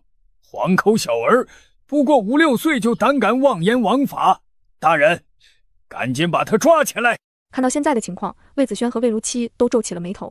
魏如期更是道：“我想过这种地方落后，但没想到竟然能蛮荒到这种地步。我一直觉得魔族不可能轻而易举侵入京城，但如果大周遍地都是这个样子呢？那魔族能够悄无声息摸进京城，想必也不是不可能。”底下的乡野都是这个模样，这哪里还是人间？这简直就像是地狱。而这些衙役还没碰到魏思瑶，魏荣轩便带着魏龙走了进来。灵州知县在此，你们这些衙役奉谁的命令出来的？那些准备蜂拥而上的衙役们全都懵逼了。不是，他们也接到通知，说是新的县令马上要走马上任了，谁想竟然是以这种情况开局的。沈文州也没想到能在这里碰到县令，他陪着笑脸凑上前来。大人，不过是些小事，我正常在这里买卖，非得有人上来捣乱，就是他们还没有路引，想来是谁家的奴才偷跑出来了。大人，若是您喜欢，这2个人我立刻给您送到府衙。你怎么确定他们就是逃跑的奴才？沈文州哈哈大笑，小的火眼金睛，是不是跑出来的奴才一看便知。他们俩若不是偷跑出来的奴才，小的愿意受罚。你真愿意受罚？沈文州现在正在得意的兴头上，闻言更是不屑一顾。小丫头片子，告诉你，老子绝对不会看错。别以为你偷了你家主人的妖兽狐狸出来就能为所欲为了，你就是偷跑出来的奴隶，我担保，而且愿意受罚。这胖子实在是太嚣张了，嚣张到自己给自己挖了个坑。大哥，是他非哭着喊着求挨打的，不是思思的错。魏荣轩眉眼满是宠溺，微笑点头。思思说的是。嚣张的沈文州，周围看热闹的所有人啊，这算是什么情况啊？沈文州也终于后知后觉地反应过来一件事。你们是一家人？怎么？你看我们兄妹2人长得不像？沈文州傻眼了，左看看右看看，看到最后竟然还真的有7、8分相似。沈文州打了哆嗦，不过魏荣轩也不惯着，直接开口下令：来人，20大板，给我打！反正是沈文州自己吹牛，说输了接受惩罚，那就挨打吧。刚才还无比嚣张的胖子，这会儿被打得嗷嗷叫，偏沈文州还不死心，追问：那为什么会出现在这里？我们刚过来买几个奴才用，有什么不妥？沈文州啊，这他妈得好想骂娘啊！惨叫声很快淹没了沈文州的所有不爽和郁闷，但魏思瑶看某些人挨打看得十分兴奋。魏龙一直对魏如期的身份表示怀疑，便私底下询问了魏荣轩。魏荣轩的回答很是随意：此人在大周没有身份，只能用这种办法给他个假身份而已。没身份，还是从京城一路带出来的？要是八荒阁关押的什么秘密人员？魏龙觉得自己好像触摸到了什么隐秘，心道也不知道这个人是不是魏思瑶的软肋，如果拿捏好了，自己是不是就能翻过来拿捏魏思瑶，甚至拿捏八荒阁？魏龙正兴奋呢，冷不丁就被泼了冷水。收起你的小心思，我得小奴隶，你好像忘了，你想的事情我都能知道。魏思瑶说的话像大人一般，搞得魏龙想哭也不是，想笑也不是，自己真的是好惨啊！一想到未来自己悲催的命运，魏龙便闭上了嘴巴。算了，一日为奴，终生为奴，那就这么着吧。他只能憋屈地往回走。等把一切都弄好，已经是好几天之后了。魏荣轩带着魏如期和魏子轩3个人，这几日也经常在灵州溜达，很快便摸清楚了灵州的底细。因为土地贫瘠，这里很多人吃不饱饭，所以买卖人口的生意才这么火爆。如果能把这里大片的土地利用起来，百姓也不至于卖儿卖女。魏如期到底是太子，心系天下苍生。这里的土壤已经被魔族污染，如果放任下去，污染会越来越大，最后灵州城的土地便会颗粒无收。太子与其担心百姓，不如先想想这个问题该如何解决吧。只是因为跟魔族挨着，土地便被侵蚀，长此以往，灵州将会变成第2个魔族地盘。3个人脸上的表情都有些不太好看。此刻，魏思瑶正坐在刚给自己搭成的秋千上玩着。小姐，我以前被卖到青楼，都觉得自己已经很惨了，没想到还有人比我更惨。只能说这世道的黑暗，终究是我们想不到的。阿木恨把你卖掉的父母吗？不恨，都是没办法。若是能吃饱饭，也不会卖掉我，而且即便不是我，也会卖掉其他的兄弟姐妹的。所以根本原因还是大家吃不饱，比起饿死一家子，饿死一个就显得不那么严重了。安木闻言陷入了沉思。此时，一只小鸟缓缓飞进来，将嘴里叼着的东西递给了魏思瑶。这是一条通体漆黑的小蛇。小姐小心！没事，这玩意儿伤不了我。这是秋蛇，若是好好利用，荒野也能变成良田。笑话，大哥还得娶媳妇呢，公祭什么的自然是多多益善。所以大哥，思思这就帮你娶媳妇。这玩意儿真能把荒野变成良田？魏子轩盯着面前像黑线一样的小蛇。魏荣轩点头表示肯定。能，书上见过，只是现实里没见过罢了。魏荣轩虽然博学多才，但一直待在京城，这是他第一次出门历练，许多东西都是第一次见。卫龙也看到这玩意儿，他忍不住嗤之以鼻。哼，这玩意儿虽然能把土地改成良田，但这些都是低等妖兽，根本就没有灵智，去哪里做什么全凭喜好，且无法驯服。你们想让他们工作，那简直比登天还难。闻言，所有人齐齐看向卫龙，连魏如期也望过来。哦，此时的太子殿下已经不叫魏如期了，他有个新的名称，叫大皇，就比较贴合他现在的下人身份。魏如期现在盯着卫龙，忽而开口道：“你不是会做法吗？还会通灵，做个法就好了吗？”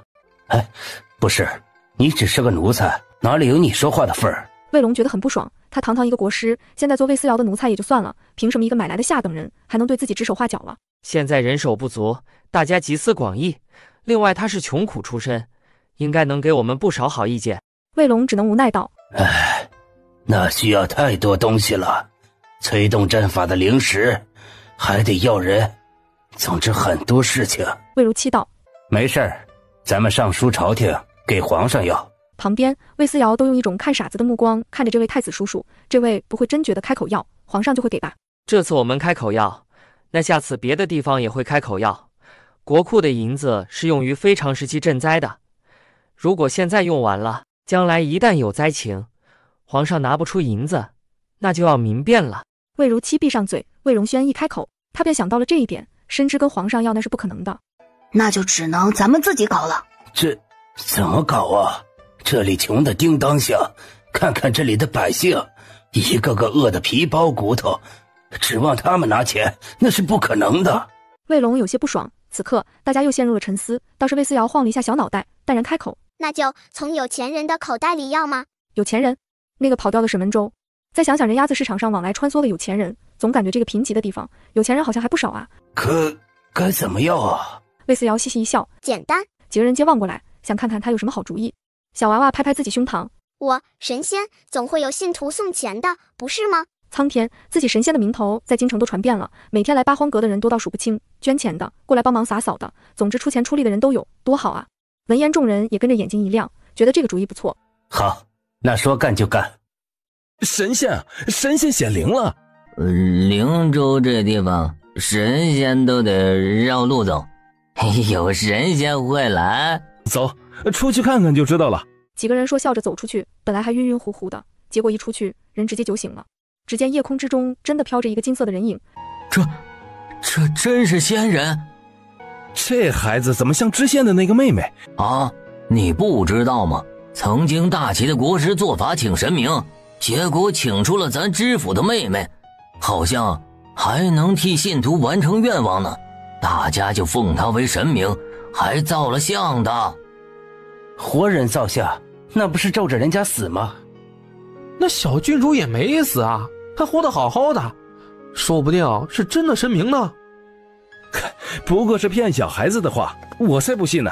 如果你真是神明，那就完成我的愿望。半空之中，女童漆黑的眸子缓缓落下，看着李刚，似是让他继续说下去。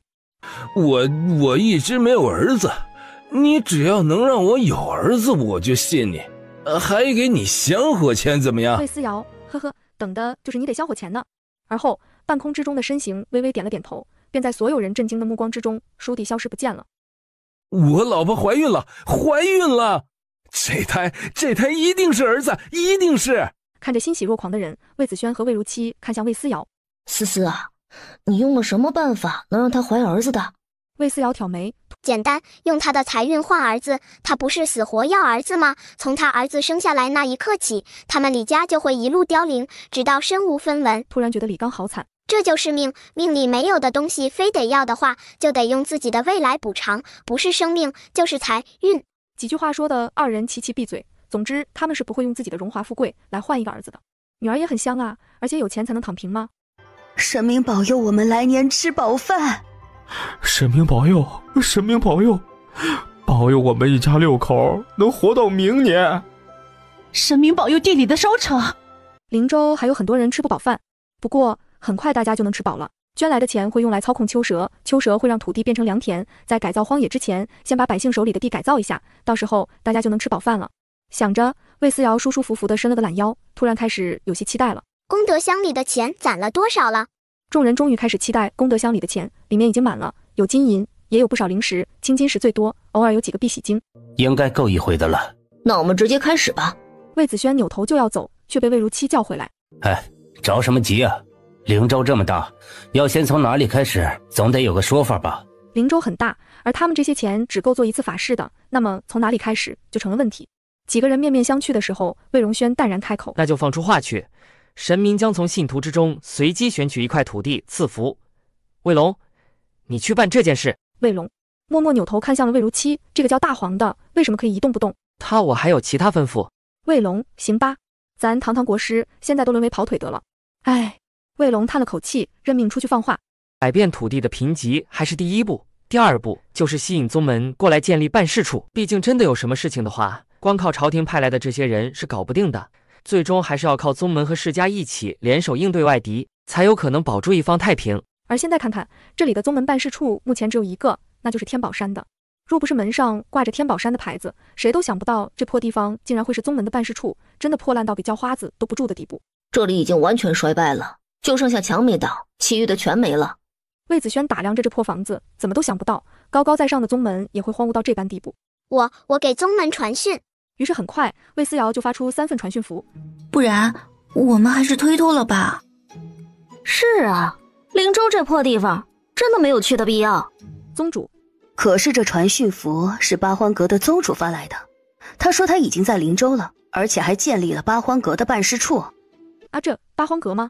所有人都顿了一下，半晌之后，终于有人开口：既然八荒阁去了，我们也去吧。就是八荒阁有实力，跟着他咱们不吃亏。对，说不定还能捡漏呢。宗主，不是，你们的态度要不要变得这么快？你们了身为大宗门成员的尊严呢？这就丢掉不要了吗？去可以，不过还是要问一下，八荒阁是不是能给我们点好处？这才像样嘛，不然还以为颍川3大宗门已经沦落成八荒阁的小弟了呢。于是传讯符很快传到了魏思瑶手里，魏思瑶十分大方，给他们3个宗门神明赐福。赐福啊，这答应了，好像也跟没答应一样啊，主打一个胡言乱语的意思是吧？正当3大宗门都在思索该怎么办的时候，一个小道消息在彼此宗门之间流传。七星堂内部，听说了吗？好像天宝山和来无宗已经派人过去了，这是要抢个第一啊，好对八荒阁的宗主表忠心呢。天宝山内部，哎，听说了吗？好像七星堂和来无宗已经派人过去了，这是要抢个第一，好对八荒阁的宗主表忠心呢。来无宗内部，听说了吗？好像天宝山和七星堂已经派人过去了，这也是要抢个第一，好对八荒阁的宗主表忠心呐。此刻所有人的内心，隔壁宗门的人歹毒啊，竟然不声不响就过去了，还要表忠心呢？不行，咱们也不能落后，赐福就赐福吧。总之现在立刻动身，走，快点，不能落后了。于是几乎是同一时间，3个宗门的人接出现在灵州，而后3位长老青阳真人、池莲圣母、正玄上人3个人彼此对视一眼，微微一笑，擦，又是这2个老东西。咦，这是不是就叫做有缘千里来相会啊？哈哈哈哈！颍川3大宗的3位长老们都激动坏了，瞅孩子才5岁，就这么想念他们了，竟然还说什么有缘千里来相会。哎呀，小宗主，咱们之间没什么好说的，您尽管吩咐，您的事儿就是我们天宝山的事儿。啊，对，还有我们呢，俺也一样。3人一起表忠心，搞得魏思瑶一脸茫然。这3人什么情况啊？不是一直都是一体的吗？咱们不都是八荒阁的成员吗？咋的，外门的就不算人了？好，你们以后有什么事情也可以尽管来找我，如果不好意思当面提，那就偷偷来我房间找我说也行。闻言3人都十分激动，尤其是正玄上人，那个小心脏啊，扑通扑通的。这次他是不是可以问问以前就想问而不敢问的事情了？毕竟不熟，还是不太好意思。现在看看，好像他们的关系还算不错。正玄上人默默思索着，那就请各位去自己的殿堂吧，尽力守护这一方土地。魏荣轩淡然开口，3位长老果然带着人扭头离去。不过灵州这个地方还真是荒僻啊，荒凉到连一丁点灵气都没有。众弟子听命！池莲圣母一声令下，众人聚集过来。池莲圣母淡然道：灵州乃贫瘠之地，没有丝毫灵气，但这并不重要，只要有仙门的地方就能聚灵气。现在就开始布阵，把出门带的东西都拿出来，开始准备吧。不愧是资质最高的人呢。魏荣轩的确有才能。哎，可惜了，不是我们颍川3大宗门的弟子啊。唉，三位长老齐齐叹了一口气，郑玄上人左右看看，忽而道：“那什么，我还有事，就先走了。”打招呼，他便扭头离开，明明已经走出大门了，然而一拐弯又折了回来，而后从小门又回到了县衙。整整3年了，郑玄上人都没机会接近魏思瑶，哦，不是没机会单独见魏思瑶。郑玄上人确定前后左右都没有人，这才偷偷摸摸做贼一般来到了魏思瑶的屋门外。谁呀？小郡主，是老夫，郑玄上人，有点事情想请教小郡主。屋门吱啊一声打开，郑玄上人果然美滋滋地走进来，还以为自己终于得了独处的机会，谁想一进门便看到魏思瑶这里密密麻麻坐满了人。郑玄上人脸上的得意都没来得及收住，直接落入所有人的视线之中。瞧他笑得好奸呐！哼，是啊，刚不是说有事要走吗？竟然又偷偷摸摸的回来，嘿，奸诈！长老为什么要这么笑啊？他到底有什么事要跟小宗主说啊？一开始不好奇的，配上他这个笑容，我就特别好奇了呢。被围观的郑玄上人啊，这突然好尴尬，尴尬到抠脚趾了啊！9岁的魏思瑶已经开始抽条了，脸上的婴儿肥完全褪去，留下巴掌大的小脸，鹅蛋脸的线条流畅，眉毛弯弯，漆黑的眸子大而滚圆，灵动且纯真。郑玄上人，你说吧，什么事儿啊？郑玄上人都快哭出来了，当场弯腰行礼。嗨，我不急，我在后面排队就好，大家先来吧。他越是这样，池莲圣母和青阳真人越是怀疑这里面肯定有事儿。这老东西不知道又在憋什么坏了。哼，肯定想要更多的赐福。不行，不能让他如愿以偿啊！两个人窃窃私语的时候，魏思瑶便开口了：“大家其实都没事儿，就是一起修炼而已。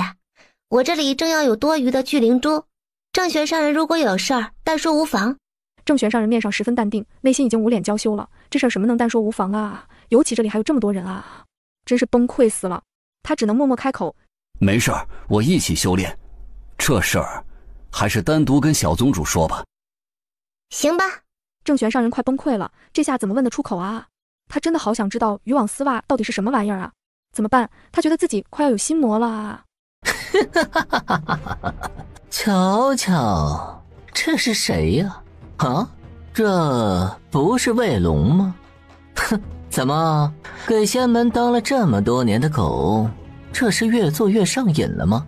啊，你还真是可笑啊！某些人不是自诩最喜欢自由吗？少跟他废话，抓去见魔尊，这种叛徒就该剥皮抽筋。于是黑雾卷着卫龙消失在魔族的领地里。到了晚上，巡视的衙役们都回来交差了，但唯独卫龙没有回来，便有人将此事上报给了魏荣轩。思思，我怀疑卫龙被魔族给带走了。荒野本就是交界的地方，谁都能去。魏思瑶愣了一下，显然没想到第一个会被抓走的人是卫龙，不过想想也是，这人亦正亦邪，好的时候两边都亲近，不好的时候自然两边都会针对他。不过既然是自己的奴隶，而且都这么多年了，鉴于主仆之情，魏思瑶还是伸出葱嫩的手指，掐指一算。很快，魏思瑶便睁开了眼睛，道：“是被魔族抓走了。看来卫龙危险了。”的确是危险了，这么下去很可能人就没了。魏子轩道：“那怎么办？我们去救卫龙。”且不说我们能不能承受得住魔气，就算我们承受得住，可进去了要去哪里找？再说里面到底有没有危险，是不是有厉害的魔族来到附近，我们一无所知啊。可如果不去的话，卫龙想必也会被魔气侵袭，最后……魏子轩不敢往下说，只怕接下来卫龙可能会很不好过。我自己的奴隶，我去救吧。不行，你太小了，而且里面太危险。魏子轩直接摇头。魏思瑶笑嘻嘻道：“哼，没事，我身上有黄爷爷给的一大堆宝贝，里面就有能隐藏气息、抵御魔气的。另外，我没有修为，就算魔族的人看到了我，也察觉不出我是哪头的，不会威胁到我。”几个人一想，好像真的是这么一回事。可让魏思瑶自己一个人过去，大家还是不放心。你一个人还是不行。那我带上阿木吧，阿木筑基期顶层的修为，我给他做个隐匿的护阵，这样谁都看不到他了，正好跟在我身边保护我。我再带上小胖鸟和小狐狸，给他们也搞个伪装。魏思瑶一边说一边行动。魏荣轩看到这两只畜生，终于点了点头。好，不过你要带上传影石，我必须时刻掌握你的动向。魏思瑶笑嘻嘻点头。大哥你就放心吧，你和太子哥哥继续坐镇灵州，周围不是还有宗门的人吗？都能帮上哥哥的。至于这个魔族，就让我去看一看好了。放心，遇到危险，我绝对会跑，不会傻乎乎的往上靠的。魏荣轩终于点头，而魏思瑶也终于露出笑容。哈，不错，竟然能单独去魔族玩了。师尊。魏思瑶扭头往回看了一眼，然而什么都没发现。奇怪，怎么好像听到了什么声音？安木，你听到了吗？没有。小小姐听到了什么？没什么，可能我听错了。魏思瑶掏了掏耳朵，这才掏出桃木剑，一松手，这玩意儿才缓缓飘起，不断的旋转，最后终于定格了一个方向，那就是魏龙现在所在的方向了。阿木，一定不要离我太远，他就是最好的庇护，但前提是别太远，太远的话自己也护不住他。二人就这么迎着罡风走着，直到面前出现了一个面容狰狞的老太婆。面对突然出现的丑陋老太婆，安木吓了一跳，赶紧捂住嘴，他怕自己一不小心会叫出来。然而他的动作却引起了老太婆的注意，老太婆往魏思瑶身侧看了一眼，甚至放出神识探查了一下，但还是什么都没探查出来。想多了吗？老太婆用沙哑的声音喃喃。奶奶，你是坏人吗？那老太婆听到魏思瑶的声音十分兴奋，她开心地拍了拍手。奶奶不是坏人，奶奶是好人。来，乖乖，让奶奶抱抱你好吗？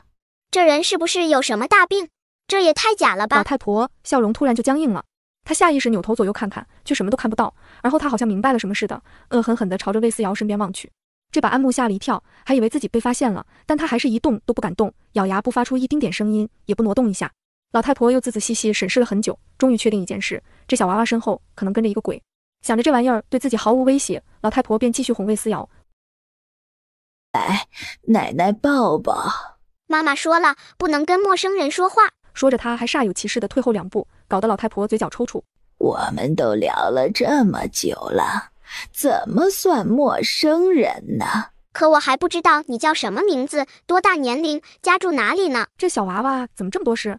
老太婆还是下意识开口。旁人都唤老身黑奴婆婆，年龄嘛，婆婆很大很大了。很大很大了是多大？这老身已经300多岁了。切，骗子！我娘说了，300多岁都投胎几百回了，你可真是个大骗子。黑奴婆婆虽然她本身也不喜欢孩子，但是这孩子真的是尤其讨厌啊。老奴说的是真的。好了好了，魏思瑶一脸不耐烦的表情。你们骗小孩的时候都说是真的，那你说你家在哪里吧，那我们就能做朋友了。你的好吃的是什么？拿出来看看啊！正馋的流口水的黑奴婆婆瞬间就麻了。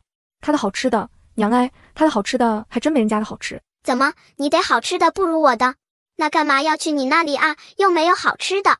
黑奴婆婆快气死了，见魏思瑶扭头要走，她连忙道：有，这就给你看。说着她盯着魏思瑶的点心，低头掐诀，想先变出来几个应付一下。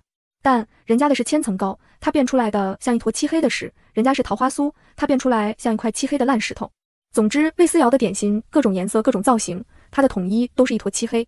黑奴婆婆突然心死，算了，不然还是直接把这丫头抓走吧。奶奶，你这是弄了一堆屎吗？魏思瑶捂住鼻子，很认真的仰头盯着黑奴婆婆。你平常都是吃屎的吗？黑奴婆婆脑袋上炸开一团青金十字架，她盯着魏思瑶。我忍，毕竟拐带回去的孩子必须要真心实意的跟自己走才行，如果不是真心实意的，吃起来味道就会不好，影响口感的。怎么可能？婆婆逗你玩呢。不过婆婆家里还有好多小朋友哦，你要不要去找他们一起玩？不要，人太多会抢我的炸鸡、汉堡。你去我家里玩，我给你买炸鸡汉堡好不好啊？我家还有很多好玩的。都有什么好玩的？啊，这见他支支吾吾说不出来，魏思瑶眯起眼睛故意道：哦，你不会是什么都没有，故意骗我的吧？你果然是个坏人。黑奴婆婆赶紧开口：有那个什么灯笼。灯笼？什么样的？就是红色的，长长的，上面有花。有我这个灯笼好玩吗？你看，我的灯笼可以滚滚来滚去，还不熄灭，还能当球踢呢。说完便当着黑奴婆婆的面开始踢灯笼。哈哈哈，好玩吧？婆婆，你得灯笼有这个好玩吗？黑奴婆婆，这要老命的熊孩子，到底谁家的啊？黑奴婆婆快气吐血了。行了，你就说，你怎么肯跟我走？黑奴婆婆也豁出去了，直接说开了，反正魔族拼的是实力，不拼脑子，主要脑子都不多，修炼的时候一起消耗了。你有比这个更好的宝贝吗？黑奴婆婆盯着那根笛子，整个魔都麻了。她颤抖着手道：这笛子你的？我买来的。婆婆要是有比这个更好的宝贝，那我就跟你去玩怎么样？黑奴婆婆想哭，这等宝贝是自己这种下等魔能拥有的吗？孩子，你把你婆婆想得太高大上了。怎么办？今儿这个孩子是骗不走了。嘤嘤，眼瞅着这老太婆竟然开始哭了，魏思瑶又有些于心不忍，语重心长道：不然你有别的好东西也行啊，你拿出你的东西来，我看看吗？这是还有戏的意思。想着，黑婆婆颤巍巍的伸手，直接把储物袋里的东西都掏出来了。什么深渊蜥蜴干、鼻涕虫干，还有魔族专用的药炉，一堆低级魔石，几个低阶的魔族法器，再有就是一块奇怪的石头。哟，这石头瞧着还不错。魏思瑶微微一笑：婆婆，你这些东西都不怎么样吗？你到底有没有好东西啊？黑奴婆婆都惊了，指着自己这一地的破烂尖叫：这些还不算是好东西吗？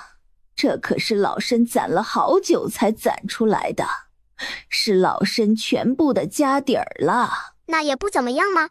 说着，他继续用木棍戳蜥蜴干和鼻涕虫干。这玩意儿很难搞吗？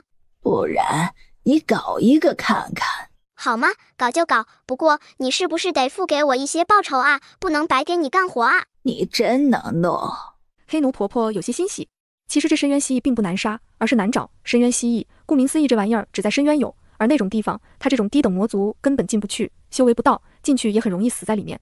你若是能搞来，我的这些法器、宝贝都给你。说着，他毫不吝啬地把自己的东西往前推了推。魏思瑶假装挑挑拣拣：你这些魔石都是低级魔石，不值钱的啊！算了，看在你这么大年纪的份上，我就给你算便宜点。你得这些破烂，我就勉为其难收了吧。说着，小手快速一划拉，一堆东西全都塞进了自己的储物袋里，主打一个手速过人。黑奴婆婆都看傻了。行了，一会儿我把深渊蜥蜴引出来，你就负责杀，这个能做到吧？黑奴婆婆疯狂点头，这还是能做到的，这都不是事儿。走，找个深渊。好。黑奴婆婆开开心心地牵着魏思瑶走了。一直跟在后面的安慕，不是，等等，小小姐，你这不等于主动送上门吗？安慕着急，但是魏荣轩和魏子轩真的要一点都不着急。到了，我们什么时候开始？现在开始吧，准备好家伙，出来一只杀一只。哦呵，终于要开始了，哈哈哈，发财了发财了！黑奴婆婆简直要开心死了，而魏思瑶也立刻举起魔笛吹奏。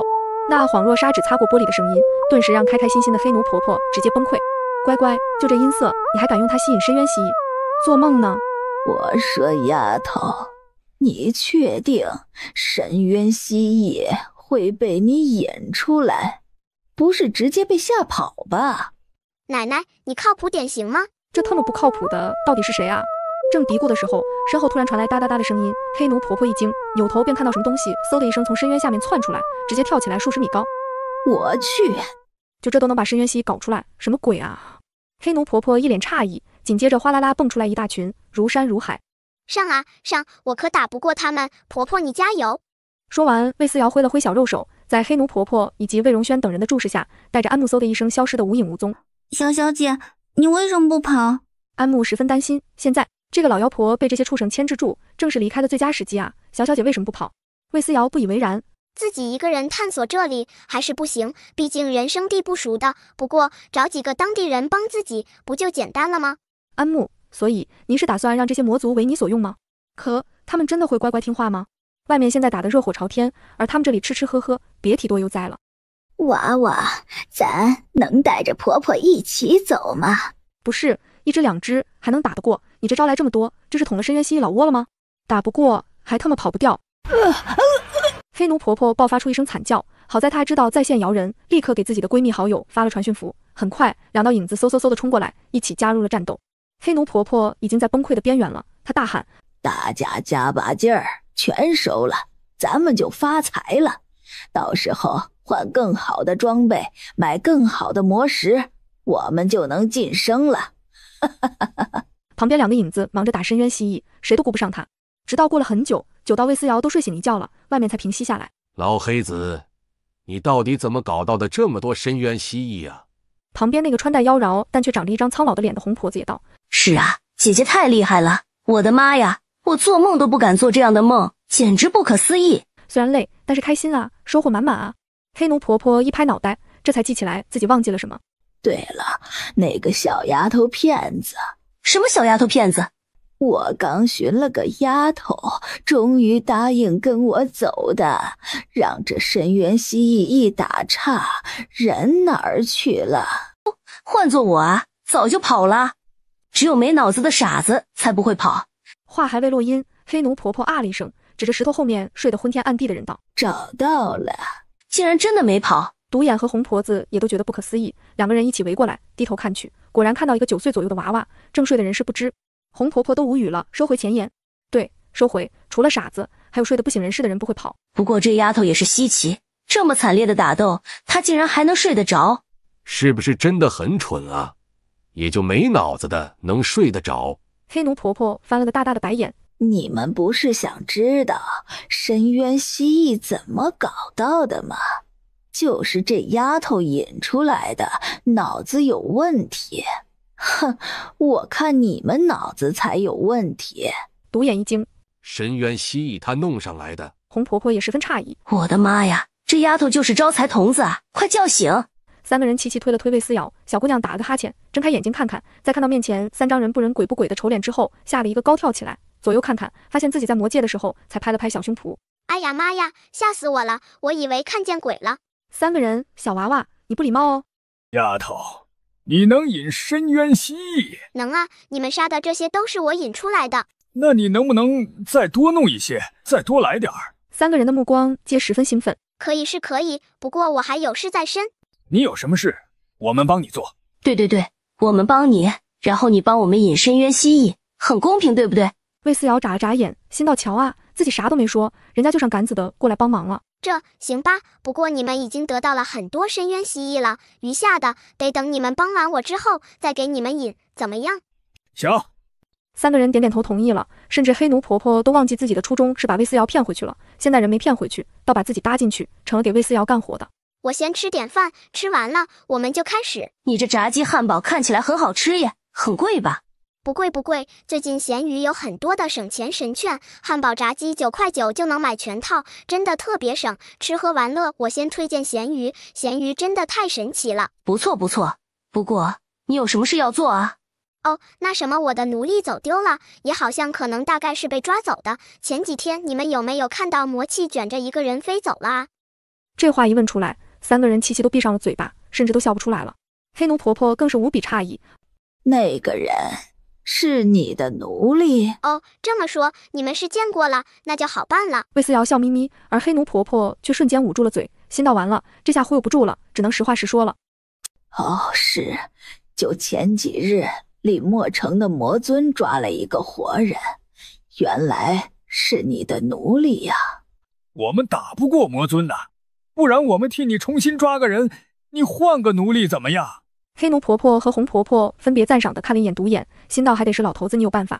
魏思瑶用看傻子一般的表情看着这三个人，心道这几个人怕不是有什么大病。要是我能换奴隶，我至于跑这么老远出来单独找他一个人？好像有点道理啊。行了，总之带我去找。魏思瑶只有9岁，但是发号施令却像个大人一样，赶紧列好队形，就带着魏思瑶往里走。不过魏思瑶不打算走了，她往地上一坐，好累，就没有车啊、轿子啊什么的坐一坐。她斜着眼睛盯着面前的几个人，看得三个人面面相觑，最后只能咬牙弄出来一个抬的简易小轿，恭恭敬敬地把魏思瑶放上。凳子太硬，屁股都疼了。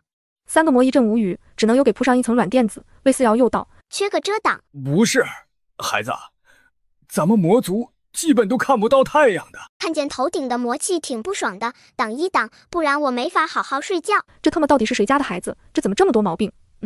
三个人你看看我，我看看你，最后黑奴婆婆三个人还是任劳任怨地找到一块布，用木头固定一下，给魏思瑶撑上了。这还差不多。那行吧，我先睡一会儿，你们继续赶路。不是，这丫头不是才刚醒吗？怎么又开始睡？正思索的时候，抬轿子的二人突然觉得轿子好像更沉了几分，似乎是有什么东西跳了上去。二人抬头看看，只见上面只躺着一个魏思瑶，再没看到人。奇怪，我怎么觉得好像还有什么人在？你带来的这个人没什么问题吧？没问题，就是身边好像跟了只鬼。我看了，这鬼没什么能耐，不是厉鬼，不然咱们也不至于看不到。你们就当它不存在好了，屁事儿没有。被当成鬼的安木啊，这突然不知道该说什么好。这位姑娘，我们城主有请。城主，3个魔都吓了一跳。李莫城的城主可是很厉害的魔尊，一般的魔都见不到的人物，现在竟然主动邀请这个小娃娃，什么情况啊？李莫城城主还是万年前那个帅的要死的小哥哥吗？魏思瑶想了想，忽而问：你们城主高姓大名，如何称呼啊？大象头没搭理魏思瑶，上来就问城主大名，真的很没有礼貌啊，小姑娘。请跟我走吧。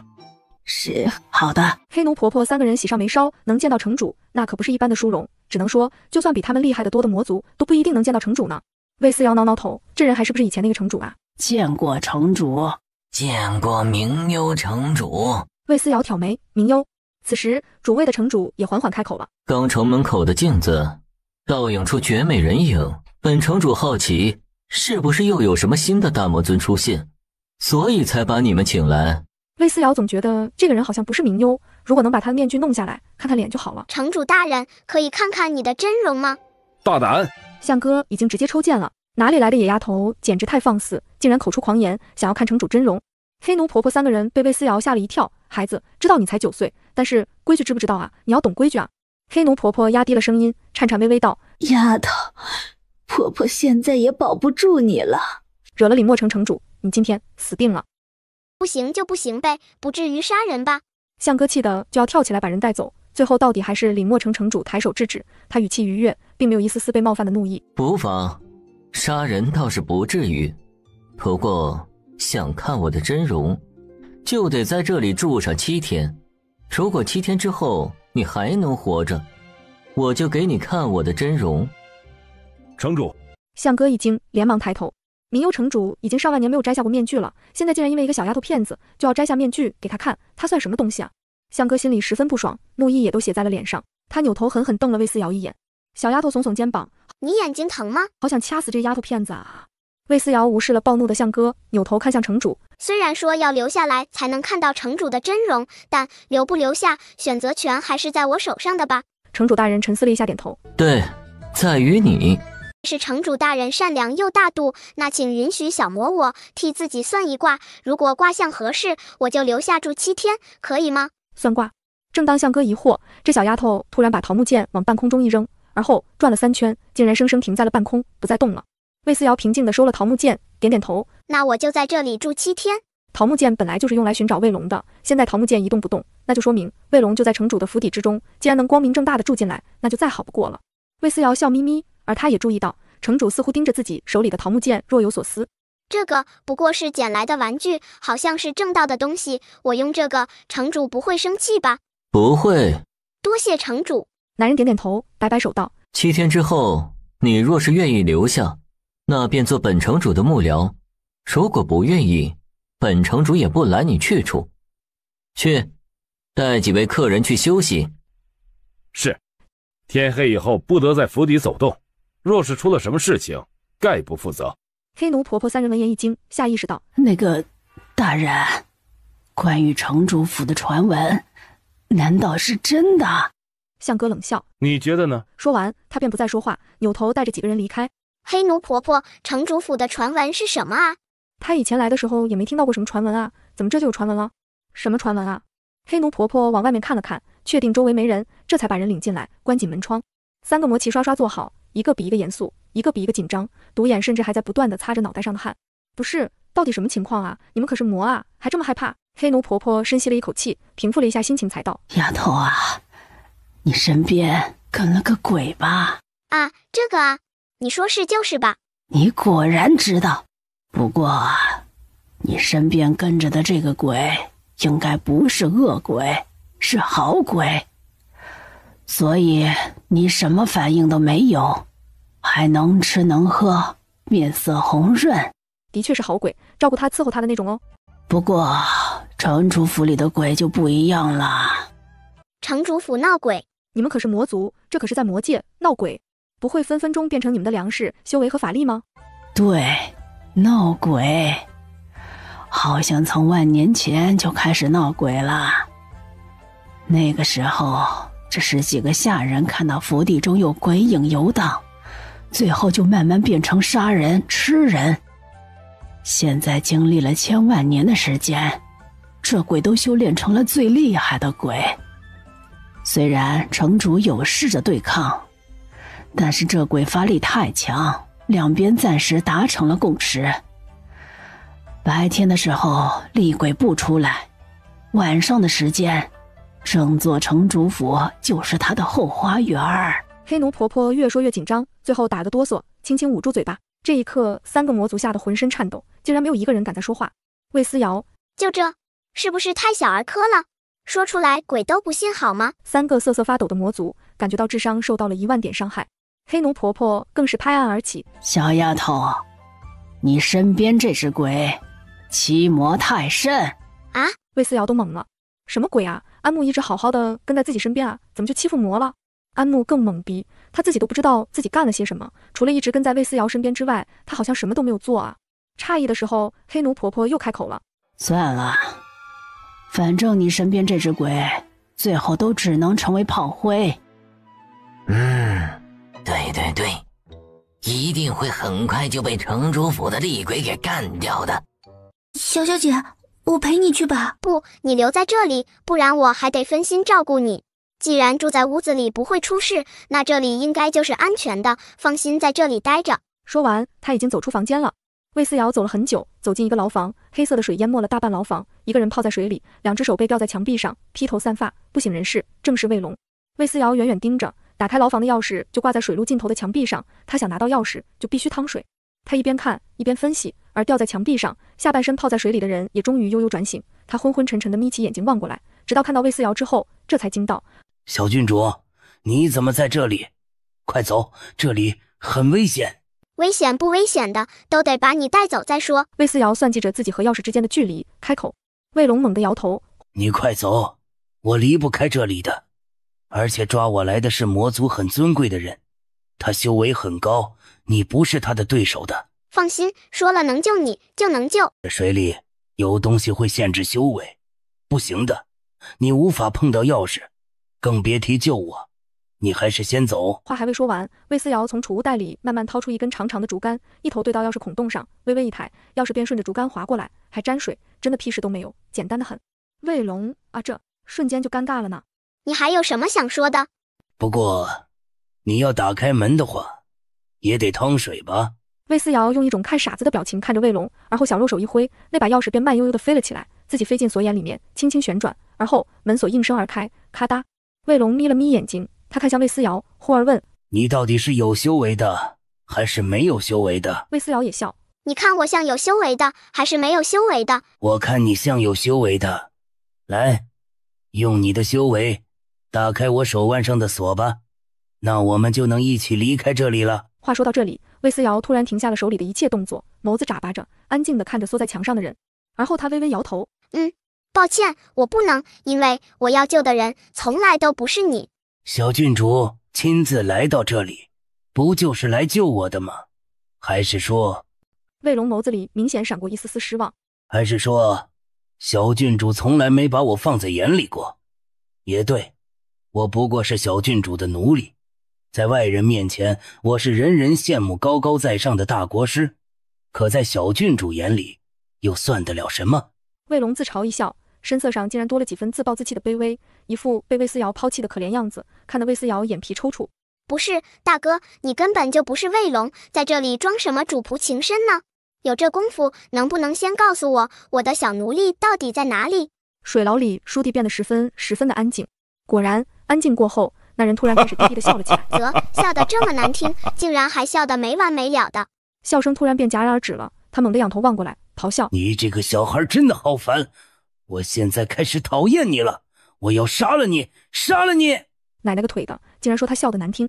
他猛地抬手，锁链便断开了，果然只是为了欺骗别人用的。其实这锁链屁用没有。魏思瑶静静看他表演，而后看到水牢里漆黑的水面猛然间卷起高高的浪头，扑向魏思瑶。魏思瑶无比淡定，这玩意儿太小儿科，就这也想袭击自己。魏思瑶掏出魔笛便吹，很快这人便被制服，被黑水牢牢锁住，动弹不得。放开我，不然你别想找到那个人。哎，你歇一歇不好吗？我都已经知道魏龙在哪里了，你真的好烦。那男人终于闭嘴，然后看着魏思瑶抬手指，露出一个紧闭的暗门。魏思瑶打开暗门，又是继续往下走的通道，他二话不说继续往下走去。然头顶被黑水捆着的男人却诡异的笑了。你确定真的要下去吗？为什么不？切，那你知道我是谁吗？魏思瑶连头都没抬。你是谁对我来说并不重要，我只关心我想关心的人，只记得我想记得的事，没人能左右我，你也一样。男人倏地闭上嘴，眸子里透出几分不甘愿的恶毒，他痛苦地闭了闭眼，最终又开始放声大笑。果然，你果然是这种人。果然？怎么，你认识我吗？魏思瑶，管他是谁呢，总之他对任何人都一样不屑一顾，除非自己真的重视的人。于是他继续往下走，身后的笑声却倏地消失，好像什么都没发生过一般。魏思瑶的心智无比坚定，什么都无法左右他，一路走下去，终于看到了魏龙本人。这货跪在地上，不知道在念叨着什么，喃喃自语。当他看到魏思瑶的时候，竟然先吓了一跳，而后跳起来继续念咒：太上老君急急如律令，魔物退散。魏思瑶竟然把他当魔物了，不过也好，这才是一个正常人被抓到魔族的反应。清醒点，我是你主子。这次怎么这么像？连说话的语气都惟妙惟肖，而且我还感觉到了主仆之间的羁绊。怎么可能？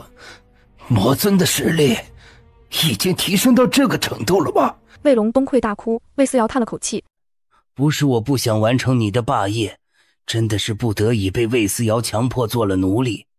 我在他面前没有任何秘密，真的什么事都做不了啊。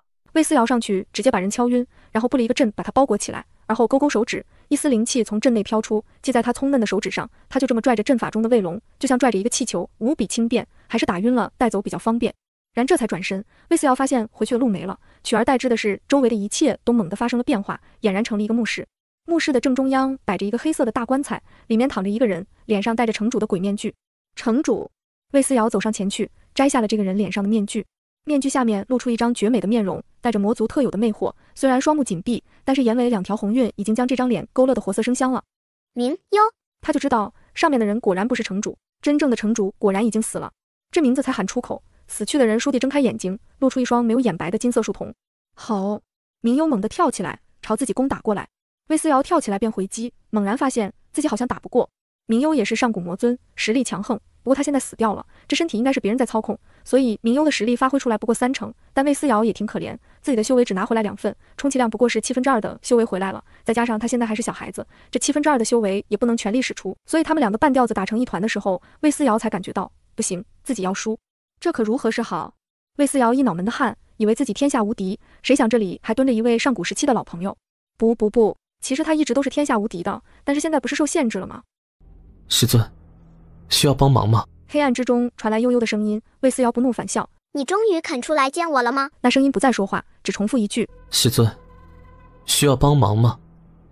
不说的话，你会死在这里，死在你最喜欢的人的手里的。你会死在这里，死在你最喜欢的人的手里的。最喜欢？魏思瑶哈哈大笑，差点被明幽打到。真服了，最喜欢？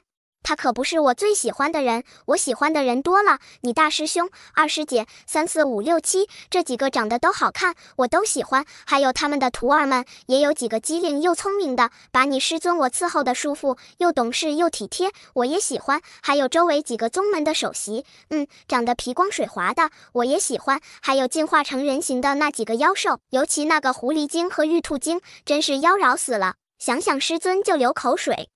周围又没有了声音，只有一个地方，魔气迅速翻滚。魏思瑶知道他的这个不孝弟子就藏在这里，请他帮忙啊！除非他死，不然也不会祈求别人，尤其这种用心不良、故意把他骗来的玩意儿。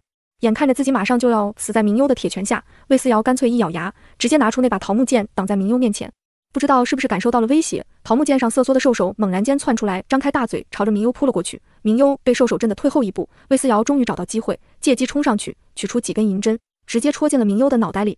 刷刷刷几下插好，明幽终于安静下来，黑色的眼珠子猛地晃动了几下，终于恢复了白色。看着逐渐恢复成正常人类眼睛的明幽，魏思瑶松了一口气。明幽却一脸懵逼，他低头看了看魏思瑶，好看的眉头皱在一起。本尊瞧着你，怎么有点眼熟呢？魏思瑶这么多年的感情，竟然没认出自己，只是觉得眼熟啊，有劲。你好像我未来的妻子，可爱的姑娘。我愿意再等你9年，当你年满18的时候，就嫁给我，好吗？魏思瑶嘴角抽搐，果然是明优。这牲口只要看到漂亮的就要上去调戏人家，不然以前也不会跟自己的关系这么好，因为两个人都是一丘之貉，都喜欢美人。不过对此的回答，魏思瑶就是一个耳刮子，直接赏给明优。被打了的明优捂着脸，一脸懵逼，不可思议地盯着魏思瑶。你这份胆识，我也似曾相识。你一定就是我命中的妻子。魏思瑶挨了一巴掌，还是没想起我是谁吗？明优半晌缓缓开口：小思思。哼，算你没忘记我。明优大惊失色，你怎么变成了这个样子？天道终于看不下去你花心的模样，把你打回原形了吗？魏思瑶抽了抽嘴角，突然很想再给这个人一个耳光。老娘这叫历劫，投胎转世，懂不懂？倒是你，怎么突然就死了，还被人窃取了身份？城主府晚上的冤魂，不会也是你吧？明优叹了一口气，老友面前就不需要什么形象了，当场往地上一坐，感慨道：哼，还不是你的好徒弟，跑过来跟我说你有话对我讲，我一个大意就着了他的道儿。不过你知道的，魔族，尤其是我们这种厉害的魔尊，基本上是死不了的，但凡有点契机，都能重新睁开眼睛，就像现在。喂，你对我帅气圆润的后脑勺做了什么？哦，别拔下来，你就会成为我那徒儿的傀儡，然后想方设法置我于死地。明优都傻了，他下意识盯着魏思瑶，问：你到底把你这个徒弟怎么样了？好好的为什么要这么搞你啊？难道你杀了人家全家，还把这个弟子先奸后杀，又奸又杀？服了这个老六了，脑子里是不是还有东西没清除干净啊？为什么这种虎狼之词都能张嘴就来？不知道会被和谐吗？不过再想想，好像万年前的时候，自己跟明优在一起的时候，就是如此口无遮拦的呢。主要我也不知道我做了什么啊。魏思瑶两手一摊，他觉得他一直对这个弟子挺好的，先为他稳固根基，再亲自替他寻找能修炼的路，最后把这个孩子送上了正途，让他获得长生，自己是一个多好的师尊啊！没想竟然会被这个逆徒记恨这么久。哼，肯定是你做了什么，很有可能的就是始乱终弃。明优伸了个懒腰，行了，多谢你救我，走了，我也该回去看看我的城被你的徒弟破坏成什么样子了。说着，他笑眯眯冲魏思瑶张开怀抱。小思思，来，夫君抱抱。魏思瑶一边嫌弃的翻了个白眼，一边张开双手，任由明优把他抱进怀里。出去之后给我安分一点，我现在有2个疼我的哥哥，若是你没有分寸，会死得很惨。说完，他掏出一块传影石，幸亏刚才我把这玩意儿关了，一会儿打开，你可有点分寸，知道了吗？明优盯着传影石，啧啧有声。你呀，果然不管到哪里都能混得开，现在竟然还有2个这么宠爱你的哥哥。小思思啊，为夫终于可以放心了。可爱的思思，你如此优秀，我想娶你做新娘，请你一定要答应我，好吗？此时盯着传影石的魏子轩跳起来就开始拔剑，他脑袋上炸开一朵青金十字架，嗷嗷大叫：我弄死他！日了狗，这个人不是这个魔谁啊，竟然敢对自己最爱的妹妹求婚，他的思思才9岁啊，才9岁，你这个禽兽啊！大哥！他扭头去看魏荣轩，只见魏荣轩已经默默开始翻他的储物袋了，擒拿魔物的各种家伙事儿，包括但不限于各种符咒、圣器、毒药等等。魏子轩突然觉得自己有些小儿科，还是大哥靠谱。不是，等等，你们这是要做什么？去杀人？大可不必吧。思思还带着传影石呢。再说，卫龙这不是已经找到了吗？咱们可以去接思思回来了。兄弟二人这才察觉卫龙找到了。魏荣轩阴沉着脸色，手里还提着剑，走去接思思。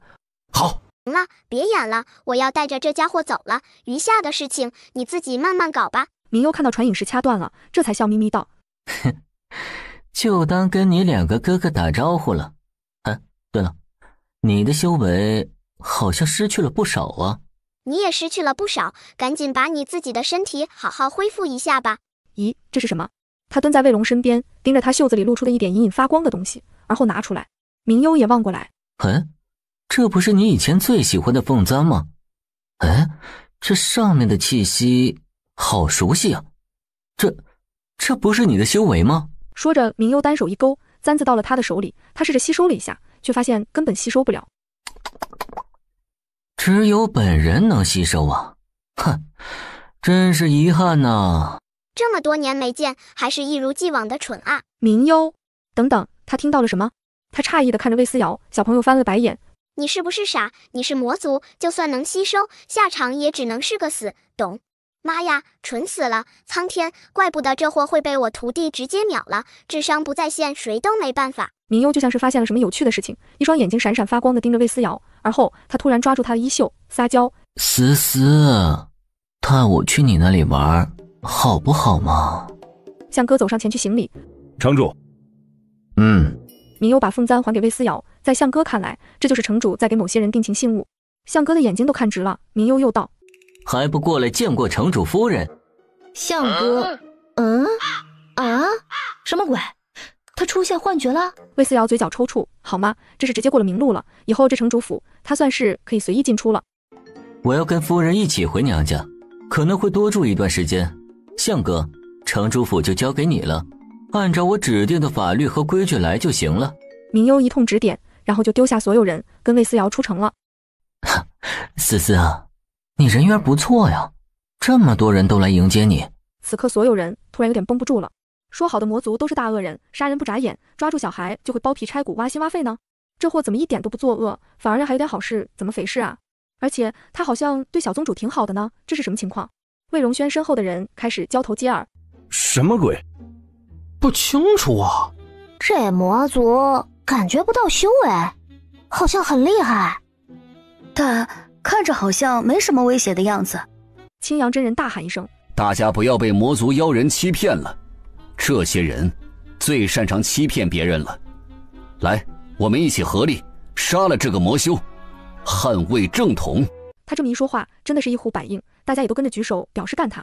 而后大家齐刷刷的把法器亮出来，对准了明优。明优脸上笑容依旧，人却倏地蹲下，靠在魏思瑶身边，一副哀怨的样子。哎呀，娘子啊，他们好凶啊，我好怕呀。魏思瑶扶额：“能不能别玩了？哦，对了，他是我碰见的比较讲道理的魔尊，听说咱们被魔族困扰，所以想出来帮忙。因为他手里的林墨城最近人手不住，缺人手挖矿之类的，你们懂的。”可我们怎么能相信他？青阳真人明显不信，魏思瑶思索了一下，淡淡开口：“我也不知道，反正你们都打不过他，就只能选择相信呗。”所有人：“丫头，这种大实话是能随随便便说出来的吗？”青阳真人狐疑地盯着明优，突然开口：“你真的什么都不做？”明优点点头：“对呀，不做。我是思思的未婚夫，我自然什么都听他的，绝对什么都不做。那我如何相信你？”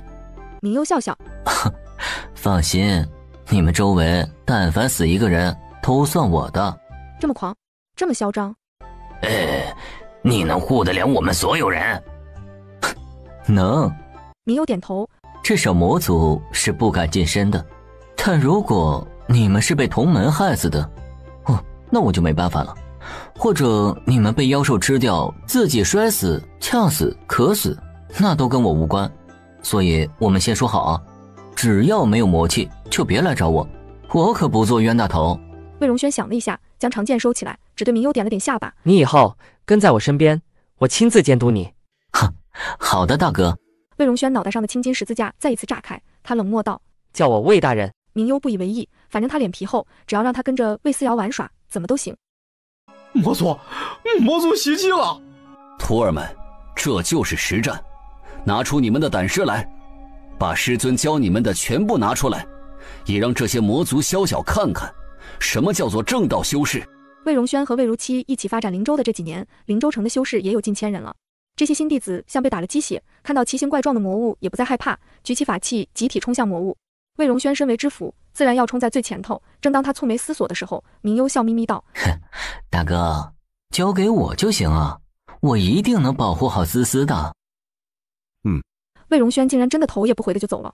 魏子轩震惊的追上去：“大哥，你放心他。总之，快点杀完，快点结束。”大哥一句话让魏子轩醍醐灌顶，立刻记起飞剑跳上去，俯冲而去。我在家里盯着你，休想对我们小小姐动手动脚。明优脸上一直挂着笑，他笑嘻嘻盯着安木，慢悠悠数着1、2、3。安木果然眼睛一闭，成功昏厥过去。思思啊，你那个不孝弟子来看你喽。魏思瑶十分平静，他看了一眼明优：“你配合他演了这场戏，不就是想让他来见我的吗？”明优呵呵一笑：“哼，你还是跟以前一样，什么都知道呢。魏思瑶翻了个大大的白眼，我又不是没脑子，你可是活了上万年的魔，得是什么人能弄死你，而且在你的城当城主而不被发现？明幽歪着脑袋，一脸问号。啊，有什么问题吗？啊，有什么问题吗？那可是你的城，没有你的同意，很多禁制都会抵触他才对，而他还能如此丝滑地做着城主，甚至在假山里面造了障眼法，把自己伪装成卫龙，没你的手艺，这些一条也做不到，毕竟你就算死了，还是能活的，除非……魏思瑶眨了眨眼睛，我还没试过挫骨扬灰，这样是不是你就活不过来了？明幽脸上的笑容逐渐消失，他面无表情地立在那里，明显能感觉到他周身的气氛有些诡异，但没一会儿，一切都又恢复了平静。明幽又换上一副笑嘻嘻的面容，点点头。不愧是我最爱的仙尊，思思，你果然让人迷恋。不过接下来的事情是你们二人之间的事情，但作为好友，我只问一句，有什么需要我帮忙的吗？明幽的眼睛里闪烁着啄木的八卦之光，整个人都兴奋开心的不得了。如果这货身后长了尾巴，现在一定在疯狂的摇摆中。魏思瑶也没矫情，直接掏出自己那把桃木剑。上面的兽首，想想办法。明幽端详了一下，笑笑。哎，这个你算是找对人了，明幽掌心扣在桃木剑上，微微往外一抽，一个兽首鱼尾的东西便被他轻轻松松地提了出来。那兽首一离开桃木剑，便开始疯狂摇动尾巴挣扎起来。明幽道：这兽首需要一个东西躲在里面才能活着，就像是鱼儿离不开水一样。那等我吸收完我的法力，再让他回来，你就坚持一下吧。说着，魏思瑶轻松拿回来了自己的修为。不过为了让桃木剑不碎掉，他还留下了一点微弱的气息在里面，这样兽首就可以继续回去待着了。自此，魏思瑶就拿到了4份修为，余下的只有3份了。魏思瑶哼了一声，还是将桃木剑别在腰间，而后抬头，果然看到远处飞速压过来的一片漆黑。而后这一点黑色突然变大变多，逐渐凝聚成一个人影，而后一个年轻的男子缓缓走了出来。男子很俊美，一身鲜红长衫，漆黑长发高高竖起，露出白皙的面容、高挺的鼻梁以及远峰一般的眉。师尊，一句师尊喊出了千言万语，千回百转，似是杂糅了万千情绪，听得魏思瑶起了一身的鸡皮疙瘩。几玉，玩够了吗？男子的神情瞬间消失，换作面无表情的平静。他看着魏思瑶，淡然开口：是不是徒儿做什么，师尊都觉得徒儿是在玩？不然呢？魏思瑶觉得不可思议，他指着外面的一切。难道你真的去了魔界，当了魔族，甚至都不要八荒阁弟子这个身份了吗？几玉一阵语塞，他突然不知道该说些什么，半晌之后才开口：那是为了找师尊。师兄们说您羽化了，我才不信。天道骗我，那我就把这世界翻个底朝天。这孩子是不是有什么大病？几玉，他倏地抬头看向魏思瑶，眸子里满是伤心和不可思议。自己找了师尊这么久，上万年的时间蹉跎，可师尊竟然骂他有病。几玉分得清，是因为魏思瑶的心声其实是上辈子自己的声音。几玉听过，自然一听就知道是谁的心声。他满脸的不可思议。魏思瑶开口道：天道怎么骗你了？羽化了就是羽化了，我道心不够坚定，天道还要继续给我考验，多重生几次，道心坚定了，我就飞升了。魏思瑶小嘴巴巴巴的开始胡说八道，搞得几玉满头问号。他有点不明白，毕竟他没重生过。不过魏思瑶懒得跟他说话了。这些魔撤走，然后跟我回去吧。几玉摇了摇头：不，师尊，徒儿还有事情要做，但徒儿一定会经常回来见师尊的。希望师尊早日飞升，早日得道，也不枉弟子为师尊做这么多。说完，几玉的身影便消失了，取而代之的是魔族更猛烈的进攻。魏思瑶他就说，这个弟子真的有病，他可是师尊啊，师尊的话都不听了。不是，他为我做这么多，他都做了什么？魏思瑶一脸不可思议的扭头看向明幽，然明幽只是笑眯眯的看着他，半晌蹦出一句屁话：思思，嫁给我吧。魏思瑶默默地竖起了中指。滚！怒骂了某人之后，魏思瑶决定出手了。因为下一秒，瞬间金光炸开，所有的一切都被金光吞噬，整个世界好像都充斥着金光一般，毫无死角，甚至连影子都不复存在。而那些魔物却在碰到金光之后，瞬间化作粉末，消失在金光的照耀之下。待到金光散尽，整个灵州城一片寂静。魔族消失了，赢了，胜利了！哎呀，神仙显灵了！魔族的进攻就这么被化掉了，他的几域也消失无踪。魏思瑶知道这熊孩子还会在搞事情，但他更好奇的是为什么会变成这样。这墨镜从哪里来的？啊，这是墨镜吗？明幽一脸好奇地将眼镜摘下来，左看右看。这是我在魔族捡到的，我发现戴上能遮光，刚才发力的时候我就拿出来戴上了，试了试，果然不错，至少这次我能睁开眼了。哼，思思，你说这是不是个好宝贝？魏思瑶，算了，你开心就好。明优脸上的笑容越来越大。好了，魔族也退了，那我们是不是该收拾行李进京了？喂，我还从来没有去过人间的京都呢，那儿一定很繁华很热闹，对不对？明优对都城充满期待，魏思瑶翻了个白眼。你得先让我吃点饭吧。魏大哥，这回我们要一起回去了。许文苑笑盈盈地立在魏荣轩面前。几年的时间，两个人的关系亲近了不少，再加上魏子轩等人有意无意地望过来的视线，明明没什么的两个人，好像都有了什么了。魏荣轩脸上的表情一直淡淡的，谁都搞不明白他怎么想的，倒是魏思瑶十分清楚，这就是嫂嫂啊，原版本尊呢，所以还用想啊？大哥心里肯定也是喜欢，觉得绝对有戏。魏思瑶握紧拳头，大家就等着喝喜酒就好了吗？都收拾好了吗？魏荣轩扭头看向众人啊，都收拾好了。启程。魏荣轩抬手，终于要回去了。参见皇上。按照规矩，魏荣轩是臣子，本该跪下的，但是魏楚业不必他跪，对所有人道：他是朕的孙儿，又是我皇族第一个晋升元婴期的人，将来不可限量，所以朕宣布，以后免了魏荣轩和魏思瑶下跪，钦此。免了魏荣轩也就算了，为什么还要免了魏思瑶？父皇说的没错，父皇英明。千穿万穿马屁不穿。晋王一边拍着父亲的马屁，一边觉得自己稳坐太子之位的时候，魏荣轩缓缓开口：启禀皇上，微臣也顺便带回来一位故人，皇上请看。哦，故人。魏楚业的演技也很到位，明明什么都知道，什么都清楚，偏还要上演出一副惊喜又期待的差异感，看得魏思瑶忍不住都想给皇帝爷爷竖起一个大拇指。皇帝爷爷，演戏还得是你。太子。文武百官们皆哆哆嗦嗦地盯着突然出现的魏如期，他的出现让不少人诧异，最诧异的还是晋王，脸上的笑容几乎是瞬间僵硬，而后他似乎是反应过来了，又缓缓露出笑容。大哥，真的是大哥，你竟然没事儿。晋王哈哈大笑着走过来，无比开心。然而魏楚业已经先一步推开他，使劲抱紧了自己这个终于回到身边的儿子。如期，朕的太子，你终于回来了。朕的太子。晋王漆黑的眸子里闪过一丝冰冷。晋王冷冷看着无比热情的聊着天的父子，心情更不美妙了。他故意笑着开口：大哥，你这么多年都去哪儿了？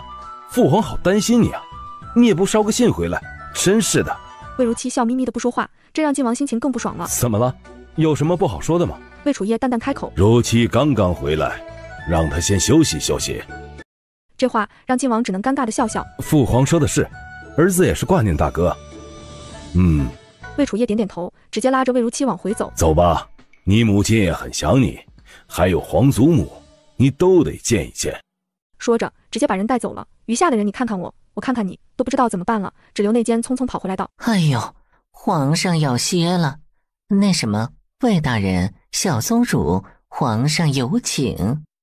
哼，当我们所有人都是傻子吗？左都尉咬牙切齿，眉头紧皱。事已至此，还有什么猜不到的？殿下，我们都被骗了。皇上装的倒是挺像，但怎么想都不可能啊！太子会这么巧的看到圣旨就恢复记忆了？一定是从最初皇上就知道太子还活着，故意对外说太子找不到了。是啊，太子失踪那段时间，皇上的反应也十分古怪，好像并没有特别悲伤啊。几个谋臣你一言我一语的，明显都很生气，只有晋王冷着脸坐在主位，谁也不知道他在想什么。殿下。几个人看向晋王，晋王忽而道：太子的几个孩子都如何了？太子的孩子。几个人互相看了一眼，4个儿子，瞧着都不像是有才能的。修为最高的也不过才筑基期，而且也基本不问国事，每天就出门溜逛一圈，然后就没有然后了，不像是有出息的样子。不过虽然人家儿子没出息，但是晋王你好像到现在也没有儿子的。众人你看看我，我看看你，最后齐齐看向晋王。晋王微微一笑：若是本王的儿子，现在已经是金丹期了呢。所有人齐齐一惊，王爷的儿子这么厉害吗？既然这么优秀，一定会比太子的儿子更优秀的。是啊，王爷，你一直说还未找到，到底找没找到啊？这么优秀的儿子拿出来，一定震惊死所有人啊！大家越发欣喜起来，太子回来了，还以为晋王没有希望了，现在看来，哈，太子就算有政绩又怎么样？没有什么比一个优秀的后代更有用的东西了。不知道晋王的儿子，不，小公子，现在在哪里？晋王笑而不答。马上你们就能知道了。几年前的宫变，有的人从高处摔落，一蹶不振，但对他来说也是一件好事，至少有些人自己蠢，自己把自己整死了。至于现在，父王以为把太子保护很好，但可惜太子这么多年不在朝中，许多人已经倒戈，不再支持太子。也就是说，为了这几年的政绩，太子损失了很多助力，这对他来说未尝不是一件好事。看来得让锦城回来了。当初魏宏远出事，锦城留在玄天宗，真的一点事情都没有。毕竟皇室也不能直接上门跟宗门要人。等了这么久，也该动弹动弹了。柳如云跑了。魏荣轩微微一顿。柳如云当初也被抓起来了，不过身份不是齐王同党，而是大齐奸细。看来幕后的人终于要出来了。幕后之人，就是那个同魔族还有关系的人。不然的话，什么样的人既能联合正道，又能指使得动魔族呢？待家宴结束，许渊把魏荣轩带走了，黄玉更是紧紧跟在魏思瑶屁股后面，看到魏思瑶就像苍蝇看见蜜蜂看到蜂蜜，欣喜到不行。小丫头，你知不知道你神了？魏思瑶懒洋洋的啊，我一直很神的不是吗？姐的雕像已经遍布整个大洲了，尤其是京城和灵州，简直就是她的2大根据地。而且听说周围那3个国家也隐隐有开始祭拜她的势头。啊，祭拜啊！魏思瑶挠头，她还活着，应该不能叫祭拜吧？算了，她是无所谓啦，管她呢。不是说你这个神。黄玉急得直转圈，他在魏思瑶身边转来转去。是说你修改的那个炼丹的秘籍啊？魏思瑶歪头思索了一下，好像自己曾经的确好像划拉过一本秘籍的。不是，都这么多年过去了，你们才弄明白？这都好几年了吧？那是多久之前的事情了，才搞定？我的大小姐呀，你修改了那么多丹药，我们是不是要一位一位的去找灵植啊？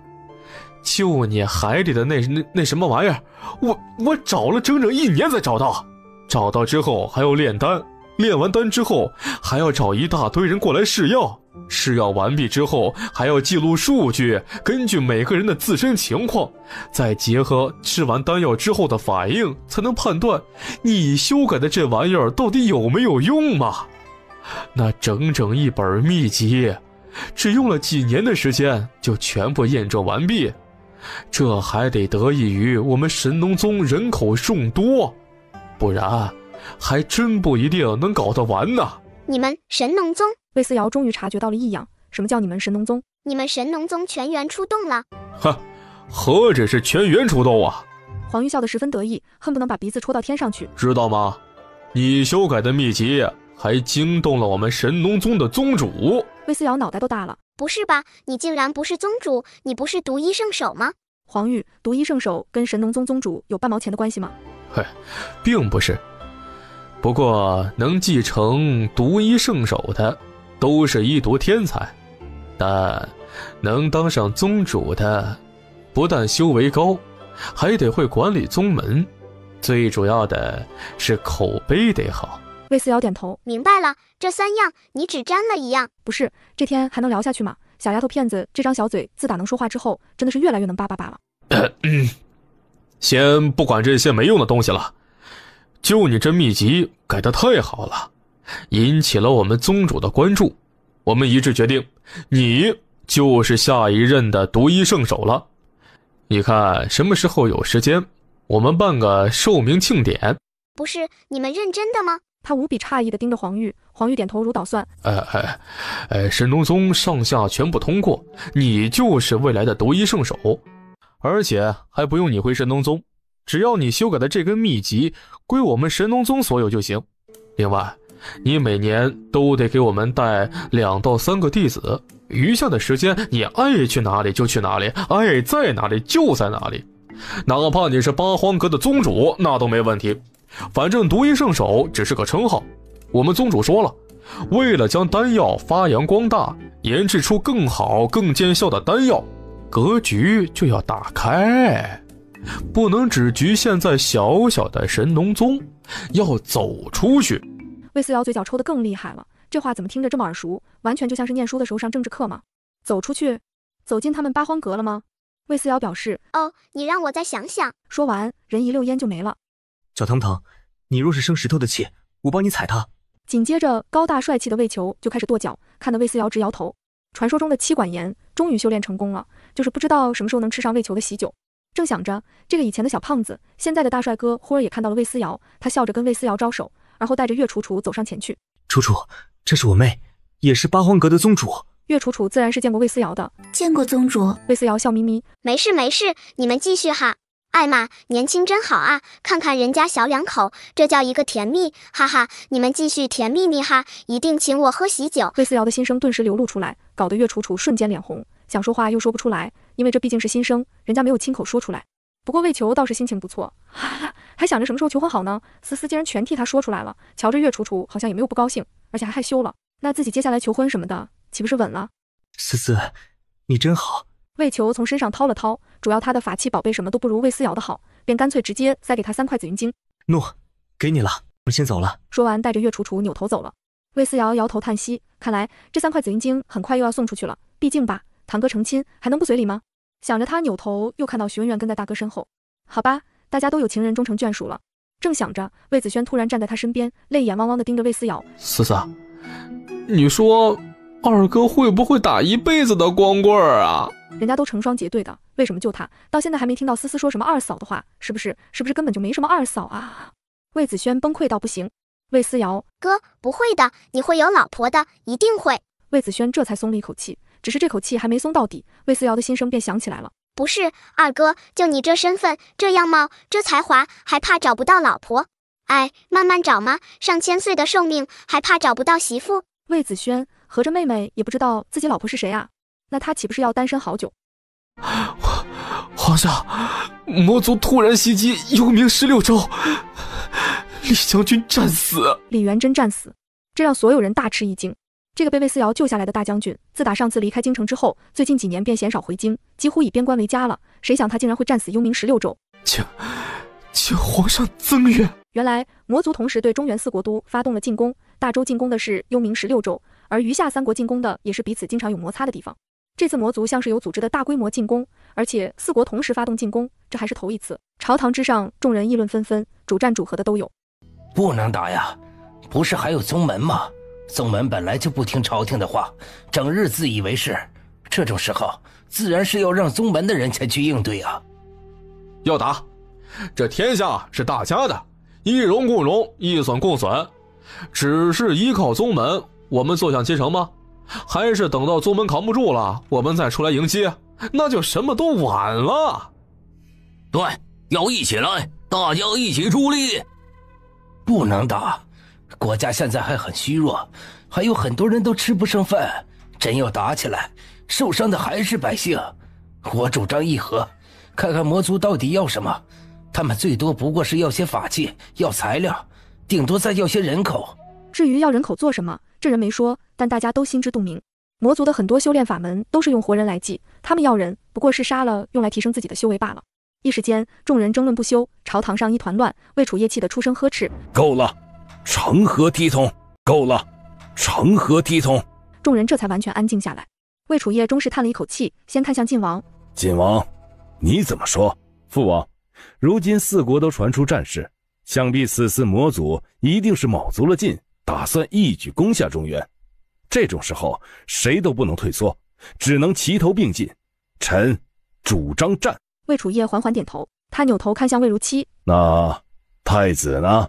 父王，儿臣愿意亲征，替父王把守幽冥16州。太子愿意出征？一时间众人都慌了。魏楚业点头，既然你们2个都主张战，那就战。来人啊，给其他3国下合作书。这次无论如何都必须大家一起合作了。魏楚业直接拍板定论，开战。魏思瑶轻轻叹了一口气，没想到最后还是打起来了。曾经这些魔族害了皇爷爷，害了太子，而后晋王继位，柳如云被封为皇后，魏锦成当了太子。晋王一继位，魔族和正道的大战就开始了，整整打了7749年，生灵涂炭。魏楚业的心猛然间提了起来，整整打了7749年。求助。魏楚业用一种看傻子的表情看着安国公宋飞。现在中原4国全都受到魔族的侵袭，我们哪还有余力支援你们呢？宋飞心中着急，只能开口：大周皇帝陛下，现在我们赵国半数已经沦陷，实在拿不出兵力呀。那当初让你们一起来的时候，你们为什么一点动静都没有？倒是大隋皇帝派了杨红英将军来，人家隋朝出了人力、物力、财力，联合国内的宗门一起，才能抵抗成功。你们呢？你们到底做了什么？宋飞被骂得没脾气，神情也更加惶恐。当时朝廷内对战还是和还没有定论呢。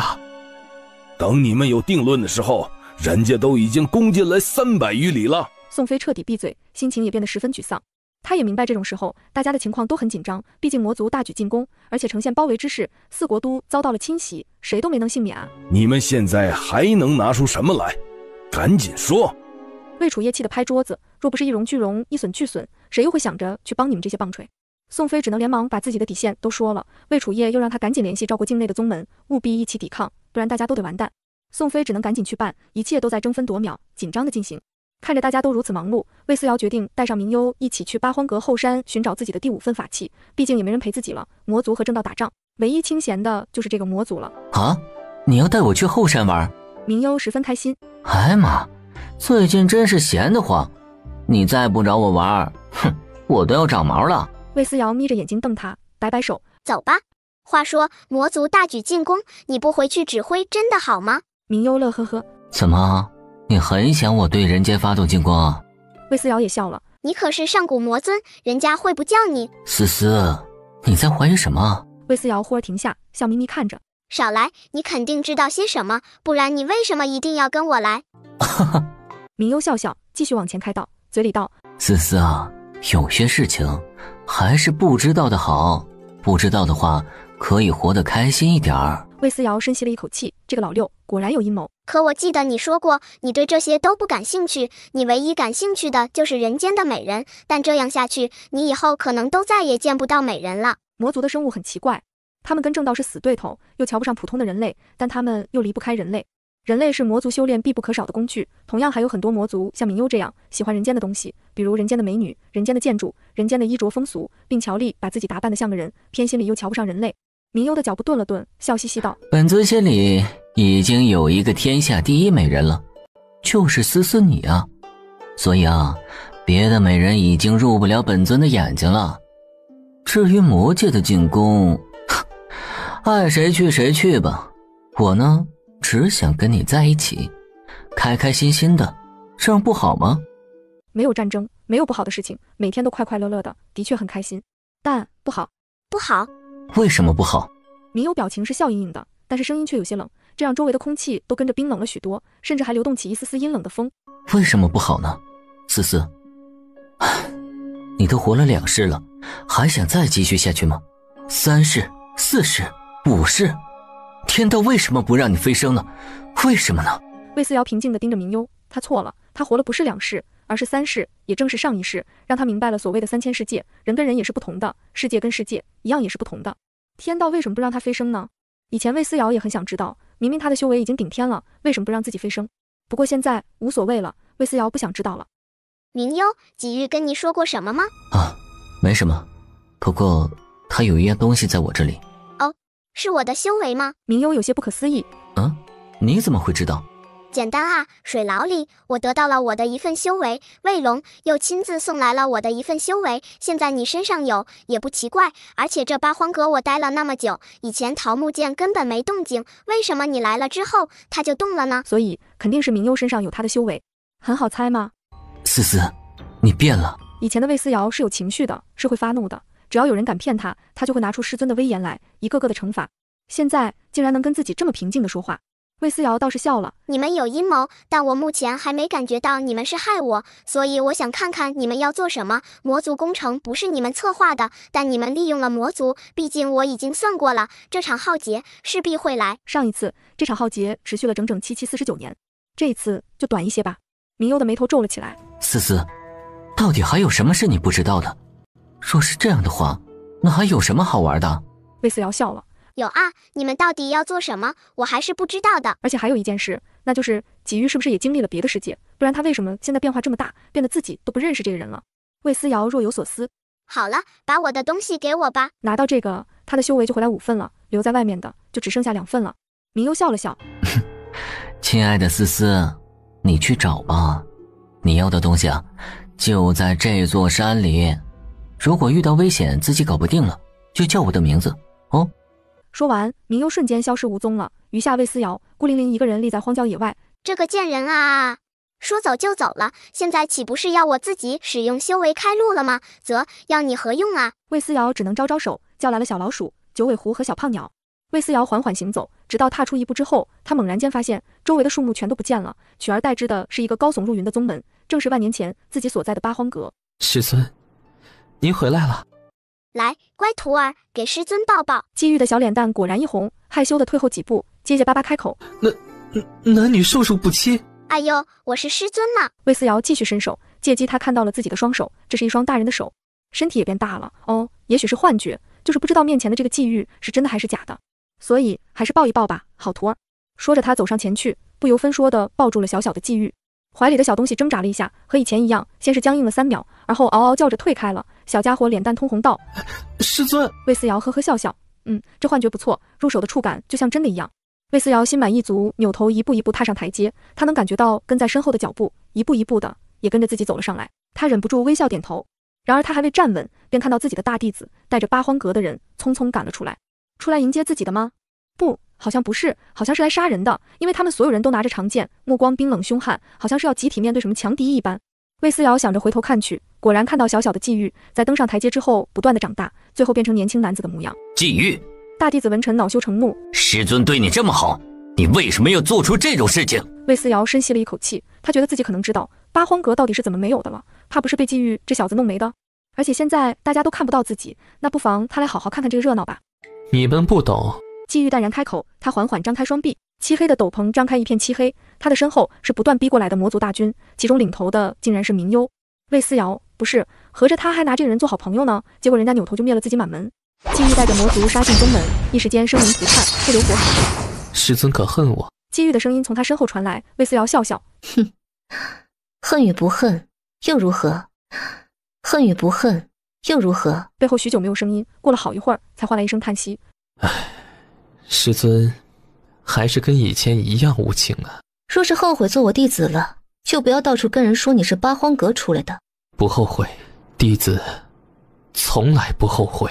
说完，声音便倏地消失了，周围的一切环境也跟着消失了。魏思瑶能看到前面的树枝上缠着一个东西，走近了一看，才看到那是他在八荒阁最喜欢用的茶杯。魏思瑶感觉到自己修为的力量，他几乎是直接伸手将杯子拿过来，把自己的修为完全吸收过来。魏思瑶深吸了一口气，很好，还差2分修为就能回到巅峰了。思索的时候，身后传来抽出长剑的声音。魏思瑶扭头望去，果然看到了明幽。明幽笑眯眯地拔出长剑，来吧，都这个时候了，就不矫情了。咱们2个人之间本该有一战的，可惜你这个人爱好广泛，哼，恰巧我也是，便没了这切磋的机会。今儿正好补上。魏思瑶忍不住叹息，真要如此吗？来嘛，早晚的事儿。明幽抖着剑花冲了过来，魏思瑶随便从储物袋里拿了一把剑，跟明幽打斗在一起。现在他的修为回来了2/7，实力绝对在明幽之上。明幽的修为被封了一半，只能发挥出半数，结局就是被打得节节败退。随着时间推进，魏思瑶逐渐占了上风，他的动作如行云流水，飞速祭出招式，然后众人便看到一剑直接穿过了魔尊的胸膛。明幽吐出一口血，却好像完成什么任务似的，往地上一坐，2只手撑住后仰的身子，望天微笑。思思，我也能重生到别的世界了，是不是1万年以后我们还能再次相见呢？如果不是季玉跟我说你重生的事情，我还觉得不可思议呢。天道怎么就那么喜欢你，那么宠爱你呢？难道我们都是蝼蚁吗？明幽絮絮叨叨地说了一大堆，最后忍不住撕了一口凉气。哎呀，好疼啊！就算是魔修，拥有强悍的体能，但还是会觉得疼的。没人告诉我，死亡的感觉会是这么痛的。魏思瑶安静地看着他，你又不是没死过，早晚还会活过来的。你是魔啊！真的要疯了，这魔是不是也太伤感了？魔尊等级很少有能死掉的，大都是假死一段时间，然后等恢复了修为和体力，又是活蹦乱跳的魔尊巨巨，这人怎么还矫情上了？但我还没好利索，就不得不被你的弟子叫来了。这个时候若是死掉了，那就真的死掉了。不然你觉得为什么魔尊受了重伤之后都要躲起来，而不是继续胡作非为？因为他们怕死啊。魏思瑶突然觉得有些不妙，明幽，你到底什么意思？你们到底隐瞒了什么？话还未说完，又一柄长剑从明幽身后刺入，明幽脸上的笑容瞬间消失，他猛地扭头望去，刺他的正是魏锦城。这一剑刺得干脆利落，收割了明幽的最后一点生机。明幽勃然大怒，他是来给思思送人头的，可不是给不相干的小喽啰送人头的。他记起最后的力气，暴怒嘶吼，魏锦城被震飞出去，而明幽也在魏思瑶面前化作点点黑色的尘埃，消失在风中。明幽，魏思瑶踏前一步，狂风呼啸，早已经将一切都吹散了。他的心情有些沉重，甚至搞不清楚到底是怎么回事。只能说一切的开端可能都是天道送他重生，那就是个开始。而后纪玉便带着魔族踏平了八荒阁，自己的修为被分为7份。接下来纪玉应该是一直在等待自己回来，可明幽到底为什么会死过一次？谁干的？他又为什么要让自己陷入这种险境？魏思瑶突然有些疑惑了，他重生后到底发生了什么？还是说纪玉知道了什么自己不知道的事情？小公子，你没事吧？晋王的人一边给魏锦城喂药，争取把人救回来，一边开口夸赞：小公子击杀了魔修，大义啊！小公子拯救了整个都城，小公子还拯救了皇室，拯救了宗门，拯救了黎民百姓。周围所有人都忍不住齐齐翻白眼。击杀魔修的好像是我们小宗主吧？哎呦，过来捡个漏就拯救了整个都城了，怎么前面那些都白打了吗？有些人怎么能如此不要脸？宗门的人没有避讳，毕竟他们本来也没把皇室的人放在眼里，以前大家都不来往还能相安无事，现在嘛，惹到宗门头上了那就不行。哼，杀气倏地蔓延出来，两边谁都不让。然魏思瑶只是十分平静地看向魏锦城，忽而道：你们叫他什么？小公子啊，这是我们晋王的儿子，小公子魏寒。啊，这长相，这明明就是魏锦城嘛，怎么又成了魏寒？哦，好了，懂了，原来给齐王戴绿帽子的就是晋王啊！柳如云真是好手段啊，一边扒着齐王，一边又跟晋王纠缠不清，可怜他老子给别人当了这么多年的便宜爹，绿帽子一直戴到现在呢。魏思瑶在心里吃瓜，可惜他的瓜被所有人都听到了，大家一阵沉默。一时间，众人齐齐震惊，但这种事涉及到皇室颜面，大家都心有灵犀的闭口不提，只互相招呼。哎，走了，先下山。对，皇上还挂念小宗主呢，先下山见皇上。走了。那边宗门的人簇拥着魏思瑶走了，这边晋王的人，你看看我，我看看你，根本不知道发生了什么。小公子，我们也下山吧，晋王已经在府中等着你了。父皇，魏楚夜十分开心。晋王，你快来看看，朕的孙女是不是很优秀啊？大家都觉得她没有修为，可是她竟然能绞杀这魔尊级别的魔族，真是厉害。是啊，儿子也觉得思思很是厉害，可惜了老十二，明明孩子这么优秀，可是他却总做一些不让人省心的事情。这种时候提起齐王，那就是让人扫兴的。果然，众人皆皱起眉头，显然对齐王这个存在十分不耻。然魏思瑶已经眨眨眼睛，从容开口：王叔，我没有父亲，我娘是自己一个人把我们拉扯大的，这没有问题吧？晋王笑容突然就僵硬了，所以请不要随便给我找个父亲，这是侮辱了我娘的辛苦付出，有些人从来就不配做父亲的。魏思瑶一直笑眯眯的，晋王却快要笑不出来了，他只能立刻转移话题，赶紧把魏锦城拉出来，给所有人介绍。父皇，诸位，这就是儿子以前一直提起过的魏寒。魏寒立刻跪下，给魏楚夜磕了个头。魏楚夜皱紧眉头，这边刘内监已经凑过来窃窃私语了。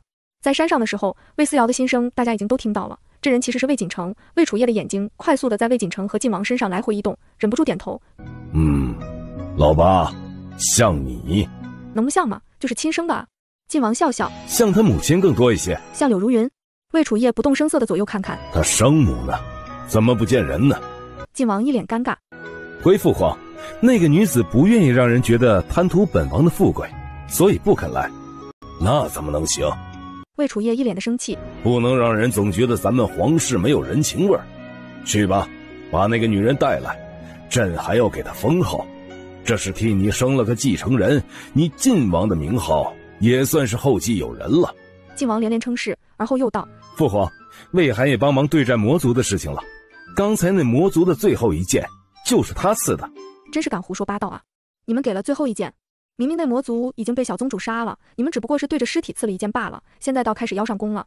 各种不屑的情绪传过来，说都没有说话，倒是玄天宗的怀纯子开口道：这是我们宗门弟子，很有灵性，进步也很快，刺魔尊的那一剑更是用了10足10的力道，能刺杀魔族也不是什么难事。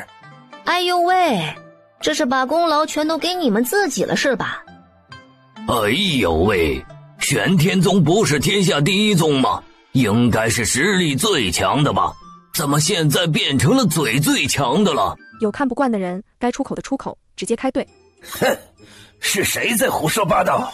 怀纯子回头怒斥：哼，可不敢胡说八道，我们都看到谁出力最多，谁给出的致命一击。有些人呢，不出力也就算了，捡便宜的事儿做的倒是比任何人都溜呢。哼，真是笑死人了。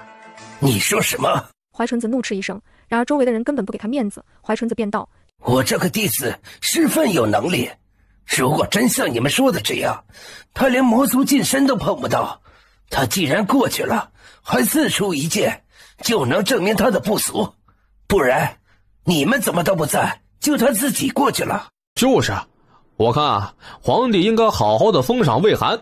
玄天宗的人都在为魏锦城说话，晋王不发一语，面带笑意，就等着皇上的封号呢。毕竟宗门的人都开口了，皇上不至于什么封号都不给吧？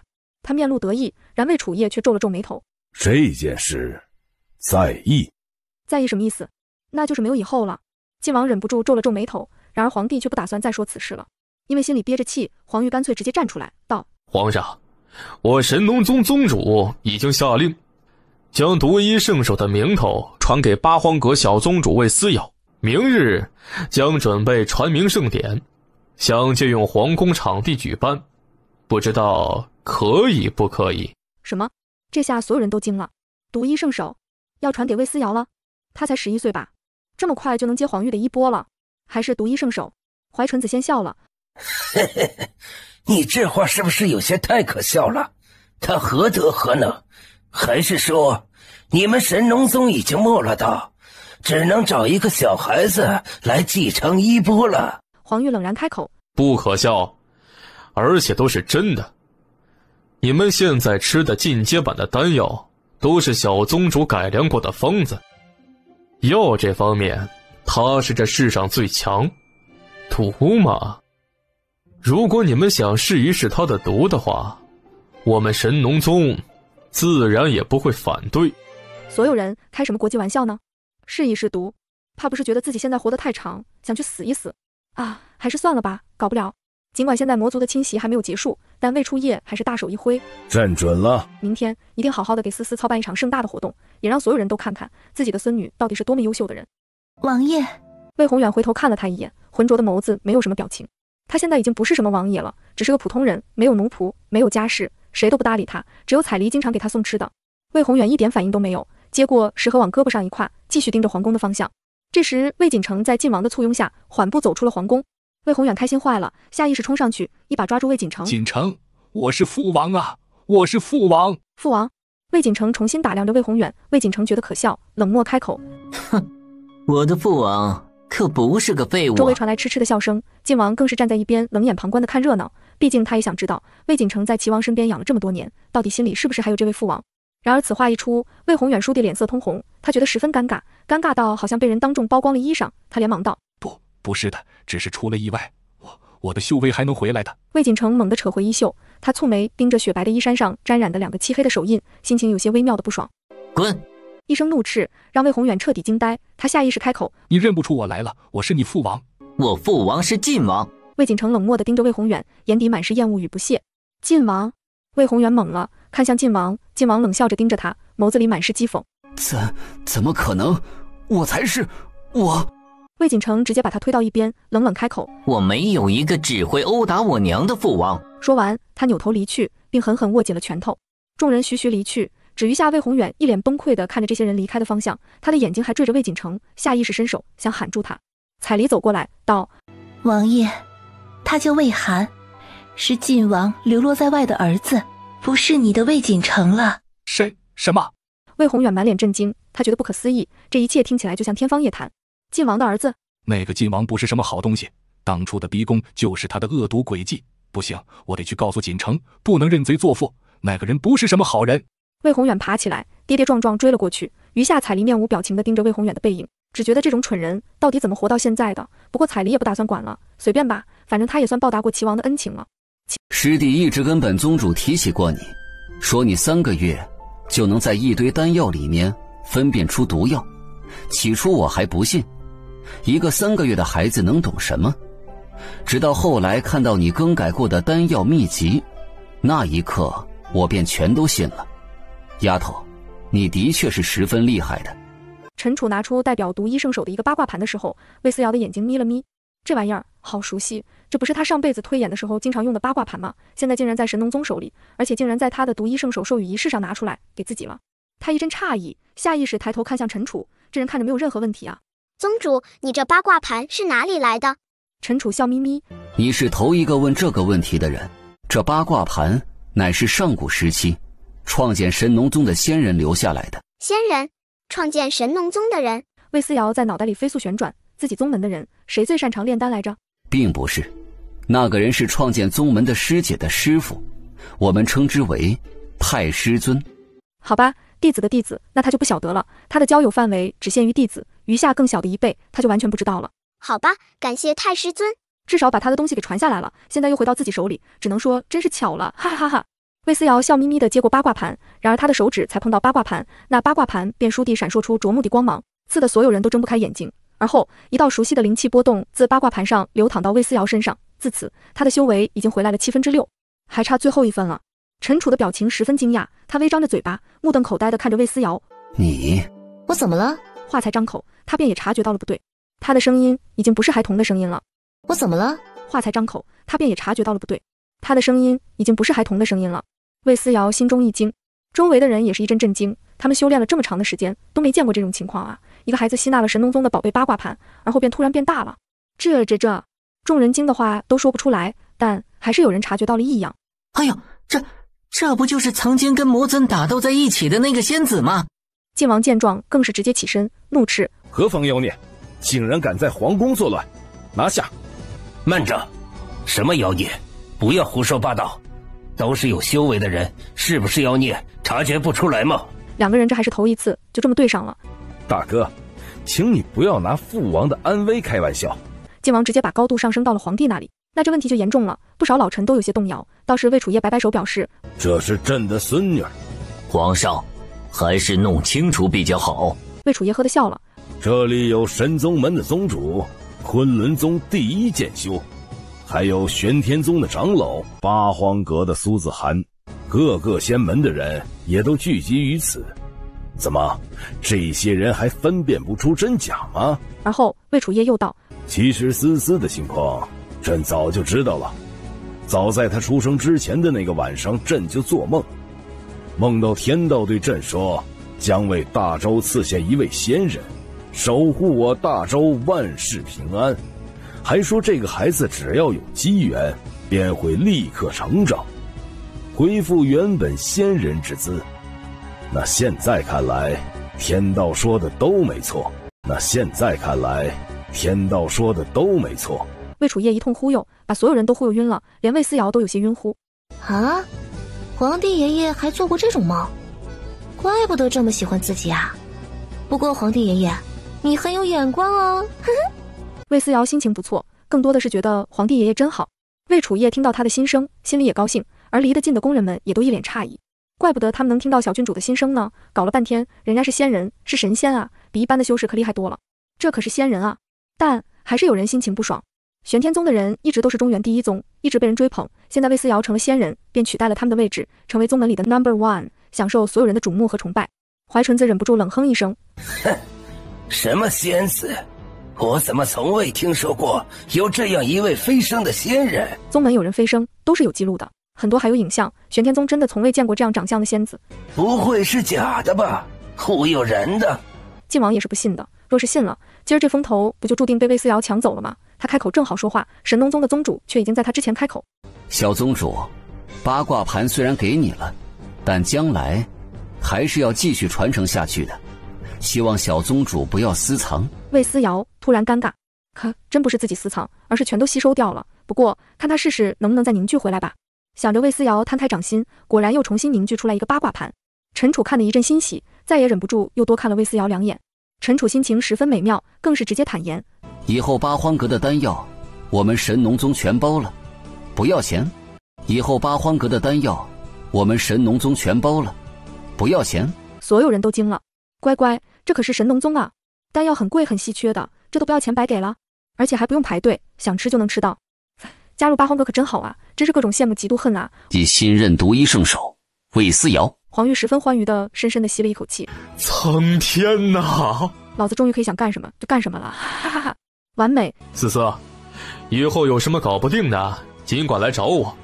那我就先出个远门，去一趟。黄玉说着转身就要走，却被魏思瑶拉住。黄玉啊，你还不能走哦。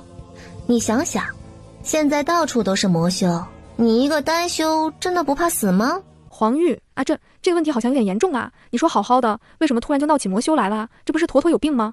自己盼星星盼月亮，好容易盼到了卸下重任，可以随便玩了。现在你告诉他魔修泛滥，他这个单修根本不能出门。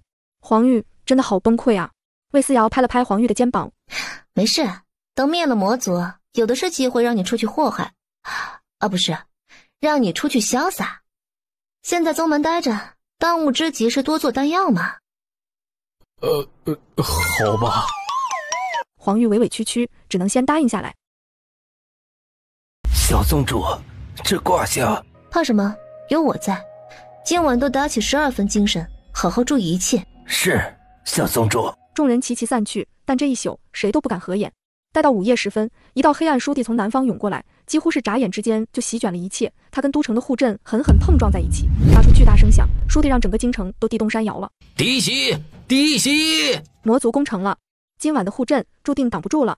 黑暗之中，纪玉拿出了一样东西，那是一只玉箫。八荒阁打坐中的魏思瑶，书地睁开眼睛，他面前一直安静不动的桃木剑，书地飞起来，指着城外的方向，那是他的最后一份修为。魏思瑶起身，然而还是晚了。纪玉用玉箫破开了护阵，魔族疯狂涌入。魏思瑶蹙眉，飞身而下，立在纪玉面前。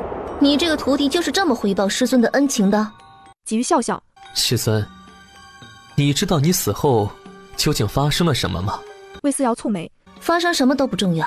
纪玉，我不会放过你，你带来了生灵涂炭，我必须杀了你。那就请吧，师尊。纪玉猛地扑过来，两个人打在一起。京城内更是响起厮杀声和哭喊声，那是魔族正在屠杀百姓。天上，魏思瑶跟纪玉交战，地下人们跟魔族交战。魏思瑶发现自己竟然打不过纪玉，而原因就差在最后一份修为，这把玉箫。他铺头盖脸发动猛攻，终于趁着纪玉被打到，猛地抢过玉箫，吸收掉最后的修为。而就在此时，书地地动山摇，飞升前的强大威势瞬间震慑四方，魏思瑶的气息笼着金光轰然炸开，那波动竟然横贯整个中原，所有魔族都在顷刻之间被消灭得一干二净。而后，魏思瑶的身影化作金身，猛地笼罩大地，四国的百姓都看到了一个金色的影子。金身的出现，不断净化着被魔族污染的土地，尽管无法立刻恢复成良田，但已经可以种植，可以开垦，这就代表人们可以重新活下去，被拯救了。人们欣喜万分，跪下给半空之中的金身磕头，名为信仰的东西不断翻滚凝聚，最终汇聚到魏思瑶体内。魏思瑶，苍老嘶哑的声音，正是天道。魏思瑶倏地睁开眼，仰头看天，星辰漫漫，夜空漆黑无穷无尽。天道不可见，但他的声音却可以直达心底。你已历经3世，还不愿意飞升吗？有什么东西流淌进入脑海，魏思瑶倏地想起了一切。曾经他修为达到巅峰的时候，天道也让他飞升，但他小手一挥就拒绝了。飞升之后有这么多小帅哥给我看吗？飞升之后可以享受躺平人生吗？哦，没有好吃的好玩的和帅哥，那就不叫躺平。我喜欢开开心心的享受，所以不飞升，谢谢。总之，拒绝3连送上，姑奶奶就是想吃喝玩乐，就是不想飞升。